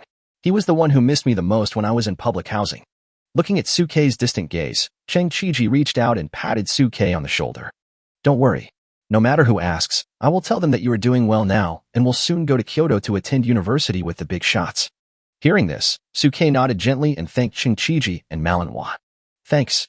Listening to Suke's words, Ching Chiji couldn't help but wave his hand. It's just a small favor. No need to thank me. Okay, now that you've come back to see me and the things have been delivered, should we set off for Kyoto? Looking at the expectant expressions in Ching Chiji and Malinhua's eyes, Suke pondered for a moment and looked at Ching Chiji and Malinois. Director Ching, Director Ma, can you tell us why you are so anxious to take us to Kyoto? If I remember correctly, there is still some time before the Kyoto exam. Besides, we are specially recruited into the school, so there is no need to be so anxious, right? Lu Chenhuan and Lang Ruashue, who were beside Suke, also raised their heads and cast curious glances at Qing Qiji and manhwa. Both of them also had doubts about this issue. It is true that the attitudes of Qing Qiji and manhwa are somewhat abnormal, which makes people think more. Even Chia, who was leaning on Suke's shoulder, subconsciously glanced over. Seeing the doubts in the eyes of the three people, Qing Qiji and manhwa looked at each other, and after a little hesitation, decided to tell the truth. Okay, since you've noticed it, we won't hide it from you. At this point, Qing Qiji and manhwa turned around and looked around. Seeing that there was no one around, they continued. But before that, I need to ask you a question. While speaking, Qing Qiji looked at Suke. Suke, tell me, have Lu Qinhuan and Lang Ruoshue's talent levels been improved and have they already surpassed F level? Facing Qing Qiji's question, Suke frowned and looked at Qing Qiji. Why? Is it related to this? Qing Qiji nodded slightly. It is relevant, and it is very relevant. Whether it was your resistance to the 7th level beast in the hunting competition, or your performance in this youth training competition, or the changes in Lu Qinhuan and Lang Ruoshue's beastly transformations from all these performances, it can be seen that Lu Qinhuan and Lang Ruoshue have long transcended the shackles of F-level beast girls. Having said this, Qing Qiji looked at Lu Qinhuan and Lang Ruoshue. Don't you think so? Facing Qing Qiji's question, Lu Qinhuan and Lang Ruoshue did not answer immediately, but instead turned their eyes towards Suke. This is a serious matter. If Suke doesn't say it, they will never admit it. Qing Qiji seemed to have anticipated the reactions of the two and turned his attention back to Suke. Suke, even if you don't say it, we all have the answer in our hearts. Because right after this game, we found some time to watch the video footage that Li Xiangdong left in the database. It's obvious that there's a huge difference between Lu Qinhuan and Lang Ruoshue's beastly states before and after transformation. Listening to Qing Qiji's analysis, Suke simply relaxed his guard and smiled at Qing Qiji. Yes, that's right. I admit that Huan and Ruoshue's talent level has surpassed the original F level with my help. Upon hearing this, Qing Qiji and manhwa's pupils couldn't help but shrink. It is indeed so. Chapter 126. Tell the truth. Although they had been prepared in advance, Qing Qiji and manhwa were still shocked when they heard Suke's answer. Qing Qiji, in particular, looked at Suke with a fiery expression. So what you mean is that after Lu Qinhuan and Lang Ruoshue signed a contract with you, their talent levels changed dramatically. Seeing the fiery look in Qing Qiji's eyes, Suke frowned and shook his head slightly. It's not that huge, it's just upgraded from F class to B class. Since Lu Qinhuan and Lang Ruoshue have not yet started the next stage of talent evolution, their talents are still at B level, which is far from the SSS that Suke had expected. But when these words fell into the ears of Qing Qiji and manhwa, it was like a thunderclap. Qing Qiji, in particular, excitedly grabbed Suke's arm. What did you say? B level. You mean, with your help, 2 F-rank beast girls successfully crossed 4 major ranks and became rare B-rank beast girls? You know, in the entire continent, beast girls above level B are relatively rare and belong to the top group, so they are arranged into youth training camps. But at this moment, Sukeka seemed not very satisfied, even though he had advanced to an insignificant level. Facing Qing Qiji's excitement, Suke looked rather calm. That's right. Hearing Suke's precise answer, Qing Qiji jumped up with excitement. I knew it. I knew it. Based on the performances of Lu Qinhuan and Lang Ruoshue, it is absolutely impossible that they have the talent displayed by F-level beast girls. But at this time, Qing Qiji still had doubts in his mind. Suke, with such a major change, why do I see that you seem a little dissatisfied? Could it be that the talents of Lu and Long are not good enough for you? Can they be further improved? Facing Qing Qiji's question, Suke frowned slightly and decided to tell part of the truth. Anyway, after entering the Daxiao War Academy, he would definitely attract attention, especially the dean. I heard that he was a big shot of the 9th level. The fact that Lu Qinhuan and Lang Ruoshue had the talent to advance would definitely not be concealed. Thinking of this, Suke spoke directly to Qing Qiji. To be honest, it can continue to improve, but I don't know to what extent it can be improved. But what is certain is that it will not be lower than S.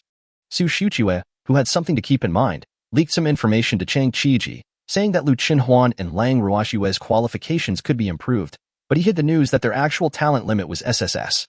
After all, the combination of 2 SSS-level beast girls and a god-level beastmaster like himself, if the real news got out, it would definitely cause an uproar in the outside world. By then, it will attract more people with ulterior motives. But even if the true talent limits of Lu Qinhuan and Lang Ruoshue were hidden, Suke's words just now caused a huge storm in Qing Qiji's ears at this moment. Not lower than S? So, you are sure you can raise the talents of both of your classmates to S level? Manhwa on the side also widened her eyes, her beautiful eyes full of disbelief. Looking at Qingqiji and Manhwa, whose eyes were filled with shock, Suke nodded slightly. You can understand it this way. It's just that this process will take some time. Hearing Suke admit this fact himself, Qingqiji's mouth opened wide. Strong. Too strong. It's incredible that an F-rank beast girl can be promoted to S-rank or above. What a miracle. There has never been such an example in the history of human beast taming. The talent level of the beast girl is determined from the moment she awakens, and there has never been a precedent for changing her fate. Manhwa, who was standing by, had a gleam in her beautiful eyes as she looked at Suke, Lu Qinhuan and Lang Ruoxue beside her with a strange expression. It was Suke, however, who looked at Qingqiji with a frown. So, this is why you were anxious for us to go to Kyoto? Hearing Suke's question, Qingqiji came to his senses and nodded quickly. Yes, that's the reason. When Qingqiji said this, his expression began to become serious. Suke, you may not know that your actions are enough to change the history of the human race. Removing the shackles of talent locked by the heavenly Tao and helping the beast girl improve her original qualifications is such an astonishing thing. Once this matter is known to those big monsters outside the pass, they will most likely send a large army to the border to capture you, or even secretly send assassins to target you. Listening to Qingqiji's words, Suke couldn't help but frown slightly. If it's limited to my own contract partners, would it also cause such fluctuations? Yes. Facing Suke's question, Qingqiji nodded heavily. Whether or not it's limited to your own contract partner, your experience is valuable for our human race to study. Once we can really find the secret to improving the talents of those low-level beast girls, the combat power of our entire human race will be greatly improved. Having said this, Qingqiji raised his eyes and looked at Suke. To put it another way, the fact that you are an SSS level beastmaster is already worth the risk for those beasts to target you. If you add the fact that you can improve the talents of beast girls, then the targeting you will face will be endless. Listening to Qingqiji's analysis, Suke's eyes couldn't help but narrow slightly. So what? When have we, the great human race, not been targeted by those ferocious beasts? One more me is not too much. Looking at Suke's fearless expression, Qingqiji's eyes showed a hint of reminiscence, as if he saw himself back then. But he quickly came to his senses and continued speaking to Suke. Having said that, it is still necessary to make appropriate preparations for a rainy day. Since I can infer from this hunting competition and the youth training competition that you can help beast girls improve their talents, there must be someone who can infer the same answer from it. Having said this, Qingqiji paused. Although I have obtained these videos from Li Xiong in a timely manner and asked him to promise not to easily spread these news in the future, we cannot stop the speculation of those with ulterior motives and the temptation to harm you. In order to ensure your safety, we must send you away from Tianhai and into Kyoto as soon as possible. Kyoto is the core of Daxia. Not only is there a Jingzhou army stationed there, but there are also people from the 3 major academies guarding it. Your personal safety will be greatly guaranteed there. Chapter 127 The Real Opponent. Listening to Qingqiji's words, Suke's eyes couldn't help but flicker slightly. And Qingqiji continued to speak. For some unknown reason, the demon god cult has been causing troubles frequently. It seems that they are intentionally targeting this group of new geniuses. Suke, if you continue to stay in Tianhai, the situation will be more dangerous than you think.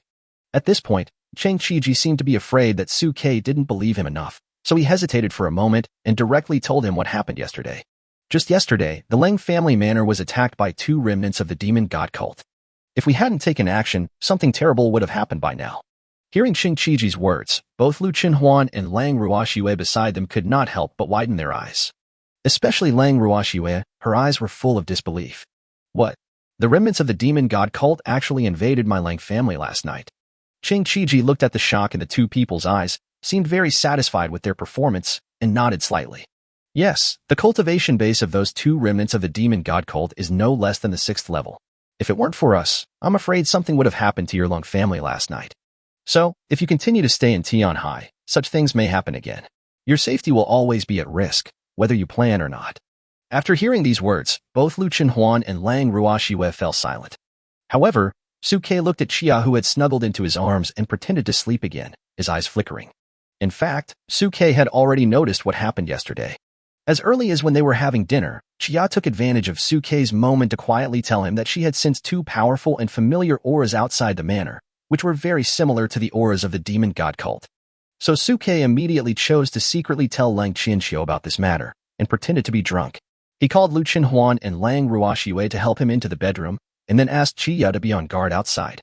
Otherwise, with Chia's cultivation speed, she could easily sneak into the bedroom when there was no opportunity and would not be stopped outside. As for Suke, he seemed to be dozing off, But in fact, he had already entered a state of alert, ready to take action at any time. Fortunately, Ching Chiji and Manhwa resolved the matter later, but Xia still loyally stayed outside all night and did not knock on the door to disturb Suke and the others. Of course, Lu Qinhuan and Long Ruoxue didn't know this. However, Cheng Chiji, looking at Suke's relatively calm face, seemed to have some guesses in his mind and looked at Suke meaningfully. Suke, even if you're mentally prepared for this kind of thing, any resistance will be useless in the face of such a huge disparity in strength. The only way is to enter Kyoto and, under the protection of the academy, quickly improve your strength. Only when you have the foundation to settle down and make a living, you can deal with it with ease. Having said this, Cheng Chiji paused and looked at Suke in a serious tone. Suke, I know that you are now at the 3rd level and you are very proud of yourself. But although his level 3 cultivation is far ahead of the group of freshmen who have just awakened in Tian High, it is still not worth mentioning in the entire human race and the entire blue planet. Manhwa on the side also echoed and looked at Lu Qinhuan and Lang Ruoxue on the side. Yes, although I admit that you are indeed excellent, but precisely because you are too excellent, your real opponents are not these peers, but the remnants of the demon god cult who have already cultivated to success in the ferocious beasts. Especially as your talents gradually become apparent, you will be increasingly targeted by these people in the future. Listening to what Manhwa and Cheng Chiji said, both Suke and Lu Qinhuan and Lang Ruoxue beside them fell into silence. Especially Suke, even if he didn't say anything, he had to admit in his heart that he was indeed arrogant before. This was especially true during the youth training competition, when even Zhao Fei and An Ning, who had forced their way through the 3rd level, were easily defeated by himself and Lu Qinhuan. But after listening to Cheng Chiji and the others' reminders, and thinking about what happened yesterday, Suke and the others knew that they really needed to start making some adjustments to their mood. The opponents that they should really pay attention to are the demon god cult hiding in the dark, and the big monsters outside the demon-suppressing pass. The best strategy is to work hard to improve your strength as quickly as possible. After understanding all of this clearly, Suke first bowed to Cheng Chiji and the others. Thank you to both directors for your help yesterday. Don't worry, I'm just asking out of curiosity. I don't mean to stop going to Kyoto with you guys. Okay. After hearing Suke's answer, Cheng Chiji and Manhwa showed a look of satisfaction on their faces and spoke to the 3 of them. Now that everyone is ready, let's go now. Hearing this, Suke, Lu Qinhuan and Lang Ruoxue nodded slightly, and then followed Cheng Chiji and Manhwa. Under the leadership of Cheng Chiji and others, the 5 people walked out of the city gate. Outside the towering city gate, pairs of soldiers in city defense uniforms were on duty. When they saw Cheng Chiji and Manhwa, all the soldiers guarding the city couldn't help but salute them respectfully. Meet the 2 war kings. Cheng Chiji and Manhwa were famous warriors in the entire Daxia army. They had made great military achievements outside the Great Wall and were the objects of great admiration of these city defense troops. Seeing everyone's admiration for Cheng Chiji and Manhwa, Lu Qinhuan, who was standing by, couldn't help but reveal envy in his eyes. Long Ruoxue, who was standing by, saw all this without the same envy as Lu Qinhuan. She just turned her head to look at Suke standing by and gently bit her lips. However, just as they walked out of the city gate, Suke, Lu Qinhuan, and the others couldn't help but stop. Because in the field of vision, Lang Xianxiu and Lu Lingfeng had been waiting outside the city gate at some point in time. Dad? Seeing the appearance of Lang Xianxiu and Lu Lingfeng, Lu Qinhuan and Lang Ruoxue's eyes were filled with surprise. Why are you here?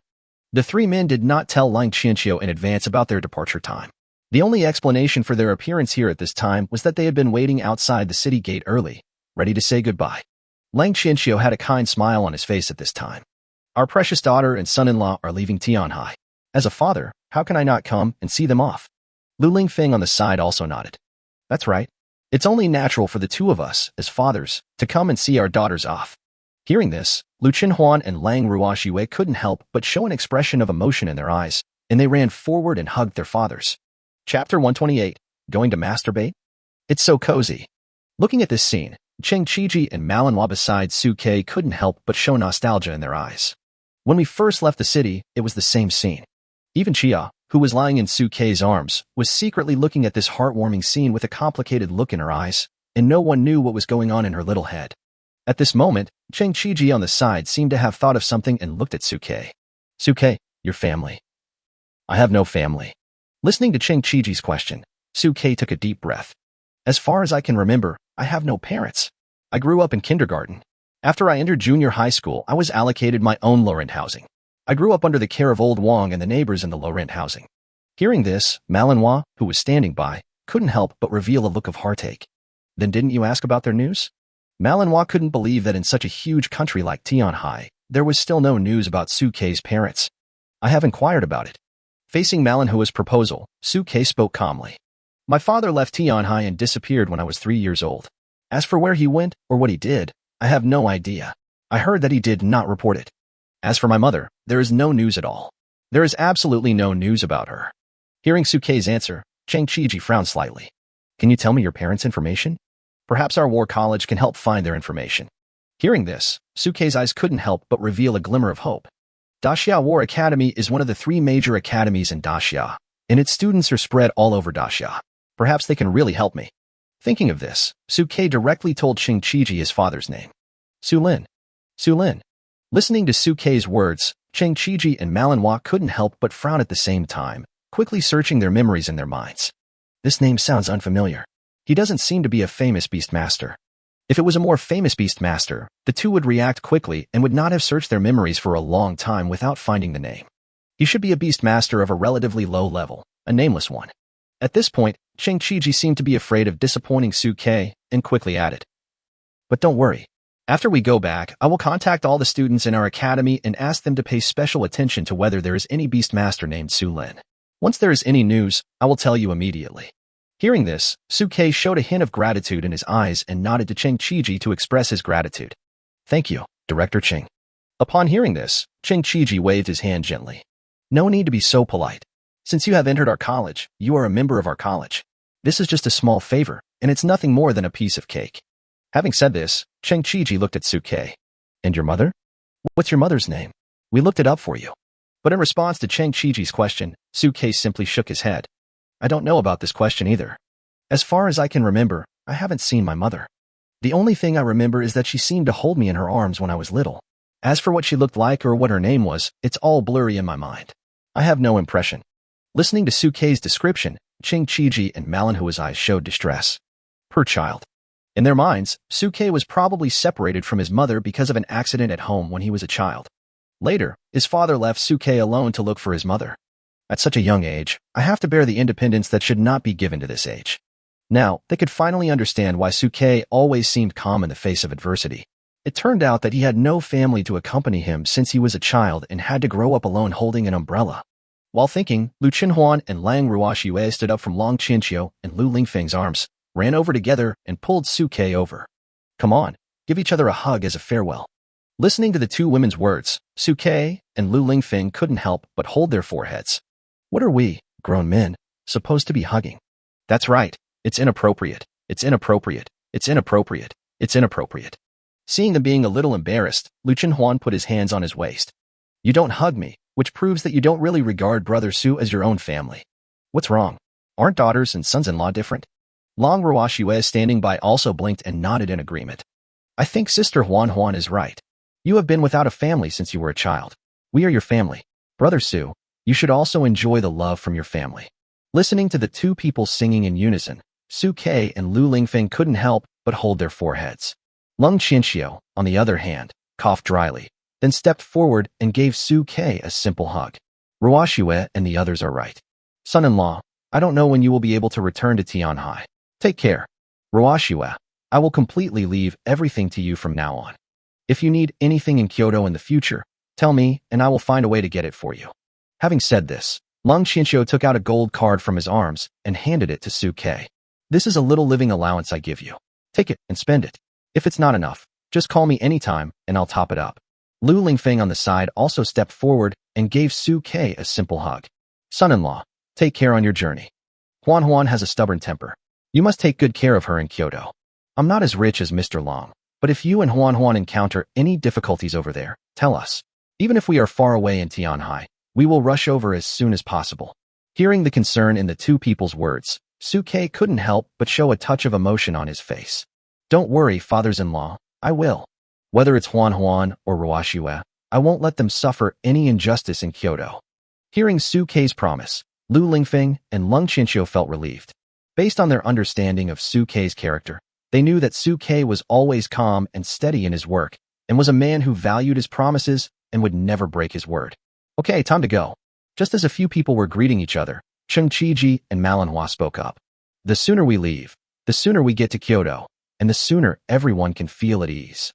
Listening to what Qingqiji and Manhwa said, Lu Chenhuan and Lung Ruoxue reluctantly said goodbye to the two old men, and then followed Su Ke to Qingqiji and Manhwa. All right, two directors, let's go. Having said this, Lu Chenhuan looked at Qingqiji and the others with some confusion in his eyes. But how should we set out? Of course I'll use this. As he spoke, Qingqiji waved his hand and took out a helicopter from his storage ring. For a moment, Su Ke, Lu Chenhuan, and the others were all stunned. Going to masturbate? Chapter 129, Legend of the Forbidden Land. Sitting on the plane, feeling the cold wind that made her head hurt, and listening to the roar of the propellers, Chia and Su Ke's arms subconsciously moved her head towards Su Ke's chest. The plane that Qingqiji and his men brought out was a small plane that looked quite old. To be more precise, it was a modified fighter plane with windows that could be opened, and it was used temporarily as a means of transportation. Therefore, the fuselage is windy and can only fly at low altitudes. Lu Chenhuan, who was standing nearby, put his head against the airplane window with a curious look on his face, pointed at the clouds outside the window, and spoke excitedly to Su Ke. Brother Su, we are flying so high. This is the first time I've sat like this and looked down at the world. Look over there, a bird. There's a bird. At this moment, Lu Chenhuan was like a little girl who had never seen the world, her eyes full of curiosity about all this.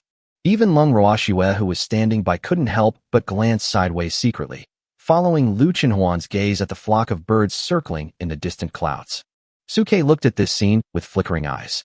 This world is different from the original world he lives in. Because of the emergence of the power of taming beasts, people focus on the cultivation of spiritual power, and technology lags slightly behind.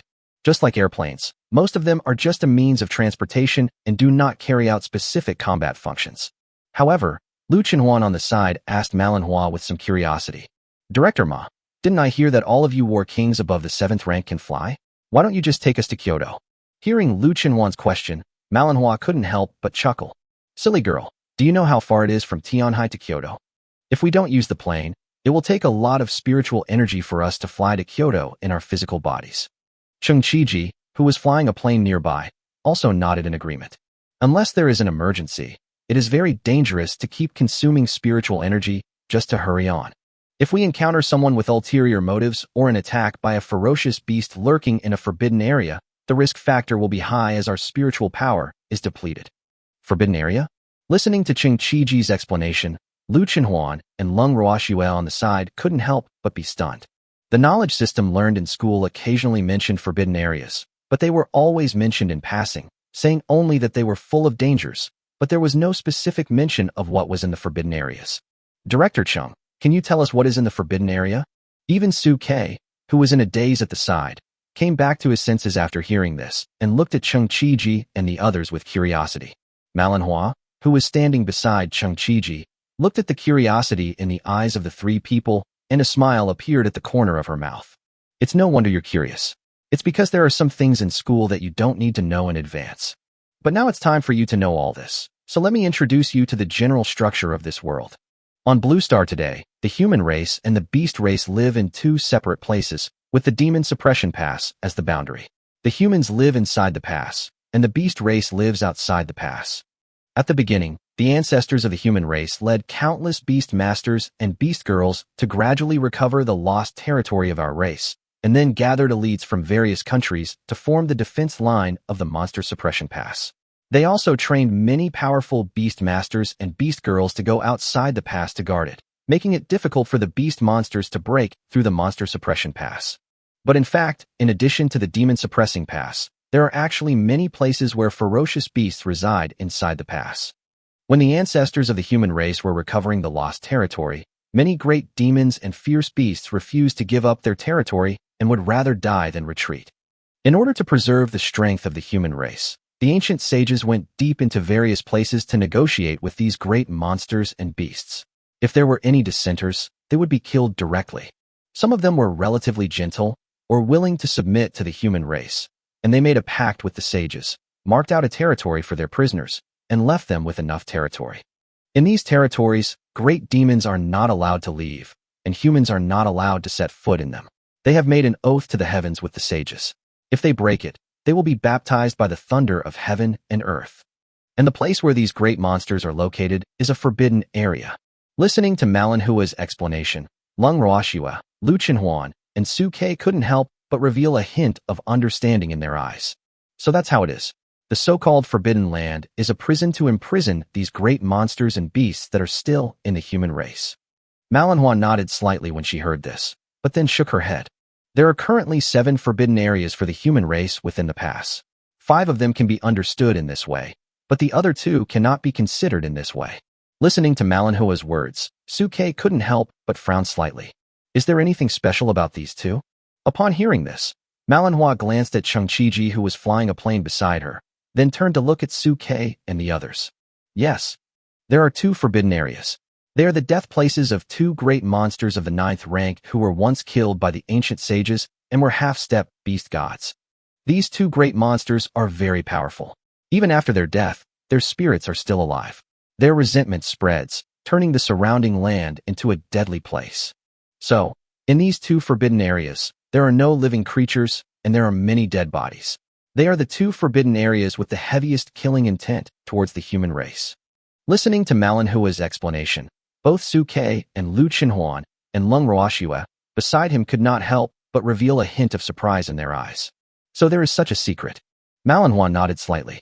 So, if you encounter these forbidden areas, try to avoid them as much as possible. Chengqiji, who was flying a plane next to Manhwa, also nodded. Whether it's the living monsters or the dead monsters, we can't afford to provoke them. After listening to the 2 people's explanation, Su Ke, Lu Chenhuan, and Lung Ruoxue finally had a general understanding of the so-called forbidden area. But no one noticed that Xia, who was curled up in Su Ke's arms, quietly opened her eyes, with an extremely complicated light flashing in her eyes. At this moment, Lu Chenhuan on the side seemed to have thought of something and looked at Manhwa again. But Director Ma, I remember you mentioned before that we would pass by a forbidden area on the way to Kyoto? Yeah. Facing Lu Chenhuan's question, Manhwa nodded without hesitation. Lung Ruoxue on the side blinked her curious eyes and looked at Manhwa. Is that the former forbidden land for demon beasts that you mentioned, or the forbidden land for Een spirits? Even Su Ke was curious and wanted to know the answer. Looking at the curious looks in the 3 people's eyes, Manhwa coughed dryly. Both. On the way from Tianhai to Kyoto, we have to pass through 2 forbidden areas. A place where great demons are imprisoned, and a place where evil spirits dwell. Hearing this, the atmosphere in the field suddenly fell silent. Chapter 130 Mysterious Blackbird. Seeing the somewhat silent expressions on Su Ke and the other 2's faces, Manhwa laughed and said, It's fine. We are very familiar with the boundaries of these forbidden areas. As long as you don't cross the line and provoke the beings inside, generally there won't be any accidents. Having said this, Manhwa seemed to be afraid that the 3 people would feel discouraged, so she continued to comfort them. What's more, we have walked through these territories more than once. Just like when we first came to Tianhai, we also had to pass through these 2 forbidden areas. But now we are fine, which proves that as long as we don't cross the line, we will be fine. After hearing about Manhua's safety, Lu Chenhuan and Lung Ruoxue slowly calmed down and patted their chests gently. After all, according to Manhua's introduction, the things existing in these forbidden areas are terrifying monsters or evil spirits that even 7th-level war kings like Manhwa are completely unable to deal with. They are only 3rd-level Karami, and if they really encounter them, there is no possibility of fighting against them at all. Only Su Ke narrowed his eyes slightly and looked at the clouds passing quickly outside the window. He was not as optimistic as Lu Chenhuan and Lung Ruoxue. On the contrary, after these 2 actions of the demon god cult, Su Ke was filled with uneasiness. Su Ke always felt that this demon god cult incident would definitely have a sequel, and it would not end so easily and hastily. They dared to ignore the restrictions of the Fengming Canyon Magic Circle and the strict guards of the Lung family, and they would definitely not miss the opportunity to take a plane to Kyoto. As for the turning point, it may be these forbidden areas. As if she could see the worry in Su Ke's heart, Manhwa leaned her head close to Su Ke. Xiao Shuchue, I see you look worried. Are you afraid that those people from the demon god cult will use the forbidden area to cause trouble? Su Ke, whose thoughts were seen through, did not try to hide it and nodded slightly. These people from the demon god cult seem to be keeping a close eye on us. We cannot rule out this possibility. Hearing Su Ke's worries, Manhwa couldn't help but chuckle. Xiao Shuchue, you worry too much. The demon god cult's methods are indeed strange, but those beings in the forbidden area are imprisoned by the heavenly Tao oath, or are bound by resentment. How can they be released so easily? Not to mention that in addition to the heavenly Tao oath, there are also a group of powerful people in our human race's territory monitoring them. If they really dare to cross the border and hurt people, they will definitely be surrounded and suppressed by the powerful people of our human race. Manhwa smiled and gently patted Su Kei's shoulder. Besides, Lao Chung and I are very familiar with the route, so we won't take you on a random tour. Don't worry. Listening to Manhwa's consolation to the others, Su Kei nodded gently. In a sense, Manhwa and Chingchiji are both 7th-level war kings.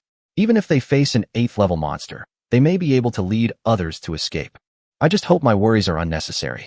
While they were thinking, several of them boarded a plane and headed towards Kyoto. Since it was already past noon when they went out, it soon became dark and their stomachs were growling with hunger.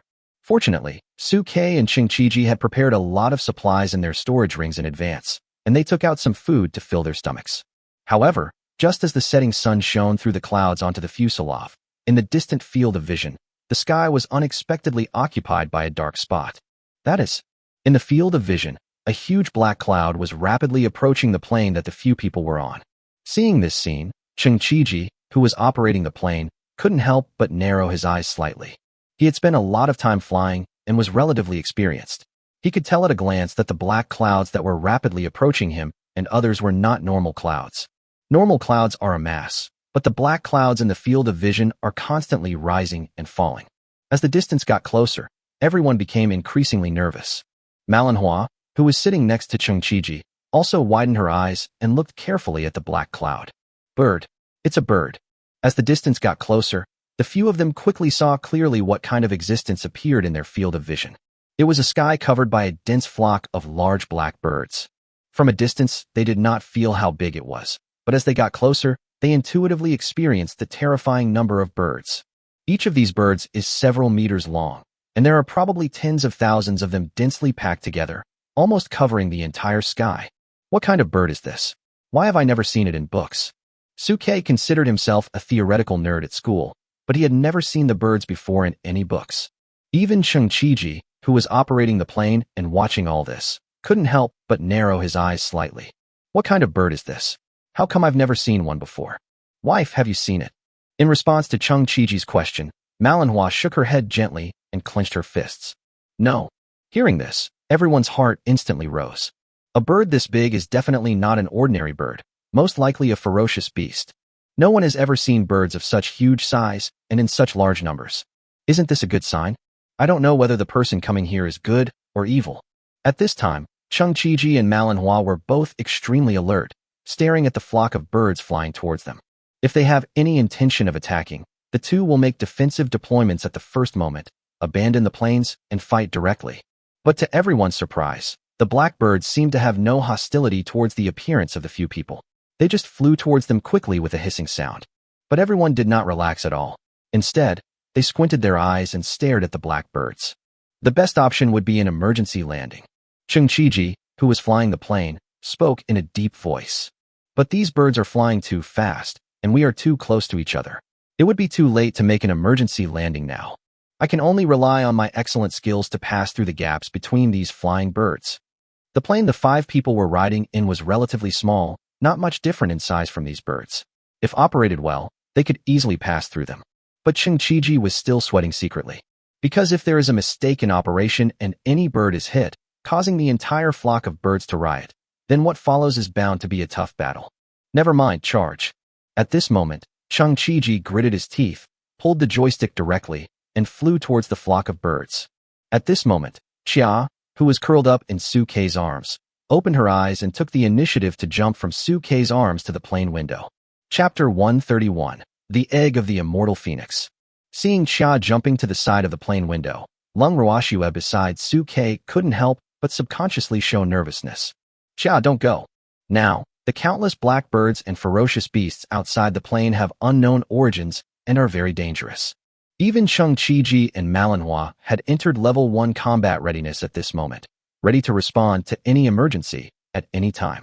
It was very dangerous for Chia to just randomly show up like that. Even though Lung Ruoxue knew that Chia was a 3rd-level ferocious beast, the cultivation aura of any single blackbird in the outside world at this moment was far beyond the 3rd level. If you rush out rashly at this time, you will be killed. The kind-hearted Lung Ruashua subconsciously reached out to grab Xia, wanting to bring Xia back. But who knew that Xia held on to the window with her little claws, looked at the black birds with a determined gaze, and raised her neck and let out a howl. Seeing Xia's abnormal behavior, Suke frowned slightly and reached out to stop Lung Ruashua's actions. Ruashua, don't move. Lung Ruashua stopped what she was doing when she heard that, and looked at Xia with a frown. Seeing this, Lu Chenhuan on the side and Manhwa in the front also turned around and looked at Xia with curiosity. Manhwa, in particular, actually laughed when she saw Xia raising her little neck and howling. This little kitty really doesn't know how high the heavens are and how deep the earth is. He dares to bark at a time like this? Isn't he afraid of provoking those blackbird beasts? As she spoke, Manhwa shook her head slightly, as if she felt helpless about Suke and the others taking Xia with them. But in the next second, Cheng Chiji's surprised voice came from beside Manhwa. Look! In the field of vision, the overwhelming blackbirds in front of the eyes seemed to have received some kind of signal. When they were about to meet the plane that everyone was on, they spontaneously opened up a passage that allowed everyone's plane to pass through. Seeing this scene, Manhwa beside Cheng Chiji couldn't help but open her mouth wide, with disbelief in her eyes. How is this possible? Why would these beasts voluntarily give way to us? You have to know that ferocious beasts have a natural hostility towards humans. In a situation like this in the wild where the number of the other side far exceeds their own, there is no need for these beasts to be so polite. At this moment, Manhwa looked at the dark passage emerging from the endless black tide in front of her, her eyes full of undisguised shock. Why? Why do these beasts suddenly move like this? Could it be? While thinking, Manhwa turned her head to look at Xia, who was lying next to Suke by the plane window and looking outside. An extremely bold idea emerged in her mind. Could it be related to this kitten? But the moment this thought arose, it was directly denied by Manhwa. Impossible. This little guy looks so weak. It doesn't seem like he can stop these blackbirds from rioting. It must be just a coincidence. These beasts don't want to conflict with us. At this moment, Manhwa knew clearly in her heart that this was not the time to worry about this. Although these blackbirds had made way for her and her companions, no one could guarantee whether these blackbirds had good intentions or bad ones, and whether they would suddenly riot and surround her and her companions while they were passing through the passage. Cheng Chiji, who was beside Manhwa, also understood this truth and spoke it out loudly to everyone. Hold on tight. Then he pulled the joystick in his hand hard, and the plane roared towards the passage made by the flock of blackbirds. Amid the roar of the propellers, everyone was instantly covered by an overwhelming black tide, and the world before their eyes turned black in an instant. Fortunately, Cheng Chiji quickly turned on the plane's lights, and the world in front of everyone's eyes was bright again.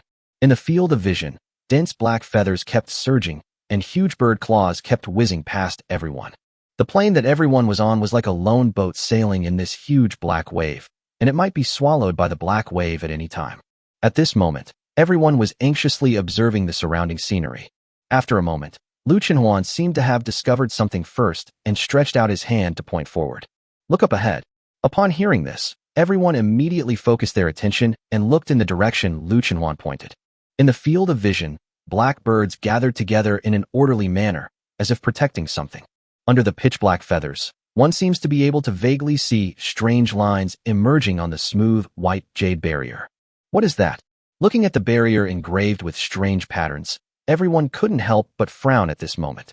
Look at the arc, it looks like an egg. But how can there be such a huge egg? It must be at least 100 meters in diameter, right? At this moment, everyone was full of curiosity about the things in front of them, and they were eager to know what appeared in their field of vision. However, Suke used his divine eyes to immediately figure out what was in front of him. In his field of vision, the information about the black bird and the barrier appeared before his eyes. Evil beast, dark bird. Realm, level 4. Talent skills, hiss, pounce, cluster call, fusion, dark feather. Disadvantages. The beak is relatively hard, but the wings and abdomen are relatively fragile. If the wings are damaged, the ability to control the air will be greatly impaired. Item, immortal phoenix egg. Realm, unknown. Talent skills, unknown. Disadvantage, it has not yet hatched and has no attack power. The egg of the immortal phoenix. Looking at the information displayed in the insightful divine pupil, Suke's eyes flickered and he murmured softly. Lu Chenhuan and Cheng Chiji beside him couldn't help but frown when they heard this. Immortal phoenix? Especially Cheng Chiji, his face instantly darkened. Isn't that the beast god from ancient legends? The immortal phoenix is the beast god in ancient legends and the king of all birds. Legend has it that the ninth-rank beast fire phoenix that fought against the sky-splitting tiger god back then seemed to be the descendant of the immortal phoenix. Hearing this, Suke and Lu Chenhuan couldn't help but raise their brows and looked at Xia with strange expressions, who was lying beside the window and looking outside. But Xia's state at this moment was completely different from usual. She did not curl up in Suke's arms to act coquettishly or roll around. She just lay beside the window and quietly watched the dark bird flying by outside. Seeing this, Suke pursed his lips slightly, stretched out his right hand, and gently touched Xia's head. Xia, under the gaze of everyone, the dark wave of Suanio kept surging behind them. Finally, after about 10 minutes, a ray of light appeared at the end of the passage. As the driver, Cheng Qiji stepped on the accelerator, and the world in front of him suddenly lit up. The sky is vast and clear. Chapter 132, Taichu Forbidden Land. Looking at the long-lost light in the world before their eyes, everyone couldn't help but breathe a sigh of relief. Lu Chenhuan even lay beside the plane window and looked back, still feeling frightened as he watched the black waves rolling away towards the horizon. It's so close.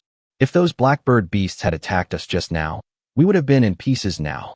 The number of those dark birds is really too large, and most of them have cultivation levels of the 3rd or 4th level. There are also a few with terrifying auras hidden among them, which makes people dare not move at all. Fortunately, these blackbirds have no ill intentions, otherwise, I'm afraid we would have to fight a fierce battle today.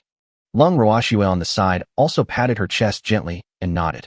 Yes, fortunately these ferocious beasts did not target us. But why didn't these beasts target us? Aren't ferocious beasts generally very hostile to humans? We just had such a good opportunity.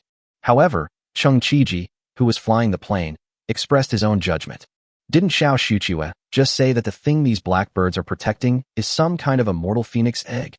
It is possible that the main mission of these blackbirds is to escort the egg of the immortal phoenix, and they do not want to conflict with us halfway. Manhwa, who was standing by, nodded slightly upon hearing this. I think this statement is more reliable. Ferocious beasts also have their own thoughts. Not all of them are hostile to humans and are very warlike. There are also many beasts with relatively docile temperaments. Listening to Cheng Qiji and Manhua's analysis, Lu Chenhuan and Lung Roashue besides Suke couldn't help but nodded slightly to show their agreement. However, Suke had a different opinion when he saw Xia snuggling back into his arms. He always felt that everything that had just happened must be related to Xia. Whether it was the howl that Xia had let out earlier or the connection between the fire phoenix and Xia, they all seemed to indicate this. Manhwa, who was standing beside Cheng Qiji, seemed to have noticed Suke's gaze. She followed Suke's gaze and looked at Xia in his arms. Her previous speculation reappeared in her mind. However, Manhwa immediately shook her head and threw this unreliable idea out of her mind.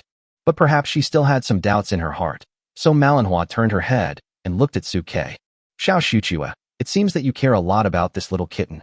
Can you tell me the origin of this kitten? Although they had noticed that Suke had a pet named Xia, Manhwa and the others had never paid any attention to Xia before.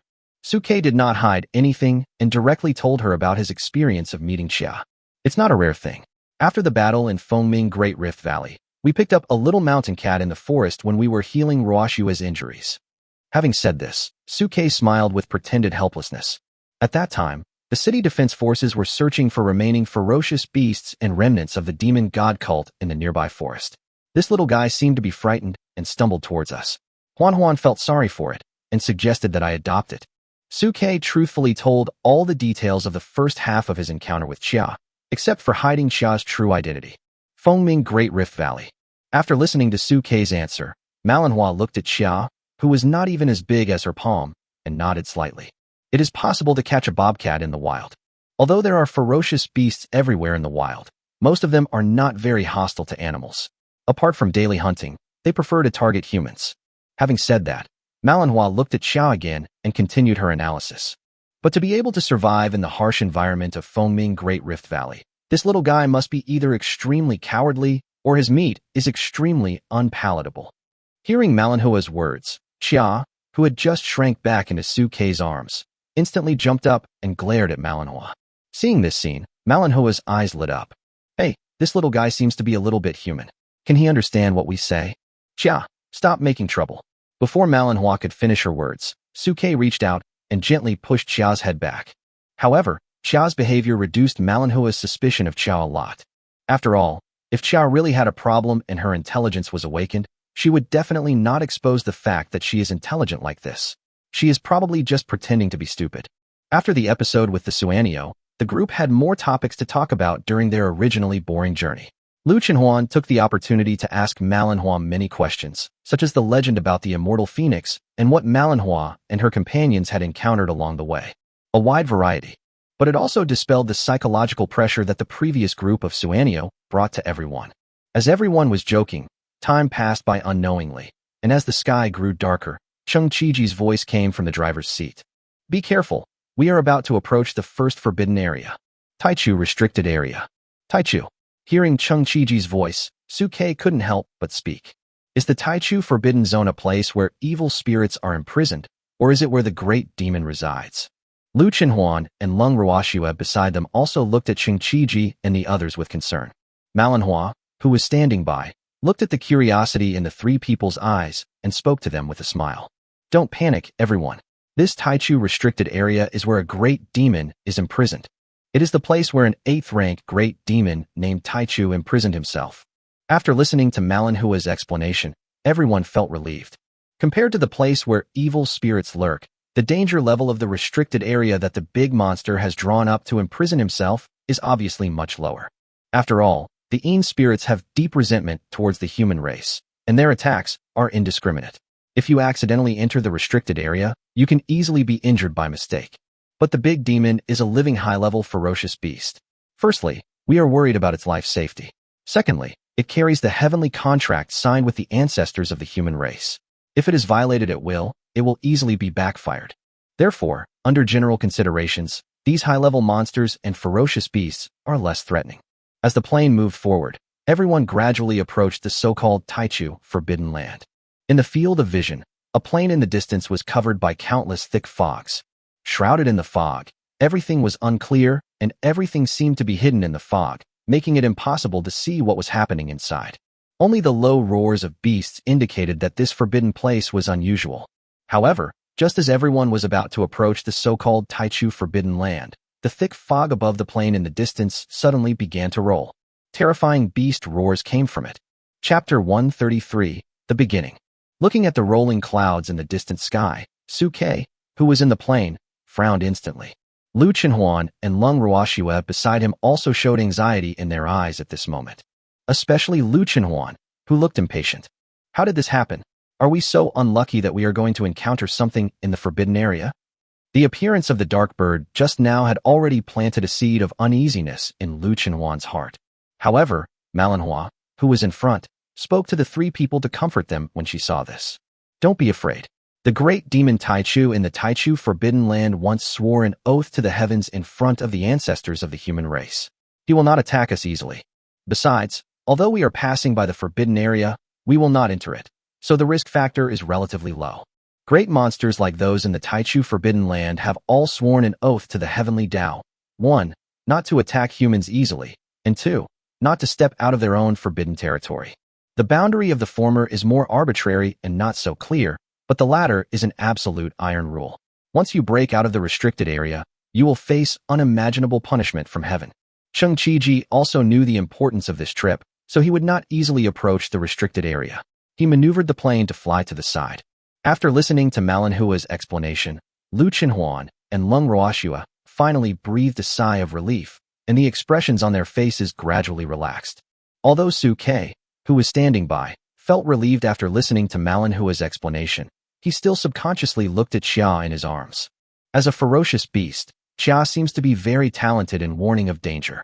And from her performance just now, Xia seemed to have mastered some way of communicating with the ferocious beasts, which could play an unexpected role at the critical moment.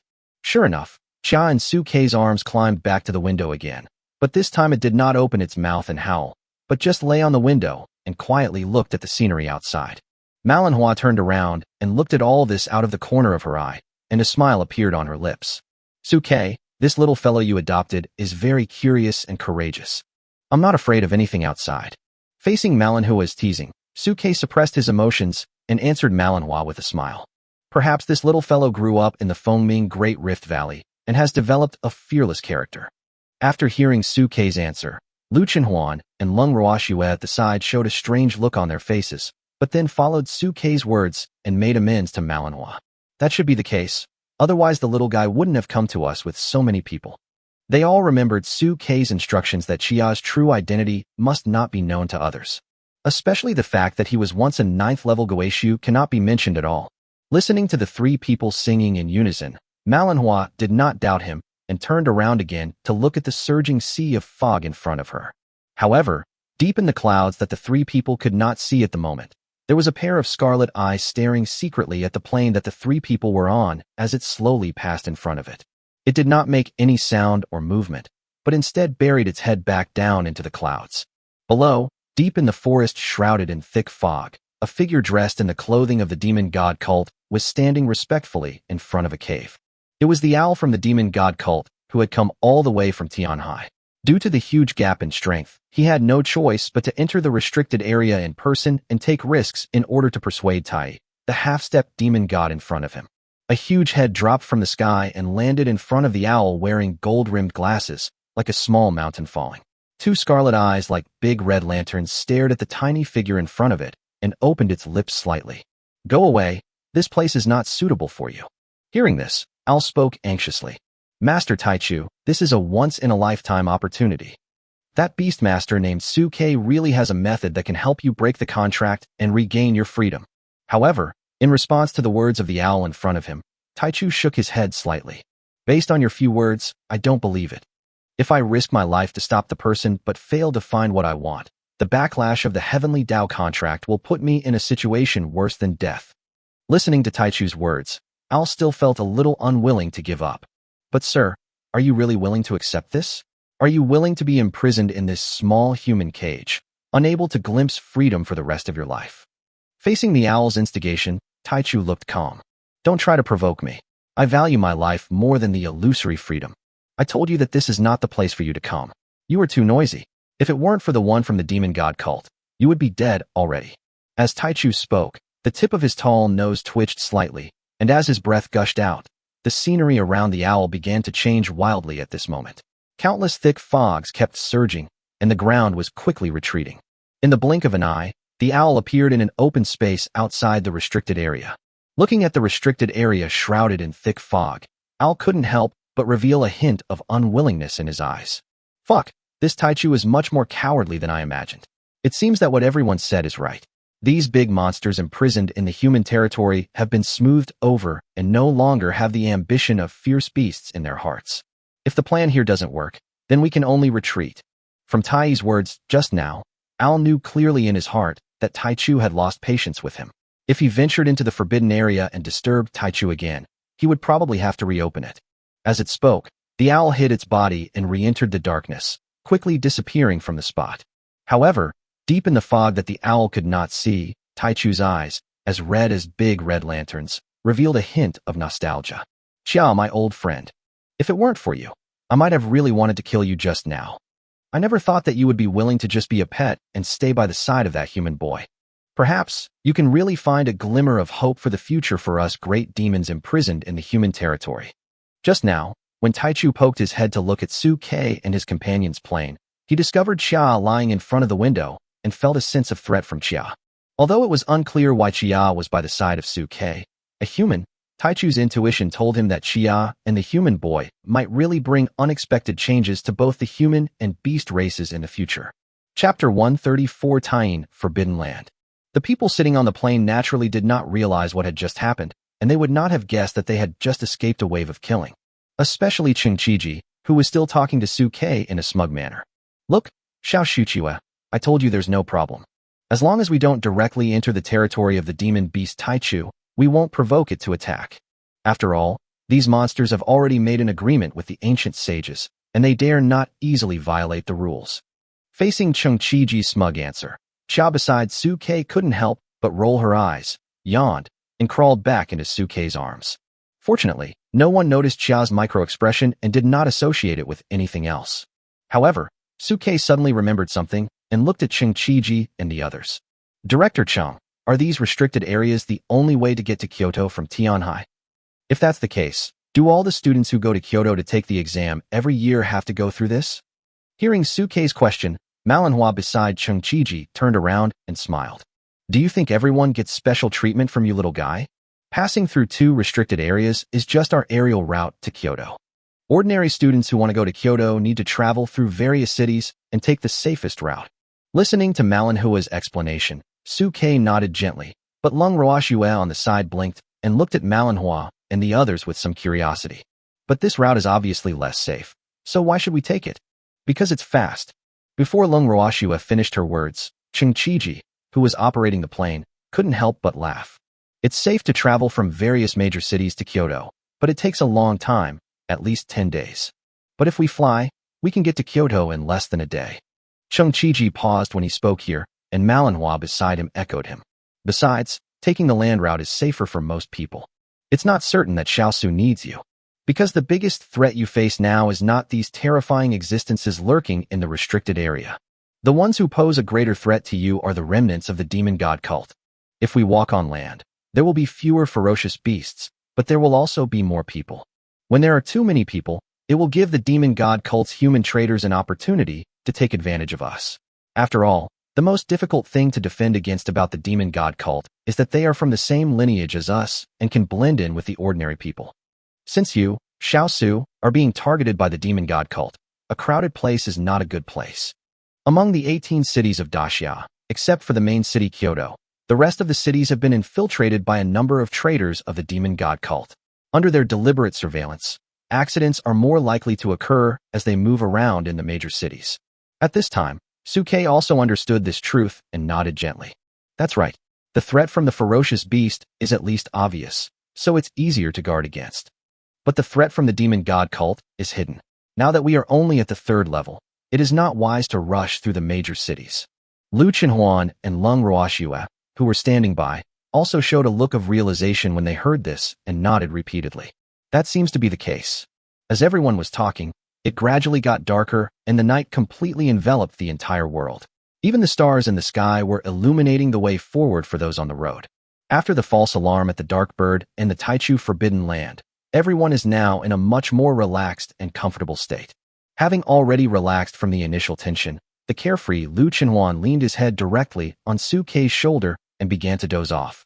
Lung Roashue, who was standing next to him, had been carefully pulling at Suke's sleeve, turning her head to look out the window curiously from time to time.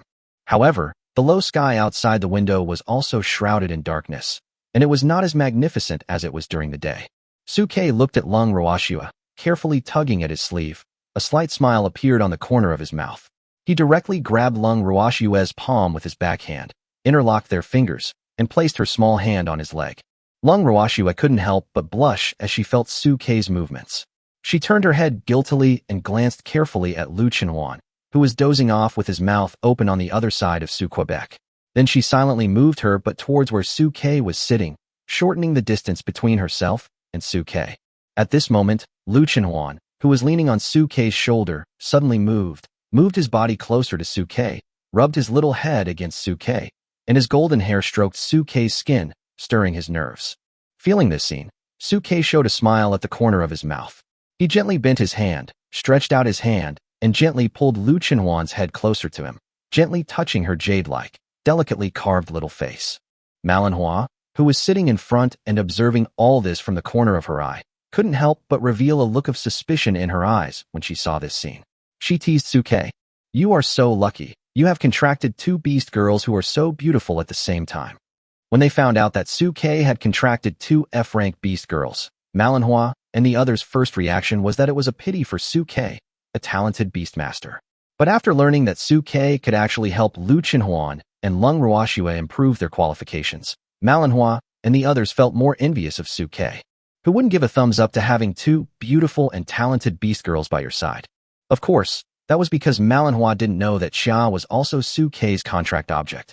If she knew, the shock in her heart would be several times greater than it is now.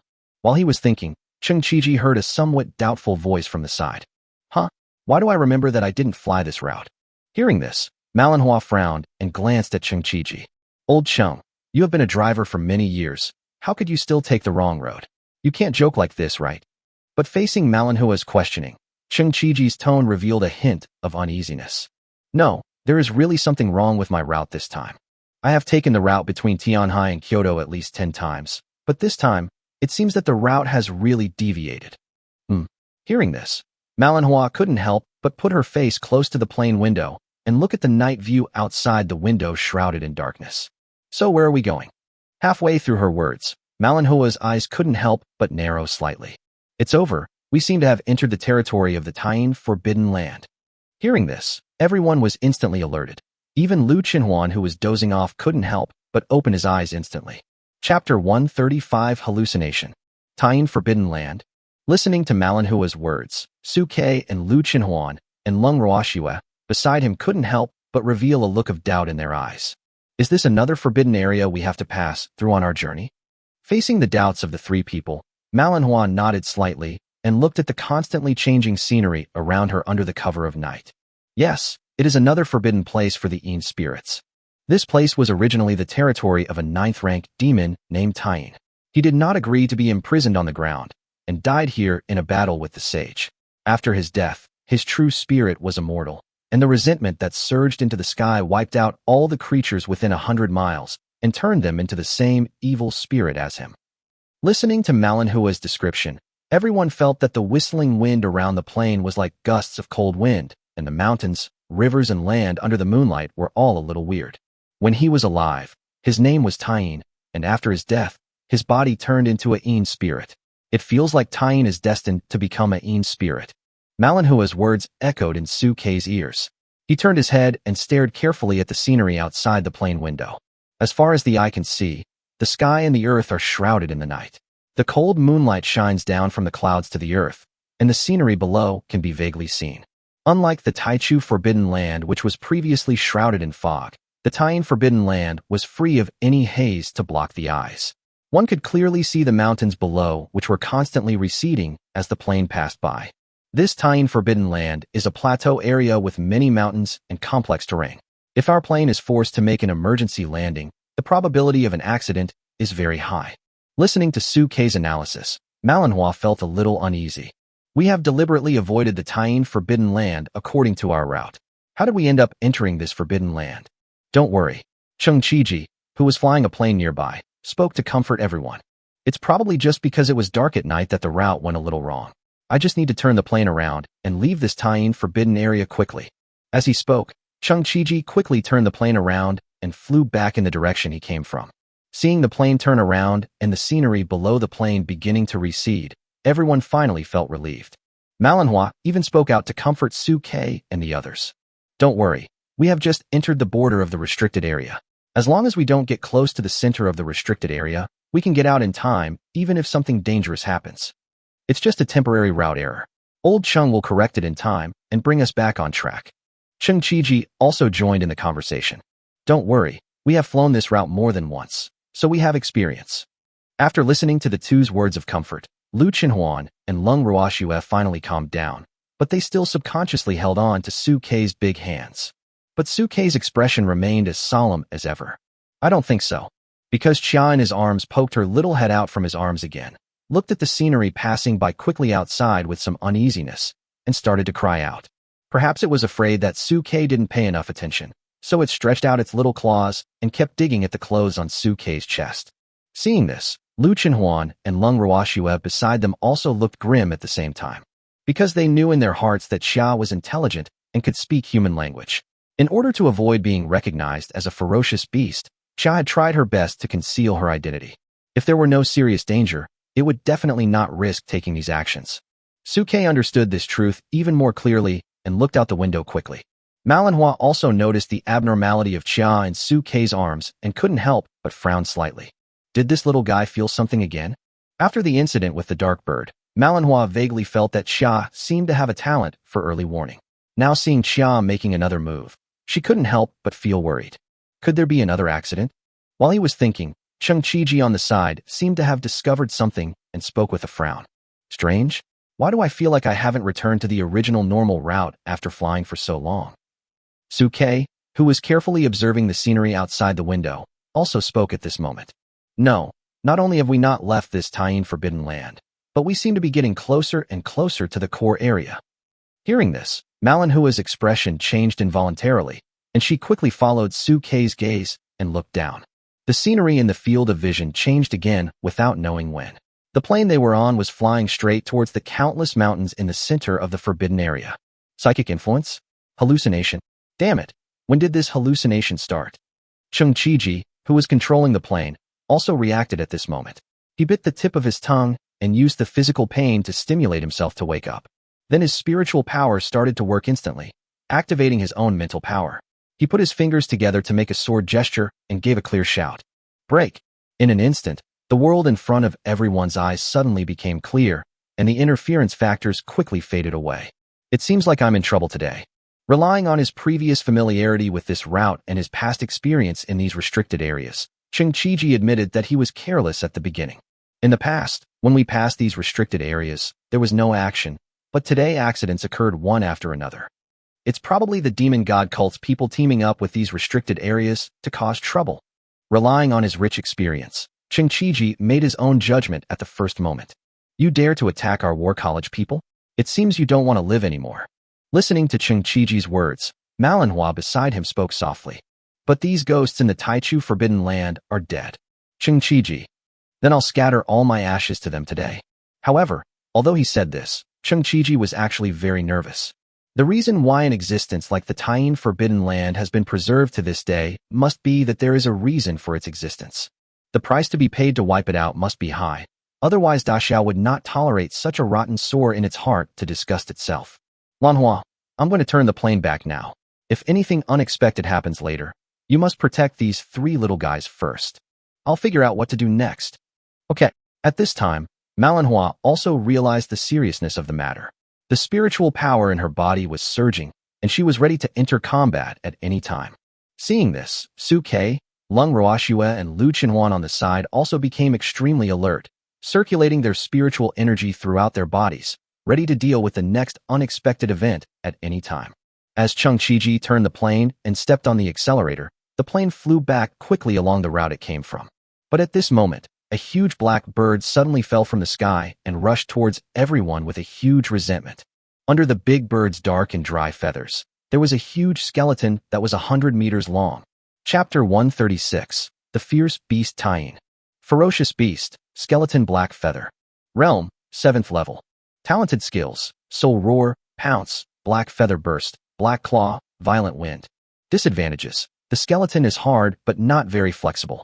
The neck is relatively fragile. It is a ghost-like creature and is afraid of lightning and fire. 7th level Vicious Beast Skeleton Black Feather. The moment the information from the Divine Eye of Insight appeared, Su Kei frowned and spoke. A 7th level beast. Lung Ruoxue and Lu Qinhuan, who were beside Su Kei, were also shocked when they heard this, and subconsciously held Su Kei's hands tightly. The shadow that Xia had cast on them in the previous battle at Fengming Rift was quite heavy. When they heard that the big bird in front of them was a 7th level bird, they couldn't help but become nervous. Xia, who was in Su Kei's arms, also jumped out at this moment, stood on Su Kei's shoulder, and looked straight at the big skeleton bird in front of her.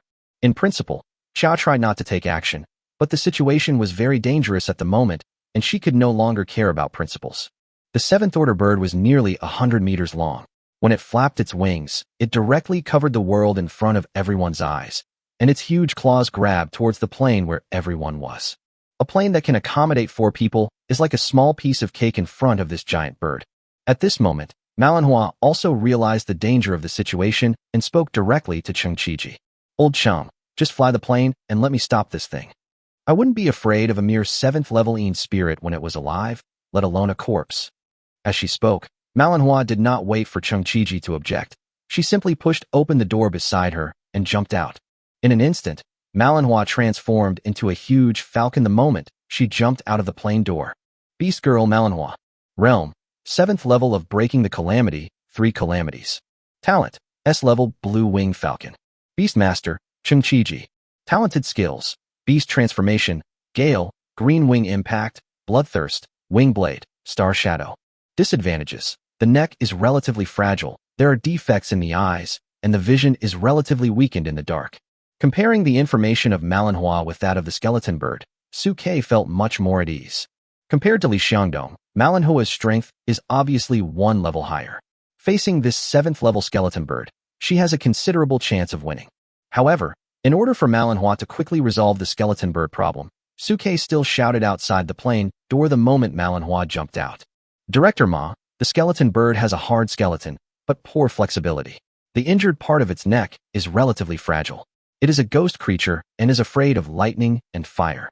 After repeating the shortcomings displayed on the information bar to Manhwa, Suke believed that Manhwa could use this to deal with the skeleton bird's tactics. Thank you. Hearing Suke's reminder, Manhwa thanked him loudly outside, and then activated the Star Shadow without hesitation. Star Shadow is an innate skill that all beast girls will awaken after reaching level 6. They can use it to expand their psychic energy and exert combat power several times their own. In an instant, the shadows of stars hundreds of meters high opened up instantly, and countless star forces descended from between heaven and earth, forming an extremely huge blue-winged falcon. Commandant, after activating the Star Shadow, Manhwa flapped its wings, and countless terrifying star forces emerged from it, blasting towards the neck of the skeleton bird that Suke had warned about earlier. The terrifying power of the stars directly illuminated the sky and earth at this moment, illuminating the entire world with light, as if it were daytime. Under this powerful spiritual power, all the ghosts lurking in the dark were illuminated. All I saw were huge evil beasts crawling on the mountains. Roar. As if stimulated by the energy of the stars, a sharp roar was heard in the darkness, and then a group of evil beasts roared and rushed towards the people in the air. Those who have the ability to fly directly activate it to float in the air, while those who do not have the ability to fly rely on their terrifying jumping ability to leap high into the sky and stretch out their sharp claws to pull down those who are in midair. Looking at the huge and ferocious beasts in their field of vision, Lu Chenhuan and Lung Ruoxua felt their scalps tingling. Even Suke, who was standing by, began to feel nervous. So many evil spirits? And they are all level 5 and above? They have been waiting here for us. Old chum, take everyone away quickly.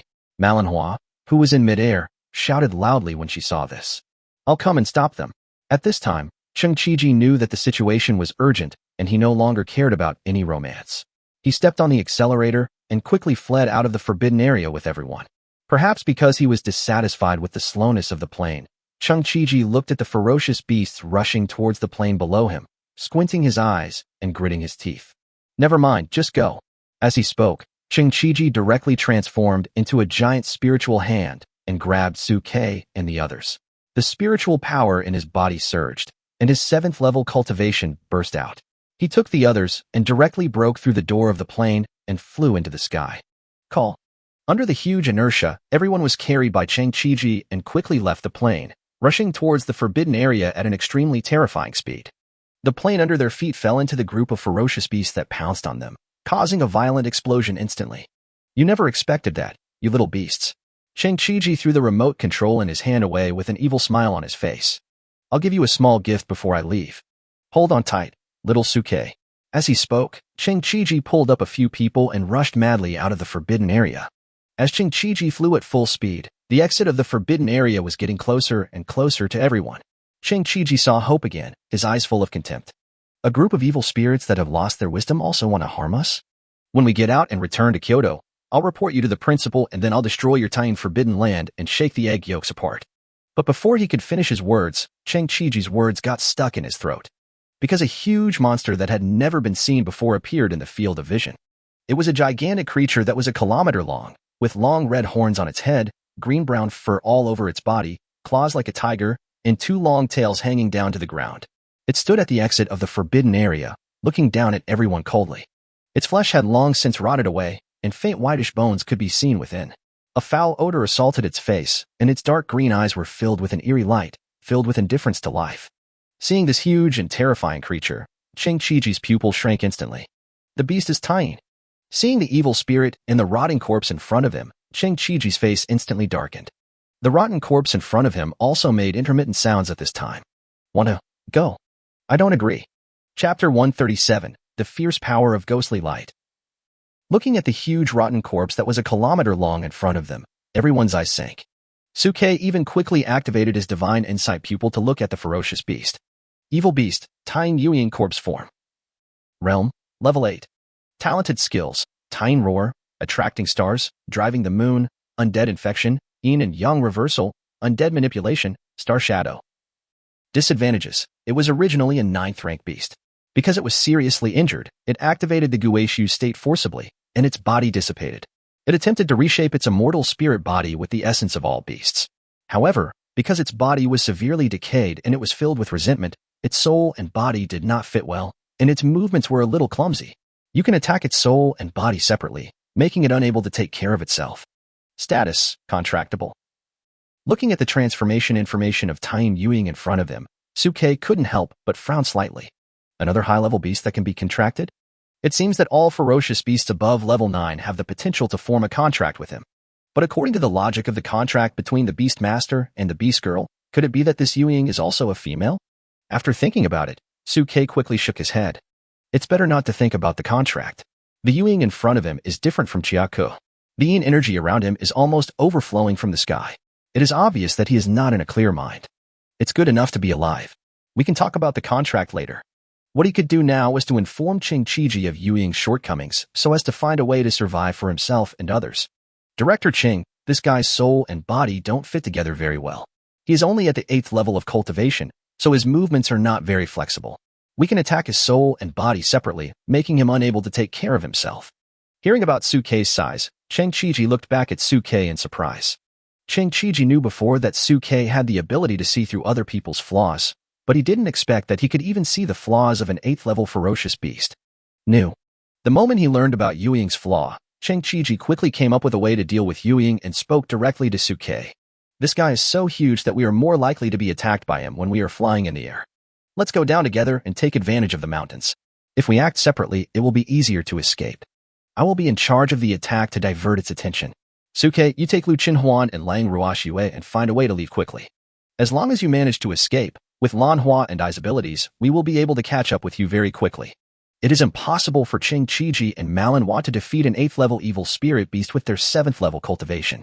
The only way was to defeat the ferocious beast in these dark spiritual lands, attract the hatred of Yuing, create a chance for Suke and the others to escape, and then they could wait for an opportunity to escape. Listening to Qing Qiji's instructions, Suke, Lu Qinhuan, and Lang Ruoxue all nodded solemnly.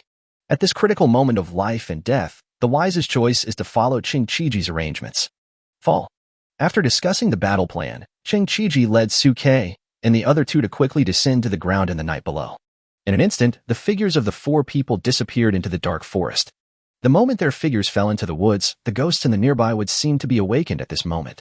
In the darkness, pairs of dark green eyes lit up from all around, growling and looking in the direction of Suke and the others. Run away first. Although the realms of these evil spirits are not high, most of them appear to be at the 3rd or 4th level, but this is obviously not the time to fight with these guys. Yuing, who was in front of the crowd, saw several people landing and preparing to escape. Anger flashed in her big eyes that were like a pair of dark moons, and she uttered incoherent mutters. Want to leave? I don't agree. Roar. An extremely violent roar of a beast resounded through the heaven and earth, and an extremely violent sound wave descended from the sky, madly pressing down in the direction where everyone was. Amid the violent noise, an extremely uncomfortable stench instantly filled everyone's nasal cavity, causing several people on the scene to almost vomit. Wherever the sound waves passed, large trees were destroyed and shattered, turning into powder all over the sky.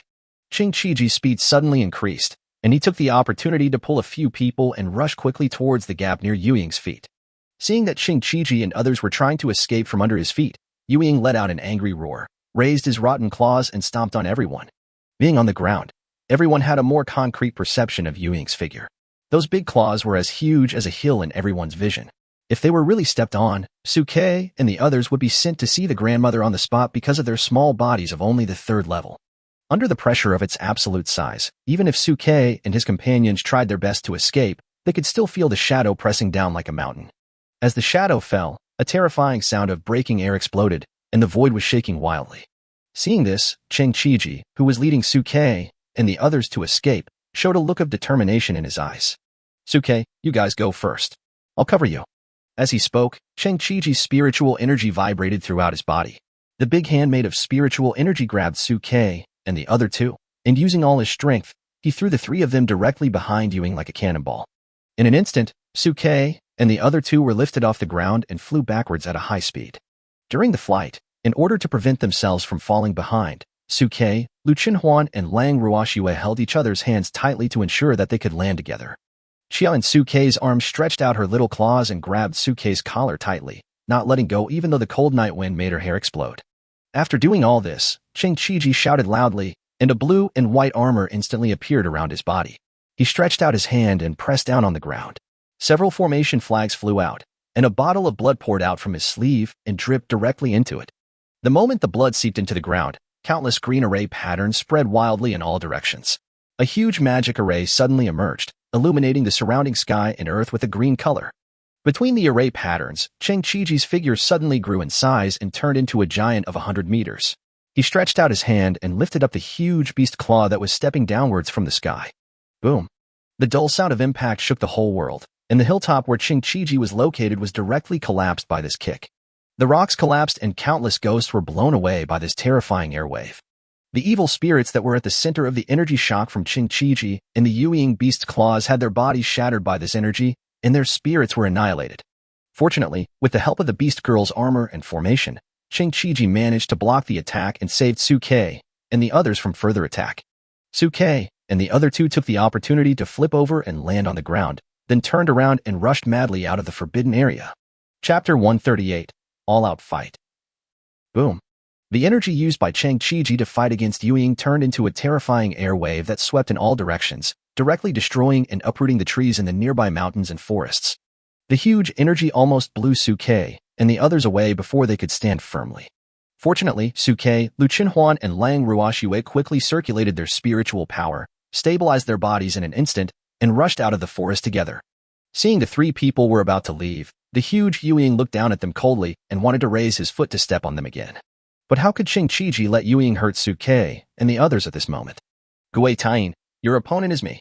As he spoke, the formation under Cheng Qiji's feet suddenly shone brightly, and rays of green light rose madly from under Cheng Qiji's feet towards the sky, as if ribbons were wrapped around Yueying's rotten beast claw, trying to tear it off.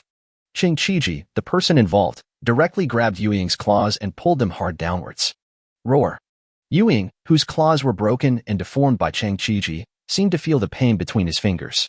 He roared angrily and stretched out his other big foot to kick Cheng Qiji, wanting to kick this annoying bug to death. Can the rotten corpse of the Yin spirit feel pain? Hearing Yueying's earth-shaking roar, Lang Ruoxue subconsciously turned her head to look behind her, with confusion in her eyes. But then she turned her head and ran with Suke. Now is not the time to worry about these details. The right thing to do is to find a way to leave this tiny forbidden land first. Boom. When they just passed another mountain forest, they saw Manhwa, whose shadows were condensed into stars, fighting with several other evil beasts in the distance. Compared to the scene where Cheng Qiji was being mindlessly suppressed, the battle on Manhwa's side was brutal, but it could be seen that Manhwa had the upper hand. Once those ferocious beasts were dealt with, there would be a chance for them to come to the rescue. But the ferocious beast Tain here did not want to give Suke and the others a chance to escape. A dark green light flashed in its eyes, and it howled to the sky, summoning evil spirits. In an instant, all the ghosts in the nearby mountains and forests seemed to be summoned. They were awakened from their slumber and rushed towards where Suke and the others were, roaring. It looks like it's going to be another fierce battle. Hearing the deafening sound of footsteps in the surrounding mountains and forests, the eyes of Suke and the other two suddenly darkened. While they were distracted from fighting Yueying and other high-level ferocious beasts, Cheng Qiji and Manhwa were obviously unable to come to their rescue in time. Now that things have come to this, the only way to leave is to fight your way out. Eternal Hunger Realm. After understanding the intentions of those Yueying, Lu Chenhuan opened the realm of eternal hunger without any hesitation. The eternal hunger realm can not only absorb the energy and blood of living people, but also has the effect of restraining and absorbing these evil spirits. Extremely cold territory. The moment Lu Chenhuan's eternal hunger field was deployed, Lu Chenhuan's extreme cold field was also deployed instantly, and the area within a radius of hundreds of meters was instantly frozen. With the dual control of the eternal hunger field and the extreme cold field, the speed and strength of the attacking evil spirits will be greatly reduced, making them easier to be defeated. Suke directly activated the tyrant, instantly adding a layer of rage buff to everyone, greatly increasing their combat effectiveness. Feeling the blessing of the tyrant buff on her body, Xia couldn't help but get excited at this moment. Looking at Cheng Qiji, who was distracted in the distance resisting Yueying, she rubbed her hands and whispered to Suke, "Master, how about I join the battle as well? It will relieve the pressure on you." However, facing Qia's proposal, Suke shook his head firmly. Don't panic. It's not time for you to fight yet. Suke was unwilling to reveal Chia's identity as a ferocious beast unless it was absolutely necessary. Once Chia joins the battle and transforms into a tiger cub to fight beside him, it will definitely arouse suspicion from Qingqiji and others. But Master, the situation is critical now. We must act according to the emergency. I would also be upset if I couldn't help you at all. At this moment, Chia's eyes were filled with anxiety, and she spoke to Suke eagerly. Suke looked at the evil spirits rushing towards him frantically from the distance of the forest, narrowed his eyes slightly, and began to analyze quickly in his mind. Logically speaking, this Tying Yueying is at least an 8th-level evil beast, so it shouldn't be targeting me and Huan Ruashue and other 3rd-level beast masters and beast women. But since the beginning of the battle, Yueying has been targeting us intentionally or unintentionally. There must be some secret behind this. First, this guy saw my good talent in taming beasts and knew that I could improve the talents of beast girls, so he wanted me to help him improve his current state. Second, it sensed Chia's aura and knew that I could make a contract with the beasts. It wanted to take this opportunity to make a contract with me, to use the contract to fight against the contract of the sages that once bound them, and leave this place. No matter which possibility it is, I have great value. Thinking of this, Suke narrowed his eyes and looked at Chia. Chia, do you have any way to communicate with this evil beast? Hearing Suke's question, Chia was stunned, then spoke. Yes, but Tying is in an unstable state right now. I'm not sure if it still has any intelligence and can understand what I'm saying. Facing Chia's doubts, Suke smiled. Don't be afraid. From my observation, this Tying Yueying still has some rationality. Otherwise, it would not have been distracted and targeted as 3rd-level creatures. I should have what it wants. I want you to help pass on a message. The current situation is urgent. If you want to break the impasse and protect yourself, you must take some risks. Listening to Suke's words, Chia was stunned at first, then nodded. Okay, Master. Since you mentioned it, I'll give it a try. But that Tying head is too far away from us, and the aftermath of the battle nearby is even more noisy. I need to use a secret method to communicate with it. Before that, you need to help clear out all the evil spirits around. Don't worry about that. Listening to Chia's words, Lu Chenhuan on the side patted his chest carelessly. Hearing this, Chia jumped directly from Suke's shoulder to the side, bit her own claws, and pressed directly to the ground. Then, he opened his throat and screamed towards the direction where Yueying was. Although Chia looked petite at this moment, her voice seemed to have some kind of extremely strong penetrating power, piercing through the darkness and vibrating everyone's eardrums. At the same time, countless evil spirits from all directions, driven by Yueying, had already rushed to Suke and the others. The densely packed skeletons and rotting corpses, with the most primitive desire to hunt, rushed towards Suke and his companions like a tide. Ice storm. Countless ice crystals around Lung Roashua instantly condensed and exploded, shooting towards the evil spirits and beasts in all directions like a storm. Chapter 139, Desperate Qingqiji and Manhwa. Swish. Under the pitch-black night, countless ice storms condensed from Lung Roashua's body and poured down towards the evil spirits and ferocious beasts that were madly rushing towards them.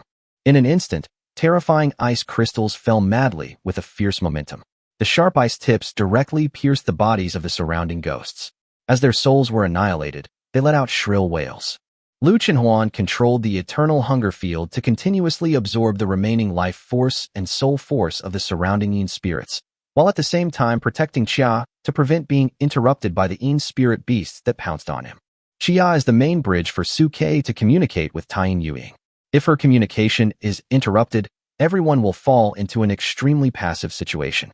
At this time, not far away, Qingqiji, who was struggling to resist Yueying, saw Suke and the others being surrounded by those evil spirits, and couldn't help but show anxiety in his eyes. Suke, hurry up and leave. But at this time Suke had no intention of leaving at all.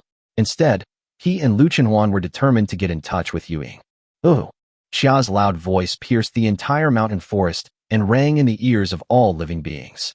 Manhwa, who was blocking several 7th-level evil beasts farther away, heard the sound. The huge star shadow turned its head to look at where Chia was, with a strange light in its eyes. This little guy again. Through everything that had happened on the plain before, Manhwa already had doubts about Chia in her heart. In several critical moments, Chia would take action. Although Manhwa could not see what Chia did, her intuition told her that Chia must be hiding a secret. Hearing Chia's piercing howl at this moment further confirmed Manhwa's guess. The moment Chia's voice came out, Yueying's huge body, who was fighting with Qingqiji, couldn't help but freeze for a moment. Hmm? There's a flaw. Seeing this, Changqiji immediately seized the opportunity and flew up, letting out a sharp scream at the stunned Yuying. The soul roars. This is a natural skill acquired after a beastmaster reaches the 6th level. It allows one to emit mental screams and temporarily control non-contracted objects. Although it is impossible to control high-level ferocious beasts like Taiyin Yuying, it is possible to exert a short-term mental influence on them. Sure enough, under this soul-shaking roar, Yuying's soul, which was not quite in harmony with the body, vibrated slightly and let out a painful and angry roar. Roar. It just let out a loud roar, and the power of countless stars in the sky gathered towards it crazily at this moment. The huge moon hanging in the sky also turned into a blood moon at this moment, and the horrifying blood color instantly enveloped the entire forbidden area. Afterwards, countless starlight and foul-smelling blood condensed behind Yuying and instantly transformed into a huge phantom several thousand meters long. Looking at the phantom that was several times larger than Yuying, everyone couldn't help but feel despair at this moment. Originally, Yuying's body was already huge enough, and with the expansion of this phantom, it was even more suffocating like a small planet. Is this really the 8th level? Looking at the huge phantom that almost occupied the entire world in front of everyone, Changqiji's heart was filled with despair. Sure enough, the existence in the restricted area is not something that a small 7th level like us can provoke. It's not like Changqiji and his men had never fought against 8th level beasts at the demon suppressing pass, but the pressure brought by those 8th level beasts was nowhere near as terrifying as the Yuying in front of them. It can be said that when facing ordinary 8th level ferocious beasts, Changqiji and his men still had a trace of fighting spirit. But when facing the terrifying Yuying now, they had no fighting spirit at all and only wanted to find an opportunity to escape quickly. Swish. At this moment, manhwa killed 2 7th level Een spirit beasts, broke through the encirclement of high-level beasts, and flapped its wings to fly in front of Changqiji. Old chum, I'm here to help you. In an instant, the star phantom condensed by manhwa fell in front of Yuying and attacked Yuying. However, manhwa's star shadow was like a little chick in front of Yuying. Yuying kicked it directly, and countless cracks spread instantly, and the power of the stars began to dissipate. Changqiji took the opportunity to distance himself from him. A magic bow appeared in his hand. He bent the bow and put an arrow on it. Countless divine lights gathered between his fingers and turned into 3 shining divine arrows in the blink of an eye. Even if I die, I'm going to die standing up. Let's fight. Go. As Changqiji drew his bow, 3 divine arrows flew out from between his fingers and shot towards the huge figure of Yuying under the sky. After the divine arrow flew out, it grew longer in the wind, and in the blink of an eye it turned into 3 divine arrows hundreds of meters long, whistling towards Yuying's eyes. As the arrow whistled, a terrifying sonic boom exploded in everyone's ears, and the surrounding void was torn into pieces, and it shot forward with an unstoppable and terrifying momentum. At the same time, Changqiji took advantage of the archery time and used his remaining spiritual power to send out Soul Roar again, trying to interfere with Yuying. However, at this moment, Yuying faced Changqiji's all-out attack. She shook her head to resist Changqiji's mental attack, raised her phantom claws, mobilized the power of countless stars, and stepped down directly. Boom. The stars in the sky were being drawn wildly at this moment. Miniature stars emerged from under Yuying's feet, as if they had turned into an endless universe, suppressing the arrows shot towards them. Boom. The 3 divine arrows that were like pillars reaching the sky were firmly clamped down by the claw and could not move forward at all. Burst. Seeing that the magic arrow could not move forward, Changqiji gritted his teeth and instantly detonated the magic arrow containing countless divine powers. In an instant, a huge explosion suddenly sounded, spiritual light shot up into the sky, and a terrifying energy wave spread out in all directions. Even manhwa in front of Yuying was shaken by the energy fluctuation and kept retreating. The star shadows began to shatter. Manhwa and Changqiji were so distracted that they couldn't help but spit out blood. On the other hand, Yuying was not greatly affected, although there were some cracks on the phantom of the beast's claw. He swung his claw and stepped towards the 2 of them again. Seeing this scene, manhwa and Changqiji couldn't help but reveal despair in their eyes. Too strong. Although this Taiyin Yuying is just a rotten corpse, its strength is too strong. Even if we try our best, we are still helpless. Even though Yuying was not fully intelligent and fought entirely on instinct without any fancy coordination, he was still not something that 2 people at the 7th level could contend with. I broke into this forbidden area today, and I'm doomed. It's a pity that Xiao Su lacks them. Such a talented person with unlimited potential in the future has to die here with us. Exhausted Cheng Qiji and Manhwa looked at each other and seemed to have made some kind of decision in their hearts. No, even if we die today, we must find a way to severely injure this beast and create a chance for Su Ke and the others to survive. Chapter 140, Gamble and Response. Deep in the forest, Su Ke looked at Cheng Qiji and Manhwa, who were dizzy after being hit by Yuying, and his eyes showed anxiety. The strength of Tying Yuying was beyond everyone's imagination. She was much stronger than Xia at the beginning. Even though they knew her weaknesses and defects, they were still unable to cause any harm to her. If this continues, Director Chung and the other two may die first. At this moment, Su Ke couldn't help but sound a little anxious as he spoke to Xia, who was howling. Xia, still can't get in touch with Yuying? Listening to Su Ke's question, Xia shook her little head. No, Yuying doesn't seem to want to pay attention to me. I could sense that it seemed to hear my request to communicate, but it didn't want to respond to me. Facing Xiao's answer, Su Ke couldn't help but narrow his eyes slightly. There are only 3 reasons why Yuying didn't reply after hearing it. 1 is that he was distracted by the battle and couldn't answer. 2 is that he didn't want to. 3 is that he didn't understand. Yuying was now in a strange state of death emerging from resurrection. Su Ke was not sure whether she heard anything or was conscious or not. There is only one solution now. That's a bet. A bet that it can understand what we say. But it's still somewhat sane. No response, just get the words out. At this time, Su Ke changed his strategy and spoke directly to Xia. Xia, there's no need to ask for communication, just tell it directly. I can find a way to get it out of here. If it wants to be reborn and leave this forbidden place, then stop. Otherwise, it will never be able to leave here in its lifetime. Hearing Su Ke's words, Xia quickly changed her voice and cried out to convey a message to Yuying. At this time, in front of Yuying, Cheng Qiji and Manhwa, who had regained her human form, held each other's hands again and looked at each other affectionately. 2 extremely violent spiritual energies gathered and exploded madly from the point where their hands were crossed. Old Cheng, let's go to the underworld together and give this beast a little shock before we die. Although the 2 figures were small at this moment, the violent spiritual energy wrapped around their bodies was as bright as stars, like 2 scorching suns, illuminating the dark mountains and forests around them. The 2 of them were apparently prepared to use up all their remaining strength and die together with Yuying. As they were talking, the 2 of them looked up at the huge Yuying that was as big as a mountain range, their eyes full of determination. Beast, come on. Yuying seemed to understand the sarcasm of the 2 people. A hint of sarcasm appeared in his dark green eyes. Entangled by the terrifying power of the stars, he was about to attack the 2 people. However, at this critical moment, Xia's voice pierced the heaven and earth and fell heavily on Yuying's heart. This made Yuying, who was about to take action, stop immediately. The huge Yuying twisted its stiff body and turned its head to stare in the direction of Su Ke and the others. Cheng Qiji and Manhwa, who were about to die heroically, couldn't help but feel a pang in their hearts when they saw this scene. Why did this beast stop? No, it wants to change its target and attack Su Ke and the others first.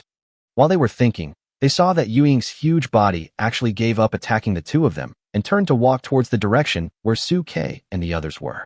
Seeing this scene, Cheng Qiji and Manhwa couldn't help but feel a pang in their hearts. The reason why the 2 of them were so willing to die just now was to give Su Ke and the others a chance to escape. Now that they saw Yuying changed her target to Su Ke, how could they be willing to do that? Beast, your opponent is us.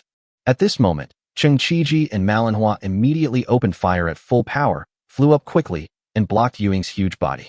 However, Yuying seemed to ignore the 2 of them and just continued to walk towards where Su Ke and the others were. Don't even think about it, you beast. Seeing this, Cheng Qiji and Manhwa immediately prepared to self-destruct in order to stop Yuying. However, Su Ke, who was in the mountains and forests at this moment, seemed to have seen through the intentions of the 2 people and hurriedly shouted loudly to Cheng Qiji and Manhwa. Don't be impulsive, directors. Perhaps I can calm this Yuying down. Listening to Su Ke's words, Cheng Qiji and Manhwa looked even more suspicious. You? The 2 of them didn't believe that Su Ke could really pacify Yuying, but seeing the confident expression in Su Ke's eyes, they couldn't help but hesitate.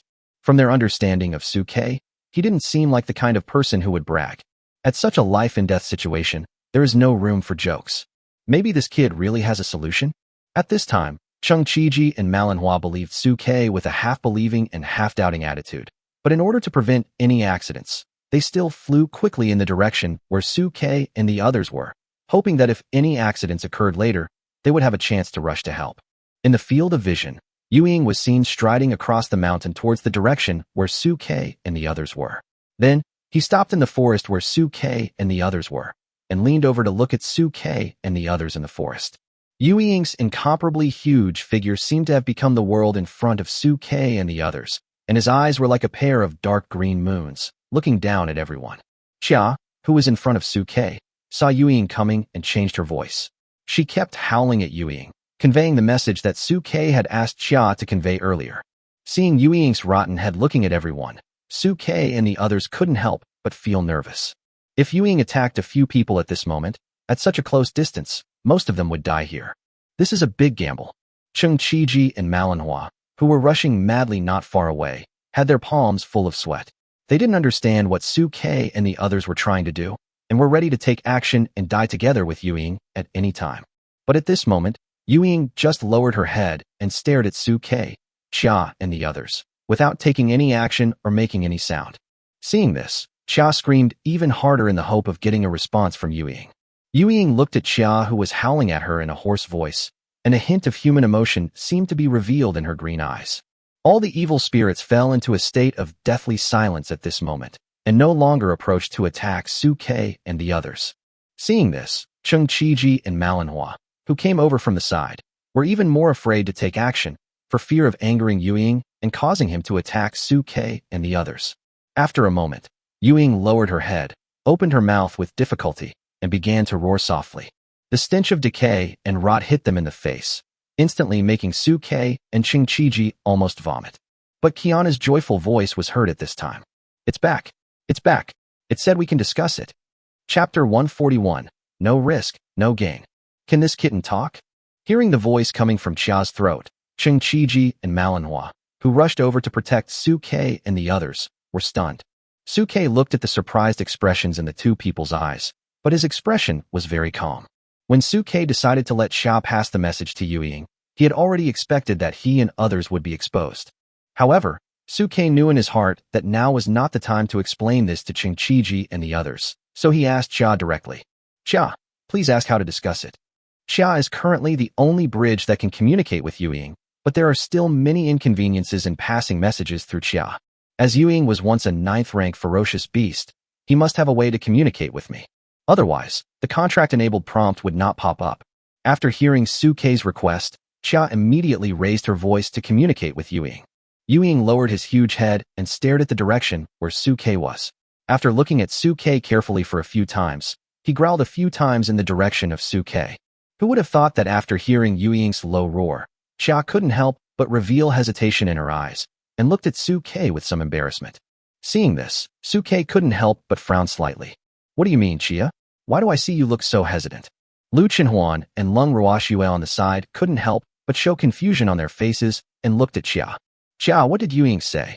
Xia looked at the anxious expressions in everyone's eyes, glanced at Ying's huge head under the sky, and hesitated to speak to Suke.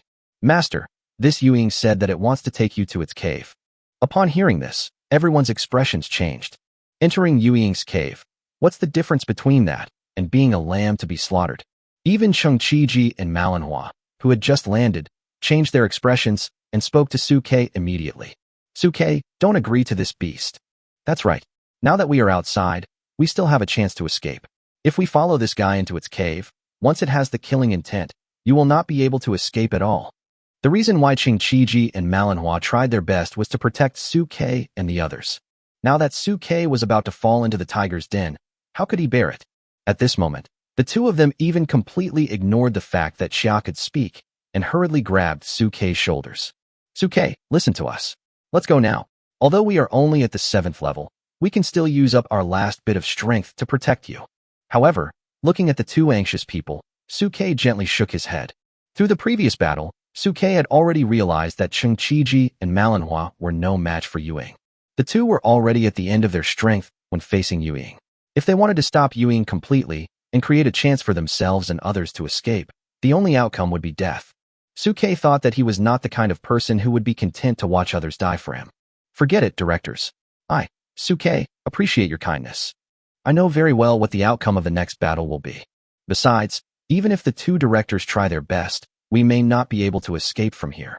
Although the risk of having a conversation with Ning is extremely high, the chances of success are also very high. Suke had his own judgment about Ning. It had been imprisoned here for a long time and had tricked him and others into the Taiyin Forbidden Land. It must have some ulterior motive. If what he guessed was correct, Taiyin Ning wanted to be reborn and escape from this place of confinement. However, listening to Suke's words, Chengqiji and Manhwa's eyes were still filled with worry. But Suke, you are a rare genius that our human race rarely sees in 1,000 years. The risk of going there is really great. Facing the two people's worries, Suke showed a smile. How can you get a tiger cub without risking it? Since Ning agreed to discuss this with me, she has no intention of harming me. Otherwise, I'm afraid I won't be able to see the two directors now. Having said that, Suke turned to look at Lu Chenhuan and Lung Ruoxue beside him. Huan, Ruoxue, you wait here until I come back from negotiating with Xia. If the situation turns bad, just follow the two directors and flee from here. However, Lu Chenhuan and Lung Ruoxue, who always obeyed Suke's orders, shook their heads at the same time. No, Brother Su, we will follow you wherever you go. Especially Lu Chenhuan. He put his hands on his chest with a proud look on his face. Brother Su, do you remember the oath we made when we signed the contract? Even if there are mountains of swords and seas of fire, the cycle of reincarnation collapses and cause and effect are reversed. I will never give up. Don't you think we are inferior to that little kitten Xia? Lung Ruoxue looked at Suke with a pitiful expression. Brother Su, do you think we are a burden? Seeing the two people looking at him eagerly, Suke waved his hands quickly. Huan Ruoxue is not what you think.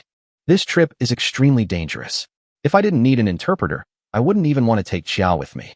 You'll be safer staying here. However, facing Suke's words, Lu Chenhuan looked at Suke with a serious face. Brother Su, do you also know the danger? Then you should take us with you to look after them. Besides, having said this, Lu Chenhuan raised his head and looked at Suke steadily. Brother Su, remember you once said that no matter what happens, you will never abandon me. Do you think I can survive if something happens to you? Lung Ruoxue, who was standing beside her, also raised her deep blue eyes and looked towards Suke. Brother Su, I don't want to be separated from you either. No matter what happens, I don't want to be separated from you. Along the way, the two girls' feelings for Suke grew deeper and deeper, and they did not want to be abandoned by him. Looking at the determined expressions of the two, Suke's heart couldn't help but soften. He sighed softly and nodded slightly to the two of them. Okay, then let's go to Yuying's cave together. Hearing Suke's decision, Chengqiji and Manhwa beside him also showed anxiety in their eyes. Suke, please take us with you. We are here to escort you back to Kyoto. If something happens to you, how will we report it? However, faced with their invitation, Suke rejected them straightforwardly. Two directors, this was Suke's willful and risky move. I cannot let you get into trouble for me. Please wait here, directors. We will come back if there is good news. If not, please leave this place immediately. Suke knew clearly that with the strength of Chengqiji and Manhwa, it would be easy for them to leave here without being held back by himself and others. After that, Suke did not wait for their response, but followed Xia's instructions and walked quickly towards Yuying.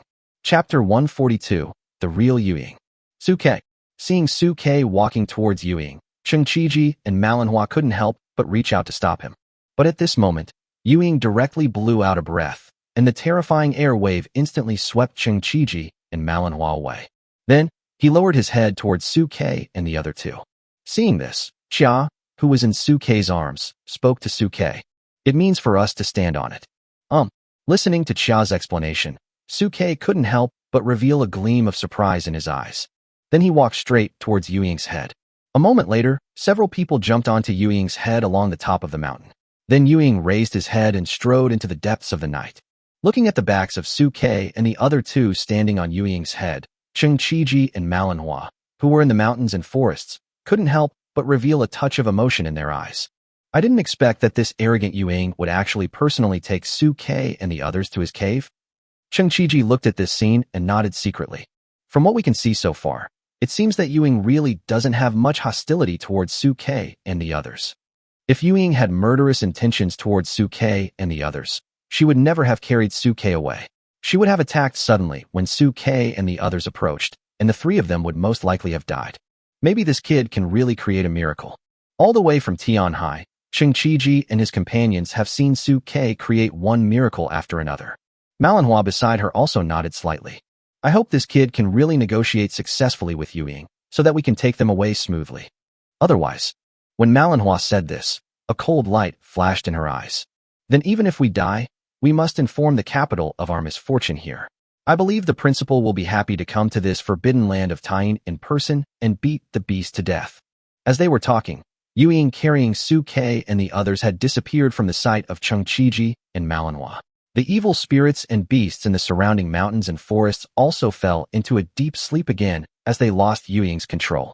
Under the leadership of Yuying, Su Ke and his companions passed through many mountains and finally arrived at a high mountain. That mountain is the tallest one in the entire Tying Forbidden Land, with strange rocks and steep cliffs. On top of the highest cliff, there is a huge cave. In the cave, countless black jade crystals are paved into a huge passage, and the evil energy is howling. Before Yuying reached the cave, he lowered his head again and arrived in front of the cave. Seeing this, Su Ke couldn't help but frown slightly. You mean you want us to go into the cave? Xia in Su Ke's arms nodded her little head gently. That's right. Looking at the cave in front of them, Su Ke couldn't help but feel confused. Although this cave is quite spacious, being as high as 2 stories, it is extremely small compared to Yuying's huge body.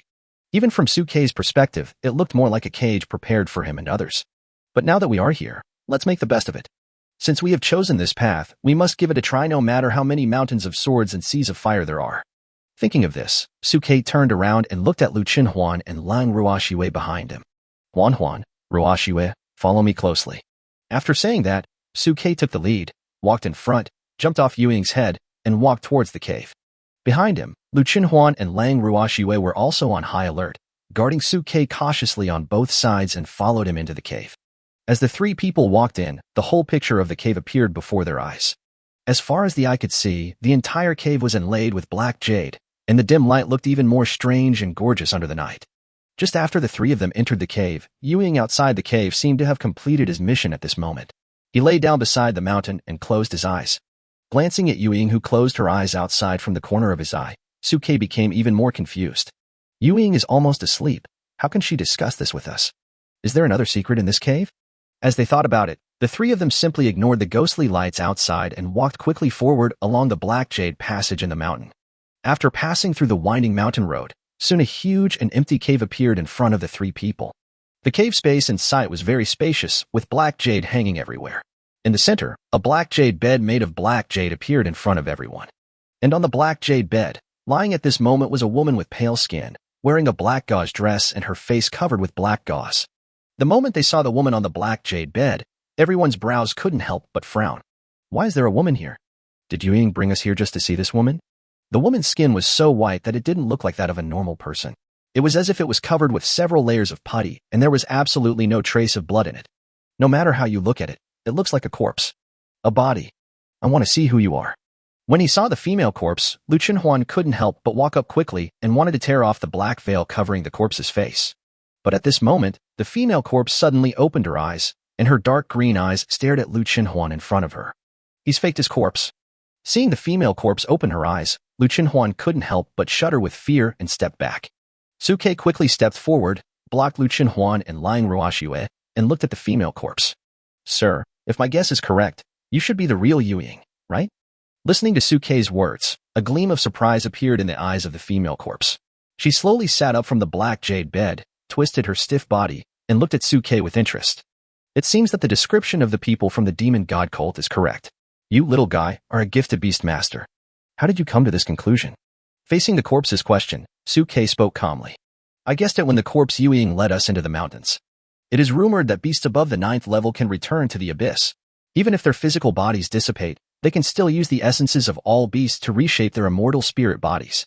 The energy gathered in this cave should be used to raise your corpse and build your soul. If my guess is correct, you and the corpse should be one body with 2 souls.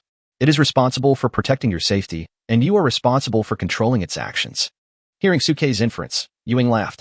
You have a good brain, kid. As expected, he is a beastmaster who can contract a 9th level beast.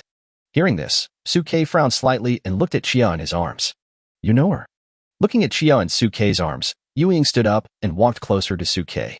I don't know him, but I've heard of him. This form should be the traitor of our beast tribe, Master Killua, right? Chapter 143, Yuying's flaws.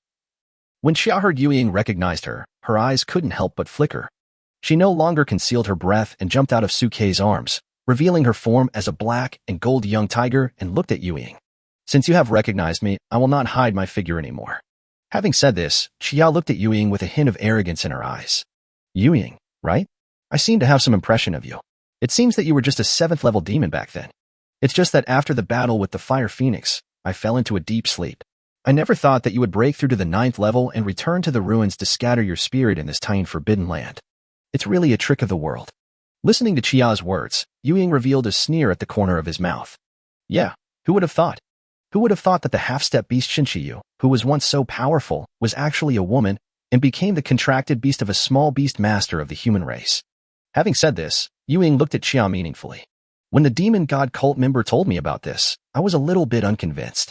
Now it seems that it is indeed beyond my imagination. The once powerful demon Killua finally bowed her noble head to the human race. Facing Yuying's sarcasm, Xia's eyes were full of mockery. You look down on my contract with the human race because you don't know the true identity of the master. Besides, the reason you brought us here was because you had a glimmer of hope in your heart, didn't you? You want to know why I made a contract with the master, and you want to know if the master can really help you escape from this place of confinement. Faced with Xia's ridicule, Yuying fell silent, which was rare. She had to admit that the reason she called Sukei over was because she wanted to know if Sukei could really help her leave this place. After all, Yuying has been imprisoned in the tiny forbidden land where no life has been lost for so many years, and she is almost going crazy. If there is a way to be reborn from the ashes and leave this place, she will definitely do it at all costs. This was also the reason why she lured Sukei and the others here in the first place. Sukei, who was standing behind Xia, also noticed this and spoke directly to Yuying. Yuying, do you want to leave here? Yuying raised her head upon hearing this and looked at Sukei steadily. Do you have a solution? Sukei did not answer Yuying immediately, but with a flicker in his eyes, his insightful pupils moved and he looked at Yuying. Evil Beast, Tine Yuying's soul form. Realm, 7th level. Talented skills, Tine Roar, Guiding Stars, Driving the Moon, Undead Infection, Yin and Yang Reversal, Undead Manipulation. Disadvantages, it was originally a 9th rank beast. Because it was seriously injured, it activated the Guishu forcibly, and its body dissipated. It attempted to reshape its immortal spirit body with the essence of all beasts. However, due to the serious decay of its body and its deep resentment, its soul and body did not fit well. Its soul was condensed with the yin chi of black jade and hid in the mountains to control its body. It is relatively fragile. Breaking the black jade can reduce the strength of its soul. Status, contractable. Looking at Yuying's message, Sukei smiled and shifted his gaze back to Yuying's face covered in black veil. Yuying, if I'm not mistaken, you are in the state of a soul now, right? Hearing this, Yuying's pupils couldn't help but shrink sharply. Lu Qinhuan and Lang Ruoxue on the side stared at Sukei with their eyes wide open. Brother Su, do you mean that the Yuying in front of us is not a physical body, but a soul? That's right, such a real state. Could it be a soul? It was not that they were questioning, but the Yuying in front of them looked like a real person. No one would have thought that Yuying was a soul. Even Xia, who was standing in front of Sukei, couldn't help but frown slightly. At this moment, Yuying narrowed her eyes slightly and looked at Sukei dangerously. What makes you think so? Is my current state like a soul state? Seeing Yuying denying it, Sukei was not in a hurry. He continued to speak to Yuying with a smile. Of course not. After all, you are a soul body condensed by the yin chi in the black jade in this black jade mountain. There is so much yin chi in this mountain that it makes your soul body solid, so ordinary people can't see the abnormality. Having said this, Sukei raised his head and pointed at the cave walls that were covered with black jade. Yuying, if I'm guessing correctly, these black jades are the main source of your current form, right? If we destroy these black jades, the impact on you will be huge, right? Your corpse body is outside now. If we forcibly destroy these black jades, your strength will be greatly affected. Hearing Sukei's two fatal questions, Yuying's eyes suddenly narrowed, and she stared at Sukei in front of her. Good Sukei, how did you figure out all this? Facing Yuying's questioning, Sukei's eyes were full of calmness.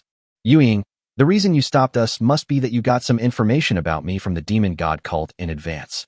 But judging from your expression, they probably didn't tell you that I have the ability to see through other people's flaws. In my eyes, you are like a woman without underwear. I can see exactly where you have a mole. Listening to Sukei's vivid metaphor, even the knowledgeable Yuying couldn't help but blush instantly, and even the black veil on her face couldn't hide her shy look. Lu Chenhuan standing by even pinched Su Ke secretly. Brother Su, you are so mean. All you know is nonsense. Instead, Lung Ruoxue blinked her eyes in a daze and looked at Su Ke. So, Brother Su, have you seen clearly? Where is the mole on Sister Yuying? Listening to Lung Ruoxue's soul-searching question, Su Ke coughed dryly and patted her head. This is not important. What's important is that I have the ability. Do you understand? Listening to Su Ke's explanation, Lung Ruoxue nodded as if she understood. It was Chia who spoke up for Su Ke at this moment. So Yuying, my master's meaning should have been made very clear. He can see through all the flaws in you. You are full of flaws in front of him.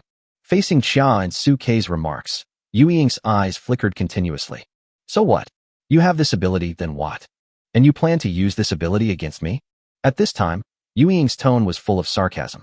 Don't forget, even though my real body is outside and I am only in spirit form now, I still have the strength of the 7th rank. With your current abilities, even if you combine your powers together, you still cannot be my opponent. You are just dreaming to destroy these black jade crystals in front of me. Hearing the sarcasm in Yuying's tone, Chia shook her head helplessly. I wonder if you've been in this cave for so long that your brain has gone stupid. The master means that since he can see through your flaws, he can find a way to help you make up for them all, help you return to the abyss and be reborn, and escape from this place. What? Hearing this, Yuying's pupils suddenly widened and her breathing became rapid. Chapter 144, Chia's Threat. Listening to Chia's words, Yuying's eyes were full of heat as she stared straight at Su Ke in front of her. Su Ke, is what Chia said true? Since the battle that year, Yuying was forced to return to the ruins and disintegrate. Relying on the Black Jade Mountain that he discovered accidentally, he nourished his consciousness that had not yet completely dissipated and killed all the ferocious beasts around him, trying to rebuild his body with the essence of thousands of beasts. However, due to his incomplete consciousness in the early stage, these ferocious beasts died, and this place became the Tying Forbidden Land. In desperation, he could only use some of the remaining essences of thousands of beasts and these rotten corpses to piece together a rotten corpse. But this also completely cut off his life force, making it impossible for him to truly return to the abyss and be reborn.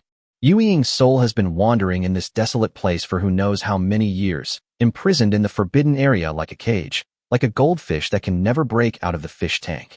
For so many years, she didn't even have anyone to talk to. Most of the time, she could only talk to herself in front of her own rotting corpse, unable to relieve the loneliness in her heart. Now that he heard that Su Ke in front of him seemed to have the opportunity to help him escape from the sea of suffering, how could he not be excited? Looking at the fiery look in Yuying's eyes, Su Ke nodded gently. Yes. After seeing Yuying's message, Su Ke guessed everything Yuying had experienced in this Tying Forbidden Land over the years. Although he doesn't like Yuying because she is a ferocious beast, at the critical moment, he can use this to exchange for a chance for himself and others to survive. There may even be a chance to subdue Yuying through a contract. Hearing Su Ke's answer, Yuying could no longer remain calm. She hurried forward, grabbed Su Ke by the collar, and breathed rapidly. Speak. Speak now. Tell me if there is any way for me to be completely reborn and leave this damn place. Looking at Yuying's chest rising and falling due to her rapid breathing, Su Ke's gaze couldn't help but pause, with a look of surprise in his eyes. I didn't expect that my body's reaction in the soul state would be the same as that of an ordinary person, with some ups and downs. Seeing Su Ke staring at her chest, Yuying couldn't help but frown. Su Ke, what are you looking at? Upon hearing this, Su Ke coughed dryly and looked at Yuying with a righteous expression. Of course I'm looking at your flaws. What else do you think I'm looking at? Then what else have you figured out? Yuying, who was grabbing Su Ke's collar, had a look of suspicion on her face. It's so big. Su Ke coughed dryly when he said this. I mean, you're so flawed. Besides, you are the one asking for help from me now. Can you please be more polite? Yuying listened to Su Ke's words, looked at Su Ke who was being grabbed by the collar by her, and coughed dryly in a proud manner. Cannot. You need to clarify your identities. It's not that I ask anything of you, but you have to agree to it in order to survive. After all, I was once a great 9th-rank demon. How can I ask you for help? This is ridiculous. However, facing Yuying's arrogance, Su Ke simply shook his head indifferently. Yuying, since we dared to come here, we have already put life and death aside. To be honest, I am not afraid of death even if I come here. Even after knowing your secret, we still have the confidence to drag you down before we die. Having said this, Su Ke glanced at Yuying indifferently. But you, are you really willing to stay here forever? After knowing that there was such a hope, Were you really not moved? Are you willing to let a living hope like mine be strangled by you yourself? Listening to Su Kei's words, Ewing narrowed her eyes slightly, with a dangerous gleam in her eyes. Reason told her that what Su Kei said was true, but her dignity did not allow her to bow her head. Su Kei, do you think you are qualified to discuss this with me? I've been here for so long, my heart has gradually turned cold. Do you think you can make me bow down to you with just a few words from you? We can discuss it, but you have to be clear that you are the ones who need to beg me. You should agree to all my conditions. Otherwise, you may not be able to leave this Black Jade Mountain today. However, facing Ewing's threat, Su Kei simply reached out his hand calmly, gently pinched Ewing's wrist, and moved her hand towards his chest. Ewing, I told you, I'm not afraid of death. From the moment I came here, I was ready to die. Besides, do you think that if you kill me, the worst outcome is that you will continue to be a cricket pupa in this forbidden land of Tying for the rest of your life? You are too naive. Having said that, Chia, who was standing beside Su Kei, looked at Ewing with confidence and a high spirit. That's right. Did you know that the Master is the only SSS-level beastmaster in human history? Did you know that even the 3 major universities in Kyoto fought tooth and nail for the Master? If it weren't for the Kyoto universities, those deans would have wanted to come and greet the Master in person. Having said this, Chia looked at Ewing with a sneer on her face. If you kill the Master here today, I'm afraid that within 2 days, the 9th Order powerful people from Kyoto will come here in person and destroy your Tying forbidden land. Hearing this, Ewing's expression changed. She had thought that Su Kei was very important to the human race, but she didn't expect him to be so important that even the 9th rank powerful beings cast their eyes on him. Are you telling the truth? At this moment, Ewing looked at Chia with some doubt in her eyes. Facing Ewing's order, Chia's little head was very proud. As a fellow 9th ranker, I have my own dignity. Why would I lie to you over such trivial matters? Having said this, Chia looked at Ewing with a sneer on her face.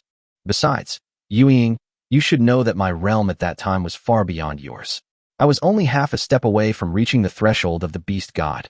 Do you really think that my true cultivation is only as much as what I show on the surface? Do you really think I don't have a backup plan?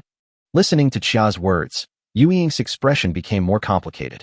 Just as Chia and Su Kei said, after living here for so many years, Ewing has become afraid of this endless loneliness. Even though he was full of enthusiasm for the orcs at the beginning, it was gradually eroded in the endless loneliness.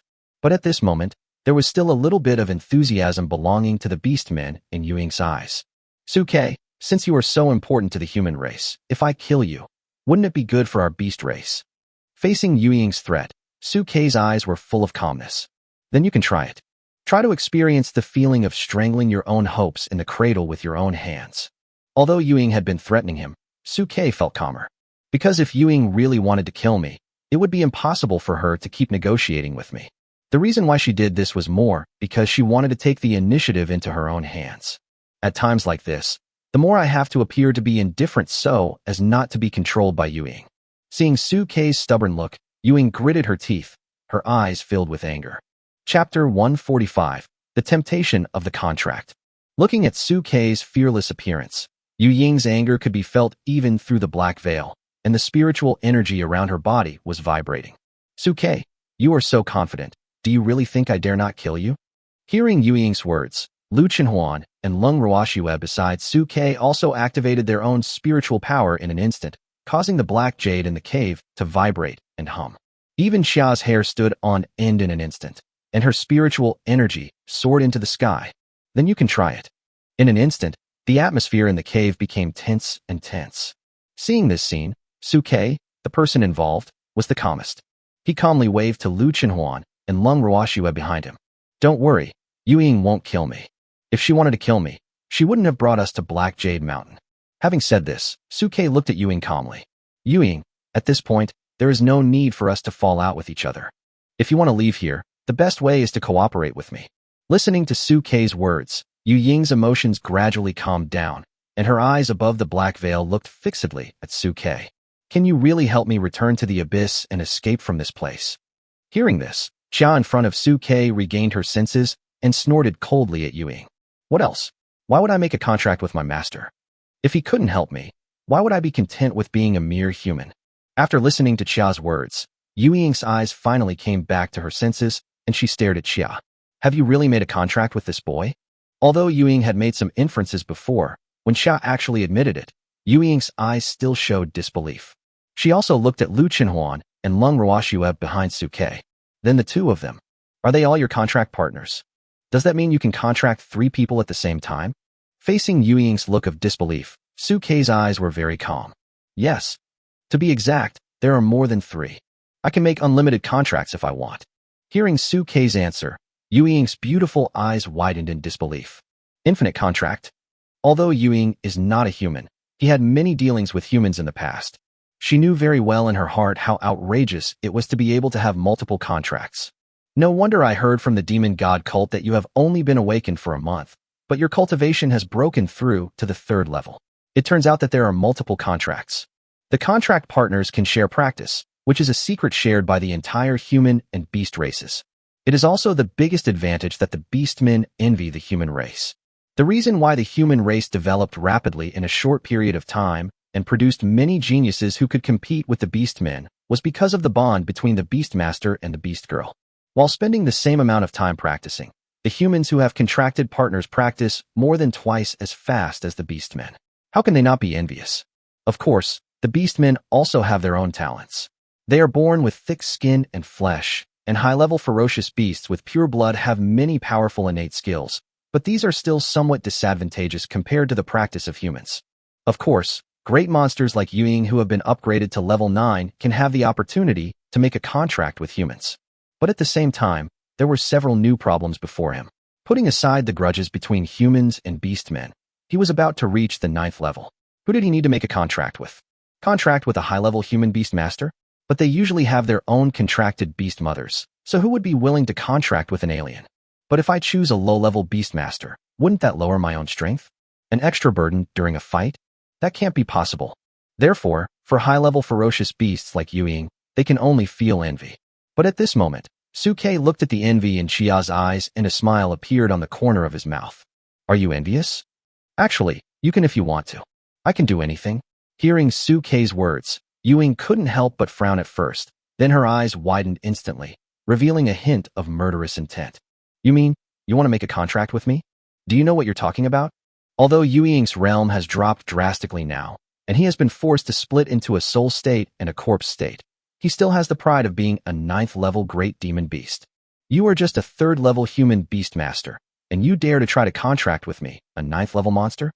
Who would have known that in the face of Yu Ying's anger, Xia on the side simply rolled her eyes. What's wrong with the 3rd level? Do you know that the master is an SSS level beastmaster that is rarely seen in 1,000 years?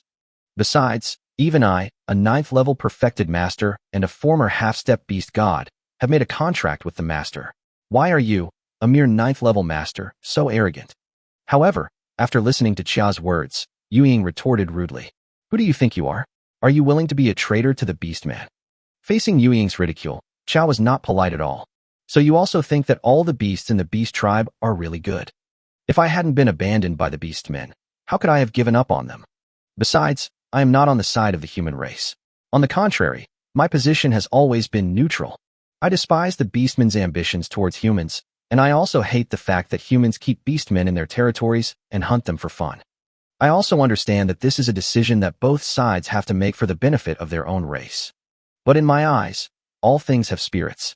Humans and beastmen should be able to find a more harmonious way to coexist, rather than fighting and killing each other to death like they are now. After listening to Chia's words, both Suke and Yu Ying looked at Xia with some surprise. They never imagined that Xia's values were so positive and reached such a high level. Especially Lu Qinhuan and Lung Ruoxue, they looked at Xia in disbelief, totally unable to connect her with the white tiger that caused chaos in Fengming Rift Valley. At this moment, Xia looked at Yu Ying meaningfully. Yu Ying, the fact that the master can contract a 9th level monster like us may become a miracle for the fusion of the two races in the future. Moreover, your current state is no longer the 9th level demon that did not need a contract back then. It is precisely in your current state that you are most suitable for a contract with the master. After the contract is signed, the master can use his innate skills to help you find a way to repair your injuries. This can help you to condense your body again and be reborn successfully in the abyss. Having said this, Xia paused and continued speaking. And there is one more thing. The Beast Tamer contract is currently the highest level Heavenly Dao contract. Its level can even exceed the confinement contract that person made for you back then. When you make a contract with the master, it is very likely that you can use the beast control contract to offset his curse on you and successfully leave this damn place. A contract can bring you so many benefits. Are you really not tempted? Listening to Chia's words, Yu Ying's eyes began to reveal excitement and struggle. Chapter 146. Now, offer me your contract. Although he didn't want to admit it, as a former 9th level demon, Yu Ying's rich knowledge reminded him all the time that what Chia said was true. This is also the best way for her to get out of her current predicament. But once he really had this idea and made a contract with Suke, he would definitely lose the initiative that belongs to him as a 9th level demon in the future. Dignity is making Yu Ying feel embarrassed. Seeing the struggle in Yu Ying's eyes, Chia's seductive voice took advantage of the opportunity. Yu Ying, I, the great half-step beast god Chia, have already made a contract with you. What are you afraid of? Besides, other than the master, are other humans qualified to make a contract with you? Can it really help you solve your current predicament? Listening to Chia's words, Yu Ying's eyes showed even more struggle. If Lu Chenhuan and Lung Ruoxua said these words, Yu Ying might not care so much, but in front of Chia, who was also a former 9th level demon, these words had a huge impact on Yu Ying's heart. But I am still a beastman after all. At this moment, Yu Ying still had the dignity of being a beastman in her heart. I can't make a contract with a human beastmaster to use against my own kind. It is precisely because of his passion for the beastmen in his heart that Yu Ying was able to reach the realm of a 9th order great demon step by step. Now she was asked to submit to a human beastmaster and stand against her own race. Her heart was still full of resistance. Facing Yu Ying's worry, Suke walked forward calmly and looked steadily into Yu Ying's green eyes. Yu Ying, even if you make a contract with me, you don't have to stand against your own race. After you make a contract with me, apart from your daily training, you can just be a mascot like Chia. Unless my life is in danger, you can choose not to take action. Listening to Suke's words, Yu Ying's expression froze, and the struggle in her eyes became more intense. If Suke really made this request, it would be hard for Yu Ying not to be tempted by such tempting conditions. It can not only help Yu Ying leave here, but also perfectly solve the sense of moral deviation in Yu Ying's heart. Chia on the side took the opportunity to add fuel to the fire and fan the flames. Yu Ying, look, the master has made such a generous offer. Why don't you agree? It's like you don't have to do anything. You just need to enjoy the fruits of your practice. Why are you still hesitating? According to Suke, he would not need to do anything unless Suke was in life-threatening situation. This kind of deal would be a huge profit. It's a good deal no matter how you look at it. At this point, Yu Ying knew it was time to make her own decision. After all, he had been imprisoned in this dead and silent place where no living creatures existed for too long. So long that Yu Ying almost forgot what it felt like to be a living being. Thinking of this, Yu Ying raised her head and looked at Suke, swallowing gently. Suke, if I make a contract with you, can you really find a way to repair my body and take me out of this hellhole? Seeing the desire and inquiry in Yu Ying's eyes as she looked at him, Suke smiled, knowing that Yu Ying was moved. He could have taken this opportunity to kidnap her directly, but Suke still made the matter clear. My talent is that I can detect the flaws in everything. If you make a contract with me, I can also deduce a repair plan for your flaws. But I can deduce a fix, but it doesn't necessarily guarantee immediate success.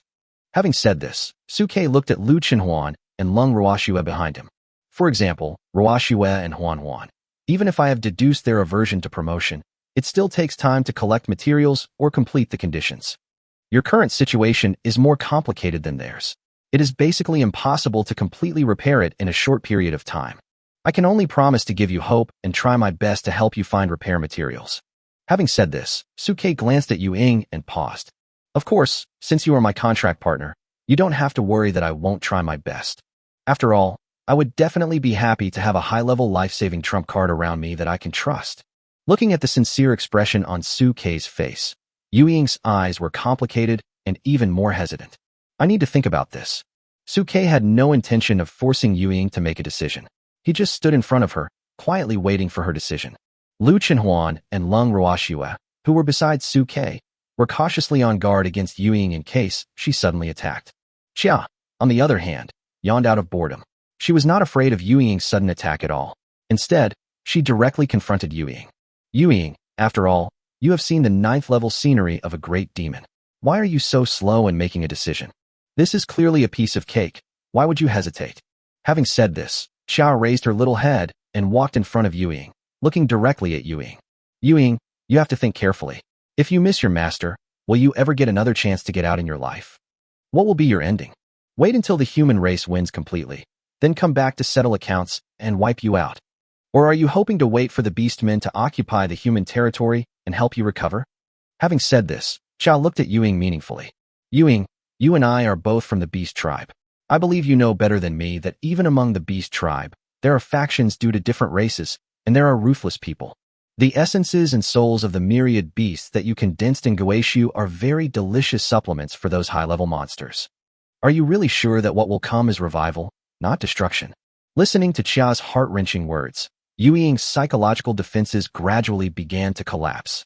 In a moment, she made up her mind and looked up at Su Ke. Okay, Su boy, I'll trust you this time. If you can really help me leave this place and regain my freedom, I will repay you with all my heart. But if you lie to me, I will terminate the contract with you even if it backfires, and we will die here together. At this moment, Yu Ying had placed all her hopes on Su Ke and would not tolerate any accidents. If this hope is shattered, Yu Ying will drag Su Ke to be buried with her even if she dies. Su Ke did smile as he listened to Yu Ying's threatening words. Don't worry, I won't lie to you. As long as you are willing to trust me, I will definitely be able to give you a surprise. Having said this, Su Ke took 2 steps towards Yu Ying, stretched out his hand towards her, and looked down at Yu Ying. Now, offer me your contract array. Chapter 147. Contract with Tying, Heaven and Earth Shake. Seeing Su Ke's condescending gaze due to the height difference, Yu Ying's eyes couldn't help but freeze. At this moment, she seemed to feel a surge of excitement from her soul. Impossible. I was once a 9th-ranked demon after all. It is impossible for me to feel excited in front of a little brat like Su Quebec. It must be an illusion. Yu Ying quickly adjusted her mood, then looked at Su Ke steadily, gritted her teeth, and countless soul powers in front of her forehead began to gather and condensed into a dark green contract formation. Let's fight. Come. Looking at the dark green magic circle that appeared on Yu Ying's forehead, Su Ke's eyes flickered. He didn't expect that Yu Ying in soul state could actually conclude a contract with him. But soon, Su Ke came back to his senses, bit his finger, and pressed down on the contract formation on Yu Ying's forehead. At the moment when Su Ke's blood merged with the Yu Ying contract formation, a violent force exploded in front of the two of them. In an instant, it transformed into a violent force that penetrated the entire black jade mountain, and a dark green light column shot up into the sky. The entire mountain shook wildly under the attack of this force, and countless black jades began to fall. Yu Ying's black veil was also blown away by this force, revealing the beautiful face underneath the veil. It was a picture with an aggressive and extremely enchanting beauty. Looking at Yu Ying's beautiful face, even Lu Chenhuan and Lung Ruoxue couldn't help but shrink their pupils. An inexplicable sense of urgency rose in their hearts. Xiao on the side couldn't help but let out a sigh of admiration. What a little devil that brings disaster to the country and the people. Her appearance is almost as good as mine. No wonder she has to wear a black veil to cover her face. However, Yu Ying had no intention of facing Xiao's ridicule at this moment. She looked at the black jade falling in the cave, and her heart subconsciously tightened. Because this black jade is the foundation that helps her condense her soul power. If it is completely destroyed, her strength in the soul state will be greatly reduced. But in the next second, all the tension in Yu Ying's heart disappeared. Because she could clearly feel that the moment she signed the contract with Su Ke, her state that she had to rely on the black jade in Qi to maintain was actually stabilized. In other words, even without these black jades at this moment, his current realm would not be affected. After discovering this, Yu Ying looked at Su Ke with eyes full of surprise. Without waiting for her to speak, as the light of the contract formation shone brightly, Yu Ying's consciousness was instantly pulled into Su Ke's sea of consciousness. There, she saw Lung Ruoxue and Lu Chenhuan's beast cores that were like bright stars, practicing and breathing.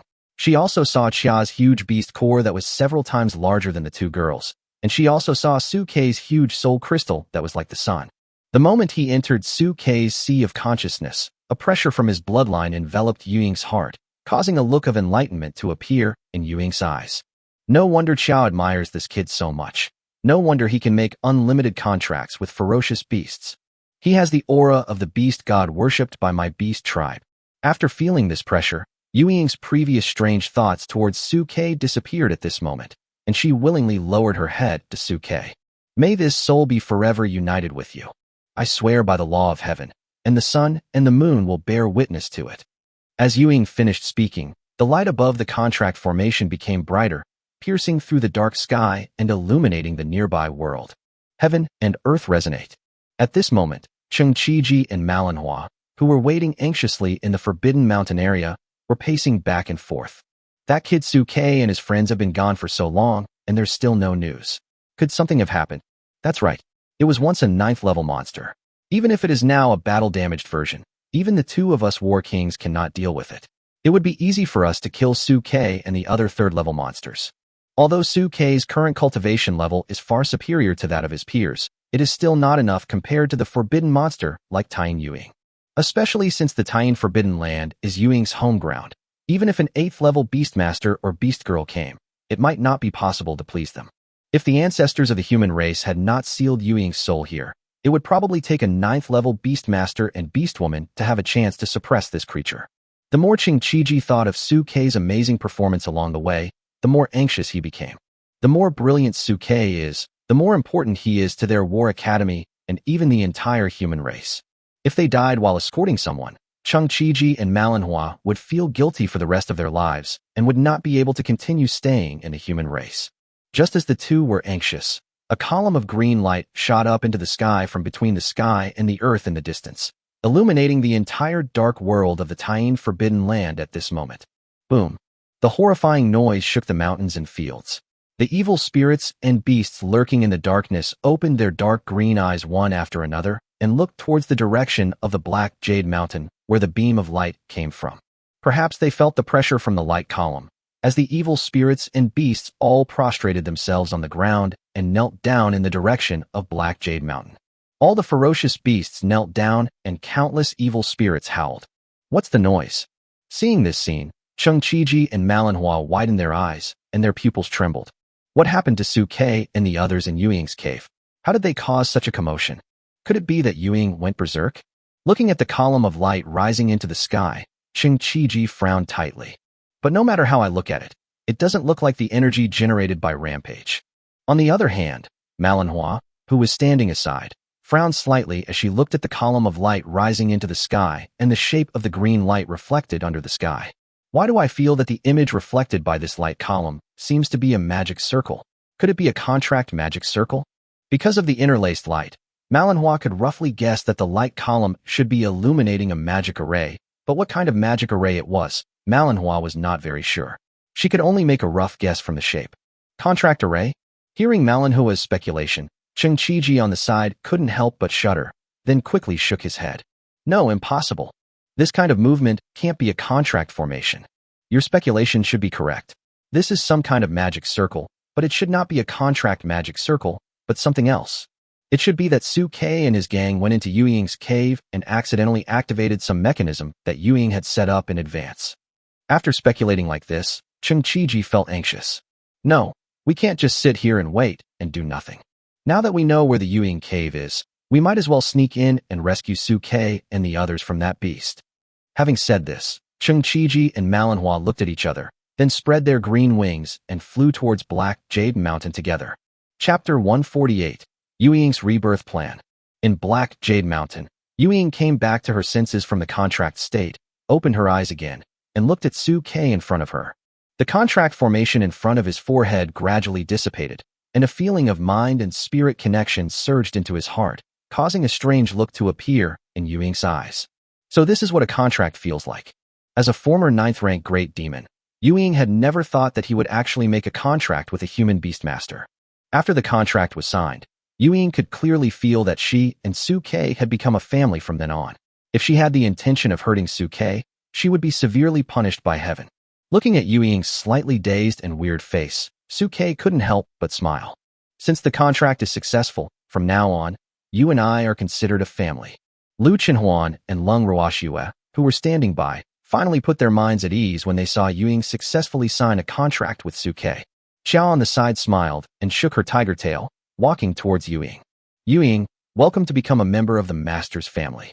However, after hearing Xiao's welcome, Yuing suddenly thought of something and immediately looked at Suke with a righteous expression. Even if we have a contract, don't even think about asking me to call you Master. To me, you will always be little Suke. Yuing has her own dignity as a 9th-rank great demon in her heart, and being willing to sign the contract is the biggest concession she can make. She is not allowed to call a human beastmaster her master. Faced with Yu Ying's insistence, Suke naturally wouldn't mind. Whatever you want. Being able to convince Yu Ying to sign a contract with me is the biggest surprise of this trip. Of course, Xia's contribution was the greatest. If Suke had not been persuaded by Xia, who was also a 9th-level demon, Suke might have needed to spend a lot more time talking on his own, and he might not even be able to gain Yu Ying's trust. Now that I have signed the Yu Ying contract, my goal has been achieved. As for what to call each other and how to get along with each other, there will be plenty of time for that in the future. After seeing that Suke did not force her thoughts, Yu Ying's heart, which had been hanging in the air, finally settled down. She coughed dryly and looked at Suke. Xiao Shuchua, we agreed that after we sign the contract, you can deduce a repair plan for my current condition. Please help me see what I should do to leave this damn forbidden place. Hold on. Upon hearing this, Suke did not hesitate and directly activated his divine insight pupil to begin deducing Yu Ying's defect information. Yu Ying also looked at Suke nervously, waiting for Suke's answer. After a moment, the information in front of Suke began to converge and change. Evil Beast, Taiyin Yu Ying, Soul Form. Realm, 7th level. Contract Object, Suke. Talented Skills, Taiyin Roar, Guiding Stars, Driving the Moon, Undead Infection, Yin and Yang Reversal, Undead Manipulation. Disadvantages: it was originally a 9th-rank beast. Because it was seriously injured, it activated the Goeishu forcibly, and its body dissipated. It attempted to reshape its immortal spirit body with the essence of all beasts. However, due to the serious decay of its body and its deep resentment, its soul and body did not fit well. Its soul was condensed with the Yin energy of black jade and hid in the mountains to control its body. It is relatively fragile. Breaking the black jade can reduce the strength of its soul. Repair Plan. The current subject's soul and body are difficult to be truly compatible.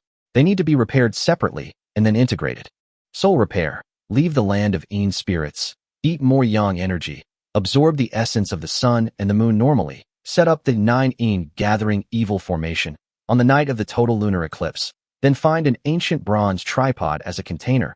Put in Kunlun Ice Soul, Thunderstruck with Spirit, and Shark Beast Reverse Scale as auxiliary to carry out soul refining for 49 days to recast the soul core.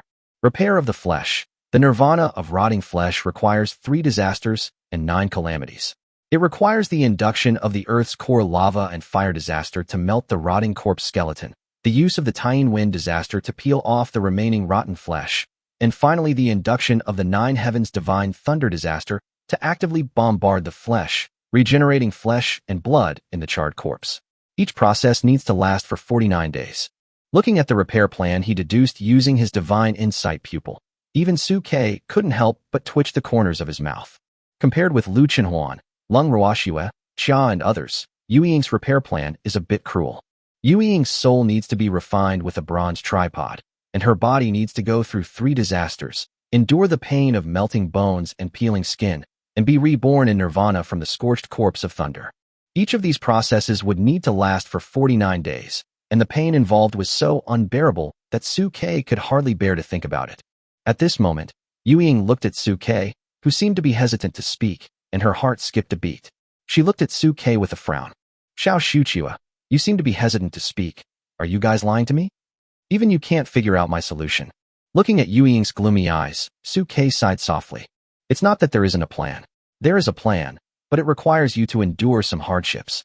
However, after listening to Suke's words, Yu Ying's eyes suddenly lit up, full of excitement, and she grabbed Suke's hands excitedly. It's good to have him. It's hard to pick him. Tell me quickly, what is the plan? Yu Ying had imagined countless times the scene of regaining freedom in this dead place. Now that there was hope, why did he care about the hardships? Seeing Yu Ying clutching his hands in excitement, Suke coughed dryly and then told him the repair plan in detail. There is a plan, but the process will be a little painful. It's like this.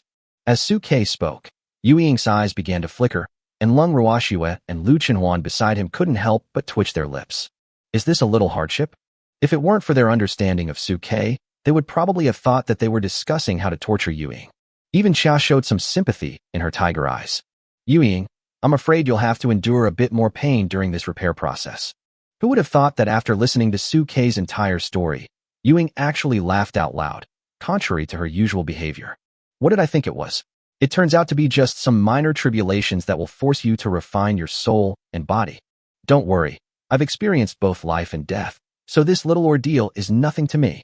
As long as I can be completely reborn, what does this little suffering matter? At this point, Yuying seemed to remember something and looked at Su-Kei with some confusion. But the repair plan you gave seems to be more aimed at my rebirth. There is no mention of how to leave this tying forbidden area. Especially for me who is in the soul state, the prerequisite is to leave this tying forbidden land first. How can I leave in my current state? Seeing the doubt in Yuying's eyes, Su-Kei frowned and thought.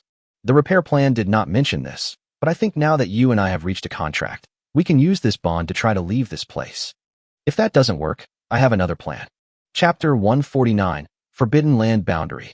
Listening to Su-Kei's words, Yuying couldn't help but be stunned. If you can't get out, do you have any other options?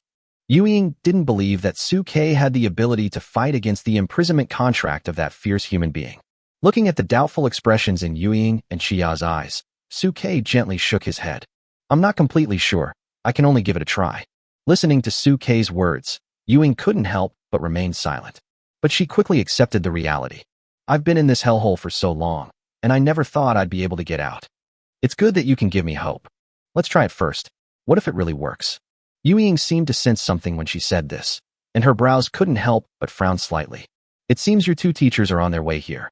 Strictly speaking, the entire Tying Forbidden Land is Yuying's territory, so Chengqiji and manhwa can eliminate Yuying at the slightest disturbance.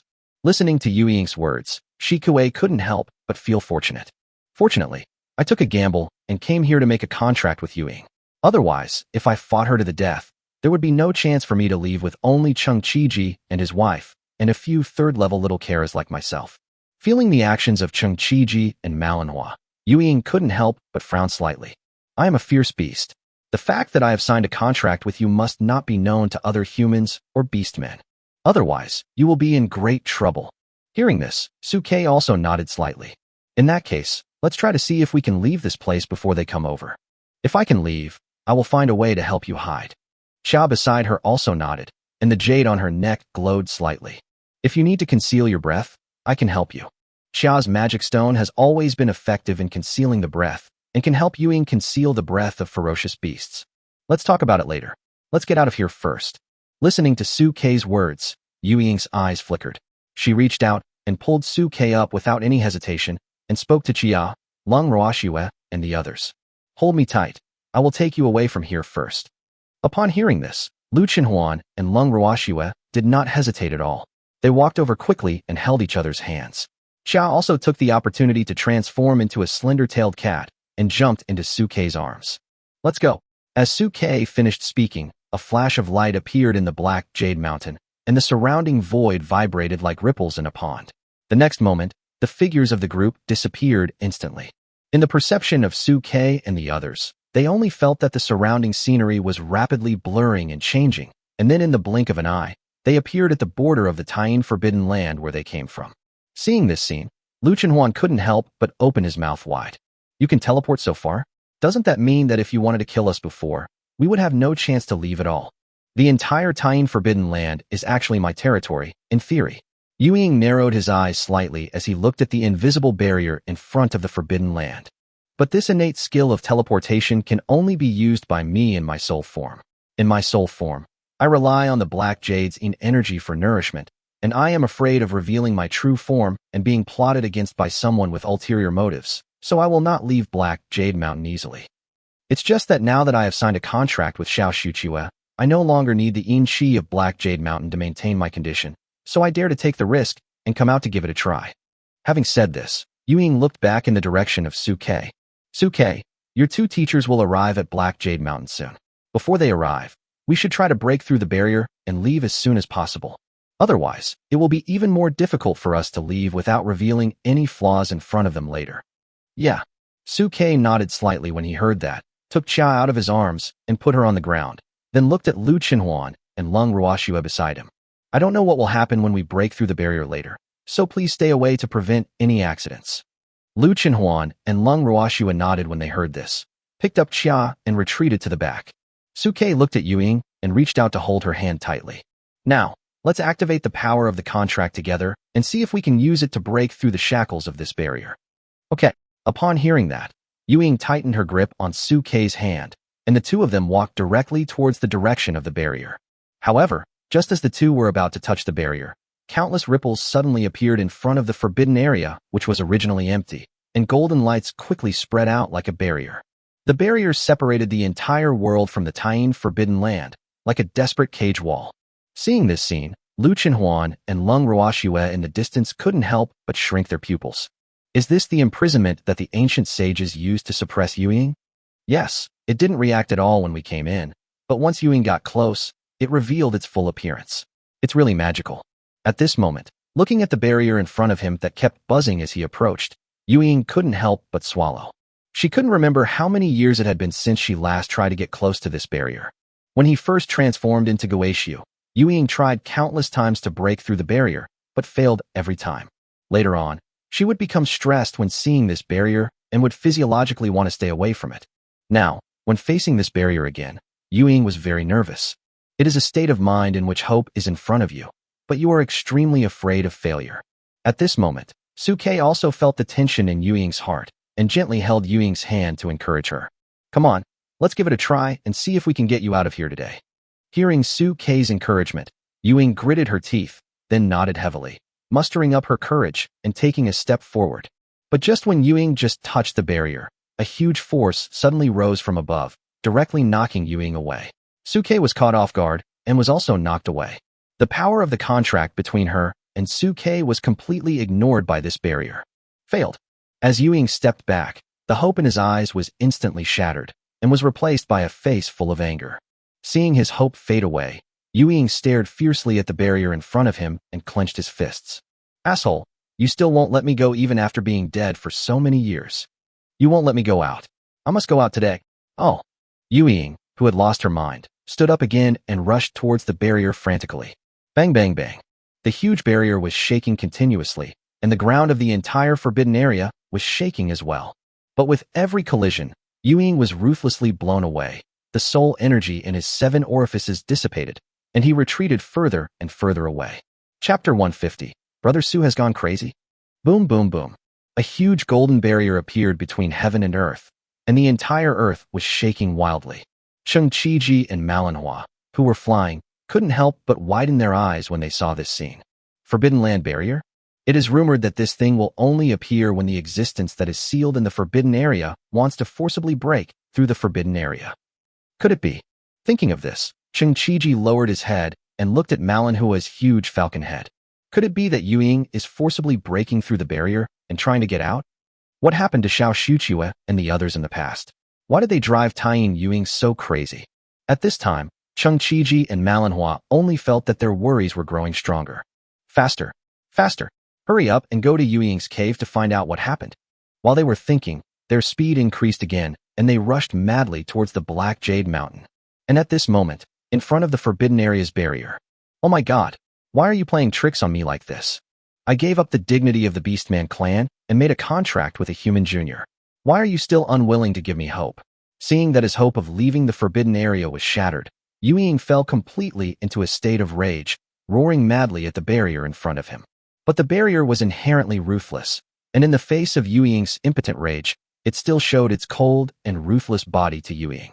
Ying, who was once again knocked away and fell among the rocks, had a self-deprecating smile on his face. So, am I destined to be locked up in this forbidden cage for the rest of my life, and never be free? Not necessarily. Seeing Ying calm down, Su Kei quickly walked to Ying's side. I have another idea. Ying was in a state of anger before, and she could not hear anything Su Kei said. She could only wait for Ying to vent her emotions before she was willing to go forward to comfort Ying. At this moment, Ying looked at Su Kei's face, which was still clear and handsome in the night, but shook her head with a wry smile. You don't even recognize the beast control contract barrier. How can you, a mere 3rd-level beast control master, take me out? Ying no longer believed that Su Kei could really take her away from this hellish place. But who would have thought that Su Kei remained calm while listening to Ying's doubts? There is another way. Since this barrier does not recognize our heavenly Tao contract, it proves that this barrier is not like those forbidden areas of the great demons. It is a barrier that was forced to be set up by the heavenly Tao, which caused the heaven and earth to send down. This barrier was set up by the sage of the human race himself. Listening to Su Kei's analysis, Ewing couldn't help but hold his forehead. No, what's the point of you figuring out the origin of this barrier? Even I, who is at the 8th level, can't break the barrier. How can you, a 3rd level person, still have a way to do it? Facing Ewing's questioning, Su Kei nodded slightly. This barrier is specifically for you. It has never stopped me, Huan, or even Xia, who is also a fierce beast. It only reacts to you. Does that mean that if we erase your existence from the barrier's cognition, it won't be able to detect it? Hearing this, Ewing frowned even more tightly. Erase my existence? You're going to kill me? Listening to Ewing's doubts, Su Kei shook his head. No, I just need to remove you from this world, and then release you after you are out of the barrier. Facing Su Kei's words, Yu Ying's frown deepened even more. You are just a mere 3rd level beastmaster. Can you remove me from the world? Do you know that even many 9th level monsters can't do this kind of magical power? Just because they can't do it doesn't mean I can't do it. Su Kei, who now understood the operating rules of the barrier, turned his head and looked at Ewing steadily, extending his right hand towards her. Hold me, give yourself to me completely, and I will take you away. Looking at Su Kei's serious expression, Ewing couldn't help but be stunned. It seemed that from the time I was born till now, I had never been stared at so firmly by anyone. An inexplicable throbbing surged into his heart, but was instantly suppressed by Ewing. She took a deep breath, then reached out and held Su Kei's hand that was stretched out towards her. Okay, I'll believe you this time. From now on, I will give myself completely to you and let you fuck me. Before he finished saying the word Zwa, Ewing felt himself being dragged madly by a powerful force. The next second, everything in front of him began to collapse madly. Before Ewing could react, he appeared in another world. I saw mountains and water in this space. The place where I was like an island floating on the sea. The long-lost fresh earthy scent in the air made Ewing take a greedy deep breath. She stood on the island and looked around curiously. Xiao Shuchua, am I not in the forbidden area? What are you doing to me? Is this still Blue Star? Facing Ewing's question, the figure condensed by Su Kei's spiritual consciousness appeared in front of Ewing. This doesn't belong to Blue Star. This is my beast control space. This place is a separate world, isolated from Blue Star. I think it should be able to deceive the forbidden area. Wait for me to test, and see if you can leave the forbidden area after entering the beast control space. After listening to Su Kei's explanation, Ewing's eyes, which had originally lost hope, suddenly lit up again. A beast-controlling space that is unique in its own way. Ewing had never heard of a beast-taming space in her life, but since she could create her own world, maybe she could really use this beast-taming space to isolate her own aura and avoid the detection of the barrier, as Su Kei said. Wait for me. Su Kei's consciousness dissipated in the beast-taming space, and he opened his eyes again. At this time, Lu Chenhuan, Lung Ruoxue and Xia, who were far away, also widened their eyes when they saw Ewing's figure disappear. Where's Ewing? He won't run away, will he? They were not very familiar with the existence of Su Kei's beast-taming space, and had never imagined that Su Kei could put a person into another world by himself. At this moment, Su Kei opened his eyes and looked at the barrier whose light was gradually dissipating. He took a deep breath and walked directly out of the barrier. Buzz. The sound of the barrier dissipating came from beside his eardrum, and Su Kei walked out of the forbidden area's barrier line unscathed. Then, he took a few quick steps forward, turned around, and looked at the motionless barrier, his eyes full of excitement. Success. I did it.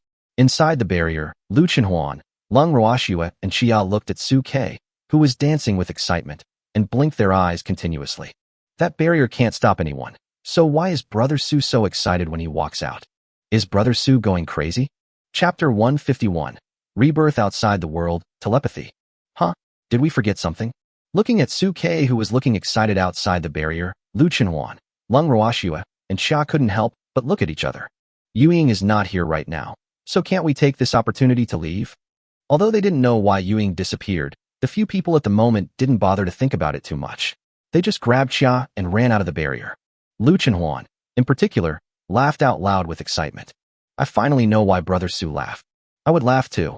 This is a once-in-a-lifetime opportunity to leave. Ha ha. As he spoke, Lu Chenhuan had already dragged Lung Ruoxue and Xia out of the barrier and looked at Su Kei. Brother Su, you are so smart. But then again, why did you run away by yourself first without calling us? At this moment, Su Kei heard Lu Chenhuan's words and couldn't help but come back to his senses from his joy and was stunned. Huh? What do you mean running alone? Seeing Su Kei in a daze, Lu Chenhuan poked Su Kei's arm in an angry manner. Brother Su, stop pretending. Didn't you just take advantage of Yu Ying's absence to run away? Long Ruoxue beside her also nodded, but then seemed to remember something and looked at Su Kei. But Brother Su, I always feel like we seem to have forgotten something. Director Chung and Director Ma are still in there. Hearing Long Ruoxue's worry, Lu Chenhuan on the side waved his hand carelessly. Oh, what's wrong with that? Director Chung and Director Ma are 7th-level war kings. If we weren't a burden for them, it would be easier for them to leave the Taiyin forbidden land. Only Chia looked at Su Kei strangely, as if she had guessed something, and looked at Lu Chenhuan and Long Ruoxue beside her with a weird look. Have you ever thought that the reason why the master is happy is because he brought Yu Ying out? Yu Ying has already signed a contract with the master. Why would the master be afraid of her? Listening to Chia's analysis, Lu Chenhuan, who had been complacent, couldn't help but stand there in a daze. Yeah, Yu Ying is now the contract object of Brother Su. What are we afraid of? Thinking of this, Lu Chenhuan looked at Su Kei cautiously. Brother Su, you didn't really bring Yu Ying out, did you? Looking at Lu Chenhuan's guilty expression, Su Kei didn't know whether to laugh or cry. Then, he waved his hand, and Yu Ying's figure appeared in front of everyone. When he saw Yu Ying appear, Lu Chenhuan's originally happy expression was instantly frozen. Long Ruoxue couldn't help but blink and looked at Su Kei. However, Yu Ying at this moment had no idea what had happened before. After being put into the beast-taming space by Su Kei, she was isolated from the outside world. She even took the opportunity to take a walk around in Su Kei's beast-taming space. She had no idea what was happening outside, nor did she know what Lu Chenhuan and the others had said. At this moment, she was more focused on the barrier not far away. Seeing that he had passed through the barrier and arrived in the outside world, Yu Ying's eyes showed unprecedented excitement, and even tears began to well up in his eyes. I'm out. I'm really out. I never thought that in my lifetime, I would be able to break through this barrier and leave this damn place. At this time, Yu Ying pointed at the barrier in front of her and laughed, with tears on her face. You didn't expect, old man, that I, Yu Ying, would be able to break away from your control and leave this forbidden place one day. From now on, the sky and the sea are vast, and I can roam freely. At this moment, Yu Ying seemed to be reborn outside the barrier. Looking at Yu Ying, who was so excited that tears were streaming down her face, and looking at the golden barrier that was slowly fading away not far in front of him, Su Kei couldn't help but feel a sense of enlightenment in his heart. Forbidden land, forbidden land. It is not only a forbidden land that is difficult for humans to set foot in, but also a forbidden land that is difficult for monsters to leave. Su Kei gradually began to feel curious about the ancient sage of the human race. What kind of person was it that, in such a dark and turbulent era, he could single-handedly lead the entire human race towards light and compete with countless beast monsters? Chia, who was standing by, was watching this scene with twinkling eyes. On the surface, it looks like they have left the forbidden area, but they have signed a contract with their master and are gradually integrating into the human race. Yu Ying, have you really escaped from his control? However, Chia did not say these words in front of Yu Ying. Instead, she turned around and looked into the depths of the forbidden area with a complicated look. At this moment, Yu Ying came back to her senses and looked at Lu Chenhuan and Long Ruoxue, who were staring at her blankly. What? You guys are silent, as if you were not happy about me coming out. Satisfied. Satisfied. As soon as Yu Ying finished speaking, Chia beside her said, We are a family now. Let's get through this together. What's there to be dissatisfied about? Sister Huan Huan and Ruoxue are so happy for you. I don't know what to say. Oh, so that's it. Yu Ying listened to Chia's words and looked at Lu Chenhuan and Long Ruoxue with some doubt. However, Su Kei, who was standing aside, reached out and gently patted Yu Ying's shoulder. Yu Ying, now that we are out of the barrier, can we still have telepathic connection with the body in the forbidden area? Can you feel the situation of Director Chung and Director Ma? When he and the others left earlier, Chung Qiji and manhwa had already headed towards Black Jade Mountain. Su Kei was worried that if he left for too long, when Chung Qiji and manhwa arrived at Black Jade Mountain, they would encounter Yu Ying in her rotten corpse form and something might go wrong. Wait for me. At this time, Yu Ying also came back to her senses from her joy and immediately immersed her mind in communicating with her body in the forbidden area.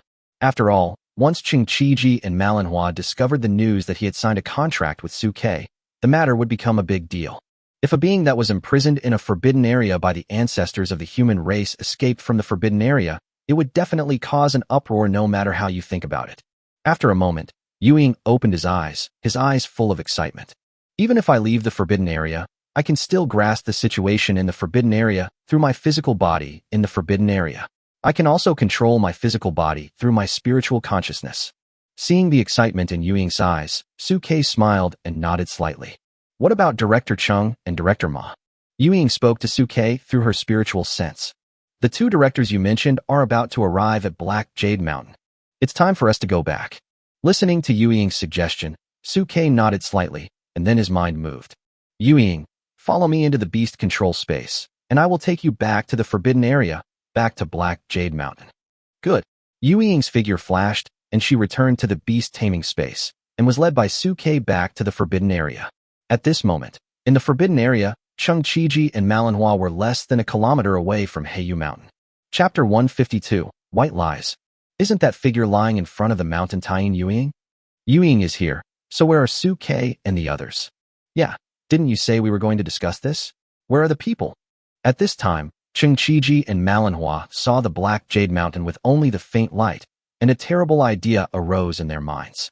Could it be that Suke failed to reach an agreement with the beast and was eaten? Thinking of this, Chung Chiji and Manhwa looked at Yuying below with anger in their eyes. Damn beast. At this time, Yuying below also felt the anger of Chung Chiji and Manhwa. She slowly opened her eyes, which were like dark green headlights, from her slumber and looked at Chung Chiji and Manhwa with indifference. However, Chung Chiji and Manhwa were furious when they saw Yuying's cold eyes, and they yelled at Yuying. You beast, where did you take Suke and the others? Hand them over quickly if you know what's good for you. Otherwise, we at the War Academy will fight you to the death. As he spoke, Chung Chiji, whose mind was filled with anger, immediately rushed towards Yuying. The spiritual energy around his body surged, shaking the heaven and earth. The giant falcon transformed by Manhwa also let out a hiss and rushed towards Yuying along with Chung Chiji. And Yuying was naturally not afraid of Chung Chiji and Manhwa. His huge body stood up from the ground like a mountain, and his eyes were full of coldness as he looked at Chung Chiji and Manhwa. Stop! Just at this moment, a loud shout came from the cave behind Yuying. Afterwards, Suke, Lu Chenhuan, and the other two rushed out of the cave. Seeing Suke and the other two appear at the entrance of the cave, Chung Chiji and Manhwa stopped what they were doing. The two looked at Suke and Lu Chenhuan, who were unharmed. At this time, Chung Chiji and Manhwa quickly rushed to Suke, stopped fighting, and touched Suke's shoulders with excitement. Not dead. You're not dead. We didn't see you and thought you were eaten by that beast. Suke looked at the two people who looked excited and smiled at them. Don't be afraid. I'm standing here peacefully now. We said it was a negotiation. Why would someone die for no reason? If I wasn't sure, would I come here? At the critical moment, Suke brought Ying into the Tying Forbidden Land, and then Yuying activated the teleportation to teleport everyone back to the Black Jade Mountain. After hearing Suke's answer, Chung Chiji and Manhwa finally felt relieved. They looked cautiously at Yuying, who was currently squatting outside the mountain and staring at them coldly, and then looked at Suke. And now, how did your negotiations go? Why did you end up in this mountain? Seeing the concern in Chung Chiji and Manhwa's eyes, Suke smiled and told them the words he had prepared long ago. Yuying signaled us to enter this mountain. We can use the Black Jade inside to communicate directly with Yuying. We just successfully negotiated with Yuying through Heiyu, letting it know the identity of our War Academy. We threatened it that if we die here, their entire Tying Forbidden Land will be razed to the ground. After listening to Suke's explanation, Chung Chiji and Manhwa finally felt relieved. Well, as long as the negotiations are successful. If the negotiation is successful, it means that everyone won't have to suffer losses here today. At this time, Chung Chiji and Manhwa looked at Yuying, who was glaring at them and others before dashing, their eyes full of resentment.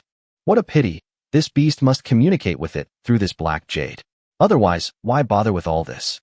Earlier, Chung Chiji and Manhwa had threatened Yuying once with words, but Yuying ignored them at that time.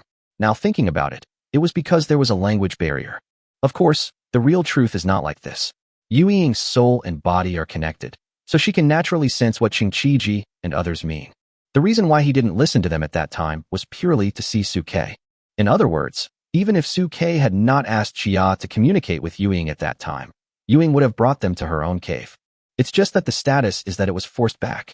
At this time, after learning that Suke had successfully negotiated with Yuying, Chung Chiji carefully glanced at Yuying, who was eyeing him and others outside the mountain. Since the negotiation was successful, does that mean we can leave now?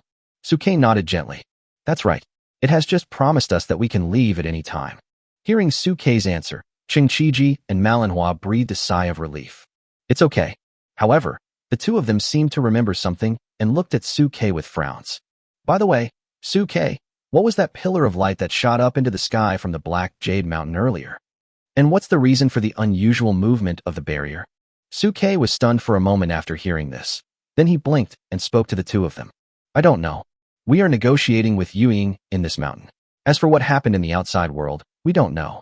Perhaps other forces have also broken into the Tying Forbidden Land. Having said this, Suke paused for a moment, then spoke to Qingqiji and manhwa. Oh, right. During the communication process, Yueying told us that the reason why she attacked us was because she was bewitched by the demon god cult, saying that we were hiding a secret treasure that could help her escape from the forbidden area, so she attacked us. Upon hearing this, Qingqiji and manhwa's eyes narrowed instantly. It's the demon god cult again. Then I think the previous commotion was probably caused by the demon god cult and Yueying who were hiding in the dark. After learning the truth, Qingqiji and manhwa immediately looked at Suke and the other two. No matter what, this Tying Forbidden Land is full of dangers. No matter what the demon god cult and Yueying are planning, it has nothing to do with us. As long as Yueying agrees to let us go, the demon god cult's minions alone won't be able to stop us. Let's go without further ado, before Yueying changes her mind. For Qingqiji and manhwa, Yueying's existence is very dangerous and cannot be stopped by the two 7th-level war kings. While Yueying is being frightened, it is a good opportunity for them to leave. After saying that, Qingqiji grabbed Suke and the others, stepped onto the melon flower that had re-entered its beastly state, and quickly flew up into the sky. Before leaving, they looked at Yueying worriedly, fearing that Yueying would go back on her word. However, they did not know that the real Yueying had been secretly taken back to the beast-taming space by Suke, and followed the others to the outside of the forbidden area. Under the cover of the beast-taming space, the group left the Tying Forbidden Land safely. Seeing the long-lost lush greenery outside the forbidden area, Qingqiji's eyes showed excitement. Finally back. Chapter 153, Open-Mouthed Vernacular. Left away. Feeling the soul leaving, Yueying, who was crawling in front of the Black Jade Mountain, murmured softly, with a look of joy in his eyes. However, at this moment, a figure lurking in the darkness in the distance walked out from the shadows anxiously. Lord Yueying, are you just going to let them leave like this? Suke is extremely talented. If you let him go, he will become a disaster for your beast tribe in the future. The person who came was none other than the member sent by Owl from the demon god cult. It was he who instigated Yueying to attack Suke and his men in the first place. He had been watching secretly when Suke and the others had entered the mountain. He thought that the three would die at Yueying's hands after entering the mountain, but he did not expect that the three would be able to leave Black Jade Mountain safely. Seeing Suke and the others leaving, he naturally felt upset and spoke to Yueying with some anger. Lord Yueying, have you been away from the beast tribe for so long that you almost forgot that you were once a member of the beast tribe? Listening to the accusations of the demon god cult member, Yueying turned his huge body and looked at the demon god cult member with a cold face. Am I a beast man? Do I still need a human to teach me? Then a big foot stepped down. With a scream, the member of the demon god cult completely disappeared from this world. It was a close call. We almost died here during this trip to the Tying Forbidden Land. On the helicopter, Qingqiji was flying the spare plane and sighing. Fortunately, Suke and the others were smart and got in touch with Yueying at the critical moment, which helped us escape from danger. At this moment, Qingqiji could not hide his admiration for Suke in his tone. Suke is not only extremely talented in combat, but also very calm in handling situations when faced with a crisis. An ordinary 3rd-level beastmaster like Suke would probably be scared to death even if he encountered a 5th or 6th-level beast, let alone an 8th-level one. But Suke was able to face it calmly, and even found a glimmer of hope in the crisis, and was willing to take risks to seek a way out. With this kind of character, he will definitely be able to carve out a niche for himself on the battlefield in the future. However, manhwa, who was standing beside Qingqiji, seemed to have thought of something after the heavy stone in her heart finally fell. She turned her head to look at Xia in Suke's arms in confusion. Suke, when we were fighting Yueying earlier, was it this little beast that helped us communicate with Yueying?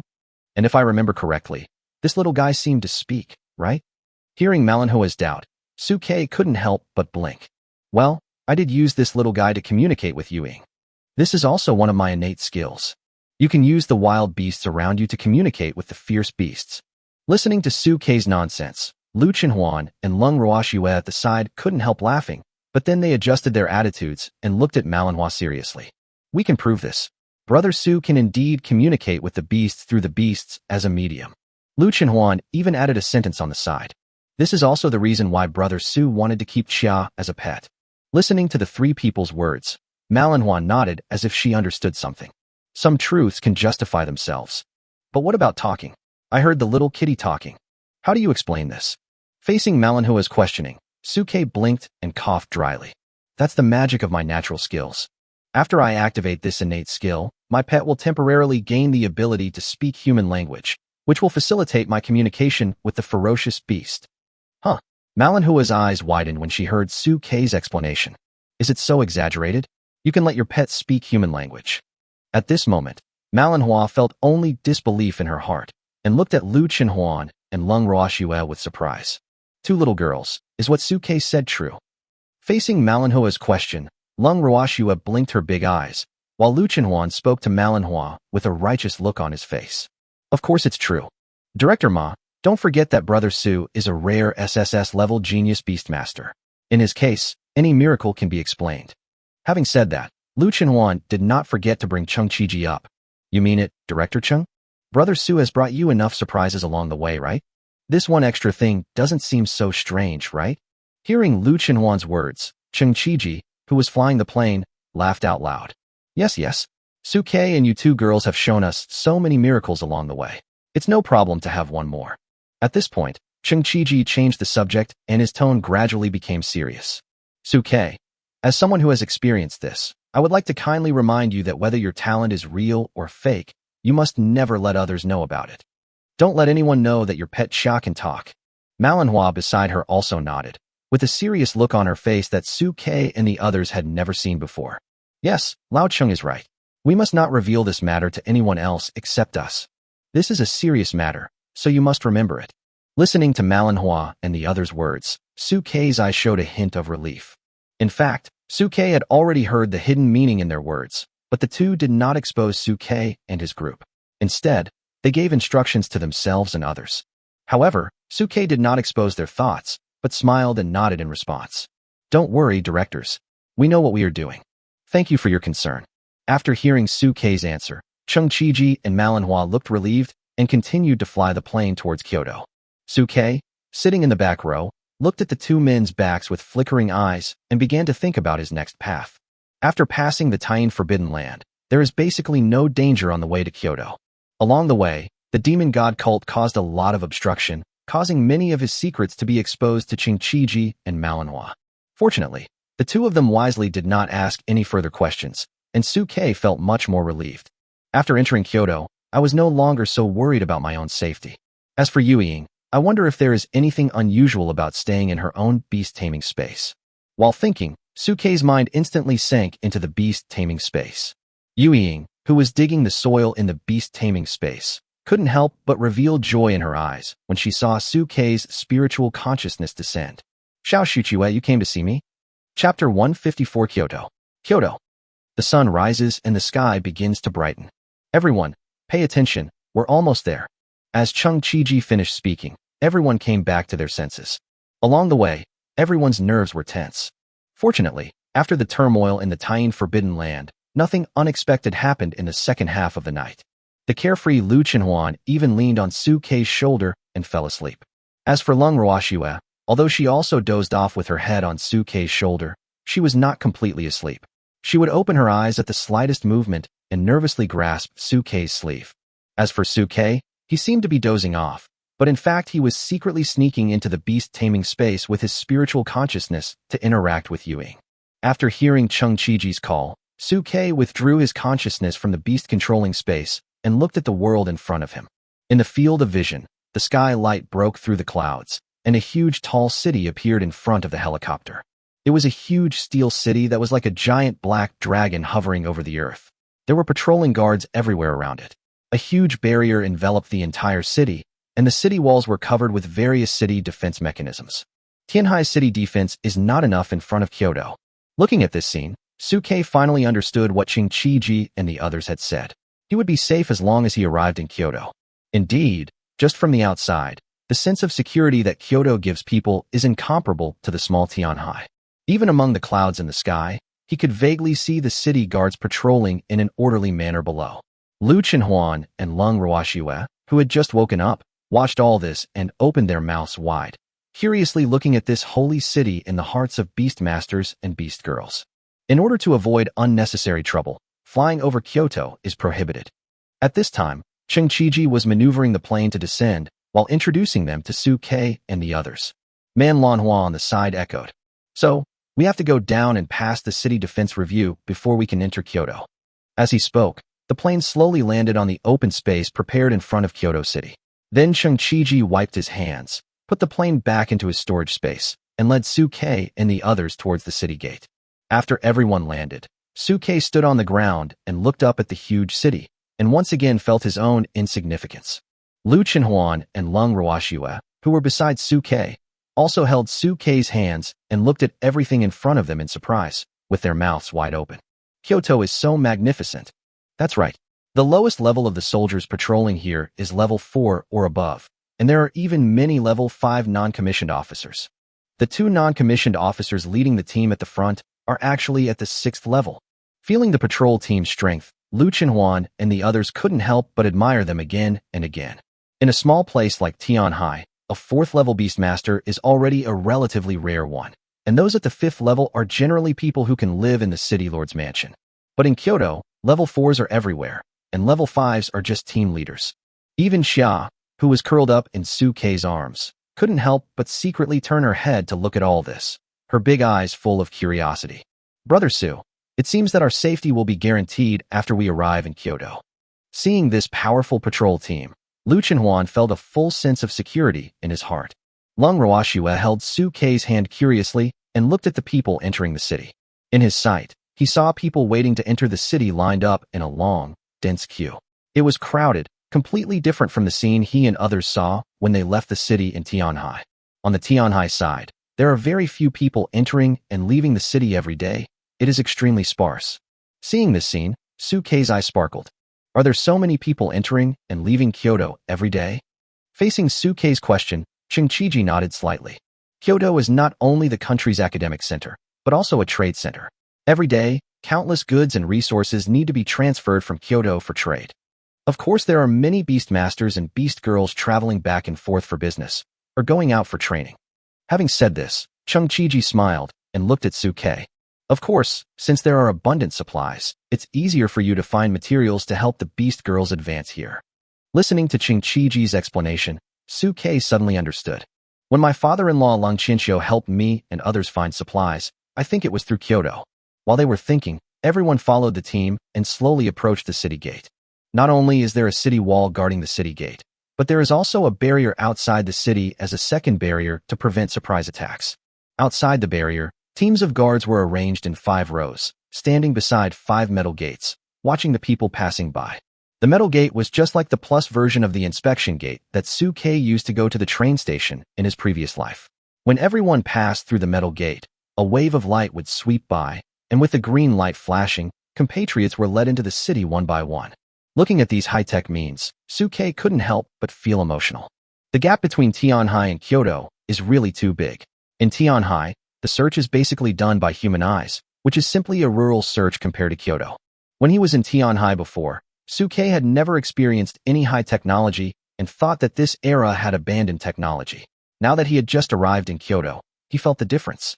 It's not that the times have abandoned technology, but that these technologies have not been popularized in small places like Tianhai. Lu Chenhuan and Lung Ruoxue, who were standing by, had never seen these new things before and turned their heads to look at them curiously. Cheng Qiji stood in front of them and explained to them with a smile. These things are the scientific research results of the Institute of Science and Technology. Although they are not very good at fighting, everyone has to acknowledge their dedication to serving the people and benefiting the army. After listening to Cheng Qiji's explanation, Su Ke and the others suddenly understood. It turned out to be the scientific research result of the Institute of Science and Technology. Just as people were queuing, the metal door of one of the teams swept past a middle-aged man wearing a hat. The light waves in the metal door suddenly turned red, and the door also issued a beeping alarm sound. Alert! The moment the alarm sounded, the surrounding patrol soldiers rushed towards the middle-aged man. When the middle-aged man saw this scene, he howled loudly, and his clothes burst into pieces. He suddenly turned into a giant wolf about 10 meters long with strong muscles all over his body. It's the demon god cult's cover-up technique. Seeing the giant wolf appear, the surrounding soldiers rushed up instantly and executed it on the spot before the giant wolf rushed into the crowd and caused casualties. The captain, who looked very burly, looked coldly at the corpse of the giant wolf, his eyes full of indifference. Since the giant wolf hidden by the concealment technique has appeared, there is a high possibility that there are remnants of the demon god cult nearby. Everyone must search carefully. Chapter 155, Surprise. The appearance of the giant wolf caused quite a commotion among the crowd. Fortunately, most of the people entering and leaving the city were skilled beastmasters and beastmothers who had seen a lot of the world and soon calmed down after being comforted by the city defense forces. However, Suke frowned slightly as he looked at the corpse of the giant wolf. Concealment. What is this? Lu Chenhuan and Lung Ruoxue beside Suke also looked at Chengqiji and Manhwa with curiosity. Manhwa, who was standing behind Chengqiji, looked at the corpse of the giant wolf and spoke softly. The concealment technique is a special method used by the remnants of the demon god cult. This secret technique can be used to temporarily disguise the murderer as a human, but the murderer cannot fight. Once in combat, his true form will be revealed instantly. Are you listening? After hearing Manhua's explanation, Suke and Lu Chenhuan and Lung Ruoxue behind him showed some realization in their eyes. But the two seemed to have thought of something, and looked at Xia and Suke's arms with worry in their eyes. At this moment, Suke secretly looked at Xia and his arms out of the corner of his eye, his expression somewhat solemn. The concealing technique that Manhwa mentioned is very similar to Kiana by usability. Suke was worried that if he brought Xia into the city, they would be discovered by the guards. Thinking of this, Suke immediately prepared to send Xia into the beast taming space. But at this time there were many people around, and if he rashly made Xia disappear, it would definitely attract the attention of those who were interested. After all, this method of making items disappear out of thin air can only be achieved by storage-type magic weapons, but storage-type magic weapons cannot store living things. This is common knowledge recognized by everyone. I have to find an opportunity where no one can see me and take Xia away. Thinking of this, Suke reached out and gently touched Xia's head. He exerted a little force with his fingers, trying to press Xia into his arms. Her clothes completely blocked her, making the operation easier. However, facing Suke's actions, Xia seemed a little unsympathetic. She tilted her little head, moved her body to the other side, and stood directly on Suke's shoulder in a swagger. Seeing this scene, Suke's face almost turned black, and he couldn't help but grit his teeth and speak. Xia.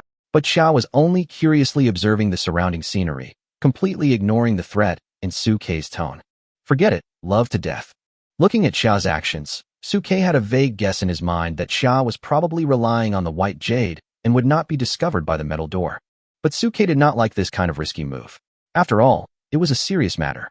If something unexpected happened, it would be hard to explain. Fortunately, Chengqiji and Manhwa, who were standing by, couldn't help but smile dotingly when they saw the proud little Xia on Suke's shoulder. This kid has quite a bit of personality.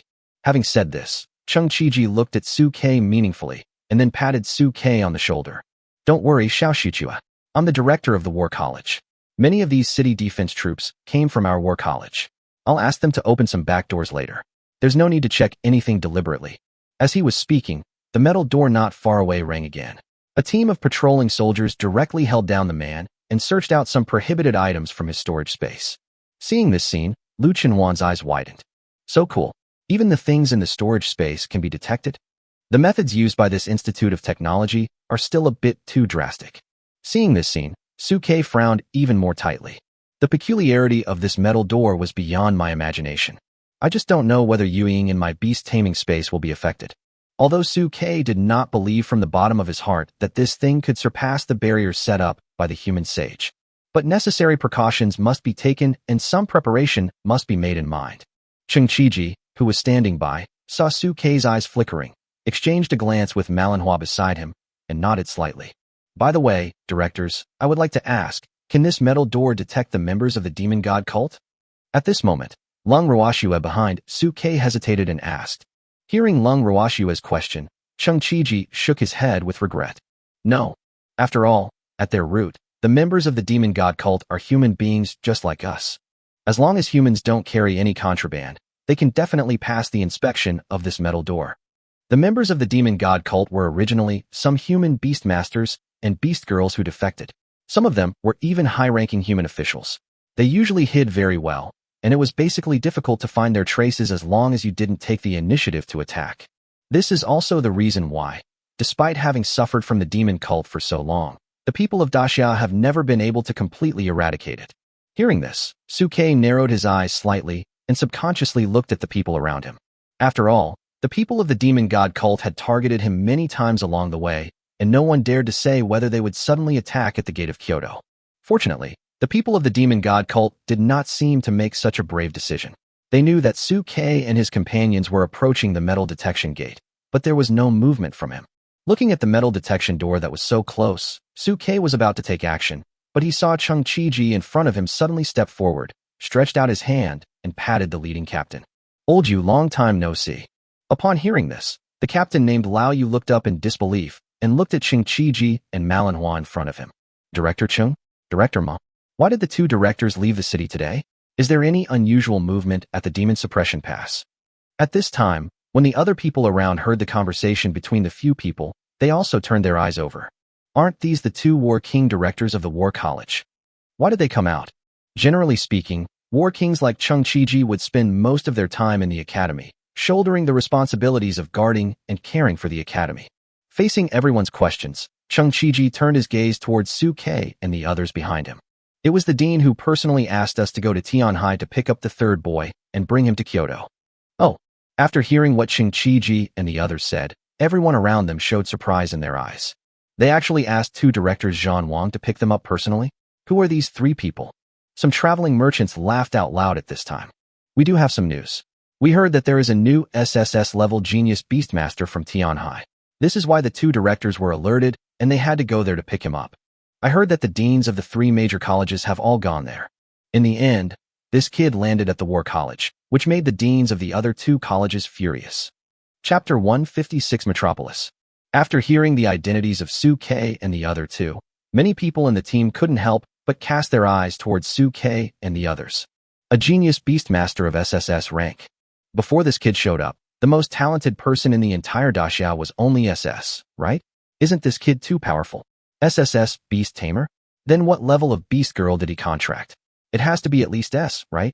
At this moment, everyone was looking at Lu Chenhuan and Lung Ruoxue who were standing behind Suke. There are two stunningly beautiful girls behind this boy. I wonder which one is his beast mother. Hey, you don't know this, right? I heard that this guy has two beast girls, and they were both contracted in a small place like Tianhai. Being able to contract two beast girls at the same time? Doesn't that mean this kid can stack the training of three people at the same time? Is it so cool to be an SSS level beastmaster? What are the talents of these two beast girls? Aren't they also SS level? Looking at the fiery eyes of the people around him, the man who leaked the information coughed dryly, looked in the direction of Suke and the others, and shook his head slightly. It's a pity that although Suke has an SSS level talent, he has contracted two F-level beast girls. It's a waste. I heard that the two beast girls are both extremely beautiful. If nothing unexpected happens, they should be the two beauties behind this boy. F rank. After listening to that person's answer, everyone around was excited. What? A SSS level genius beastmaster with two contract quotas actually contracted two F-level beast girls. What kind of weird thing is this? That's right. Even if those two girls are really pretty and this boy is blinded by their beauty, at least one spot should be reserved, right? There is such a talent that can contract two beast girls, but they all contracted F-rank useless beast girls.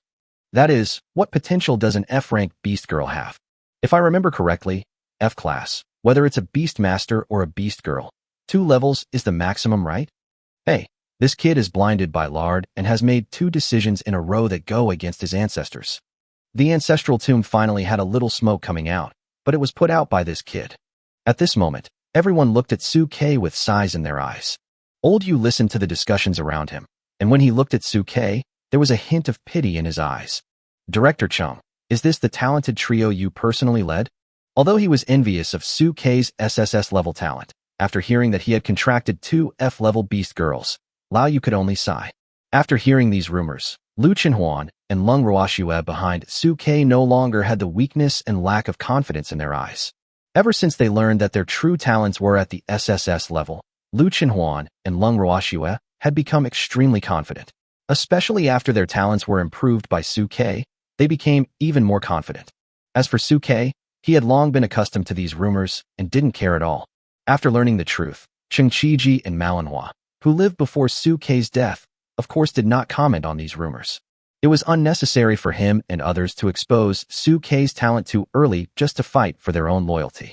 At this moment, they just wanted to bring Suke and the others to Kyoto as soon as possible. After all, there were too many unexpected events along the way. When approaching Kyoto, they even saw a ferocious beast whose breath was concealed by a concealment technique. Thinking of this, Cheng Qiji patted Lao Yu on the shoulder. "Old Yu, we have urgent business to attend to, so we won't stay here any longer." As he spoke, Cheng Qiji took out an identity token from his arms. "How about we check it out too?" Listening to Cheng Qiji's words, Lao Yu glanced at the token. A flattering smile quickly appeared on his face, and he pushed the identity token back. "What identity verification do you two directors need to enter the city? Just lead these three little guys in through the side door." As he spoke, Lao Yu waved to the soldiers behind him. "Let him go." Seeing this, Cheng Qiji did not refuse and patted Lao Yu on the shoulder with a smile. "Old Yu, let's go into the city first. I'll treat you to hot pot some other day." As they were talking, Cheng Qiji led Suke and the others and hurriedly entered through the side door of the metal gate. As for the rest of the people, they continued to wait in line for testing. No one had any objection to the preferential treatment given to Cheng Qiji and others. Led by Cheng Qiji, Suke and his companions crossed the barrier from the side door and entered the main city, then walked towards the city through the wide city gate. On both sides of the city gate, there were also a large number of soldiers standing guard. Unlike those patrolling soldiers, the soldiers on guard all stood straight, like huge flags standing in the wind. Lu Chenhuan, who was beside Suke, turned his head to look at the backs of the patrolling soldiers behind him, then blinked and looked at Cheng Qiji in front of him. "Director Cheng, are these soldiers just letting us in like this?" Manhwa, who was beside Cheng Qiji, heard this and turned back to look at Lu Chenhuan with a smile. "That's because some high-ranking officials occasionally carry some contraband on them for their own benefit or for some special needs. If you are familiar with the generals and guards guarding the city, you can use the method I just used to build relationships with them, and they will let you into the city." Malinois paused here, then continued speaking with a dry cough. "Of course, not everyone has these privileges. If you are not familiar with the city guards and have a criminal record, then if you want to come in, you must continue to follow the process." Listening to Malinois's words, Suke and the others couldn't help but reveal a look of realization in their eyes. As they were talking, they walked past the guards and entered Kyoto, the core city of Daxia. Behind the huge black steel wall, tall buildings stood in all directions. On the wide road, brightly colored cars were speeding in the middle of the road in an endless stream. There are countless shops on the sidewalks on both sides, people coming and going, and there are even signs of underground shopping mall passages every other section. People on the street were also dressed very fashionably. Many young beastmasters and beast girls even wore earrings and lip studs, looking extremely fashionable. Seeing this scene, Lu Chenhuan and Lung Ruoxue beside Suke opened their mouths wide. This scene is completely different from the Tianhai where he used to be. Tianhai seems like a rural border town in front of this big city. Suke looked at everything in front of him, and a look of realization appeared in his eyes. Suddenly, he seemed to have returned to the 21st century where he once lived. Chapter 157, Academy Legend. "I'm finally back in Kyoto. I can feel the long-lost freedom." After returning to Kyoto, Cheng Qiji and Malinois couldn't help but reveal smiles they had never seen before. Cheng Qiji, in particular, turned around to look at Suke and the other two who were staring in a daze at everything in front of them, and couldn't help but smile complacently. "How is it? Is this Kyoto different from what you imagined?" As directors of the War College, Cheng Qiji and Malinois had received many students who had just arrived in Kyoto, and without exception, they had seen this kind of confusion and shock in their eyes. Malinois on the side sighed softly. "All the kids who come to Kyoto for the first time have the same expression as you. It's normal. Kyoto's technology is very different from many other cities, and there are many new things. It's normal to be shocked." Hearing this, Lu Chenhuan and Lung Ruoxue nodded subconsciously. The scene in Kyoto is really different from our Tianhai. In Tianhai, except for the city hall, no other building is built this high. Lu Chenhuan even nodded in agreement. "That's right. Cars are luxury goods that only wealthy families like our Miss Lung can afford. Commoners like us can only dream of them, but cannot even get them. And those colorful and bizarre costumes on the street are rarely seen in Tianhai. Having said this, Lu Chenhuan looked at his clothes and coughed dryly. Except for an outlier like me. But the outlier in Tianhai is the most common background color in Kyoto. Listening to what Lu Chenhuan and Lung Ruoxue said, Cheng Qiji raised his head and glanced at the tall buildings in front of him and the steel behemoths driving on the road, his eyes far away. Actually, it's normal for you to be envious. The prosperity of Kyoto, except for the demon-suppressing pass, can be regarded as a dimensionality reduction attack on other major cities. The bustle you see is just a microcosm of what you have just seen when you enter the city. There are many chambers of commerce and entertainment clubs, as well as some high-end restaurants. Those are truly dazzling. Many people may never see the prosperity of Kyoto in their entire lifetime. Listening to Cheng Qiji's introduction, Lu Chenhuan and Lung Ruoxue's eyes lit up. Are there so many interesting things in Kyoto? It's really developed. I'm so envious. However, listening to the two women's admiration, Manhwa on the side seemed to remember something, and shook her head slightly and laughed at herself. Is it developed? The dean of the Institute of Science and Technology once said that these things that have been passed down for many years are not high-tech at all, but just small tricks that can be universally used. However, in this chaotic world, apart from the capital city which is heavily guarded and full of powerful people, many small border towns may face the danger of destruction at any time. If we hadn't won the battle 20 years ago with the strength of the entire human race, and driven most of the big monsters and ferocious beasts out of the monster suppression pass, perhaps Daxia would be in a worse situation now. The remaining cities of our human race will be even fewer. For those small towns that may be destroyed by a beast tide at any time, there is no point in spreading these things to them. Having said this, Cheng Qiji sighed softly. Just like these tall buildings, even if they are built in places like Tianhai with wasted manpower and material resources, if a high-level beast like the sky-splitting tiger god that appeared in Fengming Rift Valley breaks in, all the foundations built over many years will be destroyed in an instant. In order to avoid this unnecessary waste and loss, we will simply keep everything simple and build a place for everyone to stay. We will train beast tamers for Daxia, and when the situation stabilizes, we can seek a better quality of life. After listening to Cheng Qiji's answer, Lu Chenhuan and Lung Ruoxue, who were originally a little excited, gradually calmed down and began to think deeply about Cheng Qiji's words. However, Suke, after coming to his senses, looked at Cheng Qiji as if he had thought of something. Director Cheng, do you mean that these technologies appeared in Kyoto a long time ago? Upon hearing this, Cheng Qiji nodded slightly. Because there are so many powerful people in Kyoto, the inheritance of science, technology, and culture has basically not been affected. These technologies have been passed down for hundreds of years. Hundreds of years. Listening to Cheng Qiji's words, Suke couldn't help but frown slightly. He didn't expect that Kyoto's technology had reached this level hundreds of years ago. Cheng Qiji just smiled beside him. It's ridiculous. After hundreds of years, these civilizations haven't made any progress in technology. Moreover, these technologies were inherited from ancient civilizations that were dug up by people from the Institute of Science and Technology from ancient ruins on Blue Star hundreds of years ago. Huh. Upon hearing this, Suke suddenly widened his eyes and looked at Cheng Qiji who was standing beside him. Ancient civilization? That's right. Cheng Qiji frowned and thought for a while. I heard from the people at the Institute of Scientific Research that when they excavated this civilization, they only found a part of its heritage. Although they don't know the name of this civilization, the technology it contains still has many desirable features. Based on these relics, they built tall buildings, researched airplanes, and even produced communicators to make it easier for soldiers to communicate. But the computers, chips, AI, and so on were not very useful for our time because the information we got from the Research Institute was incomplete, so we gave up later. Listening to Cheng Qiji's explanation, Suke felt his heart begin to beat rapidly. Computers, chip AI? These things passed down from ancient civilizations. For a young man who has traveled from the 21st century, these words are extremely familiar. He asked Cheng Qiji tentatively. Then in this ancient civilization, what is the name of the capital we are in? Cheng Qiji frowned and thought for a while, then shook his head.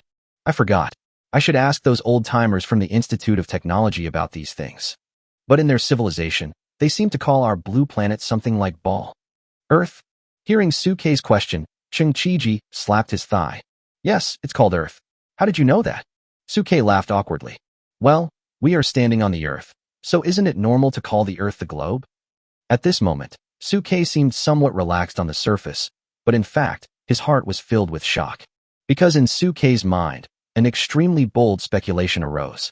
If what he guessed was correct, the blue planet where he was now was not a parallel world at all, but the Earth for countless years. Chapter 158, Secrets from 20 Years Ago. After coming to this conclusion, Suke's heart couldn't help but tighten. No wonder I said that the history of this world is completely different from that of my previous life. There is no trace of the historical civilization of my previous life in this world. I had previously thought that this was a parallel world completely independent of my previous life, but I never imagined that this was the Earth tens of millions of years later. If that were the case, what one was traveling through was not space, but time. Perhaps if I look for those ancient civilizations, I can find the secret of my own time travel and return to my original world. While Suke was shocked, he came back to his senses in an instant. This is very different from what I had previously guessed, and the evidence I have obtained so far is not sufficient to fully support my speculation. And those are things that I will have to consider later. The most important thing right now is to integrate into Kyoto, enter the War Academy, strengthen my own strength, and then consider what happens next. While thinking, Chung Chiji simply reached out and stopped the car.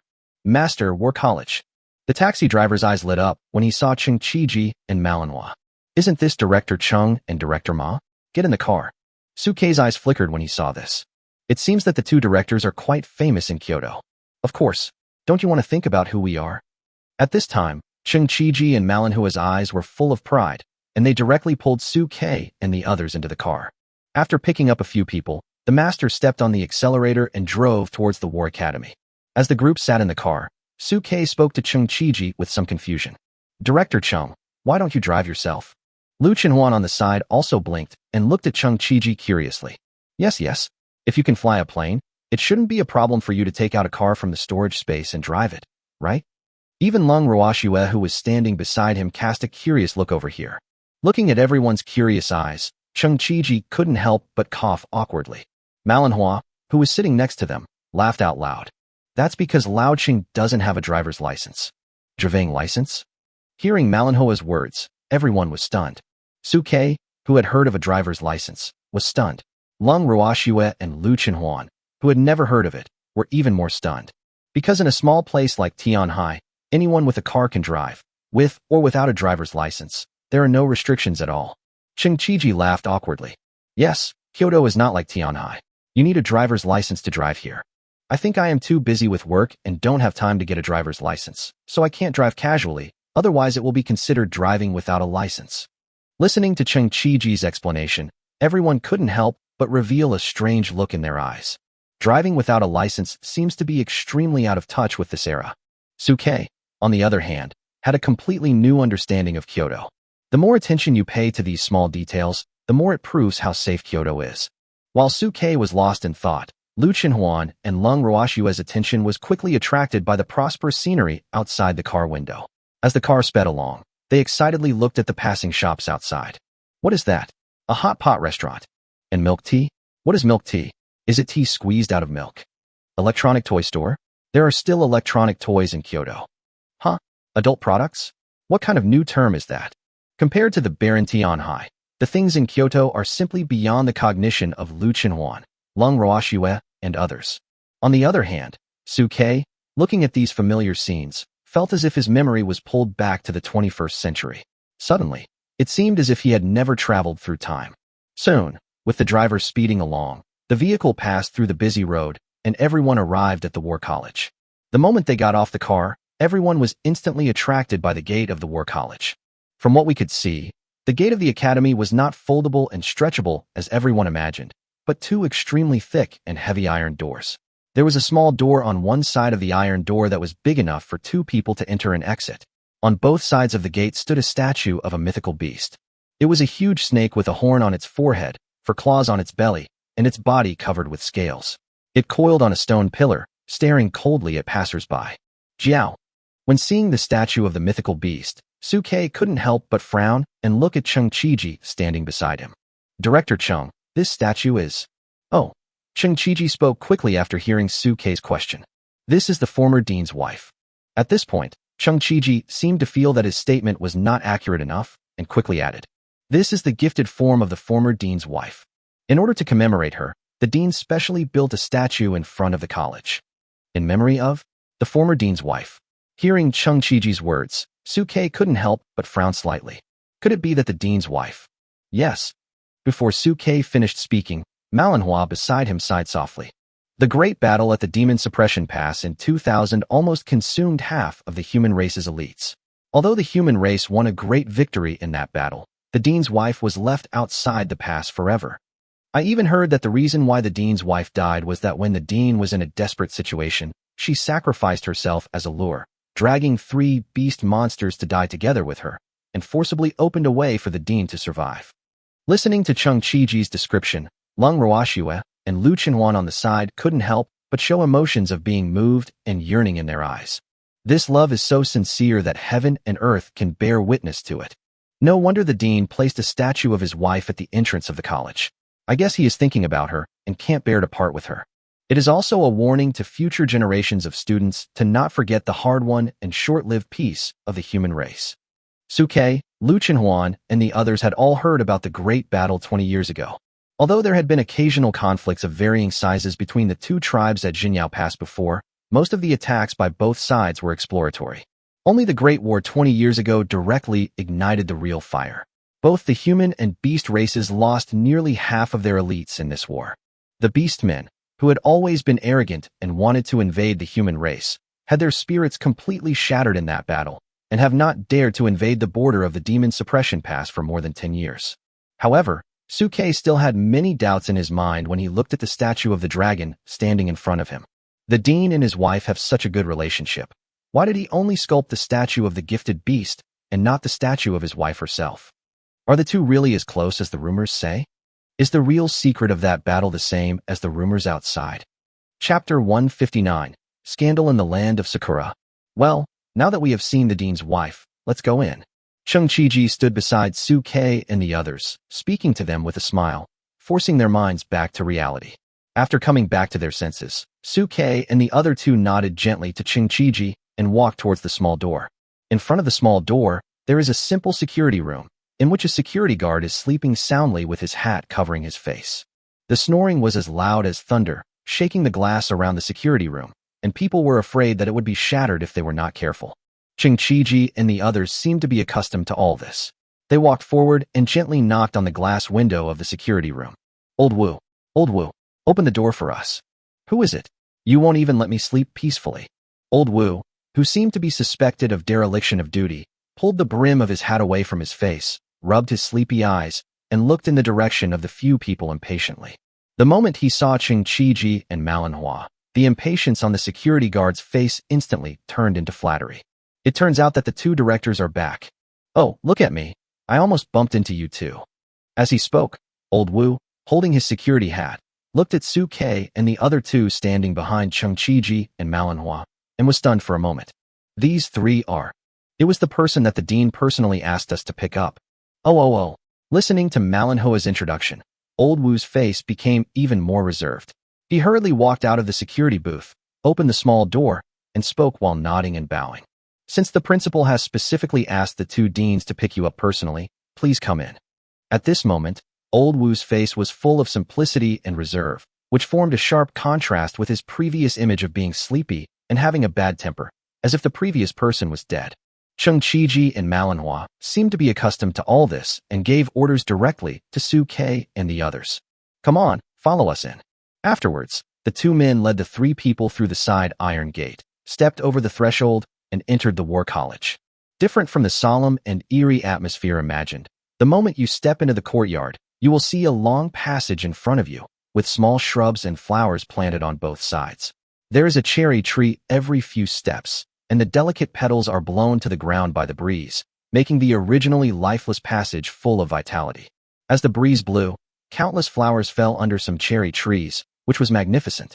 Seeing this beautiful scene, Lu Chenhuan and Lung Ruoxue, who both love beauty, couldn't help but take a deep breath, smelling the fragrance lingering at their noses, with a hint of intoxication in their eyes. What a fragrant cherry tree. It just seems different from what we saw in Tianhai. Hearing the two women's questions, Chung Chi-ji on the side smiled and explained to everyone. That's right. This one was brought from the Sakura country. How can it be the same as those wild ones? Sakura country? After hearing Chung Chiji's words, Su Ke and the others couldn't help but frown. In the knowledge of several people, the only country currently revealed in this world seems to be Daxia. They had no idea when the cherry blossom appeared in this house. Seeing the confusion on everyone's faces, Chung Chiji patiently explained to them. Besides our great Xia, there are actually quite a few countries on Blue Star. It's just that due to the invasion of ferocious beasts, the territories of many countries have fallen and become the territory of ferocious beasts. As a result, the human race in those countries was enslaved by the beasts and became their playthings or prison labor. Of course, there are some small countries that are hiding behind us and lingering because of our great Xia's protection, but due to the inconvenience of transportation and communication, there is rarely any contact. Listening to Chung Chiji's explanation, everyone couldn't help but show a look of enlightenment in their eyes. Then this cherry blossom. Facing everyone's doubts, manhwa on the side showed a hint of contempt in her eyes. The Sakura nation was the first traitorous nation to betray the human race and voluntarily join the beast race after the advent of the ferocious beast era. Not only did they voluntarily become the playthings of the beasts, they also offered to help the beasts conquer other countries and attack our human race. They even keep saying that they want to establish a human-animal co-prosperity zone, advocating that everyone put aside their prejudices and integrate into the world ruled by the beastmen. Speaking of this, manhwa became extremely angry. We despise this method of betraying our own people for glory. Listening to manhwa's explanation, everyone also revealed disdain and contempt in their eyes. Such despicable behavior does not deserve to be a member of our human race. Especially Su Ke, who recalled the hatred between his motherland and the Sakura country in his previous life, narrowed his eyes slightly and clenched his fists. No matter where in this country of cherry blossoms, it is true that people are stubborn and sinful. If I were to meet these members of the Sakura country, I would give them a good beating no matter what, and let them know why the flowers are so red. Then these cherry trees. The dean went to the cherry blossom country to seek justice for his wife, and took the saplings. Having said this, manhwa turned her head to look at the petals slowly falling with the breeze, and pursed her lips slightly.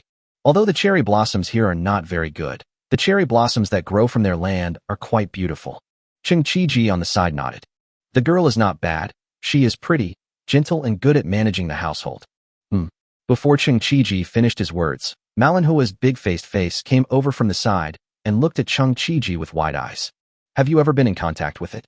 Seeing the murderous intent in manhwa's eyes, Chung Chiji quickly waved his hands with a righteous look on his face. What do you mean by contact? That's impossible. I've heard of it. I've heard of it.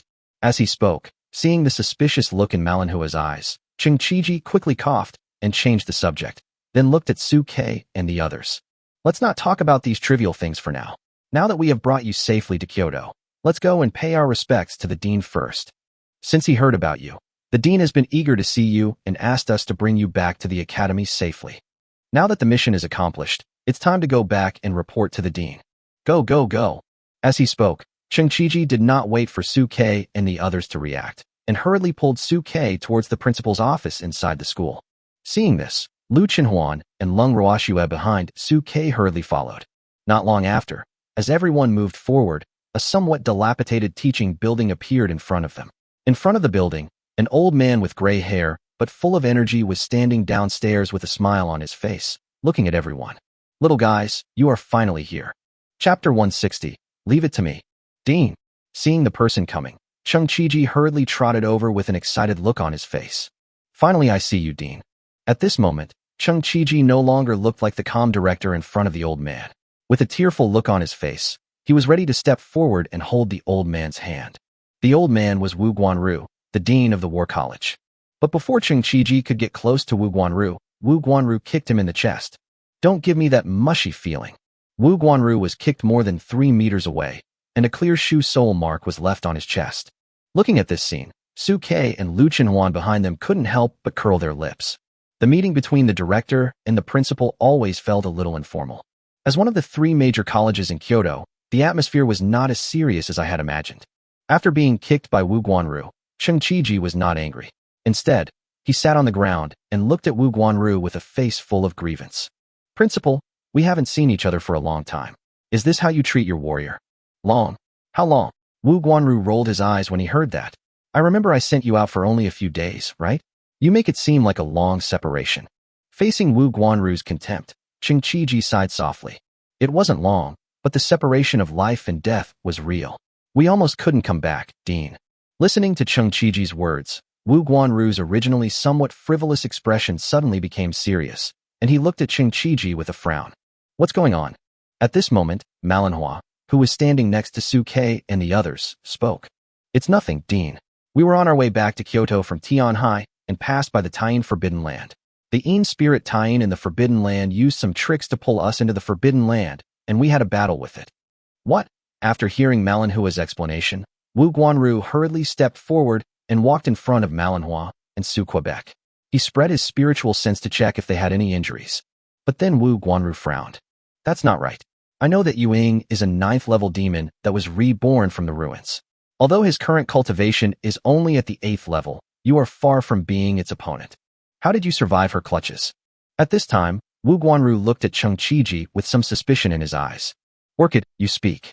In response to Wu Guanru's suspicion, Manhwa glanced at Suke and others beside her, then gritted her teeth and spoke to Wu Guanru. In fact, we were originally going to be defeated by that beast, but at the critical moment, Suke and his team got in touch with Yuing, and after communicating with him, they explained our identity as the War Academy, and that beast stopped and let us go. Listening to Manhwa's explanation, Wu Guanru's eyes showed surprise, and then he turned to look at Suke and the others beside him. Good boy, you are not afraid of danger. Not only was you not scared by the 8th-level beast, you were also able to communicate with it and turn the tide of the battle at the critical moment. You are worthy of being the genius that my war college has chosen. Having said this, Wu Guanru formally extended his right hand towards Suke and the others. Formally introduce myself. I am the dean of the war college, Wu Guanru. Seeing Wu Guanru looking at him formally, Suke quickly stretched out his right hand. Tianhai No. 1 Middle School, Su Quebec. Behind me are my two targets, Lu Qinhuan and Lung Ruoxue. Listening to Suke's introduction, Lu Qinhuan and Lung Ruoxue also took small steps forward, walked to Suke's side by side, and greeted Wu Guanru politely. Meet Principal Wu. Looking at the bright smiles of the three people, Wu Guanru showed a satisfied smile on his face. What a perfect match, a perfect couple. Okay, on behalf of our war college, I welcome the three of you to join us. From now on, you are members of my war college. Listening to Wu Guanru's words, Lung Ruoxue at the side spoke weakly. But I heard that if you want to enter the 3 major colleges, don't you need to take the Kyoto exam? What is the Kyoto examination? Listening to Lung Ruoxue's words, Wu Guanru stroked his white beard with a smile. I have already sent 2 directors to Jinghai to rescue you. What other big exams do you need? Cheng Qiji, who was limping over at the side, quickly echoed. That's right, you are now the students selected by our academy. You just need to wait for the exam to be over, and then you can enroll directly. Listening to Cheng Qiji's words, Lung Ruoxue couldn't help but reveal a hint of realization in her eyes. Oh, so that's how it is. How about that? You 3 are such outstanding young people. How can we not give you some preferential treatment? At this point, Wu Guanru coughed dryly and looked at Cheng Qiji and Manhwa beside him. Tell me, what conditions did you trick these 3 little guys into giving when you went to Tianhai? Facing Wu Guanru's questioning, Cheng Qiji rolled his eyes and spoke to Wu Guanru somewhat embarrassedly. Well, Principal, I told them at the time that our school can give whatever the other 2 colleges can give. Not only can you teach me personally, but you can also go to the Research Institute to help them grab the weapon blueprints, Beast Girl armor, and the central formation. Before Cheng Qiji finished speaking, he saw Wu Guanru puffing his beard and glaring. Do you guys think I'm a robber? It's okay for me to teach people, but you want me to rob people? Seeing Wu Guanru's beard blowing high, Cheng Qiji spoke to Wu Guanru with some guilt. But these are the requirements put forward by the Institute of Scientific Research. If I want to recruit someone, then I have to move you out, right? Besides, didn't you tell us before we left that we must snatch Xiao Shuchue and the others back no matter what the cost? With the background of our war college, this is the best offer I can make. Having said this, Cheng Qiji spoke tentatively to Wu Guanru. Anyway, the 3 little ones haven't registered for school yet, so it's not too late for you to regret it. How about I send Xiao Shuchue and the others to Lingwu College or the Scientific Research College now? Before Cheng Qiji finished his words, Wu Guanru glared at him. What are you talking about, you bastard? Xiao Shuchue and other such amazing talents are right here at our doorstep. How can we just give them away?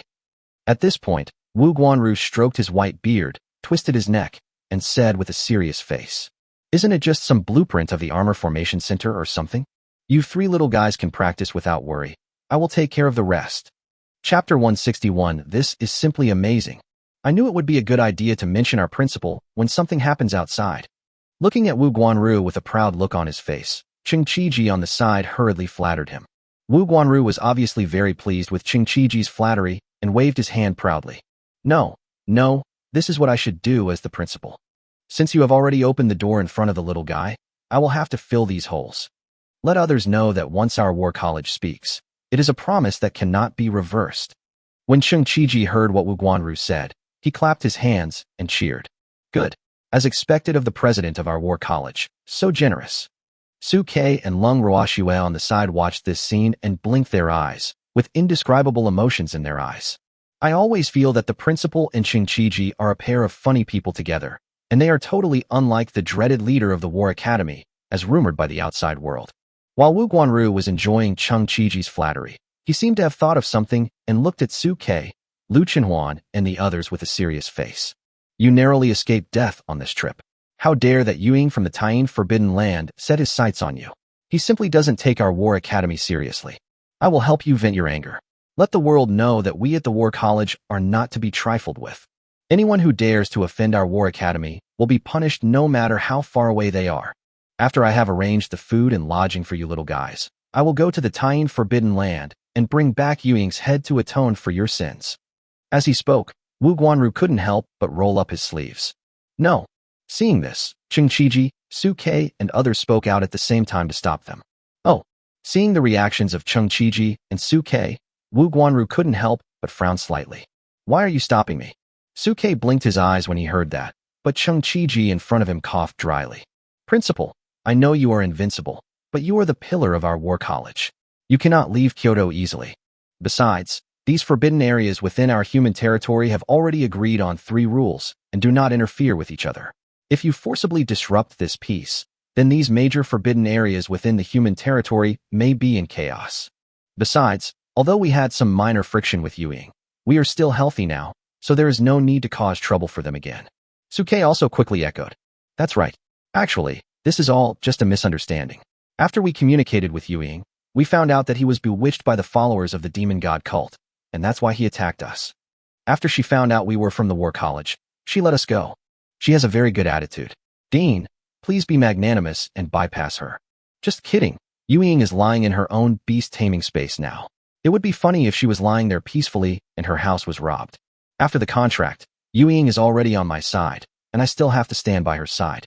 Although what was in the forbidden area was only Yuying's unfinished body, because he had seen through his own flaws, Yuying had left part of his consciousness in the forbidden area to begin repairing and tempering his body. Once the soul and body are successfully repaired, you can consider fusion and rebirth. At that time, he will have an extremely powerful life-saving trump card. Therefore, he must not let Wu Guanru cause trouble for Yuying now. In response to the persuasion of Ching Qiji and Su Ke, Wu Guanru looked at the 2 unharmed people and nodded. Forget it. Since you guys are speaking up for her, I'll let it live this time. If it dares to attack my war college again, don't blame me for being rude. Hearing Wu Guanru's threat, Su Ke nodded hurriedly. No, she definitely won't do that next time. Looking at Su Ke's appearance, Wu Guanru couldn't help but narrow his eyes and look at Su Ke. How do you know that? You are not it. Facing Wu Guanru's question, Su Ke blinked his eyes and coughed dryly. That's because, during the communication with Yuying, I saw that she highly respected our war college and had a favorable impression of it. After learning about the identity of our war college, they were even more enthusiastic. Wu Guanru was slightly stunned after listening to Su Ke's words. Qiji, is that what he said? Ching Qiji was also blinking his eyes. I don't know. I wasn't there at the time. It was Xiao Shuqiue and his team who risked their lives to negotiate with Yuying in person. When we arrived, the deal had already been concluded. Having said this, Ching Qiji added a sentence. But it is true that Yuying did not embarrass us afterwards. This should be true. After listening to Ching Qiji's analysis, Wu Guanru nodded with satisfaction. That's more like it. Forget it. Since this beast is so sensible, I won't go. Okay, now that the 3 little guys are here, let's arrange a dormitory for you. Come on, follow me. As he spoke, Wu Guanru walked in front with an enthusiastic look on his face, leading the group. Su Ke and the others quickly followed. The interior of the academy was larger than Suke and his friends had imagined. There were wide roads leading in all directions, all kinds of recreational facilities, and even shops. It was impossible to tell that it was the interior of a school. Soon, the group passed through teaching buildings, crossed a shopping street, and finally arrived in front of an apartment building. Looking at the apartment building in front of them, Suke and Lu Chenhuan couldn't help but open their mouths slightly. Is this our dormitory? That is. Wu Guanru smiled and led everyone towards the dormitory. The dormitory was different from the ordinary university dormitories that Suke remembered. There was no dormitory manager guarding the door. He walked directly into the door, pressed the elevator, and went up. Lu Chenhuan and Lung Ruoxue, who were using an elevator for the first time, looked around the enclosed space with curiosity. Manhwa, who was standing by, smiled and explained. This is called an elevator. It facilitates travel between residents of high-rise buildings. Residents of high-rise buildings in Kyoto basically take the elevator to go up and down the stairs. As they were talking, the group stopped at the 10th floor. After the elevator door slowly opened, Wu Guanru could not wait to lead them to room 1003, took out his key, and opened the door. Okay, this will be your dormitory from now on. Looking at the one bedroom and one living room, even with a kitchen and bathroom, after opening the door, Lu Chenhuan and Lung Ruoxue's eyes couldn't help but light up. It's actually a suite? Is the school so nice to us? Huh? There's also a large open-air balcony. There are even handrails installed on the balcony and in the bathroom. This is simply amazing. Chapter 162. Eating, sleeping, and playing poker. Looking at the room in front of them, Lu Chenhuan and Lung Ruoxue were visibly excited. Lu Chenhuan, in particular, let go of Su Kei's hand and trotted towards the bedroom door. After seeing the big bed in the bedroom, he jumped 3 feet high with excitement standing at the door. Brother Su, big bed, luxurious big bed. Seeing Lu Chenhuan's boundless excitement, Su Kei couldn't help but put his hand on his forehead in shame, coughed dryly, and turned to look at Wu Guanru beside him. I thought it was a suite. Thank you, principal. When Su Kei came here, he had actually imagined the dormitory of the war college. In his imagination, it should be like a high school dormitory, with men and women living separately, and several people in one dormitory, with bunk beds. But I never expected that it was a small dormitory with an independent living area. In response to Su Kei's thanks, Wu Guanru waved his hand with a smile on his face. These are what you deserve as students. There's no need to thank me. Besides, it's just a suite. What are you thanking me for? Is it the traditional dormitory with separate sexes in your imagination? Facing Wu Guanru's question, Su Kei nodded honestly. Yes. How is that possible? Before Su Kei finished speaking, Cheng Qiji beside him burst into laughter. Gender dormitories are only available in middle and high schools. You are all beastmasters and beastmothers with your partners now. Whether in terms of training or daily life, you should all have your own couple's suite. Listening to Cheng Qiji's words, Su Kei nodded gently. Indeed, whether from the perspective of practice or life, the couple's suite is the most suitable for beastmasters and beastgirls like them. On the other hand, Wu Guanru, who was standing aside, looked at Lu Chenhuan, who was standing beside Su Kei and quietly holding Su Kei's right hand. He seemed to have thought of something and spoke to Su Kei somewhat embarrassedly. Well, Mr. Su, because there has never been such a special case of a contract between 3 people in the history of our human race. Our dormitory is built according to the pattern of monogamy. They are basically 1 bedroom and 1 living room. Having said this, Wu Guanru glanced at Lung Ruoxue beside Su Kei and Lu Chenhuan standing at the bedroom door and coughed dryly. So, I can only get you a super large bed for the time being. I'll have to bear with you for now. As for the follow-up, I've already arranged for someone to look for a 2-bedroom, 1 living room rental in Kyoto. If I find one, I'll arrange it for you as soon as possible. However, after listening to Wu Guanru's words, Lu Chenhuan, who was standing at the bedroom door in the previous second, rushed over in the next second and looked at Wu Guanru with a serious face. No need for the principal, I think this is great. This bed is big enough for 3 people to lie down on. Listening to Lu Chenhuan's words, Wu Guanru subconsciously turned his head to look at Lung Ruoxue beside Su Kei. Lung Ruoxue also realized something and quickly spoke to Wu Guanru. Sister Huan is right. As long as the bed is big enough to accommodate me and Sister Huan, it will be fine. Even when we were in the youth training camp, Brother Su, Sister Huan, and I all slept in the same bed. We're used to it. Listening to what Lu Chenhuan and Lung Ruoxue were saying, Su Kei beside them also nodded and spoke. Yes, principal. It would be more convenient for the 3 of us to practice in 1 room. Please don't worry about this.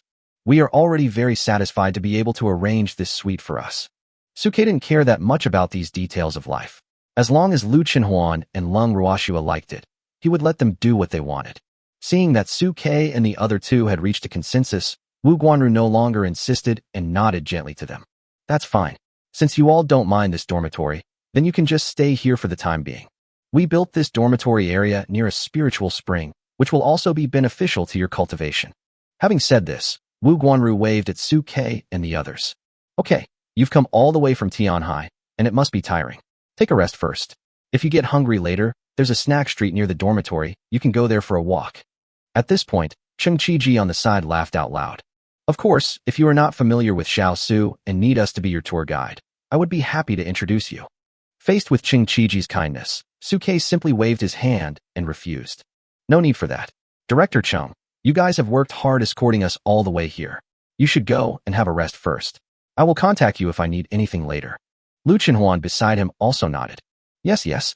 Besides, Brother Su, Ruoxua, and I all like to explore on our own, so we won't bother you with such trivial matters. Hearing this, Wu Guanru nodded slightly. Okay, since you've all decided, let's do this for now. Wu Guanru seemed to have thought of something when he said this, and looked at Suke and the others again. By the way, do you have any questions? It's true. Suke pondered and looked at Wu Guanru. Dean Wu, when do we start school? This is the issue that Suke is most concerned about. He came to Kyoto in order to join the War Academy as soon as possible, and then use the resources and platform of the academy to help Lu Chenhuan, Lung Ruoxua, Xia and others make up for their own shortcomings and grow quickly. Listening to Suke's question, Wu Guanru's eyes flashed with admiration, and he spoke to Suke. After the Kyoto Grand Examination is over and the student quotas for each major college are selected, our school will officially open. Hearing Wu Guanru's answer, Suke couldn't help but frown slightly. Does that mean we're early? Until the Kyoto exam, we are not considered official students of the school? Facing Suke's question, Wu Guanru coughed dryly. That's the theory, but with my approval, you are only 1 semester away from becoming a formal student. Don't worry. We at the War College won't let a treasure like you go. Listening to Wu Guanru's answer, Suke still frowned. That's not what I'm concerned about. Before the Kyoto exam, do we have nothing else to do except for normal training? Hearing Suke's question, Wu Guanru coughed dryly. You guys can still practice, eat, and play poker. Hearing Wu Guanru's answer, Lu Chenhuan and Lung Ruoxua's faces turned red instantly. Seeing this, Wu Guanru quickly waved his hands to prove his innocence. I mean, playing poker like landlord. Don't let your imagination wander. Cheng Qiji, who was standing behind Wu Guanru, quickly echoed. I prove that our dean is not that kind of person. The poker he proposed was real poker. Chapter 163. Let's take a bath together? Principal, we believe you. Facing Wu Guanru's explanation, Suke nodded righteously. I just want to ask, is there any reward for the Kyoto exam? Hearing Suke's question, Wu Guanru couldn't help but be stunned for a moment. Kyoto exam? Reward? It seems that there is none. The purpose of the Kyoto Grand Examination is to select students for each major college. Being selected by a major college is already the best reward. If I have to name a reward, I think becoming famous in Kyoto during the competition is one of them. If you want to go and show off, that's not impossible. I'll give the admissions office a heads up and they can take you there anytime. After listening to Wu Guanru's answer, Suke instantly lost interest in the Kyoto exam. Never mind. Originally, he thought that if the Kyoto exam had generous rewards like the youth training competition he had participated in at Tianhai, he could still take part in it.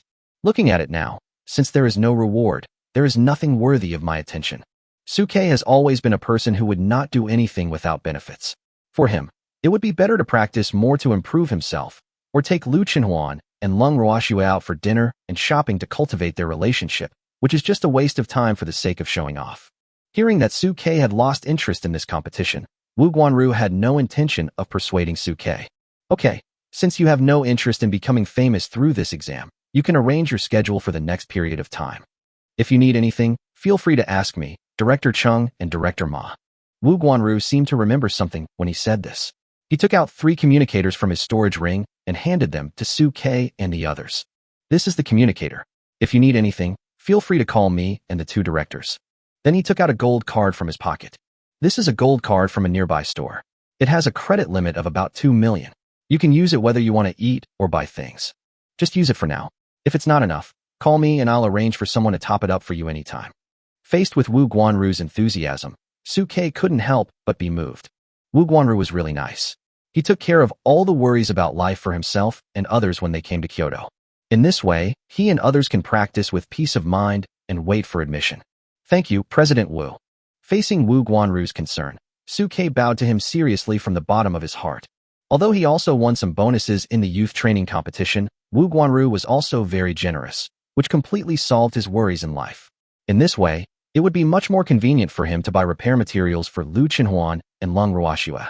Okay, now that everything is arranged, you can take a rest first. Considering the hardships Suke and his companions had gone through along the way, Wu Guanru simply waved his hand. The two directors, and I will not disturb you. Rest easy. After saying that, Wu Guanru stood up. Cheng Qiji and Manhwa also said goodbye to Suke. Rest more, and remember to call us if you have any problems. Okay, you two. After listening to Suke and the others farewell, Wu Guanru led Cheng Qiji and Ma Lanhua and left Suke and the others' dormitory directly. As the door closed, the room seemed a little quieter. Xia and Suke's arms couldn't help but jump out from his clothes and stretched lazily. Oh, they are finally gone. This beast god can finally have peace. When Wu Guanru was here just now, Xia was extremely nervous, fearing that Wu Guanru, who was a 9th-level cultivator, would notice something unusual and kill her in the next second. After all, normally speaking, these old guys who participated in the Battle of Demon Suppression Pass have witnessed many tragic scenes of ferocious beasts slaughtering their own people, and their hatred for ferocious beasts is much deeper than that of ordinary people. That's why Xia didn't dare to make any unusual move just now. She lay in Suke's arms pretending to be dead the whole time, without making any sound. Fortunately, Wu Guanru did not notice anything unusual about Xia. After seeing them leave, he finally felt relieved. At this moment, Xia was like the master of the house. Her little tail was raised like a steel bar, and she began to patrol her territory with straight cat steps. Suke spoke to Lu Chenhuan and Lung Ruoxue with concern. We have been walking all this way without taking a break. I'm sure you must be tired. Come on, let's go to bed and get some rest. Wu Guanru is very thoughtful. He prepared all the facilities for the room in advance. Even the sheets and quilt covers are ready-made. You can just move in with your luggage, which is very convenient. Listening to Suke's words, Lu Chenhuan, who was standing beside him, poked Suke's shoulder with a look of reproach on his face. We walked all the way here, and even had a fight in the Taiyin Forbidden Land. We sweated a lot, and we stink. I want to take a shower before going to bed. Lung Ruoxue, who was standing by, also blinked her deep blue eyes and spoke weakly. I'm also Brother Su. I want to take a shower before going to bed. Listening to the two women's words, Suke's eyes instantly narrowed into a line with laughter. You too. Since you all want to take a nice bath, I'll accompany you. Let's wash together. Hateful.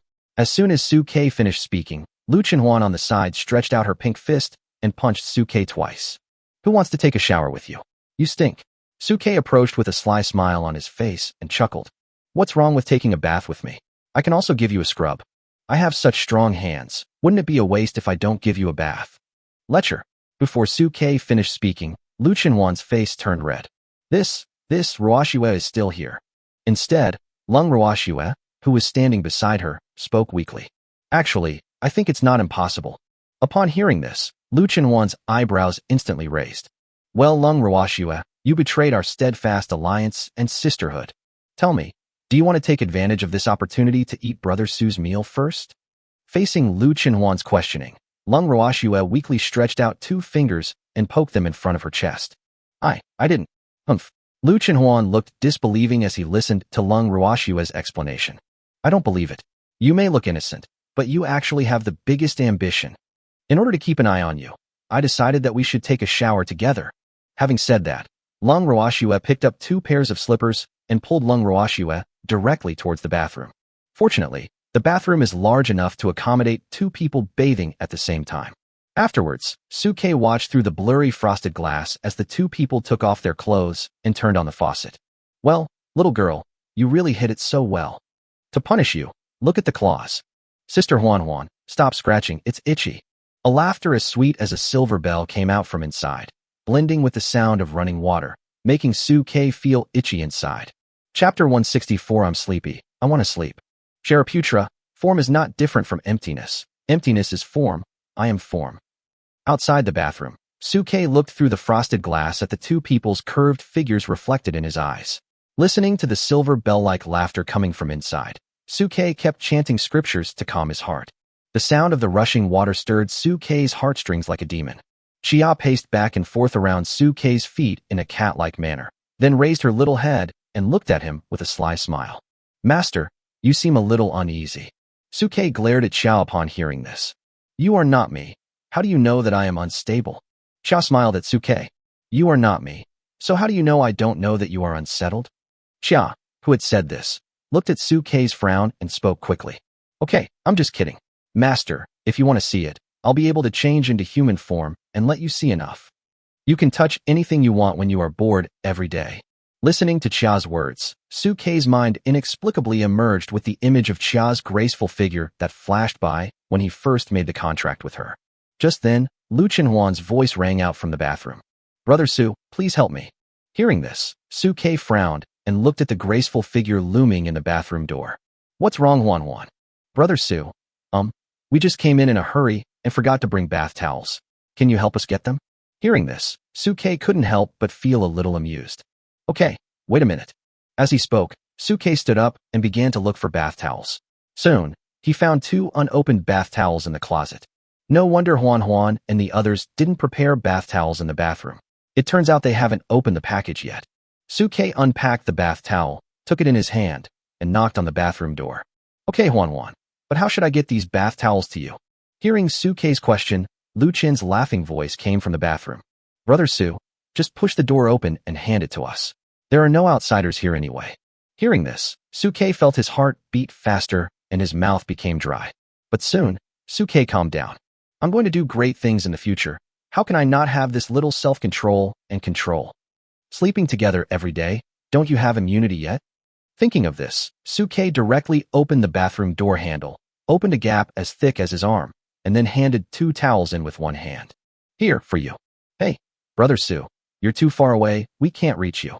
Lu Chenhuan's voice became coquettish and extremely seductive at this time. But Suke didn't buy it, and spoke in a cold voice. Do you want it? If not, I can take it away. Yes, we want it. Hearing Suke's words, Lu Chenhuan's voice quickly came out from the bathroom. Ruoxue, you go. Hearing this, Lung Ruoxue's soft footsteps came along the floor, and she walked to the bathroom door. She stretched out her wet hand and took the 2 bath towels from Suke. Then, her little head, which was slightly flushed by the steam, poked out from the side, with water droplets condensed from the steam dripping down her ears to her neck, and she spoke timidly to Suke. Thank you, Brother Su. Seeing this, Suke smiled and reached out to ruffle Lung Ruoxue's silver hair. Got it, go in. As he spoke, Suke ruthlessly reached out and pulled the door handle.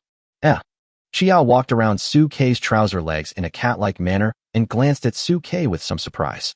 The 2 girls don't seem to object to your attitude. Why don't you go in and feast your eyes? Forget it. Suke waved his hand gently.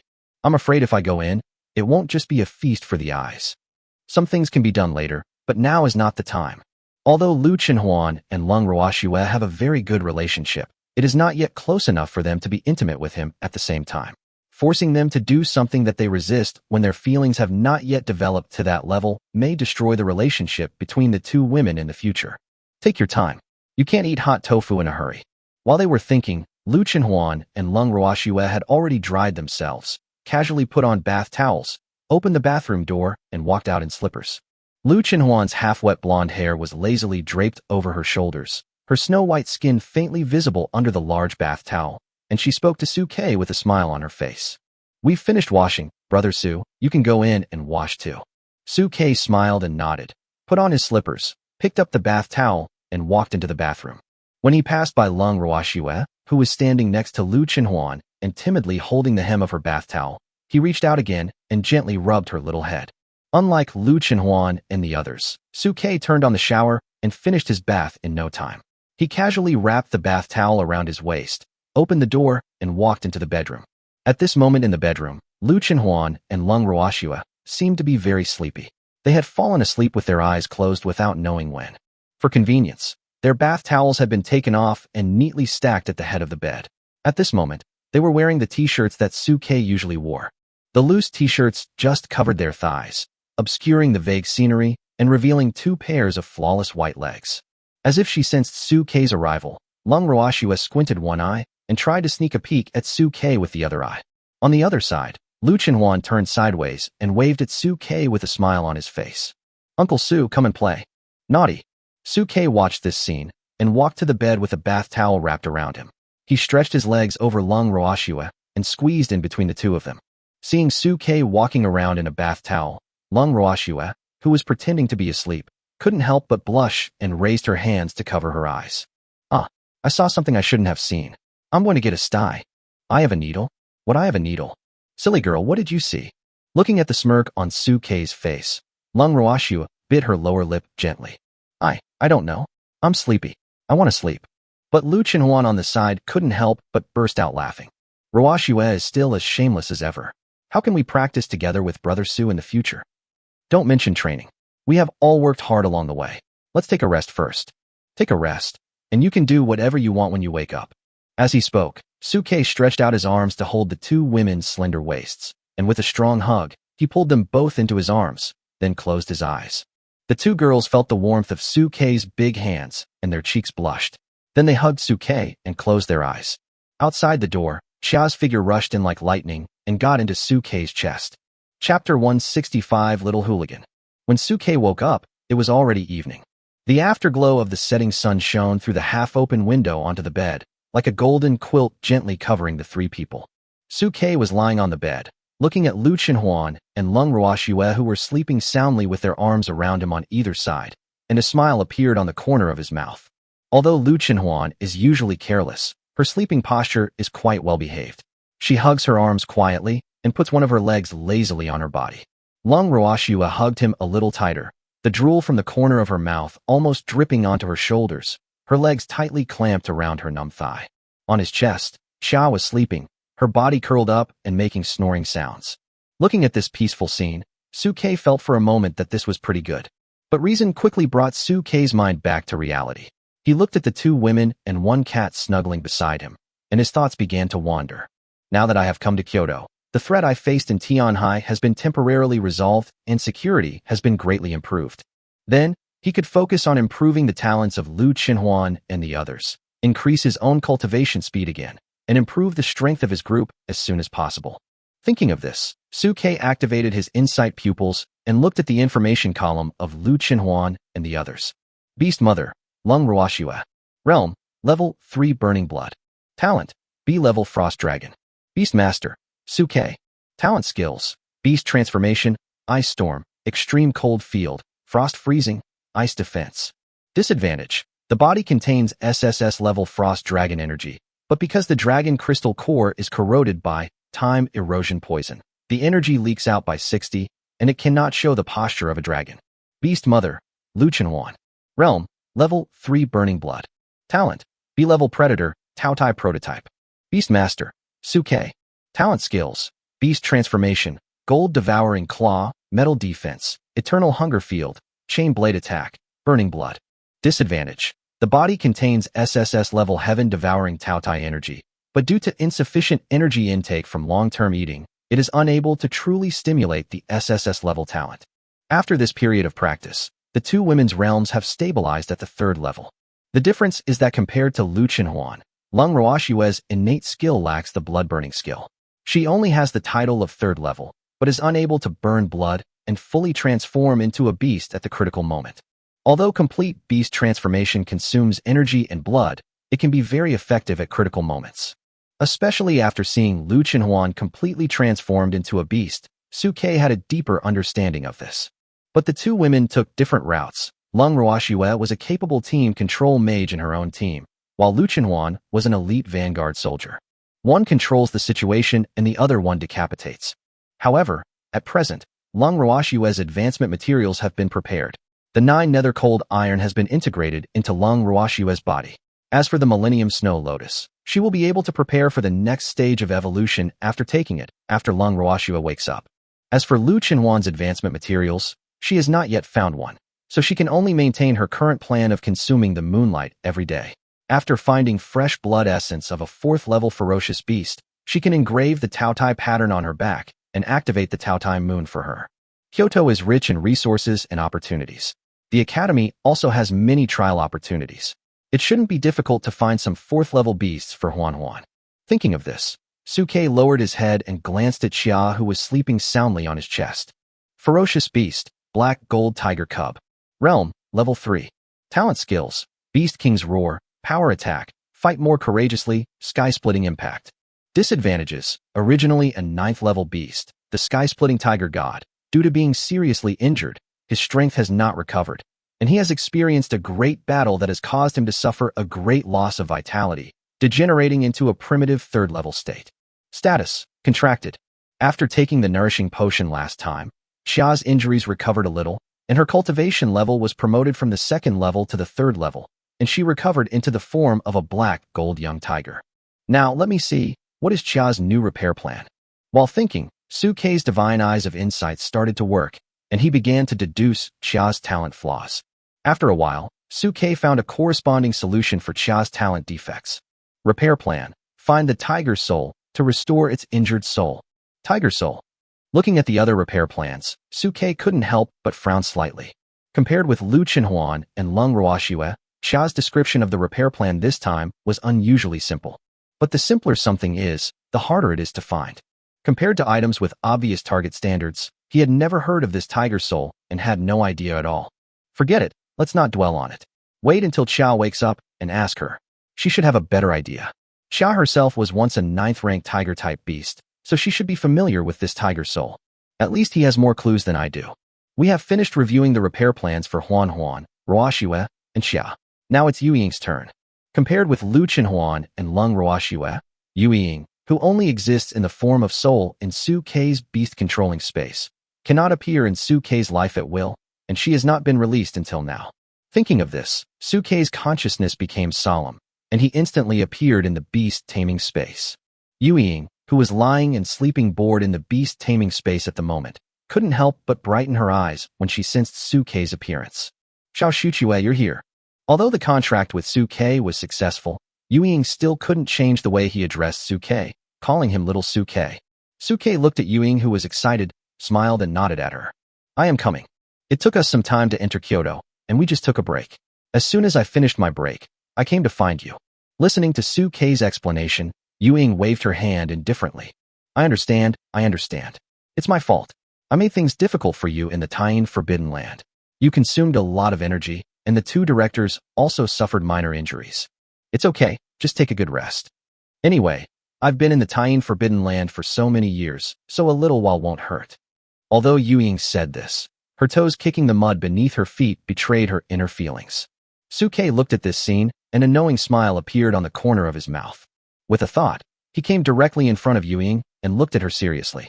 How can that be possible? Since I brought you to Kyoto, how can I let you stay in this stuffy beast-controlling space forever? I came here to take you out of the beast-taming space so that you can breathe some fresh air that belongs to the human world. In the Taiyin Forbidden Land, Yu Ying deals with the undead all day long, and the smell of death and decay is everywhere. Now that I finally have the chance to bring her to Kyoto, I naturally have to give her a surprise. As Suke's mind moved, Yu Ying and his consciousness instantly left the beast-taming space. The next second, the soul body of Yu Ying appeared in front of Suke, floating in the air, looking at the muscular body wrapped only in a bath towel and hugging the 2 women. Her face flushed instantly. Little rascal. Chapter 166, Container for Cultivation. Oh. Lu Chenhuan and Lung Ruoxue were awakened by Yu Ying's scream. When they opened their eyes, they saw Yu Ying hanging upside down in the air. They couldn't help but cover their faces and scream. The 2 girls subconsciously covered the loose hems of their t-shirts, fearing that Yu Ying would notice something. But after a moment, they reacted and looked at Yu Ying embarrassedly. Yu Ying, why did you come out? Why can't I come out? At this moment, Yu Ying looked at the 2 women holding Suke's hands and couldn't help but roll her eyes. I've been so suffocated in Xiao Shuchue's beast control space all the way here. What's wrong with coming out to get some fresh air? What's the matter? Did I disturb the fun of you 2 little girls and Xiao Shuchue? Having said this, Yu Ying looked at Lu Chenhuan and Lung Ruoxue with a sly smile. Or were you 2 having some indescribable dream with little Suke in your arms, and I interrupted you? Hearing Yu Ying's words, Lu Chenhuan and Lung Ruoxue's faces couldn't help but turn red, and they glared at Yu Ying with some coquettishness. What nonsense are you talking about? That's right. Xia, who was lying in Suke's arms, was awakened by the noise of several people. She raised her head and looked at Yu Ying with resentment. I say, can you please stop hanging over our heads like a balloon? And keep nagging us. As the master's contracted beast, you don't understand the slightest hint. Xia has never been in a good mood towards Yu Ying, unlike Lu Chenhuan and Lung Ruoxue, who have some concerns in their hearts. In response to Xia's retort, Yu Ying immediately became angry. You think I am you? You ungrateful fellow. What Xiao Shuchue and I signed was a beast-taming contract, not a slave contract to sell myself into slavery.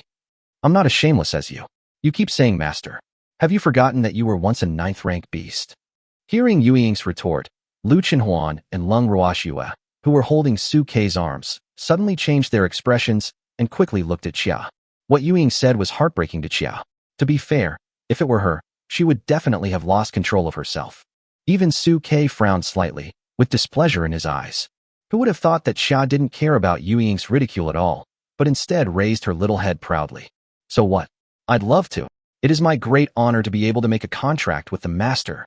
I just forgot my roots. What's wrong? At this moment, Xia's eyes were filled with pride.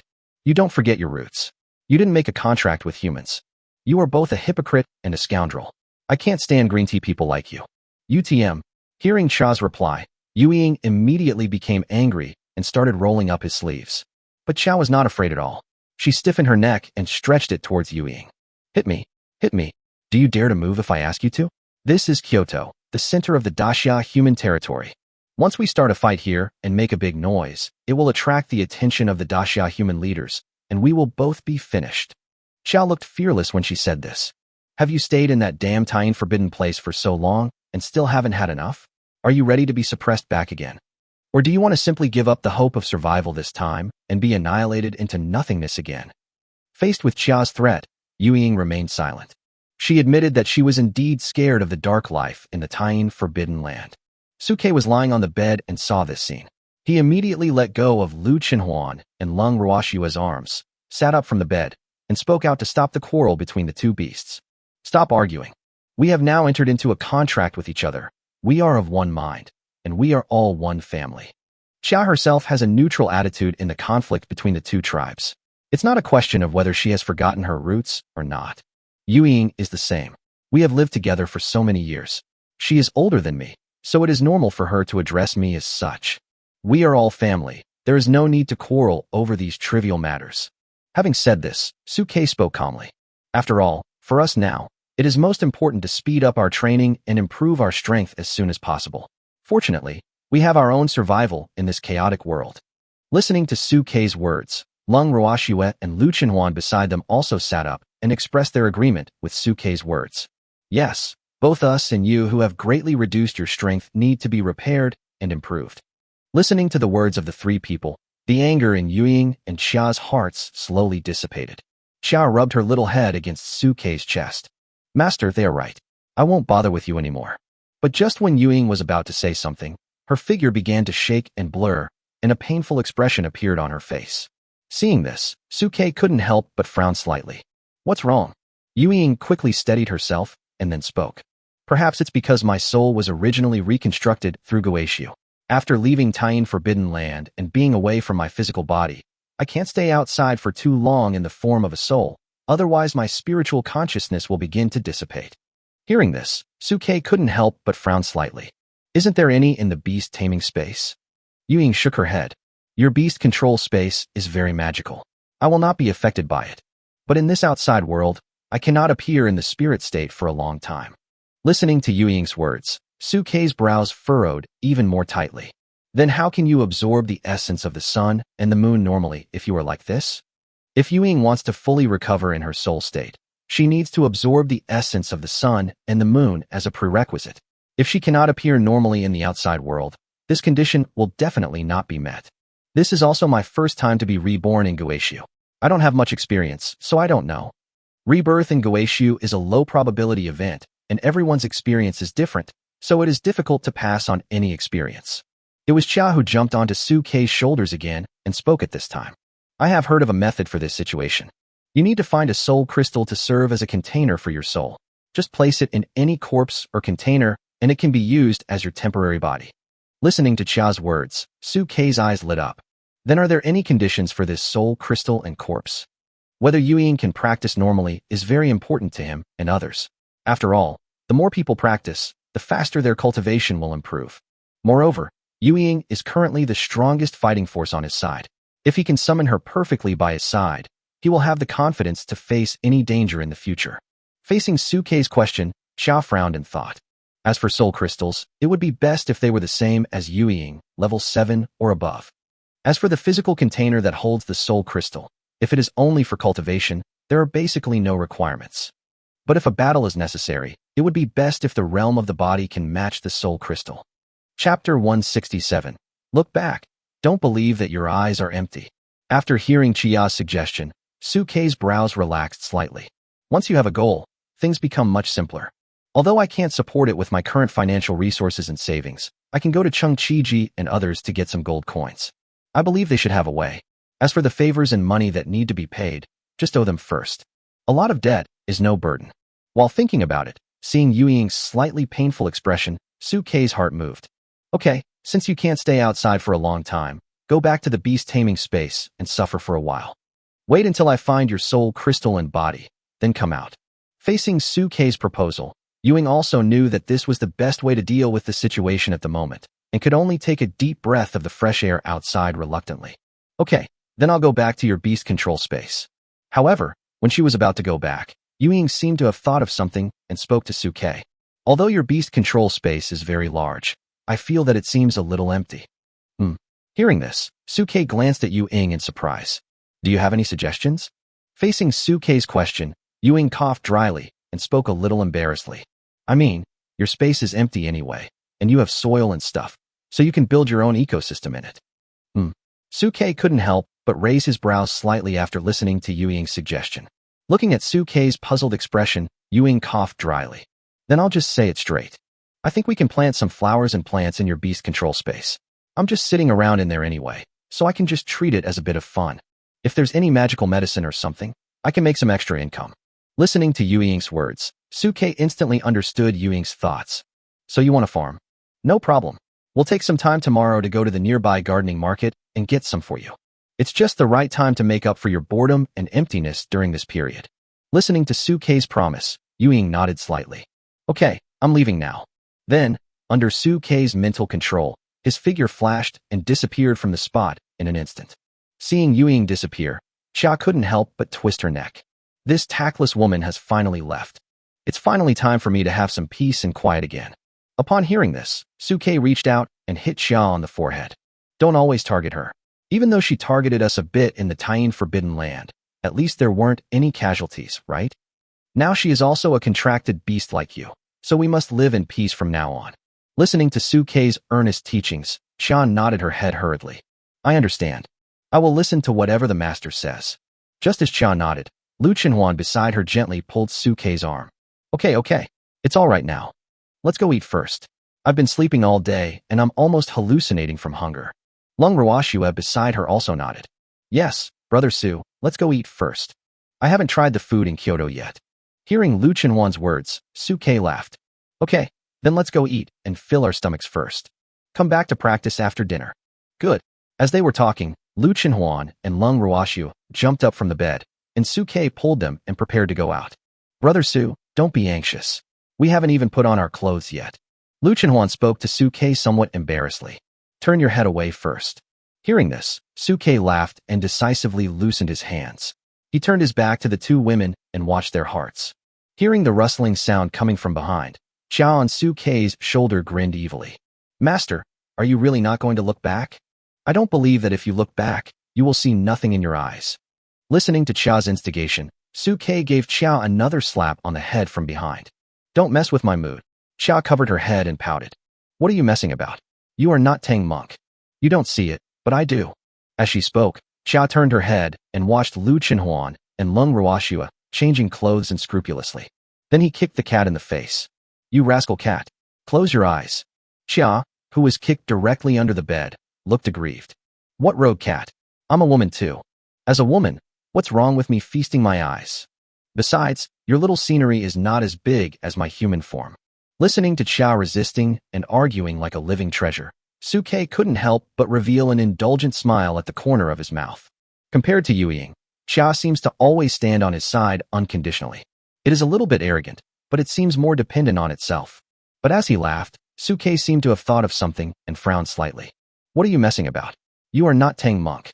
These words inexplicably echoed in Suke's mind. No, how did Chia know about Tang Sung? If I remember correctly, after I made the contract with Chia, although we had some fights, I never mentioned the legend of Monk Tang. How did Chia know? Could it be that she had ever come across the legends of ancient civilization mentioned by Wu Guanru and others? Or did she come into contact with something a long time ago, and someone in the past told her these things? At this moment, Suke lowered his head and stared at Chia, who had jumped from under the bed onto his shoulders again, his eyes full of inquiry.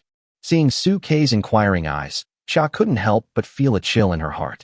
Master, why are you looking at me like that? I'm a little scared. I'm not afraid of anything. As soon as Chia finished speaking, Lu Chenhuan's voice rang in Suke's ears. Then he grabbed Chia's scruff and pulled her over. Brother Su, we are ready, let's go. Suke turned his head when he heard this. At this time, Lu Chenhuan and Lung Ruoxue were still wearing their two large t-shirts beside the bed, but the difference was that they had support inside, and they were also wearing a pair of three-quarter denim shorts of the same style. The two pairs of white legs were shaking so much that Suke could hardly open his eyes. Brother Su, stop being in a daze. Let's go. As he spoke, Lu Chenhuan stepped forward, took Suke's left arm, and walked towards the door. Lung Ruoxue also bit her lower lip and followed in small steps, carefully holding Suke's right hand. Feeling the warmth coming from his fingertips, Suke exerted force on his hands, crossed his fingers through Lung Ruoxue's fingers, and with his 10 fingers intertwined, he walked out the door, holding Lu Chenhuan's arm. Chapter 168. I'm just craving. Looking at the plates piled up like a mountain on the table, the restaurant owner and customers all widened their eyes. Is this a human? How could such a beautiful girl be such a foodie? Feel sorry for the handsome boy sitting next to her for a second. Come on, there are two beautiful women around him. You should be worried about yourself. I just don't know which one is his beast girl. I'm glad I'm not jealous yet. Listening to the discussions of the people around her, Lung Ruoxue, who was sitting next to Lu Chenhuan, bit her lower lip a little embarrassedly. Suke, on the other hand, had long been accustomed to all of this. Looking at Lu Chenhuan, who was eating heartily without being affected by the outside environment, and the shy Lung Ruoxue beside him, a doting smile appeared on his face. As for Chia, she jumped onto the dining table at some point, showing off a braised chicken wing. It smells so good. The food in Kyoto is really good. Lu Chenhuan contentedly piled the plates in his hands onto the pile of plates above his head and burped with satisfaction. Boss, check out. Upon hearing this, the shop owner hurried over and looked at the three people with a flattering face. The total cost of this meal for the three of you is 2,597.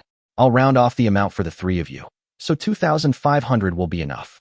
Hearing the boss words, the customers around gasped. In this small shop, where the average consumption per person was only a few dozen dollars, Suke and his three companions actually spent $2,500, which was enough to prove Lu Chenhuan's horrible appetite. Everyone looked at Suke with sympathy in their eyes. Although Lu Chenhuan and Lung Ruoxue are both good-looking, their appetites are truly astonishing. They can eat so much in a small restaurant like this, and I wonder how much they can eat if they go to a big restaurant. The cost of feeding this animal is too high and not affordable for an average family. However, Suke had the consumption card given by Wu Guanru and others, so he was not panicked at all and directly took out the card and handed it over. Swipe the card. Hearing this, the shop owner's expression froze. What's wrong? Seeing the shop owner's strange expression, Suke couldn't help but frown slightly. The shop owner coughed dryly and touched the back of his head embarrassedly. Our store is a small business, and no one has ever used a credit card to pay for a meal. Before the shop owner finished speaking, Lu Chenhuan at the side spoke with a smile and a carefree tone. Well, you saw it today. Wait a moment, please wait a moment, three of you. I'll go find the card machine. The fat shop owner happily jumped towards the storage room upstairs. Soon, he took out the card reader and handed it to Suke. Suke took out the card that Wu Guanru and the others had prepared for him and swiped it directly. As the notification sound of the transaction completion sounded, the 2,500 meal money was directly swiped, and then Suke waved to Chia, who had just shown off the last braised chicken leg. Let's go, Chia. Upon hearing this, Chia grabbed a tissue and wiped her little paws, then jumped directly onto Suke's shoulder and left the shop with them. The customers behind couldn't help but widen their eyes when they saw this scene. Was I dazzled just now? Can that kitten wipe its paws? What kind of god is this guy? He has two such beautiful girls around him, and a pet that understands human nature so well. We have lived near the War College for such a long time, but I don't think we have seen this kind of person before. He looks a bit unfamiliar. Could it be that he is a new student admitted by the academy? Don't be ridiculous. The Kyoto exam hasn't even started yet, and there are already new students. Then you don't know? I have some gossip here. It seems that the War College has actually recruited a new student this year. Suddenly, the discussion in the shop became lively, and everyone's mind was filled with speculation about the identities of Su-Kei and the others. Only the shop owner didn't care about Su-Kei's identity at all. At this moment, he just looked at the backs of Su-Kei and the others and smiled foolishly. Hee, it looks like we'll have a big customer in the future. Of course, Su-Kei didn't care about these. At this moment, after finishing his meal, he held Lu Chenhuan and Lung Ruoshue's hands and walked along the snack street towards the dormitory apartment. The dim street lights shone on the shoulders of the three people, stretching their shadows out. On both sides of the street, mouth-watering aromas wafted from the steaming little shops. It smells so good. Smelling the fragrance coming from those small shops, Lu Chenhuan couldn't help but greedily take a breath of the nearby air. The most delicious thing in Kyoto is doha, which makes people drool just by smelling it. Su-Kei, who was standing by, smiled and rubbed Lu Chenhuan's head. Huan, are you not full? If not, shall we go find another restaurant and order something to eat? That's not necessary. Lu Chenhuan waved his hand quickly after hearing that. I'm just plain greedy. There's still some time before school starts. Anyway, there's plenty of time in the future. I can just come and eat at one restaurant every day. Having said this, Lu Chenhuan looked at Su-Kei somewhat embarrassedly. That is, Brother Su's card might suffer. What's the suffering? Su-Kei laughed when he heard that. It's a card given by someone else, so I'll swipe it. I don't feel bad about it. Besides, Dean Wu promised us that if the amount is not enough, we can ask him for more. It's a free benefit. It would be a waste if you don't take advantage of it. Listening to Su-Kei's comfort, Lu Chenhuan's originally uneasy heart gradually felt at ease. That's right. The other two colleges offer us a lot of benefits when they recruit us. What's wrong with taking some of their food money? Lung Ruoshue, who was holding Su-Kei's other hand, couldn't help but burst out laughing when she heard the words. Her silver hair rustled, and the customers in the nearby shops were stunned. Then they caught a glimpse of Lu Chenhuan, who was playing and holding hands with Su-Kei, and they couldn't help but feel jealous. Damn it! How can this guy have two such beautiful ladies? Exactly. Why is his beast girl so generous and doesn't mind having half as many partners as her? Facing the jealous looks from everyone, Lung Ruoshue's face turned slightly red. She quickly lowered her head and moved closer to Su-Kei, while Lu Chenhuan raised his chin high, like a victorious little rooster. Su-Kei, on the other hand, looked at the two women beside him lovingly, his eyes full of tenderness. He knew in his heart that such peaceful days would not last long, and he had to cherish this time. The War College was already known for its harshness, and once school started, those times would be gone forever. After thinking about it, the three of them returned to dormitory 1003. After having eaten and drunk his fill, Lu Chenhuan could not wait to let go of Su-Kei's hand, took off his shoes, jumped onto the bed, and spread himself out. After eating and drinking, it's time to go to bed.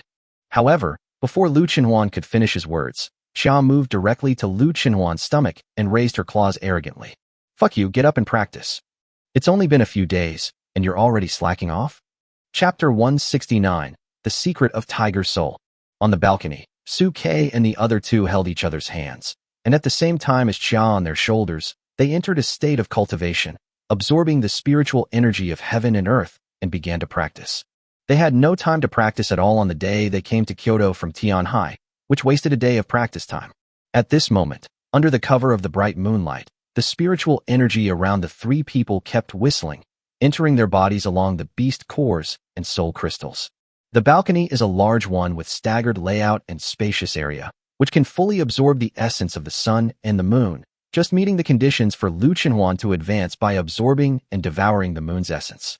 I don't know if it's because of the rich spiritual energy in Kyoto, or because the dormitory of the academy has been carefully arranged, but the spiritual energy absorbed by this dormitory is more refined than before. This thought arose in the minds of the three people who were absorbing the spiritual energy of heaven and earth at the same time. Even Xia couldn't help but nod. As the three people and the beast breathed, the soul crystals and the beast cores in their sea of consciousness resonated and rang together, humming and stirring with the surrounding spiritual energy of heaven and earth, forming a series of turbulent vortices of spiritual power. Fortunately, in order to facilitate the students' practice, A formation has been set up on the balcony of each dormitory to block others' detection. During the practice of 3 persons and 1 beast, their cultivation level was rising crazily at a speed many times faster than that of ordinary people. In the beast-controlling space, Ying, who was sleeping, opened her eyes. Feeling the abnormalities of Su Kei's soul crystal and the beast cores of several people in her sea of consciousness, she couldn't help but show surprise. Even though I am in this beast control space, I can still enjoy the spiritual power cultivation shared by Su Kei and a few girls. Because the soul crystal beast cores of several people are bound to each other by the heavenly Tao contract, they prosper together and all prosper together. Even if Ying is in the beast taming space, his cultivation can be improved synchronously. What a pity. The cultivation of these little guys is too low. Compared with my 7th order realm, this increase is not enough. If I had a physical body to practice with, the improvement it would bring to them would be enormous. Thinking of this, Ying couldn't help but look forward to the physical body that Su Kei promised her. But she quickly suppressed her thoughts. Forget it, don't have so many expectations too early. 7th level soul crystals and those physical materials are extremely difficult to find. Even if this kid wanted to find them, it wouldn't be that easy to find. Wait a little longer. When Xiao Shuchu sends the saplings and other things into this beast-controlling space tomorrow, I will plant some crops inside to stretch my muscles. During this period of time, just treat it as me taking advantage of their cultivation achievements for free. I will give back to them as compensation when I obtain a physical body. After suppressing this thought in his mind, Ying closed his eyes again. In the early morning, when the first rays of sunlight shone through the clouds onto the balcony, Su Kei and the other 2 opened their eyes from their practice. After a night of practice, the 3 people and 1 beast had made great progress in their cultivation. As expected of Kyoto, the spiritual energy is so abundant. With the same amount of time spent on cultivation, the speed of cultivation is much faster than that of Tianhai. At this rate of practice, it would only take about another month for several people to break through to the 4th level. After briefly experiencing the charm of practicing in Kyoto, Su Kei turned his gaze towards Lung Ruoxue. Ruoxue, how is the fusion of your 9 nether cold iron and Millennium Snow Lotus going? Listening to Su Kei's concern, Lung Ruoxue closed her eyes again. Her mind focused on her spine and body, and opened her eyes after a moment. Under the nurturing of my flesh and blood, the 9 nether frost iron gradually merged with my body, and now has condensed into half of the dragon wing skeleton. As for the 1,000-year-old snow lotus, after I swallowed it, the energy that was originally overflowing in my body began to slowly gather towards my chest. The energy seemed to have a tendency to crystallize and fuse. But as for the dragon crystal, we haven't seen any prototype yet. Listening to Lung Ruoxue's answer, Su Kei nodded gently. It's been less than 2 days since we left Tianhai. It's already good enough that half of the dragon wing skeleton has condensed. As for the dragon crystal, don't be in a hurry, take your time. The dragon crystal in your body is broken and has turned into countless energy fragments that are scattered throughout your body. It will take a long time to repair it. Don't worry, just be prepared. Having said this, Su Kei looked at Lu Chenhuan, who was a little depressed, and reached out to gently rub her chubby little face. Don't be discouraged, Huan. Once you have collected all the materials, you can also start the journey of improving your talent. And according to past experience, as long as you have all the materials, your talent will advance much faster than Ruoxue's. Lung Ruoxue's advancement is like boiling warm water. It needs to be slowly integrated and come naturally. Lu Chenhuan was like an egg boiled in boiling water, cooked instantly. Listening to Su Kei's comfort, Lu Chenhuan nodded heavily and showed his cheerful smile again. Su Kei took the opportunity to turn his head and look at Xia on his shoulder. Xia, do you know what Tiger Soul is? Tiger Soul. Listening to Su Kei's question, Xia's little head couldn't help but tilt slightly. Tiger Soul is the unique soul of tiger-like beasts. It is the soul of tiger-like creatures. Xia looked at Su Kei with some suspicion while speaking. Master, what do you want this for? Listening to Xia's question, Su Kei did not intend to hide it from Xia and spoke directly. You are seriously injured. If you want to replenish your soul, you need this tiger spirit. Hearing this, Xia couldn't help but remain silent. She hesitated before speaking to Su Kei. Just focus on helping the 2 little girls and don't worry about me. I can repair this mere injury to my soul by myself. Why? Is it difficult to find this tiger soul?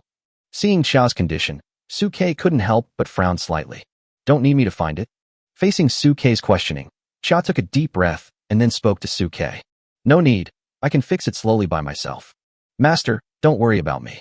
Go buy some seeds for Ying to plant. Hearing Xiao's answer, Suke's eyes couldn't help but flicker.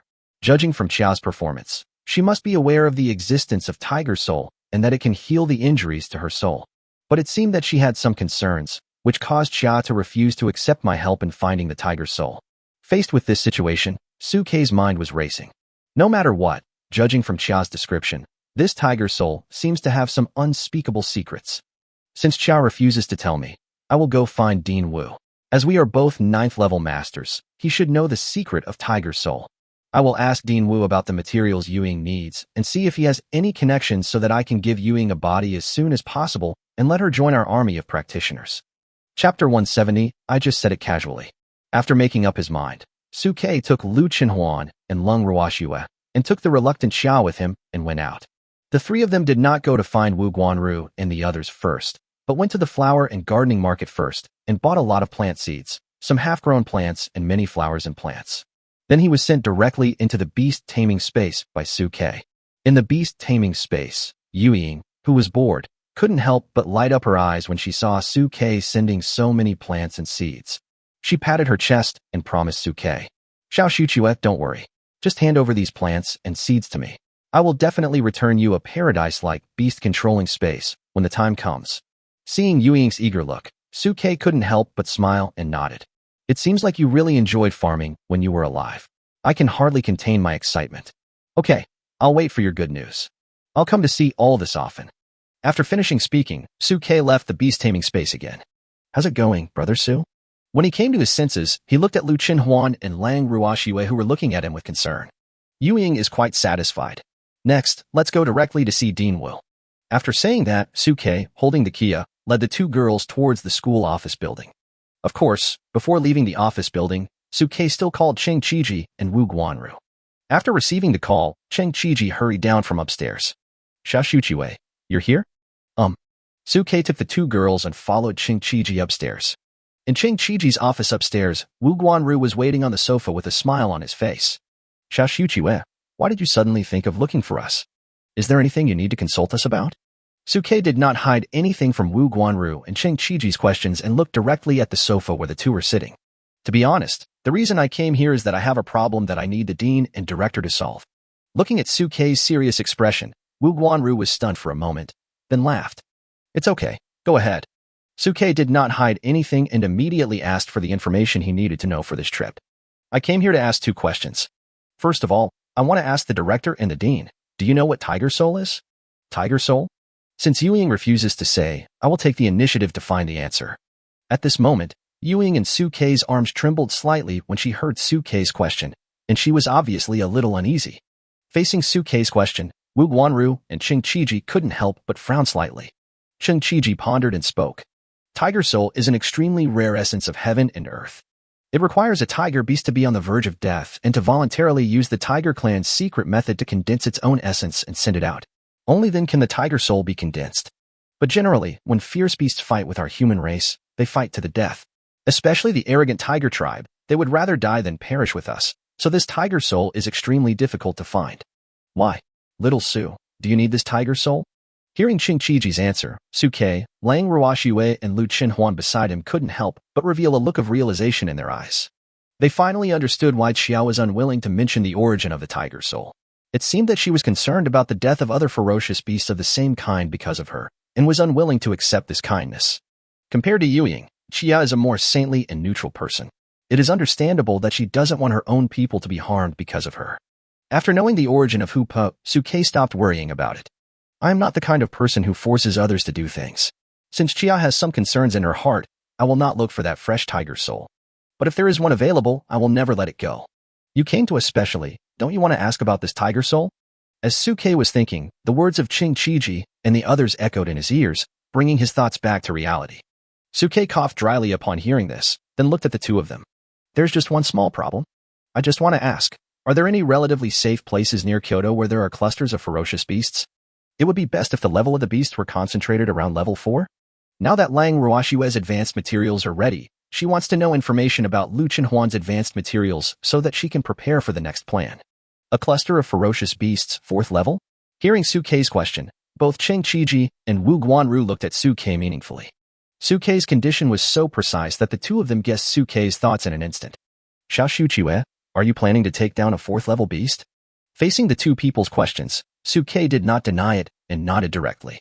Yes, just as I told Director Cheng before, I can see through the beast girl's flaws and help Huan and Ruoxue improve their talents. This fresh blood of a 4th-level fierce beast is exactly what I want. A fresh 4th-order ferocious beast? After hearing Suke's words, Wu Guanru and Cheng Qiji couldn't help but frown slightly. After a moment, Cheng Qiji was the first to answer. There are also many areas near Kyoto that are occupied by ferocious beasts, including some high-level monsters. But a field dedicated to 4th-level beasts is not common. Generally, there are areas with 4th-level beasts, 5th-level beasts, and even 6th-level beasts occasionally. Having said this, Cheng Qiji turned his head and glanced at Wu Guanru, then spoke directly to Suke. If you want fresh blood of a 4th-level fierce beast, I can accompany you. Wu Guanru standing by also nodded. Anyway, the big exam hasn't started yet, and Director Cheng and the others have plenty of free time. They can just accompany you to the Star Forest. It's too dangerous for you 3 little guys who are only level 3 to go find a level 4 beast. This is just collecting materials, not testing you. Agree to it.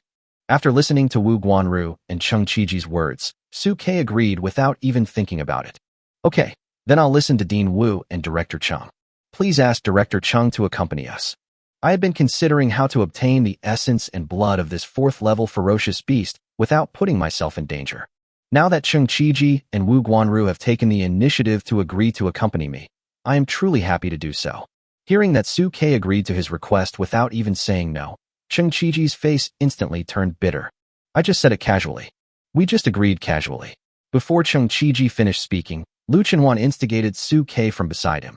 Could it be that the dean of our war college would go back on his word and deceive us?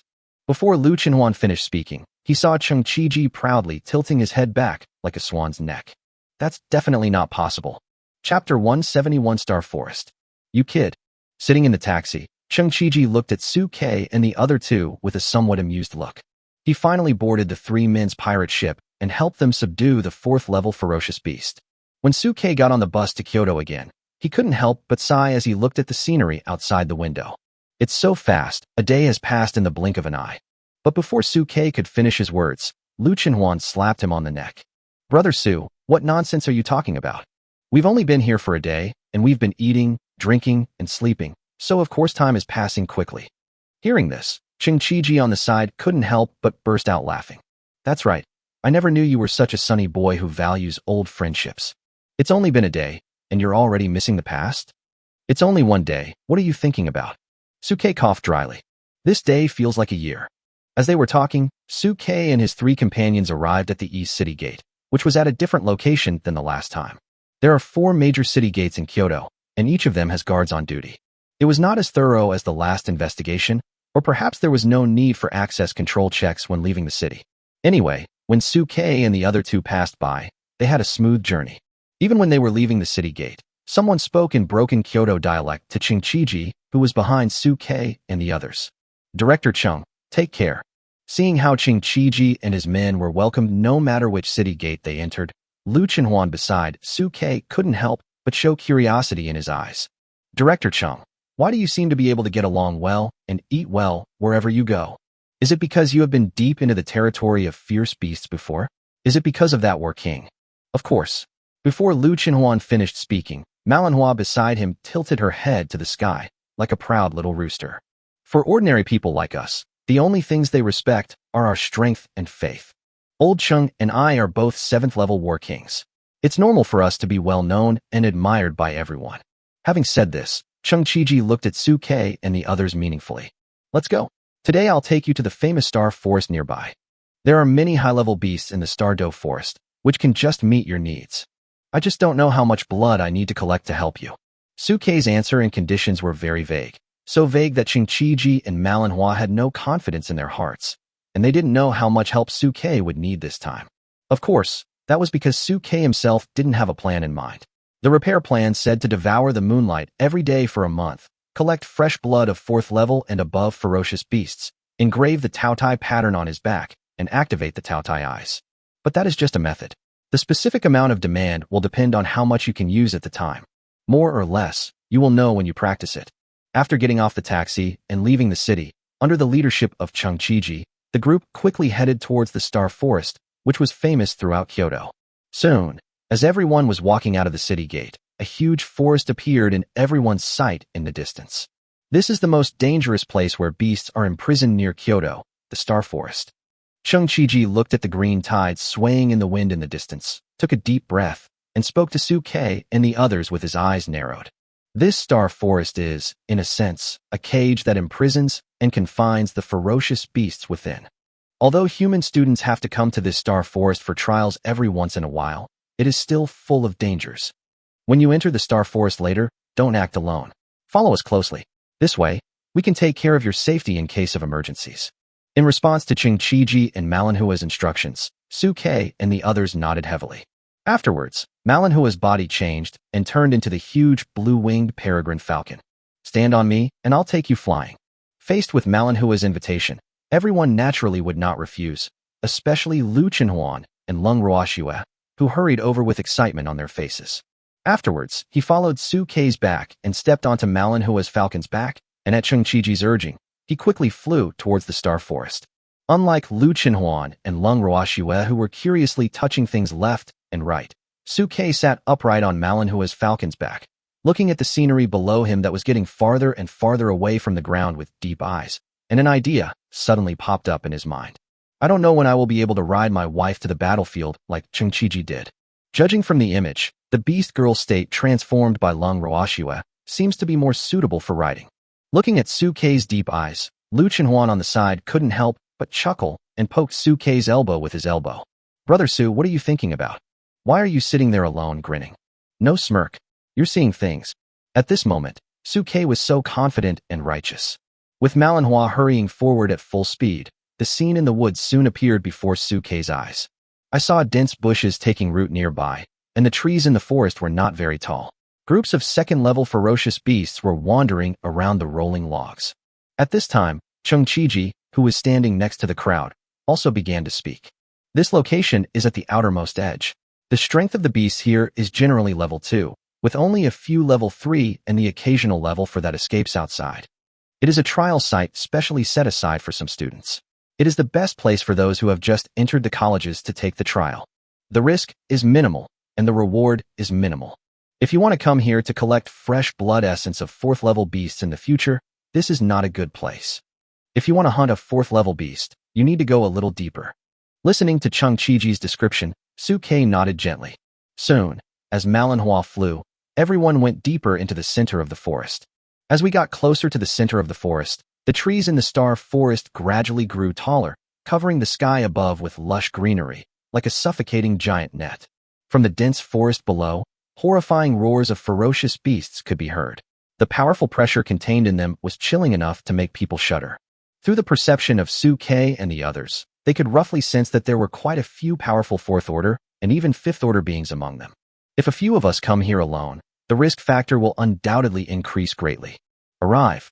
As Chung Chi-ji finished speaking, the peregrine falcon, transformed by Manhwa, landed on an open space in the forest. Chapter 172, The Legend of the Star Forest. The tall, verdant trees are lush and green, breaking down the sunlight from the sky above into piles of fragments that are scattered among the woods.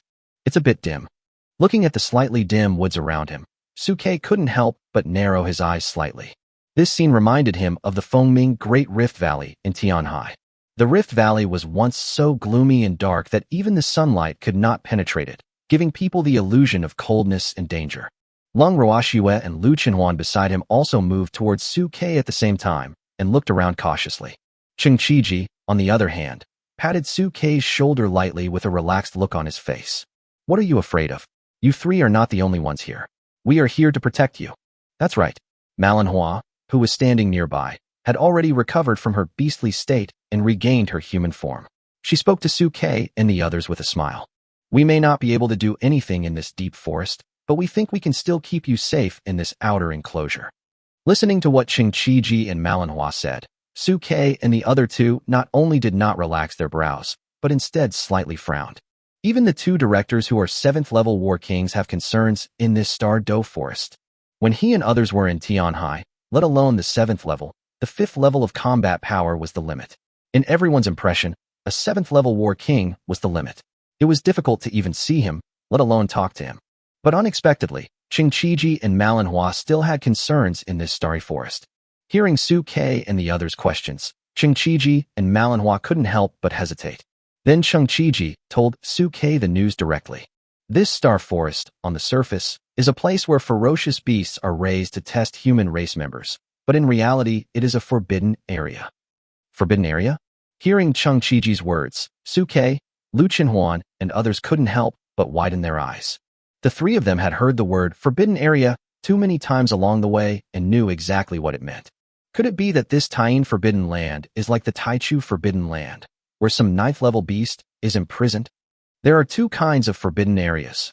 One is where living beasts are imprisoned, and the other is where dead spirits linger.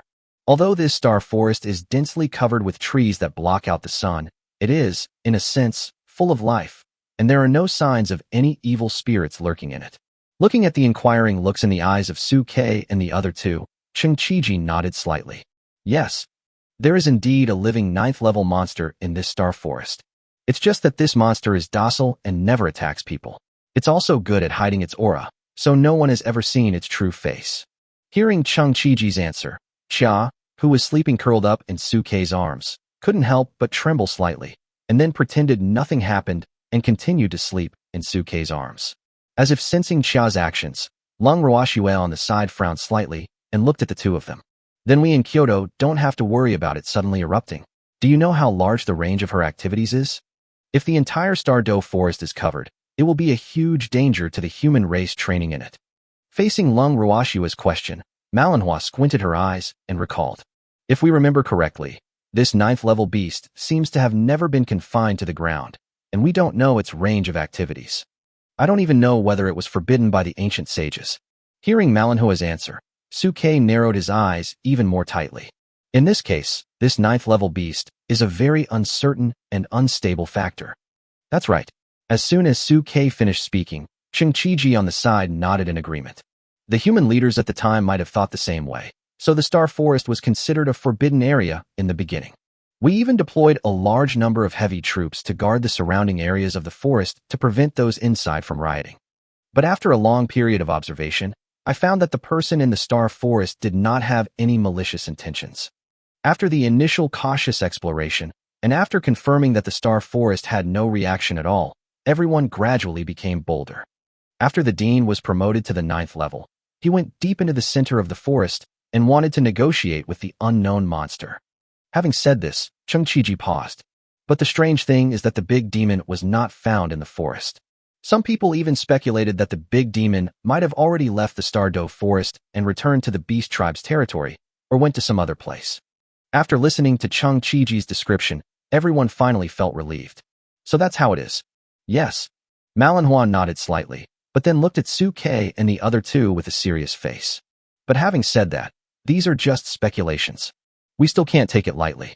Even if there is no Beast King, there are still several 7th-level beasts in the inner area of the forest center. There are even rumors that there are 8th-level beasts. So next time you come, try not to roast chicken too far in the inner area, in case you don't have time to leave when danger arises. Don't worry. Facing Manhwa's advice, Su Ke nodded with a smile. We are not reckless people who don't care about our lives. Unless we have no choice, we will definitely not dare to go deep into these dangerous places. If the situation gets bad, we will run away immediately. After listening to Su Ke and the others' answers, Manhwa showed a look of satisfaction and then glanced around.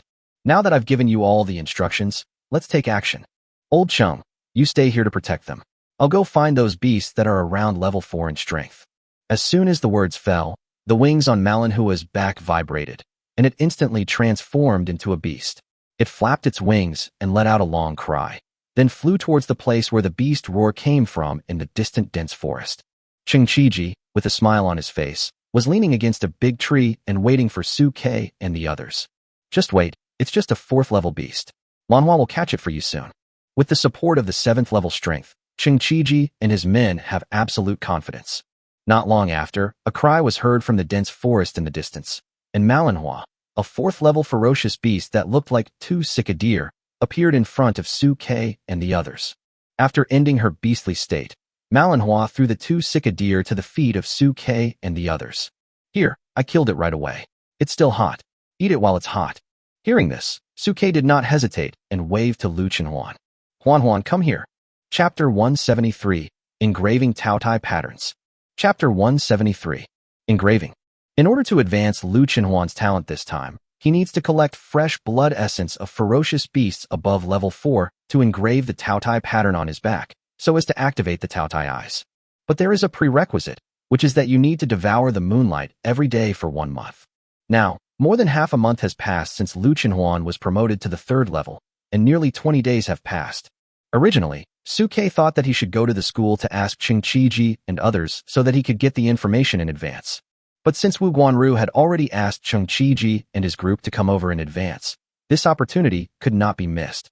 Although time is a prerequisite, the repair plan does not mention that the Taotai eyes can only be activated after the moonlight has been completely devoured.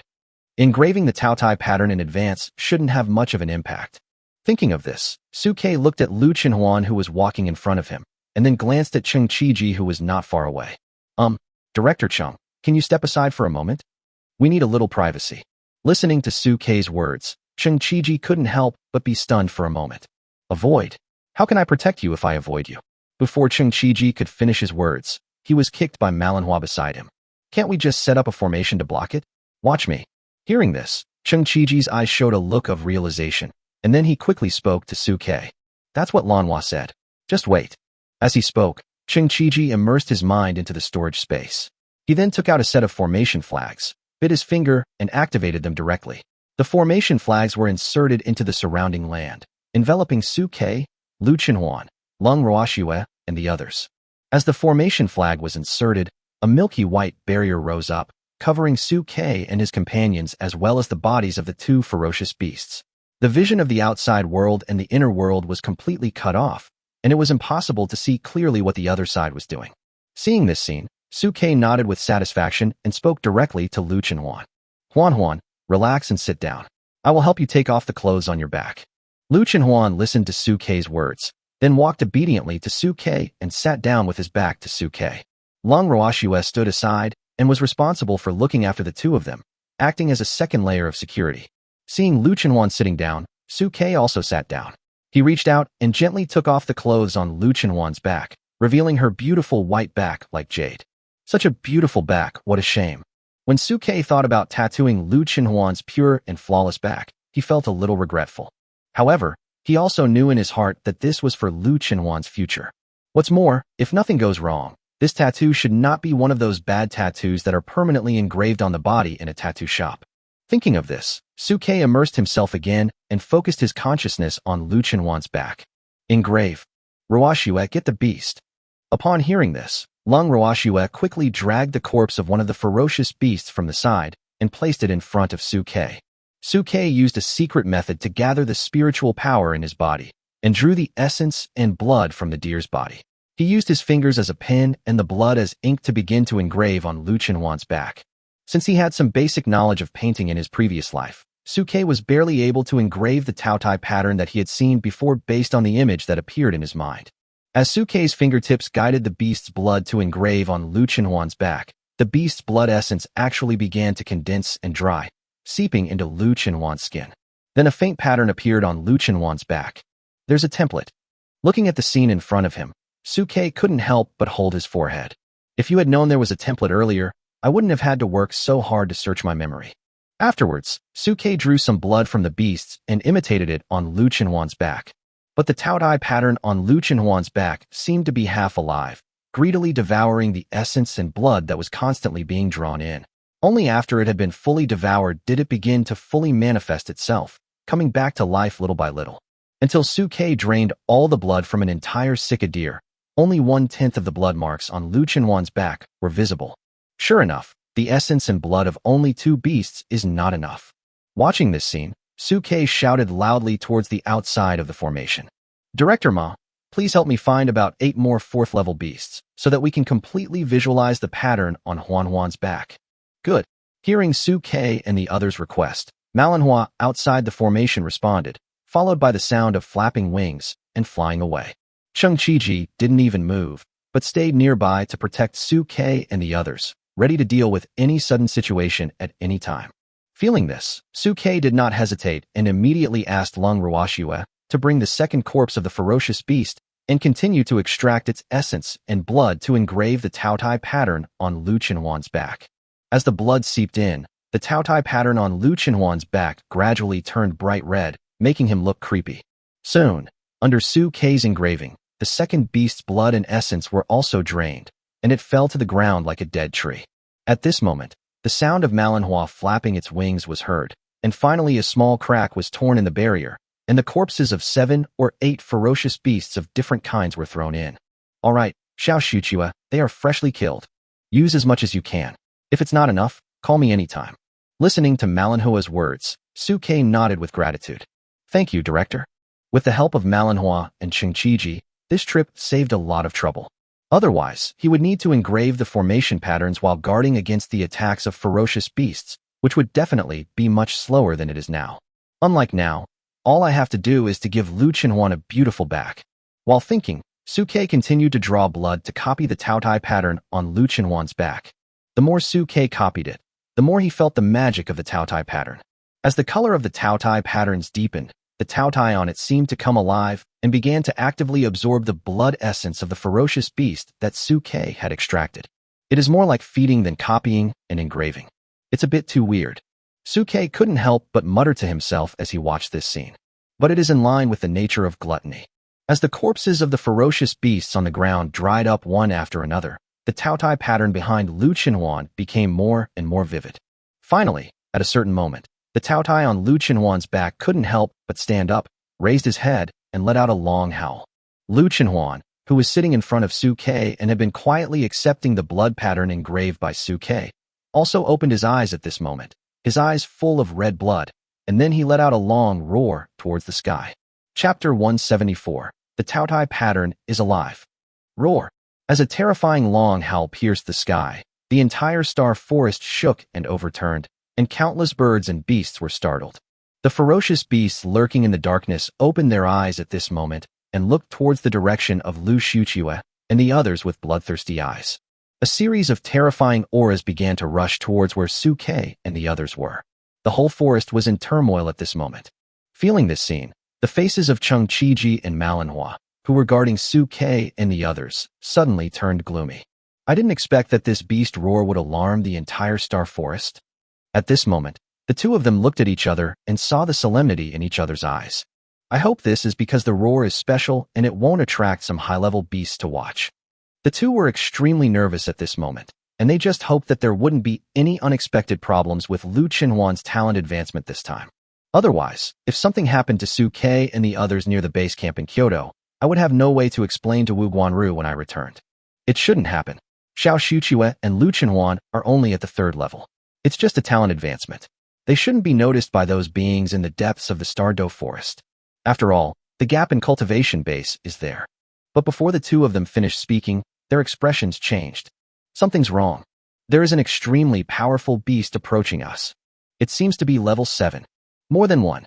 At this moment, Chengqiji and Manhua's faces suddenly became very gloomy, and they quickly moved towards the formation where Su Kei and the others were.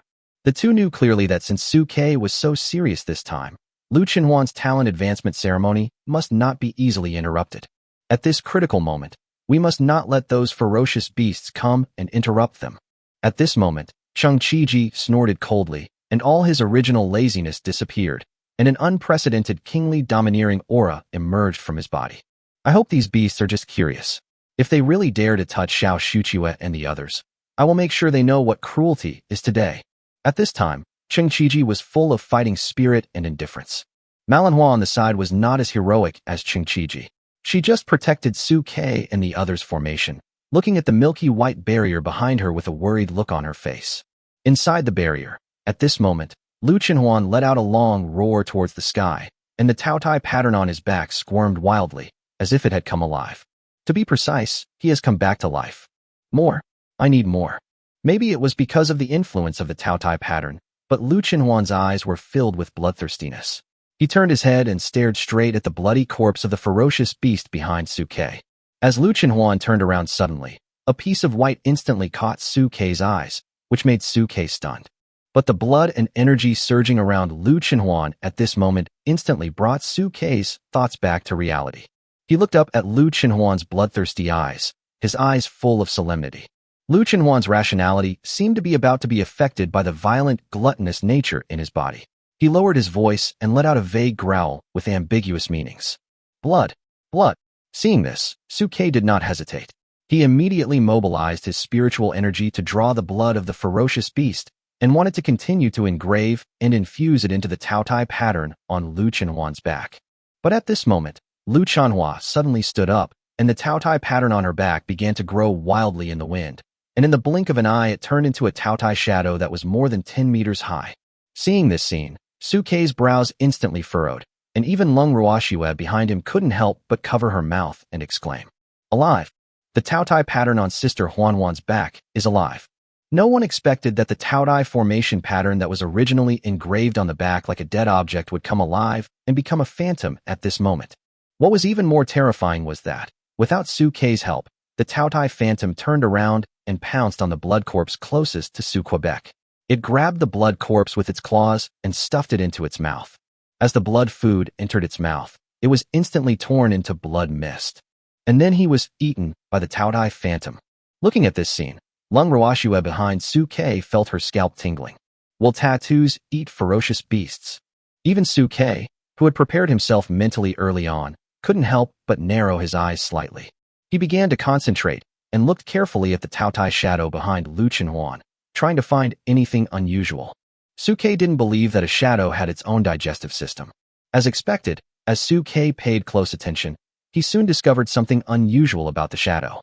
Unlike normal ferocious beasts, although this gluttonous phantom seemed to swallow the blood corpses, it did not actually chew them and send them into the digestive system. Instead, the moment the blood corpse entered the mouth of the Taotai phantom, it was directly crushed by the violent and brutal aura within it, and its blood and chi were extracted and merged into the phantom. The remaining body turned into wisps of dry powder and disappeared into the surrounding heaven and earth. Seeing this scene, Suke's eyes showed a glimmer of enlightenment. I understand. This phantom is actively absorbing the blood of these ferocious beasts to improve its body, preparing for the gradual advancement of its talent. As for the person involved, Lu Chenhuan was also madly sucking the blood of the ferocious beast like the phantom, with a greedy and satisfied expression on his face. Seeing this scene, Suke's eyes couldn't help but narrow slightly. I don't know if it's my illusion, but I always feel that as Huanhuan's talent improves, the ferocity of this Taotai begins to gradually reveal itself, and its own personality also begins to be affected. This was not good news for Suke. The reason why humans are still called humans, and the difference between them and those ferocious beasts dominated by nature, is that they have their own basic emotions. Once these emotions are gradually swallowed up by ferocity, what is the difference between them and ferocious beasts? Lung Ruoxiue on the side was also watching this scene carefully. She saw Lu Chenhuan merge with the phantom and greedily absorb the blood of the ferocious beast. Her eyes were deep and no one knew what he was thinking. Just as Suke and the other man were thinking, the ground beneath their feet began to shake, and dull sounds came from the outside world. Boom, boom. It seemed like something of gigantic size was approaching, and the dull sound was its footsteps. There's a ferocious beast approaching. Feeling this scene, Suke's expression instantly became solemn, and he raised his head to look towards the place outside the barrier where the sound came from. However, due to the barrier, he couldn't see the outside world clearly. The only thing that can be felt is the silent and suppressed emotions of Chengqiji and manhwa in the outside world. Chapter 175. The terrifying siege of high-level ferocious beasts. Looking at the huge black bear in front of them that was as big as a hill, Chengqiji and Malonhua's faces became gloomier than ever before. Black Violent Bear? The famous 7th-level vicious beast, the Black Violent Bear, in the inner circle of the Star-Do Forest? This giant black bear is a famous monster bear in the Star-Do Forest. Although it is huge in size, it has a relatively gentle temperament and rarely attacks beastmasters and beast girls who enter the inner circle. Of course, there were also 7th-level beastmasters who tried to enter the Star-Do Forest to tame the giant black bear, but they all returned empty-handed. Many of them were even carried out by their fellow students. Fortunately, this black bear has a relatively docile personality and never provokes anyone, so it did not attract the special attention of the major colleges. From past information, this black bear has a docile temperament and a strong sense of territory, which is why it has been staying peacefully in the inner circle of the Star Forest. But now, contrary to his usual behavior, he has come out and entered the sphere of influence of the Chinese and foreign circles. That's unusual. At this time, Cheng Qiji and Manhwa breathed a sigh of relief after seeing that the person coming was the black violent bear, but their hearts were still hanging. Because ferocious beasts are inherently violent, even if they are docile, no one can guarantee that they will not suddenly riot in the next second. The fact that this black bear appeared in the outer circle was already unusual, so we should be cautious. The two men stood cautiously in front of the barrier, staring at the black violent bear. Cheng Qiji didn't care whether anyone could understand him or not, and shouted loudly at the black bear. "Giant bear, get out of here if you know what's best for you. Otherwise, don't blame us for being rude later." But who knew that the black violent bear seemed to not understand Cheng Qiji's words, and completely ignored Cheng Qiji, but instead poked its head out and looked curiously at the milky white barrier behind Cheng Qiji. Seeing this scene, Cheng Qiji and Manhwa's bodies couldn't help but tense up instantly. "Bao Xiong, I advise you not to try to take advantage of this place. Otherwise, we will fight to the death today." Faced with Cheng Qiji's threat, the black bear seemed to be completely unconcerned and still looked at the barrier behind the two men with curiosity. Fortunately, perhaps the threat from Cheng Qiji and the others worked. The black bear just looked at them and did not get any closer. In order to make it easier to watch, he even sat down in a humane way, leaning his back against a few sturdy uncles and watching it all with his head leaning back. Seeing this scene, the tension in Cheng Qiji and Manhwa's hearts couldn't help but ease a little. Fortunately, the black bear had no intention of attacking, otherwise a big battle would be inevitable. In fact, Cheng Qiji and Manhwa, who have been on the battlefield for a long time, are not afraid of the war. What they are afraid of is that their actions will affect Su Ke, Lu Chenhuan, and other little guys who are at a critical moment. Since this black bear had no intention of attacking, the two of them could just watch and have fun. However, just as the two men's tense thoughts had not yet completely calmed down, the ground shook again. Besides, Cheng Qiji and Manhwa's expressions changed, and they quickly looked behind them. In the field of vision, a huge creature that looked like a sloth was slowly moving its body towards him and his companions. Violent sloth? Seeing this, Cheng Qiji didn't care about the black bear here. His body flashed, and in the next second he appeared in front of the barrier not far in front of the sloth. "Violent boy, stop. Don't go any further. Otherwise, we will inevitably have a life and death battle today." As he spoke, there was a hint of unconfidence in Cheng Qiji's voice, because he was too familiar with the name of this violent sloth. Although the violent sloth is a species of sloth known for its laziness and docility among ferocious beasts, this violent sloth is an exception, an extremely violent and irritable 7th-level beast. Because of its abnormal tendency to fall into a berserk state, this sloth has come into conflict with many high-level beastmasters and beast girls. There were even a few times when he directly knocked down his compatriots who had been promoted to the 7th level, and he still showed off his power by having his dignity trampled upon. If it weren't for the fear of the huge monster in the Stardoe forest that they had never seen before, the human race would have wanted to kill it long ago. Fortunately, this sloth, like the black bear, rarely leaves the inner circle, so it did not attract the desperate human pursuit. At this moment, Cheng Qiji looked at the familiar appearance of the sloth beast in front of him, and his eyes trembled slightly. Unlike the docile black giant bear, this violent sloth had fought with it several times. Although he failed to kill it, he had at least seriously injured it. When Cheng Qiji saw the sloth again at this moment, the feeling of uncertainty in his heart increased even more. Cheng Qiji was naturally worried about old enemies like the violent sloth. "I was worried that as soon as this guy met me, he would become extremely jealous and would fight with me regardless of the consequences." Cheng Qiji was not afraid of the sloth, but he had to focus on protecting Su Ke and the others, and there was another 7th-level ferocious beast watching him closely, so it was difficult for him to get away. Cheng Qiji was worried that once a war broke out, it would easily affect Su Ke and his group. As expected, when the violent sloth saw Cheng Qiji, it subconsciously bared its teeth and growled, with anger in its eyes, as if it was also roaring for the previous friendship between the two. Broken. When Cheng Qiji saw this scene, he subconsciously clenched his fists, and the spiritual energy in his body instantly burst out, ready to take action at any time. But at this critical moment, the sloth took a half-step back, stopped its movements, and shut up. Seeing this scene, Cheng Qiji couldn't help but frown slightly.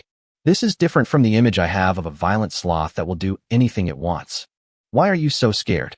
Cheng Qiji even had the illusion that the sloth retreated on its own initiative to prevent him from misunderstanding. Something's wrong. Why is this sloth, who is always a powder keg that explodes at any time, acting so abnormally today? Is there some hidden story behind this? Thinking of this, Chung Chi-ji became even more nervous. Everything that happened today was too abnormal. I must not be confused by what is happening before my eyes, and must be extremely alert. Maybe this violent sloth is trying to lure the enemy in. However, just as Chung Chi-ji was speculating, the world before his eyes suddenly dimmed, and the originally shattered sunlight was directly wiped out, as if it was covered by some shadow. Chung Chi-ji looked at the sky and earth that suddenly darkened, and quickly raised his head to look forward.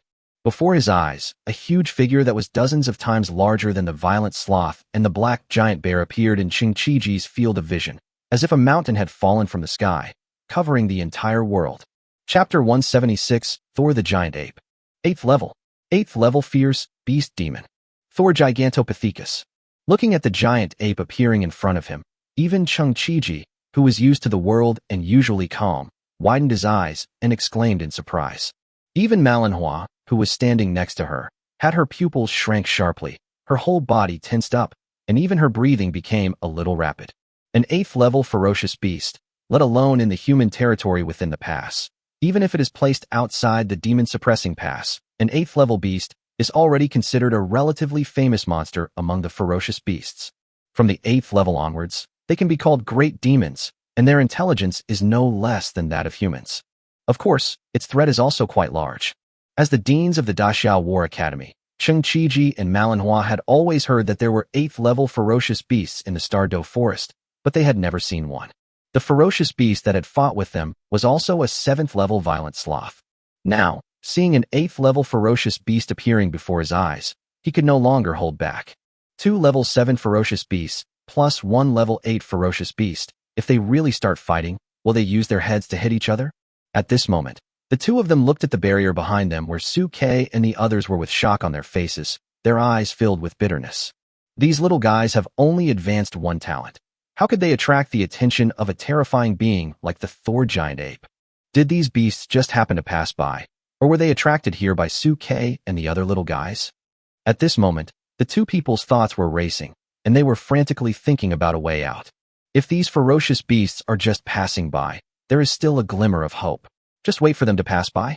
But if they were attracted here because of Su-Kei and the others, then the whole thing might be in trouble. Because they couldn't imagine how they would face the siege of these 3 terrifying beasts next.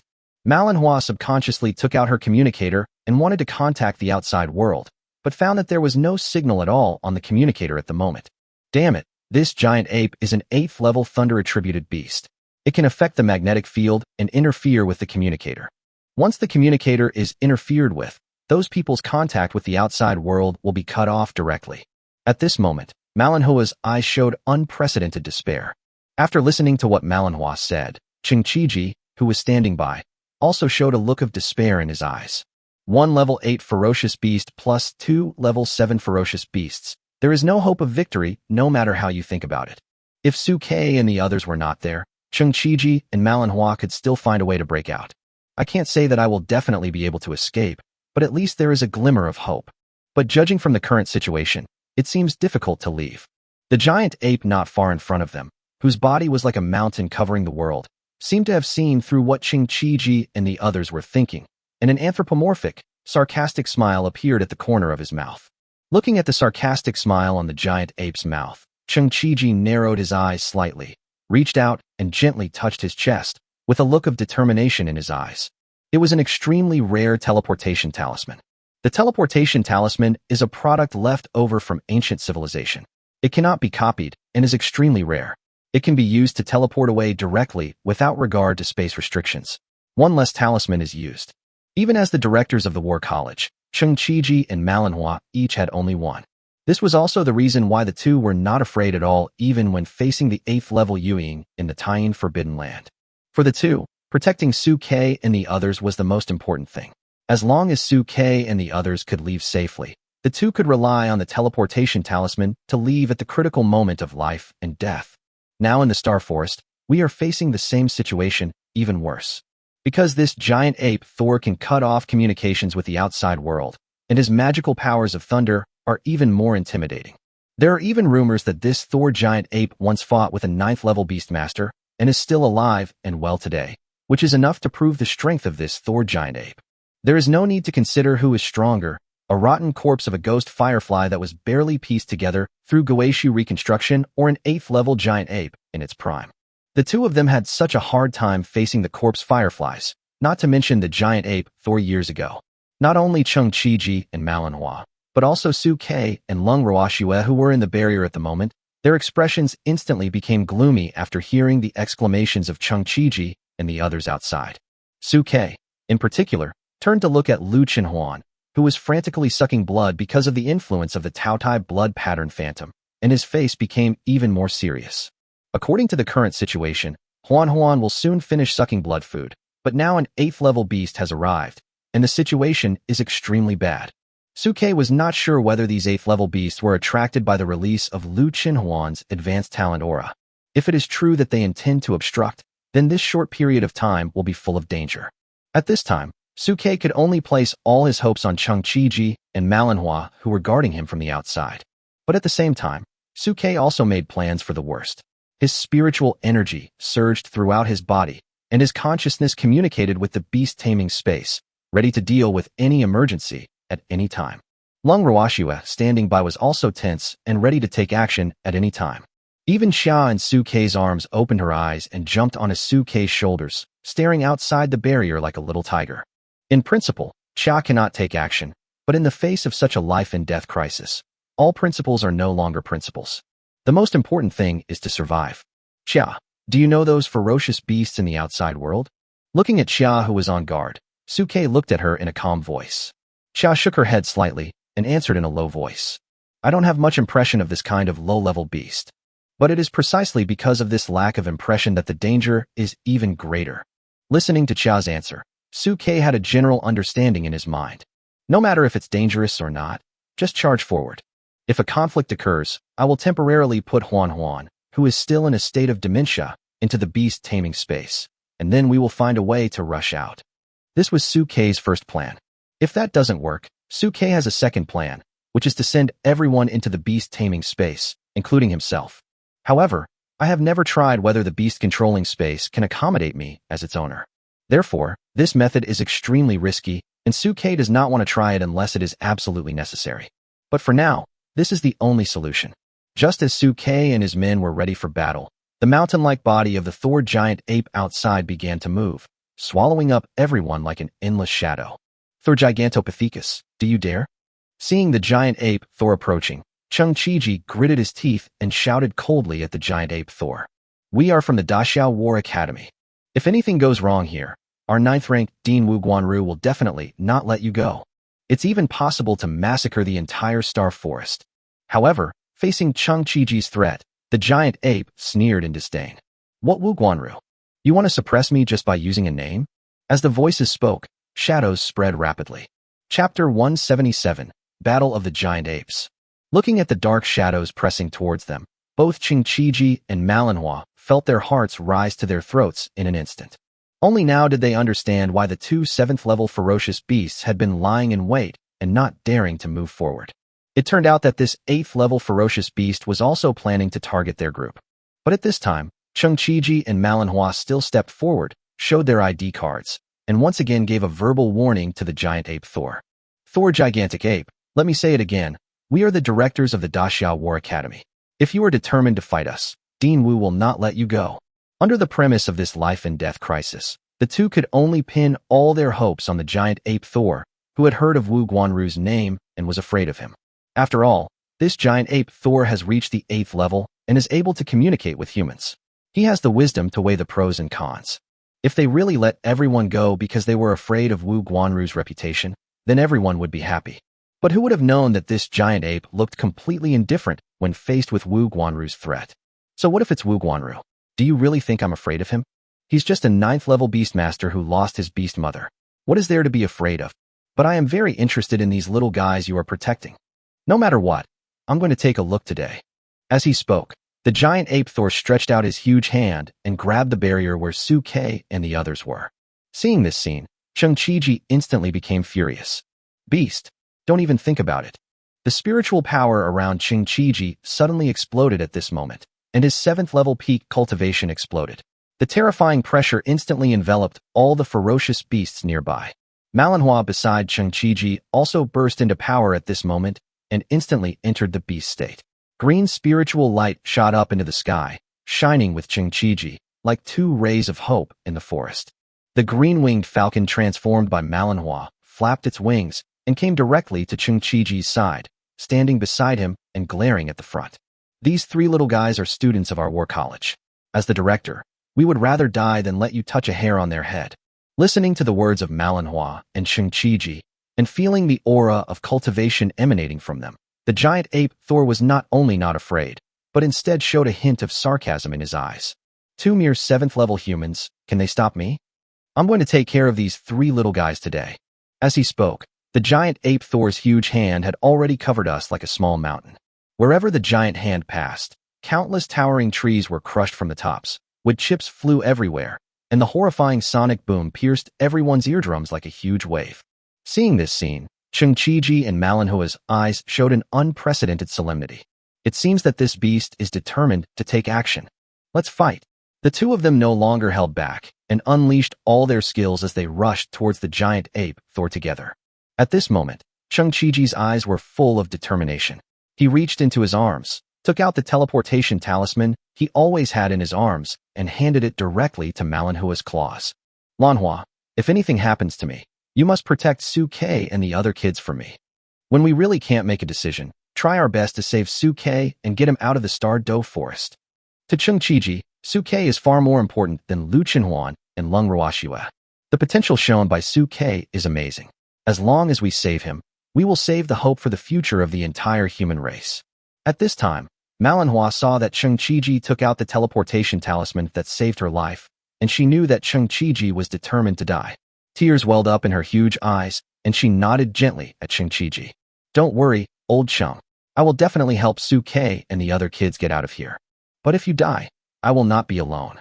If you die, I will hand over my teleportation talisman to help Xiao Shuchue and the others leave this place. Rather than living alone, it is better to give Xiao Shuchue and the others a little more hope before I die. Listening to Manhwa's words, Chengqiji laughed out loud. You are worthy of being my wife, Chengqiji. Meeting you in this life is worth it. Then just as you said, we will try our best to find a way out for Xiao Shuchue and the others. At this moment, the milky white barrier where Suke and the others were located suddenly shattered, and a blood-red light shot up into the sky. In the light, Lu Chenhuan's figure appeared in everyone's sight.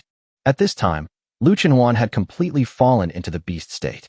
An extremely violent pressure emanated from her body to the surroundings, and her body shape also changed greatly. Her body size had grown slightly, and the skin on her back was covered with Taotai blood patterns, with 3 pairs of blood-red compound eyes opening under her armpits on both sides. Everyone was stunned when they saw Yin Jia Lu Chenhuan's image. The giant ape Thor, who was in the process of attacking, couldn't help but pause in his movements. Chengqiji and Manhwa widened their eyes even more. Evolution was successful. The two looked at Lu Chenhuan's image, which was very different from before, and knew in their hearts that Lu Chenhuan's talent must have evolved. What Suke said is true. He can really help his beast girl improve her talent. Although Lu Chenhuan's talent has not been tested, judging from the blood pressure, Lu Chenhuan's talent grade is definitely not low at this moment. Although they had heard Suke say that he could help the beast girls under his command evolve, they still had some doubts in their hearts because they had not seen the actual evidence with their own eyes. Seeing that Lu Chenhuan's talent and appearance had evolved, he no longer had any doubts about Suke. He even became more determined to save Suke and the others. No matter what, such a talented and outstanding beastmaster must not die here today. Even if we die, we must protect this kid. While thinking, the giant ape Thor came to his senses and looked at Lu Chenhuan with even more fiery eyes. Bring it here. As he spoke, his hands moved faster, determined to kidnap Lu Chenhuan and the others. Facing the attack of Thor the giant ape, Chengqiji and Manhwa quickly activated their innate skills. Countless divine lights exploded and star shadows descended, determined to stop Thor the giant ape. But countless lightning flashes instantly condensed on the giant ape Thor's hand, and a terrifying crackling sound was heard. The purple thunder fell directly with a world-destroying aura. Manhwa and Chengqiji, who had just touched the giant ape blocking Thor, were instantly submerged by the lightning. Even the phantoms of the stars that they were proud of were torn apart and annihilated by the lightning in an instant. The two men vomited blood, retreated frantically, and had horror in their eyes. How do they cope with such strength? Suke, take this teleportation talisman and leave quickly. The two looked at each other, threw the teleportation talisman behind them at the same time, spoke loudly to Suke and the others, and burst out with spiritual energy again. Chapter 178. Thunder and Fire Intertwined. Overload activated.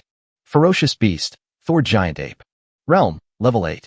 Talented skills, Thunder Roar, Thunder Power, Thunderbolt, Divine Thunder, Star Shadow, Indestructible Thunder Body. Disadvantages. He was severely injured in the chest in his early years, so concentrated firepower attacks may be effective.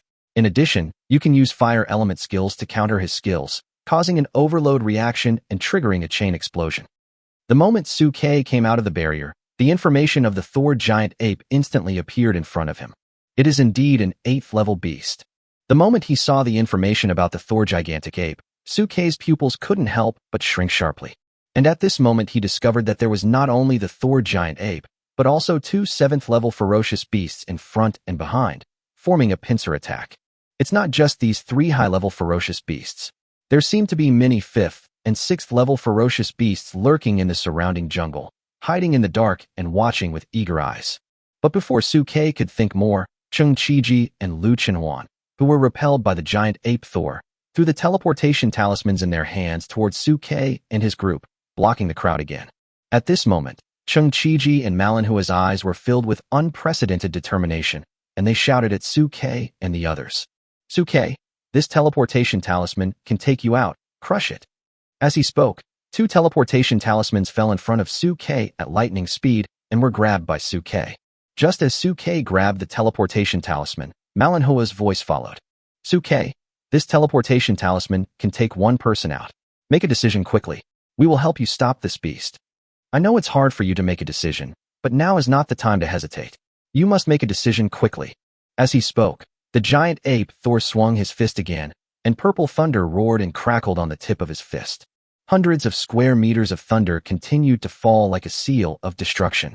Seeing this, Suke's eyes narrowed instantly. The teleportation charm would get him out of trouble, but he didn't need to. Because he had the beast taming space, he only needed to use it to temporarily take Lu Chenhuan and the others in, and then use the teleportation talisman to leave, and he could leave perfectly. Thinking of this, Suke directly threw the teleportation talisman in his hand back to Cheng Qiji and Manhwa.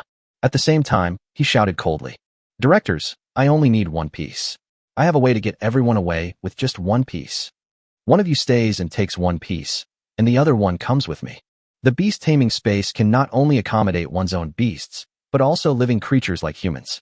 As long as Cheng Qiji and Manhwa are willing to relax, I can take them away. But Thor's strength is there. If he wants to complete the teleportation at only level 3, someone must stay behind to block it before he can take others away. So the remaining piece is the life-saving talisman for the person left behind. Upon hearing this, Manhwa quickly grabbed the teleportation talisman thrown by Suke before Cheng Qiji could react, and shouted at Cheng Qiji, Old chum, I'll stop this beast, you go with Suke and the others. Although the two did not know what method Sukeku had in mind, they had no choice but to take a gamble at this time. Listening to Manhwa's instructions, Cheng Qiji couldn't help but show worry in his eyes. Everyone knew that the person who stayed behind to cover the rear would definitely face greater danger, but at this moment Manhwa did not give Cheng Qiji any chance to refuse, and raised the teleportation talisman in her claws towards Cheng Qiji. Old chum, the teleportation talisman is with me. You have no choice. If we all die here because of your hesitation, I will never rest in peace. You should go out with Suke and the others quickly. It would be best to ask the principal to help us. Even if I die here, at least someone will avenge me. Seeing the determination in Manhwa's eyes, Cheng Qiji couldn't help but clench his fists. Although he didn't want to let Manhwa take risks, the initiative was now in Manhwa's hands, and he had no choice. Okay, then after we leave, you must find a chance to teleport away. At this time, Cheng Qiji no longer hesitated. He flashed and quickly rushed towards the direction where Suke and the others were. At the same time, Suke also began to communicate with the beast taming space, preparing to recruit people. Happily ever after, Roashuachia. Relax your mind. Director Chum, please relax and give yourself to me. At this moment, Suke did not care about being exposed or not, and directly gave orders to everyone. In an instant, light flickered around Suke, and Lung Roashue and Sha's figures began to blur. They were directly taken into the beast-controlling space by Suke. The only one left was Lu Chenhuan, who was still in a daze because his mind had not yet fully recovered from the breakthrough he had just experienced. Huan! Suke shouted loudly, waking Lu Chenhuan up immediately. He then quickly regained his human form and entered the beast-taming space under Suke's arrangement. Seeing Lu Chenhuan and the others disappear in an instant, Manhwa, who was glancing at all this in midair, couldn't help but show excitement in her eyes. At this moment, a look of hope appeared on Cheng Chiji's face. Suke has such talent and means. Maybe he can really take us all away. Once all of them have left, the remaining manhwas will have nothing to worry about and will have a greater chance of finding a way to leave. When the giant ape Thor, whose body was as big as a mountain, saw this scene, he narrowed his eyes instantly, with a cold light in his eyes. "Wanna leave?" Thunderbolt. At this time, the giant ape Thor obviously didn't want them to leave. In an instant, the wind and clouds surged above his head, and countless thunders stretched out their big hands like branches, turning into a terrifying thunder cage of several thousand meters, madly covering the area below. As the thunder roared, the void was also twisting wildly, as if it could isolate the means of space. Faced with such a terrifying lightning bombardment, Manhwa shouted loudly, vibrated her wings, and her spiritual power turned into winged blades all over the sky, heading towards the thunder cage. Sizzle! The blades in the sky could not hold out for even half a second under the cover of the terrifying thunder cage and were torn apart by the lightning. Director Ma, use fire skills. Overload interception. Seeing this, Suke shouted at Manhwa. Manhwa's eyes were filled with bitterness when she heard this. Through Tian Hai and his group, Manhwa already knew Suke's ability to see through flaws, but the problem was that she had no fire skills. At this moment, Cheng Chiji, who was originally falling rapidly towards Suke below, suddenly turned around, faced upwards, drew his bow and arrow, and the spiritual power in his hand instantly condensed into 9 giant arrows spreading with flames. Orchid, get out of the way. Bang, bang, bang. 9 giant arrows wrapped in flames flew out with a whistling sound. The red flame tails cut through the sky like meteors and shot straight towards the thunder cage that was spreading downwards. Boom. In the instant when thunder and fire intertwined, an overload reaction occurred, and the terrifying explosion waves spread in all directions in an instant. Chapter 179, Chia's Secret. As thunder and fire intertwined, the explosion covered the sky and the earth like art, and the terrifying air waves flattened the surrounding mountains and forests in an instant. The 2 7th-level ferocious beasts watching the battle nearby were shaken by this wave and retreated madly. Their huge paws crushed the trees in the forest one after another, and their terrifying tonnage made the mountains and the earth tremble. Director Cheng, this way. In the chaos, Suke shouted at Cheng Chiji. Cheng Chiji took advantage of the explosion to quickly rush towards Suke's direction, wanting to reunite with Suke and leave the Star Forest together. But at this moment, the violent sloth that was originally guarding nearby suddenly rushed up and blocked Suke and the others, wanting to take the opportunity to attack them. The intention was to interrupt Cheng Chiji and Suke before they met up, and to capture Suke. Seeing this scene, Cheng Chiji's pupils couldn't help but shrink. If this violent sloth were allowed to get close to Suke and the others, the situation would become extremely dangerous. No, we can't let them get close to Suke. At this moment, Cheng Chiji suddenly changed his mind and shouted at Suke. Suke, quickly activate the teleportation talisman. I'll stop this beast. Upon hearing this, Suke couldn't help but show worry on his face. But, no buts. Quick. At this time, Cheng Chiji gave up on meeting up with Suke, drew his bow and arrow again, and the divine light in front of him gathered and whistled. He turned around and aimed the arrow at the violent sloth. Beast died. However, at this moment, the black violent bear that had been hiding in the dark suddenly rushed out and stretched out its huge bear paw to press towards Suke. Seeing this scene, Cheng Chiji couldn't help but reveal anxiety in his eyes. Just at this moment, the melon flower in the air fell madly towards the ground like a kite with a broken string. But she still endured the injury and forcibly recovered her spiritual energy. She flapped her wings and turned in the air, rushing towards the black violent bear that was about to pounce on Suke and the others. At the same time, she shouted at Suke again. Walk. At this moment, Suke also cherished the opportunity that the two had fought for him, and immediately pinched the teleportation talisman in his hand with all his strength. But at this moment, he found that his hands suddenly became weak, and he didn't even have the strength to crush the teleportation talisman in his hand. How come? Feeling this scene, Suke frowned instantly and continued to try. But at this moment, the sky full of thunder pierced through the void and appeared again. Although the two elements of fire and thunder can indeed produce overload, the strength gap between Changchiji and the giant Thor ape is too great, and they cannot be stopped for long. Seeing this scene, Suke couldn't help but clench his fists instantly. And Xia's figure unexpectedly broke through Suke's beast-controlling space at some point, and stood on Suke's shoulder again. With a loud roar, her body instantly grew larger, turning into a black and gold young tiger. The white jade on her neck also emerged at this moment, and golden light flashed in her eyes. Master, I'll stop it. You go. Seeing that Xia was able to break through the beast-taming space and appear beside him, Suke couldn't help but be shocked. How could Xia appear beside me without my permission? Changchiji and Manhwa, who were not far away, saw Xia transform in front of them, revealing the aura of a ferocious beast, and their eyes widened. A vicious beast. Suke's pet turns out to be a ferocious beast, and it's a talking beast.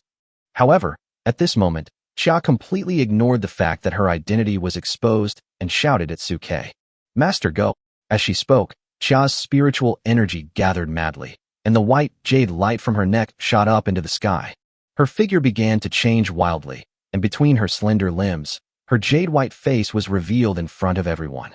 In an instant, a hot girl with half of her hair white and half black and gold, wearing a tiger skin coat, appeared in front of everyone. Seeing this scene, Changchiji and Manhwa widened their eyes. A ferocious beast that can transform into a human form. 9th level. The pet next to Suke is actually a 9th level beast. Only 9th order ferocious beasts can transform into human form. This is the consensus of the entire beast-taming world. The two of them had never imagined that the sleepy little cat that usually lay in Suke's arms was actually a hidden 9th level ferocious beast. Not only Changchiji and Manhwa were stunned, but the two 7th level ferocious beasts that were attacking nearby were also stunned on the spot for a moment, as if they were stunned by Xia's revealed figure. Even the attacking Thor the giant ape widened his eyes with disbelief in his eyes. Level 9. This human beastmaster's pet is actually level 9. The 9th level is almost a half-step beast god. For other members of the beast clan, it is an insurmountable chasm. Seeing that a 9th order ferocious beast had appeared before his beasts, the giant Thor felt fear and confusion for the first time. Why would a 9th rank demon betray our beast tribe and protect a human boy? With it here, how can we stop this human from leaving? But the moment this thought arose in his mind, the giant ape Thor seemed to notice something. No, this 9th level monster is not a true 9th level monster. Although she can transform into a human form, her aura is very weak. She's bluffing us. Either she is a fake 9th level, or she is still injured and can't stop me at all. After realizing this, Thor's eyes flashed with divine light. Tiger demon, no matter if you are a fake or an old man who was once injured, since you have chosen to betray the beast tribe and stand on the side of humans, don't blame me for being rude. Commandant. As he spoke, divine light burst out from the giant ape Thor's body again. Countless thunders surrounded his arms, and he used his innate skills once again. Seeing this, Suke took the opportunity to launch the tyrant and prepared for a bloody fight. For him, after being together for such a long time, whether it is Lu Chenhuan, Lung Roshue, or Xia, they have all become like his family. He doesn't allow anyone to be absent from his life. Even though I know that this is not possible at the moment, I still do it. But at this moment, Xia once again blocked Suke's way. Master, go. At this moment, there was an unprecedented determination in Xia's eyes. You saved my life in the first place, and now I can give it back to you. Hearing this, Suke's body trembled involuntarily. Xia knows herself? His mind couldn't help but recall the scene when he first made a contract with Xia and she transformed into a human form. It seemed that the way she looked at him was different at that time.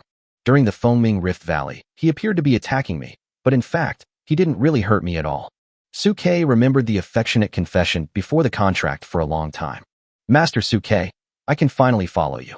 But it was clearly the first time for me to come into this world, and the first time for me to see her. What is going on?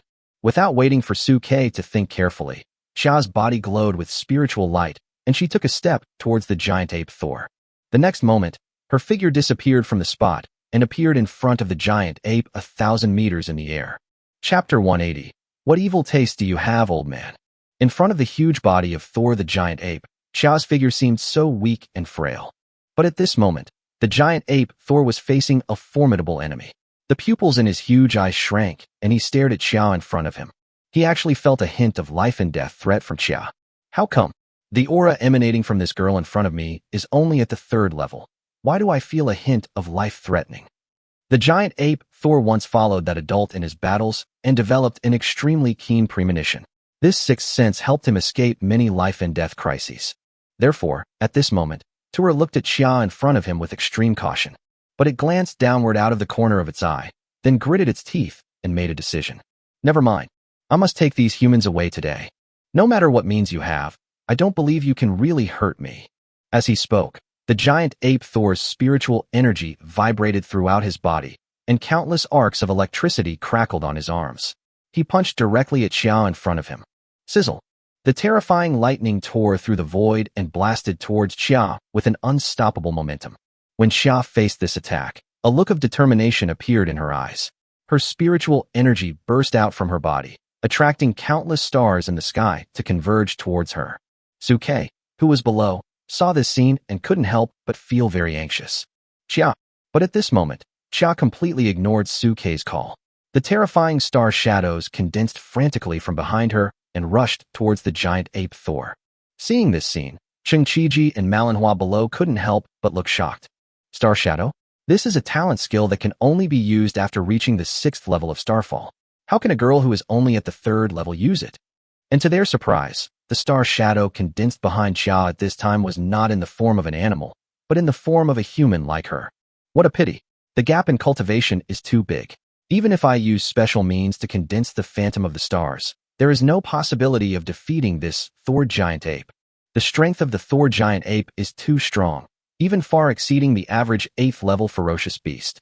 Even experienced war kings like Chengqiji have been suppressed and unable to raise their heads. At this time, the giant ape Thor was even more aware of this and was ready to use his superior cultivation to directly kill Xia. I don't care what weirdness you have. With such an absolute gap in our cultivation, I can't let you cause any trouble. Just when the attacks from both sides were about to touch, a cold shout suddenly rang out between heaven and earth. Stop! Afterwards, the void around everyone seemed to be still, and there was a slight stagnation. The giant lightning fist that was slamming down madly, the star shadows that were condensing, and Chengqiji and the violent sloth that were fighting, all stopped at this moment. But their consciousness is still functioning. I saw a figure walking leisurely in the distant sky. With every step he took, he could retreat 1,000 meters, and he approached quickly like a ghost while strolling in the garden. A leisurely and vast aura emanated from his body toward the heaven and earth. This is 9th level aura. After feeling this breath, the giant ape Thor's pupils couldn't help but shrink suddenly. At this moment, the eyes of Chengqiji and others were filled with joy. Master Dean. It's Master Dean. At this critical moment, Dean Wu Guanru arrived. Wu Guanru walked a few steps in front of the crowd and waved his hand. The originally still space instantly returned to normal. The moment the space was restored, everyone felt relaxed. The energy that was about to attack and collide with each other disappeared without a trace at this moment. At this moment, all the opposing sides were forcibly interrupted from their offensive state and returned to peace mode.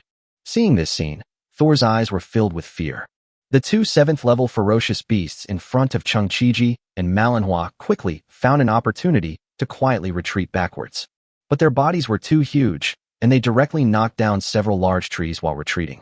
Seeing Wu Guanru's cold gaze, they quickly stopped their actions and showed an anthropomorphic and flattering expression on their faces. After all, Wu Guanru's realm is there.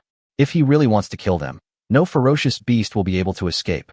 At this moment, Wu Guanru flashed and appeared directly in midair, between Thor the giant ape and Xia. Wu Guanru walked straight to the front of the Thor giant ape and looked directly at the big monkey head in front of him. Little monkey, didn't you say you weren't afraid of me? Doesn't a name alone scare you? Why don't you continue? Listening to Wu Guanru's sarcasm and looking at Wu Guanru, who was less than a few dozen meters away from him, Thor the giant ape's pupils were filled with tension and he swallowed subconsciously. It didn't even know how to respond. Seeing that the giant ape Thor was so cowardly, Wu Guanru snorted coldly, then turned to look at Xia beside him, his eyes full of admiration. When I first saw you, I felt that you were extraordinary. I didn't expect you to be a 9th-level degraded little tiger in disguise. You little tiger are really loyal. You are willing to save Suke regardless of your own life. That's good. Faced with Wu Guanru's praise, Xia was not grateful at all at this time, and snorted coldly at Wu Guanru. What little tiger? In terms of age, I can be your grandmother. You old fool, have you been hiding in the dark and observing for a long time? Otherwise, how could you show up at such a perfect time? Facing Xia's counterattack, Wu Guanru did not shy away at all. Yes, I have been hiding and following you since you entered the Star Forest.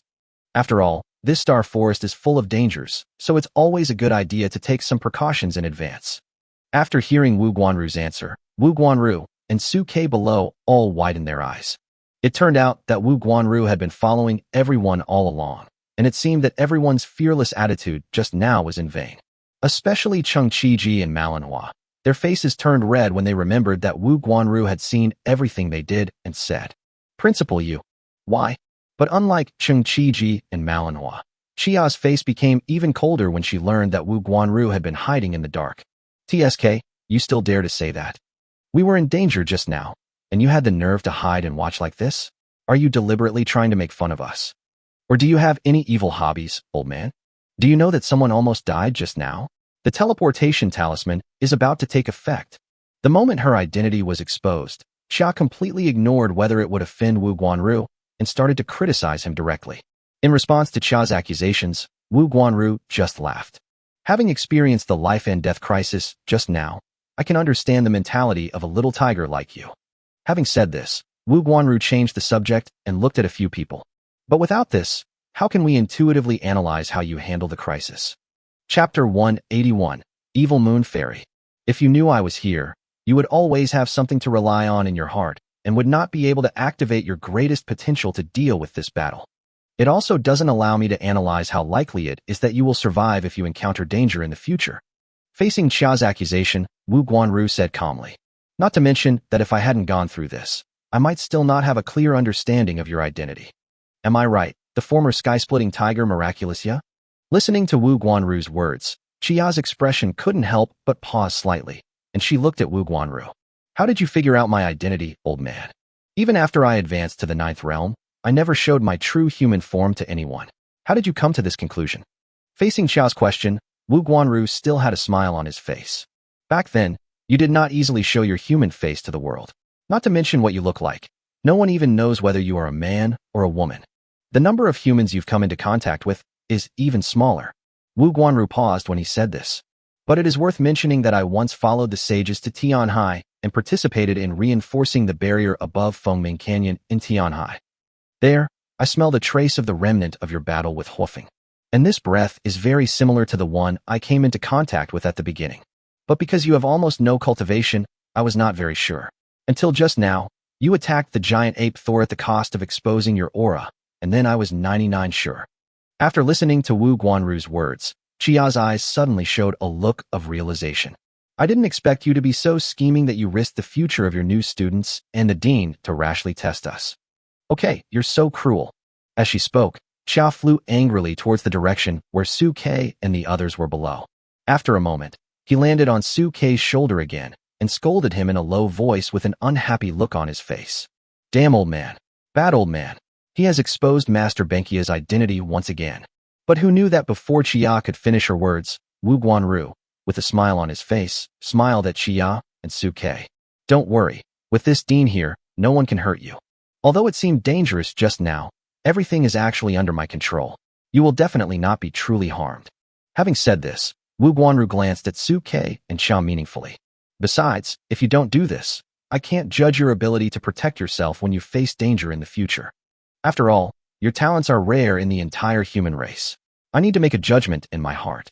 Listening to Wu Guanru's words, Su Ke nodded slightly.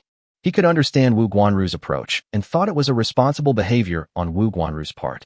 Since entering the forest this time, Wu Guanru has been secretly following everyone, which is enough to prove the dean's intentions. Although the process is thrilling, it's fine as long as no one is really hurt. On the contrary, because of this experience of confronting high-level ferocious beasts, they will have more experience when facing other ferocious beasts in the future. While thinking about it, Su Ke's mind moved, and he directly released Lu Qinhuan and Lung Ruoxue from his beast-controlling space. The beast-taming space cannot hold living creatures for a long time. Now that Wu Guanru has appeared and the crisis has been resolved, there is no need to keep Lu Qinhuan and Lung Ruoxue in the beast-taming space. The moment Lu Chenhuan and Lung Ruoxue emerged from the beast-taming space, they immediately looked towards Su Ke with concern. Brother Su, did we escape? Before he finished speaking, Lu Chenhuan and Lung Ruoxue's expressions changed as they looked at the familiar scene around them. Why are we still in this damn place? While the two were talking, Su Ke stretched out his hand and pointed at Wu Guanru in front of him. Don't worry. Dean Wu is here to rescue us. After hearing this, Lu Chenhuan and Lung Ruoxue shifted their attention away from Su Ke and looked around. When they saw Wu Guanru standing in front of everyone with a smile on his face, Lu Chenhuan and Lung Ruoxue couldn't help but come back to their senses, with surprise in their eyes. Dean Wu. Although the two had only met Wu Guanru twice, his appearance at this moment brought great hope to everyone. Wu Guanru looked at the two excited women and nodded with appreciation. I'm sorry for making you worry just now. But from now on, just be at ease. I promise that you won't be hurt again. As he spoke, Wu Guanru turned his head to look at the huge, gigantic ape in front of him and the two 7th-level ferocious beasts on both sides. Little monkey, I know that what you did today was not your own will. It was the order from the evil moon fairy behind you. Since no one was hurt, you can simply kneel down and apologize. Listening to Wu Guanru's words, a light flashed in Thor's huge ape eyes, and he looked at Wu Guanru with hesitation. But Wu Guanru would not tolerate it and shouted coldly at the hesitant giant ape. Don't you understand what I'm saying? I told you to kneel down. Admit your mistakes. As the words fell, the 9th level of violent pressure instantly erupted from Wu Guanru's body, covering all the nearby ferocious beasts under his pressure. Admit your mistake or die.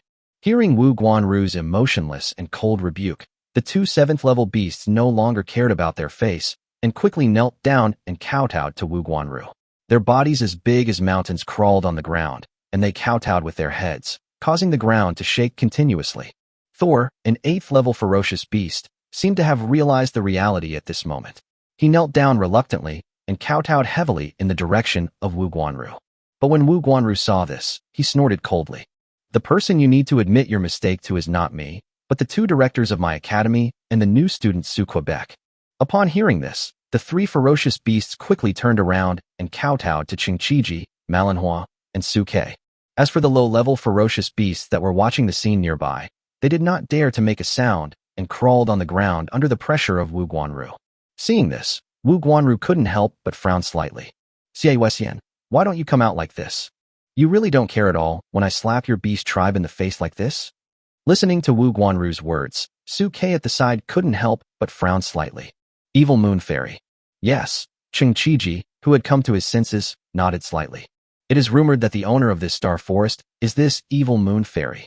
But apart from the ancient sages, no one has ever seen it, let alone what it looks like, what species it is, or whether it is in this star forest. It should be in this star forest. Wu Guanru shook his head before Qingqiji finished speaking. I have a hunch that this evil moon fairy is hiding in this star forest, but her concealment and camouflage are too strong. Even I can't find where she is hiding. I attacked you suddenly this time because I was attracted by something when you advanced just now. At this point, Wu Guanru took a deep breath and shouted loudly to the people around him. Xie Wessian, if you have the guts, come out. What's the point of hiding like a turtle? Chapter 182. Thor the giant ape who admits cowardice. What kind of creature is the evil moon immortal? Looking at Wu Guanru, who was full of resentment, Su Ke couldn't help but ask in a low voice. We don't know. Facing Su Ke's question, Qingqiji simply shook his head and denied it. Since the sage left, no one has seen who this evil moon immortal is. Let alone appearance, we don't even know her ethnicity. Wu Guanru, who was standing by, nodded slightly when he heard this. Yes, if we knew about a race, we would have already followed the clues and made a big mess.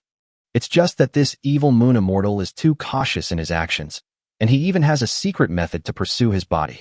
Apart from the ancient sages, no one has ever seen the true image of the evil moon immortal. Listening to Wu Guanru's words, Qingqiji on the side quickly nodded in agreement. That's right, that evil moon fairy's name sounds very strange, and she is very good at hiding her body, so it is really difficult for us to find any clues. Listening to everyone's descriptions, Su Ke had a general understanding of this evil moon fairy. It is a beast with no identity, no information, and no appearance. It's not even clear whether this guy is in the star forest. The star forest is so huge. If this evil moon fairy wanted to hide, it would be like looking for a needle in a haystack. But Wu Guanru seemed to be certain that the evil moon fairy was hiding in the mountains and forests. Xie Wessian, Are you able to come out? You instigated these men to attack my war academy today. Do you really think I have no temper? If you don't come out, don't blame me for being rude to your men." As he spoke, Wu Guanru raised his head and looked coldly at the giant ape Thor who was standing in front of him and didn't dare to move. But at this moment, giant ape Thor spoke to Wu Guanru. "Dean Wu, there's no need to test us. You won't be able to see our master. Besides, we never intended to hurt you from the beginning. We just wanted to capture this human boy and his beast girl to study them. We will return them to you after the research is completed." Unexpectedly, before the giant ape Thor finished speaking, Cheng Chi-ji, with a bruised face and nose, came directly to complain. "Dean, don't listen to it. It said before that it would not be afraid even if you, the Dean, came in person and would still beat you. It said." Hearing Cheng Chi-ji's accusation, the giant ape Thor's face froze, and he quickly spoke out to refute. You are talking nonsense. When did I ever say such a thing? I'm just saying, a name alone can't scare me." When Thor the giant ape said this, his face turned red.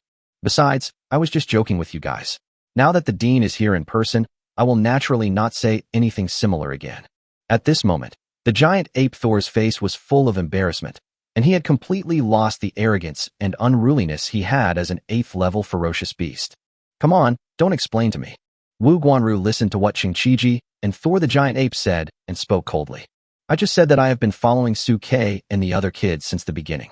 I know exactly what you said and didn't say." Having said this, Wu Guanru looked coldly at the giant ape Thor. "Although you didn't intend to kill them, you forced Chi-Ji and the others to almost lose 2 teleportation talismans. You must give an explanation for this matter. Also, don't stand so high. It's tiring for me to look up and talk to you." Hearing Wu Guanru's words, the giant ape Thor's body began to shrink rapidly. In a moment, it shrank to the same height as an ordinary person and looked at Wu Guanru with a flattering smile on its face. "President Wu, how do you think this height is? Are you satisfied?" Looking at the flattering expression on Thor's giant ape's face, Wu Guanru waved his hand in disdain. "Don't talk about these nonsense. Talk about compensation." Upon hearing this, the giant ape Thor gritted his teeth, and then a drop of blood flew out from between his eyebrows. Dean Wu is right. This is a drop of my essence blood. Using spiritual power to activate it, I can temporarily materialize an avatar of my essence. It has the power of 2 attacks with my full strength and can be used to save my life. Looking at the essence of blood condensed between the brows of the giant ape Thor, Wu Guanru couldn't help but smile. "That's more like it. But besides you, the other 2 guys who attacked Chi-Ji and Su-Kei must also pay a price. Otherwise it would be unacceptable."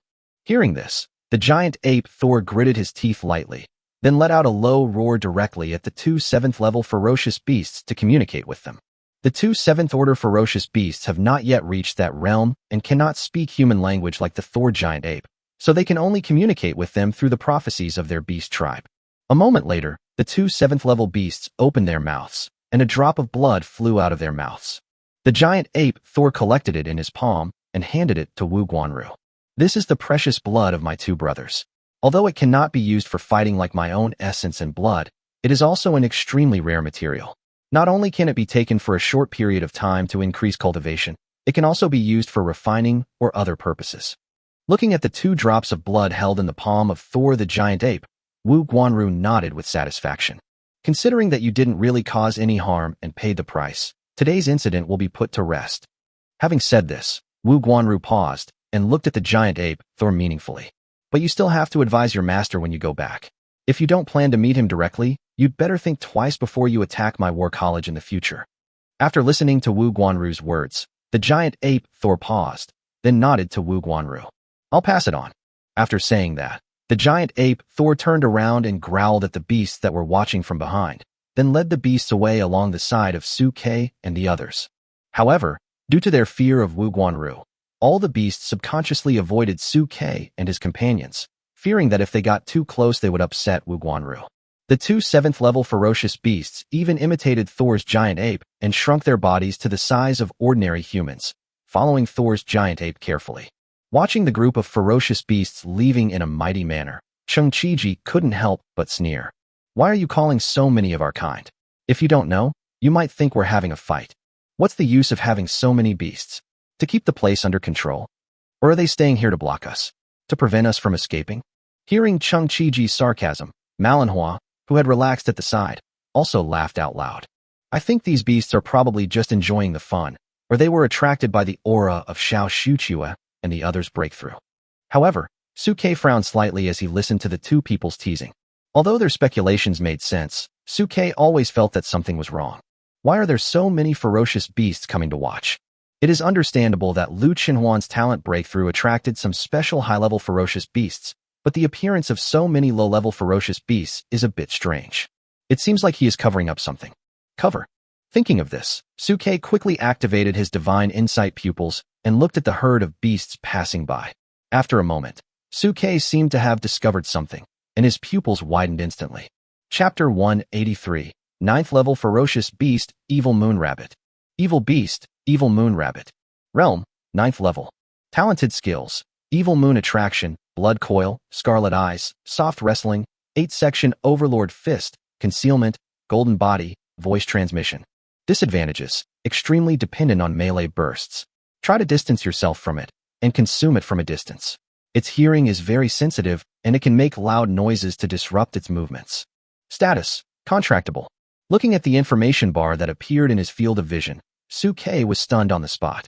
He quickly looked down along the information bar and saw a snow-white little rabbit mixed in with the herd of beasts, following behind Thor the giant ape and the others.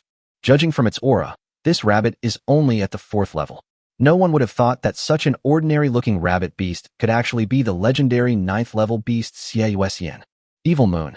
Just as Suke pointed his hand towards the herd and was about to speak to Qingqiji and Wu Guanru beside him, the Evil Moon rabbit seemed to have noticed something wrong with Suke, turned around and squinted at him.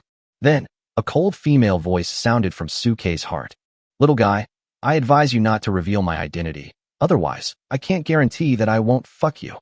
Hearing the Evil Moon rabbit's threat to him, Suke couldn't help but narrow his eyes slightly as he looked at the big white rabbit that was mixed in with the herd and staring at him intently. After a moment, Suke gave up on testifying against Evil Moon Rabbit's identity. From the perspective of Realm, the Evil Moon Rabbit is not as good as Xia and Yueying. It is a damaged version of the 9th level. It is the only complete 9th level beast that he has seen so far. Although Wu Guanru, who is also at the 9th level, is right beside him, Wu Guanru does not have a contracted beast girl, so the outcome of his battle against the Evil Moon Rabbit, who is also at the 9th level, is uncertain. In other words, if Xieyuetu insisted on killing himself and others in front of Wu Guanru might not be able to stop him. Even if he could stop it, Suke didn't want to take the risk. It can be seen that the Evil Moon Rabbit seems to care a lot about its hidden identity. If it doesn't want Wu Guanru to recognize it, then it will just keep silent. While he was thinking, Qingqiji on the side seemed to have discovered something unusual and looked towards Suke. Xiao Shuqiue, what are you staring at over there for? Upon hearing this, Suke regained his composure and smiled at Qingqiji. Nothing, I just saw a very cute rabbit and wanted to rub it. Upon hearing this, Qingqiji hurriedly followed Suke's gaze and soon saw the Evil Moon Rabbit disguised as a 4th level ferocious beast. This little guy is kind of cute. Manhwa and Lu Qinhuan, who were standing by, also followed their gaze. Among these ugly beasts, this rabbit is quite pretty.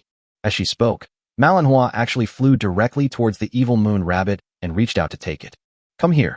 Manhwa's action instantly alerted the beasts, and the giant ape Thor suddenly turned around at this moment, glaring at Manhwa with an angry look on his face.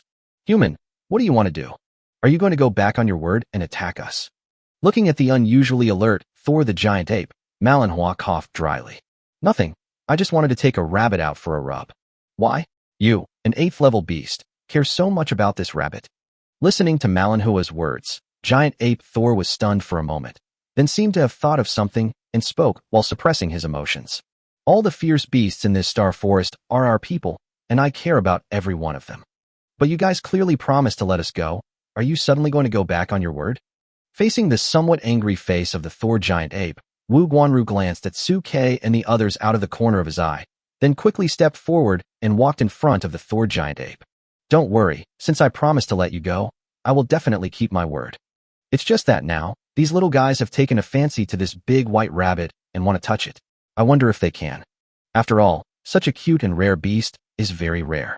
Listening to Wu Guanru's words, the disguised Evil Moon Rabbit couldn't help but tense up, and the giant ape Thor clenched his fists instantly. But after a moment, it seemed to have figured something out and gave Wu Guanru a kind smile. Okay, it's just a low-level beast, you can touch it. But don't go too far. After all, when you grow to the 4th level, you basically have your own spirituality. Listening to the words of Thor the giant ape, Wu Guanru pointed at the evil moon rabbit and laughed. Good. I'm here. Anyone who wants to touch me, come up and touch me. Hearing this, manhwa couldn't wait to step forward and touch the evil moon rabbit's head, and then a look of surprise appeared in her eyes. This big white rabbit fur is so soft and feels so good to touch. Come over here and try it. Upon hearing this, Lu Chenhuan and Manhwa, who were beside Su Ke, hurried over, touching the evil moon rabbit behind them, and spoke to Su Ke in surprise. Brother Su, it feels so good to touch. Come here quickly. Hearing this, Su Ke's eyes rolled, and a malicious smile appeared on the corner of his mouth. He followed as if nothing had happened and stretched out his hand to rub the evil moon rabbit. While Rua, I couldn't help sighing. TSK, TSK, TSK, this feels really good. Looking at the scene of several people surrounding the evil moon rabbit and petting it, Wu Guanru laughed out loud and spoke to Cheng Qiji, who was beside him. Qiji, why don't you go up and feel it? Upon hearing this, Cheng Qiji waved his hands and spoke to the seemingly harmless white rabbit. I don't want to be fucked to death. Okay. A moment later, after petting the rabbit, Lu Chenhuan and Lung Roashua came back holding Su Ke's hand, while the evil moon rabbit was taken away by Thor giant ape and others. But before leaving, the evil moon rabbit stared at Su Ke and the others with hatred under its messy little head with 2 pairs of big eyes, as if it wanted to eat them.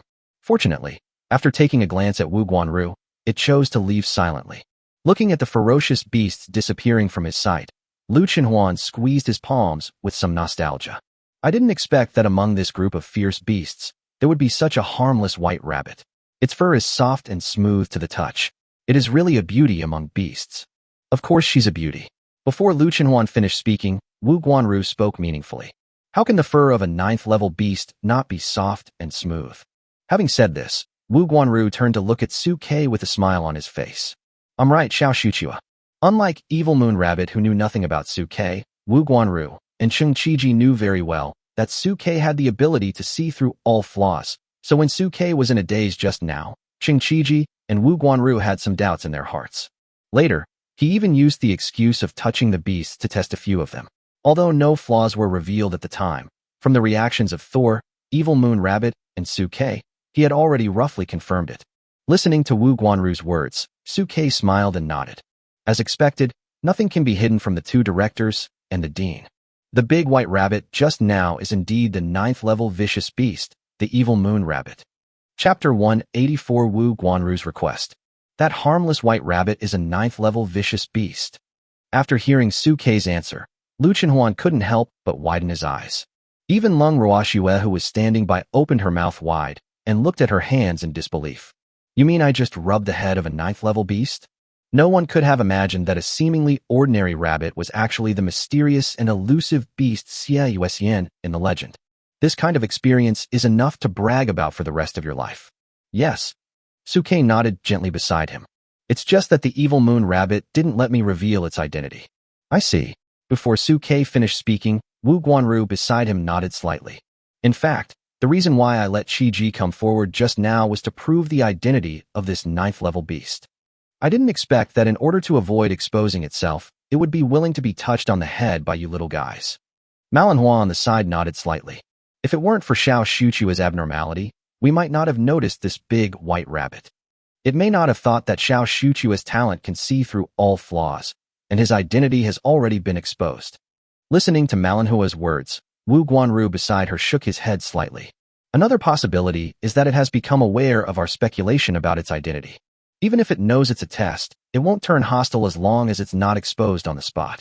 After all, as long as it doesn't turn against itself, its identity can only remain a suspicion.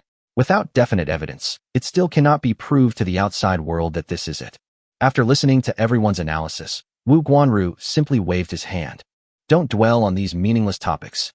As long as the Evil Moon Immortal has not revealed her true form, there is no Evil Moon Immortal in this forest. It doesn't matter what its true form is. After you get out, don't mention anything about what happened today, just pretend nothing happened today. Looking at the serious expression on Wu Guanru's face, several people were stunned, and then nodded heavily. Afterwards, Wu Guanru took a few people and set out again, leaving the Star Forest. As the few people left, the entire Star Forest fell into silence again. Deep in the forest, Watching the backs of several people leaving from the sky, the evil moon rabbit that was originally following behind the giant ape Thor jumped directly onto the shoulder of the giant ape Thor, looking coldly in the direction where everyone left. A few young boys took the opportunity to take advantage of me, especially that kid named Quebec. I didn't expect that he could recognize my identity. I'll remember it. As he spoke, the aura around the evil moon rabbit became blurred, and the color of its fur gradually turned black. The identity of White Rabbit has been exposed. We can no longer use it. We have to change our vest. Looking at the evil moon rabbit, which had only changed its color, giant ape Thor was a little hesitant, wondering whether he should tell the evil moon rabbit that she had to at least change her appearance. But the giant ape Thor thought about it and felt that less trouble was better, so he didn't say anything in the end. It just followed the evil moon rabbit's gaze and stared blankly at the sky in the distance. When can we leave here? Dean, are we really leaving like this? Outside the starry forest, everyone stood on the back of the blue-winged falcon transformed by manhwa and flew quickly towards Kyoto City. What else? Hearing Qingqiji's question, Wu Guanru rolled his eyes. Do I have to stay in there and fight with that evil moon rabbit and then let you deal with it? Listening to Wu Guanru's teasing, Qingqiji touched the back of his head somewhat embarrassedly. That thing is of such a high level. How can a little guy like us get on it? If you want to show off your power, you should do it, Dean. We won't take away this opportunity. Faced with Qingqiji's flattery, Wu Guanru shook his head slightly. Qiji, you are already the director, but you are still so out of touch. Qingqiji chuckled when he heard this. I'm only like this in front of you, the dean. Don't worry, I'm serious in front of students and I definitely won't laugh or joke. Hearing this, Wu Guanru nodded slightly, then turned to look at Suke, Lu Chenhuan, and others who were staring at the star forest behind them in a daze. What? Are you still thinking about what happened in the star forest? Listening to Wu Guanru's question, Suke came back to his senses and nodded slightly. I don't understand why Huan, a beast girl with only a third-level talent advancement, would attract so many high-level beasts to watch. Even the evil moon fairy who only exists in legends is willing to risk being exposed to watch Huan advance. Why is that? As he spoke, Lu Chenhuan beside him also nodded. I haven't figured it out yet. Even Lung Ruoxue, who was standing next to her, pouted and blinked her eyes, looking at Wu Guanru curiously. At this moment, Qingqiji also turned his head, wanting to hear Wu Guanru's opinion. Looking at everyone's eyes looking at him, Wu Guanru laughed. Why are you looking at me? I'm not them. How would I know? Perhaps it was the aura emanating from Mr. Lu that attracted their attention. At this point, Wu Guanru simply waved his hand. Besides, does it matter? Since we are already out, why do we care about these things? Student Lu, has your talent really advanced this time?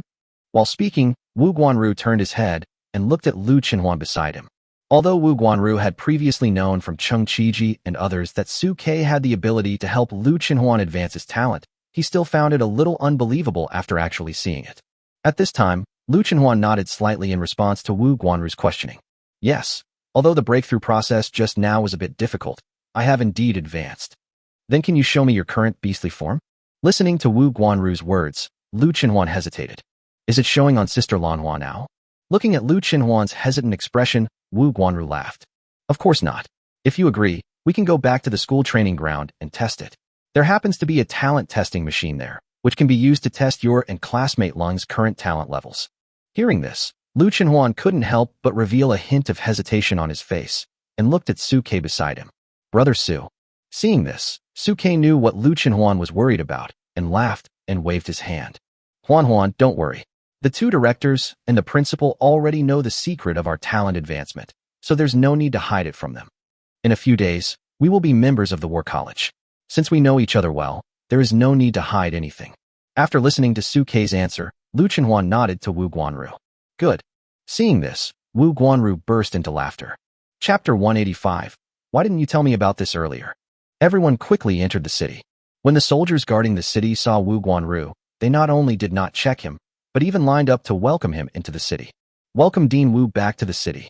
Not only the soldiers guarding the city, but even the people waiting in line spontaneously made way for Wu Guanru when they saw him, and saluted him respectfully. The president of the academy, who had participated in the rebellion at Jinyao Pass and was well known throughout Daxia, deserved their respect. Suke and others who followed Wu Guanru naturally became the subject of heated discussion. Isn't this Director Chung and Director Ma?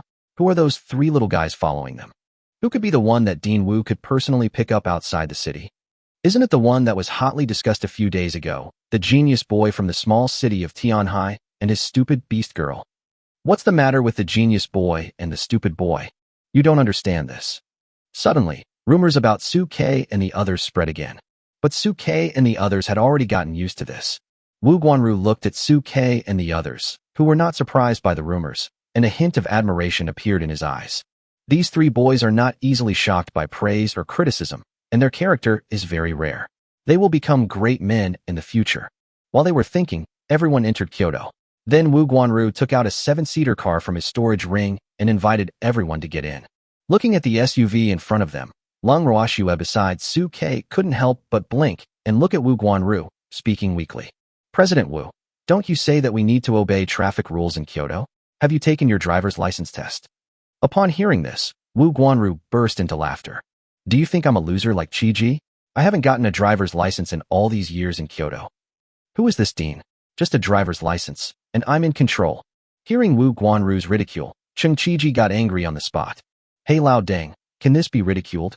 If I hadn't been your director and diligently helped you handle affairs over the years, would you have had so much free time to take the driver's license test? Old Deng, if you mock me again, I will quit my job. Faced with Cheng Chi-Ji's dissatisfaction, Wu Guanru coughed dryly with some guilt. Well, what I mean is that Chi-Ji has worked hard. How can we trouble him to drive a car? It's rare for me to have some free time, so it's only right that I get a driver's license and be your driver. Is it? Seeing Wu Guanru changing his expression so quickly, Suke finally understood why Cheng Chi-Ji had dared to promise to ask Wu Guanru to go to the 2 major colleges to help him grab things when he went to Tianhai. It seems that most of the school affairs are handled by Cheng Chi-Ji and his companions. While thinking, Wu Guanru extended his hand to the few people without any airs. 2 directors and 3 young friends, please get in the car. That's more like it. Seeing this, Cheng Chi-Ji raised his head proudly and strode into the car. Behind him, Manhwa held her forehead with her hand helplessly, as if she was too ashamed to see her husband behave like this. At this moment, Suke also understood why Cheng Chi-Ji sometimes acted like a willful child. He smiled and took Lu Chenhuan and Lung Ruoxue into the car. Hold on tight. After getting in the car, Wu Guanru stepped on the accelerator to the bottom and drove the car towards the school. Lu Chenhuan and Lung Ruoxue turned their heads to look at the surrounding streets as usual, observing everything with curiosity. As for Chia, she returned to Suke's arms after Wu Guanru appeared and had been lying there pretending to be dead. Suke did not deliberately show her presence and let her hide in his arms. Soon, the car roared into the school, and Wu Guanru stepped on the accelerator and drove directly to the school's training hall. Looking at the locked door of the training hall, Lu Chenhuan beside Suke couldn't help but blink. Dean Wu, why is there so few people in your school? Does Beastmaster University also have summer vacation? Hearing this, Wu Guanru paused for a moment, and then Cheng Chi-Ji on the side laughed. In theory, many colleges, big and small, have summer and winter vacations, and we are at this time point now. But our war college is a little special.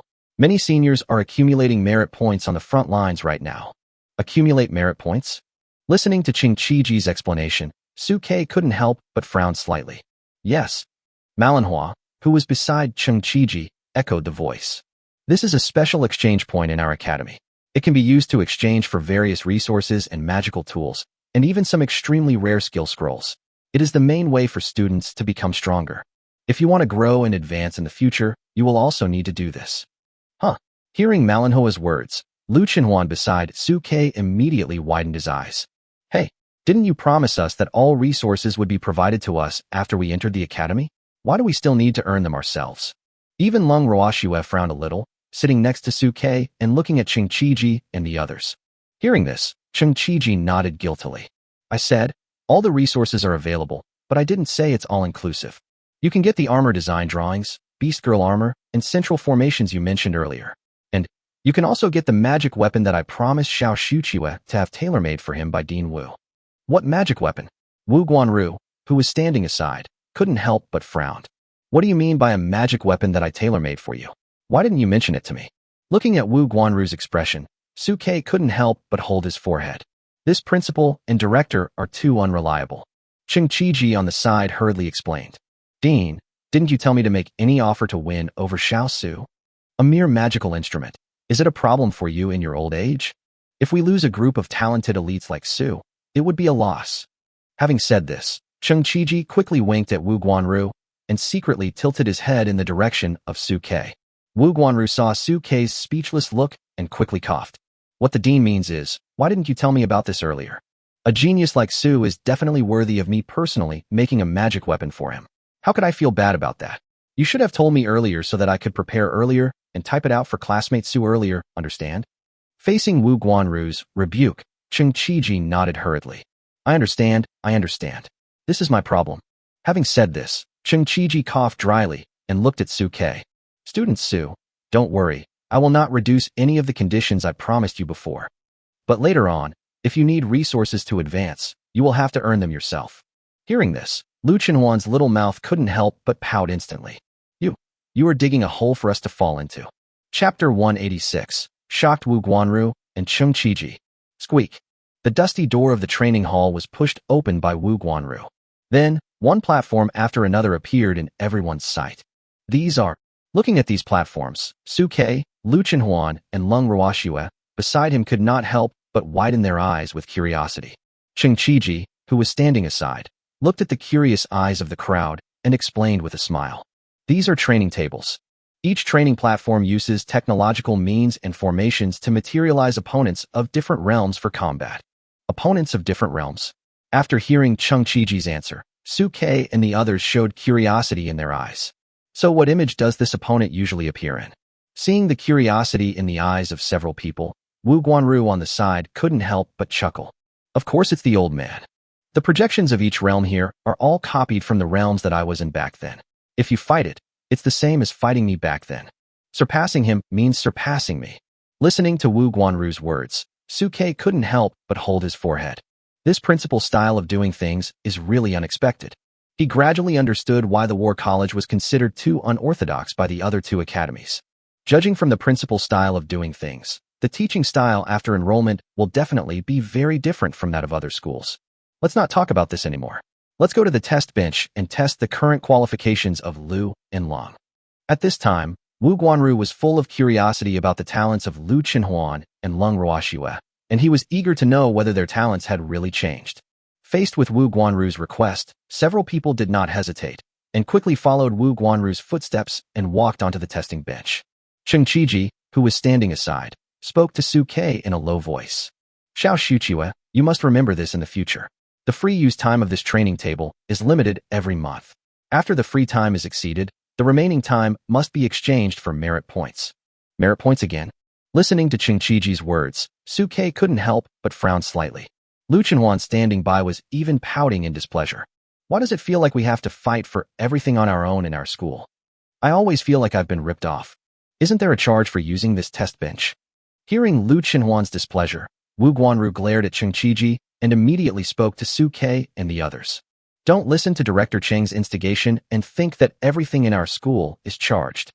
Unlike the training bench, this test bench is free, so everyone can compare their strength before and after training. Cheng Qiji nodded in agreement. Of course, it's also convenient for some people to show off. Faced with Cheng Qiji's honesty, Wu Guanru couldn't help but pout secretly, then quickly put on a smiling face again, pointing at the machine on the test bench and laughing at Su-Kei and the others. This is the testing machine. There is a central formation for assisting the test engraved underneath. The effect is similar to the awakening formation you used when you first awakened. It can judge your current realm strength by communicating with your spiritual energy and blood. Su-Kei and the others looked in the direction Cheng Qiji said, and saw a machine similar to an awakening instrument placed in front of a huge test bench.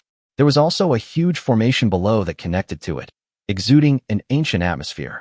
However, unlike the awakening instrument that he and others had used in Tianhai, this instrument in the training hall of the academy was actually equipped with a screen on top. However, the screen had not yet been lit up, so it was not clear what specific content it would display. Student Lu, your talent has just been advanced. You can go up and stand in the formation to show your advancement results. At this time, Wu Guanru spoke to Lu Chenhuan with anticipation. Seeing Wu Guanru's expectant face, Lu Chenhuan didn't want to spoil his fun. He nodded lightly, then walked up to the test bench under everyone's expectant gaze and covered the instruments on the test bench with his hands. At the moment when Lu Chenhuan covered the instrument with his hands, the awakening magic circle on the test bench below suddenly rotated rapidly. Powerful energy flowed along the array patterns, and even the air began to hum. Under the attraction of the energy array, The energy in Lu Qinhuan's body seemed to be activated. He couldn't help but let out a roar, and his body shape changed rapidly. In an instant, the giant beast with its back skin covered with Taotai blood patterns appeared in front of everyone. 3 pairs of blood-red compound eyes opened under its armpits on both sides, and it looked at everyone with bloodthirsty intent. Taotai. When he saw the bloodstains on Lu Qinhuan's back, the knowledgeable Wu Guanru couldn't help but exclaim, "This little girl's bloodline is the ancient vicious beast Taotai." Taotai. Cheng Qiji, who was standing by, couldn't help but frown after hearing Wu Guanru's words. The mythical beast Taotai from ancient Chinese mythology? That's right. At this moment, Wu Guanru was staring at Lu Qinhuan and the Taotai blood pattern on her back, and his breathing became rapid. If I'm not mistaken, this is Taotai. As Wu Guanru was speaking, as the spiritual energy in the magic circle resonated with the spiritual energy in Lu Qinhuan's body, Lu Qinhuan's information also appeared on the screen in front of her. Beast Mother, Lu Qinhuan. Realm, Level 3 Burning Blood. Talent, S-Level Abyss Devourer. Beastmaster, Suke. Talented skills, Beast Transformation, Gold Devouring Claws, Metal Defense, Eternal Hunger Field, Chain Blade Attack, Burning Blood, Abyss Devouring, Scarlet Eyes. The moment they saw Lu Qinhuan's information column, even Wu Guanru and Cheng Qiji, who had been mentally prepared in advance, all widened their eyes at this moment. S-Rank. S-Rank Abyss Devourer. At this moment, everyone's hearts were filled with shock. Although as one of the 3 top academies in Daxia, Wu Guanru and Cheng Qiji have seen many S-level and even SS-level talented boys and girls, they have never seen a beast girl like Lu Qinhuan, who was promoted from the low level to the high level. If I remember correctly, Mr. Lu's initial awakening rating was F, right? At this time, Wu Guanru swallowed and tried his best to calm the shock in his heart. It has only been a little over a month since he awakened, but he has actually broken through his own genetic restrictions and advanced all the way to S-level. If this gets out, won't it cause a huge uproar? Cheng Qiji, who was standing by, took a deep breath to calm himself down. Yes, if the talent of being able to break through the restrictions of the rules and upgrade a low-level beast girl to an S+ high-level beast girl were to spread, I'm afraid the 2 major academies that had originally given up would rush to snatch her away. Don't even mention the director. The 2 deans will definitely be here in person, and it will even alarm all the senior officials in Kyoto. Chapter 187 You are going against the will of heaven. The moment Lu Qinhuan's message came out, not only Wu Guanru and Cheng Qiji, but even Lung Ruoxue beside them had her beautiful eyes wide open. Although Lung Ruoxue already knew that Lu Qinhuan had successfully advanced her talent with the help of the essence and blood of ferocious beasts in the Stardow Forest, she did not expect that she could break through 2 grades in a row and be promoted directly from B grade to S grade. S-level is the synonym for genius among the entire human race of Daxia. Sister Huanhuan's talent has been directly broken through to S-level this time. After I completely refine and absorb the 9 nether cold iron and the Millennium Snow Lotus, can I also be promoted to S-level? At this moment, Lung Ruoxue looked at Lu Qinhuan's domineering and outstanding figure, and her eyes also showed longing. On the other hand, Suke, who was standing aside, had used his divine eyes of insight to know Lu Qinhuan's talent when Lu Qinhuan had just broken through in the Stardow Forest, so he was the calmest one at this moment. However, Cheng Qiji, who was beside Suke, couldn't help but grab Suke's arm. Xiao Shuchue, it's already this time. Why are you still so calm? S-rank. S-rank. You have trained a useless F-rank beast girl who is looked down upon by the world step by step into an S-rank genius beast girl that has attracted worldwide attention. Aren't you happy? Facing Cheng Qiji's burning gaze, Suke's expression remained as calm as ever. Fortunately, I had expected this. Facing Suke's calmness, Wu Guanru at the side couldn't help but show admiration in his eyes. However, he looked at Lu Qinhuan, who was happily releasing his beast form on the test bench, and then looked at Suke with a meaningful expression. Xiao Shuchue, if I'm not mistaken, this isn't Mr. Lu's final form of talent, right? Huh.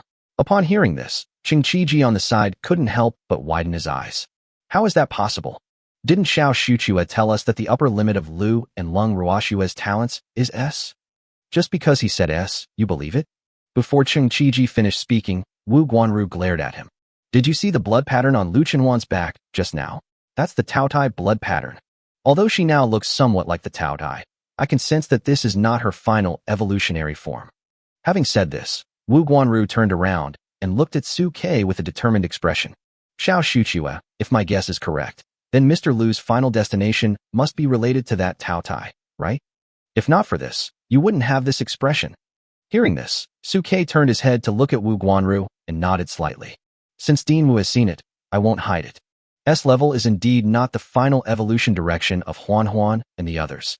The pinnacle of their ultimate evolution is SSS level. Originally, Suke wanted to hide it, but since Wu Guanru had already guessed it, there was no need to hide it. For Suke, the fact that Wu Guanru was willing to secretly protect him and his companions as they entered the Star Forest and then jumped out to save them in times of crisis had already proved that he was trustworthy. Anyway, sooner or later, I will be discovered if I stay in this war academy, so I might as well reveal my true colors now. This will allow Wu Guanru and others to have a clearer assessment of my abilities, making it easier for future teaching. SSS. When they heard Suke's words, both Wu Guanru and Qingqiji and manhwa beside them widened their eyes at this moment. An SSS that has never appeared in the entire history of human beast girls. Looking at the entire history of the human race, the most talented beast girl is only SS, and SSS has never been heard of. ASS beast girl already has the qualifications to challenge the 8th level war emperor. SSS. As long as there are no accidents during the growth process, you can definitely become a 9th rank war emperor in the future. At this moment, Qingqiji looked at Suke with a complicated expression. I didn't expect that, little Suke, you would hide so deeply from us. I originally thought that Lu and her friend's S level was your upper limit, but I didn't expect that you would have the possibility of reaching SSS. If Lu Qinhuan and the others succeed in advancing to the SSS level beast girl, it will definitely cause a huge shock to the entire human race. No, the entire blue planet. Even Wu Guanru, who was usually calm and optimistic, had a gleam in his eyes at this moment, and for the first time, he showed worry in his eyes. If SSS is involved, it will indeed attract too much attention. No matter which side is the human or beast race, it will inevitably attract the covetousness of them. No, this news must not be announced to the public. Thinking of this, Wu Guanru looked at Lung Ruoxue, who was standing behind Suke and secretly pulling Suke's sleeve. Student Lung, can you also go up and take the test? Facing Wu Guanru's request, Lung Ruoxue, like Lu Qinhuan, first turned her head to Suke to seek Suke's consent. Brother Su. No problem. Looking at Lung Ruoxue's weak gaze staring at him, Suke reached out and rubbed Lu Qinhuan's silver hair with a doting look on his face. Dean Wu is not a bad person. Huan Huan has taken the test, so you should take the test as well, to give Dean Wu and the others some peace of mind. Feeling Suke's big hands gently kneading her head, Lung Ruoxue nodded gently. Okay. Then she stood up and greeted Lu Chun, who was walking down. As the two passed by, they looked at each other and understood each other. Soon, Lung Ruoxue walked up to the testing table under the gaze of everyone, and then imitated Lu Qinhuan's actions and placed her hands on the testing equipment. As the test array resonated, Lung Ruoxue's information bar soon appeared in everyone's eyes on the screen of the test instrument. Beast Mother, Lung Ruoxue. Realm, Level 3 Burning Blood. Talent, B-Level Frost Dragon. Beastmaster, Suke. Talented skills, Beast Transformation, Ice Crystal Storm, Extreme Cold Field, Frost Freeze, Ice Defense. Compared to Lu Qinhuan, who had just broken through to S level, Lung Ruoxue, who was only at B level at this time, naturally did not have as luxurious an attribute panel as Lu Qinhuan. But when looking at Lung Ruoxue's B-level talent, Wu Guanru and Qingqiji were still shocked. As expected, Xiao Su, both of your beast girl talents have evolved to varying degrees. At this time, manhwa looked at Suke tentatively. Xiao Shuchua, tell us the truth, is Lung's final talent also SSS level? As they spoke, Wu Guanru and Qingqiji couldn't help but cast their eyes towards Suke. Yes. Facing everyone's gaze, Suke did not hesitate at all. Hearing Suke's words, the three people in the field once again took a deep breath. Hiss. Two beast girls with future potential SSS. You are going against the will of heaven. Chapter 188 Error Correction. Time Rewind. It's against the will of heaven. It's two against the will of heaven. When they learned that both Lu Qinhuan and Lung Ruoxue's final talents were SSS level, Wu Guanru and Qingqiji couldn't help but widen their eyes and their chests heaving. Even manhwa looked at Lu Qinhuan and Lung Ruoxue with a complicated expression. I never thought that these two F-rank beast girls who were once looked down upon by the world would actually have such terrifying talent and potential. Qingqiji, who was beside him, also sighed at this moment. Exactly. Who would have thought that Mr. Lu and Lung Ruoxue, who were mocked as useless by everyone, actually have SSS level talents that are 1 in a million. If it weren't for little Suke who stood up against all the opposition, the two girls would have been ruined in their lives. At this moment, they finally had an intuitive understanding of Suke's talent for seeing through flaws. Even Wu Guanru was a little stunned at this moment. Yes, sometimes fate is so wonderful that it just happens for you to meet. Otherwise, even if little Suke has this talent for seeing through flaws, he may not be able to meet a beast girl with such potential as you. Listening to Wu Guanru's words, Lu Chenhuan and Lung Ruoxue beside him also nodded slightly. Yes, so we are always grateful to Brother Su. If it weren't for Brother Su's appearance, we would have probably destroyed all our self-confidence and our future life would be bleak and hopeless. Indeed, without Suke, Lu Chenhuan would always be seen as that F-level bad girl in everyone's eyes, and Lung Ruoxue would only be that useless relative who only knew how to use backdoors and had no idea of the immensity of the world. It can be said that it was Suke's keen eye for talent that saved them from the malicious crowd. Thinking of this, the two reached out and gently held Suke's hands, love surging in their hearts. Seeing this scene, Cheng Qiji on the side couldn't help but sigh. Hey, the relationship between you three is really good. There's no jealousy between the first and second wives. Before Cheng Qiji could finish his words, manhwa gave him a slap in the face. Hey, old Cheng, are you off topic? We are talking about the city gate tower here. Why are you talking about the hip axis? Xiao Shuqiue and the other two have a very good relationship. They don't need you to point fingers at them. Wu Guanru standing by also nodded with a smile. That's right. It's rare to find a group of three like you who get along so well with each other. I hope you will continue to stick together. Having said this, Wu Guanru looked at Suke meaningfully. By the way, Suke, do you want to take the test as well, so that we can really get to know you? Faced with Wu Guanru's invitation, Suke was a little hesitant. The reason was simple, because the talent that he truly awakened was not SSS level, but God level that had never appeared in the history of the human race. Suke didn't know how Wu Guanru would react after knowing all this. But thinking back to what he had seen and heard along the way, and thinking about Wu Guanru's actions, Suke became hesitant again. From my current understanding, Wu Guanru is a kind-hearted person and is trustworthy. What's more, he is his own dean. As long as he observes carefully, he will definitely know that he is extraordinary in the future. If you can be honest with each other and increase mutual trust at this time, it will be a help to you in times of crisis in the future. What's more, the test array is not necessarily more advanced than the awakening array, and it can truly detect one's true talent.